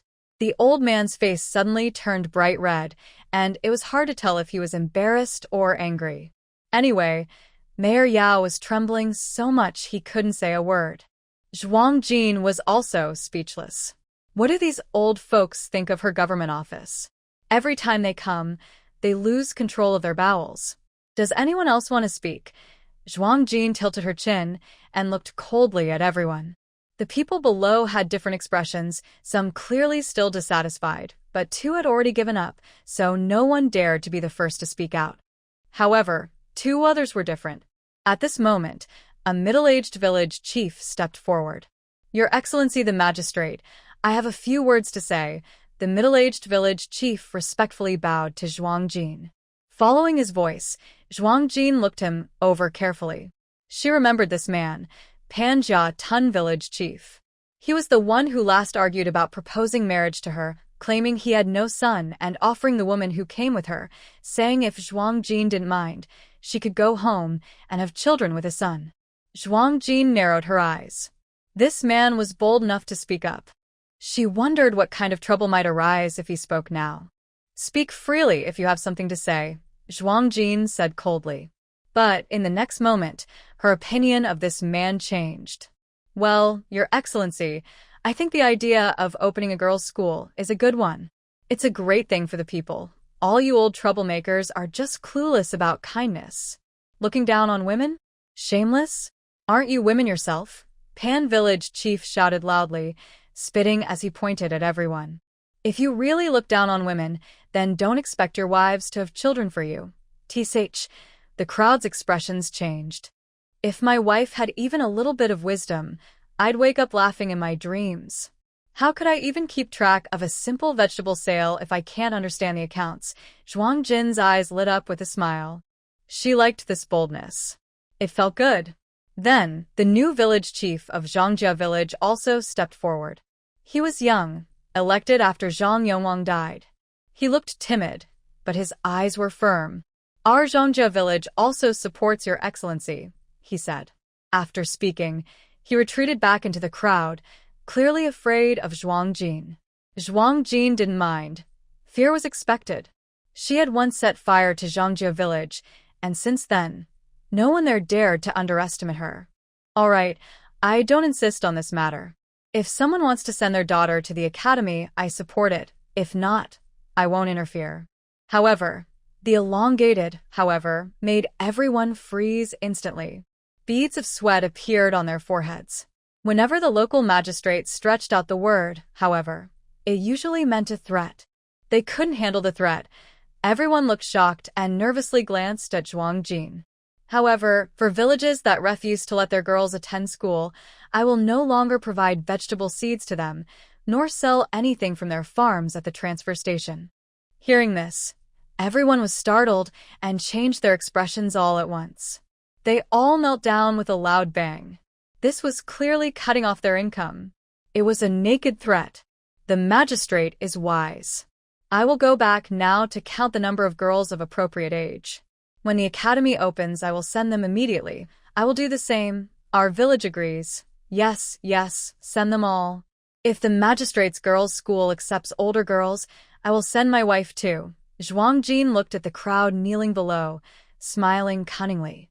After the village heads left, it was already noon. Zhuang Jin brushed off the non-existent dust on his official robes, feeling pleased as he stepped out of the county office. He saw Pink Clothes happily approaching him. Boss, the house for the academy is settled. Pink Clothes was different from before. She spoke with excitement and energy, making her look very cheerful. Good. That's efficient. Zhuang Jin nodded with satisfaction. You should also put more effort into hiring teachers. Before going to the capital, he wanted everything arranged properly. No worries about the teachers. A few private schools in the county closed due to the drought, and many teachers are free now. I've contacted a few today, and they can come anytime. Hearing this, Zhuang Jin felt even better. All right, let's go to a restaurant for a meal. After eating, we'll visit the transfer station. Pink Clothes hesitated. Boss, are you sure you want to go to the restaurant dressed like this? Zhuang Jin was surprised. He looked down at his official robes. Going to a restaurant in official clothes probably isn't appropriate. Probably no one would dare ask for money if he sat down. Then, let's go back to the house and change first. Half an hour later, Zhuang Jin led Pink Clothes into the largest restaurant in Ping'an County. The name was Wang Ke Lu. To make things easier, Zhuang Jin changed into men's clothes, looking like a handsome young noble. This attracted the attention of many young girls and women on the street. It was mealtime, and the private room was full, leaving only 2 empty tables in the main hall. Zhuang Jin didn't mind and ordered a few signature dishes before sitting down with the girl in pink. Halfway through the meal, 5 strong men occupied the neighboring table. These men were tall and broad, with deep, defined features, and didn't look like people from the northern desert region. Zhuang Jin couldn't help but glance at them twice before looking away. Suddenly, he heard one of the men whisper in a low voice, "We're going to the royal marriage mission this time. I wonder if it will go smoothly." Another man casually replied, "What's there to worry about?" The first man didn't answer and hesitated for a moment before quietly complaining, "You know, our princess is fake." This remark made the others at the table look shocked and their faces change. One of them nervously scanned the surroundings to see if anyone was paying attention. Seeing no one, he lowered his voice and warned, "Sure, don't say that. Be careful or you'll lose your head." Zhuang Jin, who was turned away from these men, listened carefully with his ears perked up. But after that, they all stopped talking, sharing a silent understanding. The 5 men finished eating quickly, seeming in a rush, and paid the bill. They packed up a lot of food and prepared to leave. Zhuang Jin, thinking about the fake princess they mentioned, felt a little suspicious. He quietly told the girl in pink to wait at the agricultural products transfer station and followed the men secretly. They left the restaurant and took a winding route through Pingan City, shopping for food along the way. Finally, they carried their bags toward the city gate. Worried about being noticed, Zhuang Jin remembered the invisibility skill he had gained from the space, but hadn't tried yet. He activated the invisibility spell at a corner and trailed behind the men. They exited the city gate and followed for about half a mile until Zhuang Jin saw them heading toward a convoy. The convoy had a few hundred people and 5 wagons, dressed like ordinary merchant travelers. Apart from their prominent, well-defined features, there was nothing unusual about them. When the 5 men returned, the second wagon pulled back its curtain, revealing a beautiful young girl. She had thick eyebrows, narrow eyes, and snow-white skin, styled in a maid's bun, but her expression was extremely proud and arrogant. "Why are you so slow? Are you tired of living?" The girl scolded the 5 men with a haughty attitude. 5 tall, strong men knelt before a young girl, repeatedly apologizing and lowering their heads. One of the men carried the goods into a cart, and only then did the girl, still angry, lower the curtain of her carriage. Zhuang Jin was hiding nearby, invisible to everyone, so she wanted to get closer to see what was happening. But at this moment, the group was already preparing to leave on horseback. Reluctantly, Zhuang Jin had to give up and return to the town. The transfer station for farm and local products was very close to the city gate. When she arrived, many carts were parked outside, busy unloading goods. Villagers from nearby villages were also bringing their ox carts, making the scene lively and bustling. Pink-clad girl was waiting for her at the door, but beside her stood a refined-looking middle-aged man wearing a brocade robe. When he saw Zhuang Jin from afar, he was the first to come forward, greeting her eagerly. This man had bright, piercing eyes, and his intense gaze was just like the one Lu Daimiai had when counting silver coins. Zhuang Jin was momentarily stunned. She seems to not recognize this man? "Oh, County Magistrate Zhuang. I've heard of you for a long time." The middle-aged man in brocade clothes eagerly ran over with open arms. He was tall, with a square face, thick eyebrows, big eyes, a high nose, and thick lips. He didn't look like a scholar, but more like a martial man. His friendly appearance was slightly unruly, giving off a sense of approachability at first glance. But his flattering smile and exaggerated gestures at this moment made Zhuang Jin's skin crawl. "County Magistrate Zhuang." Perhaps realizing that Zhuang Jin was a woman, he quickly retracted his outstretched arms and tightly grabbed her sleeve, not letting go. Zhuang Jin tried to pull away several times, but couldn't.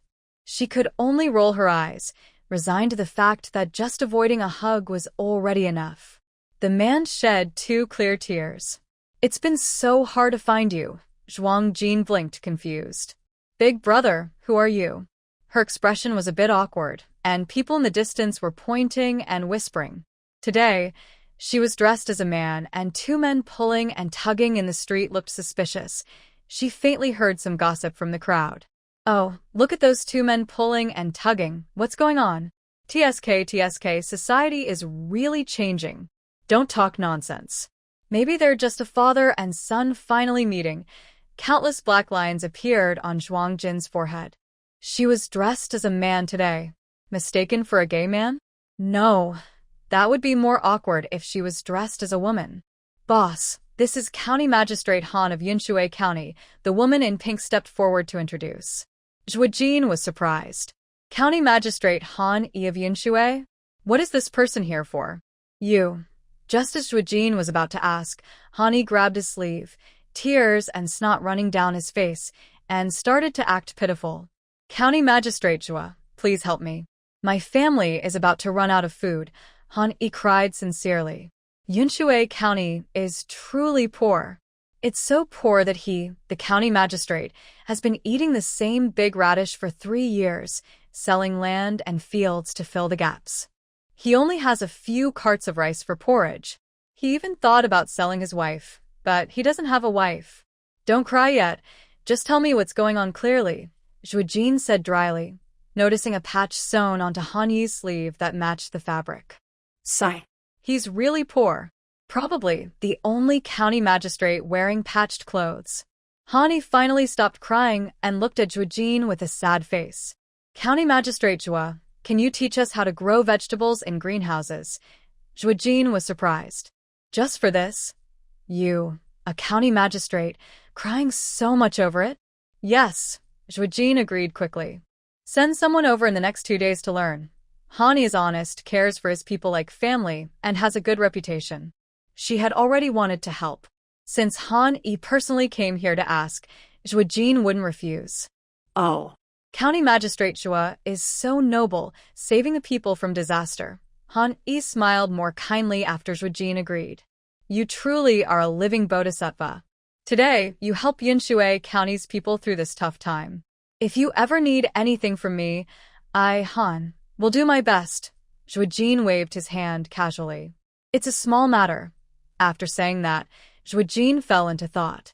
Right now, the seeds used in the villagers' greenhouses come from her space.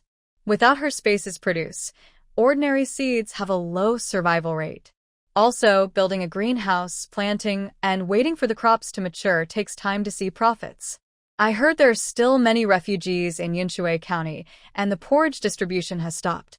It's probably because Han Yi's family has run out of funds and can no longer provide aid.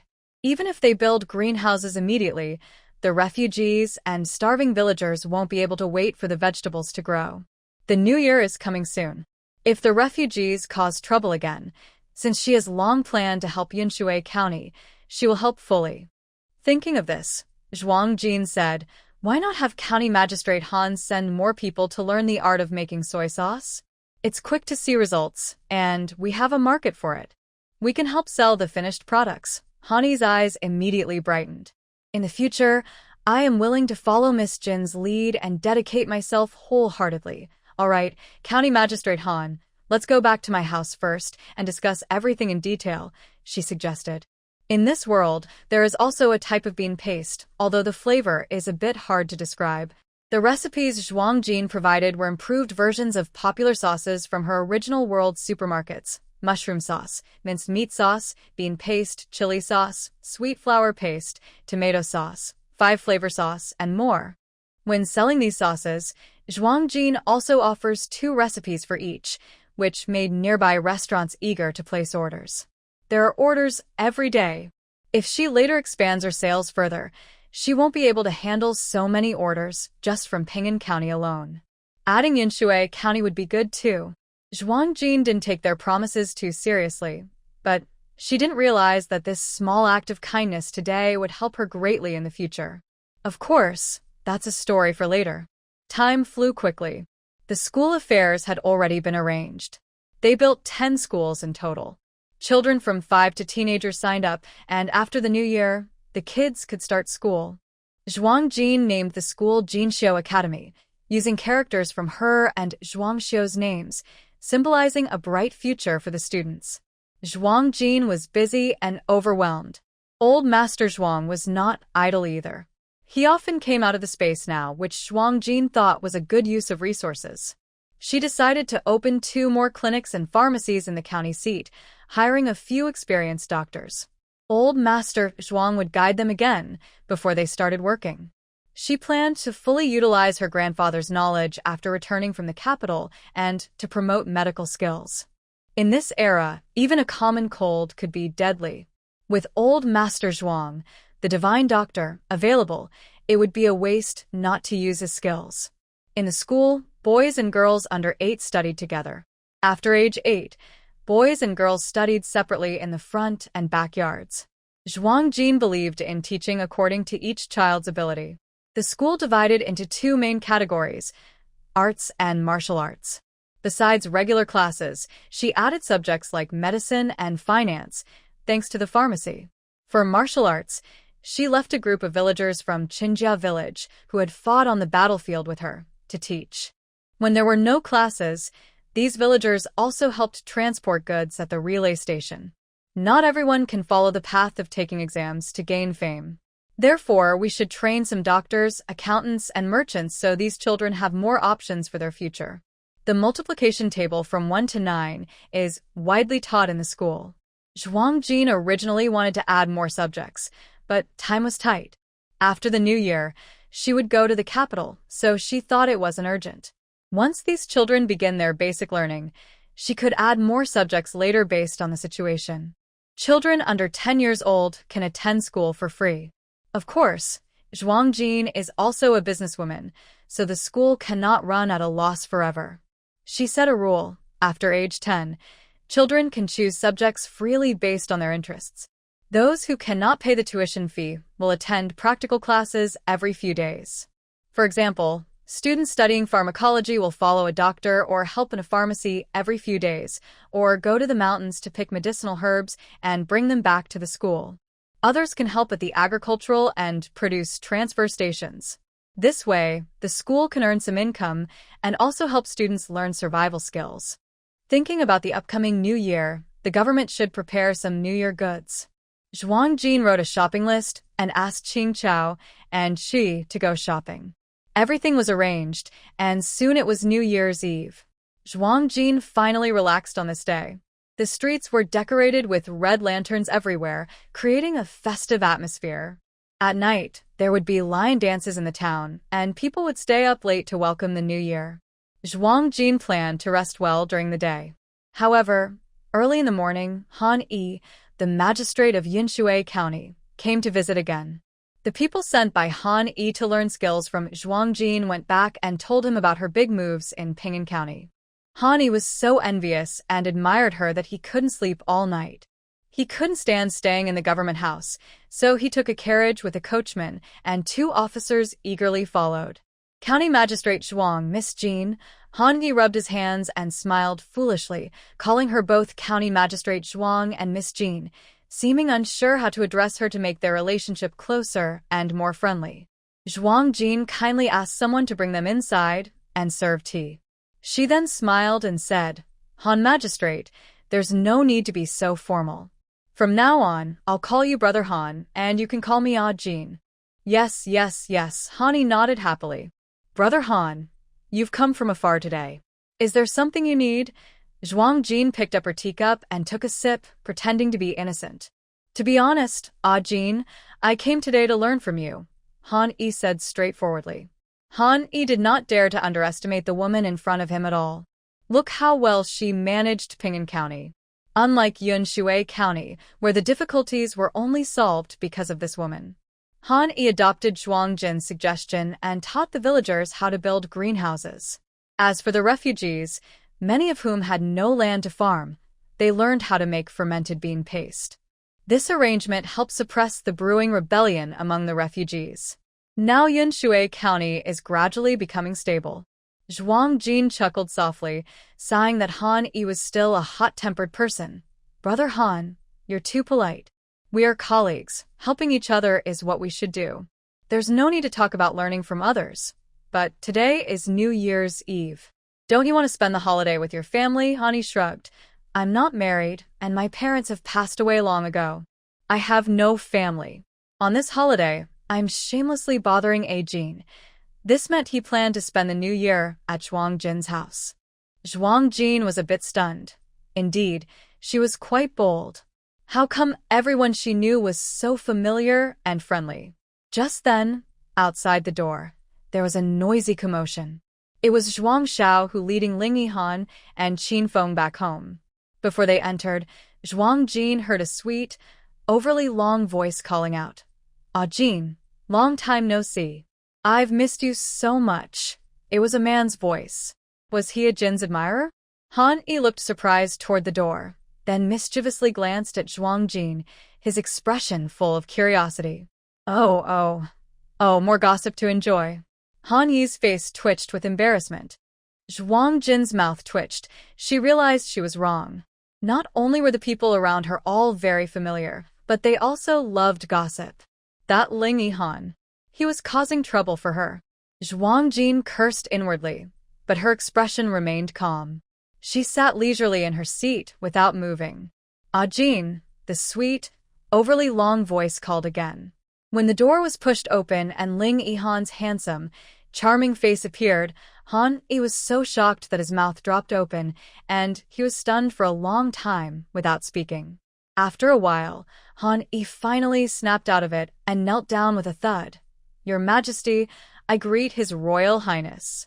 When Ling Yihan was guarding the border, Han Yi had seen him from afar. He was definitely the crown prince. Han Yi knelt on the ground, lowering his head, thinking to himself, the crown prince and a Jin? Today's surprise was too big. Oh my goodness. A Jin really has a powerful background. He wanted to cling to a big thigh. Hold on tight to a Jin's thigh. Ling Yihan happily strode into the hall. As soon as he entered, he saw a man kneeling on the ground and was momentarily stunned. He couldn't see the man's face clearly, only his lowered back of the head. He looked around the room and saw Zhuang Jin sitting calmly on one side, drinking tea, not paying any attention to him. Were there only these two people in the room?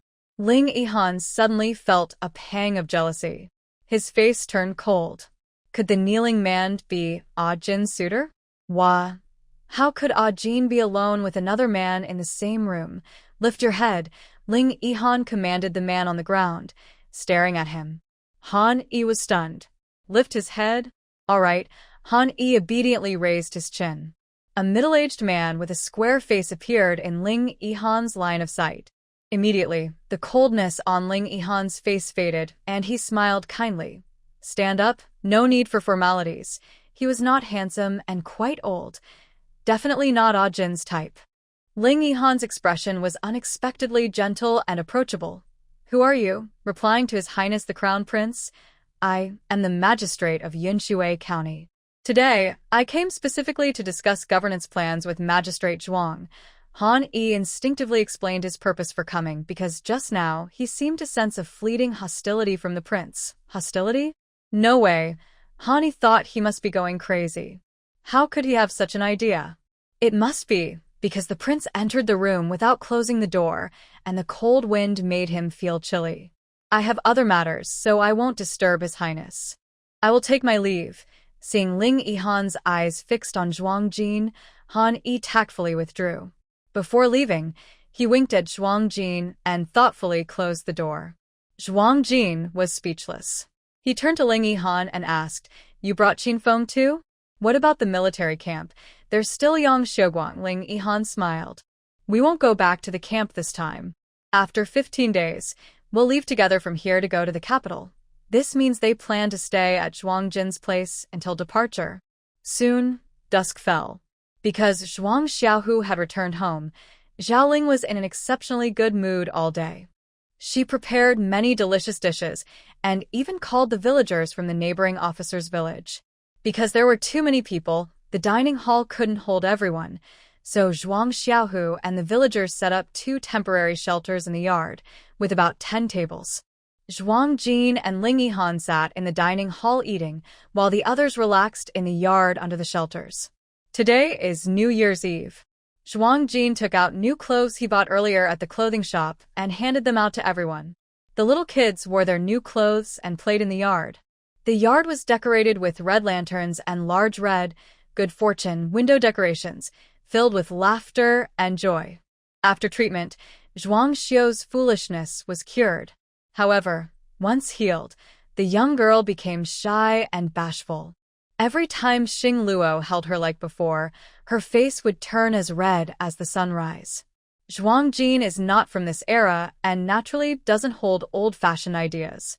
The notion that an 8-year-old can't sit together is nonsense. Why can't the family eat separately? As long as the two little ones understand boundaries, she wouldn't say anything.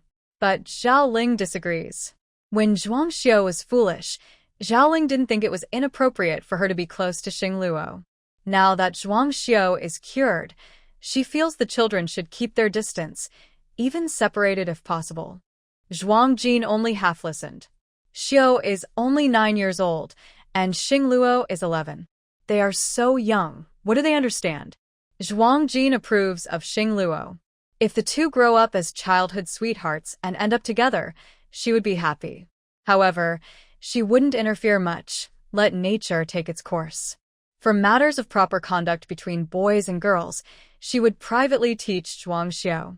During the meal, everyone ate happily and drank quite a bit of wine. Zhuang Jin also called little Tian out of the space. On New Year's, everyone should be together and well-dressed. Little Tian wore a red cotton outfit, with 2 small braids tied high on his head, looking just like a little hero from this era, adorably like a little Neza. Everyone found him irresistibly cute. "Ah, Jin, who is this little kid?" everyone asked curiously and happily, looking at little Tian. Little Tian, unrestrained, held a big piece of meat and chewed with his mouth full of sauce. Zhuang Jin was momentarily at a loss for words. She hadn't thought about this question before. She quickly made up an answer. "He's Grandpa Zhuang's grandson." Suddenly, 2 pairs of eyes shot over. A big piece of meat fell to the ground. After this sentence was spoken, no one paid much attention. It was just a casual question. Who the little kid belonged to didn't matter. What mattered was how adorable he was. Ling Yihan didn't care either. As long as it wasn't Jin's child, it didn't concern him. He continued to flirt and serve food to Zhuang Jin. But little Tian was unhappy. Grandpa Zhuang smiled. Master, change your identity. This identity isn't fair, letting that old man take advantage of me. No, I can't accept this. We're close in age. Xiao Tian and Zhuang Jin have a contract. Since they're nearby, they can communicate telepathically without speaking. Right now, Zhuang Jin's mind is full of Xiao Tian's furious shouts. "Oh no, if I have to call that old man Grandpa, even my elbows won't smell good anymore." Grandpa Zhuang laughs proudly. "Come, good grandson, Grandpa will give you a chicken drumstick to eat." Zhuang Jin. Once he speaks, there's no taking it back. He signals to Xiao Tian with his eyes. "Just bear with it. Your owner was too quick to speak." The old man gets carried away, sipping his wine and smacking his lips. This wine, hey, almost tastes good. He suddenly pulls out 2 large black jars and opens them. "Come on, everyone, drink this." This wine is really strong. As the jars are opened, a rich aroma of alcohol quickly fills the air, and the sweet smell makes many at the table brighten their eyes. Lu Damei and Qin Qi stare longingly at Grandpa Zhuang. "Good wine. Fill our cups quickly." "Fill them up." Even Han Yi's eyes light up as he looks over. Zhuang Jin. The moment Grandpa Zhuang pulls out the wine jars, feels something's wrong. Sure enough, he secretly glances and sees Qin Feng's face turning darker. With a loud slap, he pounds his chopsticks on the table. "All right. Finally caught you, wine thief. Are you really a thief with a dog's nose? Why are you still squeezing wool from a sheep?" Qin Feng looks at the opened wine jars, his face twisting in pain. After the first time he lost the wine, he moved the remaining 2 jars elsewhere, but this old man still found them? Old man Zhuang blinks, silent. He was careless. He forgot that the owner of this stolen stuff was still here. But since the wine is already opened, everyone is staring eagerly. It's the new year, and Qin Feng can't take the wine back now. Following his principle that drinking a bit more isn't a loss, Qin Feng pours bowl after bowl into his stomach. As he drinks, Qin Feng and the old man, who started out glaring at each other, eventually begin to lean on each other's shoulders, acting like brothers. "Brother Zhuang, once Xiao Tian finds good wine for you again. Brother Qin, you understand me best." The old man, squinting from drinking, looks at Xiao Tian. "Good grandson, come, toast to Grandpa Qin." He hiccups loudly. Zhuang Jin can't watch anymore, so he lowers his head to eat. Xiao Tian pouted, saying, all right, my rank has dropped again. The little guy's mouth was held high, looking quite resentful, but his resentment didn't last long. That evening, there was a lion dance. Zhuang Jin didn't want to miss it. After dinner, he stayed behind with a few drunken friends still drinking heavily. Zhuang Jin held Zhuang Xiu with one hand and Xiao Tian with the other, followed by Xing Luo and Ling Yihan, Qing Chao, and several guards as they left the house. The street was lively, with everyone smiling. There were vendors selling sugar figurines, lanterns, and various snacks. The lion dance hadn't started yet. The group wandered the street. Xiao Tian and Zhuang Xiu found everything fascinating. They stopped at the sugar figurine stall for a while, then ran over to the lantern stall. Soon, everyone was holding small trinkets they had bought. Zhuang Jin was a bit speechless. With so many people, he couldn't put the items into his space. He had to ask the guard next to Ling Yihan to take the things back to the house first. Older sister, there's a monkey show. Let's go see. Zhuang Xiu excitedly pointed to a street corner where many people had gathered. Xiao Tian's eyes sparkled with excitement. Zhuang Jin gently rubbed the heads of the two little ones and smiled. All right, let's go see. There were many spectators. Zhuang Jin and Zhuang Xiu and Xiao Tian struggled to find a good spot to stand, while Ling Yihan and the others fell behind. The monkey show had already started.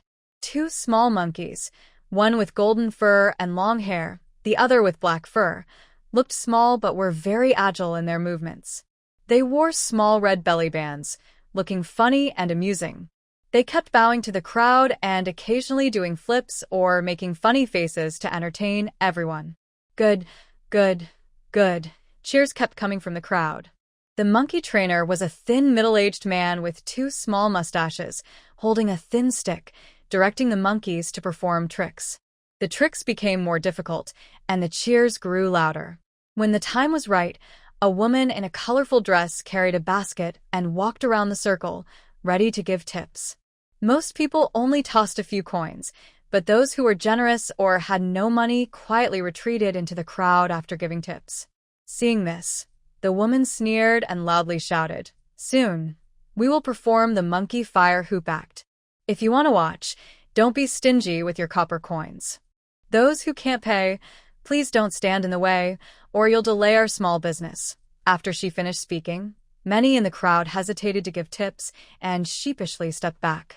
Ling Yihan and a few others moved to the front. Next is the monkey fire hoop act.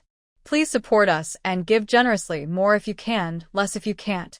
Don't let our hard work go to waste, the man said, sounding reasonable. Then, 9 fire hoops were laid on the ground, arranged from large to small.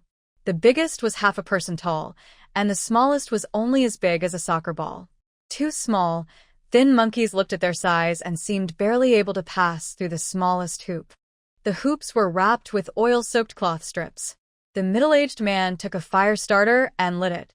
The flames crackled fiercely. The 2 small monkeys looked scared, trembling and hesitant to move forward. At this moment, the man replaced the small wooden stick in his hand with a long whip, which cracked loudly on the ground, kicking up dust. The 2 monkeys shivered in fear. Under the man's command, they crawled through the first 5 hoops. Cheers erupted from the crowd again, and the copper coins in the woman's basket increased. Zhuo Jin and others also gave tips. But as they moved further, the monkeys became more frightened, hesitating and hugging each other while squeaking. Suddenly, the man's face darkened. He scolded fiercely. Animals, if you don't obey, don't expect to eat. He then whipped the monkeys hard, making them squeal even more painfully. Zhuo Jin frowned immediately. She could understand what the monkeys were saying. They were complaining that the man was abusing them, only feeding them every 3 days so they wouldn't grow fat enough to pass through the hoops. Under the man's harsh control, the monkeys trembled as they crawled through 3 more hoops, inevitably leaving burn marks on their bodies. Before the last hoop, the monkeys trembled even more, their eyes filled with despair and fear. The crowd still cheered, but some people fell silent. Big sister, let's stop watching the monkey show. These monkeys are too pitiful. Xiao Xiu's eyes were red, full of sadness. Xiao Tian, chubby and holding a half-eaten sugar figurine, licked and sucked on it cutely, looking adorable, but said something very cruel. Master, should little Tian go kill them? Cut off their heads? Remove their arms? Or their legs? Zhuangjin. Everyone watching the monkey show had different expressions, and no one noticed a small dark shadow sneaking through the crowd. It wasn't until sharp squeaking sounds came from the crowd that people looked suspiciously in that direction. At the same time, a middle-aged man's face turned fierce, and he raised his whip again, ready to strike the two small children hugging each other. Stop! Stop! Suddenly, two loud shouts came from the crowd. The shouts were from Zhuangjin and Ling Yihan. They exchanged a quick glance and, with a shared understanding, both coldly glared at the middle-aged man. The man's face froze for a moment. Then, he looked angry. He turned his whip and swung it toward the crowd. Zhuangjin threw a copper coin, knocking the man's whip out of his hand. A woman holding a basket was so startled that she dropped it, and the basket fell to the ground, scattering coins. Meanwhile, Ling Yihan held up a brown furry monkey high in the air. The monkey squeaked and struggled, kicking its legs and making noise. Zhuangjin understood that the little monkey was begging for mercy, but the begging sounds were quite amusing. Sniff, sniff. Big Mao, second Mao, save me. I've been caught by a clumsy human. Clumsy? Zhuangjin's mouth twitched as he looked at Ling Yihan. His sharp eyebrows and starry eyes, his features carved like a sculpture. Was he ugly? Catch them, Ling Yihan ordered coldly. Two guards immediately rushed out behind him and quickly detained the middle-aged man and the woman. The crowd looked confused and stunned. What's going on? Did something happen? Everyone, check if your money bags are still here first, Ling Yihan said, then pulled several small bags of money from the monkey's paws and threw them on the ground with a loud slap. There were 6 colorful bags. The crowd looked on in confusion, and suddenly, a woman's surprised cry broke out. Oh no, that red money bag is mine. Before she finished speaking, a young woman with a traditional hairstyle rushed out from the crowd. She picked up one of the red bags and looked inside. Yes, it's my bag. I made a red money bag for the new year to bring good luck, and it even has my name embroidered on it. Then 5 more people came out of the crowd. The one embroidered with bamboo leaves is mine. My wife embroidered it herself. It contains 20 taels of silver and 5 copper coins. As he spoke, the man took out silver from his money bag, exactly 20 taels of silver and 5 copper coins. The amount matched perfectly, confirming the money bag belonged to him. For others also spoke up one after another, carefully counting the items in their bags. The numbers matched perfectly, with no mistakes. However, the middle-aged man and woman, who were performing the monkey show, looked angrier and gloomier, like dark clouds gathering overhead. They felt unlucky to have encountered these meddlesome people.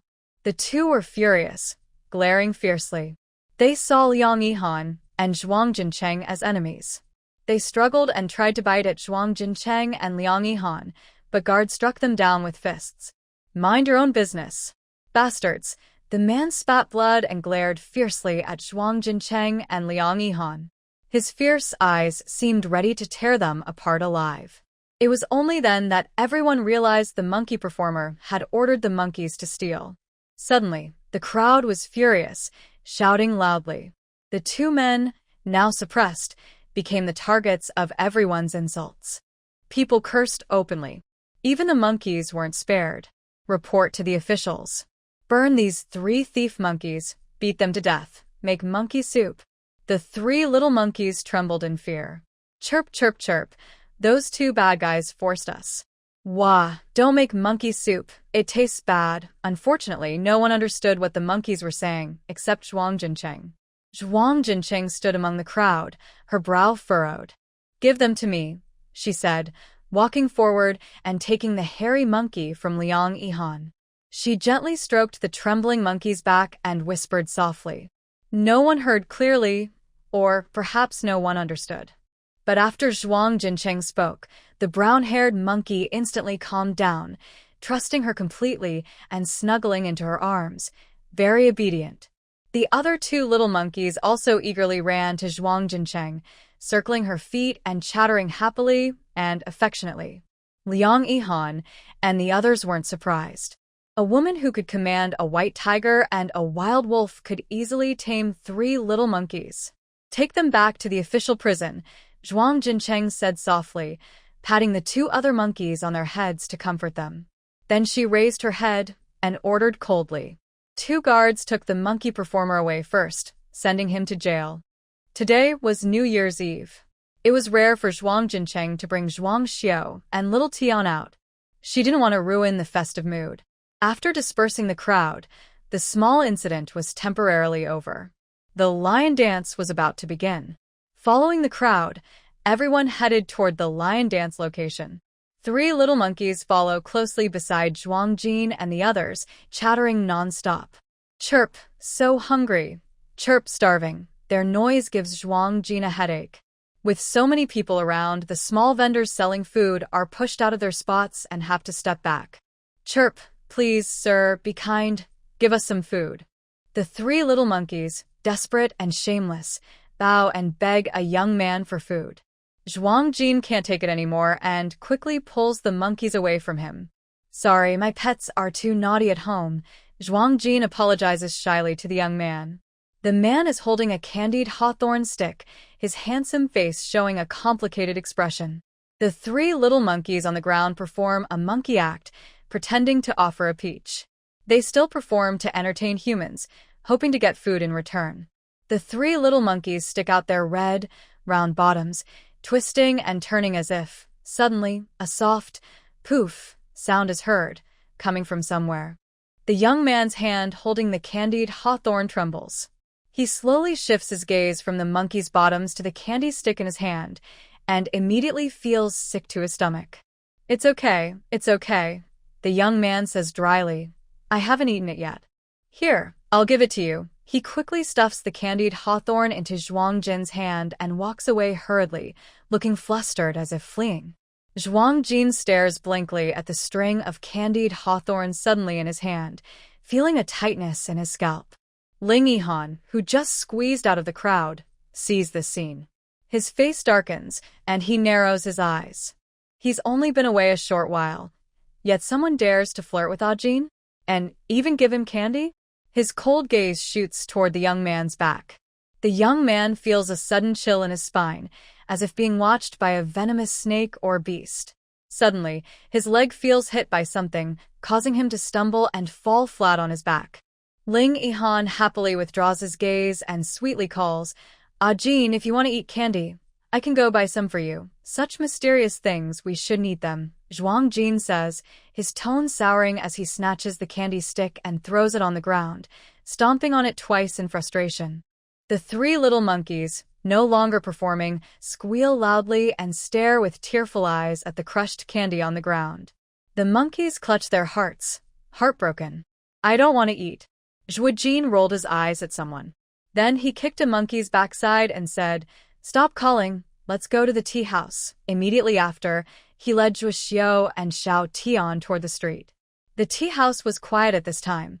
Most people were either at home having family dinners or out watching lantern displays and street performances. Zhuang Jin and his group went straight to the 3rd floor and chose the best room with a view of the street. They planned to watch the lion dance from there. Although it wasn't as immersive as being close up, viewing from above had its own special charm. Especially now, with countless lanterns lit, red lanterns hanging high on the street. From above, it looked like endless stars underfoot. This made Zhuang Jin think of modern tall buildings overlooking city lights and busy traffic. The lion dance was held about 300 meters away, on the opposite bridge. The location was perfect, with a clear view of the entire bridge. It was an arched bridge, about 10 meters wide, crossing the inner city river. However, the river beneath the bridge was already dry, with only some remaining snow and ice patches. The bridge was called the Jiren Bridge, said to be built by a successful scholar.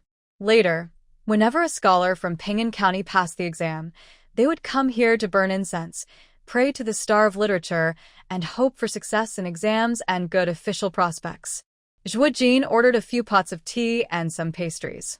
When they arrived, she shared most of the pastries with the three little monkeys, keeping some for Zhuxiu, Xiao Tian, and Xing Luo. They had just finished dinner and planned to go back later to eat New Year's Eve dumplings, so they couldn't eat too much now. This time, Zhuijin didn't bring Deya and Arya. Since Zhuxiao, who had just come back, the family had plenty to talk about. Zhuijin and Qing Chao held cups of tea, sitting by the window waiting for the lion dance to start. The children played happily, with the three little monkeys inside the room. Suddenly, Ling Yihan disappeared. Zhuijin didn't pay much attention. The lion dance was about to begin. Amid the ringing of drums and cymbals, 9 lion heads appeared on the bridge, and 9 strong young men, dressed in costumes, jumped from the other side of the bridge. At this moment, suddenly, the door to the room was pushed open. Everyone inside was startled and looked toward the door. They saw Ling Yihan, slightly disheveled, breathing hard, carrying a straw pole decorated with bright red candied hawthorns, smiling in a charming way. "Ajin," she called out in a sweet, lingering voice. Ling Yihan proudly held up a candied hawthorn stick in front of Zhuang Jin. "From now on, if you want to eat candied hawthorn, I'll buy it for you." He then pouted sadly. "You can't take things from others, especially from other men. If you want something, just tell me and I'll buy it for you. People can be complicated, Ajin. You need to be careful not to be fooled by those men. That man just now doesn't look like a good person. Good people don't just give things to others right away, do they?" Zhuang Jin was momentarily speechless, her eyes wide with disbelief. Then she couldn't help but laugh. This guy. Really? A few children and 3 little monkeys saw the candied hawthorn, and their eyes lit up. They ran over eagerly, looking very greedy. Qingchao covered her mouth to hide her giggles. This young prince is really a naive fool. Ling Yihan's guards looked very annoyed. They secretly complained in their hearts. Their master isn't just jealous, he's also a bit of a flirt. They felt speechless. After the lion dance, everyone returned. Ling Yihan carried a big pile of candied hawthorns, happily following Zhuang Jin. The guards wanted to help but were refused. Their master loved the woman he chose and wouldn't let others do it. Especially not other men. What if they try to take her away? As soon as they entered the dining hall, a strong smell of alcohol hit them. It hadn't faded yet. A few tipsy men were staggering around, making a mess. Their true selves were revealed. Zhuang Jin was stunned. Qin Feng was so drunk he was lying on the table, unconscious. Master Zhuang was running around the room on a broomstick. Han Yi was hugging his head, playing with a puppy, crying about how he was too old and hadn't even married yet. Lu Damei pulled up her pants and climbed onto the table, swinging on the beam and muttering about studying hard next year to pass the exams. Chun Chuyi was the only one who seemed okay. When he saw Zhuang Jin and the others, he ran over panting like a little dog, but his target wasn't Zhuang Jin, it was Qing Chao. He smiled like a fool, tugging at Qing Xiao's clothes and shaking her. "Sister, you look so beautiful today." Bang. Even Qing Chao, usually calm and cool, instantly blushed. At that moment, Master Zhuang came over on his broomstick. "Hee Jiner, I just made a marriage agreement with Brother Qin. One day, when you marry him, as a member of the Zhuang family, you need to work hard to expand the family." The old man hiccuped from drinking, then pointed at Qin Xingwang, who had just entered. "Look, this is the second husband I chose for you. He came in the same day." Qin Xingwang only drank a few glasses and remained clear-headed. He stood there blankly, feeling a bit shy, with his ears turning red. He secretly glanced at Zhuang Jin a few times.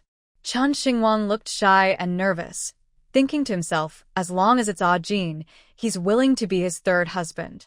Suddenly, he heard faint grinding sounds, gurgle, squeak, coming from Zhuang Jin's side. At that moment, the old man's attention was caught by the bright red candied hawthorn sticks, and he also saw Ling Yihan's face turn pale with anger. "Hick, haha, this kid looks pretty good. Take him. Make him your third husband." With a loud bang, Ling Yihan struck out quickly, knocking the old man flying with a punch. Ling Yihan blew on his fist and roared fiercely, "You're the third husband." Then, He looked pitiful, hugging Zhuang Jin's arm and swinging it. Ah, Jin, old man's words don't count. I am jealous.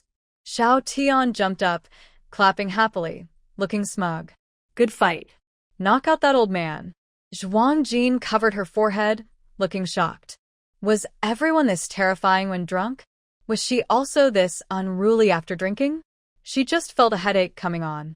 Suddenly, 3 little monkeys darted over to the old man's side, excitedly chattering. Chirp, chirp, chirp.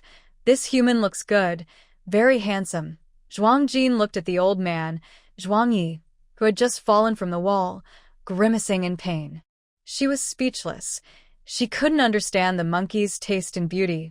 Someone, take these drunks outside, Zhuang Jin ordered. The guards, loyal to Ling Yihan, rushed forward and dragged the drunken guests out of the dining hall. Phew! Zhuang Jin took a deep breath, patting her chest. Finally, everything was quiet. Soon, Zhao Ling led her maids to bring steaming bowls of dumplings, inviting everyone to sit down. Today there are many people, so there are plenty of dumplings. Inside, 18 of them contain coins. Whoever finds one will be this year's lucky star. Wow, everyone cheered. No matter their status or rank, they eagerly stuffed dumplings into their mouths. Zhuang Jin watched everyone, smiling softly. She took small bites of her dumplings. Suddenly, she felt a little something poking her gums. When she spat it out and looked, she couldn't help but laugh. She had eaten the first dumpling with a coin inside. Immediately, everyone looked at her with envy. Wow, sister is the lucky star. Zhuang Xiu's eyes sparkled as she stared at her own plate, busy eating her dumplings. Chen Chuyi's cheeks were red from drinking, and he didn't know when he wobbled back again. Hee, big brother, good luck. I want some good luck too. After saying that, he snatched the remaining dumplings in front of Zhuang Jin and wolfed them down. These dumplings smell really good, but there's no copper coin. Zhuang Jin shook his head, not caring much, and picked another dumpling from a different plate to eat. Click, a copper coin appeared. Everyone's eyes immediately turned toward it. Zhuang Jin chuckled. Haha, sorry, I got another one. Zhuang Xiao, who looked surprised and thought to himself, 18 copper coins can't all be in one plate. Then he took his bowl, scooped a few dumplings from each plate, and went around, hoping to find some good luck. But then, one copper coin after another was eaten by Zhuang Jin, as if he had a special power. No matter which plate he picked from, he always ate a dumpling with a coin inside. People's envy turned into numbness. Zhuang Jin was actually quite speechless. He just wanted to enjoy a few dumplings. Oh well, this whole thing was so frustrating, and he felt a bit embarrassed. The most excited person at the table was probably Ling Yihan. Although he didn't get a dumpling with a coin, he had already decided to cling tightly to a Jin's leg. If a Jin was lucky, that was his luck too. Come on, Jin, have another dumpling. Thinking this, Ling Yihan eagerly helped put another dumpling into Zhuang Jin's bowl. Zhuang Jin looked at the dumplings in her bowl, hesitating whether to eat or not. She already had 17 coins. If she ate again and found another coin, it would be really discouraging. But she was genuinely hungry now. A Jin, just eat. If you're lucky, you can protect everyone. It's a good thing. Just eat, Zhuang Xiao, who loudly encouraged. Everyone chuckled and said, eat, eat. No big deal, just cling to a big leg, we all can do it. Under everyone's persuasion, Zhuang Jin took a bite. Snap! The last copper coin appeared. Zhuang Jin froze, holding the coin in her mouth. Wow. This luck, if it were in modern times, she wouldn't waste it on lottery tickets. Everyone looked at her with the same expression. Sure enough, just like that. The seedlings in the shed swayed gently with the breeze, making a soft rustling sound. It's going to rain, Zhuang whispered softly. Plants are not noisy like animals, they only occasionally make sounds. Since gaining the ability to communicate with plants, today was the first time she heard their language. Suddenly, the weather outside changed dramatically. Dark clouds covered the sky, and soon heavy rain poured down, coming with a chill of spring. At this moment, Old Man Chow, looking sickly, arrived dragging his weak body. He was soaked through like a drowned rat. Achoo! A loud sneeze sounded, and the wet and miserable old man Chow entered the front hall with a sad face. Zhuojin also came in holding an oil paper umbrella. Seeing the visitor, she exclaimed, "Oh, old man Chow, why are you out in this heavy rain?" Old man Chow was supported by two young eunuchs, his face pale and gaunt, barely able to stand. When he saw Zhuojin, his eyes suddenly brightened, and tears welled up in his eyes. "County Magistrate Zhua, please go quickly and summon the Crown Prince. We should hurry back to the capital." Chow's voice choked with emotion, looking pitiful with tears. Zhuojin raised an eyebrow, trying not to laugh, and hesitated before speaking, "But it's still pouring outside. Even if it rains, we must go." Chow gritted his teeth, determined. He and the border guards had bad luck from the start. First, he fell ill. Now that he was finally able to move, he was caught in this heavy rain again. His old bones couldn't handle it. If he stayed any longer, his life might be in danger. "All right. Since old man Chow insists, I'll arrange a carriage." Zhuojin forced a smile and turned around. In fact, they had already prepared everything, just waiting for this old man to give up. She reopened the oil paper umbrella, but as soon as she stepped out the door, a blinding lightning bolt suddenly struck from the sky, followed by thunder. The loud thunder shook her to the core. Between the lightning and thunder, Chow's face turned even whiter, and he stammered, Wait, County Magistrate Zhua. Maybe we should wait for the rain to stop before leaving." He was afraid of being struck by lightning if they left now.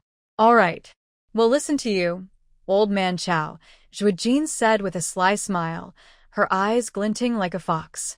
"Going to the capital? That place was full of wolves and tigers. Better to delay a day if possible." She immediately ordered her maid to arrange a guest room for Chow. That night, this favorite of the emperor developed a high fever. He was surrounded by many attendants. With a quick glance, Zhuojin saw that old man Zhua, holding a medicine box, hurried back and forth twice. Half an hour later, the people serving beside Lord Chow suddenly all fell ill. Some had stomachaches, others caught cold, and they all collapsed one after another. After pushing away everyone around Lord Chow, Zheng Jin and Ling Yihan, two sneaky guys, appeared just in time, holding back their laughter. They saw this as a perfect chance to turn the tide against the old emperor's trusted aides. The two of them went 3 days without taking off their clothes. Zheng Jin took some time to return to his space to rest and drew a tired-looking makeup. After coming out, he also painted an even more dreadful look on Ling Yihan. They waited quietly for Lord Chow to wake up. When Lord Chow opened his eyes that day, all he saw were 4 panda eyes. Zheng Jin and Ling Yihan had dark circles under their eyes and pale faces, looking like 2 evil spirits from hell. Yet, Lord Chow was so touched he was moved to tears, and tears mixed with runny nose. "Wah, I never thought His Highness the Crown Prince and Jing County Magistrate would care so much for me. I will remember your kindness forever. From now on, I am your person." Zheng Jin and Ling Yihan exchanged a glance. This was exactly what they were waiting for. "Look at that, His Highness the Crown Prince even has a beard now. Despite his noble status, he treats me so sincerely. I am so touched." Ling Yihan stroked his chin, slightly frowning. He intentionally didn't shave for 3 days, wondering if Ajin would mind. The heavy rain had stopped, and the group set out towards the capital. The wild wolf pack appeared very conspicuous, but Zheng Jin collected them all into her space. A few otters belonging to Lu Daxue were also tricked into coming and stored in her space. Zheng Jin and Xiao Tian naturally followed wherever Zheng Jin went. Right now, Zheng Jin couldn't stay outside the space for long, so to avoid suspicion, she made the old man and the little boy stay inside the space and said they arrived separately in the capital. Although Xiao Tian could hide in her spiritual sense even when outside the space after signing a contract, Zheng Jin still let him stay inside because she was worried he'd get bored. Moreover, the old man sometimes caused trouble, so having Xiao Tian there helped suppress him. Before getting into the carriage, the 3 little monkeys stubbornly insisted on following, so Jingjin had no choice but to bring them along. Chen Xingwang was Zheng Jin's guard, so he naturally went to the capital with her, along with Qing Chao and Fenyi. The temporary management of Ping'an County was handed over to Lu Damei and Chen Qi. Although Chen Qi was a bit mischievous, he had some talent for business. Moreover, the villagers from Qinjia village, who had been brought along, would help the two of them. Han Yi from Yinshui County was also taking care of things, so Zhuang Jin was not worried. Zhuang Xiaohu returned to the military camp, and Qin Feng led dozens of guards to follow Ling Yihan to the capital. The journey to the capital could take anywhere from 7 days to over half a month, even up to a month. Grandpa Chao was recovering from a serious illness and was not suitable for rough travel, but he was eager to return to the capital to report, so they hurried along. They set out at dawn, and by nightfall, they had crossed 5 counties and 1 prefecture. As it grew darker, Grandpa Chao became exhausted and decided to stop and rest in the nearest Luocheng County. The closer they got to the capital, the warmer the weather became, and the towns looked more lively and prosperous. However, Luocheng County was very strange. Even though it was not yet curfew, there were no pedestrians on the streets. Even the inns and taverns had closed early.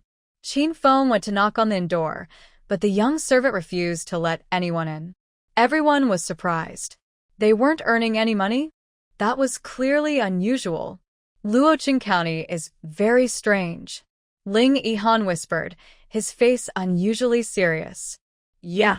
Zhuang Jin nodded, looking grave. It was indeed strange.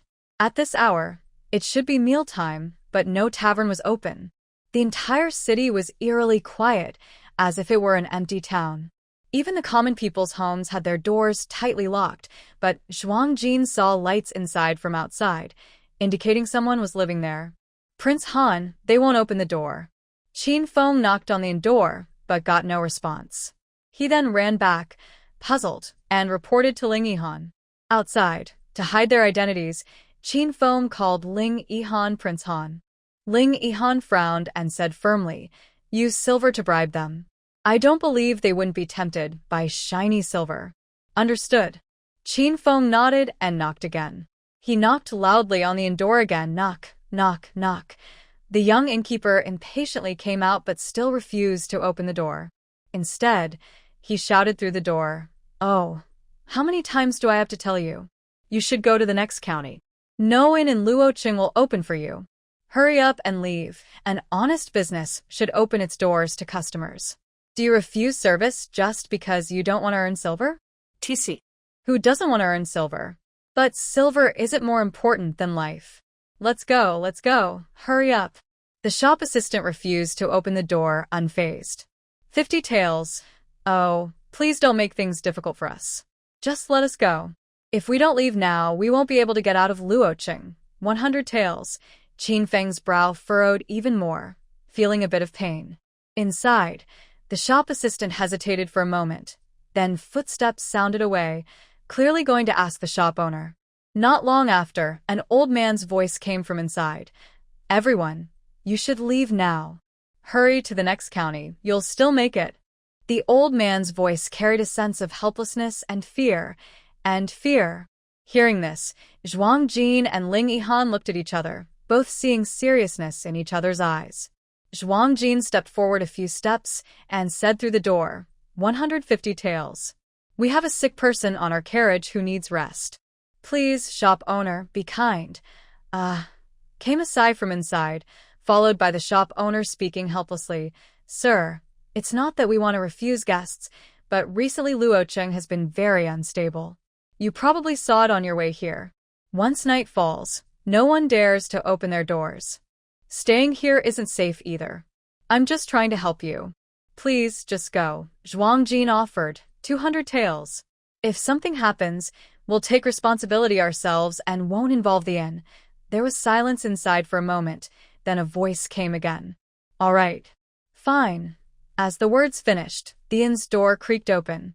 Inside stood an old shopkeeper with white hair. He looked shrewd but kind, not the kind to cheat guests. Next to him was a young man, about 17 or 18, who looked similar to the old shopkeeper, probably his grandson. Sure enough, when the door opened, the young man called out, "Grandpa, Grandpa, what if evil spirits come in?" The young man asked worriedly. The old shopkeeper waved his hand. Sigh. If we keep going like this, even if we're not eaten by evil spirits, we'll starve to death. Let's just do this. Quick, go invite the guests inside. The young man hesitated, then nodded helplessly. All right, Grandpa, you go rest first. I'll serve the guests. Seeing this, Zhuang Jin thought the young man was filial and liked him a bit more. Everyone entered the inn. The shop assistant nervously looked around outside, then quickly closed and locked the door tightly. Old Chow looked worried. Could it be that they've entered a dangerous place? He looked at Ling Yihan and Zhuang Jin with concern.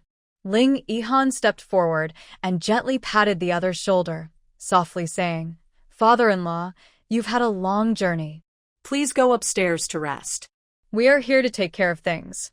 Father Chow nodded, clearly trusting Ling Yihan's words. He quietly warned, "Be very careful, Your Highness." He then helped him upstairs. The journey was bumpy, and he was feeling exhausted. Zhuang Jin and the others sat in the main hall. After a short while, a servant ordered food to be brought in. 2 young eunuchs carried the meals into the room. Earlier, the shop assistant brought the dishes over. Zhuang Jin gave him 20 taels of silver, but the young man refused to accept the money. "Sir, I understand what you want to ask. Since you've entered the inn, I will tell you everything I know. You've already paid 200 taels, which is enough. I can't take any more." The young man was honest and not greedy. Zhuang Jin looked at him a little longer. He seemed about 17 or 18, with a slightly youthful face, but he was principled in how he handled things. He had thick eyebrows, bright eyes, fair skin, and a handsome appearance. Most importantly, his features were clear and honest. Zhuang Jin wondered, "Why is it that you're so afraid that you don't even dare to open your doors for business?" The young man explained, "Well, it all started about half a month ago. Before, Luo City had decent security. It wasn't completely safe, but there hadn't been any major crimes for decades.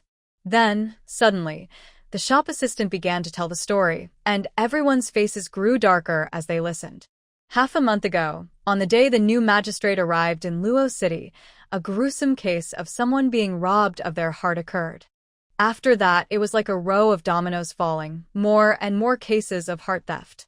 At first, these crimes happened around midnight, but eventually, they started happening as soon as night fell. Over half a month, more than 100 people had their hearts stolen in Luo City. The authorities investigated for a long time, but found no clues. Later, rumors spread that evil spirits were causing trouble. People became even more frightened. If it was a human criminal, there was hope that the officials would catch him. But if it was a spirit, humans could not defeat it. Then someone said that these spirits only appeared at night. They were most likely to follow people home after dark. So, when night fell, every household in Luo City closed their gates tightly. However, some say that mountain spirits come out to pick hearts. In any case, all the scenes where hearts were taken show no signs or clues. People may not believe it, but they have to accept it. After all, what kind of murderer could commit such a perfect crime? The shop assistant revealed everything he knew. Evil spirits? Mountain monsters? Zhuang Jin's expression was cold and serious. After the shop assistant left, Qin Feng looked around and asked with pale lips, "Do you believe it? Really? Are there evil spirits? Mountain monsters?" As he spoke, Qin Feng felt a chill run through him. He tightened his collar instinctively. He, who had killed many on the battlefield and was a tough general, was not afraid of living people or the dead, nor of wolves or fierce beasts. But he was afraid of ghosts, of evil spirits, of monsters. "Your Highness, Prince, Master? Ling Yihan? Young Master Han?" Qin Feng, broad and sturdy, shrank his shoulders at this moment, looking a bit funny, but his fear was genuine. I want to sleep with you tonight.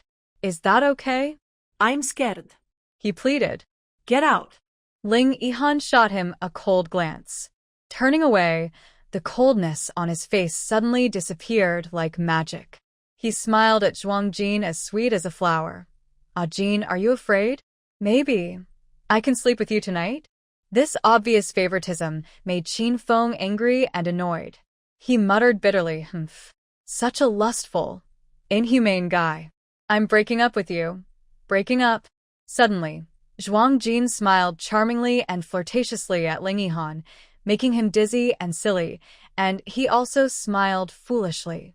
She reached out and patted Ling Yihan's face, grinding her teeth as she said, "What are you dreaming about?" Without warning, she kicked over Ling Yihan's stool with a loud crash. Before his silly smile could fade, he fell flat on his backside. Ha ha ha.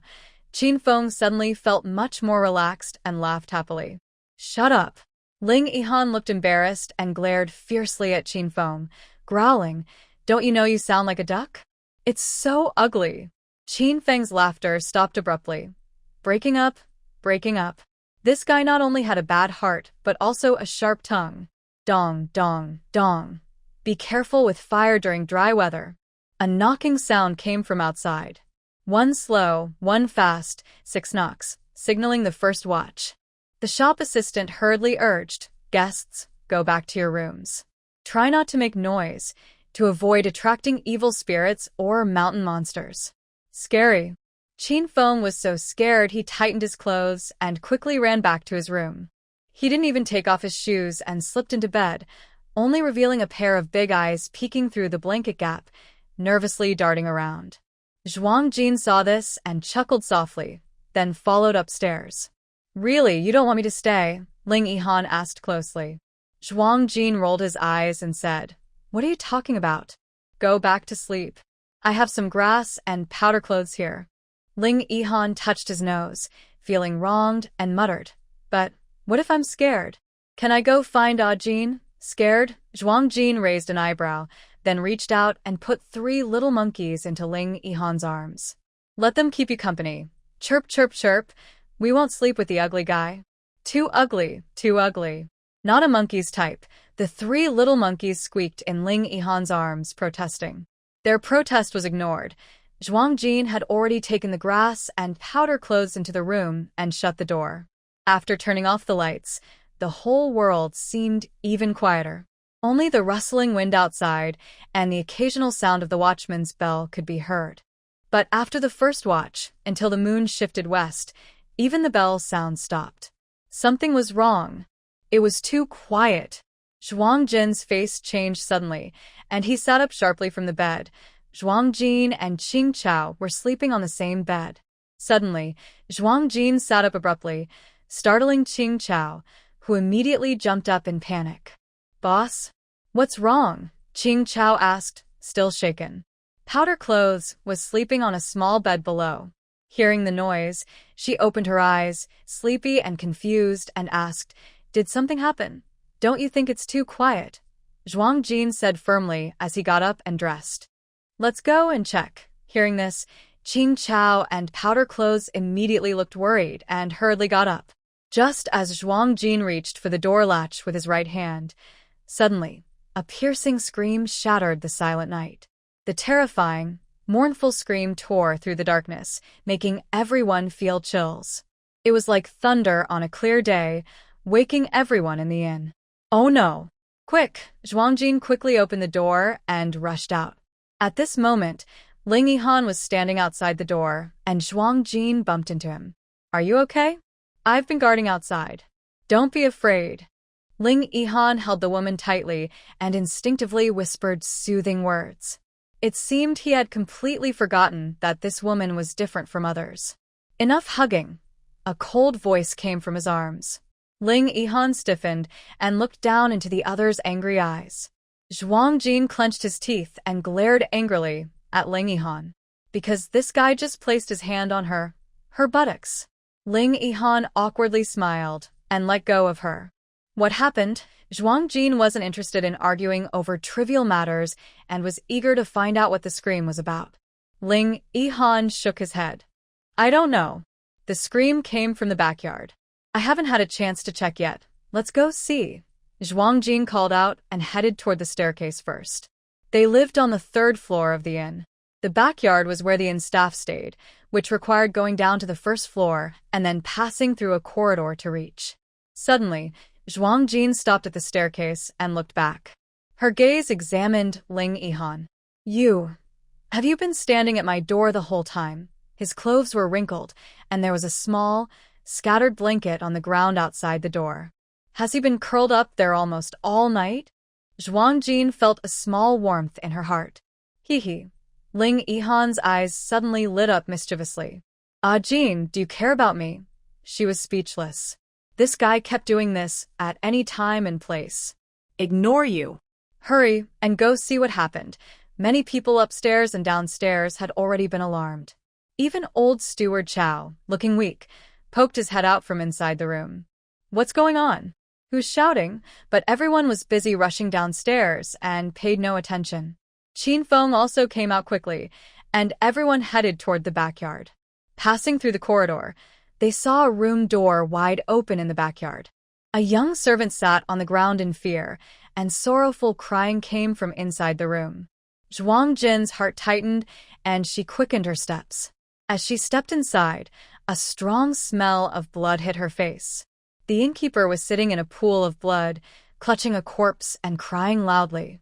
When she saw Zhuang Jin and the others, hatred filled his eyes, almost impossible to hide. If you hadn't insisted on staying at the inn and brought the evil spirit here, my grandpa wouldn't have died, the innkeeper, with red eyes, accused loudly. Hey, how can you say that? Qin Feng was shocked by the scene but was also angry at the innkeeper's unfair blame. How can you say the evil spirit was brought by us? Besides, it was because you guys were greedy for those 200 taels of silver that you opened the door. Qin Feng's words made the innkeeper choke and unable to speak for a moment. He knew he was right. They were greedy for the silver. They couldn't blame anyone else. But he felt very sad. Zhuang Jin ignored the innkeeper's accusations. Her eyes were fixed on the body of the old shopkeeper. The old shopkeeper's face was pale and lifeless, but his expression after death was very peaceful.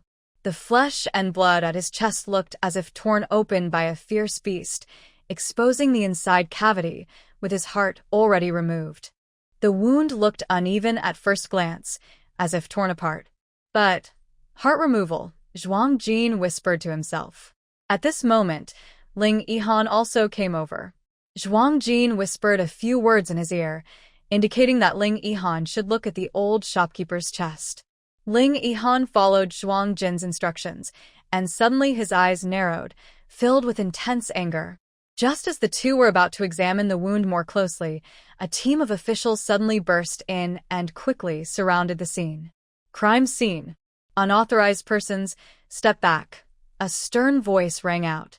A middle-aged man in official robes entered, followed by a coroner and a constable holding a knife. This man was Jiang Lei, the current magistrate of Luoqing County. He was tall and handsome, with sharp eyes. Although middle-aged, he had no excess fat, and even in loose official clothing, his muscular build was clear. Zhuang Jin noticed that this man had calluses on his palm, indicating he was skilled in martial arts. He was someone who would stand out even in a crowd. Such a person. Just a small county magistrate? After Jiang Lei entered, he saw Zhuang Jin and the others, who carried themselves with dignity.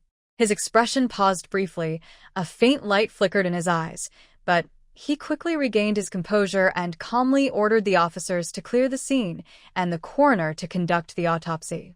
Zhuang Jin and the others did not reveal their identities and, like other guests, were driven back to their rooms by the officers.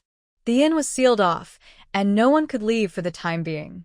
Some guests, frightened by the terrible crime, tried to break out but were stopped and brought back by the armed officers. Among the guests, someone shouted in anger, "Isn't it supposed to be a demon doing this? Why are we locked up?" The officers didn't get angry but kindly advised, whether it's a demon or a human, the authorities must investigate. That's our duty. Inside the room, Zhuang Jin, Ling Yihan, Qin Feng, Qing Chao, and the girl in pink sat around a table. They still looked shaken from the terrifying crime scene. "What do you all think?" Zhuang Jin asked. Qin Feng, hearing the screams outside, clutched his collar, his face pale, and said, "Didn't they say it was a demon?" For a moment, Everyone in the room was silent, looking serious. No, Ling Yihan suddenly said. It's not a demon. It's human. Ling Yihan spoke very confidently. Zhuang Ji nodded and said, I also think it was done by a person. Really? How could someone tear open a person's chest like that? Qin Feng asked, confused.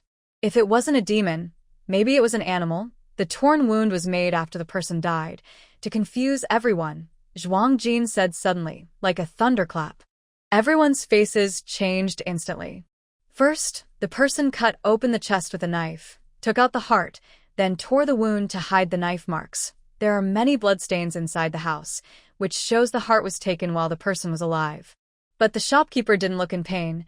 The only explanation is that the person was first knocked out or given a lot of medicine, so the shopkeeper looked calm when the heart was taken. Ling Yihan frowned and agreed. The cuts inside the chest are very neat, clearly made with a sharp knife in one go. This shows the thief is very skilled and has some medical knowledge. Qin Feng still found it hard to believe. Wait, how can you both be sure the wounds were torn again after death? This time, Zhuang Jin didn't answer. Instead, Ling Yihan looked at Qin Feng with a blank stare. You're a general who fought in battles, yet you don't know that wounds made while someone is alive and wounds caused after death look different in bleeding and blood flow? How could you not know this basic fact? Qin Feng was speechless, scratching his head. He really hadn't paid attention to these details. On the battlefield, he only thought about killing more enemies, finishing off those who weren't dead yet, and didn't notice these things. Only forensic experts would pay attention to such details. Wait, forensic experts? Qin Feng's dull mind suddenly had a flash of insight. Yes, forensic experts. Is it possible? Qin Feng suddenly widened his eyes, looking shocked and excited. Could the killer be a forensic expert? Everyone in the room was stunned. For a moment, the room was so silent you could hear a pin drop. In just over half a month, more than 100 people in Luocheng had been killed with their hearts torn out, and no clues had been found. With so many crime scenes, is it really possible that no traces of the crime were left? Could there really be such perfect methods of committing crimes? Now that evil spirits and mountain demons are ruled out, the only possibilities are two. 1. Someone helped clean up the crime scene afterward or covered up the clues. Secondly, this person is a skilled criminal and is very familiar with police investigation methods, with strong anti-investigation skills.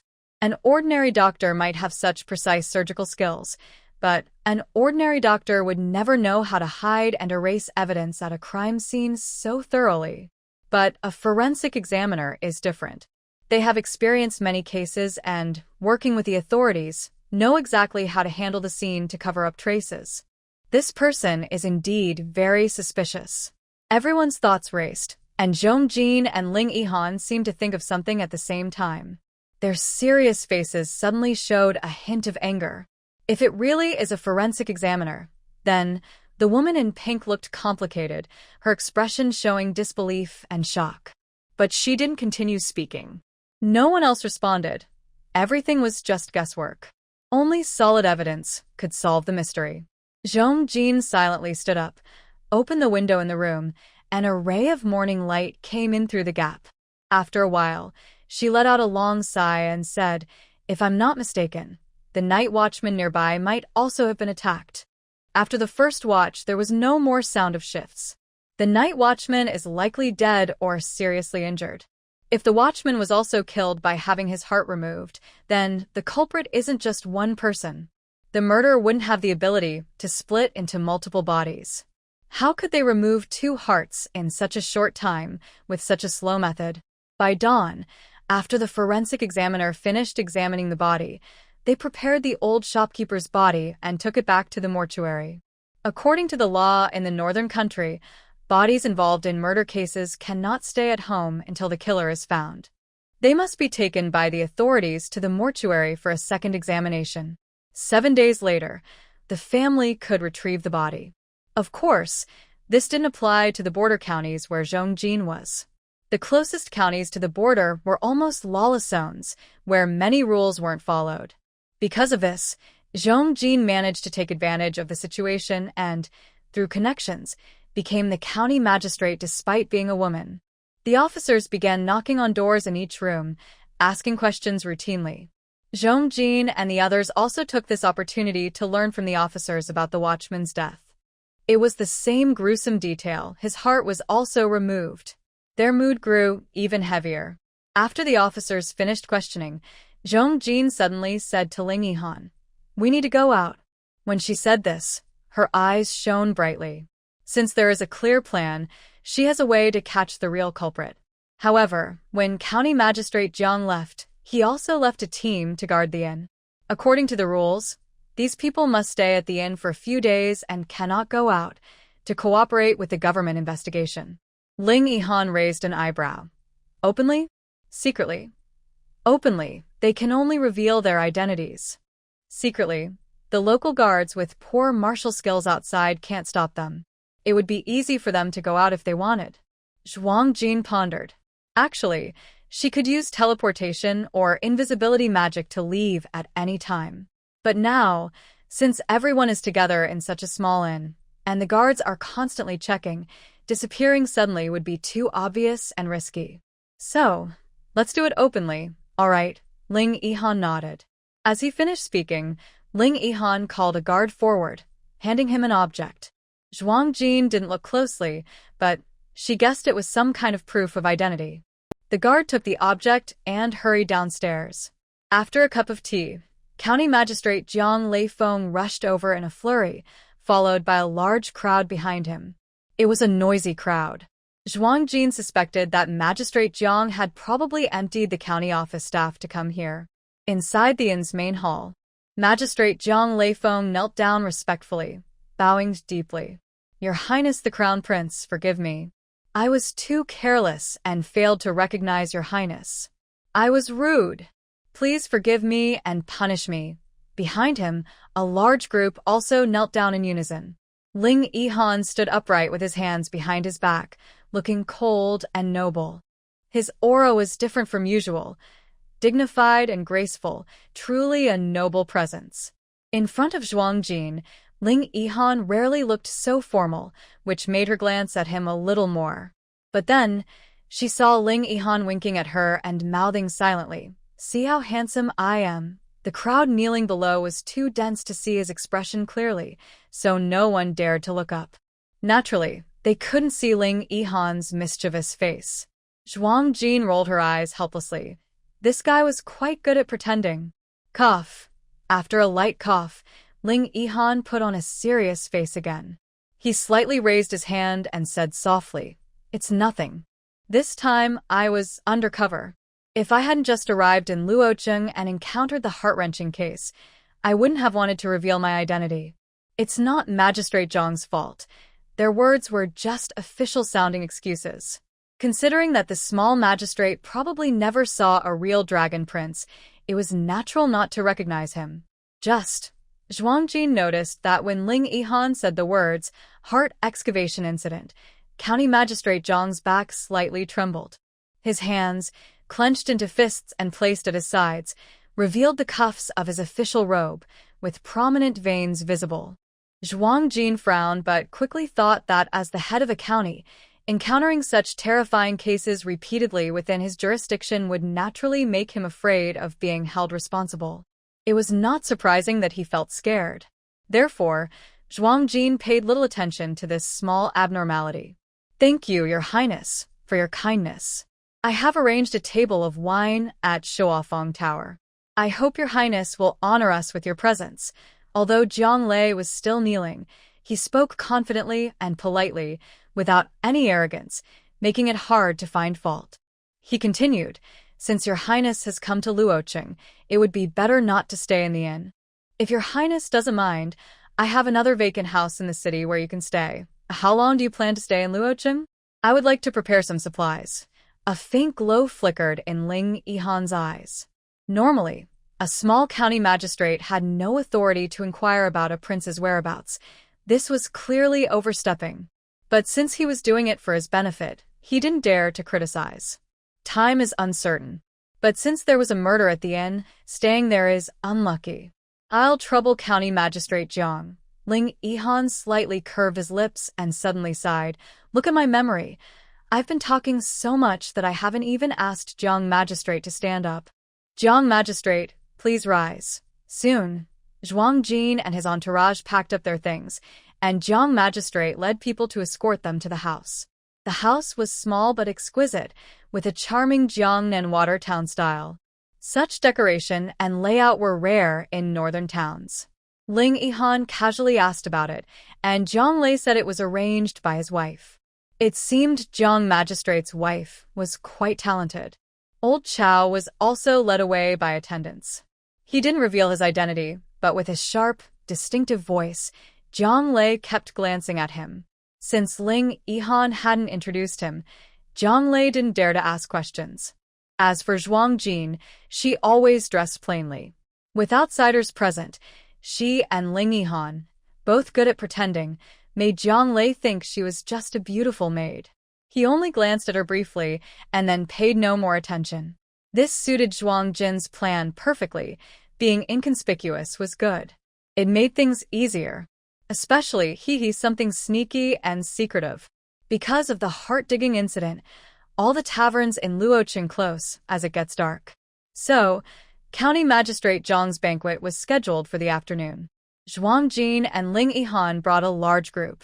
Old Man Chow, who was unwell, did not follow, as he was quite sharp. To gather more clues, Zhuang Jin decided to go along. But as soon as she entered the tavern, she felt a bit awkward. The banquet was for Crown Prince Ling Yihan and didn't include guards or maids. Ling Yihan naturally sat at the main seat. Magistrate Jiang Lei, along with the clerk and a few local gentry or wealthy people, sat at the lower table. Once everyone was seated, Zhuang Jin looked around but didn't see the coroner. It suddenly dawned on her, someone of such a low status as the coroner wouldn't have the right to sit here. She felt annoyed with herself for thinking otherwise. She had thought that Magistrate Zhang's banquet would be grand and elaborate. She also hoped to meet the suspect coroner during this event. But she was wrong. Seeing all 10 seats filled, even Qin Feng was sitting at the table. And she, sigh. Zhuang Jin couldn't help but sigh.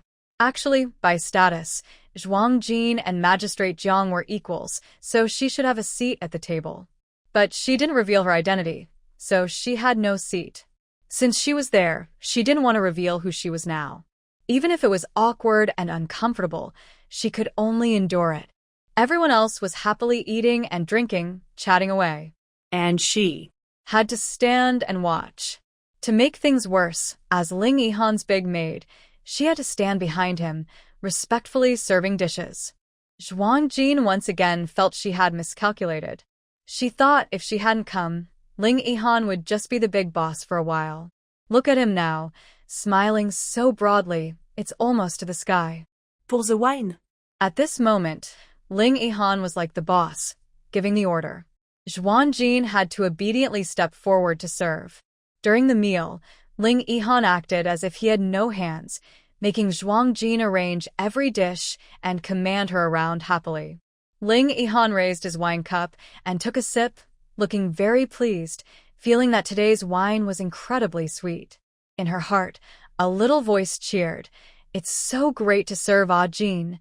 So wonderful. Recently, I heard that there have been frequent heart-digging cases in Luoqing. Does Magistrate Jiang have any clues? Ling Yihan asked calmly, raising an eyebrow and looking at Jiang Lei. Jiang Lei sat beside Ling Yihan. Suddenly, he heard a question and felt nervous. He respectfully replied, I'm sorry, Your Honor, I haven't found any clues so far. He paused and added, people say it's a malevolent spirit or mountain demon causing trouble. I was about to. What? Malevolent spirit? Mountain demon. Ling Yihan smiled faintly. Looking at County Magistrate Jiang, who seems as pure as the moon, I thought you wouldn't believe such false rumors. Well, Jiang Lei was caught off guard and stopped speaking. With so many tragic incidents in Luoqing County, the coroner's office must be overwhelmed, right? Jiang Lei's body stiffened suddenly. He felt there might be more meaning behind those words, but couldn't tell from Ling Yihan's expression whether he was angry or pleased. It didn't seem like a scolding, so he didn't know how to answer. People had different opinions about Crown Prince Ling Yihan. Mo said he was all show of fool. But Zhang Lei didn't believe that. How could a fool survive intact from the border battlefield to now? Your Highness, right now, we only have 2 coroners. We are indeed short-handed, Zhang Lei replied honestly. Zhuang Jin's expression remained calm, with deep eyes that subtly looked around everyone. Besides Zhang Lei, who looked a little nervous, others appeared normal and sat quietly, even afraid to pick up their dishes. Then Ling Yihan said, "Short-handed? That must be tough for Magistrate Jiang. Since I've come across this matter, I will not ignore it. This time, I brought 2 medical experts with me. They can help Magistrate Jiang find the culprit as soon as possible." Ling Yihan was talking about catching the culprit, not malevolent spirits or mountain demons. Everyone present had their own thoughts. "Then I thank your Highness in advance," Zhuang Jin said, paying close attention to Zhang Lei's expression. Aside from being nervous, he saw nothing unusual. Ling Yihan's move was clever. Now they could investigate the case openly and honestly. Indeed, having powerful backing made a difference. Just as he was thinking this, he suddenly heard a teasing voice beside him. "Come on, clean the fish bones for me," Ling Yihan said proudly, a little too bossy, even ordering Zhuang Jin to pick fish bones for him. Zhuang Jin's mouth twitched. She almost wanted to slap him. This guy had become addicted to ordering her around. Seeing the others' gazes on her, Zhuang Jin took a deep breath and held back her frustration. She lowered her eyes, took the plate Ling Yihan handed her, and secretly gritted her teeth, pretending to be obedient as she carefully picked out the fish bones. "It is truly lucky to have such a caring girl serving you, Your Highness," said a man dressed like a steward, speaking cautiously, with a hint of envy in his eyes as he looked at Ling Yihan. County Magistrate Zhang Lei saw this, and a flicker of dislike crossed his eyes. He slightly frowned, barely noticeable. This crown prince is used to enjoying himself, and he's so useless? Suddenly, his previous caution faded a little. But then, thinking of something, Zhang Lei let out a heavy sigh of relief. Hearing the steward's flattery, Ling Yihan's eyes brightened. He nodded and said, "Indeed, it's a blessing. Come, let's drink." The steward was surprised that Ling Yihan was serious about his words and even called him to drink. He was a bit overwhelmed and trembling as he held his cup. Thank you, Your Highness." Ling Yihan also raised his cup, but when he saw Zhuang Jin sneak a glance with an angry look, he was so frightened that his hand shook, spilling wine all over his chest. "Oh my, the young lady is angry. What to do? What to do? This is getting out of hand." Ling Yihan was panicked inside, but tried to act calm on the outside. A thoughtless remark slipped out. Wipe. Zhuang Jin froze, glancing at the water stain on his chest. Is she supposed to wipe it? She cursed inwardly. Damn you. Fine. Wipe it, then. Thinking this, she looked for a handkerchief, but found she didn't carry one. Without hesitation, she bent down, rolled up her sleeve, and covered Ling Yihan's chest with her cloth. Zhuang Jin was not used to serving others, and now she was full of resentment. Her force was completely uncontrolled. She didn't hold back at all. If Ling Yihan's clothes hadn't been made of good material today, they might have been torn apart by her. As Zhuang Jin got closer, Ling Yihan caught a whiff of a fresh scent, and then a small hand touched his chest, moving up and down. "Oh no! Jin is touching me!" Ling Yihan's inner voice was screaming wildly. Thump, thump, thump. His excited heart was almost jumping out of his chest. Bang! Ling Yihan's handsome face instantly turned bright red. Okay. Ling Yihan's voice was deep and restrained. He hurriedly stopped the small hand from moving further, his face flushed with embarrassment, eyes shining with a spring-like glow. Wipe! He reacted. So embarrassing. Ling Yihan's face turned red with frustration. He had no choice but to pick up his cup and drink it quickly to hide his embarrassment. There's no need to serve here anymore. You can leave now." Ling Yihan felt both pain and happiness at the same time. Since they are both men, and Qin Feng knows Ling Yihan best, he quickly understood the situation. He secretly felt ashamed and almost covered his face to hide his embarrassment. then slipped away. It's getting late. The crown prince can't hold his liquor, so let's end here, Qin Feng said to save the moment. As soon as he finished speaking, everyone stood up.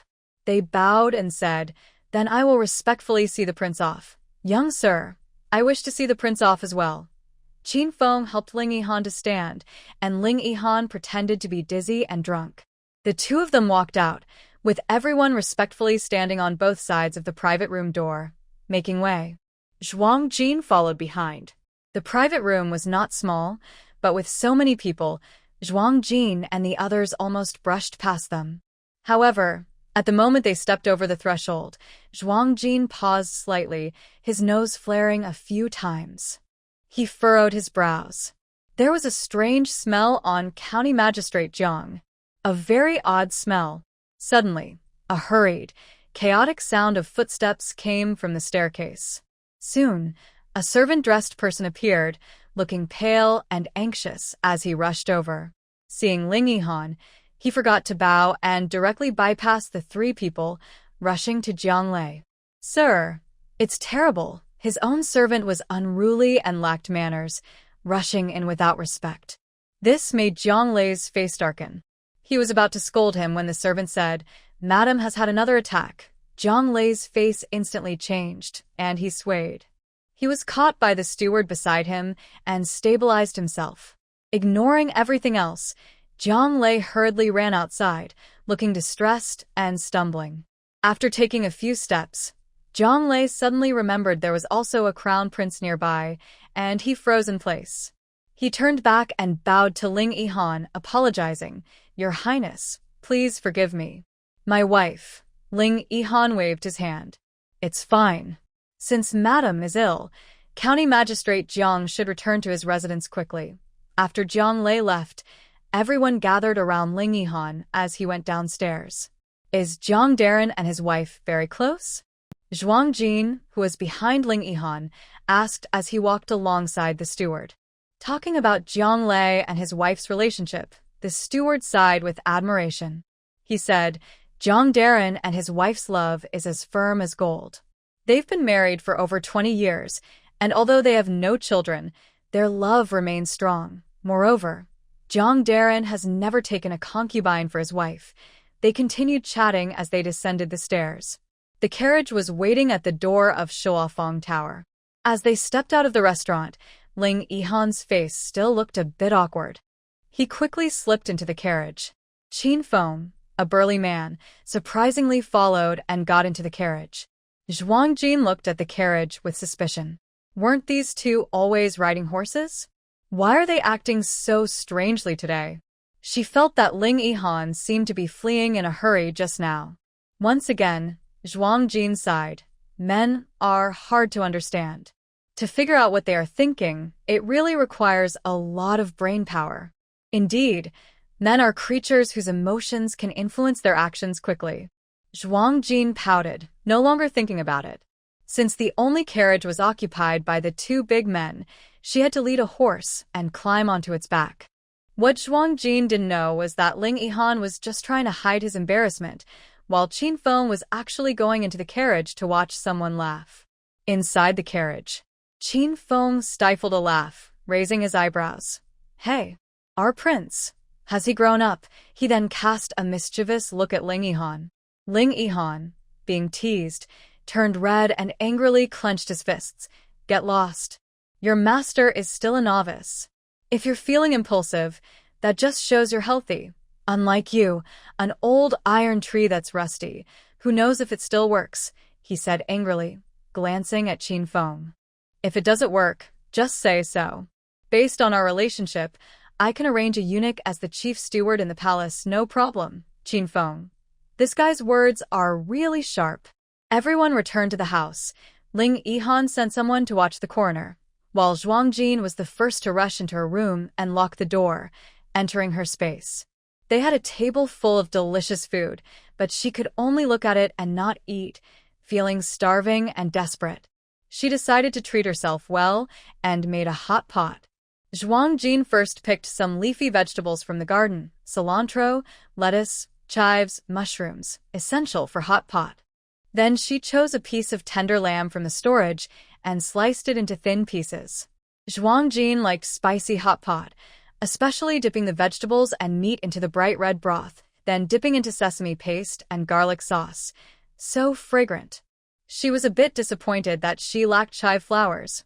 Adding some of those, especially stone-milled ones, would make it even better. Master Zhuang and little Tian came over attracted by the aroma. As soon as they entered the villa, the old man and the child started shouting excitedly. Wow! What is this? It smells so good. Little Tian, with short legs, climbed onto a chair, looking eager and drooling. The old man, without hesitation, took a bowl and chopsticks, stuffing his mouth full. Wow, so spicy.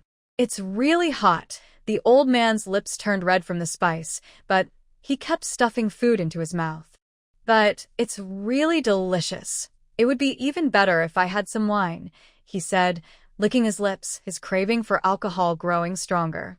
Young Miss Jean, how about buy me some wine? The old man grinned mischievously, trying to persuade her. Zhuang Jin rolled her eyes. Drink, drink, drink, always talking about drinking. Last time, you got so drunk you almost sold me. If I give you more wine, I might as well have a bump on my head. When Zhuang Jin stepped out of the space, it was already dark outside. Last night's murder case kept her from sleeping well, so she went to bed early. She slept very soundly that night. Usually, when she woke up in the middle of the night and heard the quiet street with the bell ringing, she found it noisy. But tonight, she slept very peacefully. In the morning, Zhuang Jin felt refreshed. After washing up, she called out old Master Zhuang. After breakfast, they planned to go to the mortuary to examine the body. Of course, she only knew a little about these things. Most of the work still depended on old Master Zhuang. She had bribed some laborers with a jar of wine to help her.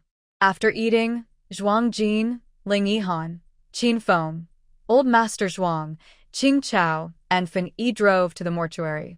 When they arrived, the local magistrate was already waiting at the door. Seeing Ling Yihan, he hurried over to bow. Greetings, Your Highness. The magistrate respectfully knelt and bowed deeply. Ling Yihan, appearing serious in front of others, simply said, Get up. The magistrate then stood, slightly hunched and cautious, stepping aside. The county magistrate was delayed by something at his office and will come later. Please forgive us, Your Highness, he said, wiping sweat from his forehead nervously. While saying this, the magistrate secretly watched Ling Yihan's expression, worried that Ling Yihan might be upset and punish County Magistrate Jiang. Since the prince had arrived, it was improper for the county magistrate not to accompany him. Ling Yihan didn't mind. He waved his hand and said, It's okay. Let's go inside and take a look. Then he led everyone into the mortuary. Inside, 2 coroner assistants were already busy working. After greeting them, they continued with their tasks. Zhuang Jin paid special attention to these 2 assistants. One was a thin, dark-haired middle-aged man, probably around 40. The other was a young man in his 20s, strong and muscular. A middle-aged man has a small nose and small eyes, while a young man has thick eyebrows and big eyes. Their looks are completely different, with no resemblance at all. Zhuo Jin only learned that they are actually father and son after listening to their conversation. Based on previous clues, the coroner is the main suspect. Zhuo Jin and others need to pay special attention to these 2 men. Zhuo Jin led Zhu Yi to examine the body, while she carefully observed their palms and walking style, confirming that both are skilled martial artists. She felt a little nervous. Inside the charity morgue, dozens of bodies with their hearts removed are stored. The most recent death was a week ago. Older bodies have already been sent home for burial. Although the weather is still cool, slowing down decomposition. Once inside the morgue, the strong, nauseating smell of decay hits everyone, making their faces turn pale. Only Zhuo Yi, the odd one out, remains unaffected, even happily eating a chicken leg. They lift the shroud from each corpse, revealing a large black hole in the chest of one body, which shocks everyone. Ugh, a young woman in pink can't hold back her nausea, her face turning pale as she covers her mouth and runs out. The latest bodies in the morgue are the old shopkeeper and the night watchman. So, does that mean no one's heart was removed last night? Zhuo Jin and Ling Yihan frowned slightly. This doesn't match the usual pattern of the heart-removing killer. Thinking this, their eyes subtly shift to the two coroners. For over half a month, someone has been dying every day from having their heart removed. Why didn't the killer strike last night? The person sent to watch the coroners last night hasn't returned yet. Could it be they need to investigate again to find out where these two coroners were last night? Poof! Old Zhui spits out the last chicken bone, then reaches out his greasy hand to check the night watchman's body, but the two coroners quickly stop him. Shouldn't you wash your hands first? One young coroner steps forward, looking disapprovingly at Zhuo Ye's greasy hands. Zhuo Ye grins. Wash what? It's not cooking, so what's the fuss about hygiene? The two coroners move aside. Seeing they still block the way, Zhuo Ye glares and shouts, I am the prince's man. Zhuo Jin and Ling Yihan can't help but twitch their mouths. This old man is quite good at pretending to be powerful. Most importantly, that tiger Ling Yihan is right nearby. Is this old man not cautious at all? The three of them hesitated for a moment. Ling Yihan cleared his throat and said, Move aside so Dr. Zhuang can examine the body. Yes. Your Highness the Crown Prince. Two corner assistants exchanged glances and stepped back. Ling Yihan shook his head. Sigh. Dr. Zhuang, this old man, is also not someone to be messed with. The night watchman was a thin man in his 40s, and the killer's method matched that of the one who murdered the old steward. But based on the time of death, these two deaths occurred less than half an hour apart. One person committing the crime? Impossible. Zhuang Jin and Ling Yihan's gazes naturally fell back on the father and son. They are father and son, and also master and disciple. Since their methods are the same, it's easy to understand. The suspicion on the two coroners grew stronger. Just then, a loud noise came from outside. Zhuang Jin and Ling Yihan were about to go out and check when a girl in pink and pale-faced rushed in. Boss, outside they've brought in 10 more bodies. All died from having their hearts removed, the girl in pink whispered to Zhuang Jin and Ling Yihan. Both men looked shocked, as if a huge wave had risen in their hearts. Zhuang Jin quickly glanced at the father and son following behind the old man from a distance, then asked the girl in pink urgently, Do you know the time of death?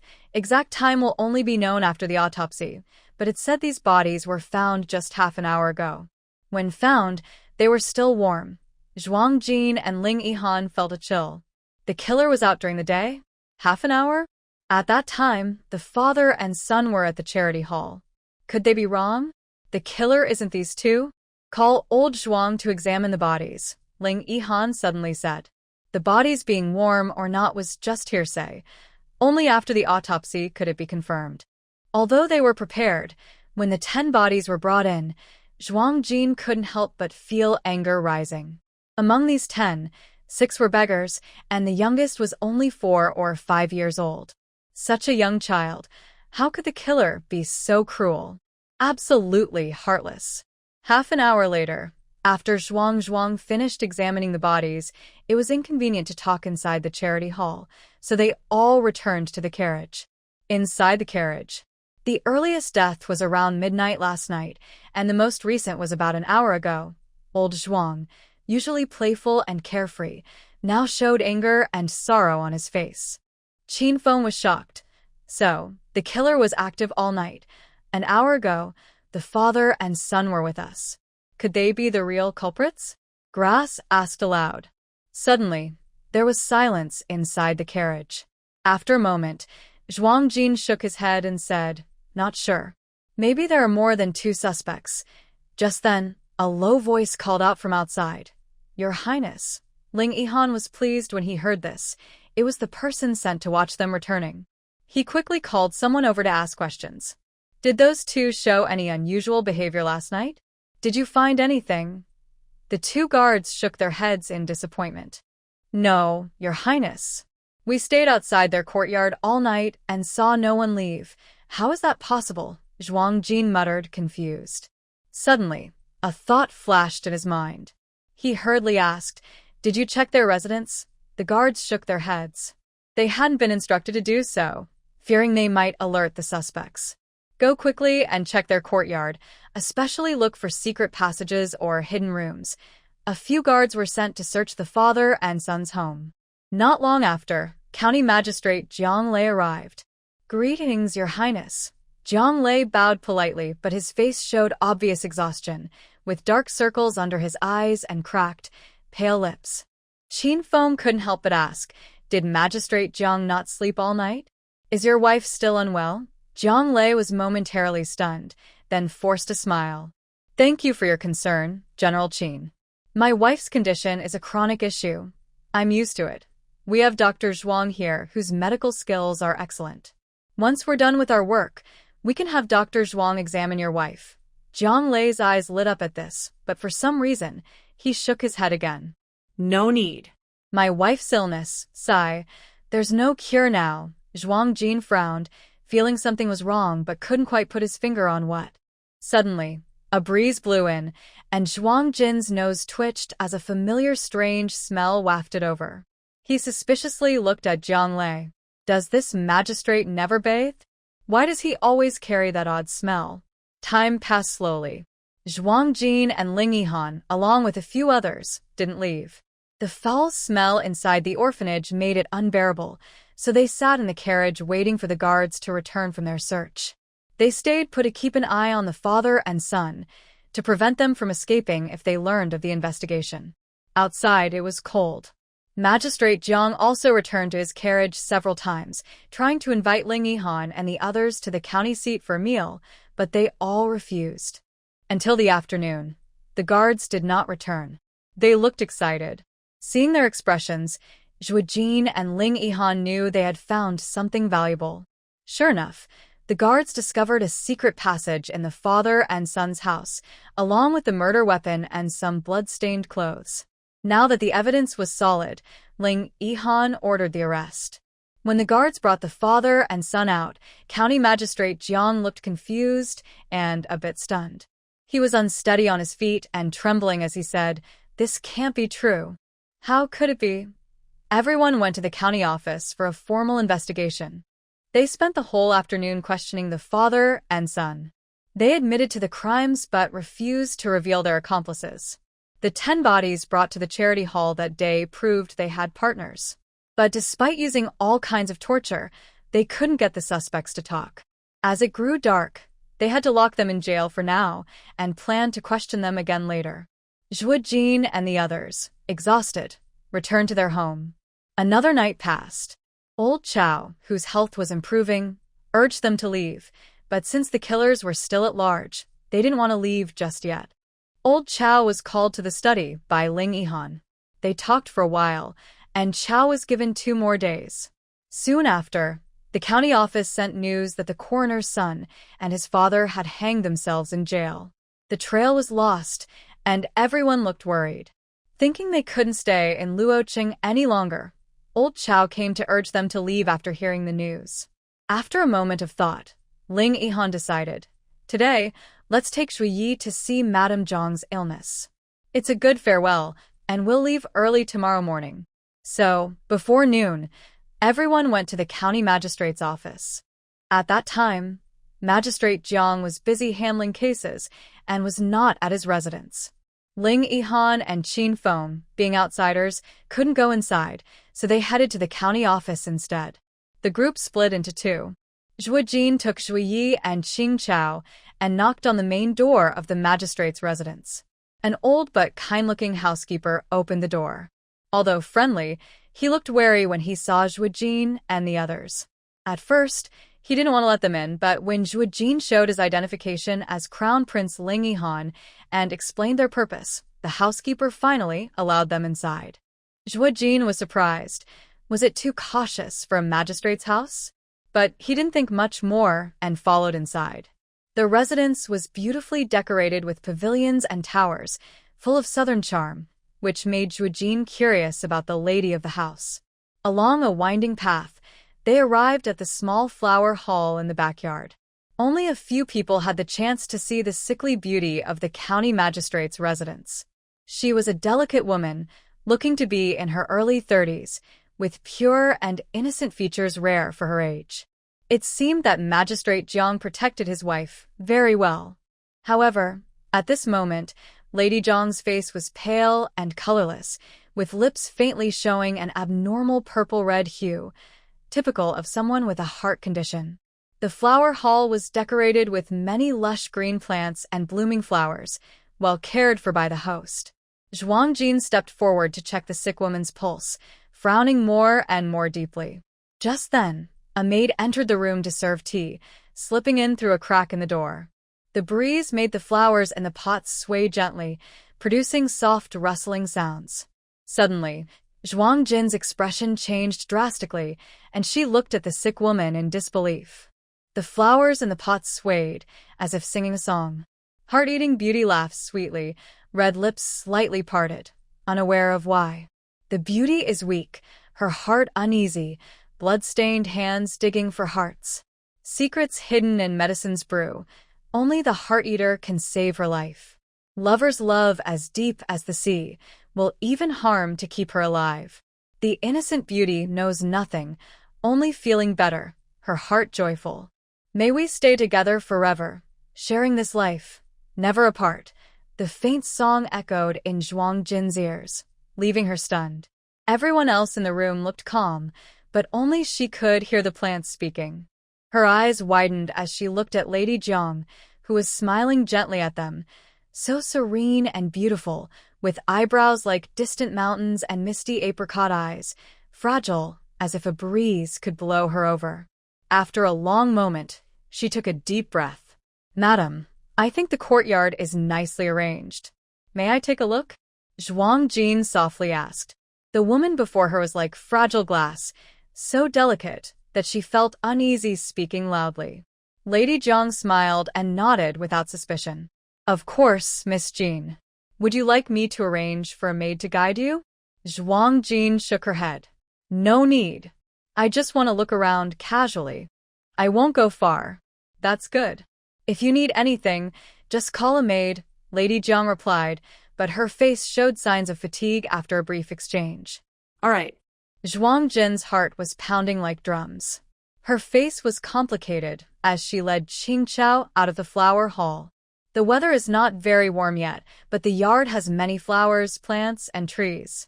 At this time, they are all wrapped in layers of insulation material. Only a few willow trees in the yard have sprouted new buds and sway gently in the breeze. Zhuang Jin walks closer, gently touching the tree trunk with his hand. Suddenly, Zhuang Jin turns around and walks in a different direction. The green grass is usually calm. Seeing Zhuang Jin's unusual expression, it doesn't ask anything, but quietly follows behind him. The two walk straight to a fake mountain in the backyard and stop. Around the fake mountain, there is a faint, strange smell that lingers for a long time. The smell is exactly like that on County Magistrate Zhang Lei. Zhuang Jin looks at the fake mountain with a complex expression, pauses for a moment, then calls the green grass over. After whispering a few words in its ear, the green grass leaves. After the green grass leaves, Zhuang Jin sees no one around, and with a quick thought, he disappears from the spot. Suddenly, a creaking sound comes from the fake mountain, but no one can be seen. Using his invisibility ability, Zhuang Jin enters the secret room inside the fake mountain. When he reappears, his face is extremely grim. Zhuang Yi has prepared a medicine for Lady Jiang, and they hurriedly leave. Not long after, County Magistrate Zhang Lei returns to the residence, quickly enters the secret room inside the fake mountain, and half an hour later, comes out holding a steaming bowl of medicine that smells strange. He then heads to the bedroom. "Madam, it's time to take the medicine." Zhang Lei enters the room and sees his wife leaning diagonally on the bed, smiling softly at him. Her pale face seems to have a bit of color, making him happy. But suddenly, the door is slammed open and several guards with knives rush in. Following closely is Ling Yihan, with Zhuang Jin and Qin Feng beside him. Zhang Lei's hand holding the medicine bowl trembles, almost dropping it.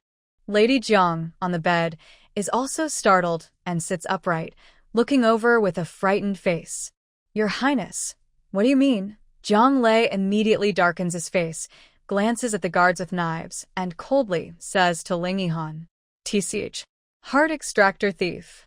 Are you still pretending now?" Qin Feng snaps irritably. As soon as he speaks, Zhang Lei's pupils shrink sharply, but then he calms down. "Your servant does not understand what General Qin means. Sorry, my wife is unwell, and I have no time to entertain you all. Please leave." He then turns around calmly, supporting Lady Jiang on the bed to feed her the medicine.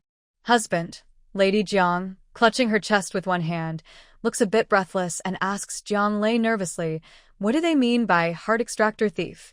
"It's okay, you should take the medicine first. There's no need to worry about the rest." Zhang Lei tried to comfort the person in his arms. At this moment, Zhang Jin suddenly spoke. "County Magistrate Zhang, if Madame Zhang knew that the medicine she drank contained a human heart, do you think she would still be willing to drink it?" "A human heart?" Madame Zhang was shocked like being struck by lightning. She pushed away the bowl of medicine Zhang Lei handed her. With a loud crash, the bowl shattered on the ground, spilling dark, thick soup everywhere. The strange smell grew stronger, filling the entire room. Old Zhang suddenly squeezed through the crowd, hurriedly rushing to the spilled soup. He reached out, pinched the sticky substance, then brought it to his nose to smell. After examining it, he looked up. Indeed, there is a human heart inside. Van's expression turned cold and fierce. Over 100 lives lost. "County Magistrate Zhang, do you have anything to say?" At this moment, guards dragged in the old housekeeper of Zhangfu. "Young master?" "Stop now," the old housekeeper, with white hair, called out sadly before silently lowering his head. Zhang Lei saw this and his breath caught.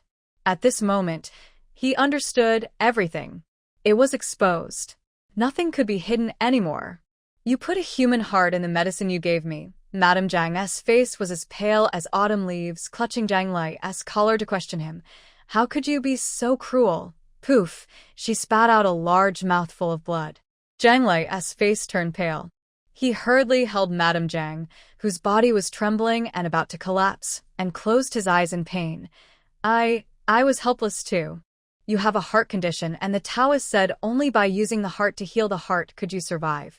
So you made me into a heart-eating monster? Made yourself into a blood-stained heart digger? Madame Zhang's lips still had fresh blood on them, and her body trembled constantly, like a flower about to wither. Zhang Jin looked at this scene, feeling a complex mix of emotions in her heart. Zhang Lei, she had investigated him before. He was from a noble family, but married a Gunud who couldn't bear children, against his family's wishes. He was expelled from the family tree, then became a small local official. Over the years, he was honest and diligent, though not very successful. But ever since Madame Zhang fell ill, Zhang Jin sighed softly. Zhang Lei was a devoted man, but no matter how devoted, he shouldn't ignore human lives. She didn't agree with that. "I just can't accept it. So many lives lost. Who doesn't have family?" Zhang Lei, driven by selfish reasons, stained his hands with blood and destroyed countless families. Guilt. Unforgivable. As my thoughts raced, a sudden change occurred. Madame Jiang suddenly pulled a hairpin from her hair and stabbed herself in the chest. Husband, I am the one who caused you trouble." After speaking, she passed away. Zhang Lei held his wife's body and cried sadly, but he also seemed somewhat relieved. He gently laid down Madame Zhang's body, then knelt with a loud thud and bowed 3 times. "Your Highness, I am a sinner." Afterward, he drew a dagger from his sleeve and stabbed himself in the heart. Actually, Zhang Lei's suicide was not quick. Ling Yihan and Zhuang Jin had the chance to stop him, but they did not intervene. Zhang Lei's evil deeds led to his inevitable death. The truth about the heartbreaking crime in Luoqing County was finally revealed, and the town returned to normal life. Ling Yihan appointed the county's clerk to temporarily take over as acting county magistrate and handle the follow-up matters. Everyone prepared to set out the next morning. At dawn, everyone packed up and headed toward the capital. The innkeeper suddenly came to see them off, carrying a large bundle on his back. He looked a bit red-faced and apologized repeatedly to Zhuang Jin and others. "Miss, Young Master Han was overwhelmed with grief earlier, which made him speak harshly to you all. Please don't take it to heart. Also, thank you. As he spoke, his voice choked with emotion. Thank you all for catching the murderer and avenging my grandfather. Zhuang Jin didn't take this to heart. When someone loses a loved one, they often become emotional. She understood that. So she simply waved her hand lightly. It's nothing. We're leaving now. Farewell. With that, she got into the carriage. A team of carriages and horses slowly moved forward, but not far behind. A thin figure struggled to keep up. Ling Yihan saw this, rode over to the carriage, and, feeling a bit jealous, pursed his lips. Jin, you're clearly thanking everyone. So why is that young man's eyes only on you? Jin, you're attracting too much attention. It's not good. How about I give you a veil to wear? Zhuang Jin rolled her eyes. This guy, he's acting crazy again. Learn from me. Look at me, and those annoying suitors won't come close. Ling Yihan said to himself, trying to persuade Zhuang Jin. Yes, Ling Yihan never expected that he would soon be slapped in the face. Inside the carriage, Zhuang Jin closed her eyes to rest, ignoring the noisy person outside. Green grass peeked out from the other side of the window, looked back at the rear, then retracted. She hesitated and spoke. Boss, the shop assistant has been following our convoy for 10 miles. Should we really not care? Zhuang Jin didn't open her eyes and replied calmly, if he wants to follow, let him. No need to bother. Actually, Zhuang Jin knew what that boy was thinking, he just wanted to follow and join them. But she, Zhuang Jin, wasn't someone to accept everyone. Helping others was one thing, but taking them in as subordinates was another. She decided to see how long that boy could hold on. After that, Green Grass didn't speak anymore. The girl in pink curled up in a corner of the carriage, shaking her head, sighing, and then angrily. She seemed still caught up in the twisted love between Jiang Lei and his wife, unable to move on.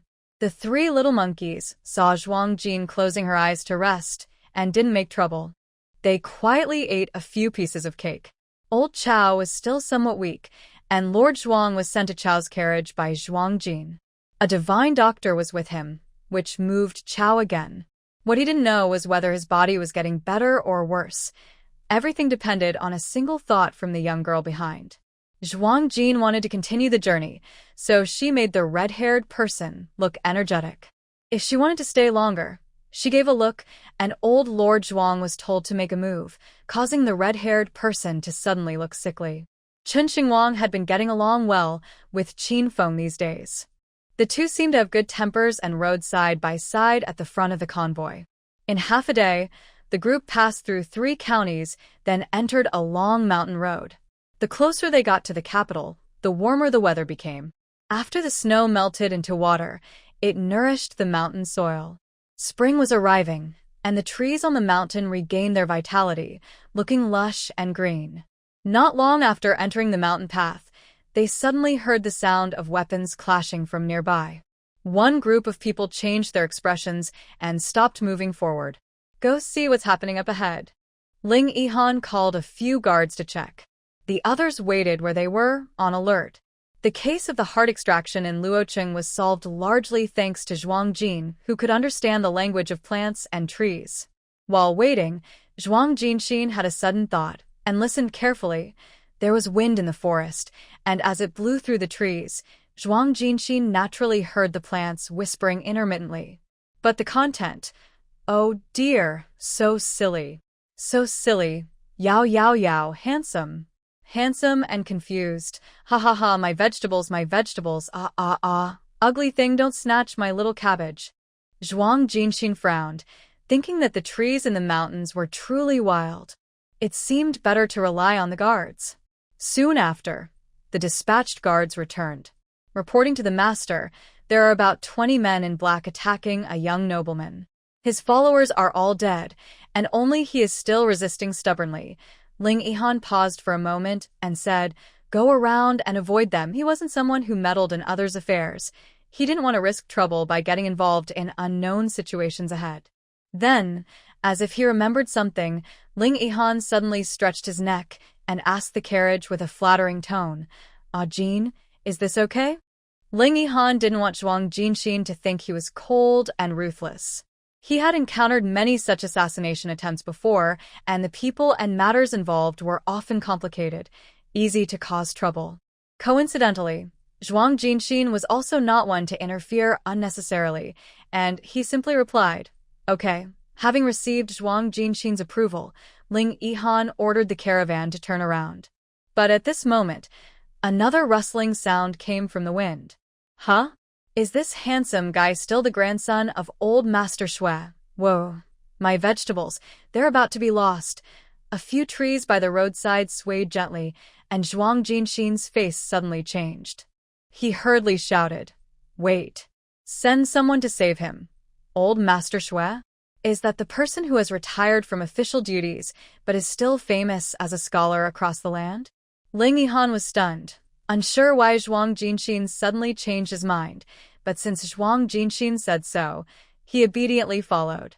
He immediately drew his weapon, took a few guards, and rushed over. Zhuang Jinxin also drew his tang sword, jumped out of the carriage, and took Xin Xingwang to rescue the person. Old Master Shui was a figure so influential that even a single stomp in court could make the northern country tremble. He couldn't miss this chance to repay the favor of saving his grandson. In the forest ahead, they saw a young man in white being attacked by over 20 black-clad men. There were many bodies lying haphazardly on the ground, and judging by their clothing, they were the young man's followers. At this moment, Shui Canhu's hand went numb, and he had countless wounds all over his body. As he watched the black-clad men approaching, he felt hopeless. He never expected that his trip would end with him dying halfway. But, damn it, he's grown up and never even touched a girl's hand. What a loss. If he had known, he wouldn't have run away from his marriage. 20 or so black-clad men suddenly leapt forward, attacking him all at once. Shui Canhu knew he couldn't escape, so he closed his eyes in despair. But instead of feeling pain, he heard even louder fighting sounds around him. He opened his eyes in confusion. The first thing he saw was a woman in blue, with long flowing hair, holding a sword to protect him. She was quick and fierce, striking down one black-clad man after another, like a demon from hell, taking their lives. But in Shui Canhu's eyes, this demon looked like an angel descending from heaven. He was momentarily dazzled. As for Ling Yihan and Qin Xingwang, who also came to save him, they didn't even register in her eyes. Oh my gosh. He was just feeling upset earlier and hadn't even touched a girl's hand. Could this be fate sending his true love? Shui Canhu's heart raced with excitement, like a little deer bouncing around. But why did he feel that this woman looked so familiar? The last black-clad man was taken down by Ling Yihan. He turned around and saw Shui Canhu staring at Zhuang Jin with infatuation, eyes glued. His expression darkened instantly. He was sure of it. That was the look of a rival in love, no mistake. Ling Yihan was furious, hopping mad, wishing he could grab the dead black-clad man and bring him back to life. Why are you staring? That's my woman.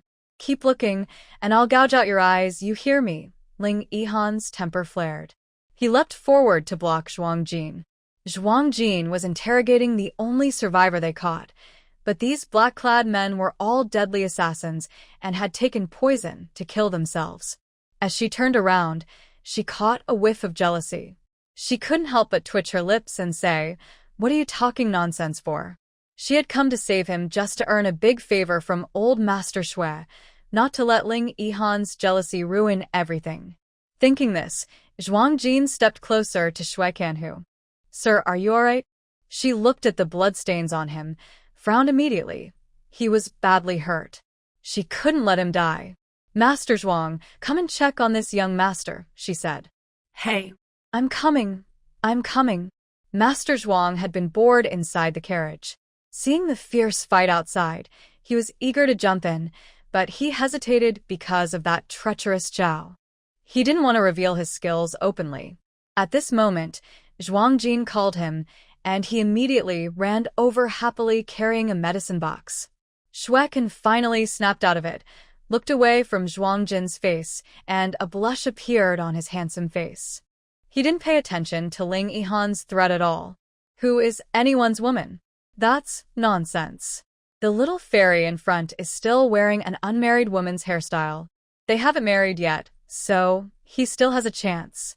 But then he asked, Miss, have we met before? Shuekin scratched his head, feeling that the woman in front looked familiar but couldn't remember where he'd seen her. Hearing this, Zhuang Jin finally looked carefully at the other person's face. And when she did, her mouth twitched again.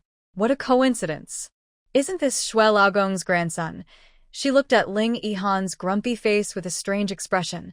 The young man in front was the one she met before the lion dance performance, the one who gave Zhuang Jin a candied hawthorn and was then thrown to the ground by Ling Yihan, who threw a hidden weapon. Probably I look quite ordinary, so you mistook me for someone else, young sir. Zhuang Jin felt guilty but quickly changed the subject, pretending to ask casually, What is your honorable surname? I am surnamed Xue, with the given name Yikan. Xue Yikan thanks everyone here for saving his life. Xue Yikan no longer cared about whether she looked familiar or not, but he didn't agree that he had an ordinary face. The woman in front was elegant and beautiful beyond compare. If everyone looked like this, there would be no ugly people. Miss, you're humble. You are brave and stunningly beautiful. You can't be an ordinary face. Young Master Xue can call me Zhuang Jin. Calling me miss is a bit awkward. Zhuang Jin raised an eyebrow. If you're doing good, leave your name so people remember your kindness. While talking, Zhuang Jin glanced again at the other person's mouth moving. Missing a tooth. That fall must have been quite hard. Thinking this, Zhuang Jin instinctively looked at Ling Yihan. Hey, this guy. But clearly, Ling Yihan didn't recognize him and still looked grumpy. All right, we've saved the person, let's go. Quickly, this guy looks pretty good and he feels threatened now. But things didn't go as he wished. The once gentle young man suddenly changed his tone and pitifully tugged on Zhuang Jin's sleeve. Miss Zhuang, leaving me alone deep in these mountains and forests is dangerous for my life. Miss Zhuang, please save me. Can I follow you for a while? Once my people find me, I'll leave. Is that okay? Yes. Zhuang Jin nodded without hesitation. This was just what she wanted. If that person died, how could she expect old Master Xue to owe her a favor? Seeing Zhuang Jin nod, Xuekin immediately smiled like a blooming flower. Miss Zhuang, your life-saving kindness is hard to repay. Do you prefer gold and silver or jewelry? Gold and silver? Jewelry? Zhuang Jin's eyes lit up briefly, but then quickly dimmed. Gold, silver, and jewelry are not her ultimate goal. They are not worth the favor from old Master Xue. So, Zhuang Jin pretended to disdain money and waved her hand dismissively. Helping others in need is what matters. Mr. Xue, talking about those worldly possessions is too superficial. Xuekin frowned. He didn't like gold and silver? Then what should he give? Of course, little fairy, such worldly things are not worthy of someone like you. Then, as he spoke, Xuekin suddenly became shy, making Zhuang Jin stare in surprise. Next to her, Ling Yihan immediately stood on edge, feeling a strange premonition. Xuekin's face turned red as he stammered, life-saving kindness is a great favor. If Miss Zhuang doesn't mind, I am willing to dedicate myself to repay her kindness. Bang. Ling Yihan felt like he was struck by lightning from above. Dedicating himself? ugh. That line sounds so familiar. This scene looks so much like something he's seen before. It's like someone is trying to grab her by the leg. Ling Yihan's sense of danger surged, and he glared at him like a fierce wolf. Of course, I will repay your kindness with my life. I, Xue, am willing. Xuekin kept talking, but Zhuang Jin was already stunned. Are ancient people this bold? First, a crown prince offers himself, and now old Master Xue's grandson does the same. Wow. Such romantic luck. Ling Yihan was so angry, he felt like his lungs were about to explode. Get lost. I don't want your willingness. I wouldn't want to be willing either. Xuekin was unhappy. I am offering myself to Miss Zhuang. Not to you. What does that have to do with you? I also saved you, Ling Yihan, feeling like he was facing a big enemy, glared with fierce eyes, full of anger. Shweka nodded. Yes, you did help. But can I offer myself to you? Are you gay? He then looked at Ling Yihan's lower body with a provocative gaze, as if to insult him. He clearly saw that the dark-faced guy also had feelings for Miss Zhuang. Life-saving kindness is one thing, but rivals getting jealous makes things even more intense. Jin, the sweet and lingering voice returned. You know, I'm not interested in that kind of thing. Zhuang Jin's face instantly darkened. What does she know? Does she know whether Ling Yihan is interested in men or women? Ugh. This topic is too shocking. You two argue slowly. I'll go back to the carriage and take a nap. Zhuang Jin quickly ran away. Chen Xingwang glared at the two and hurried after Zhuang Jin, riding his horse and staying close to the carriage to protect her. Those two are up to no good. He needs to watch over Zhuang Jin and keep those troublemakers away. Qin Feng shrugged and secretly smiled. Ling Yihan was facing a tough opponent. Seeing him get embarrassed, though it's a bit unfair, it felt satisfying. So, the group added Shweka to the team, and they continued their journey. After leaving the mountain trail, they arrived at Qingshi County in the afternoon. Because they lost some time on the mountain if they hurried, they wouldn't reach the next town by nightfall and would have to camp outdoors. So, everyone decided to stay overnight in Qingshi County. Today, Qingshi County was lively. There were drums and gongs, and many townspeople, especially young men, were heading in one direction. Zhuang Jin was curious. She asked around and found out that today there was a tradition of throwing embroidered balls to find a marriage partner. The person hosting this was Bai Ji, the eldest daughter of the wealthiest family in Qingshi County, Bai Fu. It's said that Miss Bai is as beautiful as a fairy, skilled in music, chess, calligraphy, and painting, and is known as a talented woman.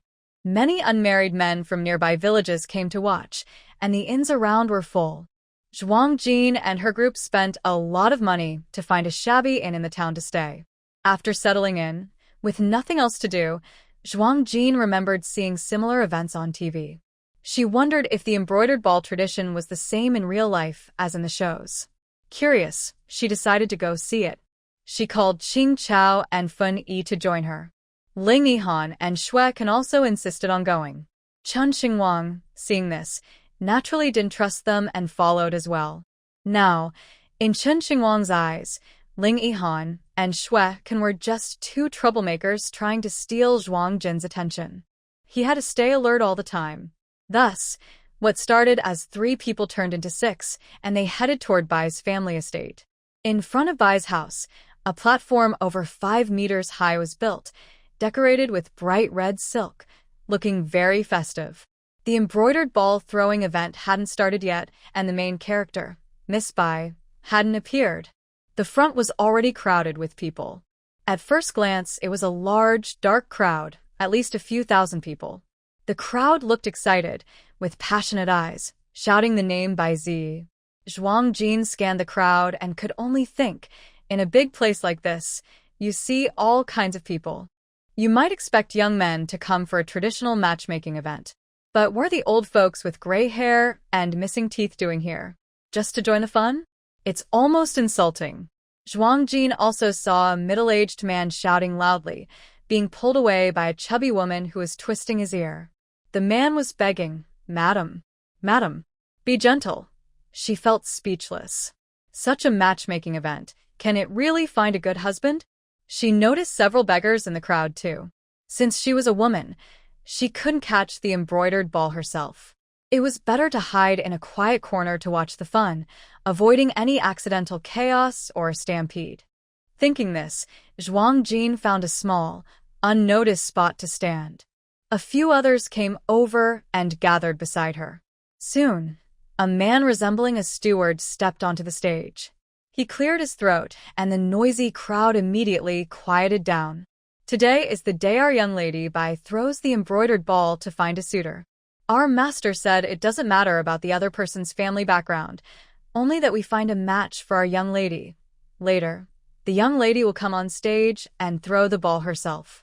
Whoever catches it will be able to move into the Bai residence and become the young lady's future husband. After a few simple words from the steward, The crowd's enthusiasm grew even more. Although becoming a son-in-law might seem unremarkable to some, the Bai family was very powerful. If someone could marry into the Bai family, they wouldn't have to worry about food and drink for life. Plus, the young lady Bai was stunning, beautiful, and charming. As the crowd buzzed with excitement, a graceful woman in white, looking like she was made of snow, stepped onto the stage. The woman stood on the stage, and instantly, the crowd fell silent, gasping in awe. Beautiful, truly beautiful, like a fairy descending from heaven. After a moment of silence, the crowd began to whisper in admiration. The woman in white looked proud, clearly enjoying the attention. Zhuang Jin looked toward the stage, and the woman turned her face, giving her a full view. The girl has a round face like a goose egg, snow-white skin, eyes like autumn water, and a delicate, weak appearance like a small white flower. Standing there, she immediately drew the attention of almost all the men below. If it weren't for her slightly narrow eye spacing, which made her seem a bit petty, she would be truly perfect.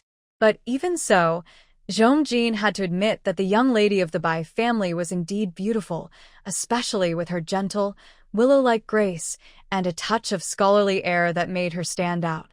She was the type many men liked, delicate and charming. Humph, what fairy! She's not even a fraction as good as Maya Jin. Ling Yihan's disdainful voice sounded in her ear. Zhong Jin found it amusing, but perhaps because all women like flattery, Zhong Jin suddenly thought Ling Yihan's voice sounded surprisingly pleasant. So, she smiled with her eyes and face, like fireworks suddenly blooming in a deep night sky. She directly captivated someone. Miss Zhong is the most beautiful woman in the world. No one can compare. Xueqin pouted, feeling annoyed. He was a bit late to speak up, letting the grim-faced guy get ahead. He deliberately squeezed closer to Zhong Jin's side, which made Ling Yihan immediately glare angrily, warning her with a stern look. Chun Xingwang rolled his eyes at the two smooth talkers, so shameless. Bai Zi took the embroidered ball handed over by the butler. The beauty frowned, looking delicate and charming. She looked at the dark crowd below, her beautiful eyes sweeping over the faces, a faint look of disgust flashing in her eyes. How could a bunch of ugly people dare to dream of her, the young lady of the Bai family? Bai Zi bit her lip and hesitated for a long time before finally not throwing the embroidered ball. Cough, cough. Behind her, old Master Bai's faint cough sounded, like a warning or a prompt. Hearing the sound behind her, Bai Zi's body trembled slightly, almost imperceptibly.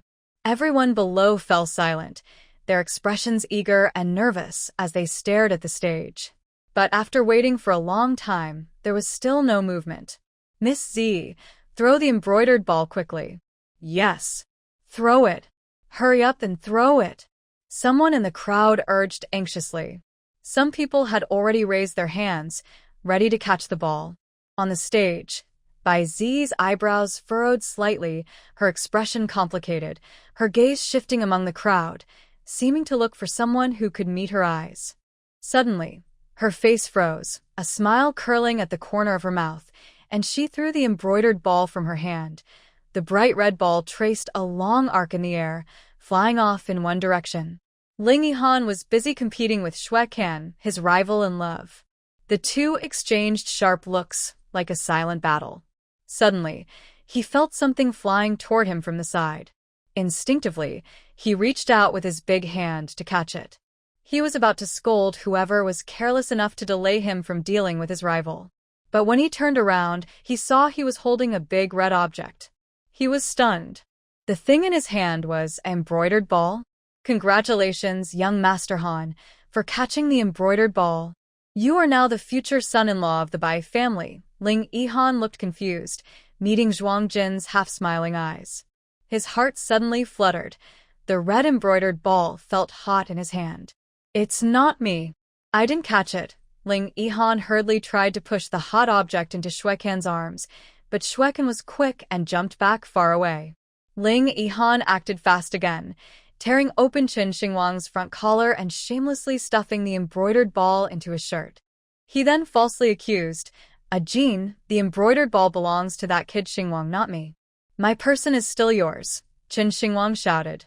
Get away, and pulled out the embroidered ball, then shoved it back to Ling Yihan. Everyone else, disappointed they didn't catch the ball, looked on with envy. Suddenly, they saw the red embroidered ball flying back and forth between the two. To outsiders, it looked like the two were politely passing the ball, but it was embarrassing for everyone involved. Damn it! Where did these two ungrateful brats come from? They couldn't even catch the ball, yet they kept pushing it around.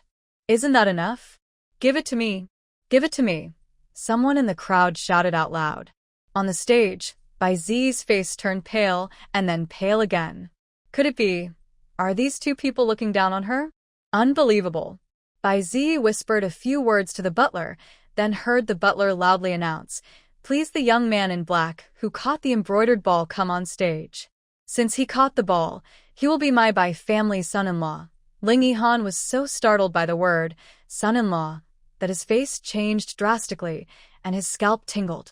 Just then, a young man pushed through the crowd, panting heavily, carrying a large bundle on his back. It was the shop assistant from the Luocheng Inn who had run over. "Young miss," the shop assistant called out to Zhuang Jin, but before he finished, Ling Yihan's bright eyes pulled him over. "Do you want to come with us?" Ling Yihan asked eagerly. The shop assistant, who just arrived, was still confused about what had happened when Ling Yihan asked him sharply. "Is that right?" Ling Yihan asked eagerly. "Yes," the shop assistant nodded foolishly. Ling Yihan immediately smiled. "Just say you caught this embroidered ball, and I'll let you follow us." He then shoved the embroidered ball into the assistant's arms, looking anxious, as if the ball carried some kind of curse. The assistant stared blankly at the big red embroidered ball in his arms and nodded foolishly. "Go. Hold it and go on stage." Ling Yihan, worried that the scapegoat might run away, pushed the assistant toward the high platform. Suddenly, he noticed the assistant's dusty coat and narrowed his eyes. He quickly took off his own outer robe and hurriedly put it on the assistant. At this moment, the steward on stage loudly urged the young man to come up and catch the embroidered ball again. Ling Yihan, who was over a head taller than the assistant, saw the robe hanging on him like a child wearing an adult's clothes, dragging on the ground. But time was tight, and Ling Yihan didn't hesitate. With a burst of strength, he lifted and threw the man onto the stage. Zhuang Jin watched in shock as Ling Yihan performed this series of actions, thinking this guy was truly cunning. On stage, Bai Zi looked at the man being thrown up with disgust in her eyes, her expression changing unpredictably. Below, Ling Yihan, only wearing a simple shirt, grabbed the person and tried to run away. Jin, quick, run." Zhuang Jin saw Ling Yihan panicking and running blindly, his face twitching, but he didn't resist. He followed him out. However, just 10 meters away, they were blocked by a group of people. Leading the group was the steward from earlier on stage. "Young sir, you just caught the embroidered ball, so why did you give it to someone else? Are you trying to insult our young lady?" the steward said harshly, signaling to the others behind him. Over 100 guards from the Bai family quickly surrounded Zhuang Jin and Ling Yihan. They all looked cold and angry, holding back their fury. To them, Ling Yihan catching the ball and then passing it to someone else was a disgrace to the Bai family. The Bai family's guards, used to bullying in Qingshi County, couldn't stand this insult. Their hands gripped their sword hilts tightly, half drawing their blades from their sheaths. It was clear they weren't planning to let these people go easily. Zhuang Jin and the others frowned slightly. They knew they hadn't acted very honorably, but the other side clearly had no intention of letting things go peacefully. Marriage and wedding matters are based on mutual consent.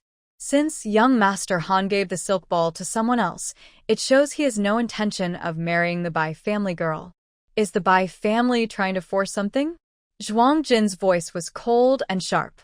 In the corner of her eye, many people were gathering around. More and more people surrounded them, including a man who was upset because he didn't catch the silk ball earlier, and some women and girls who came to watch after hearing the noise. There was also a group of guards rushing out from the Bai residence. Bai Zi was walking gracefully among this crowd, attracting everyone's attention.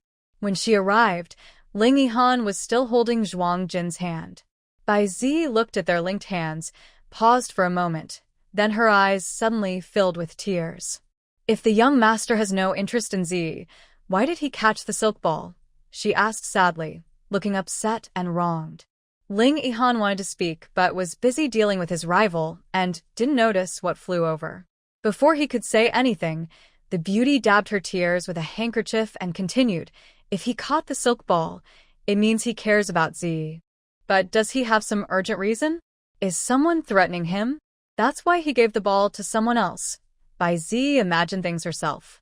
She was the most beautiful woman in Qingshi County, and no man would dislike her.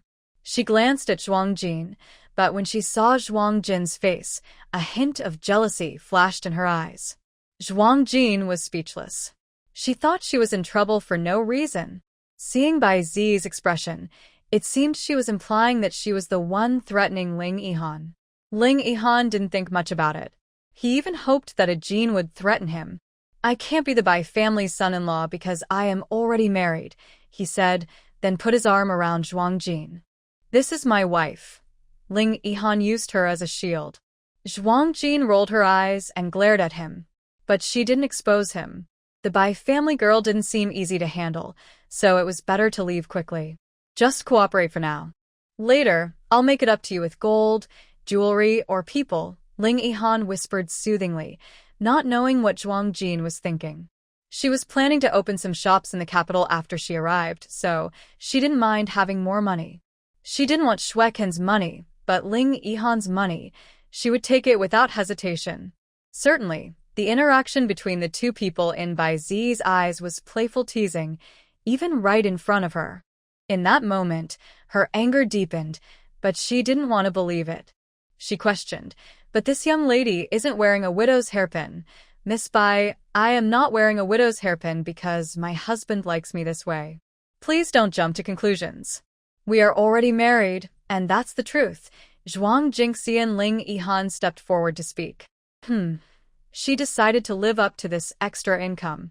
Among the onlookers, a woman immediately spoke up. So, the young master has a wife. No wonder he didn't want that embroidered ball. Look at that young lady. She's even more lively than Miss Bai. If I were him, I'd choose her as my wife. Yes, yes. I used to think Miss Bai looked like a fairy, but compared to this young lady, she's not even close. TSK, not by a long shot. In Qingshi County, Bai Zi was seen as the bright moon in the hearts of men. Naturally, many women didn't like her. Even when speaking quietly in the crowd, their voices were loud enough to reach Bai Zi's ears. The anger in Bai Zi's eyes almost turned real. She wished she could cut Zhuang Jingxi in on the spot. As long as the young master divorces the lady, Zi doesn't mind that he was once married, Bai Zi said proudly, her eyes showing a bit of arrogance. The Bai family was wealthy, and many men dreamed of marrying into it. Looking at Zhuang Jingxian, her plain clothes were even simpler than the maids in their household. She must come from a small family, nowhere near Bai status. Madam, if you're sensible and leave now, Bai House is willing to compensate you with 2,000 taels of silver. That's a fortune you could never earn in your lifetime. 2,000 taels? Zhuang Jingxian exclaimed. Is the prince worth only 2,000 taels? That girl must be furious. Zhuang Jingxian already heard the grinding of teeth nearby. That Miss Bai really dares to name her price. Just based on Ling Yihan's appearance, if he sold himself in Jing City's Chu Feng Pavilion, it wouldn't be just 2,000 taels.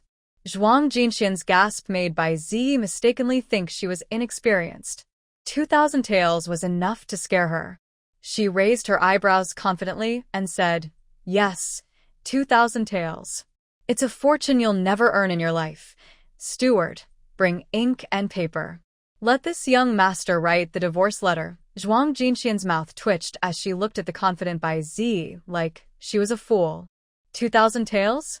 She is just a transfer station for agricultural and sideline products, but her daily income is more than 2,000 taels.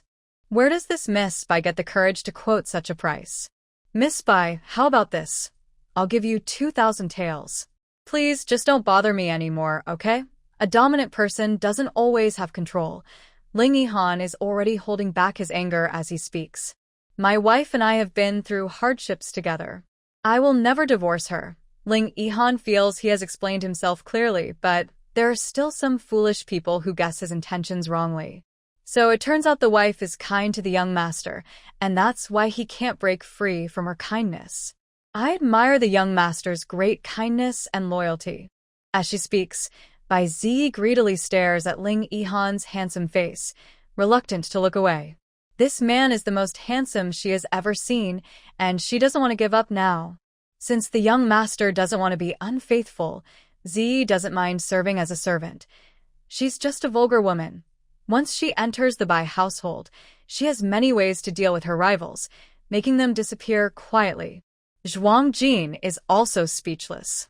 In this era, there are always women who go to become concubines for men.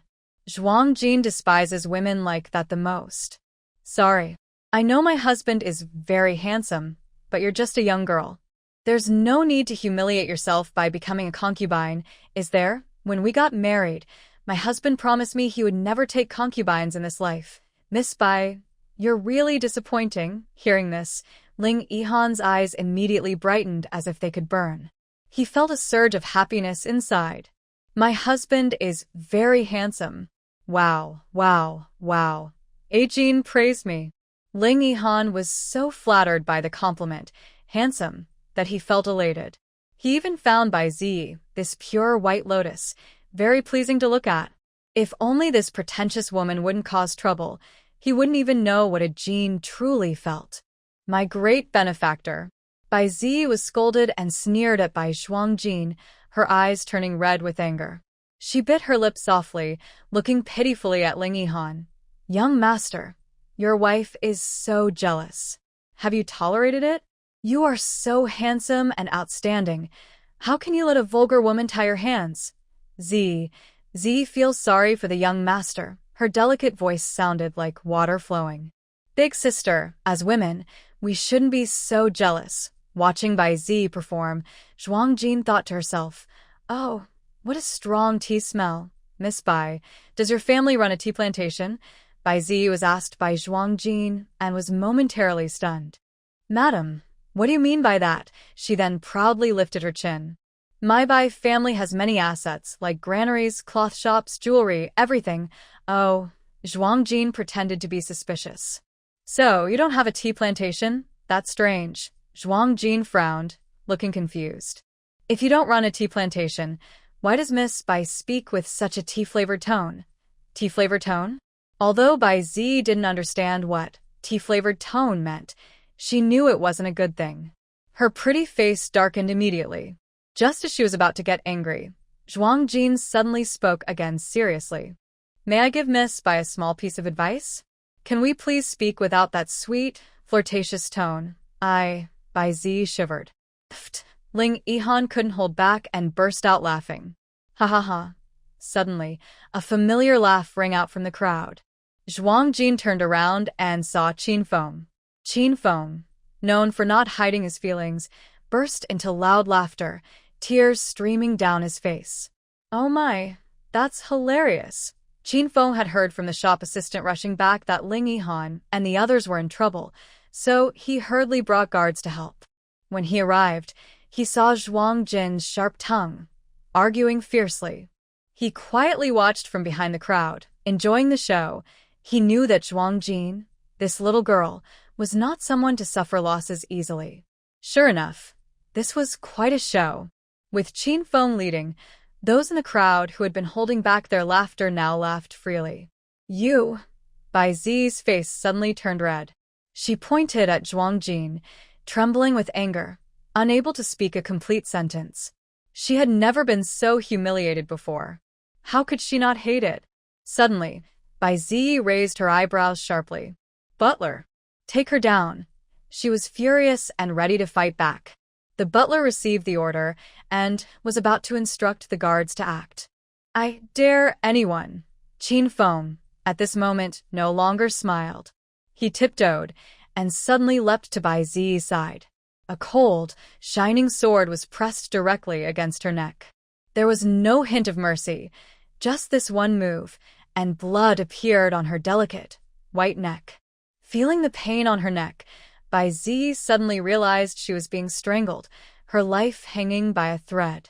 Suddenly, frightened out of her wits, she shouted, "I am the young lady of the Bai family." "How dare you, Tisich?" Ling Yihan snorted coldly. "What are you afraid of? With your kind of trash, you also dare to covet this young master?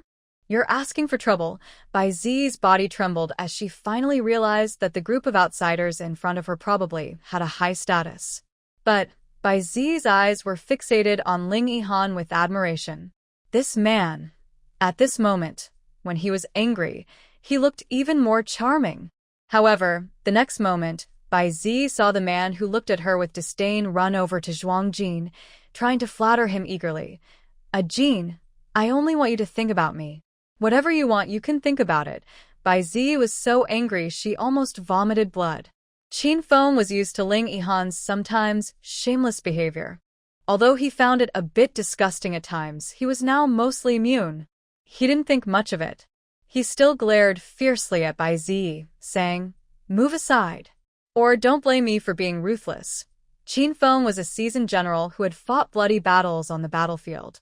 When he put on a serious face, he could even scare a 3-year-old to tears. Bai Zi was so frightened her legs went weak. She hurriedly shouted tremblingly, move aside. "Let them go." The butler hesitated, glancing at Bai Zi and then looking toward a corner of the platform. Until a fat hand reached out from above and gestured for him to step back, he finally moved aside and ordered his men to clear a path. When Zhuang Jin, Ling Yihan, and the others returned to the inn, it was already getting dark, close to dinner time. The clerk at Luo Cheng'an, carrying a bundle, paced nervously in the lobby. Seeing Zhuang Jin and the others return, he hurried over. "Miss Young Master." The young man looked nervous, stealing glances at Zhuang Jin and Ling Yihan. Zhuang Jin was slightly surprised. She didn't expect this young man to be so persistent, to come all this way. She looked down at his feet and saw that his shoes and socks were badly torn, with the soles almost coming off, and his bare toes were exposed. Noticing Zhuang Jin's gaze, the young man awkwardly curled his toes. "Did you come walking all this way?" Zhuang Jin asked. "Yes," he nodded. "What is your name?" Zhuang Jin suddenly remembered she didn't know his name and asked. "My name is Pan Jun." He took a deep breath, seeming to gather courage, and said, "I want to follow the young lady. Please take me in." Zhuang Jin raised an eyebrow and pointed at Ling Yihan, asking Pan Jun, "Aren't you going with him?" It's not surprising that Zhuang Jin asked this question. She usually dresses simply, and among all these people, it's clear that Ling Yihan is the most powerful. Of course, the host would choose a big figure. However, Pan Jun glanced at Ling Yihan but shrank back and shook his head. "I want to follow the young lady, even if I have to sign a loyalty contract." Pan Jun thought to himself that the handsome man just now had made him take the blame. Someone like that he couldn't follow. Moreover, in a place like the inn, he had learned to read people. Although that man looked noble and refined, he was still circling around the young lady. Yes, the young lady is really impressive. Hey, someone scolded. "You kid." Ling Yihan's face darkened. Ha! Qin Feng, holding back his laughter, walked over and patted Ling Yihan's shoulder. "You're not popular anymore. Just accept it. Get lost." Ling Yihan shook his shoulder in disgust, brushing off the dirty hand. Then, grinding his teeth, he leaned toward Pan Jun, bent down, and whispered harshly, "You can stay, but don't have any bad thoughts about my woman. Remember, that's mine. And even if your name is Pan Jun, you're not as handsome as me, so you can't steal her from me." Ling Yihan thought he was speaking quietly, but he didn't realize Zhuang Jin had already overheard his boastful, shameless words. Plus, after the trouble he caused her earlier, Zhuang Jin was already angry. Suddenly, she kicked him in the backside. Ling Yihan was caught off guard and flew forward, staggering but managing to steady himself. He instinctively cursed, "Who the hell?" But as soon as he cursed, Zhuang Jin crossed her arms, giving him a half-smile or a smirk, and his words stopped. She quickly smiled and said, It's okay. A slap means love. I'm tough, so go ahead and hit me. Ah Jin. Seeing Ling Yihan so spineless, Qin Foam covered his face in embarrassment. But Shuekin felt uncomfortable inside and stepped forward with a pout. Ah Jin, are you done hitting? If not, I'll let you hit me too. Zhuajin. Ling Yihan looked confused. He finally understood a saying. Walk your path, and no one will be able to stop you. Damn. That shameless Shuekin was copying him. Alright, everyone's not hungry, so just eat.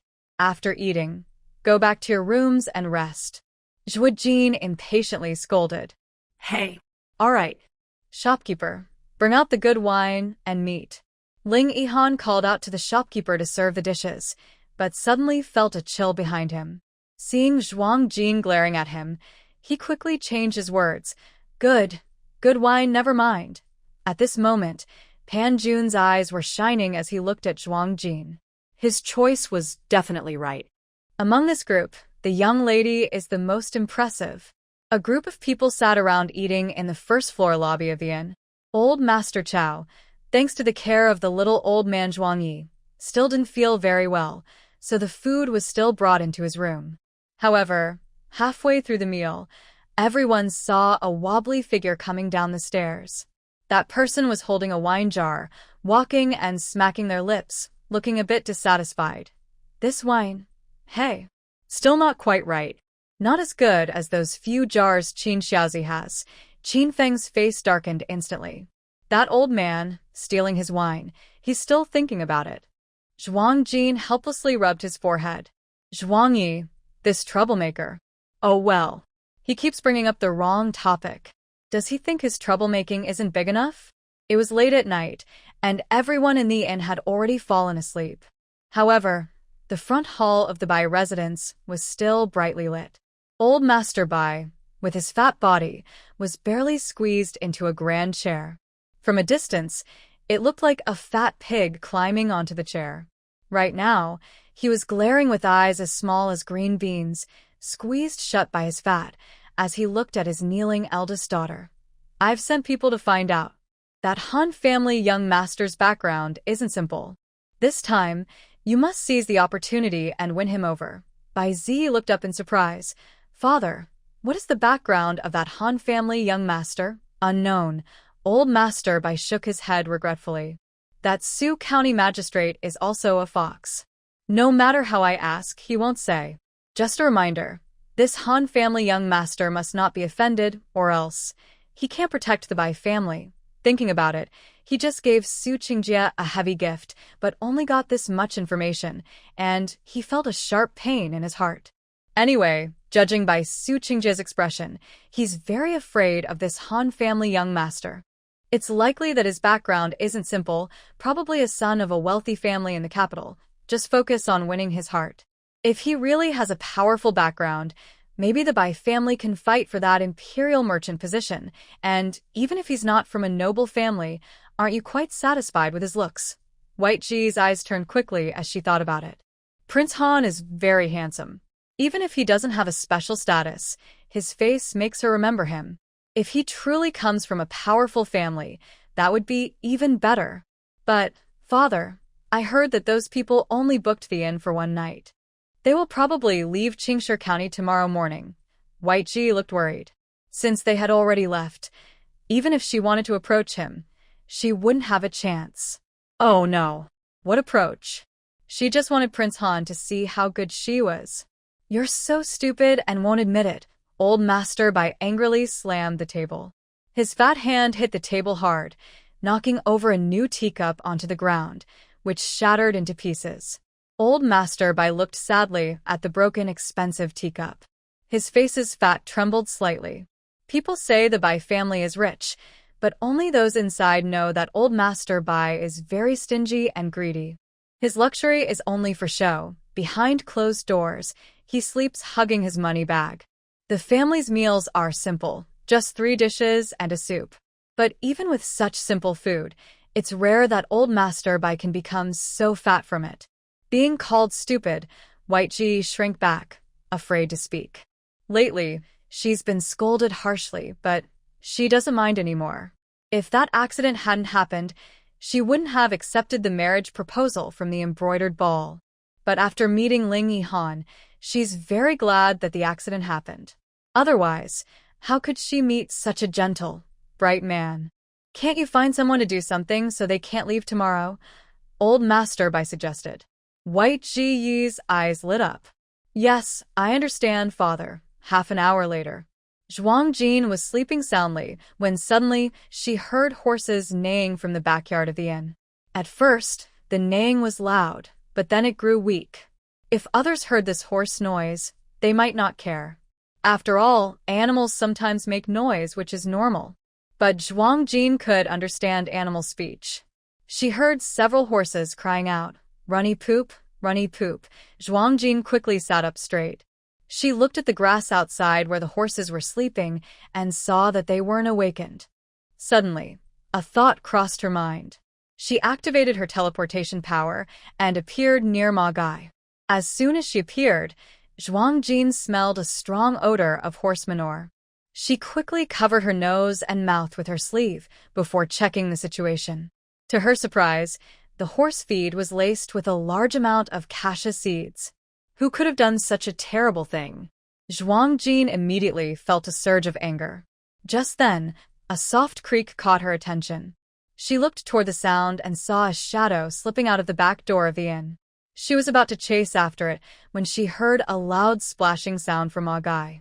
A mixture of yellow and black liquid shot out from behind a black horse. The horse was panting heavily, its forehead with a tuft of fiery red hair drooping listlessly. The black horse's mouth was wide open, and it looked exhausted. Zhuang Jin's face twitched. She recognized this horse. It was the beloved steed of Ling Yihan, named Flame. It was fat and greedy, and naturally ate the most cassia seeds. Forget it. If she didn't help this horse, it might not survive until morning.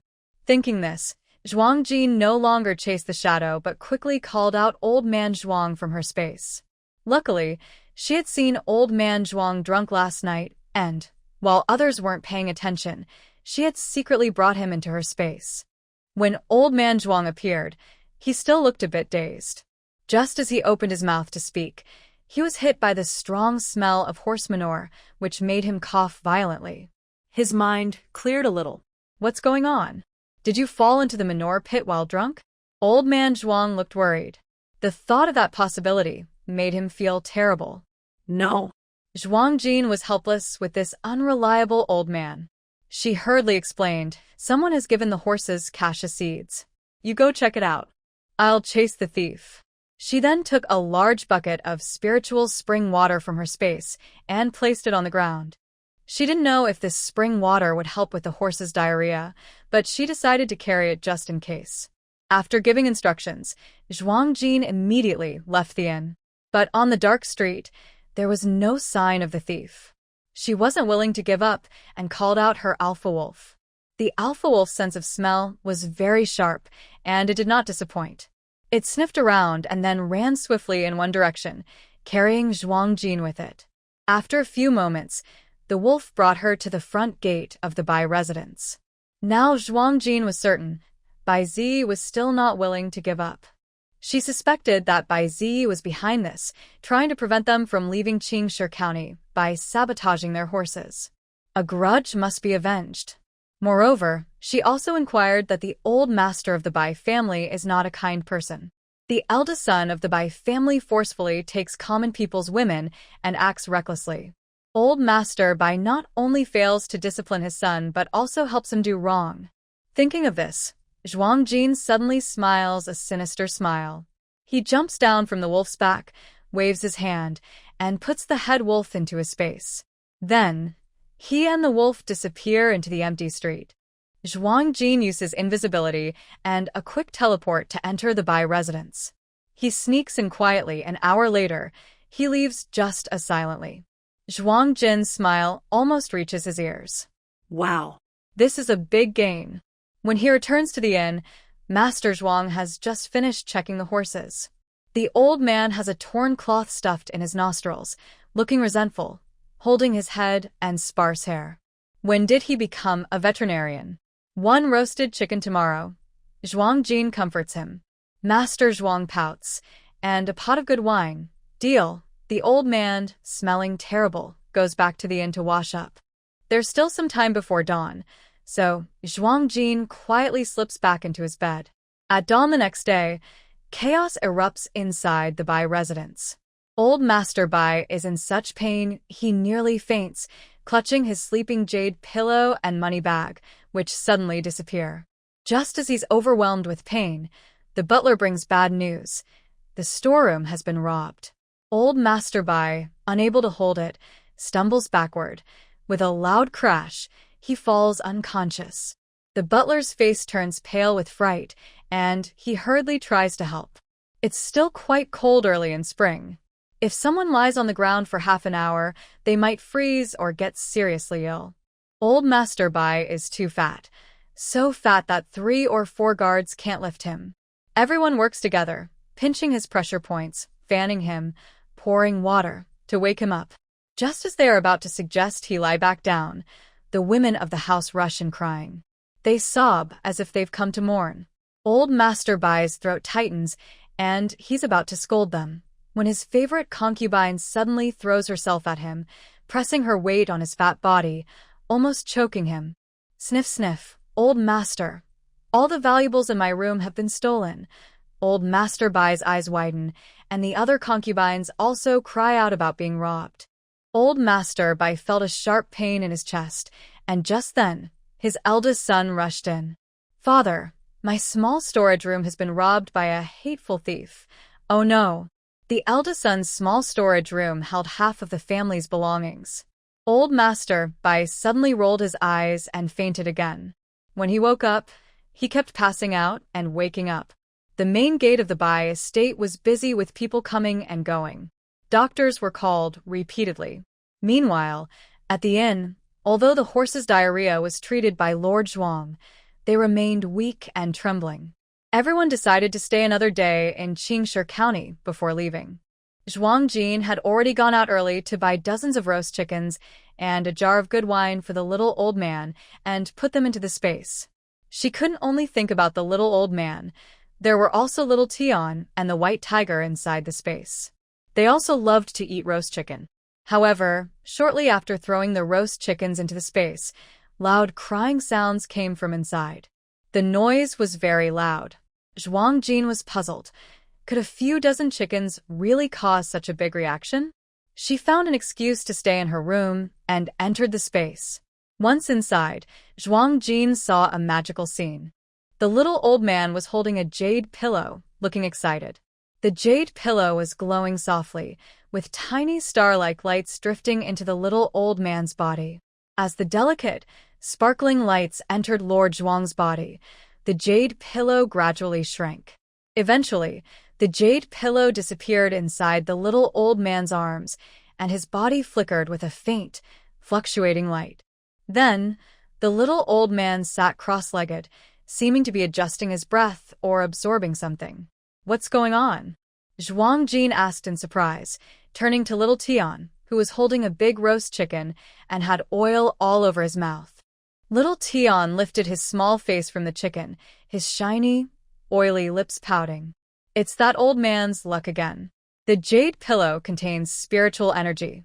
After he absorbs it, his body becomes more solid. Zhuang Jin's eyes lit up. So this kind of spiritual jade is helpful to the little old man? Little Tian nodded vigorously, biting off a large piece of chicken and puffing out his cheeks. Yeah, I think if he had a few more such jade stones, the old man could fully solidify his body and wouldn't need to hide in the space all the time. Zhuang Jin looked at Lord Zhuang, who was sitting and seemingly absorbing and refining the spiritual energy inside him. As time passed, the little old man's face became rosier and rosier.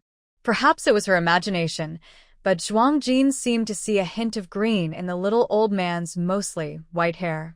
Even the sparse hair on his head looked like it was sprouting some fine new fur. After pondering for a moment, Zhuang Jin nodded and said, "Yes, I understand." She then quickly stepped out of the space and no longer disturbed the old man. Since the jade containing spiritual energy could help the old man, she needed to find more of it. Zhuang Jin wasn't sure why, but previously, when she threw jade into the space, It either got absorbed or remained stored inside. This time, surprisingly, the old man was able to absorb it. It seemed that the energy within the jade was different. Some jade helped the old man, some benefited the space, and others were probably only good for exchanging for silver. In any case, she planned to find more jade. She would eventually stumble upon something useful, just like this time by chance. Not long after she left the space, a sweet, gentle voice came from outside. Hearing it, Zhuang Jin frowned immediately. White Ji, the white lotus flower, was here. The white mansion's wealth was almost depleted because of her, and yet she still had the energy to come here and flirt with men. Knock, knock, knock. White Ji was knocking on Ling Yihan's door next door. Brother Han, it's almost noon. Haven't you gotten up yet? Are you feeling unwell? Do you want me to call a doctor to check on you? After knocking for a while and getting no response, she wasn't sure if he was crying or pretending, but Zhuang Jin heard sobbing sounds. Brother Han, answer me. I'm worried. Ugh, that exaggerated sound almost made Zhuang Jin vomit her breakfast. With a creak, Zhuang Jin pushed open the door, leaning against the doorframe, and looked at White Ji with a half-smile. Miss Bai, calling Brother Han like that really shows how close you are. Should I push the door open and wake him up? Seeing Zhuang Jin, White Ji's face immediately darkened. Her eyes swept over Zhuang Jin, and her jealousy grew stronger. Today, she had dressed up carefully to come here, but the woman in front of her was still wearing a rough blue cloth dress, plain-faced. But she was still more beautiful than her. Damn it. You. A rustic village woman. You're not worthy of Brother Han at all. Zhuang Jin was speechless. White Ji was too familiar, calling him Brother Han so casually. She thought they were close. Just then, Ling Yihan came down the stairs carrying a box of pastries. Seeing White Ji here, his face instantly turned cold. But when he saw Zhuang Jin, his expression immediately softened into a smile. Ah Jin, Brother Han, I thought you weren't in your room. Bai Zi immediately changed to a shy look and warmly stepped forward. Brother Han, you made me wait so long. Ling Yihan was stopped by Bai Zi and frowned unhappily. Miss Bai Lianhua, do I know you? Bai Zi's mouth twitched suddenly. This young Master Han really has no manners. Bai Zi forced a smile. Brother Han, have you forgotten? I am Zi. Yesterday, you just caught my embroidered ball. Get out of the way. So noisy. Ling Yihan didn't hold back at all, sidestepping Bai Zi and happily ran over to Zhuang Jin to flatter her. Jin, I heard that the cakes in Qingshi County are delicious. I bought some just for you to try. He handed a box of cakes to Zhuang Jin. Zhuang Jin wasn't very interested in sweets, but when she opened the box, a rich, sweet smell of cream immediately surprised her. She looked inside. The cakes inside looked like modern eclairs. Could they make cream in this era too? She pinched a piece and put it in her mouth, her eyes lighting up instantly. It really tasted somewhat like modern eclairs, but compared to the ones she had before, it was still not quite the same. Seeing Zhuang Jin's reaction, Ling Yihan was pleased and took credit. Jin, you don't know, this bakery is really popular. They waited in line for over an hour just to buy these. He blinked eagerly, waiting for praise. Really so popular? Zhuang Jin asked, but her mind was racing. She knew how to make this kind of thing. If it was really so popular here, maybe she could open a few cake shops. Absolutely. There were over 100 people waiting behind me. Hearing this, Zhuang Jin's lips curled up and she took the box. Thanks for your trouble. Immediately, Ling Yihan's face lit up with pride. Haha, flattery paid off. Brother Han, how can you spoil this country girl so much? Bai Zi, standing nearby, looked on with envy. She had planned to act modest and gentle before coming, but she couldn't help showing her sharp tongue now. Hearing this, Zhuang Jin raised an eyebrow at Ling Yihan. You're bad luck with women. You deal with it yourself. Then she took the cake box and slammed the door shut. Brother Han, look at that woman. So rude. Ling Yihan's brows furrowed tighter and his face darkened with anger. He turned to look at Bai Zi and sneered, clucking like a hen. Are you a mother hen? Are you laying eggs now? Get lost. Bai Zi was crying with her face covered as she walked away. Ling Yihan curled his lips and spat, really thinking of yourself as a delicacy, and so, the farce came to an end. However, Zhuang Jin didn't expect that her entanglement with the Bai family would still continue. Before noon, after eating the pastries Ling Yihan sent, Zhuang Jin had the idea to open a few chain pastry shops. She took Qing Chao and Fun Yi to the street to visit the shop Ling Yihan mentioned, which required an hour-long queue just to buy the pastries. But they hadn't arrived yet. They were stopped by a young man dressed in fine clothes. The man was quite handsome, with a pair of charming eyes that flickered with mischief. He looked over Zhuang Jin, occasionally making approving sounds. This young lady doesn't look like a local. Are you here to tour? I am Bai Weisu, the eldest son of the Bai family, the richest in Qingshi County. I'd be happy to be your guide and show you the beautiful scenery of Qingshi County. When mentioning the scenery, Bai Weisu's eyes narrowed into a sly smile, and he even licked his lips as if savoring a flavor, looking quite lecherous. Zhuang Jin's face suddenly darkened. Bai Weisu? A lecherous name. Perfectly fitting. So, it's young Master Bai. I've heard of you. Well, it's not just hearsay. The first bully of Qingshi County, Bai Weisu of the Bai family, marries a new wife every month, and every month he becomes a groom. In 2 years, he's married into 24 households with concubines. Zhuang Jin's eyes showed disgust. This guy is just a scoundrel. She couldn't understand why, during such a chaotic time for the Bai family, this lecherous scoundrel still had time to flirt with decent women. When Bai Weisu heard the young lady in front speak as if she knew his name, his expression immediately grew proud. Since you know me, you should also know the strength of my Bai family, right? The Bai family was incredibly wealthy, and perhaps this young girl was just greedy after hearing about it, deliberately taking this route to tempt him. Bai Weisu thought this, feeling even more smug. Yes, I know, Zhuang Jin nodded honestly. She had emptied the Bai family's treasury herself. Now, their family was almost hollow. How could she not know? Then, are you interested in joining my Bai family? I, Bai Weisu, have fallen for you at first sight. Would you be willing to become my concubine? Though he asked, Bai Weisu's lips curled into a confident smile, as if he was sure of winning. Zhuang Jin couldn't help but roll her eyes. The Bai family truly is a breed bred for trouble. The siblings are both just as bad. Really, they're like a pig sticking a leek in its nose, pretending to be innocent. Qingchao and Fenyi were already disgusted by Bai Weisua, clutching Zhuang Jin's sleeve and whispering, Boss, should we teach him a lesson? Zhuang Jin was about to say no, but Bai Weisua's actions were just asking for trouble. Without shame, he said, seeing the 2 young ladies next to the girl, they are quite handsome. Why not let them become my concubines? Promise to make you wear gold and silver, enjoy endless wealth and honor. Bai Weisua's confident gaze lingered on the 3 of them.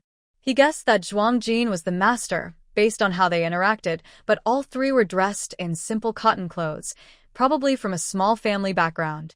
Today, they had a chance to come into the Bai mansion and enjoy some benefits, so they probably wouldn't refuse. He didn't realize that Zhuang Jin's cotton clothes were just a habit from modern times. Cotton is breathable and absorbs sweat, much more comfortable than fancy brocade. Qingchao and Fenyi weren't without fine clothes. It's just that they practiced martial arts daily, so cotton was more comfortable, and they kept their fine clothes stored away. Now, their simple attire made others underestimate them again.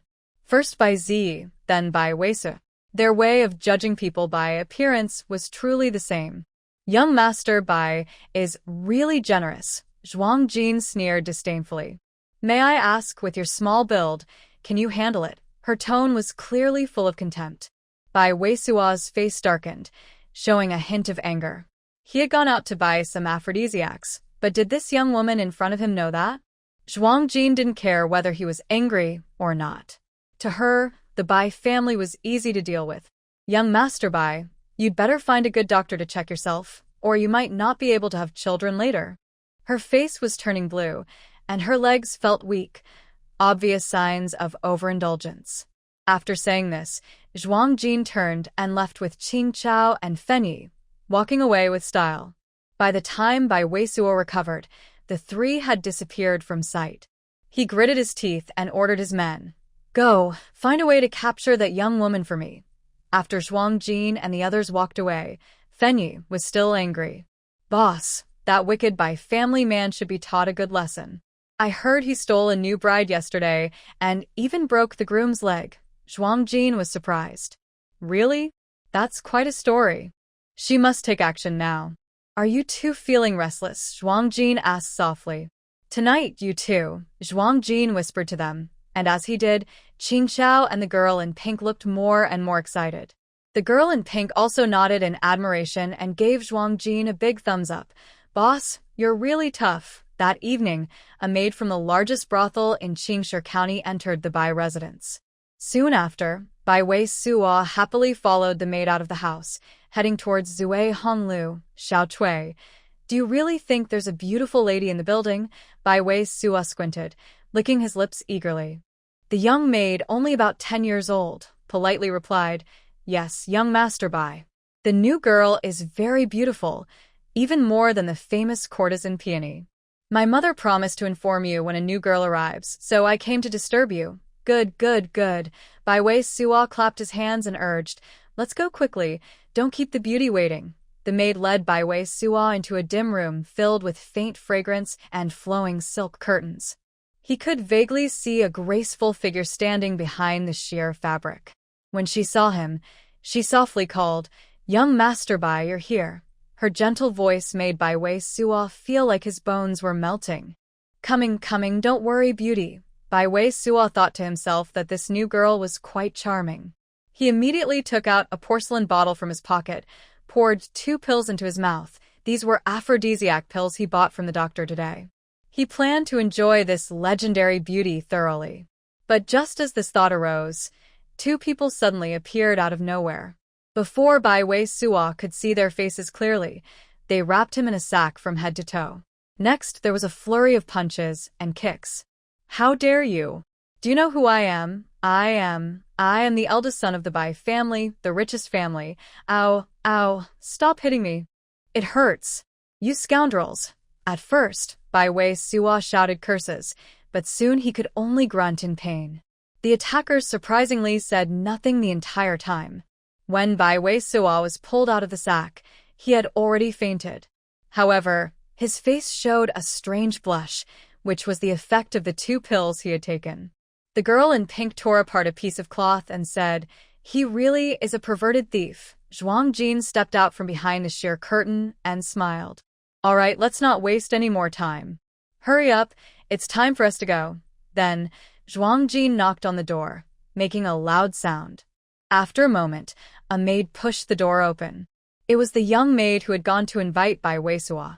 Zhuang Jin threw a small bag of money to the maid. It was heavy. "This is for you. The silver inside is enough for you to buy your freedom and leave this place. There will be some left over. You can take it and start a new life outside Qingshi County. Now, it's up to you."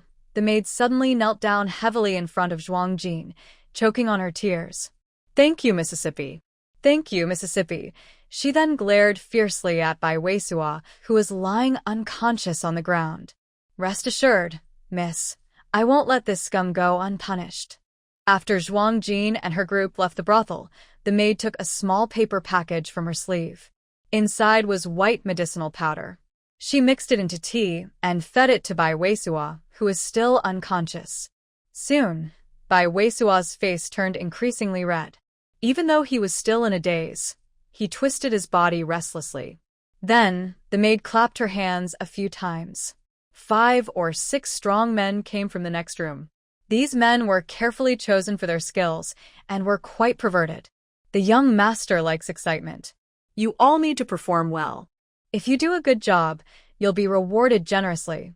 The maid instructed them, then maliciously handed over a large bag of props. The men looked lecherous. When they saw Bai Wei Suo, their eyes lit up immediately. They pounced forward. In just a few moves, Bai Wei Suo was stripped naked. The maid had stayed in the brothel for over half a year and didn't feel shy. But when she saw the men about to begin, she glanced at the incense burner on the table and slowly backed out, closing the door behind her. The moment the door was shut, Bai Weisua opened his eyes. He was immediately overwhelmed by the heat inside his body, losing all reason. Moans of pleasure mixed with pain escaped from his lips. His sounds were enough to stir anyone's blood. The maid stood outside the door with a cold face, listening for a while before leaving. Sister, I have avenged you. Yes, the young maid Zhuang Jin found was indeed Bai Weisua's enemy. 6 months ago, Bai Weisua forcefully married the young girl's older sister and also killed her parents. When the kidnapped sister heard about her parents' death, she hanged herself with a white silk cord that night. It was because she heard that Bai Weisua was a regular visitor to a brothel. The young girl, seeking revenge, sold herself into the brothel, but because she was too young, she couldn't serve customers. In the past 6 months, she hadn't found a chance until Zhuang Jin came looking for her, giving her hope for revenge. The young maid went downstairs directly to the madam's room. The madam didn't trouble her. Soon, the maid successfully obtained the sale contract and left Qingshi County with a small bag. Meanwhile, over at Zhuang Jin's side, after the 3 of them left the brothel, they went straight to the largest tavern in Qingshi County. They ate a big meal, and by nightfall, it was completely dark. They disguised themselves and sneaked into Bai's mansion. Some of Bai Weisua's concubines had been forcibly taken, while others willingly entered the mansion, hoping for wealth and status. Zhuang Jin was not so kind-hearted. She wouldn't stop others from dreaming of wealth if they willingly entered. However, for those forcibly taken, Zhuang Jin planned to give them a chance to escape their suffering. The 3 of them secretly entered 10 of the concubines' rooms. In the end, they secretly helped 7 women escape from the mansion. 10 miles outside Qingshi County. "All right, everyone, I will leave you here," said Zhuang Jin, who was dressed as a man, handing over 7 small bags of money. "These are some silver coins, enough for you to find a place far from Qingshi County and live peacefully for the rest of your lives. Farewell, thank you, young master." The 7 women knelt down together and bowed to Zhuang Jin. Zhuang Jin waved her hand, turned her carriage, and prepared to return to the city. Suddenly, one woman crawled up from the ground and stopped the carriage. "Young master, I am willing to follow you. I hope you'll accept me." Zhuang Jin looked at her in surprise, her brow furrowing immediately. This woman was the most beautiful and the youngest among the group. But what did her eyes, full of spring, mean when she looked at her? Zhuang Jin felt a wave of disgust rise in her heart. Was she being unruly? For the first time, she felt frustrated about saving the wrong person. Zhuang Jin curled her lips into a cold smile and sneered, "If you don't want to leave, I can also send you back to Bai's mansion." The woman immediately looked terrified, her face losing all color, and quickly waved her hands. "No, I won't go back. I crossed the line." The woman trembled with fear, afraid that Zhuang Jin would really send her back. The White Mansion is a place of wealth and luxury, but these people cannot enjoy such riches. Bai Wei's wife is fond of new things and dislikes old ones. She also enjoys playing strange games on her bed and would never return home. "Please forgive me, young master." The woman suddenly knelt down again, very upset. She wondered how she had been so foolish to develop greed for the young master in front of her. A person who is self-deprecating has a low fate. "Better to take care of yourself." A faint voice came from inside the carriage. "Drive." A soft command was heard. Dust rose as the carriage moved away. The woman looked up again, but the carriage was already gone. Meanwhile, Zhuang Jin was heading toward the county town.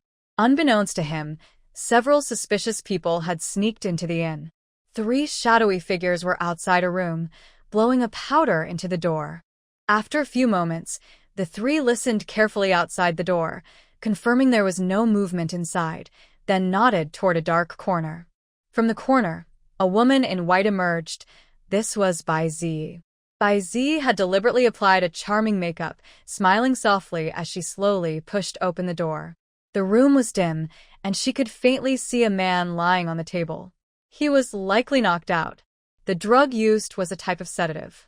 When first administered, it causes brief unconsciousness. When he wakes, he might mistake the person in front of him as someone he loves deeply. For stronger doses, even if the person before him is a pig, he might still mistake them for his beloved. What happens next is natural. Seeing this, Bai Zi's smile grew brighter. She touched her collar and began to loosen her clothes. Today, she planned to make a bold move. Thinking of Ling Yihan's handsome face, Bai Zi's heart fluttered, and her cheeks flushed with pink. But then she remembered the drug's effects. Soon, the man in front of her would mistake her for Zhuang Jin's wife from the village. Bai Zi couldn't help but furrow her brow in jealousy. However, she quickly suppressed her anger and continued to loosen her clothes. What if he mistakes her again? As long as the deed is done, the man will belong to her. Bai Zi. Ling Yihan, pretending to be unconscious, heard the rustling of clothes inside and started grinding his teeth in frustration. Damn it! He was usually gentle and never hit women, but there were exceptions. Suddenly, screams came from inside the room. The three outside looked at each other in shock, unsure what to do. Is it exposed? One of them nervously asked, hesitating whether to go in or run away. But the people inside didn't give them much time to hesitate. Because Ling Yihan had already grabbed Bai Zi and rushed out of the inn's door, when Zhuang Jin returned, he had just stopped his carriage at the inn's entrance and saw a strange, white object fly out from inside the inn. Accompanied by a scream, it crashed to the ground with a loud bang. Zhuang Jin looked closer and realized it was Miss Bai Zi, who had been thrown out of the inn by someone. TSK, TSK, TSK, she was only half-dressed. Inside, Ling Yihan stood with his hands on his hips, his handsome face dark as if ink could drip from it. Shameless. How dare you climb into my bed? I think you're tired of living. Do you think my body is something you can covet? After cursing, Ling Yihan still seemed angry and rolled up his sleeves, ready to hit her again. But he saw Zhuang Jin standing outside, staring blankly. Immediately, he pouted with a look of grievance and ran over, grabbing Zhuang Jin's sleeve and complaining pitifully, "Ah, Jin, where have you been? Do you know your man was almost tricked just now, so close to losing his innocence? Ugh, I'm so scared," she said, holding Zhuang Jin's hand to her chest. "You must comfort me properly." Bai Zi, battered and looking like she had fallen apart, finally caught her breath and saw this scene. She was so angry she nearly fainted. People can really be so frustrating.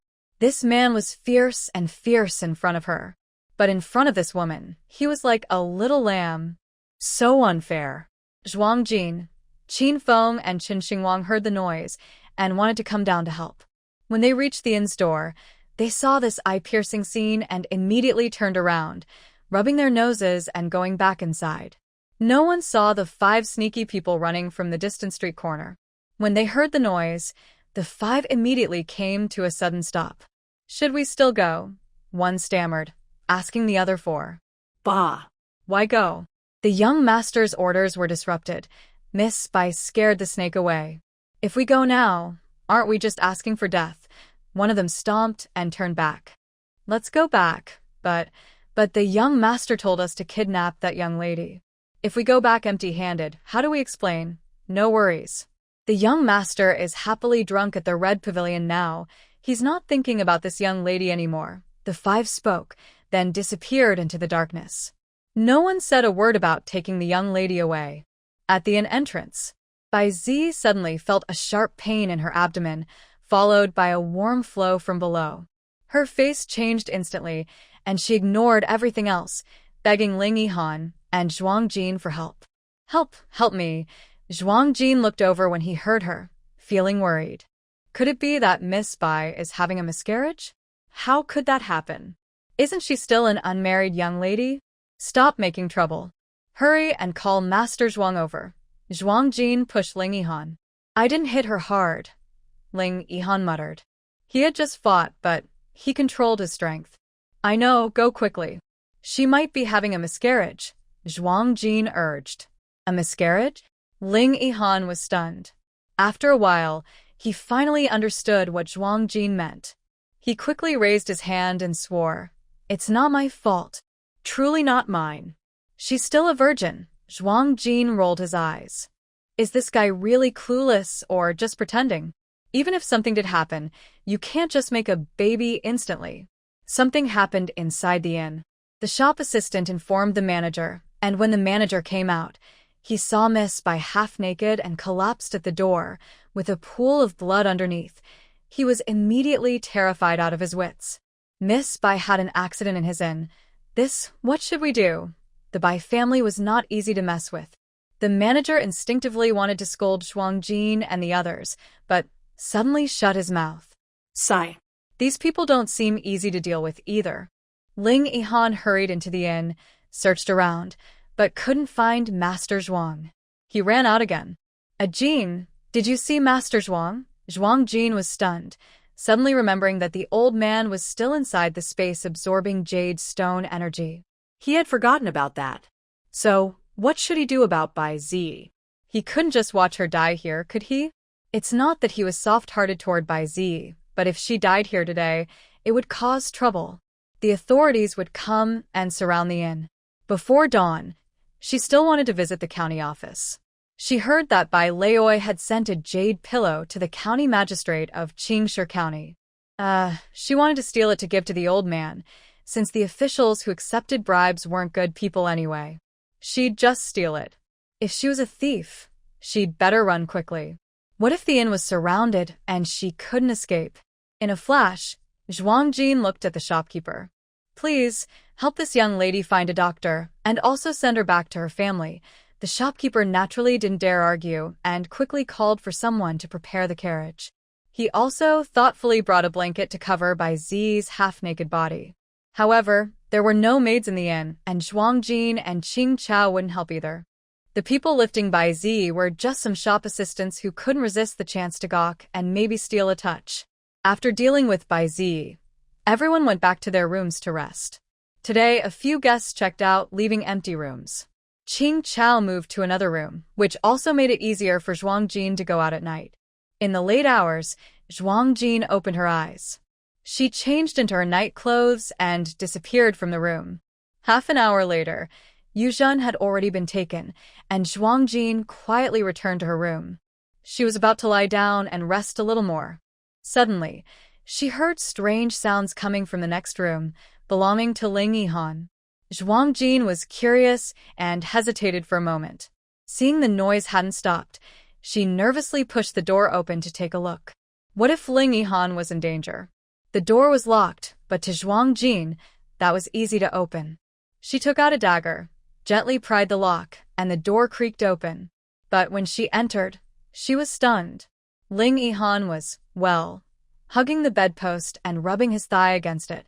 His white shirt was half open, pushed up to his waist, revealing a strong chest and six-pack abs. Zhuang Jin sighed softly, thinking he was quite fit.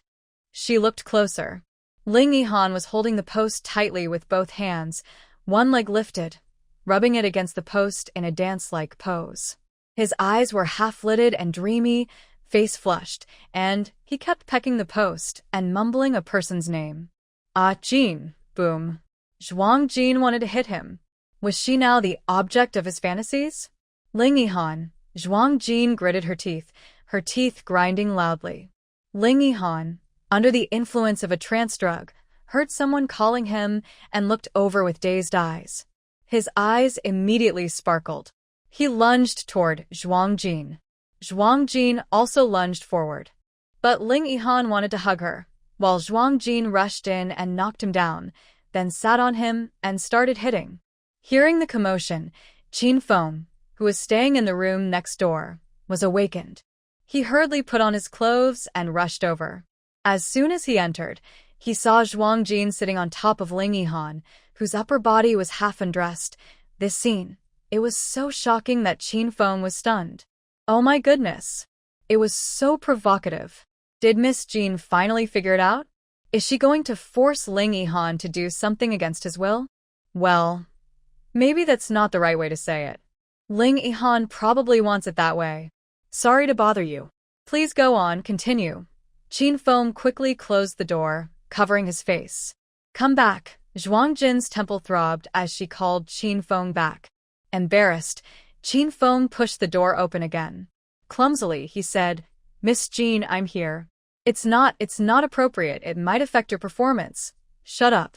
He's on medicine. Zhuang Jin closed her eyes, lamenting inside. My reputation is ruined. All because of that kid Ling Yihan. Medicine? Qin Feng didn't dare delay. He hurried to help Zhuang Jin hold the person down. What kind of medicine is it? Qin Feng asked anxiously, trying to pull away Ling Yihan, who was tangled around him like an octopus. His first thought was that the guy might have taken some aphrodisiac, and he wanted to discuss it with Zhuang Jin. Miss Jean, you can't just stand by and do nothing. Or should you sacrifice yourself? Zhuang Jin rolled her eyes and said impatiently, it's probably not what you think. It's likely just something to mess with the mind. Her eyes fixed on a few scattered white powders on the ground, carefully collecting some. Watch him first. I'll be right back. She returned to her room, closed the door, and entered her space. She needed to ask Old Master Zhuang how to cure this medicine. Inside the space, Old Master Zhuang's first jade pillow had just finished absorbing energy. He was about to absorb the second when he saw Zhuang Jin looking unusually. Show me how to undo this medicine, she said, rubbing her forehead, handing over the item. Old Master Zhuang saw it and chuckled happily, a mischievous smile on his face. Who took this medicine? Oh, what a pity. No gossip today. She didn't rest much all night, feeling a bit tired. But by morning, everyone packed their bags and prepared to leave. She hadn't seen Shuekin all day, and early in the morning, no one knew where he had come from. As soon as they entered the inn, he was full of gossip, shouting excitedly. Until they set off in the carriage, he kept talking non-stop. To make chatting easier, he even climbed into Zhuang Jin's carriage. Did you hear? Last night, the young master of the Bai family spent the night in the Red Pavilion with 5 or 6 strong men. Wow, what a scene. Intense, huh? They really went all out. Hey, they played too rough, and he was sent to the doctor in the middle of the night. He's done for. Zhuang Jin, who raised an eyebrow suspiciously. You didn't come home last night. Did you go to a brothel? Otherwise, how would you know so many details? Hearing this, Shuekin immediately panicked, waving his hands quickly. Don't misunderstand. I didn't go to that dirty place. It's just my habit. Whenever I go somewhere, I always look for a doctor. Coincidentally, the big young master of the Bai family was visiting the pharmacy I go to for medicine. Are you sick? No, it's my grandfather. He has an old illness from when he was young. We've seen many doctors, but it never got better. One day, I overheard the innkeeper mention that there was a 100-year-old wild ginseng in Qingshi County, so I went to find it. He then took out the ginseng from his bag. Zhuang Jin looked at it. It was indeed a good quality, but compared to the one in her space pharmacy, it was far inferior. Thinking, Zhuang Jin said, Master Zhuang is a good doctor. When you see your grandfather, have Master Zhuang take a look. Also, I have a longer-aged ginseng than this one. If you need, you can take it. Zhuang Jin knew that this trip to the capital would surely cause some trouble. Gaining a big favor from old Shui would be helpful when the time comes, and it would also be good to have some show of respect. But she was willing to help because old Shui was a decent person, and she admired that. All right. Shuekin was naturally happy with the hope. Let's continue, he said, putting away the ginseng, his eyes shining with excitement again. Back to gossip. Zhuang Jin. By the way, the Bai family's eldest daughter had a miscarriage. Wow. So earlier, the Bai family's embroidered ball proposal was just to find someone to take over. Guess what?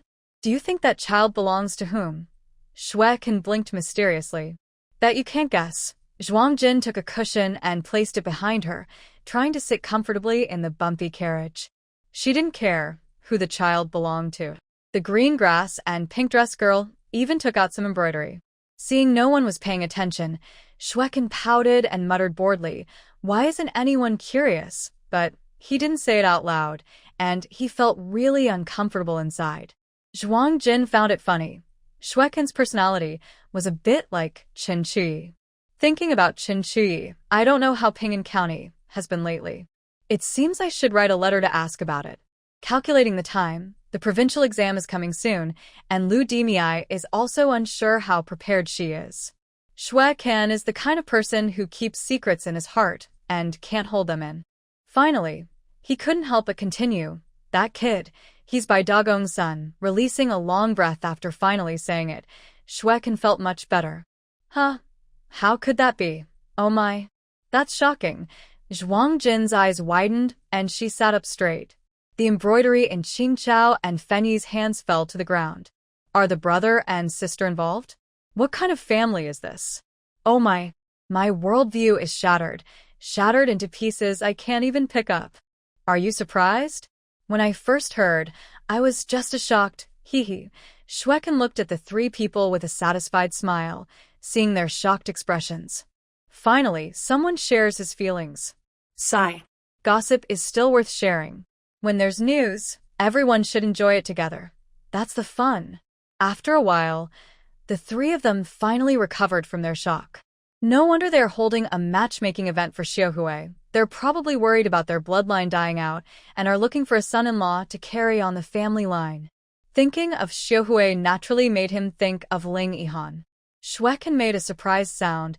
Hey, why isn't that kid bothering you today? He blinked, sensing something was off. He had been in the carriage for a long time, and normally, that kid would have come over to cause trouble by now. Why did he and Qin Feng ride ahead with the others today? Could there be some other news he didn't know? His gossip instincts kicked in again. Did you guys have a fight?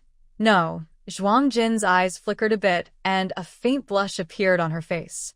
After Ling Yihan woke up from the antidote, he probably felt embarrassed about what he did and was avoiding her now. I heard bandits often appear around here. He's clearing the way ahead, Zhuang Jin casually lied. But, unexpectedly, her prediction came true after half a day. This road is mine to open, this tree is mine to plant. If you want to pass, you have to pay a toll. Listen to that, such familiar lines. Zhuang Jin was almost ready to slap herself. Her mouth is cursed. There aren't many bandits. Only about 200. For people like them, who are all quite capable, subduing them was easy. But it did delay their journey a bit. By the time they handed over the bandits to the nearest official office, it was already dark. There was nothing they could do, so they had to find a nearby inn to stay at. This county is called Chuyang County. The streets look clean and tidy, much wealthier than Ping'an County before. On the streets, small vendors sell many different goods. Even after dark, there are still many stalls. Chuyang County is famous for its noodles and donkey meat, with many delicious dishes made from these ingredients. Examples include stir-fried donkey meat with sauce, donkey meat buns, donkey meat wraps, donkey meat tofu pudding, spicy donkey ribs, braised donkey meat, orange peel donkey meat, and stone pot donkey meat, so many to list. The noodle dishes are also very diverse. They include hand-shaved noodles, oil-splash noodles, stew noodles, steamed buns, twisted rolls, dumplings, and pancakes. The most famous is donkey meat steamed dumplings. Juicy, tender donkey meat filling wrapped in soft dough. Biting into one makes your mouth water, and you just can't stop. Since they came here, Zhuang Jin was determined not to let his taste buds down. After settling into the inn, he gathered everyone to go to an old restaurant on the street for a big feast. However, since arriving in Chuyang County, Fan Yi has been a bit down. Now, when Zhuang Jin called out to invite everyone to eat, he called several times, but no one came out of the inn room.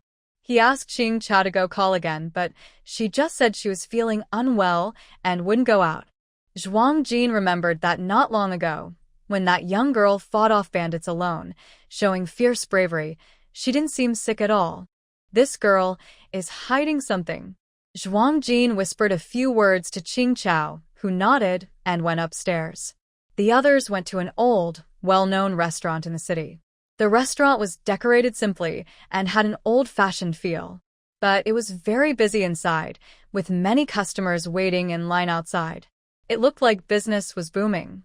Zhuang Jin and the others waited at the door for about 15 minutes before a seat was freed inside in the main hall. The waiter was a young gentleman, handsome and refined, very friendly to guests. People called him the young master of the restaurant. It was not unusual for the young master to oversee the place. But when Zhuang Jin saw what he looked like, he was stunned for a moment. Ajin? What's wrong? Ling Yihan stepped forward and nudged the dazed person. He thought he shouldn't feel embarrassed just because of a little shame, or else some people might take advantage. Thinking this, Ling Yihan glanced at his rival, Xue Kan, who was following Zhuang Jin. Huh? You called me? Zhuang Jin snapped out of his thoughts, still staring at the busy young master in front. Frowning more tightly, it looks so much like... Could it be? Zhuang Jin suppresses her curiosity and eats her meal without much taste. Before leaving, she packs some food. As she exits the restaurant, the young master politely bows to see her off. Zhuang Jin notices that this young master always gives food to customers who book large tables when they leave. It's not special treatment just for her table. Everyone, eat well and have a safe journey. The young master's voice is gentle and clear, very pleasant to hear. Thinking about her guests, Zhuang Jin tentatively asks, Young master, you look a lot like a friend of mine. May I ask if you have any brothers or sisters? The young master pauses, suspiciously glancing at Zhuang Jin. This sentence strangely sounds a bit like flirting. However, he honestly answers her question. I'm an only child at home. I used to have a younger sister, but she passed away over half a year ago. Oh. Zhuang Jin responds with a long, oh, her eyes thoughtful. May I ask, what was your sister's name? Zhuang Jin knows it's polite to ask, but her curiosity grows stronger. There's no need to mention someone who has passed away. The other person clearly doesn't want to continue this topic. Zhuang Jin doesn't press further. Just then, Ling Yihan, who is always jealous, comes over. Jin, his tone is long and sour, warningly glaring at the young master of the restaurant. Back at the inn, Zhuang Jin takes the packed food and returns to her room, giving some to the little old man and little Tian in her space. She leaves some behind and carries it to the room of the girl in pink. The girl in pink looks a bit down when she opens the door. Although her face is covered with powder, her red eyes are still visible, as if she has been crying. Zhuang Jin looks at the grass behind the girl in pink and shakes her head helplessly. It means she didn't get any useful information. Zhuang Jin pretends she doesn't know anything and walks into her room with a food box. This restaurant is a well-known old shop in Chiryang County. You two should try it. Their donkey meat steamed dumplings are very delicious. Zhuang Jin takes out the food and places it on the table. Oh, it looks really appetizing. Pink clothes, come and eat, Grass exclaims, a bit exaggerated, trying to lighten the mood. Thanks, boss, for thinking of us. The girl in pink still looked sad, her expression dull. When she saw the food on the table, her eyes reddened again. She stared blankly at the dishes, her gaze low and unfocused. Eat quickly, or it will get cold, Zhuang Jin urged. Only then did the girl in pink pick up a steamed dumpling and put it in her mouth, nibbling slowly with her head bowed. Zhuang Jin subtly glanced at her and casually said, What a coincidence. I didn't believe there could be someone so alike in this world, but today I met their young master at this restaurant. He looked almost exactly like you, about 70 or 80%. If he hadn't been dressed as a man, I might have mistaken him for you. As she spoke, Zhuang Jin watched her carefully. She saw the girl in pink tremble slightly, and 2 tears fell into her bowl. At that moment, Zhuang Jin understood everything. She sighed deeply. Pink clothes, I've never heard you mention your family before. The young master you met today, he must be your relative, right? As she spoke, the girl in pink cried even harder. Boss, I didn't mean to hide things from you, I know. But since we're passing through here, do you really not want to see them? The girl in pink shook her head hurriedly. No, they wouldn't accept me. At Leopard Ridge, in that bandit hideout, she had lost her innocence. Her parents valued reputation above all and would never accept their daughter, who was no longer pure. Pink clothes knew this well. Actually, Zhuang Jin didn't quite understand such parents. Or rather, she didn't agree with their old-fashioned ideas. To her, life was the most important thing. And, at that time, pink clothes was also a victim. The room fell into a long silence. Qing Chao wanted to say something but didn't know how, so she stayed quiet. After a while, Zhuang Jin spoke again. If you don't try, how will you know if they will accept you? Tonight, think about it. If you want to meet them, I can delay our plans by 2 days. After saying this, Zhuang Jin stood up, gave Qing Chao a look, and the two of them left the room. She could see that although Pink Clothes said she didn't want to meet her family, she still cared about that bond. She didn't want Pink Clothes to have any regrets. The next morning, Pink Clothes dressed carefully and stood outside Zhuang Jin's door. Zhuang Jin immediately knew she was determined. Wait a moment. Qing Chao, and I will go with you. After saying that, Zhuang Jin went back inside, closed the door, and entered her space. Inside the space, she gathered some gifts, wrapped them carefully, and then came out again. The first time I went to Pinky's house, I didn't come empty-handed. However, she didn't bring any valuable gifts either. It's not that I was unwilling to give Pinky money, but I was worried that her family only kept her for the money, and they didn't truly care for her. Zhuang Jin, Qing Kai, and Pinky went downstairs together. As soon as they reached the inn's courtyard, they saw old Chao's men preparing the horse-drawn carriage. It looked like they were about to set off on a journey. Zhuang Jin slapped his forehead, realizing he had forgotten about old Chao, the important person. Since Pinky wanted to recognize her relatives, she would probably stay a few more days in Churyang County. Honestly, I don't know if old Chao will agree. Even if he does, will he complain to the emperor later? During these days together, I've actually started to like old Chao a bit. I don't want to do anything to upset him again. Maybe I should let Ling Yihan talk to him first. If that doesn't work, I can ask Lord Zhuang to make a move and give old Chao a little illness for a few days. Thinking this, Zhuang Jin hurried back to his room and called Lord Zhuang out of the space. Lord Zhuang is a doctor, and when Zhuang Jin's occasional disappearances are explained as him going to pick herbs, no one doubts it. After giving some instructions, Zhuang Jin went to see Ling Yihan and explained everything again. Only then did the three of them leave the inn and head to Pinky's house. Pinky's family wasn't very noble, but they had been merchants for generations and were well established in Churyang County. Their family had been passed down for generations and was considered wealthy locally. The gold-plated sign of the Yi family shone brightly in the sunlight. It was then that Zhuang Jin realized that Pinky's surname was Yi. The women from Leopard Ridge didn't like to talk about their past, and after following Pinky, they all changed their names. Since others didn't want to talk about it, Zhuang Jin also didn't ask. Pinky, is your name Yi Qing? Zhuang Jin only knew that Pinky's original name was simply Qing. Pinky nodded and hesitated outside the house. Maybe, boss, should we go back? Just then, with a creak, the door was opened from inside. A young girl dressed like a maid stepped out. Seeing the three people at the door, she was first stunned. Then, upon recognizing Pinky, her expression became excited. Miss Yi? Pinky was also a bit emotional, tears welling up in her eyes. The girl who came out was her former chief maid. Lotus, miss, it's really Miss Yi. Lotus cried and laughed at the same time. Where have you been all this time? We thought you were gone. The two people at the door shared their feelings, but the girl in pink didn't mention her whereabouts over the past half-year. Meanwhile, the young servant at the gate peeked out and hurried back into the courtyard. Soon after, a couple was brought out by maids, surrounded inside the estate.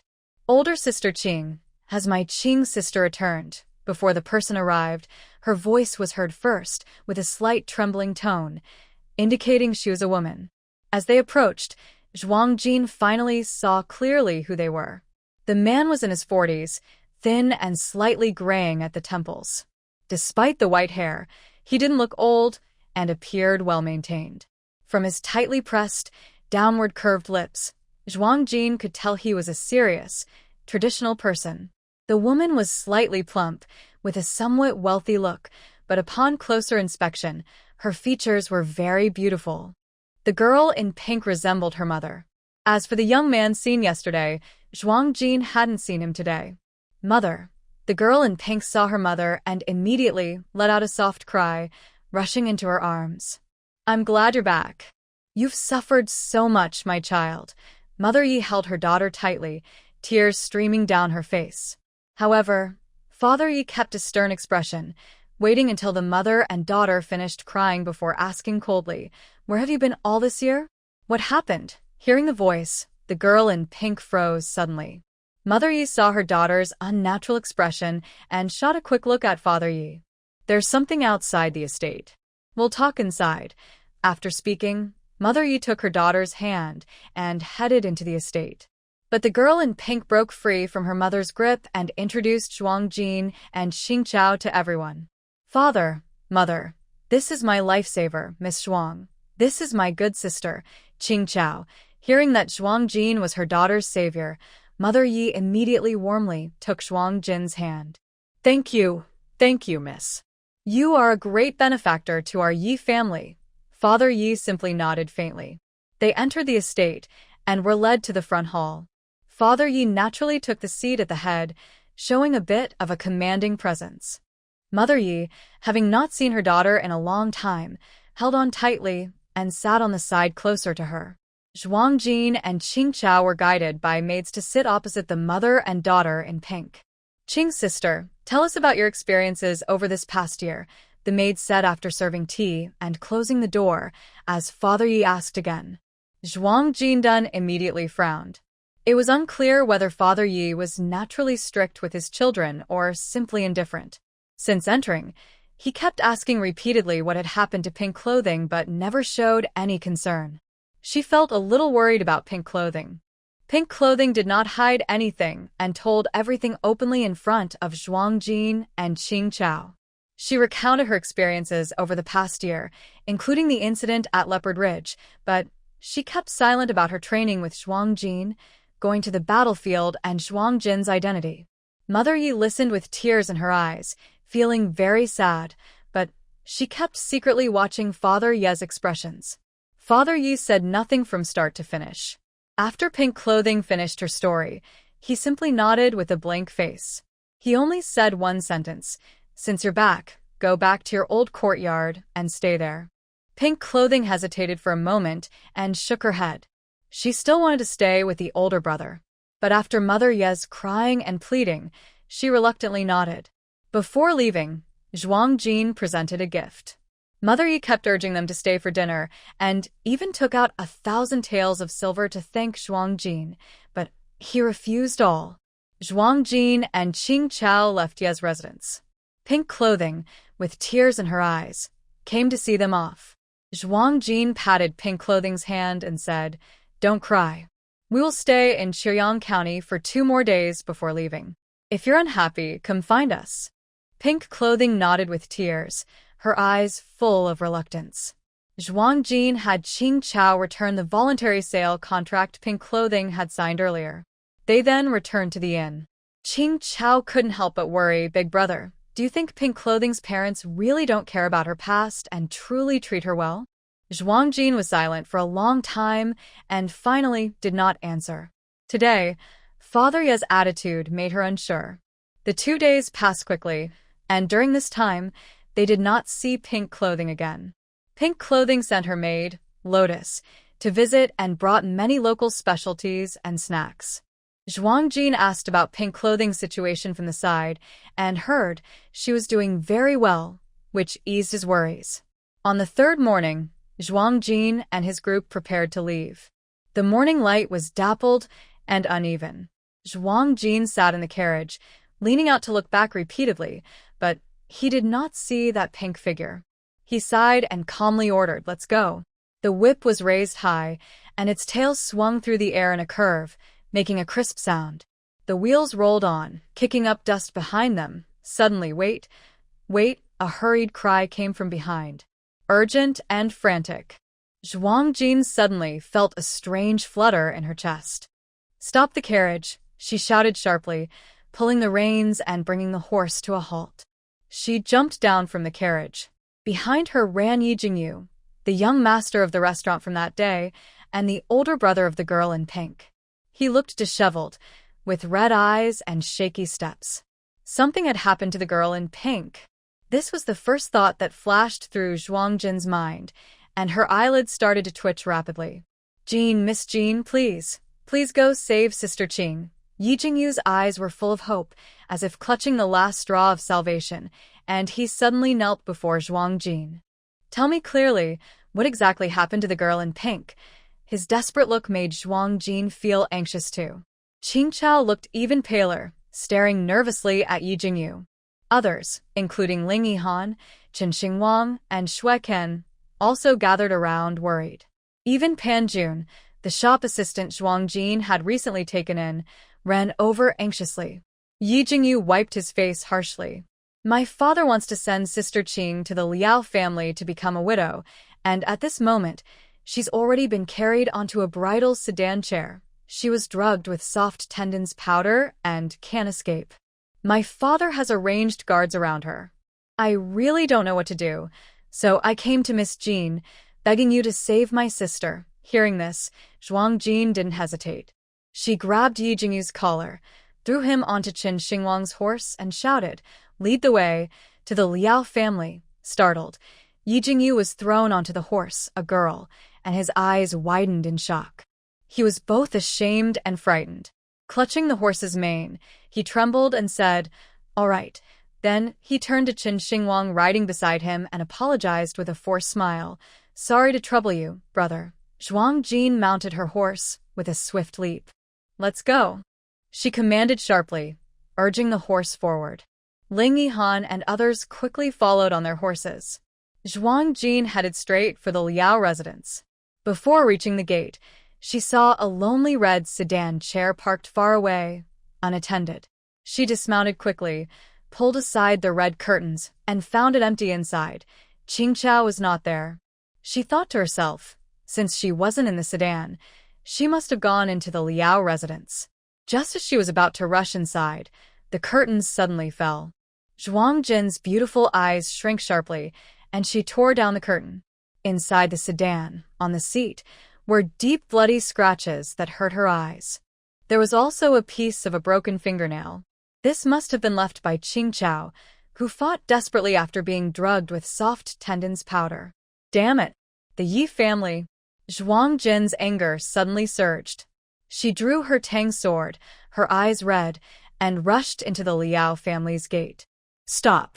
Who dares to break into my Liao family with a sword?" At the entrance, several guards from the Liao family stopped her. She was like a wild beast gone mad, knocking down the guards with a few moves and rushing toward the main hall. At this moment, Ling Yihan and others arrived and followed her into the hall. Inside the hall, Zhuang Jin's first sight was of a girl in pink clothes, draped in a big red shawl, leaning lazily against an old woman who was forcefully holding her and worshipping at a spirit tablet across from the ancestral altar. Zhuang Jin was furious. Her tang sword flew out and struck down the spirit tablet. Everyone in the hall was shocked and looked over. Even the Liao couple sitting at the head and Yi father and mother on the side were startled, suddenly standing up. "Who's causing trouble? Guards, quick! Catch this person." Liao's mother, distressed, held her son's spirit tablet and looked at Zhuang Jin with fierce eyes, as if she wanted to swallow her whole.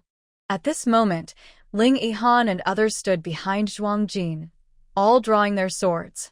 "I dare anyone to try." Ling Yihan, once a gentle puppy, now transformed into a fierce wolf, protected Zhuang Jin in front. Meanwhile, Chao Qing stepped forward quickly, kicked away the old woman holding the pink-clad girl, and snatched the girl away. "Boss," the girl in pink, weakened from the softening powder, weakly spoke, then looked toward Yi father and mother with endless disappointment. However, Yi father seemed not to notice his daughter's expression, or perhaps he saw but didn't care. He frowned impatiently and said to Zhuang Jin, "Miss, I appreciate you saving my daughter, but Qing Jie's marriage is our family's matter. Interrupting her wedding with the young master of the Liao family like this, isn't that too much?" Zhuang Jin sneered coldly and scoffed, "The young master of the Liao family?" Then she pointed at the spirit tablet held by Liao's mother. "Is that a piece of wood? Pink clothes is a real person, and you're marrying her to a dead person. Tieste? Old Yi, you're really a good father." Yi father's face flushed red. "You don't understand. I did it all for Qing Jie," Zhuang Jin retorted sharply. "Forcing your daughter to die. That's supposed to be for her good? Old Yi, you really have a lot of nerve." Yi father, embarrassed and angry, gasped heavily, pointing at Zhuang Jin, unable to finish his words. Finally, he roared in frustration, This is our Yi family's and Liao family's business. It's not your place, an outsider, to interfere. At this moment, Mother Yi, tears streaming down her face, stepped forward. Miss, I know you feel sorry for Sister Qing, but as parents, we really have no choice. After what happened to Sister Qing before, her only options were to become a nun or to hang herself. We married her into the Liao family. Although she became a widow, at least she's alive and close to our Yi family. In the future, we can look after her a little. The Liao family is a big local family. When Sister Qing was young, she was betrothed to the late Liao young master. Marrying into their family means she won't have to worry about food and clothing. It's better than becoming a nun or dying. Mrs. Yi wept, wiping her tears with a handkerchief. Zhuang Jin couldn't help but sneer. Mrs. Yi really cares about her children. Huh, his tone was full of sarcasm. Isn't it because the Liao family promised to give Yi family those shops? Zhuang Jin looked at her with disdain. He had just learned about the shops from Chen Xingwang, who had whispered to him. It was probably during the ride here that Yi Jingyu and Chen Xingwang discussed it. Hearing this, Mrs. Yi looked embarrassed and hesitated, unable to respond. Marrying Sister Qing into the Liao family, they indeed promised to give them the 3 best shops in the city. Pink-clad Hua was supported by grass, her body weak and unsteady. Her face was covered in tears. She had known about the shops before. Now she understood. It turned out, her own biological daughter was worth less than a few shops. Suddenly, there was noise outside. Hua was brought out by Yi Jingyu. Hua, who was supposed to be the main maid for the dowry, had a swollen cheek, disheveled clothes, and visible whip marks. Mrs. Yi was stunned when she saw Hua. Earlier that morning, Pink-clad was married off, but now she couldn't find the maid. Why did she appear here looking so battered? As soon as she entered, Hua started crying loudly. Madam, the master lied to you. It's not about Sister Qing being a widow. The Liao family and the master planned it. They intend to poison the young lady after the wedding, turning her into a ghost bride, so she and young Master Liao can have a ghost marriage. The young lady's marriage was a trap. They never planned to let her live. Hua, having uncovered the secret, was whipped and imprisoned by the master. No, that's impossible. Mrs. Ye's body wobbled. She had given her daughter some softening medicine earlier, thinking of marrying her off, but she never intended for her daughter to die. A widow who is a ghost bride is not the same. A widow who is a ghost bride is married to a dead person, but at least she is still alive. Just a widow. Yes, a ghost marriage.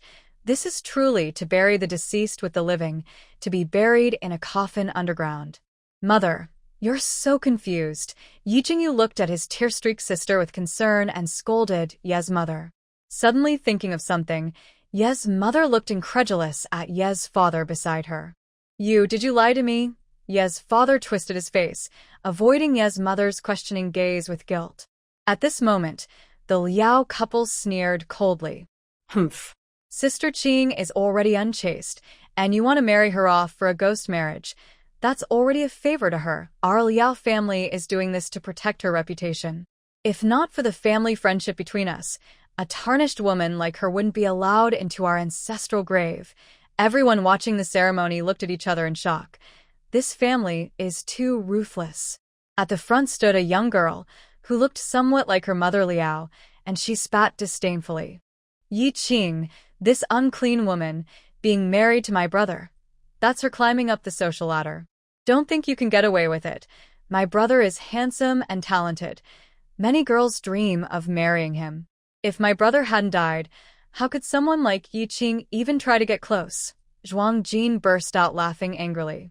You still remember your brother is dead. Even if your brother was excellent, he's still a dead man. There's no reason for a living person to be buried with him. You. The young girl was about to curse at Zhuang Jin, but she was cut off. Who are you calling you? Your brother probably misses his family up there. Why don't you, this sister, also end your life and go join him? To ease his longing for family, the girl, inexperienced and frightened, shouted loudly. No, I don't want to. I'm still so young. I haven't lived enough. You haven't lived enough, but everyone else has. Zhuang Jin was too tired to argue with these selfish people. She raised her long sword and pointed at everyone. Anyone who dares say she's unclean, I will kill them. Then she pointed the sword at Ye's parents. Since you can't protect your daughter and are pushing her into danger, then my people will protect her. From now on, powdered clothes and your Yi family will have nothing to do with each other, Zhuang Jin declared boldly, signaling to Qing Chao, helping powdered clothes to leave.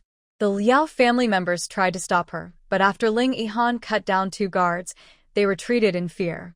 Ye's parents, unwilling, shouted from behind, "You can't take her away. The Yi family has bought our land deed." Ling Yihan paused, then sneered. "Who gave you the land deed? Who cares?" "It's none of my business," senior sister Qing. Seeing Zhuang Jin try to take the person away, Mother Yi hurriedly rushed forward. "Senior sister Qing, don't go. Mother has been hoping for your return." Pink-clad girl closed her eyes painfully, signaling Qing Chao to stop. She struggled to turn around, her mind flashing with memories of her biological mother drugging her, ignoring her screams, and forcing her into a bridal sedan chair. A sad smile appeared on the pink-clad girl's face. "Father, Mother, I am grateful for your kindness in giving me life, but I wish we never see each other again in this life." Her words were firm, and Mother Yi suddenly sank to the ground. The pink-clad girl was taken away by Zhuang Jin. At the city gate of Chiryang County, Yi Jingyu, with red eyes, tightly held his sister's hand, choking with emotion. "It's for the best. Senior sister Jean is a good person. You follow her, and I can rest assured. Go and be yourself." "Brother," the pink-clad girl pressed her lips, as if a fire was burning in her throat. Her brother was the only person in the Yi family she still cared for. Yi Jingyu smiled through tears, affectionately patting her head. "Don't be sad, and don't worry about me. Maybe soon we'll meet again, brother and sister." "Brother?" "Brother has arranged for someone to cancel his merchant license. Soon he will go to the capital to take the imperial exam." A group was preparing to set out again when suddenly they realized old man Zhuang was missing. Zhuang Jin was about to ask when he saw someone running from the city gate from afar. Wait for me." His white beard fluttered in the wind, holding a bunch of things in his arms. His legs moved quickly, and in a few moments, he reached the front of the caravan.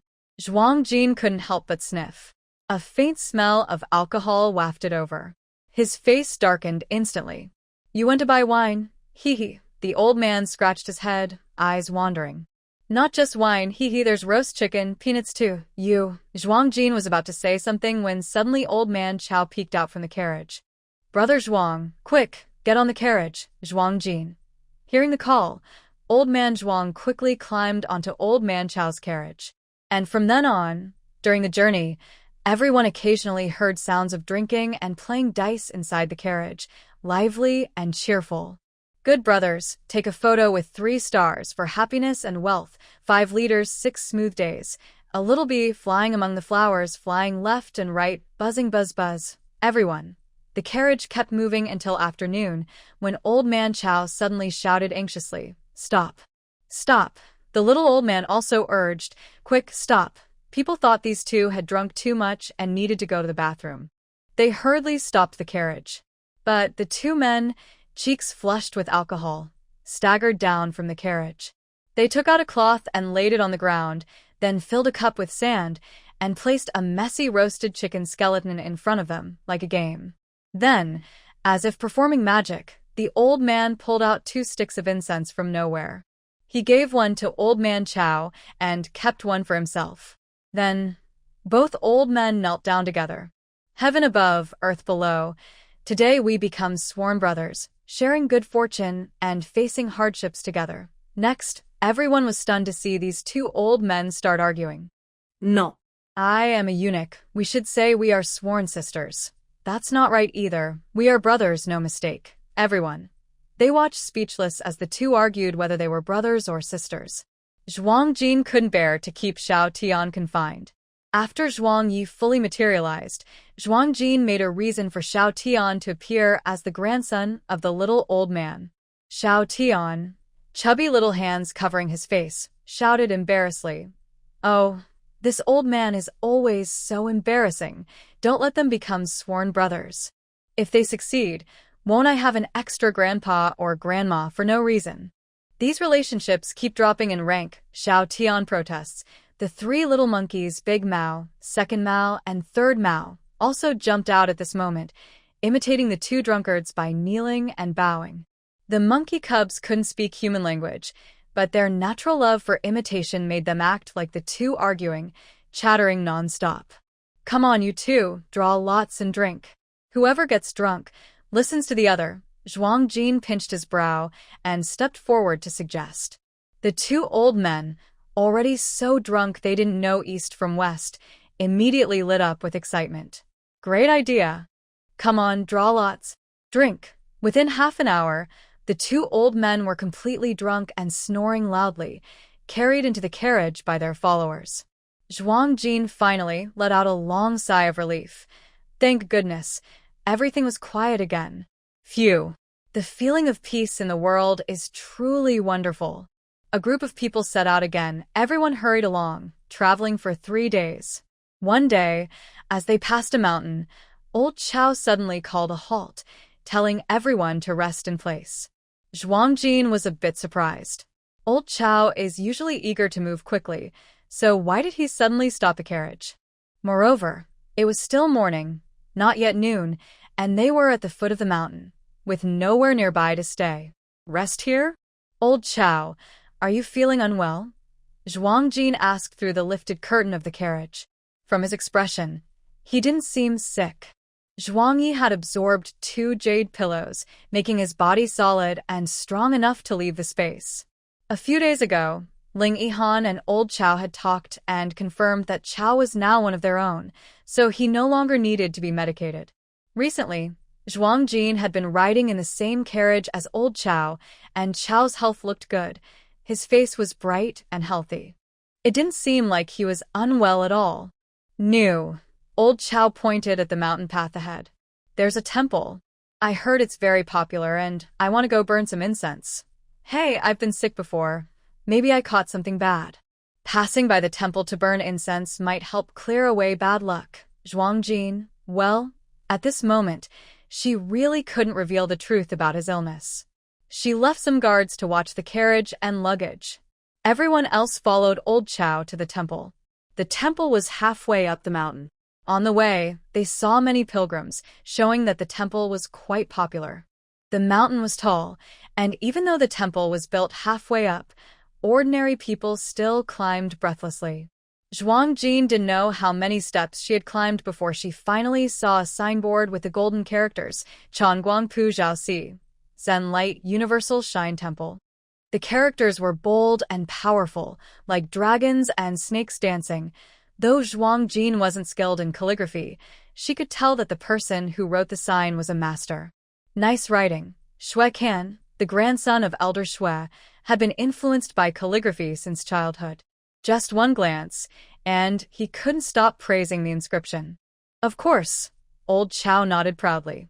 That was written by the emperor himself. The emperor, Zhuang Jin, was surprised. Ling Yihan explained beside her. The emperor's grandfather loved calligraphy from a young age. As he grew older, he became very devoted to Buddhism. He traveled to many temples and monasteries in the northern desert region and even wrote inscriptions for many of them. People devoted to Buddhism are naturally kind-hearted. But, he, however, was indifferent to court affairs, which allowed the major noble families to grow stronger and nearly overthrow the emperor's power. His sons, due to the struggle for the throne, either died or were injured. When he returned from his travels, he suddenly realized that out of his many children, only 2 princes and 1 princess were still alive. They paused briefly in front of a temple before entering with the crowd.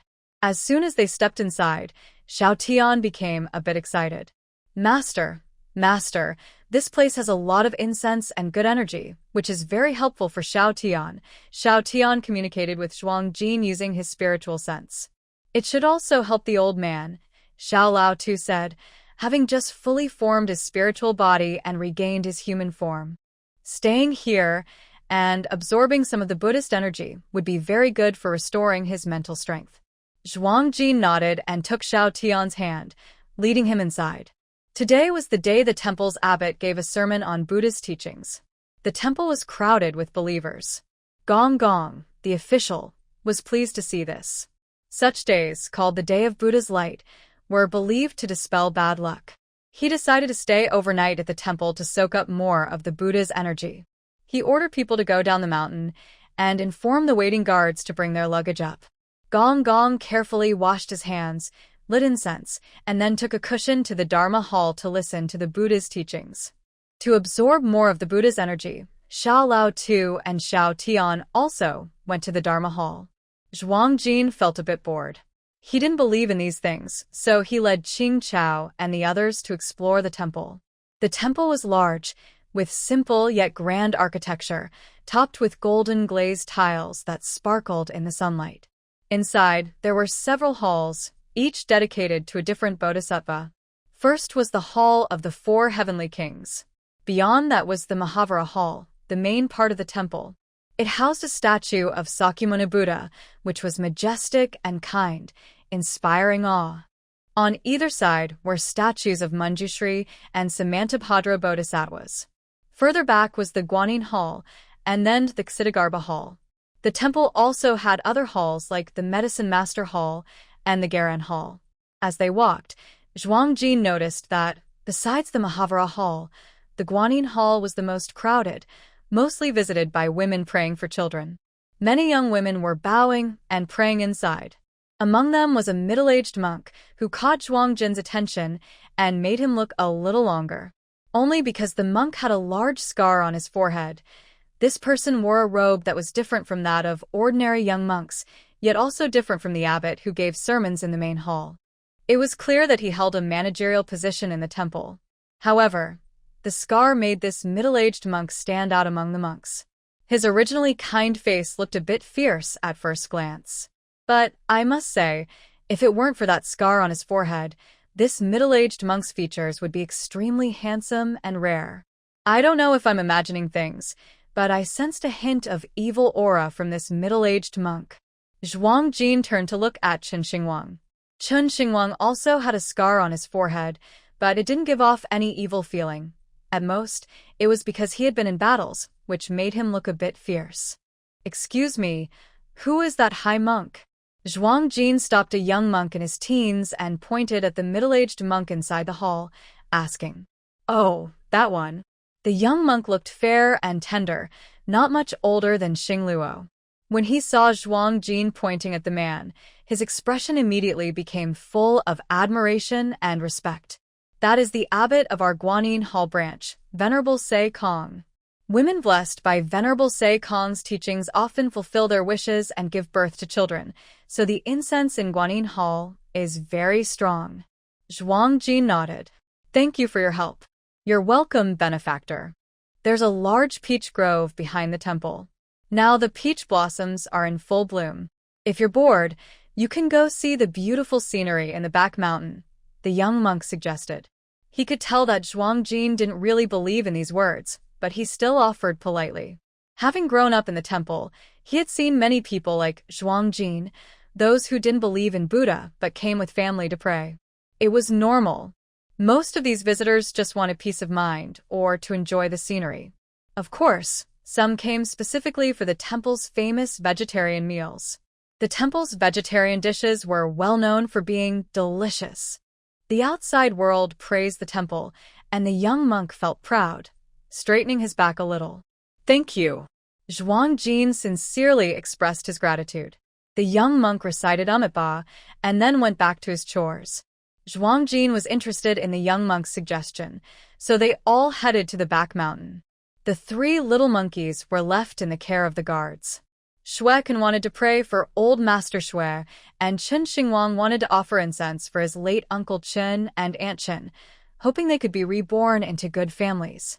So, the two of them didn't follow to the back mountain. Without these two rivals following, Ling Yihan suddenly smiled like a clever little fox. The back mountain is peaceful and elegant, with shady green trees and fragrant flowers.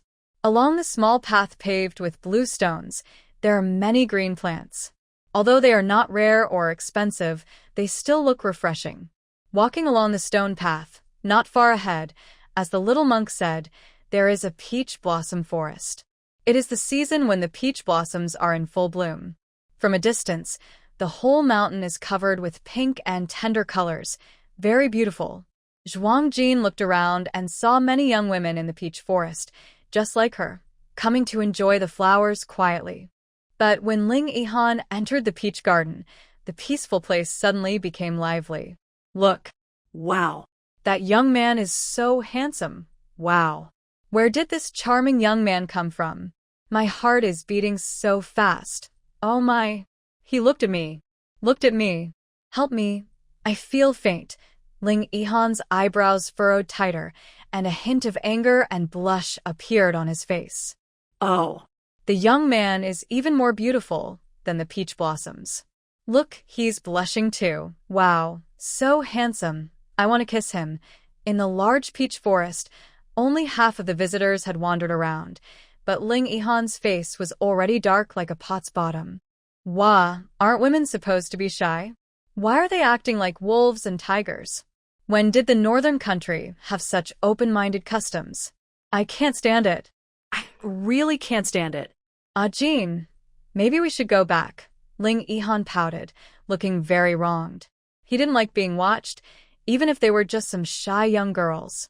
He felt like a fat sheep thrown into a wolf pack. Or like Tang Monk entering the land of women. Jin, Ling Yihan looked again at Zhuang Jin, but she seemed to be ignoring him, seriously admiring the beautiful peach blossoms. Sigh. Falling flowers willingly follow flowing water, but the water has no intention of loving the falling flowers. Ling Yihan sighed quietly, feeling discouraged. Jin, his voice was sweet and long, with a special tone just for Ling Yihan, and it was quite loud, so even 300 meters away could hear it. The young women in the peach forest all looked over. Startled by the sudden call, Zhuang Jin nearly stumbled. Ling Yihan, are you trying to get into trouble? Ling Yihan's lips curled into a fox-like smile. He shouted in surprise, hurriedly and nervously, helping Zhuang Jin. Be careful, my lady. My wife. Are you hurt from falling? As soon as the words were spoken, several disappointed voices echoed in the woods. Oh, such a handsome young man, but he's already taken. Oh, I felt my first flutter of love, but it was over before it even started. Miss, didn't you just feel attracted to the new teacher yesterday? Go away. That was respect, not love. Besides, a teacher is like a father for life. I would never do something so improper. But you also said you liked the previous teacher before that. Are you trying to get me into trouble, you naughty girl? How dare you reveal my secrets? The master and servant laughed as they ran away. Ling Yihan was about to breathe a sigh of relief. Suddenly, a shy yet bold voice sounded. If I had a husband, it's okay. The young man is so handsome, I wouldn't mind being a little wife. Immediately, Ling Yihan felt a tightness in his chest again. Darling, be careful when you walk. I'll help you so you don't hurt our baby. Wow, such a charming young man, and he already has a child. In the garden, another girl's heart was broken. Zhuang Jin was furious, grinding her teeth. This person, oh well. She also found those silly girls noisy and annoying. That side seems empty. Let's go over there. Zhuang Jin glared at Ling Yihan and pointed to a rocky path not far ahead. That rocky area was quite large, just a few hundred meters ahead. There were no peach trees, but the strange-shaped rocks, uneven and covering a big area, even with fake mountains, looked quite unique. Good. Ling Yihan rubbed his nose, secretly smiling, his tail almost wagging with happiness. He called his wife, Jin. Jin didn't argue. She still cared about him. It's just that she's shy and doesn't want to admit it. Zhuang Jin didn't realize he had imagined all this. At this moment, she had already entered the rocky area. But Zhuang Jin frowned and stopped in her tracks. Old. The green grass was about to call her. Sure. Zhuang Jin made a gesture to silence him. Ling Yihan and the girl in pink behind her also slowed down their steps. They all held their breath and listened carefully. Inside the rocky area, they could hear two women talking, their voices faint and intermittent. It sounded like they were arguing. Big sister, you're stopping me. You won't let me ask Master Kong for help. You're just jealous of me. Zhuang Jin listened to the conversation about Master Sei Kong with curiosity. She immediately used her spiritual energy to enter her body and focused it on her ear. This time, she could hear the two people talking more clearly. She even heard their breathing. Zhuang Jin felt happy. This was the first time she used her spiritual energy like this, and she didn't expect it to work so well. Little sister, listen to your older sister's advice. Don't rush about the pregnancy. I will find a good doctor for you, so you don't need to see that Master Sei Kong anymore, okay? The woman called little sister suddenly got angry. I think you're just being sneaky. You're ungrateful. Clearly, you got pregnant because of Master Sei Kong's methods. Now that the baby is born, you turn your back on us. Zhuang Jin and the others listened for a while. The sisters' argument continued and grew more intense. You're so jealous of me. Are you really my sister? Little sister, you're my real sister.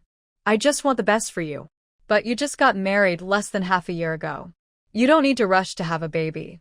Rest well and the baby will come. You don't understand. Meng Lang has already brought 3 concubines into the house in half a year. If I don't get pregnant, who do you think the eldest son of the Meng family will come from? From their words, it was clear that the younger sister was stubborn and refused to listen. The older sister seemed worried too. She suddenly said, Little sister, you can't go. Master Sei Kong is not a good person. He will harm you.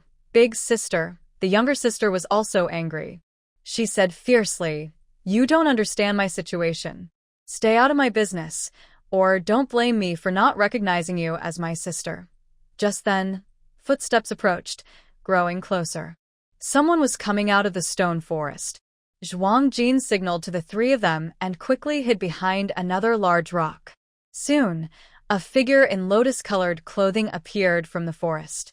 It was probably the younger sister. The older sister hadn't come out yet. Zhuang Jin heard faint crying from inside. The crying was mixed with sad, helpless muttering. What should I do? What should I do? Master Sei Kong is just a fake monk, a pervert. How can I save my sister? What kind of method is this? It's clearly making women faint, then secretly doing inappropriate things. It causes women desperate to have children to give birth to that pervert's child. But if I tell the truth, what will happen to me and the baby? How can I live? Woo-woo. Followed by the helpless crying of a woman. Zhuang Jin was shocked, his face turning cold instantly. Ling Yihan, who had practiced martial arts for many years and had internal strength, also heard the woman's whispered words inside. Only Qing Chao and Fenyi's hearing were not as sharp as Zhuang Jin and Ling Yihan, so they couldn't hear clearly. Seeing Zhuang Jin and Ling Yihan look so grim, as if they might eat someone, they suddenly looked confused. After a while, the crying inside stopped. It seemed the woman had cried enough, and footsteps were heard as she left. Let's go, Zhuang Jin signaled, and everyone quickly slipped away from the stone forest.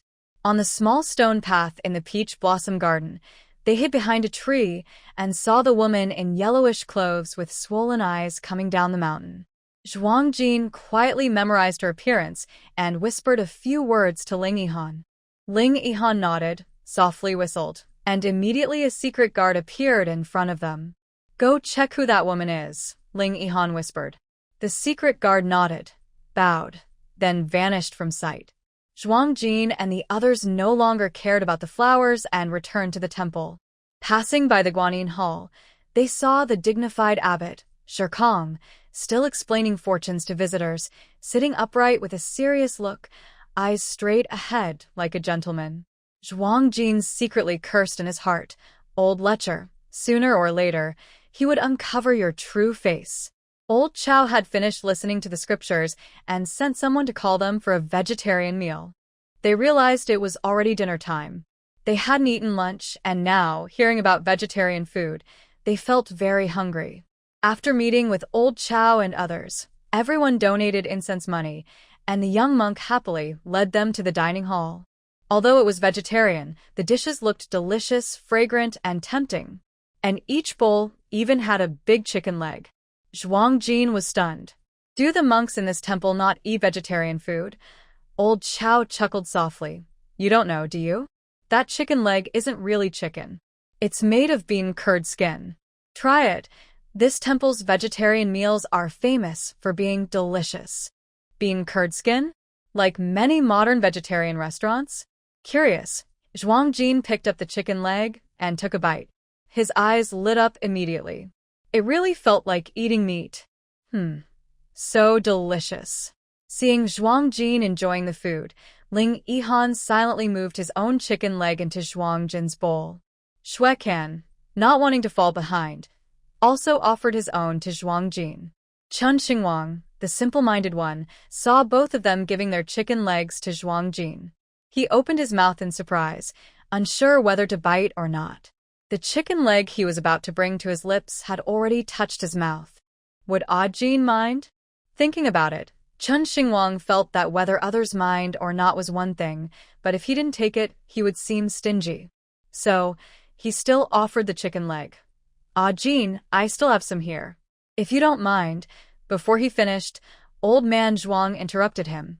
The old man, looking like a bandit, lunged forward and happily snatched the chicken leg from Chun Xingwang's hand. Ha, old man, I don't mind, he said. As if afraid someone else might take it, he quickly licked the chicken leg twice, leaving his saliva on it before placing it into his bowl to eat slowly. Chun Xingwang's mouth twitched. Xiao Tian, who was quietly eating, snorted. How embarrassing, hearing this. Old man Zhuang was not pleased. He stretched his neck and confidently scolded. Life is precious, but love is even more valuable. For good food, both can be sacrificed. Besides, losing face is nothing. You can't eat face anyway. Ling Yihan suddenly interrupted. Wait a minute, old man Zhuang. You clearly told me before that life is precious, but face is more valuable, and for love, both can be sacrificed. And you also said that if you don't have thick skin, you won't marry a wife. Cough, cough. Old man Zhuang choked. Zhuang Jin smiled and shook his head. These two. One is good at fooling others, the other is willing to be fooled. Both are about the same. Seeing his brothers get tricked, Chao Gonggong's face twisted into a big grin. After finishing their vegetarian meal, the sky darkened. Several young monks led everyone back to their rooms to rest. Male and female pilgrims stayed in separate courtyards. The one leading Zhuang Jin and the green grass, dressed in pink, was the young monk they saw in front of the Guanyin Hall earlier that day. Thinking of the secret he heard in the stone forest, Zhuang Jin wanted to ask, Young master, may I ask if the abbot of the Guanyin Hall, Se Kong, has any ceremonies these days? Whenever he mentioned Master Se Kong, the young monk looked very admiring. Because of his age, he had no defenses, and when Zhuang Jin asked, he eagerly explained, Master Se Kong has had ceremonies these days, one after another. They've all been scheduled for half a month from now. Zhuang Jin was surprised. So many women seeking children, how many women must have been corrupted by this old lecher? The young monk was completely unaware of the turbulent feelings in Zhuang Jin's heart and proudly continued, Yes, there are rituals during the day, and sometimes there are also rituals at night. Master Se Kong is deeply skilled in Buddhist teachings, and outside people often call him the master of sending suns. Oh, by the way, Master Se Kong has a ritual to perform tonight. Zhuang Jin's eyelids twitched sharply. When does the ritual start tonight? Seems to be scheduled for midnight, about 3 hours from now. Zhuang Jin asked the young monk about the location of the ritual before grimly entering the room. It seems she will have to meet this highly respected master of sending suns tonight. Back in the room, Zhuang Jin leaned against the bed and pondered for a long time. Master Se Kong is highly respected outside. If she's suddenly exposed as crimes, it might be hard for others to believe. She might even face public anger. But if she found evidence to expose him, it could also mean more women being harmed. And those women already tainted by this old lecher might be reluctant to come forward and testify for their reputation's sake. She might even be attacked by others. This world has very low tolerance for women losing their virginity. Master Se Kong has performed hundreds of rituals, and once his scandal is revealed, it could mean dozens of families breaking apart, or dozens of women being abandoned by their husbands. And what about all the children? Sigh. Thinking of this, Zhuang Jin felt a headache coming on. At that moment, there was a knock on the door. Who is it? It's me. Ling Yihan's voice came from outside. Zhuang Jin got up to open the door. It was already dark outside, and the room was unlit. Ling Yihan's tall, slender figure stood outside, backlit by the moon. Because of the backlight, Zhuang Jin couldn't see Ling Yihan's expression, but he saw hers clearly. What's wrong? Not happy, Zhuang Jin instinctively shook her head, then nodded again, feeling very annoyed. Ah. It's all because of that lecherous monk. Inside the room, Zhuang Jin lit a lamp and leaned back in her chair, sighing. She then shared her worries and concerns. Hearing this, Ling Yihan chuckled softly. You're usually not so cautious, so it's strange to see you like this. Zhuang Jin rolled her eyes at him. Are you saying I used to be reckless and impulsive? That's not it. Ling Yihan pouted and muttered. You used to be decisive and ruthless, always knowing what was best. This matter is just because you are too soft-hearted. Huh. Zhuang Jin raised an eyebrow, signaling for him to continue. Ahem, Ling Yihan blinked. Let's agree first, and don't get angry when I say this. Okay. Many women have sought out Sei Kong for rituals. Even when Sei Kong acted inappropriately, those women were often under a spell. Maybe many woke up not knowing what had happened, but it's impossible that all of them were unaware. Some must have known. If they still had children, it was just to deceive their husband's family. They mainly cared about their status in the family. Basically, it's selfish and self-centered. My view is that we don't need to worry about these people. Moreover, if we don't reveal Sei Kong's crimes, more families might suffer in the future. Who can guarantee that hiding his wrongdoings won't encourage more evil, leading to a second Sei Kong? A few women being hurt now is better than facing more and more women being harmed later. You feel sorry for those women who were violated, but who feels sorry for the families whose bloodlines were disturbed? Ling Yihan's words made Zhuang Jin fall silent for a long time.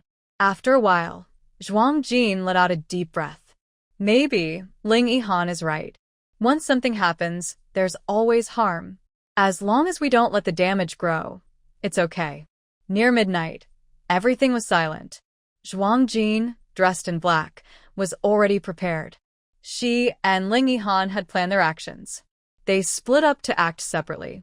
Most importantly, she wanted to use her teleportation and invisibility powers to sneak into Sei Kong's temple.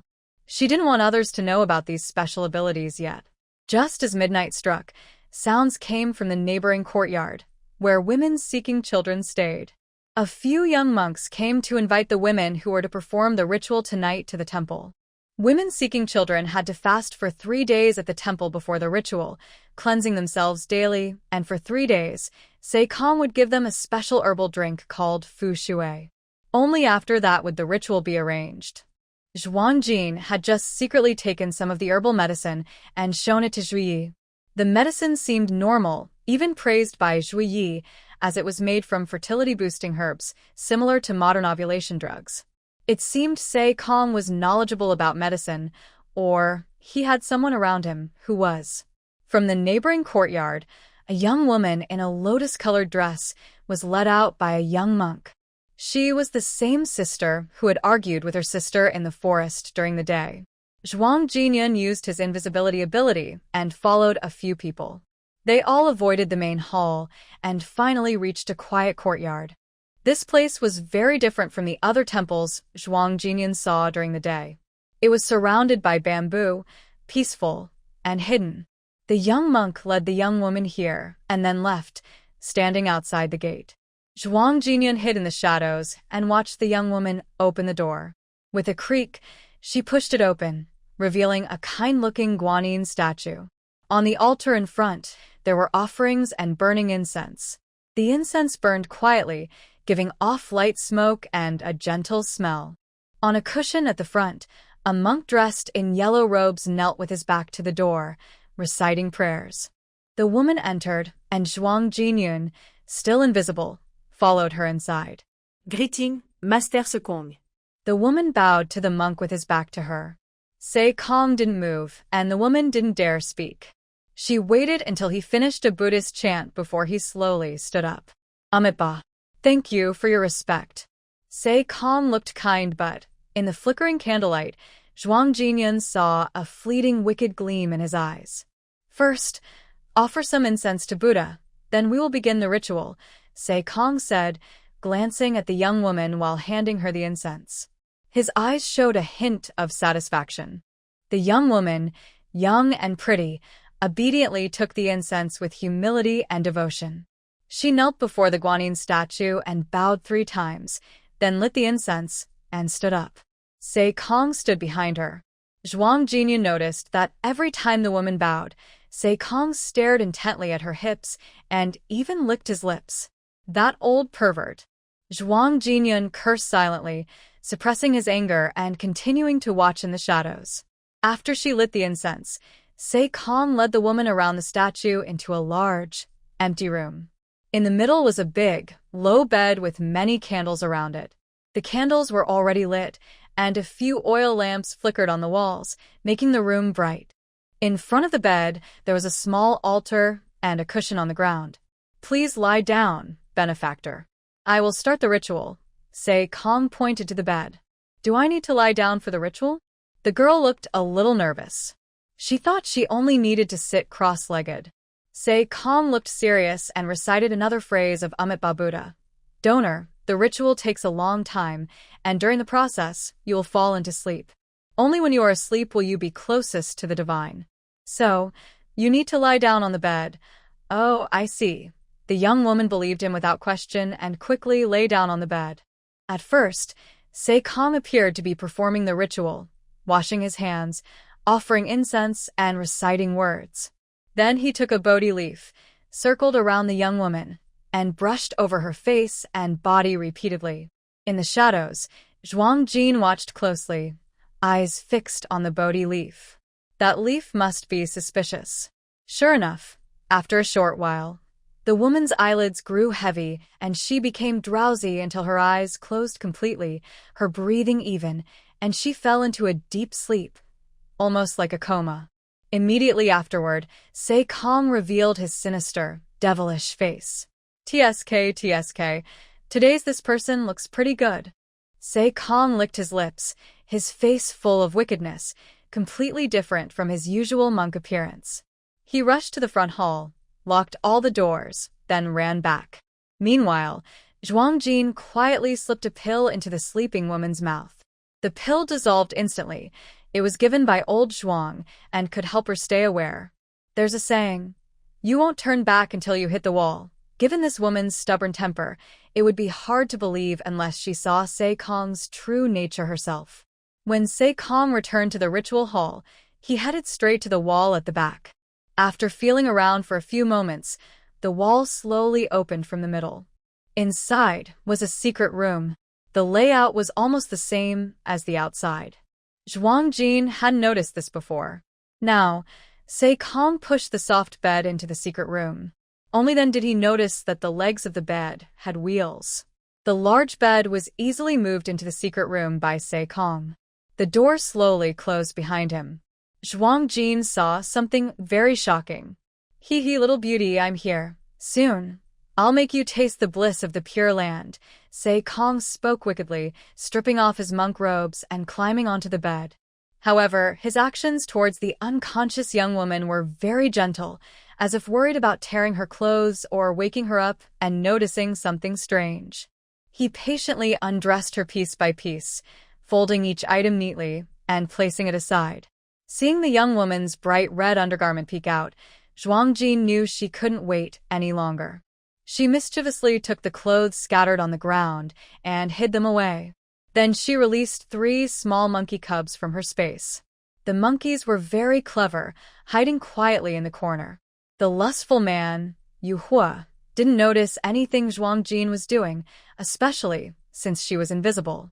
Using her quick teleportation, Zhuang Jin slipped out of the room. When she reappeared, she was outside the small courtyard. She took out a signal flare from her pocket, given to her by Ling Nihan. A silent red firework burst in the sky, small but very bright, shaped like a star. After a few moments, it disappeared quickly. Unless you were watching the night sky carefully, you wouldn't notice it. Ling Yihan was nearby and suddenly rushed out from the shadows. Behind him were green grass, a pink dress, and people like Shuekan, Qin Xingwang, an old man, and others.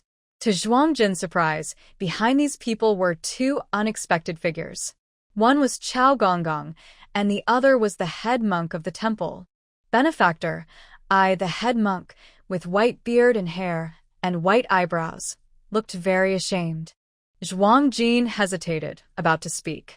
It seemed he understood her suspicion, as Chao Gonggong stepped forward. Miss Jin, this Puna head monk was a friend of a late emperor, so he's trustworthy. Trustworthy, Zhuang Jin nodded. Then let's hurry inside. If we're too late, that woman might. She didn't finish her sentence, but everyone understood what she meant. They quickly rushed into the courtyard. Stop. The lustful head monk is performing a ritual. Outsiders are not allowed. The monks guarding the gate initially tried to stop them, but when they saw the Puna head monk, they hesitated. The group easily pushed open the door of the temple hall. They headed straight for the secret chamber. Inside, the lustful man seemed to hear the noise outside and hurriedly climbed down from the woman. He looked for clothes to cover himself, but in the empty room, his robes were gone. His robes had vanished. He was frantic, scratching his head and ears. He was about to grab a cloth from the woman to cover himself, when suddenly 3 little monkeys jumped out of nowhere, attacking his head, back, and legs with frantic bites. Chatter, chatter, damn old fool. You wicked man. I'm going to bite you to death, scratch you to death. Squeak, squeak, biting faces, biting butts. The 3 little monkeys are jumping all over Sei Kong, climbing and biting wherever they can. Sei Kong reaches out to grab, but the monkeys are too quick.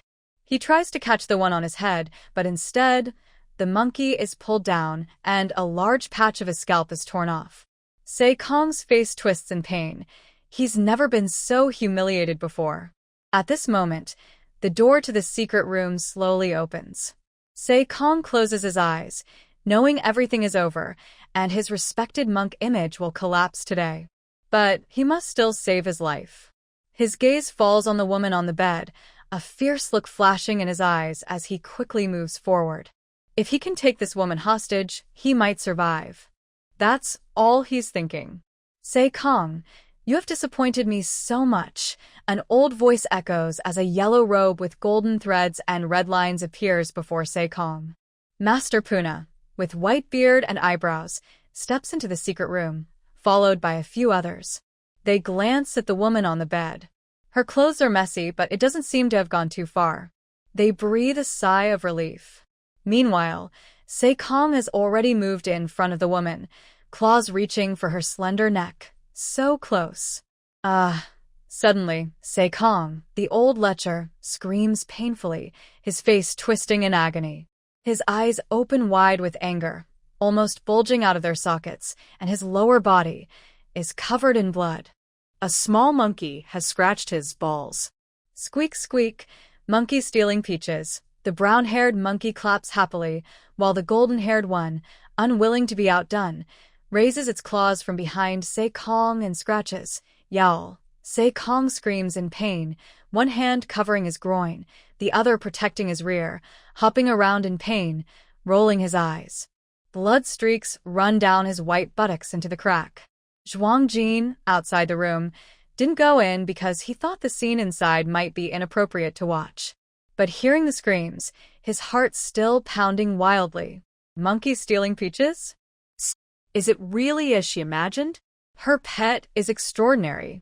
Everyone inside, including Master Puna, who hasn't been involved in worldly affairs for years, feels a tightening in their behinds. Oh, the pain. Master Puna's white beard and eyebrows tremble as he clasps his hands together, trembling uncontrollably. Amiba, sins.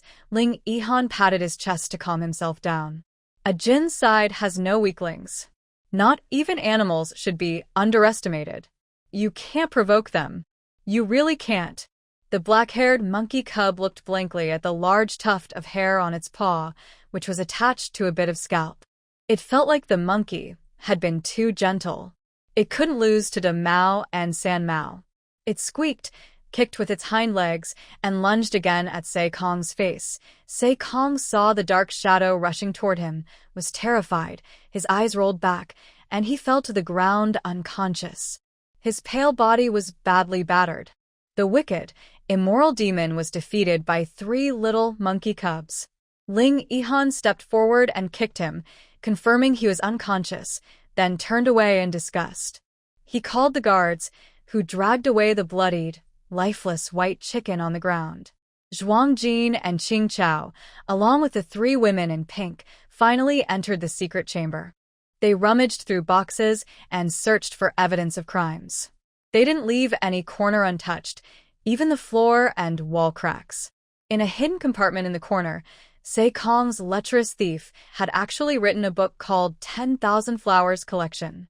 Zhuang Jin gritted his teeth. This lecher was planning to sleep with thousands of women? The book recorded the names of women he defiled, the dates, the number of times, even their ages, identities, addresses, and the birth times of their children, all very detailed. Shamelessly, after each woman's name, Se Kong, the old lecher, used a red cinnabar pen to mark his satisfaction level and give a score. For example, this woman's skin is too rough, 60 points. A woman's waist is not slim enough, 70 points. Obscene words filled every page. But the first page had a name marked with a score of 99. Suddenly, Zhuang Jin's eyes widened. Ling Yihan, what is the maiden name of the current noble consort? Ling Yihan casually answered, Ning Wanshuang. What's wrong? Ning Wanshuang. She really is called Ning Wanshuang? Zhuang Jin's pupils shrank suddenly, and he looked at the list of names again with disbelief. His eyes, widening more and more.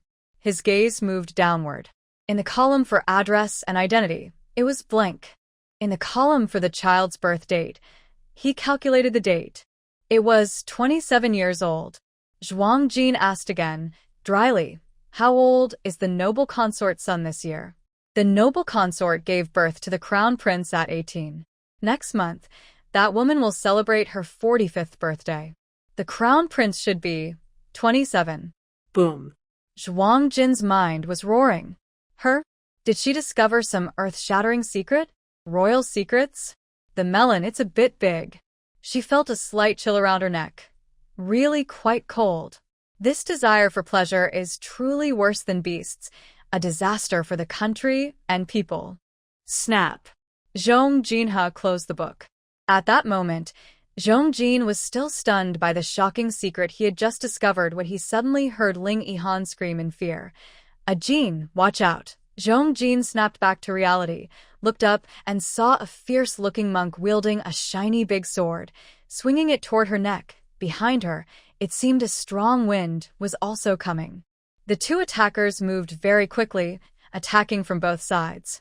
Even though Zhong Jin reacted fast and dodged one attack, she couldn't avoid the other. Boss! From a distance, the desperate shouts of Qing Chao and Pink Clothes could be heard, their voices hoarse and strained. Miss Jin, Jin, Qin Feng, Chen Xingwang, and Shuekan shouted anxiously inside the secret room, rushing toward Zhong Jin. But they were still a few meters away. Even at their fastest speed, they could only watch helplessly as the shiny sword aimed at her back fell just out of reach. By then, others had already taken Siko away from the secret room. Who would have thought a monk would suddenly come in to attack? Moreover, since they were in a temple, no one paid much attention to 1 or 2 monks entering, and they were unprepared. Zhong Jin's face turned pale, the bright blade dazzling so much she couldn't see clearly. At a critical moment, someone suddenly pulled her to the side forcefully. The big sword narrowly missed her ear, slicing through a lock of her hair. Immediately after, a figure appeared in front of her, blocking her. Thud! A faint sound of flesh being cut, and a muffled groan followed. The smell of blood filled the air. But the pain Zhong Jin expected did not come. Ling Yihan, holding a long sword, stood in front of her. His face was cold, eyes full of anger and killing intent. A gash on his right shoulder was bleeding heavily, turning half his body red. Blood flowed down his right arm, dripping onto the ground from his long sword, which trembled so much he almost dropped it. Ling Yihan, Zhong Jin cried out in alarm. Meanwhile, several monks rushed into the secret room from outside, their eyes burning with obsession as they stared at the book in Zhong Jin's hand and charged forward with fierce expressions. Qin Feng and the others, who had already reached close, found themselves entangled with this group of monks again. Suddenly, chaos erupted inside the secret chamber, with the sound of clashing weapons ringing non-stop. The small monk who had previously ambushed Zhuang Jin glanced sideways at Ling Yihan's injured right shoulder, a sneering smile on his face as if saying, "How much longer can you hold on?" Immediately, he charged again. Ling Yihan switched his long sword to his left hand and swiftly struck at the small monk, moving quickly and decisively. A sharp clang sounded as the sword collided with the small monk's large blade, sparks flying. The small monk's eyes flashed with surprise, clearly not expecting Ling Yihan's left-hand swordsmanship to be so skilled. His body flickered, and a hint of fear appeared in his eyes. But Ling Yihan didn't give him any chance to breathe. His sword moved like a flowing dragon around the small monk, each strike aimed directly at vital points. Although the small monk was agile, under Ling Yihan's relentless attack, he soon showed a flaw. Meanwhile, on Zhuang Jin's side, another monk waved his sword with a fake attack, his 5 fingers clawing toward the booklet in her hand. Zhuang Jin's pupils suddenly shrank. She sidestepped to avoid the attack. Her face was dark and unreadable. She flipped her wrist, and the booklet disappeared into thin air.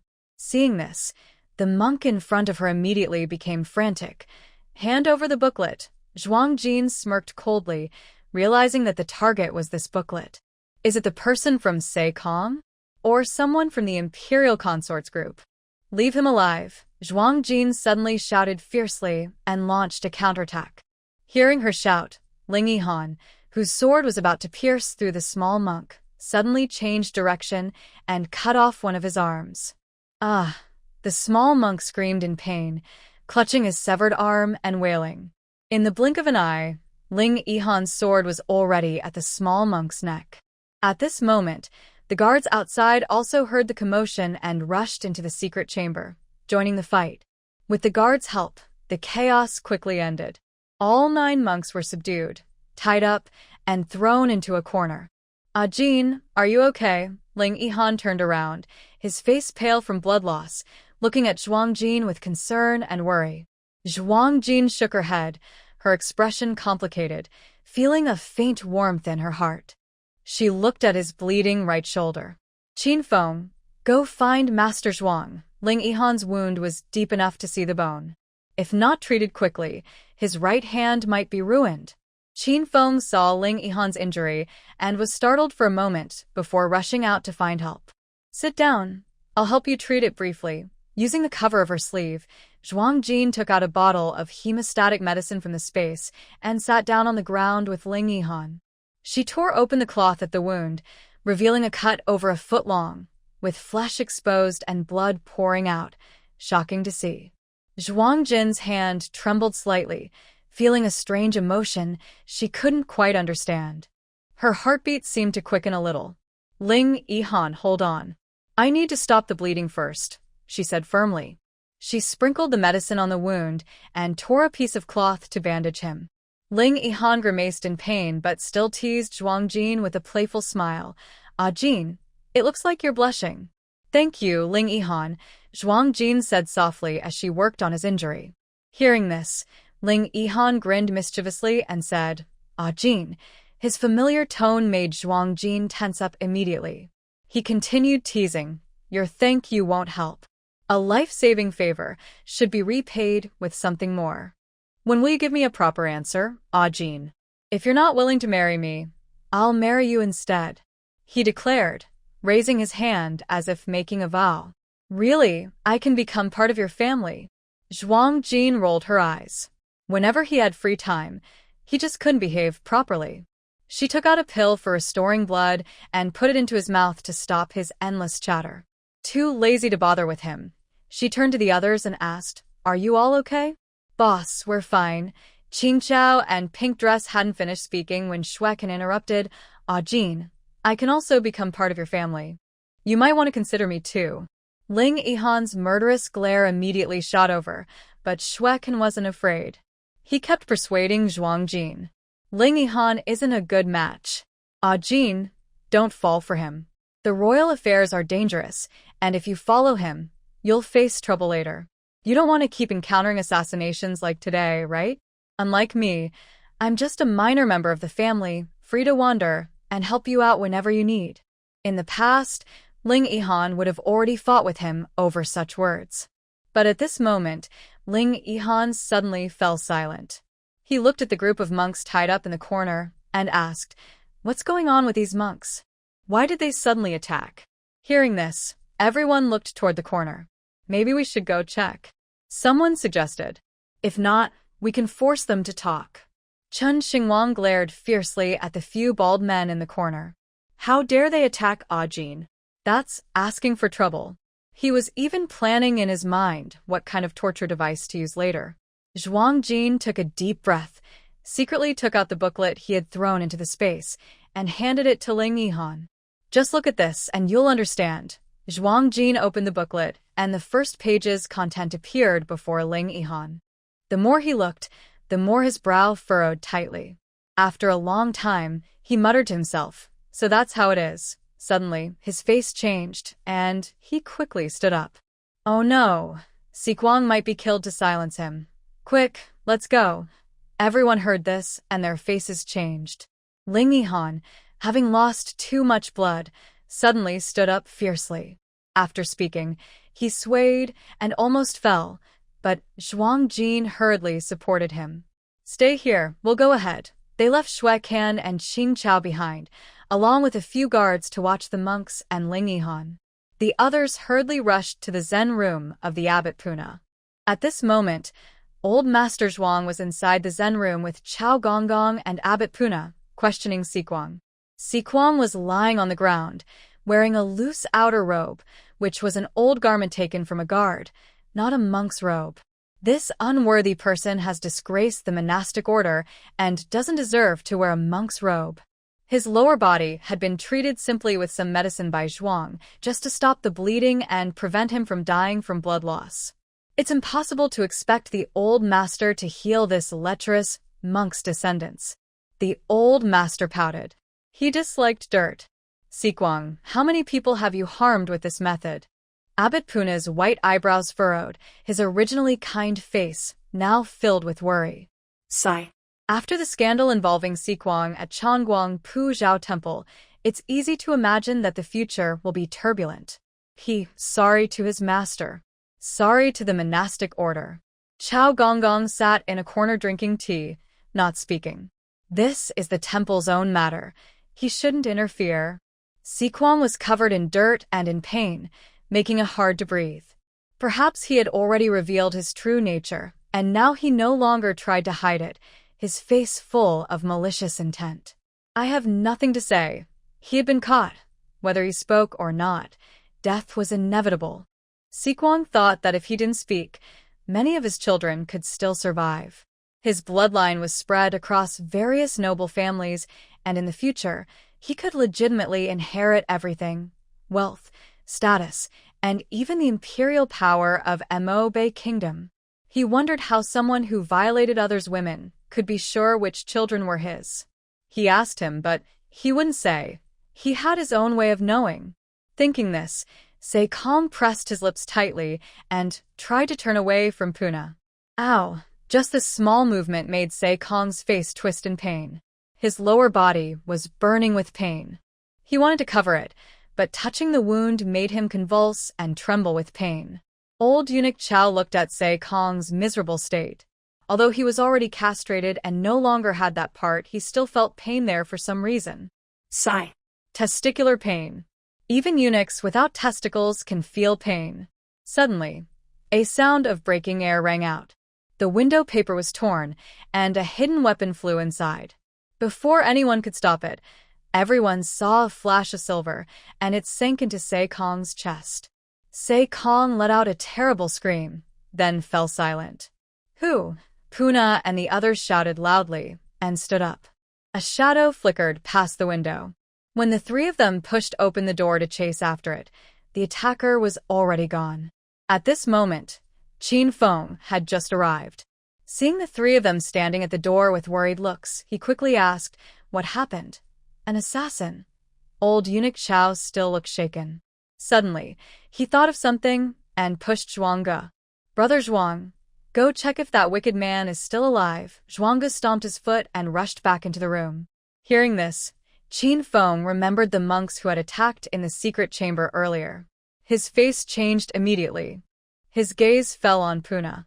"Chief Abbot Puna, just now in the secret chamber, a group of monks tried to kill us. I want to ask, did evil monks come from Zhenguang Puzhao Temple? Or is this temple just a den of evil?" Qin Feng's voice was cold and sharp, filled with fierce energy. It was as if he had returned to the battlefield, commanding thousands of soldiers and fighting with ruthless strength. "Monks trying to kill you?" Puna was shocked. Even though he was over 50 and dedicated to Buddhism, he was still frightened by this news. "I just want to know, in all these events, what role does Chief Abbot Puna play?" Qin Feng's right hand already gripped his sword handle. The cold blade was drawn out a bit, shining with a chilling light in the night. At this moment, Zhuang Jin and his people arrived. Hearing Qin Feng's suspicion of Puna, she didn't speak but waved her hand. Several people rushed into the meditation room behind her. She stood beside Qin Feng, her gaze fixed steadily on the wise-looking Puna with white hair and beard. "I just want to hear what Puna has to say." She also suspects Puna. In fact, she now doubts everyone in the temple. In a temple with many worshippers, so many evil monks suddenly appear. As the head of the temple, does Puna really not know? Or could he be one of them? Amitabha, faced with their suspicion, Puna smiles bitterly. He truly does not know. Throughout the year, he spends more than 10 months traveling outside, so he is really lax in managing the temple. But he also understands the others' doubts. If he were in their place, he would doubt too. Puna presses his palms together, his face serious. He takes a deep breath and says slowly, "In the name of Buddha, I swear this. I dedicate my whole life to practice. I do not seek rebirth in paradise or liberation from the cycle of rebirth. If I lie or act against Buddha's teachings, I am willing to enter the hell of endless suffering and endure countless pains, never to be reborn. I swear, these evil deeds are not committed by this old monk." Hearing this, Zhuang Jin's expression tightens. A person who practices Buddhism and swears by Buddha's name is very trustworthy. People in Buddhism do not lie. But what if this person has no Buddha in his heart? Like emptiness and form, it seems he understands what they are thinking. Puna, the abbot, gives another bitter smile and says seriously, "This old monk is willing to help you investigate and is willing to accept surveillance, even restrictions on his freedom." Chao Gonggong, standing nearby, hesitates. He wants to say that Puna was trusted by the late emperor and is reliable. But then he thinks, people can change. The late emperor has been gone for many years, and the trust from back then might have faded. So he keeps his words inside. Never mind. Better to be cautious. Zhuang Jin looks at Puna deeply, her expression unreadable. She slowly says, "All right, we'll listen to Abbot Puna." Then she signals to 2 guards, who understand immediately and stand beside Puna. Surveillance, 24 hours a day. When Zhuang Jin enters the meditation room, Zhuang Yi is treating Siko. No one else is inside. Chao Gonggong and Puna are outside, with only a few guards inside. Suddenly, she has a bright idea. She waves her hand and dismisses the guards. Now, only Zhuang Yi, she, and the barely alive Siko are inside. How is it? Is there hope to save him? Zhuang Jin asks softly, frowning. Her gaze falls on Siko's chest. Her heart pounds. Her hidden weapon was so precise, it hit exactly the heart. The old man pouted. Don't worry, disasters last for 1,000 years. This wicked monk's heart is a bit off from others. All right, he's alive now. As soon as he finished speaking, Zhuang Jin saw the chest of Sei Kong rising and falling. Zhuang Jin immediately relaxed and whispered a few words into Zhuang Ye's ear. Zhuang Ye's eyes suddenly brightened, blinking rapidly. You can't let this old man work in vain. 5 jars of good wine. Zhuang Jin. 3 jars. The old man glared. For jars. Zhuang Jin raised an eyebrow. 2 jars. Suddenly, the old man was stunned, shaking his head like a rattledrum. Why are the numbers getting smaller the more he talks? Zhuang Jin crossed his arms and wagged a finger. 1 jar. The old man was anxious. Hey, don't be like that. 3 jars is fine, but add a few roasted chickens. No problem. Plenty of roasted chickens. Zhuang Jin agreed quickly and added, I won't let you drink too much wine. Afraid you'll get drunk and cause trouble. Hearing this, the old man chuckled. He held a silver needle and poked it a few times into Se Kong's body. Se Kong immediately lost all breath, looking just like a corpse. Then the old man stuffed a pill into Se Kong's mouth. Zhuang Jin was worried about Ling Yihan's injury. Although the bleeding had stopped for now, they couldn't delay any longer. He called Qin Feng and ordered him to take Zhuang Yi to treat Ling Yihan. After a moment, Zhuang Jin summoned the guards and gave some instructions. Several guards nodded and carried Se Kong's body out of the meditation room with great fanfare. They worked through the night, and now the sky was beginning to lighten. The news of Se Kong's death spread quickly throughout the temple. At the bustling Zhenguang Pu Zhao temple, due to this scandal involving Se Kong, a notice was posted to close the temple. Many people involved in the list made the elderly abbot, Bai Su Bai Mei Pu Na, panic. What he didn't know was that the booklet Zhuang Jin gave him was only a copy, missing the first page. If he found out about the first page, he would be terrified to death. The contents of the first page are kept secret for now, a decision made by Zhuang Jin and Ling Yihan. Because it involves royal bloodlines, they must be very careful. It's not for anything else, just for their own safety. At least before they meet the emperor, the contents of the first page must not be leaked. Otherwise, they might be assassinated before they even reach the capital with the evidence. And Se Kong must also be considered dead before they go to the capital. This person's testimony is very important. In the northern country, when monks pass away, cremation is the usual practice. Even sinners like Se Kong are no longer required to choose an auspicious day. At dawn, Zhuang Jin and Ling Yihan, along with others, set up a large bonfire in the temple square. Today, the temple is closed and no visitors are accepted, but many of the previous visitors and monks still come to watch. Regardless of whether Zhuang Jin's actions are proper, Puna cannot say anything at this moment. People are crowded in layers, surrounding the scene in circles.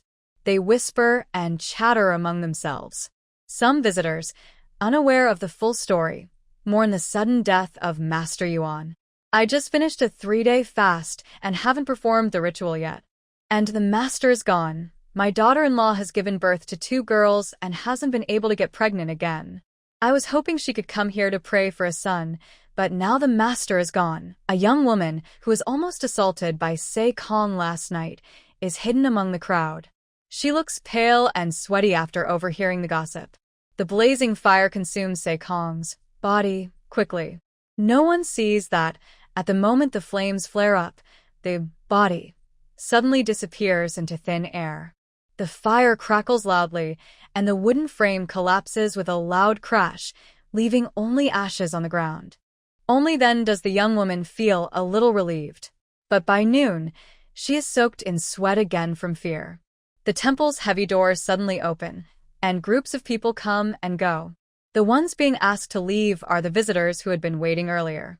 Among those entering, she sees the woman who told her yesterday that Se Kong was a bad person, as well as her brother-in-law, and even her husband. Her feelings are complicated, full of anxiety. Could her attempt to seduce her husband have failed so badly that he no longer trusts her? Will she and her sister be abandoned by their families? Soon everyone gathers. She is called by a young monk to the largest prayer hall. Inside, over 500 people sit in darkness. The young woman trembles at the sight. She secretly glances at her sister, who looks expressionless but shows signs of despair. Her heart tightens with a bad premonition. Zhuang Jin and Ling Yihan hide in a corner, watching everything inside. When Puna, the abbot, sent monks to invite these people according to the list, they guessed his purpose. He intends to reveal the crimes of Se Kong to the families of the victims. This surprised Zhuang Jin, but upon reflection, he didn't find it unexpected. If Puna truly was a devoted Buddhist, he would not hide the truth. However, this meant that Zhenguang Pu Zhao Temple's reputation, built over many years, could be destroyed. Once the matter was made public, the crowd inside the temple became furious, and the scene quickly got out of control. 2 hours later, when Puna left the Dharma Hall, he was beaten so badly that he could barely breathe. The crowd's anger was held back because everyone remembered not to kill in front of the Buddhist statues. Zhuang Jin and Ling Yihan also acted quickly to stop the angry people and saved Puna. As for the women who had been mistreated and had children, their future was uncertain. Puna donated all the temple's incense money to help these women. The temple was thriving, and even distributing the money among the victims was a large sum. The incident was temporarily settled. However, the temple was badly damaged by the victims' families, and many young monks fled in fear. The victims' families probably felt ashamed, as the scandal inside the temple was not spread outside. Puna, Zhuang Jin, and Ling Yihan, as witnesses, were taken away. Puna, bruised and battered, felt calmer now. He packed his belongings and left the temple with Zhuang Jin and others that night. Zhuang Jin and his group traveled day and night. They were close to the capital city. If they hurried, they could reach the city in 2 days. After the incident at the temple, everyone was cautious, fearing trouble on the way, so they took a shortcut without delay. Unbeknownst to them, late that night, a large group of black-clad men entered the temple. These men were well-trained and ruthless. They first took control of all the monks and then searched the temple thoroughly, as if looking for something. Whether they found what they wanted remains unknown. Before leaving, the black-clad men set the temple on fire, burning it for a whole day and night until it was completely destroyed. The once glorious temple was reduced to ashes, and the monks inside turned to dust in the flames. Thus, Zhenguang Pu Zhao Temple no longer existed in the world. When Zhuang Jin and his group received the news, they had already crossed several counties. They had just entered a deep mountain. Crossing this mountain, they have only 1 more day's journey. Soon, they will reach the capital. It's too late to go back and rescue them now. Inside the carriage, Zhuang Jin was furious, grinding her teeth. It must be that person. Who can guarantee that the secret about Se Kong and that person won't leak out? That person is probably planning to wipe everyone out completely. Nothing will stop them. They don't care about human lives at all. But just as she finished speaking, they were also attacked by black-clad men. Suddenly, a group of black-clad men jumped out from the dense woods, blocking their way. These black-clad men were aggressive, saying nothing, just attacking anyone they saw. In just a few moments, several guards had fallen under their blades. They were also targets that person wanted to eliminate. The black-clad men were many in number, and more kept emerging from the mountains. Qing Chao, Chen Xingwang, Shuekan, and others quickly joined the fight. Shuekan was weak in martial arts and almost got cut several times. Ling Yihan was injured and couldn't fight, so he sat inside the carriage with Zhuang Jin. At this moment, he lifted the curtain, his face cold, watching the chaos outside, where weapons clashed and the sound of fighting echoed through the forest, startling many birds. As he watched, Ling Yihan's brow furrowed tighter and tighter. He was secretly surprised. What was the skill level of these people? "Can you take care of yourself?" Zhuang Jin suddenly asked nervously. She couldn't sit still seeing the dangerous situation outside. Ling Yihan nodded. "Don't worry about me. But these black-clad men are not simple. Be careful. Here, this is for you." Zhuang Jin took off her hidden wrist weapon and handed it to Ling Yihan. It was made by Niu Dahai back then. She explained how to use it, then drew her Tang sword and rushed out. After she went out, she didn't head into the crowd to fight, but instead ran into the woods. The black-clad men kept coming in waves, their numbers making it hard for everyone to cope. The guards found it increasingly difficult to handle the situation. After several battles, Qin Feng also frowned. These black-clad men were well-trained, unlike scattered soldiers fighting separately. They coordinated perfectly, even forming faint formations. These black-clad men were definitely not assassins. Could they be army soldiers? Their swordsmanship looked very familiar. The Red Guard? The Emperor's Red Guard? Qin Feng was deeply shocked. He dared not think, but he couldn't help thinking. After Zhuang Jin ran into the woods, she immediately summoned a pack of wolves from her space. The wolf pack surged out like a tide, a dark, overwhelming mass. This time, even the white tiger was called out by her.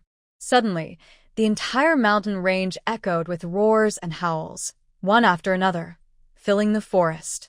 The white tiger and the wolf pack hadn't been outside the space for a long time. When they finally appeared, Zhuang Jin noticed that these creatures seemed to have grown a bit larger. Each wolf was almost as big as an adult yellow ox. Moreover, during this period, the wolf pack drank spiritual spring water every day inside the space, making their eyes even more lively and bright.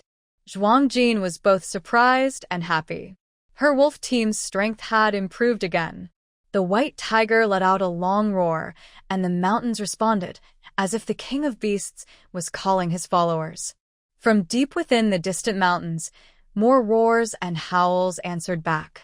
They seemed to sense the presence of a ruler and responded from afar.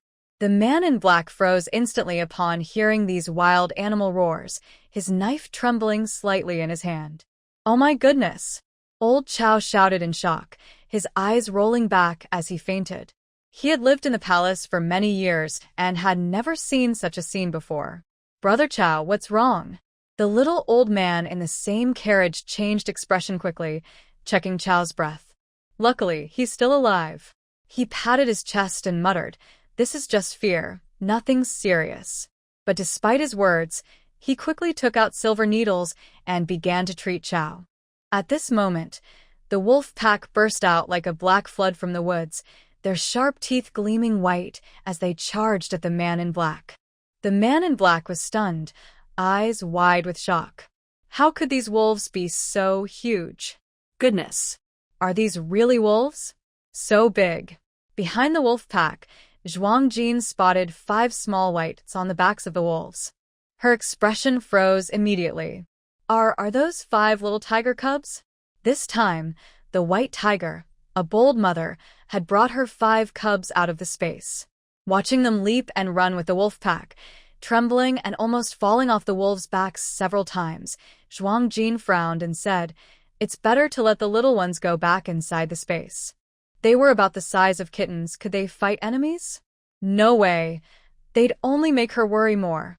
The white tiger proudly lifted her head and said, "A tiger mother has no inferior sons. These 5 brothers, besides the alpha wolf, have already defeated everyone in the forest inside the space. Besides, the cubs raised in captivity are useless." Zhuang Jin, the Tiger King, should loosen up his muscles and bones. Roar. With a long howl from the white tiger, it moved like the wind, rushing instantly toward the man in black. With the white tiger and the wolf pack joining the fight, the battle quickly turned around. The man in black turned pale with fear, while the guards grinned and laughed. Those were their wolf allies. "They're here." The 3 little monkeys couldn't stay inside the carriage anymore. They quickly darted out, scratching scalps, sticking fingers in the wrong places, stealing peaches. All the tricks they knew, they used. Zhuang Jin rushed back outside the carriage of Ling Yihan, jumped onto the roof, and watched everything, her mouth twitching in surprise. Her soldiers were causing chaos. Old eunuch Chow was awakened by a few silver needles from the little old man Zhuang. When he opened his eyes and looked through the window, he saw a majestic white tiger. With one paw, it knocked a black-clad man's head flying. He muttered in fear, You should have woken me up later." Then, with his eyes rolling back, he fainted again. Shwekin had never seen such a scene before. He was so scared his legs trembled, and he crawled into Ling Yihan's carriage. Ling Yihan, annoyed, kicked him out again. When dealing with rivals, you can never be soft. In the deep mountains, wild animals were summoned by the white tiger and charged out of the forest. It seemed as if the entire mountain range was trembling. People were so scared, their hearts trembling. In an instant, most of the black-clad men were injured. They shouted, "Mom," and ran away. After a long time, the deep mountains returned to peace again. The team tidied up the mess, and Zhuang Jin sneaked back into the forest. Looking around, she saw her beast group had grown stronger.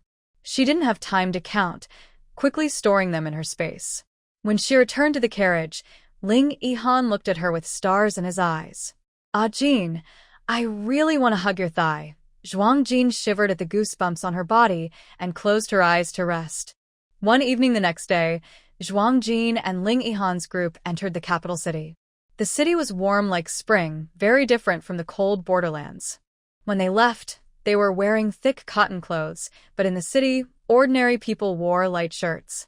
As soon as they entered, Eunuch Chao hurried back to the palace to report to the emperor. Shui Can went straight to the Shui residence, where the good medicinal herbs he found for his grandfather were still in the package. Zhuang Jin and the others followed Ling Yihan to his residence. Although Ling Yihan was the crown prince, he didn't have a palace inside the palace grounds. The idea that the crown prince would move into the Eastern Palace is just nonsense to him. Even his residence in the capital is the smallest and most remote among all the princes. It shows how ridiculous and perfunctory the old emperor's title of crown prince is. Who cares if he's just a figurehead prince? And his biological mother is only a low-ranking palace made with no powerful background. Ling Yihan stood outside the mansion's gate, suddenly blushing. He shyly smiled at Zhuang Jin, saying, "It's a bit shabby, huh?" Zhuang Jin looked at the closed, weathered red gate and the faded plaque, unsure of what to say. The gate was bolted from inside, with no guards on duty. They knocked for a long time, but saw no servant come to open.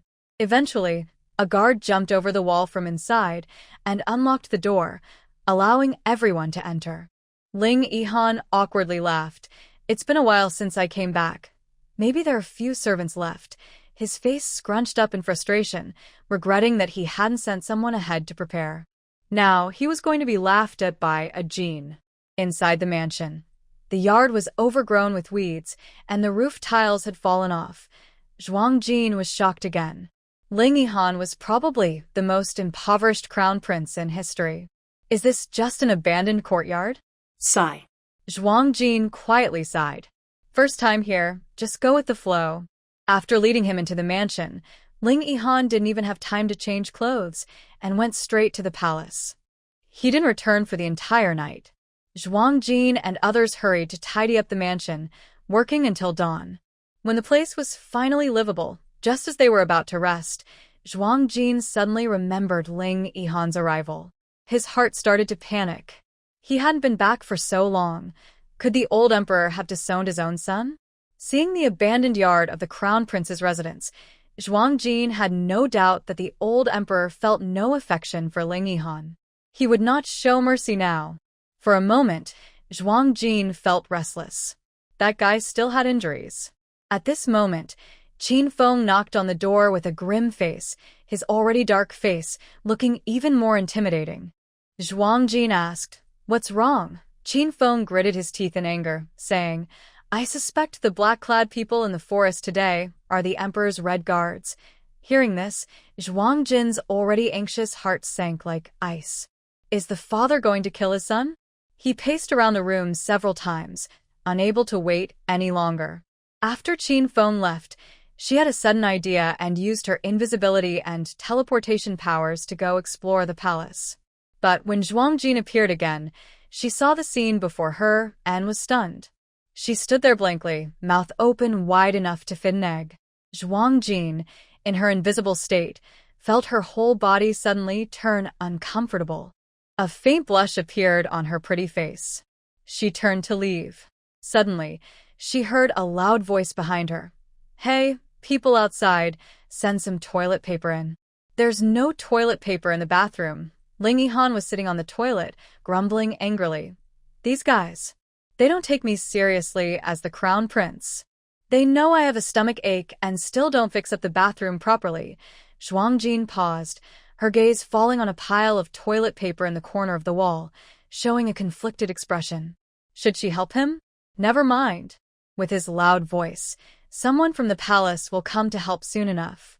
Thinking this, Zhuang Jin lifted her foot and left the bathroom. The layout of this room was such that the bathroom was inside a partition. After coming out, Zhuang Jin went straight into the inner room, which was a small hall. There was a eunuch and a palace maid waiting inside. Hearing Ling Yihan's call, they didn't move at all. Seeing this, Zhuang Jin's face darkened. She was invisible, so they couldn't see her. They were chatting quietly without concern. Zhuang Jin silently approached and sat on a grand chair, observing her surroundings and trying to listen to what they were saying. The door to the outer hall was closed. Through the shadows cast on the paper window, she could vaguely see a few people guarding outside. The young eunuch had bright red lips and white teeth, with makeup on his face, and was unconsciously pinching his fingers like a flower. He had narrow eyes and high cheekbones, clearly a person of influence. The young palace maid wore a pink palace dress, looked pretty, but her lips were thin and turned inward, almost colorless, giving her a harsh look. The palace had arranged these two to serve Ling Yihan, but it was obvious they had bad intentions. Hey, the person inside seems to be calling someone to send toilet paper. Why don't you go quickly? The palace maid nudged the young eunuch, urging him to go inside. The young eunuch glanced inside and snorted coldly. The toilet paper was deliberately moved by me. No need to send it. Let that person inside squat for a while. The palace maid's eyes widened in shock. You, how dare you be so bold? Aren't you afraid of the person inside who will punish you? Afraid? Why should I be? That person inside is not even favored. Don't be fooled, he's just a prince. But he's actually no better than us servants. It's fine. We're sent by His Majesty. What can he do to us? The little eunuch snorted disdainfully. Besides, there's toilet paper in the inner chamber. It's just hidden a bit better, that's all. Hee. They kept talking. Zhuang Jin could no longer listen. These two lowly-minded guys, I'll deal with them when I come out. Hey, is anyone there? Bring the toilet paper quickly. Inside, Ling Yihan's shouting could be heard again. Zhuang Jin felt helpless. She held back her frustration and went into the inner chamber again. Luckily, she was invisible now. Otherwise, her bright red face would have been laughed at. Here, take it. After entering, Zhuang Jin found the toilet paper in the corner of the wall and handed it back, turning her back. Why so slow? Ling Yihan muttered and reached out instinctively to take it. But this time, the toilet paper floated in midair as if by magic. Ling Yihan froze, his body stiffening instantly, his face turning pale inch by inch. Oh my goodness. He saw a ghost in broad daylight. Take it. Zhuang Jin waved the floating toilet paper, urging him. Wow, Ling Yihan gasped, trembling. Ghostly spirit. In broad daylight, this is too scary. We shouldn't be scared like this. He wanted to cry but couldn't, trembling his lips in fear, staring at the floating toilet paper in horror. Too scary. He really wanted to faint. No, he couldn't faint. He still needed to wipe his bottom. Ling Yihan clenched his thigh hard, trying to stay awake. Ghostly spirit? Zhuang Jin was stunned. Oh, she was still invisible. A mistake. She quickly thought and deactivated her invisibility, appearing in front of Ling Yihan. Hurry up and wipe, then come out. She threw the toilet paper and quickly left the chamber, her blue silhouette walking briskly. Is that Jin? Ling Yihan was so shocked he stared with wide eyes, probably more terrified than ever before. Zhuang Jin pinched her nose and went into the inner room. In the small hall outside, the two lowly-minded guys were still whispering. Ling Yihan hesitated inside for a while before coming out, his face complicated and a bit embarrassed. These past 2 days, he kept embarrassing himself in front of Jin. He was even seen pooping. There was nowhere to sit in the inner room, so Zhuang Jin just sat on the bed. Ling Yihan shyly walked out, and Zhuang Jin rolled her eyes impatiently. Why didn't you come home last night? To avoid being overheard outside, Zhuang Jin lowered her voice. That old man claims he's caring for wounds, but he's actually under house arrest. Upon hearing this, Zhuang Jin looked as if she had expected it. It seems Qin Feng's guess was right. What do you plan to do? Zhuang Jin felt a bit angry and unfair. The old emperor can't tell right from wrong. Ling Yihan made military achievements at the border, but on his way back, he was attacked by his own father, and after returning to the palace, he was kept under watch. This treatment is unfair. Let's wait and see. Unless that old man is shameless enough, he wouldn't dare to attack me openly. Zhuang Jin suddenly looked steadily at Ling Yihan, trying to see something on his face. But this guy usually acts playful and carefree. Now, he looks as if the sky is falling and someone tall is holding it up. Don't you think it's unfair? Aren't you angry? Ling Yihan shrugged indifferently. I'm used to it. Anyway, I've always been an unpopular, pathetic crown prince. He's just a scapegoat prince. But he didn't expect his father to want to kill him. Why?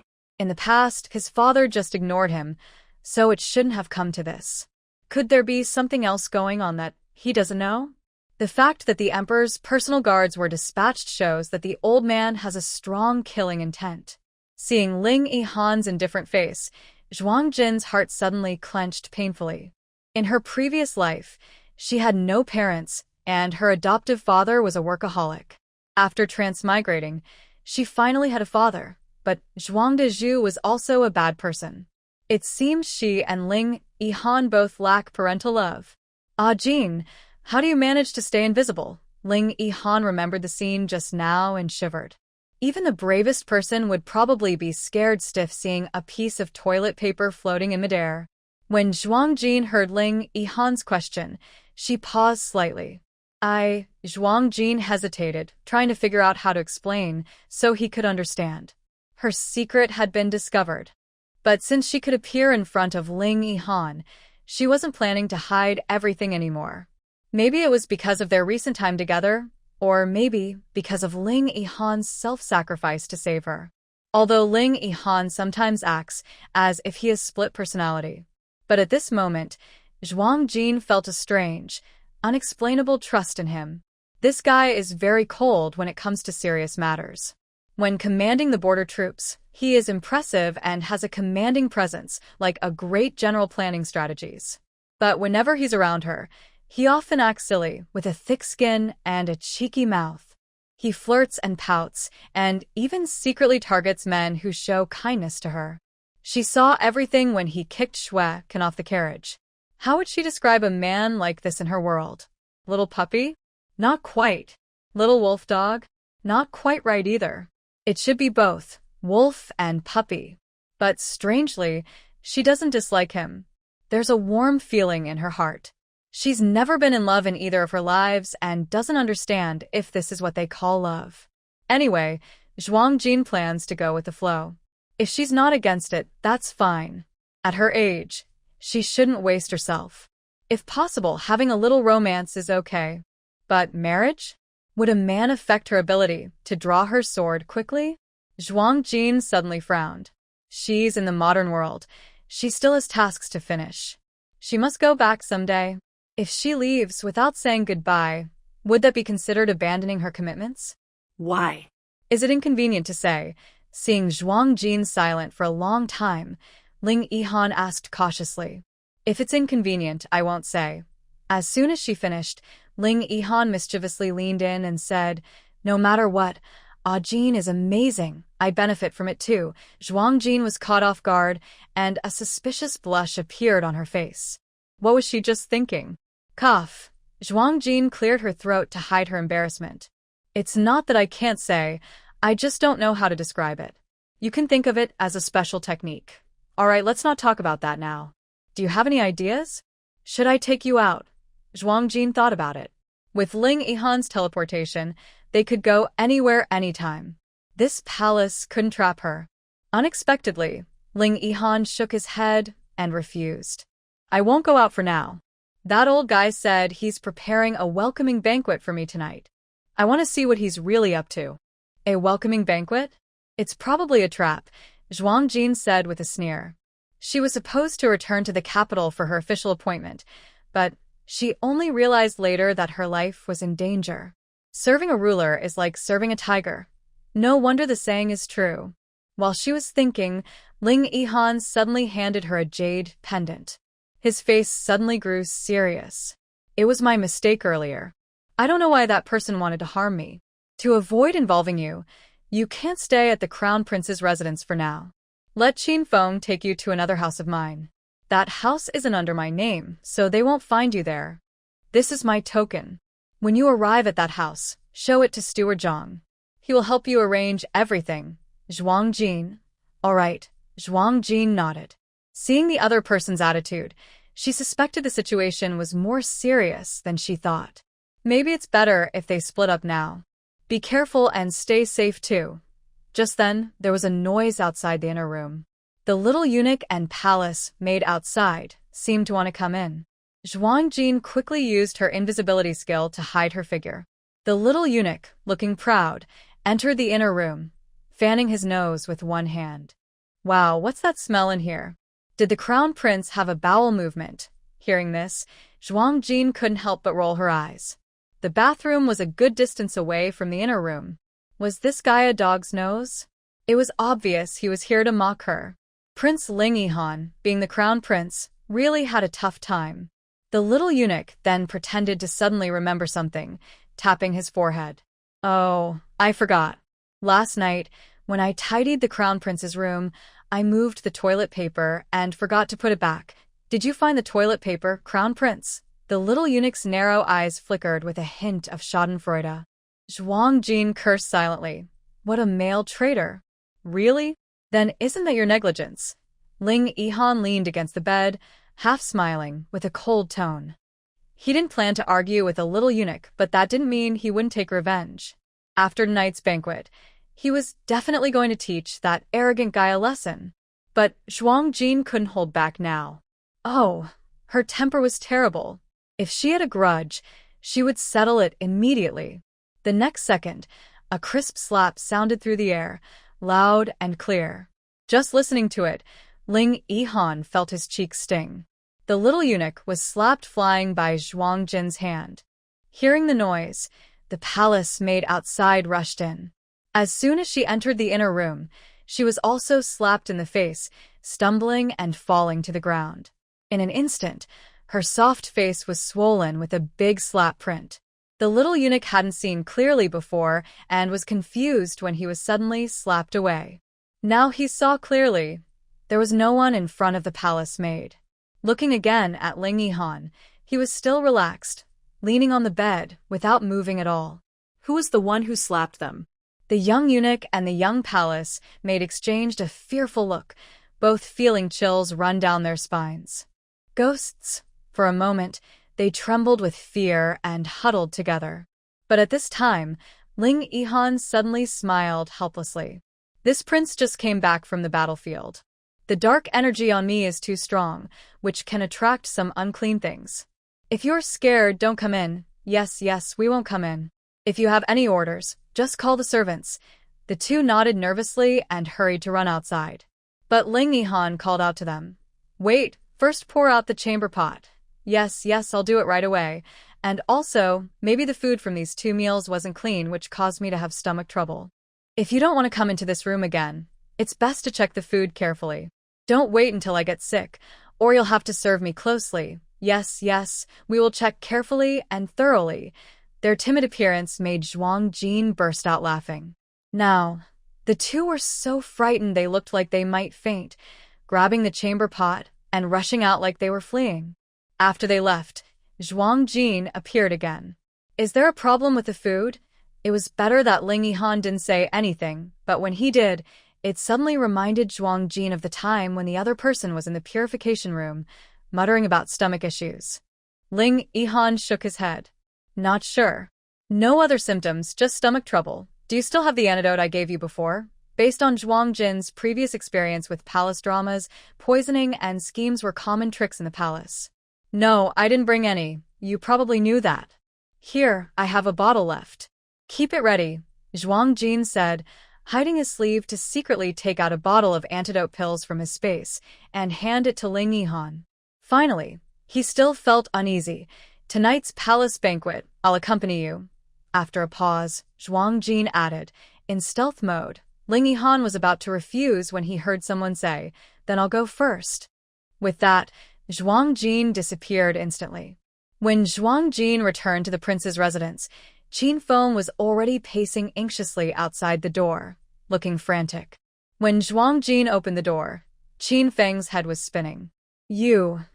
How did you come out of the room?" He had clearly seen that the girl wasn't inside the room just now. I jumped out the window. Jumped out the window. Qin Feng suspiciously looked inside. Why jump out the window when there was a front door? What kind of habit is that? However, at this moment, Qin Feng had no time to think about these things. He anxiously asked, "You weren't in the room just now. Did you go to ask Uncle Chao about the crown prince's situation?" This time, Zhuang Jin was taken aback. So gao? That was a good reason. Just now, she was wondering how to explain Ling Yihan's situation to Qin Feng. She hadn't planned to tell Qin Feng her secret for now. Zhuang Jin hurriedly nodded. Yes, it was Uncle Chao. After explaining Ling Yihan's situation to Qin Feng, Zhuang Jin went to pack her things. She planned to bring Qing Chao and Fini, along with Chen Xingwang and others, to move to another house of Ling Yihan after lunch. She asked the abbot Pu Na, who hesitated for a moment, then decided to follow Zhuang Jin to move as well. This surprised Zhuang Jin. Pu Na looked at her with a meaningful gaze. May I ask, benefactor, were those wild animals in the deep mountains, were they summoned by you? Pu Na's sudden question made Zhuang Jin tense up. This old monk's eyes are quite sharp, but she didn't want to answer. If Pu Na wanted to know, it would just take some effort, and she would find out sooner or later. Zhuang Jin smiled and didn't answer directly. Why do you ask, abbot? May Buddha bless. After chanting a Buddhist phrase, Pu Na just smiled, with even deeper meaning in his eyes. Zhuang Jin felt a bit uneasy under his gaze, as if he saw through something. They remained silent for a long time. Suddenly, Pu Na changed the subject and said something that left Zhuang Jin puzzled. Not long ago, there was a strange phenomenon in the sky. Do you know about it? Zhuang Jin hesitated, an emperor star appearing in the sky. I see now. Pu Na's mumbling left Zhuang Jin completely confused. After noon, Zhuang Jin prepared to move with her people. But plans changed unexpectedly. Just after lunch, with the table still full of dishes, people arrived at the palace. The one delivering the imperial decree was an old acquaintance, Eunuch Chao. Zhuang Jin didn't expect that she would also be invited to tonight's welcoming banquet. She had originally thought she could sneak into the palace banquet secretly and secretly help Ling Yihan. But now, with this unexpected change, she definitely couldn't slip in unnoticed. Honestly, Zhuang Jin was a bit nervous about going to the palace banquet. It wasn't fear, just annoyance. Before her soul was transported, she had watched many palace dramas. In every palace banquet, there was always some trouble in the court or the harem. Perhaps in some people's eyes, she, a small county official, being invited to the capital for an appointment is already a sign of her ancestors' good deeds. Being invited to a palace banquet is even more like a chance for a carp to leap over the dragon gate. She must pay her respects to her ancestors and thank the heavens. But Zhuang Jin doesn't foolishly think this is a good thing. This trip is clearly like walking over hot coals. Moreover, the old emperor has no good intentions towards Ling Yihan. She returned to the capital with Ling Yihan. In some people's eyes, they are considered a pair, and only fools would expect her to get a good outcome. After the decree was announced, Grand Eunuch Chao pulled Zhuang Jin into a private room for a talk. Chao is quite kind-hearted. After closing the door, he looked at Zhuang Jin with some worry on his face. Miss Jin, be very careful at tonight's palace banquet. The emperor hasn't been in a good mood these days. If he asks you anything, answer honestly. Don't say too much, especially avoid talking about the crown prince. Zhuang Jin nodded. The old emperor's failed attempt to assassinate his son, and the loss of half the Red Guard was enough to ruin his mood. Also, currently the Nings, the mother family of the empress, are powerful. Try to avoid them when you enter the palace. The empress's family is now weak, but they still can't be offended easily. As the saying goes, A camel that's starved is bigger than a horse. Zhuang Jin agreed with this. If they were truly weak, why would they still hold the empress position? They must have some backing. Chao kept giving instructions over and over, like a caring elder warning a young relative about a long trip.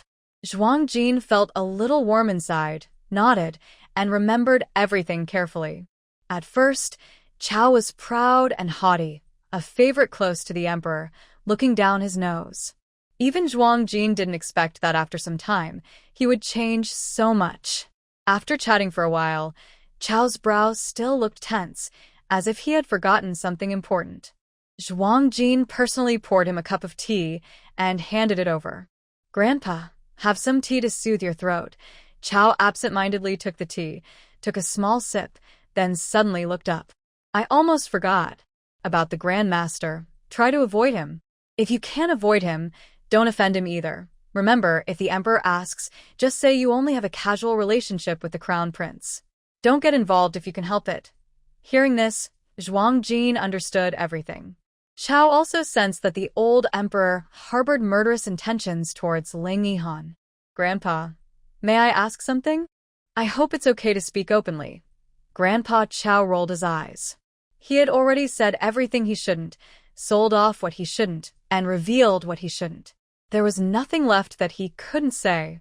"Since I am sworn brothers with Brother Zhuang and you're his junior, you're naturally my junior too. Just ask whatever you want." It seemed Grandpa Chao truly regarded the little old man as a brother. In this world, it's a joy for Zhuang Yi to have a friend. Hearing this, Zhuang Jin smiled slightly and spoke more casually. "Then I will ask openly. Go ahead, ask away." Grandpa Chao lowered his teacup, eyes steady, not even lifting his gaze. "Grandpa, do you know why His Majesty suddenly changed his attitude toward the crown prince? Has something happened?" This was something Zhuang Jin had never understood. Ling Yihan was just a pawn, a scapegoat prince. He seemed harmless to everyone, at least on the surface. He had a family backing him, but no real influence. No power, no support. He could be bullied by palace maids and eunuchs. Even in court, he had no strong supporters. Although he had military achievements at the border, the military seals weren't fully in Ling Yihan's control. Once in the capital, Ling Yihan hurriedly entered the palace without even changing his clothes, handing over half of the military seals. The border army had 2 seals. Both needed to be united to command the entire army. Usually, Ling Yihan only had 1 seal, which could only command a few tens of thousands of soldiers. This was only obtained in case of an emergency attack by the northern barbarians.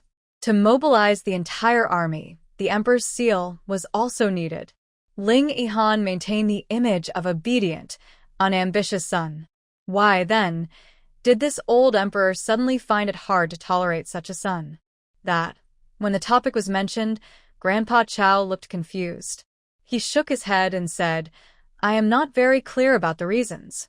I only remember that His Majesty's attitude changed suddenly after a strange phenomenon appeared in the sky that day. The Grand Master was summoned into the palace and stayed alone with the emperor in the imperial study for a long time. Then I was sent to the border. At the border, the emperor gave me 2 tasks. One was to bring you back to the capital, and the other was to observe the crown prince's surroundings, or see if any strange people appeared at the border." He looked at Zhuang Jin with a deep, secretive gaze. Zhuang Jin's heart skipped a beat. Could the strange person Grandpa Chao reported be her? Please, no. Isn't she about to be roasted on the fire? Seeing Zhuang Jin's worry, Lord Chao chuckled and said, "Don't worry, Your Majesty isn't paying much attention to you." Hearing this, Zhuang Jin finally relaxed. Her heart was hard to read. She didn't want to reveal too much. "Thank you, Lord Chao." She took a small porcelain bottle from her sleeve and handed it to Lord Chao. "This is a health-boosting medicine pill that can improve your health and extend your life. I only got 3 of these pills, and I am giving you one today." The pill she showed was a concentration pill which can help relieve physical ailments. It's not as miraculous as a longevity pill, but to ordinary people, it's like a fairy elixir. If this pill appeared on the market, everyone would rush to buy it. Its value is beyond money. Recently, Old Master Zhuang had made some progress in studying this pill, which is why Zhuojin was willing to share it. Otherwise, she wouldn't have given it away. But just from that conversation, Lord Chao had already betrayed the emperor and was on their side. Since he was helping her, she naturally had to return the favor. Lord Chao was older and had many old health issues. This pill was exactly what he needed. After pretending to refuse a few times, Lord Chao happily accepted the pill. Even the emperor wouldn't have access to such a pill. Lord Chao was pleased and advised her, if the emperor asks about the wolf pack, just say you learned some animal training skills from hunters in the mountains. It's useful only in the deep forests, not much use elsewhere, understand? Zhuojin nodded obediently. Her animal group couldn't be hidden, but Lord Chao thoughtfully even helped her think of responses. This pill was worth giving away. The palace banquet was scheduled for the hour of you. Around 6 p.m. going to the palace was a big event, and the dress code was very strict. She couldn't wear her plain cotton blue outfit. She also had hardly any jewelry, let alone anything impressive. After seeing off Lord Chao, only a few hours remained before the banquet, so there was no time to move. In the afternoon, Zhuojin, carrying some herbs and a pink dress, along with Qin Xingwang and others, planned to visit the city's ready-made clothing shops and jewelry stores to buy some nice clothes and jewelry. Since she was new to the capital, everything felt unfamiliar. Qin Feng had been here before but was stationed at the border for years and was used to fighting, so he didn't pay attention to women's accessories. When asked which tailor or jewelry shop was good, he was at a loss. Fortunately, right after she sent off Lord Chao, Shueqin arrived. Shueqin grew up in the capital city. When he heard Zhuang Jin's request, he immediately patted his chest confidently and said, "This matter is on me. I know every corner of the city very well." So, a few of them got into a carriage and headed straight to the largest clothing shop in the city, Yuige. The streets in the capital are much busier than those in Ping'an County. On the main street, young men and women dressed in fine clothes are everywhere. Even the street vendors wear cotton robes and satin jackets with small collarless coats. Zhuang Jin, dressed in a simple blue cloth outfit, looked very out of place standing in front of Yuige. This clothing shop does very good business, with many people coming and going. Since most of what they sell are women's clothes, the shop assistants are mostly sweet-looking women who are good talkers. Every customer is greeted with a smile. But no one paid attention to Zhuang Jin and the others. One shop assistant even pushed Zhuang Jin and said, "Move aside. Don't block our shop entrance. You're affecting our business. Our goods are not for people like you who can't afford them. I suggest you look at the stalls around the corner." At this moment, Shueqin was leading Qin Xingwang to park the carriage, while Zhuang Jin, Qing Chao, and Fan Yi waited at the door. Unexpectedly, they encountered a shop assistant who judged people by their looks. Fan Yi immediately retorted angrily, "How do you know we can't afford it? Don't look down on us. Her family's eldest is now very wealthy, so it's ridiculous to say they can't buy a few clothes." "Huh." Another one pretending to be something, the female shop assistant rolled her eyes disdainfully. Just then, a luxurious carriage stopped in front of the shop. The shop assistant, seeing this, became even more impatient and started to drive Zhuang Jin and the others away. "Go away, go away. If a distinguished guest comes and you block the way, you bunch of country bumpkins can't handle it." The shop assistant's face changed as quickly as in a Beijing opera, switching from a sneaky smile to a flattering one. She hurried to greet a young girl dressed in fine clothes who just stepped out of the luxurious carriage. The girl was dressed very elegantly, with over a dozen gemstone hairpins in her hair, and dazzling emerald earrings and necklaces that caught everyone's eye. But because her outfit was so luxurious, it hid her youthful energy and made her look a bit old-fashioned. "Oh, Miss Snink. It's been a few days. You look more beautiful than ever. Today, we just received some new items. Come in and take a look. I'm sure you'll be satisfied. This treatment difference is simply too extreme." Miss Ning clearly enjoyed the compliments from the shop assistant. Her usual squinty eyes even narrowed into crescent shapes. She lifted her chin proudly, as if offering a favor, and placed her hand on the raised hands of the female shop assistant. Do you have such good items? Then I must go take a look. Tonight, I'll attend the palace banquet, so bring out your best ready-made clothes for this young lady. If I'm not satisfied, you'd better be careful with your skin. Miss Ning arrogantly stepped onto the stairs, supported by the shop assistant. Miss Ning, you're joking. Our Jade Clothing Pavilion always offers top-quality garments. You won't be disappointed, the shop assistant said confidently. Our fine clothes at Jade Clothing Pavilion are only suitable for someone as noble as Miss Ning, who can also wear them beautifully. Unlike, she paused, glancing sideways at Zhuang Jin and the others. Then she continued, unlike some people who overestimate themselves, wanting to enter Jade Clothing Pavilion without enough money.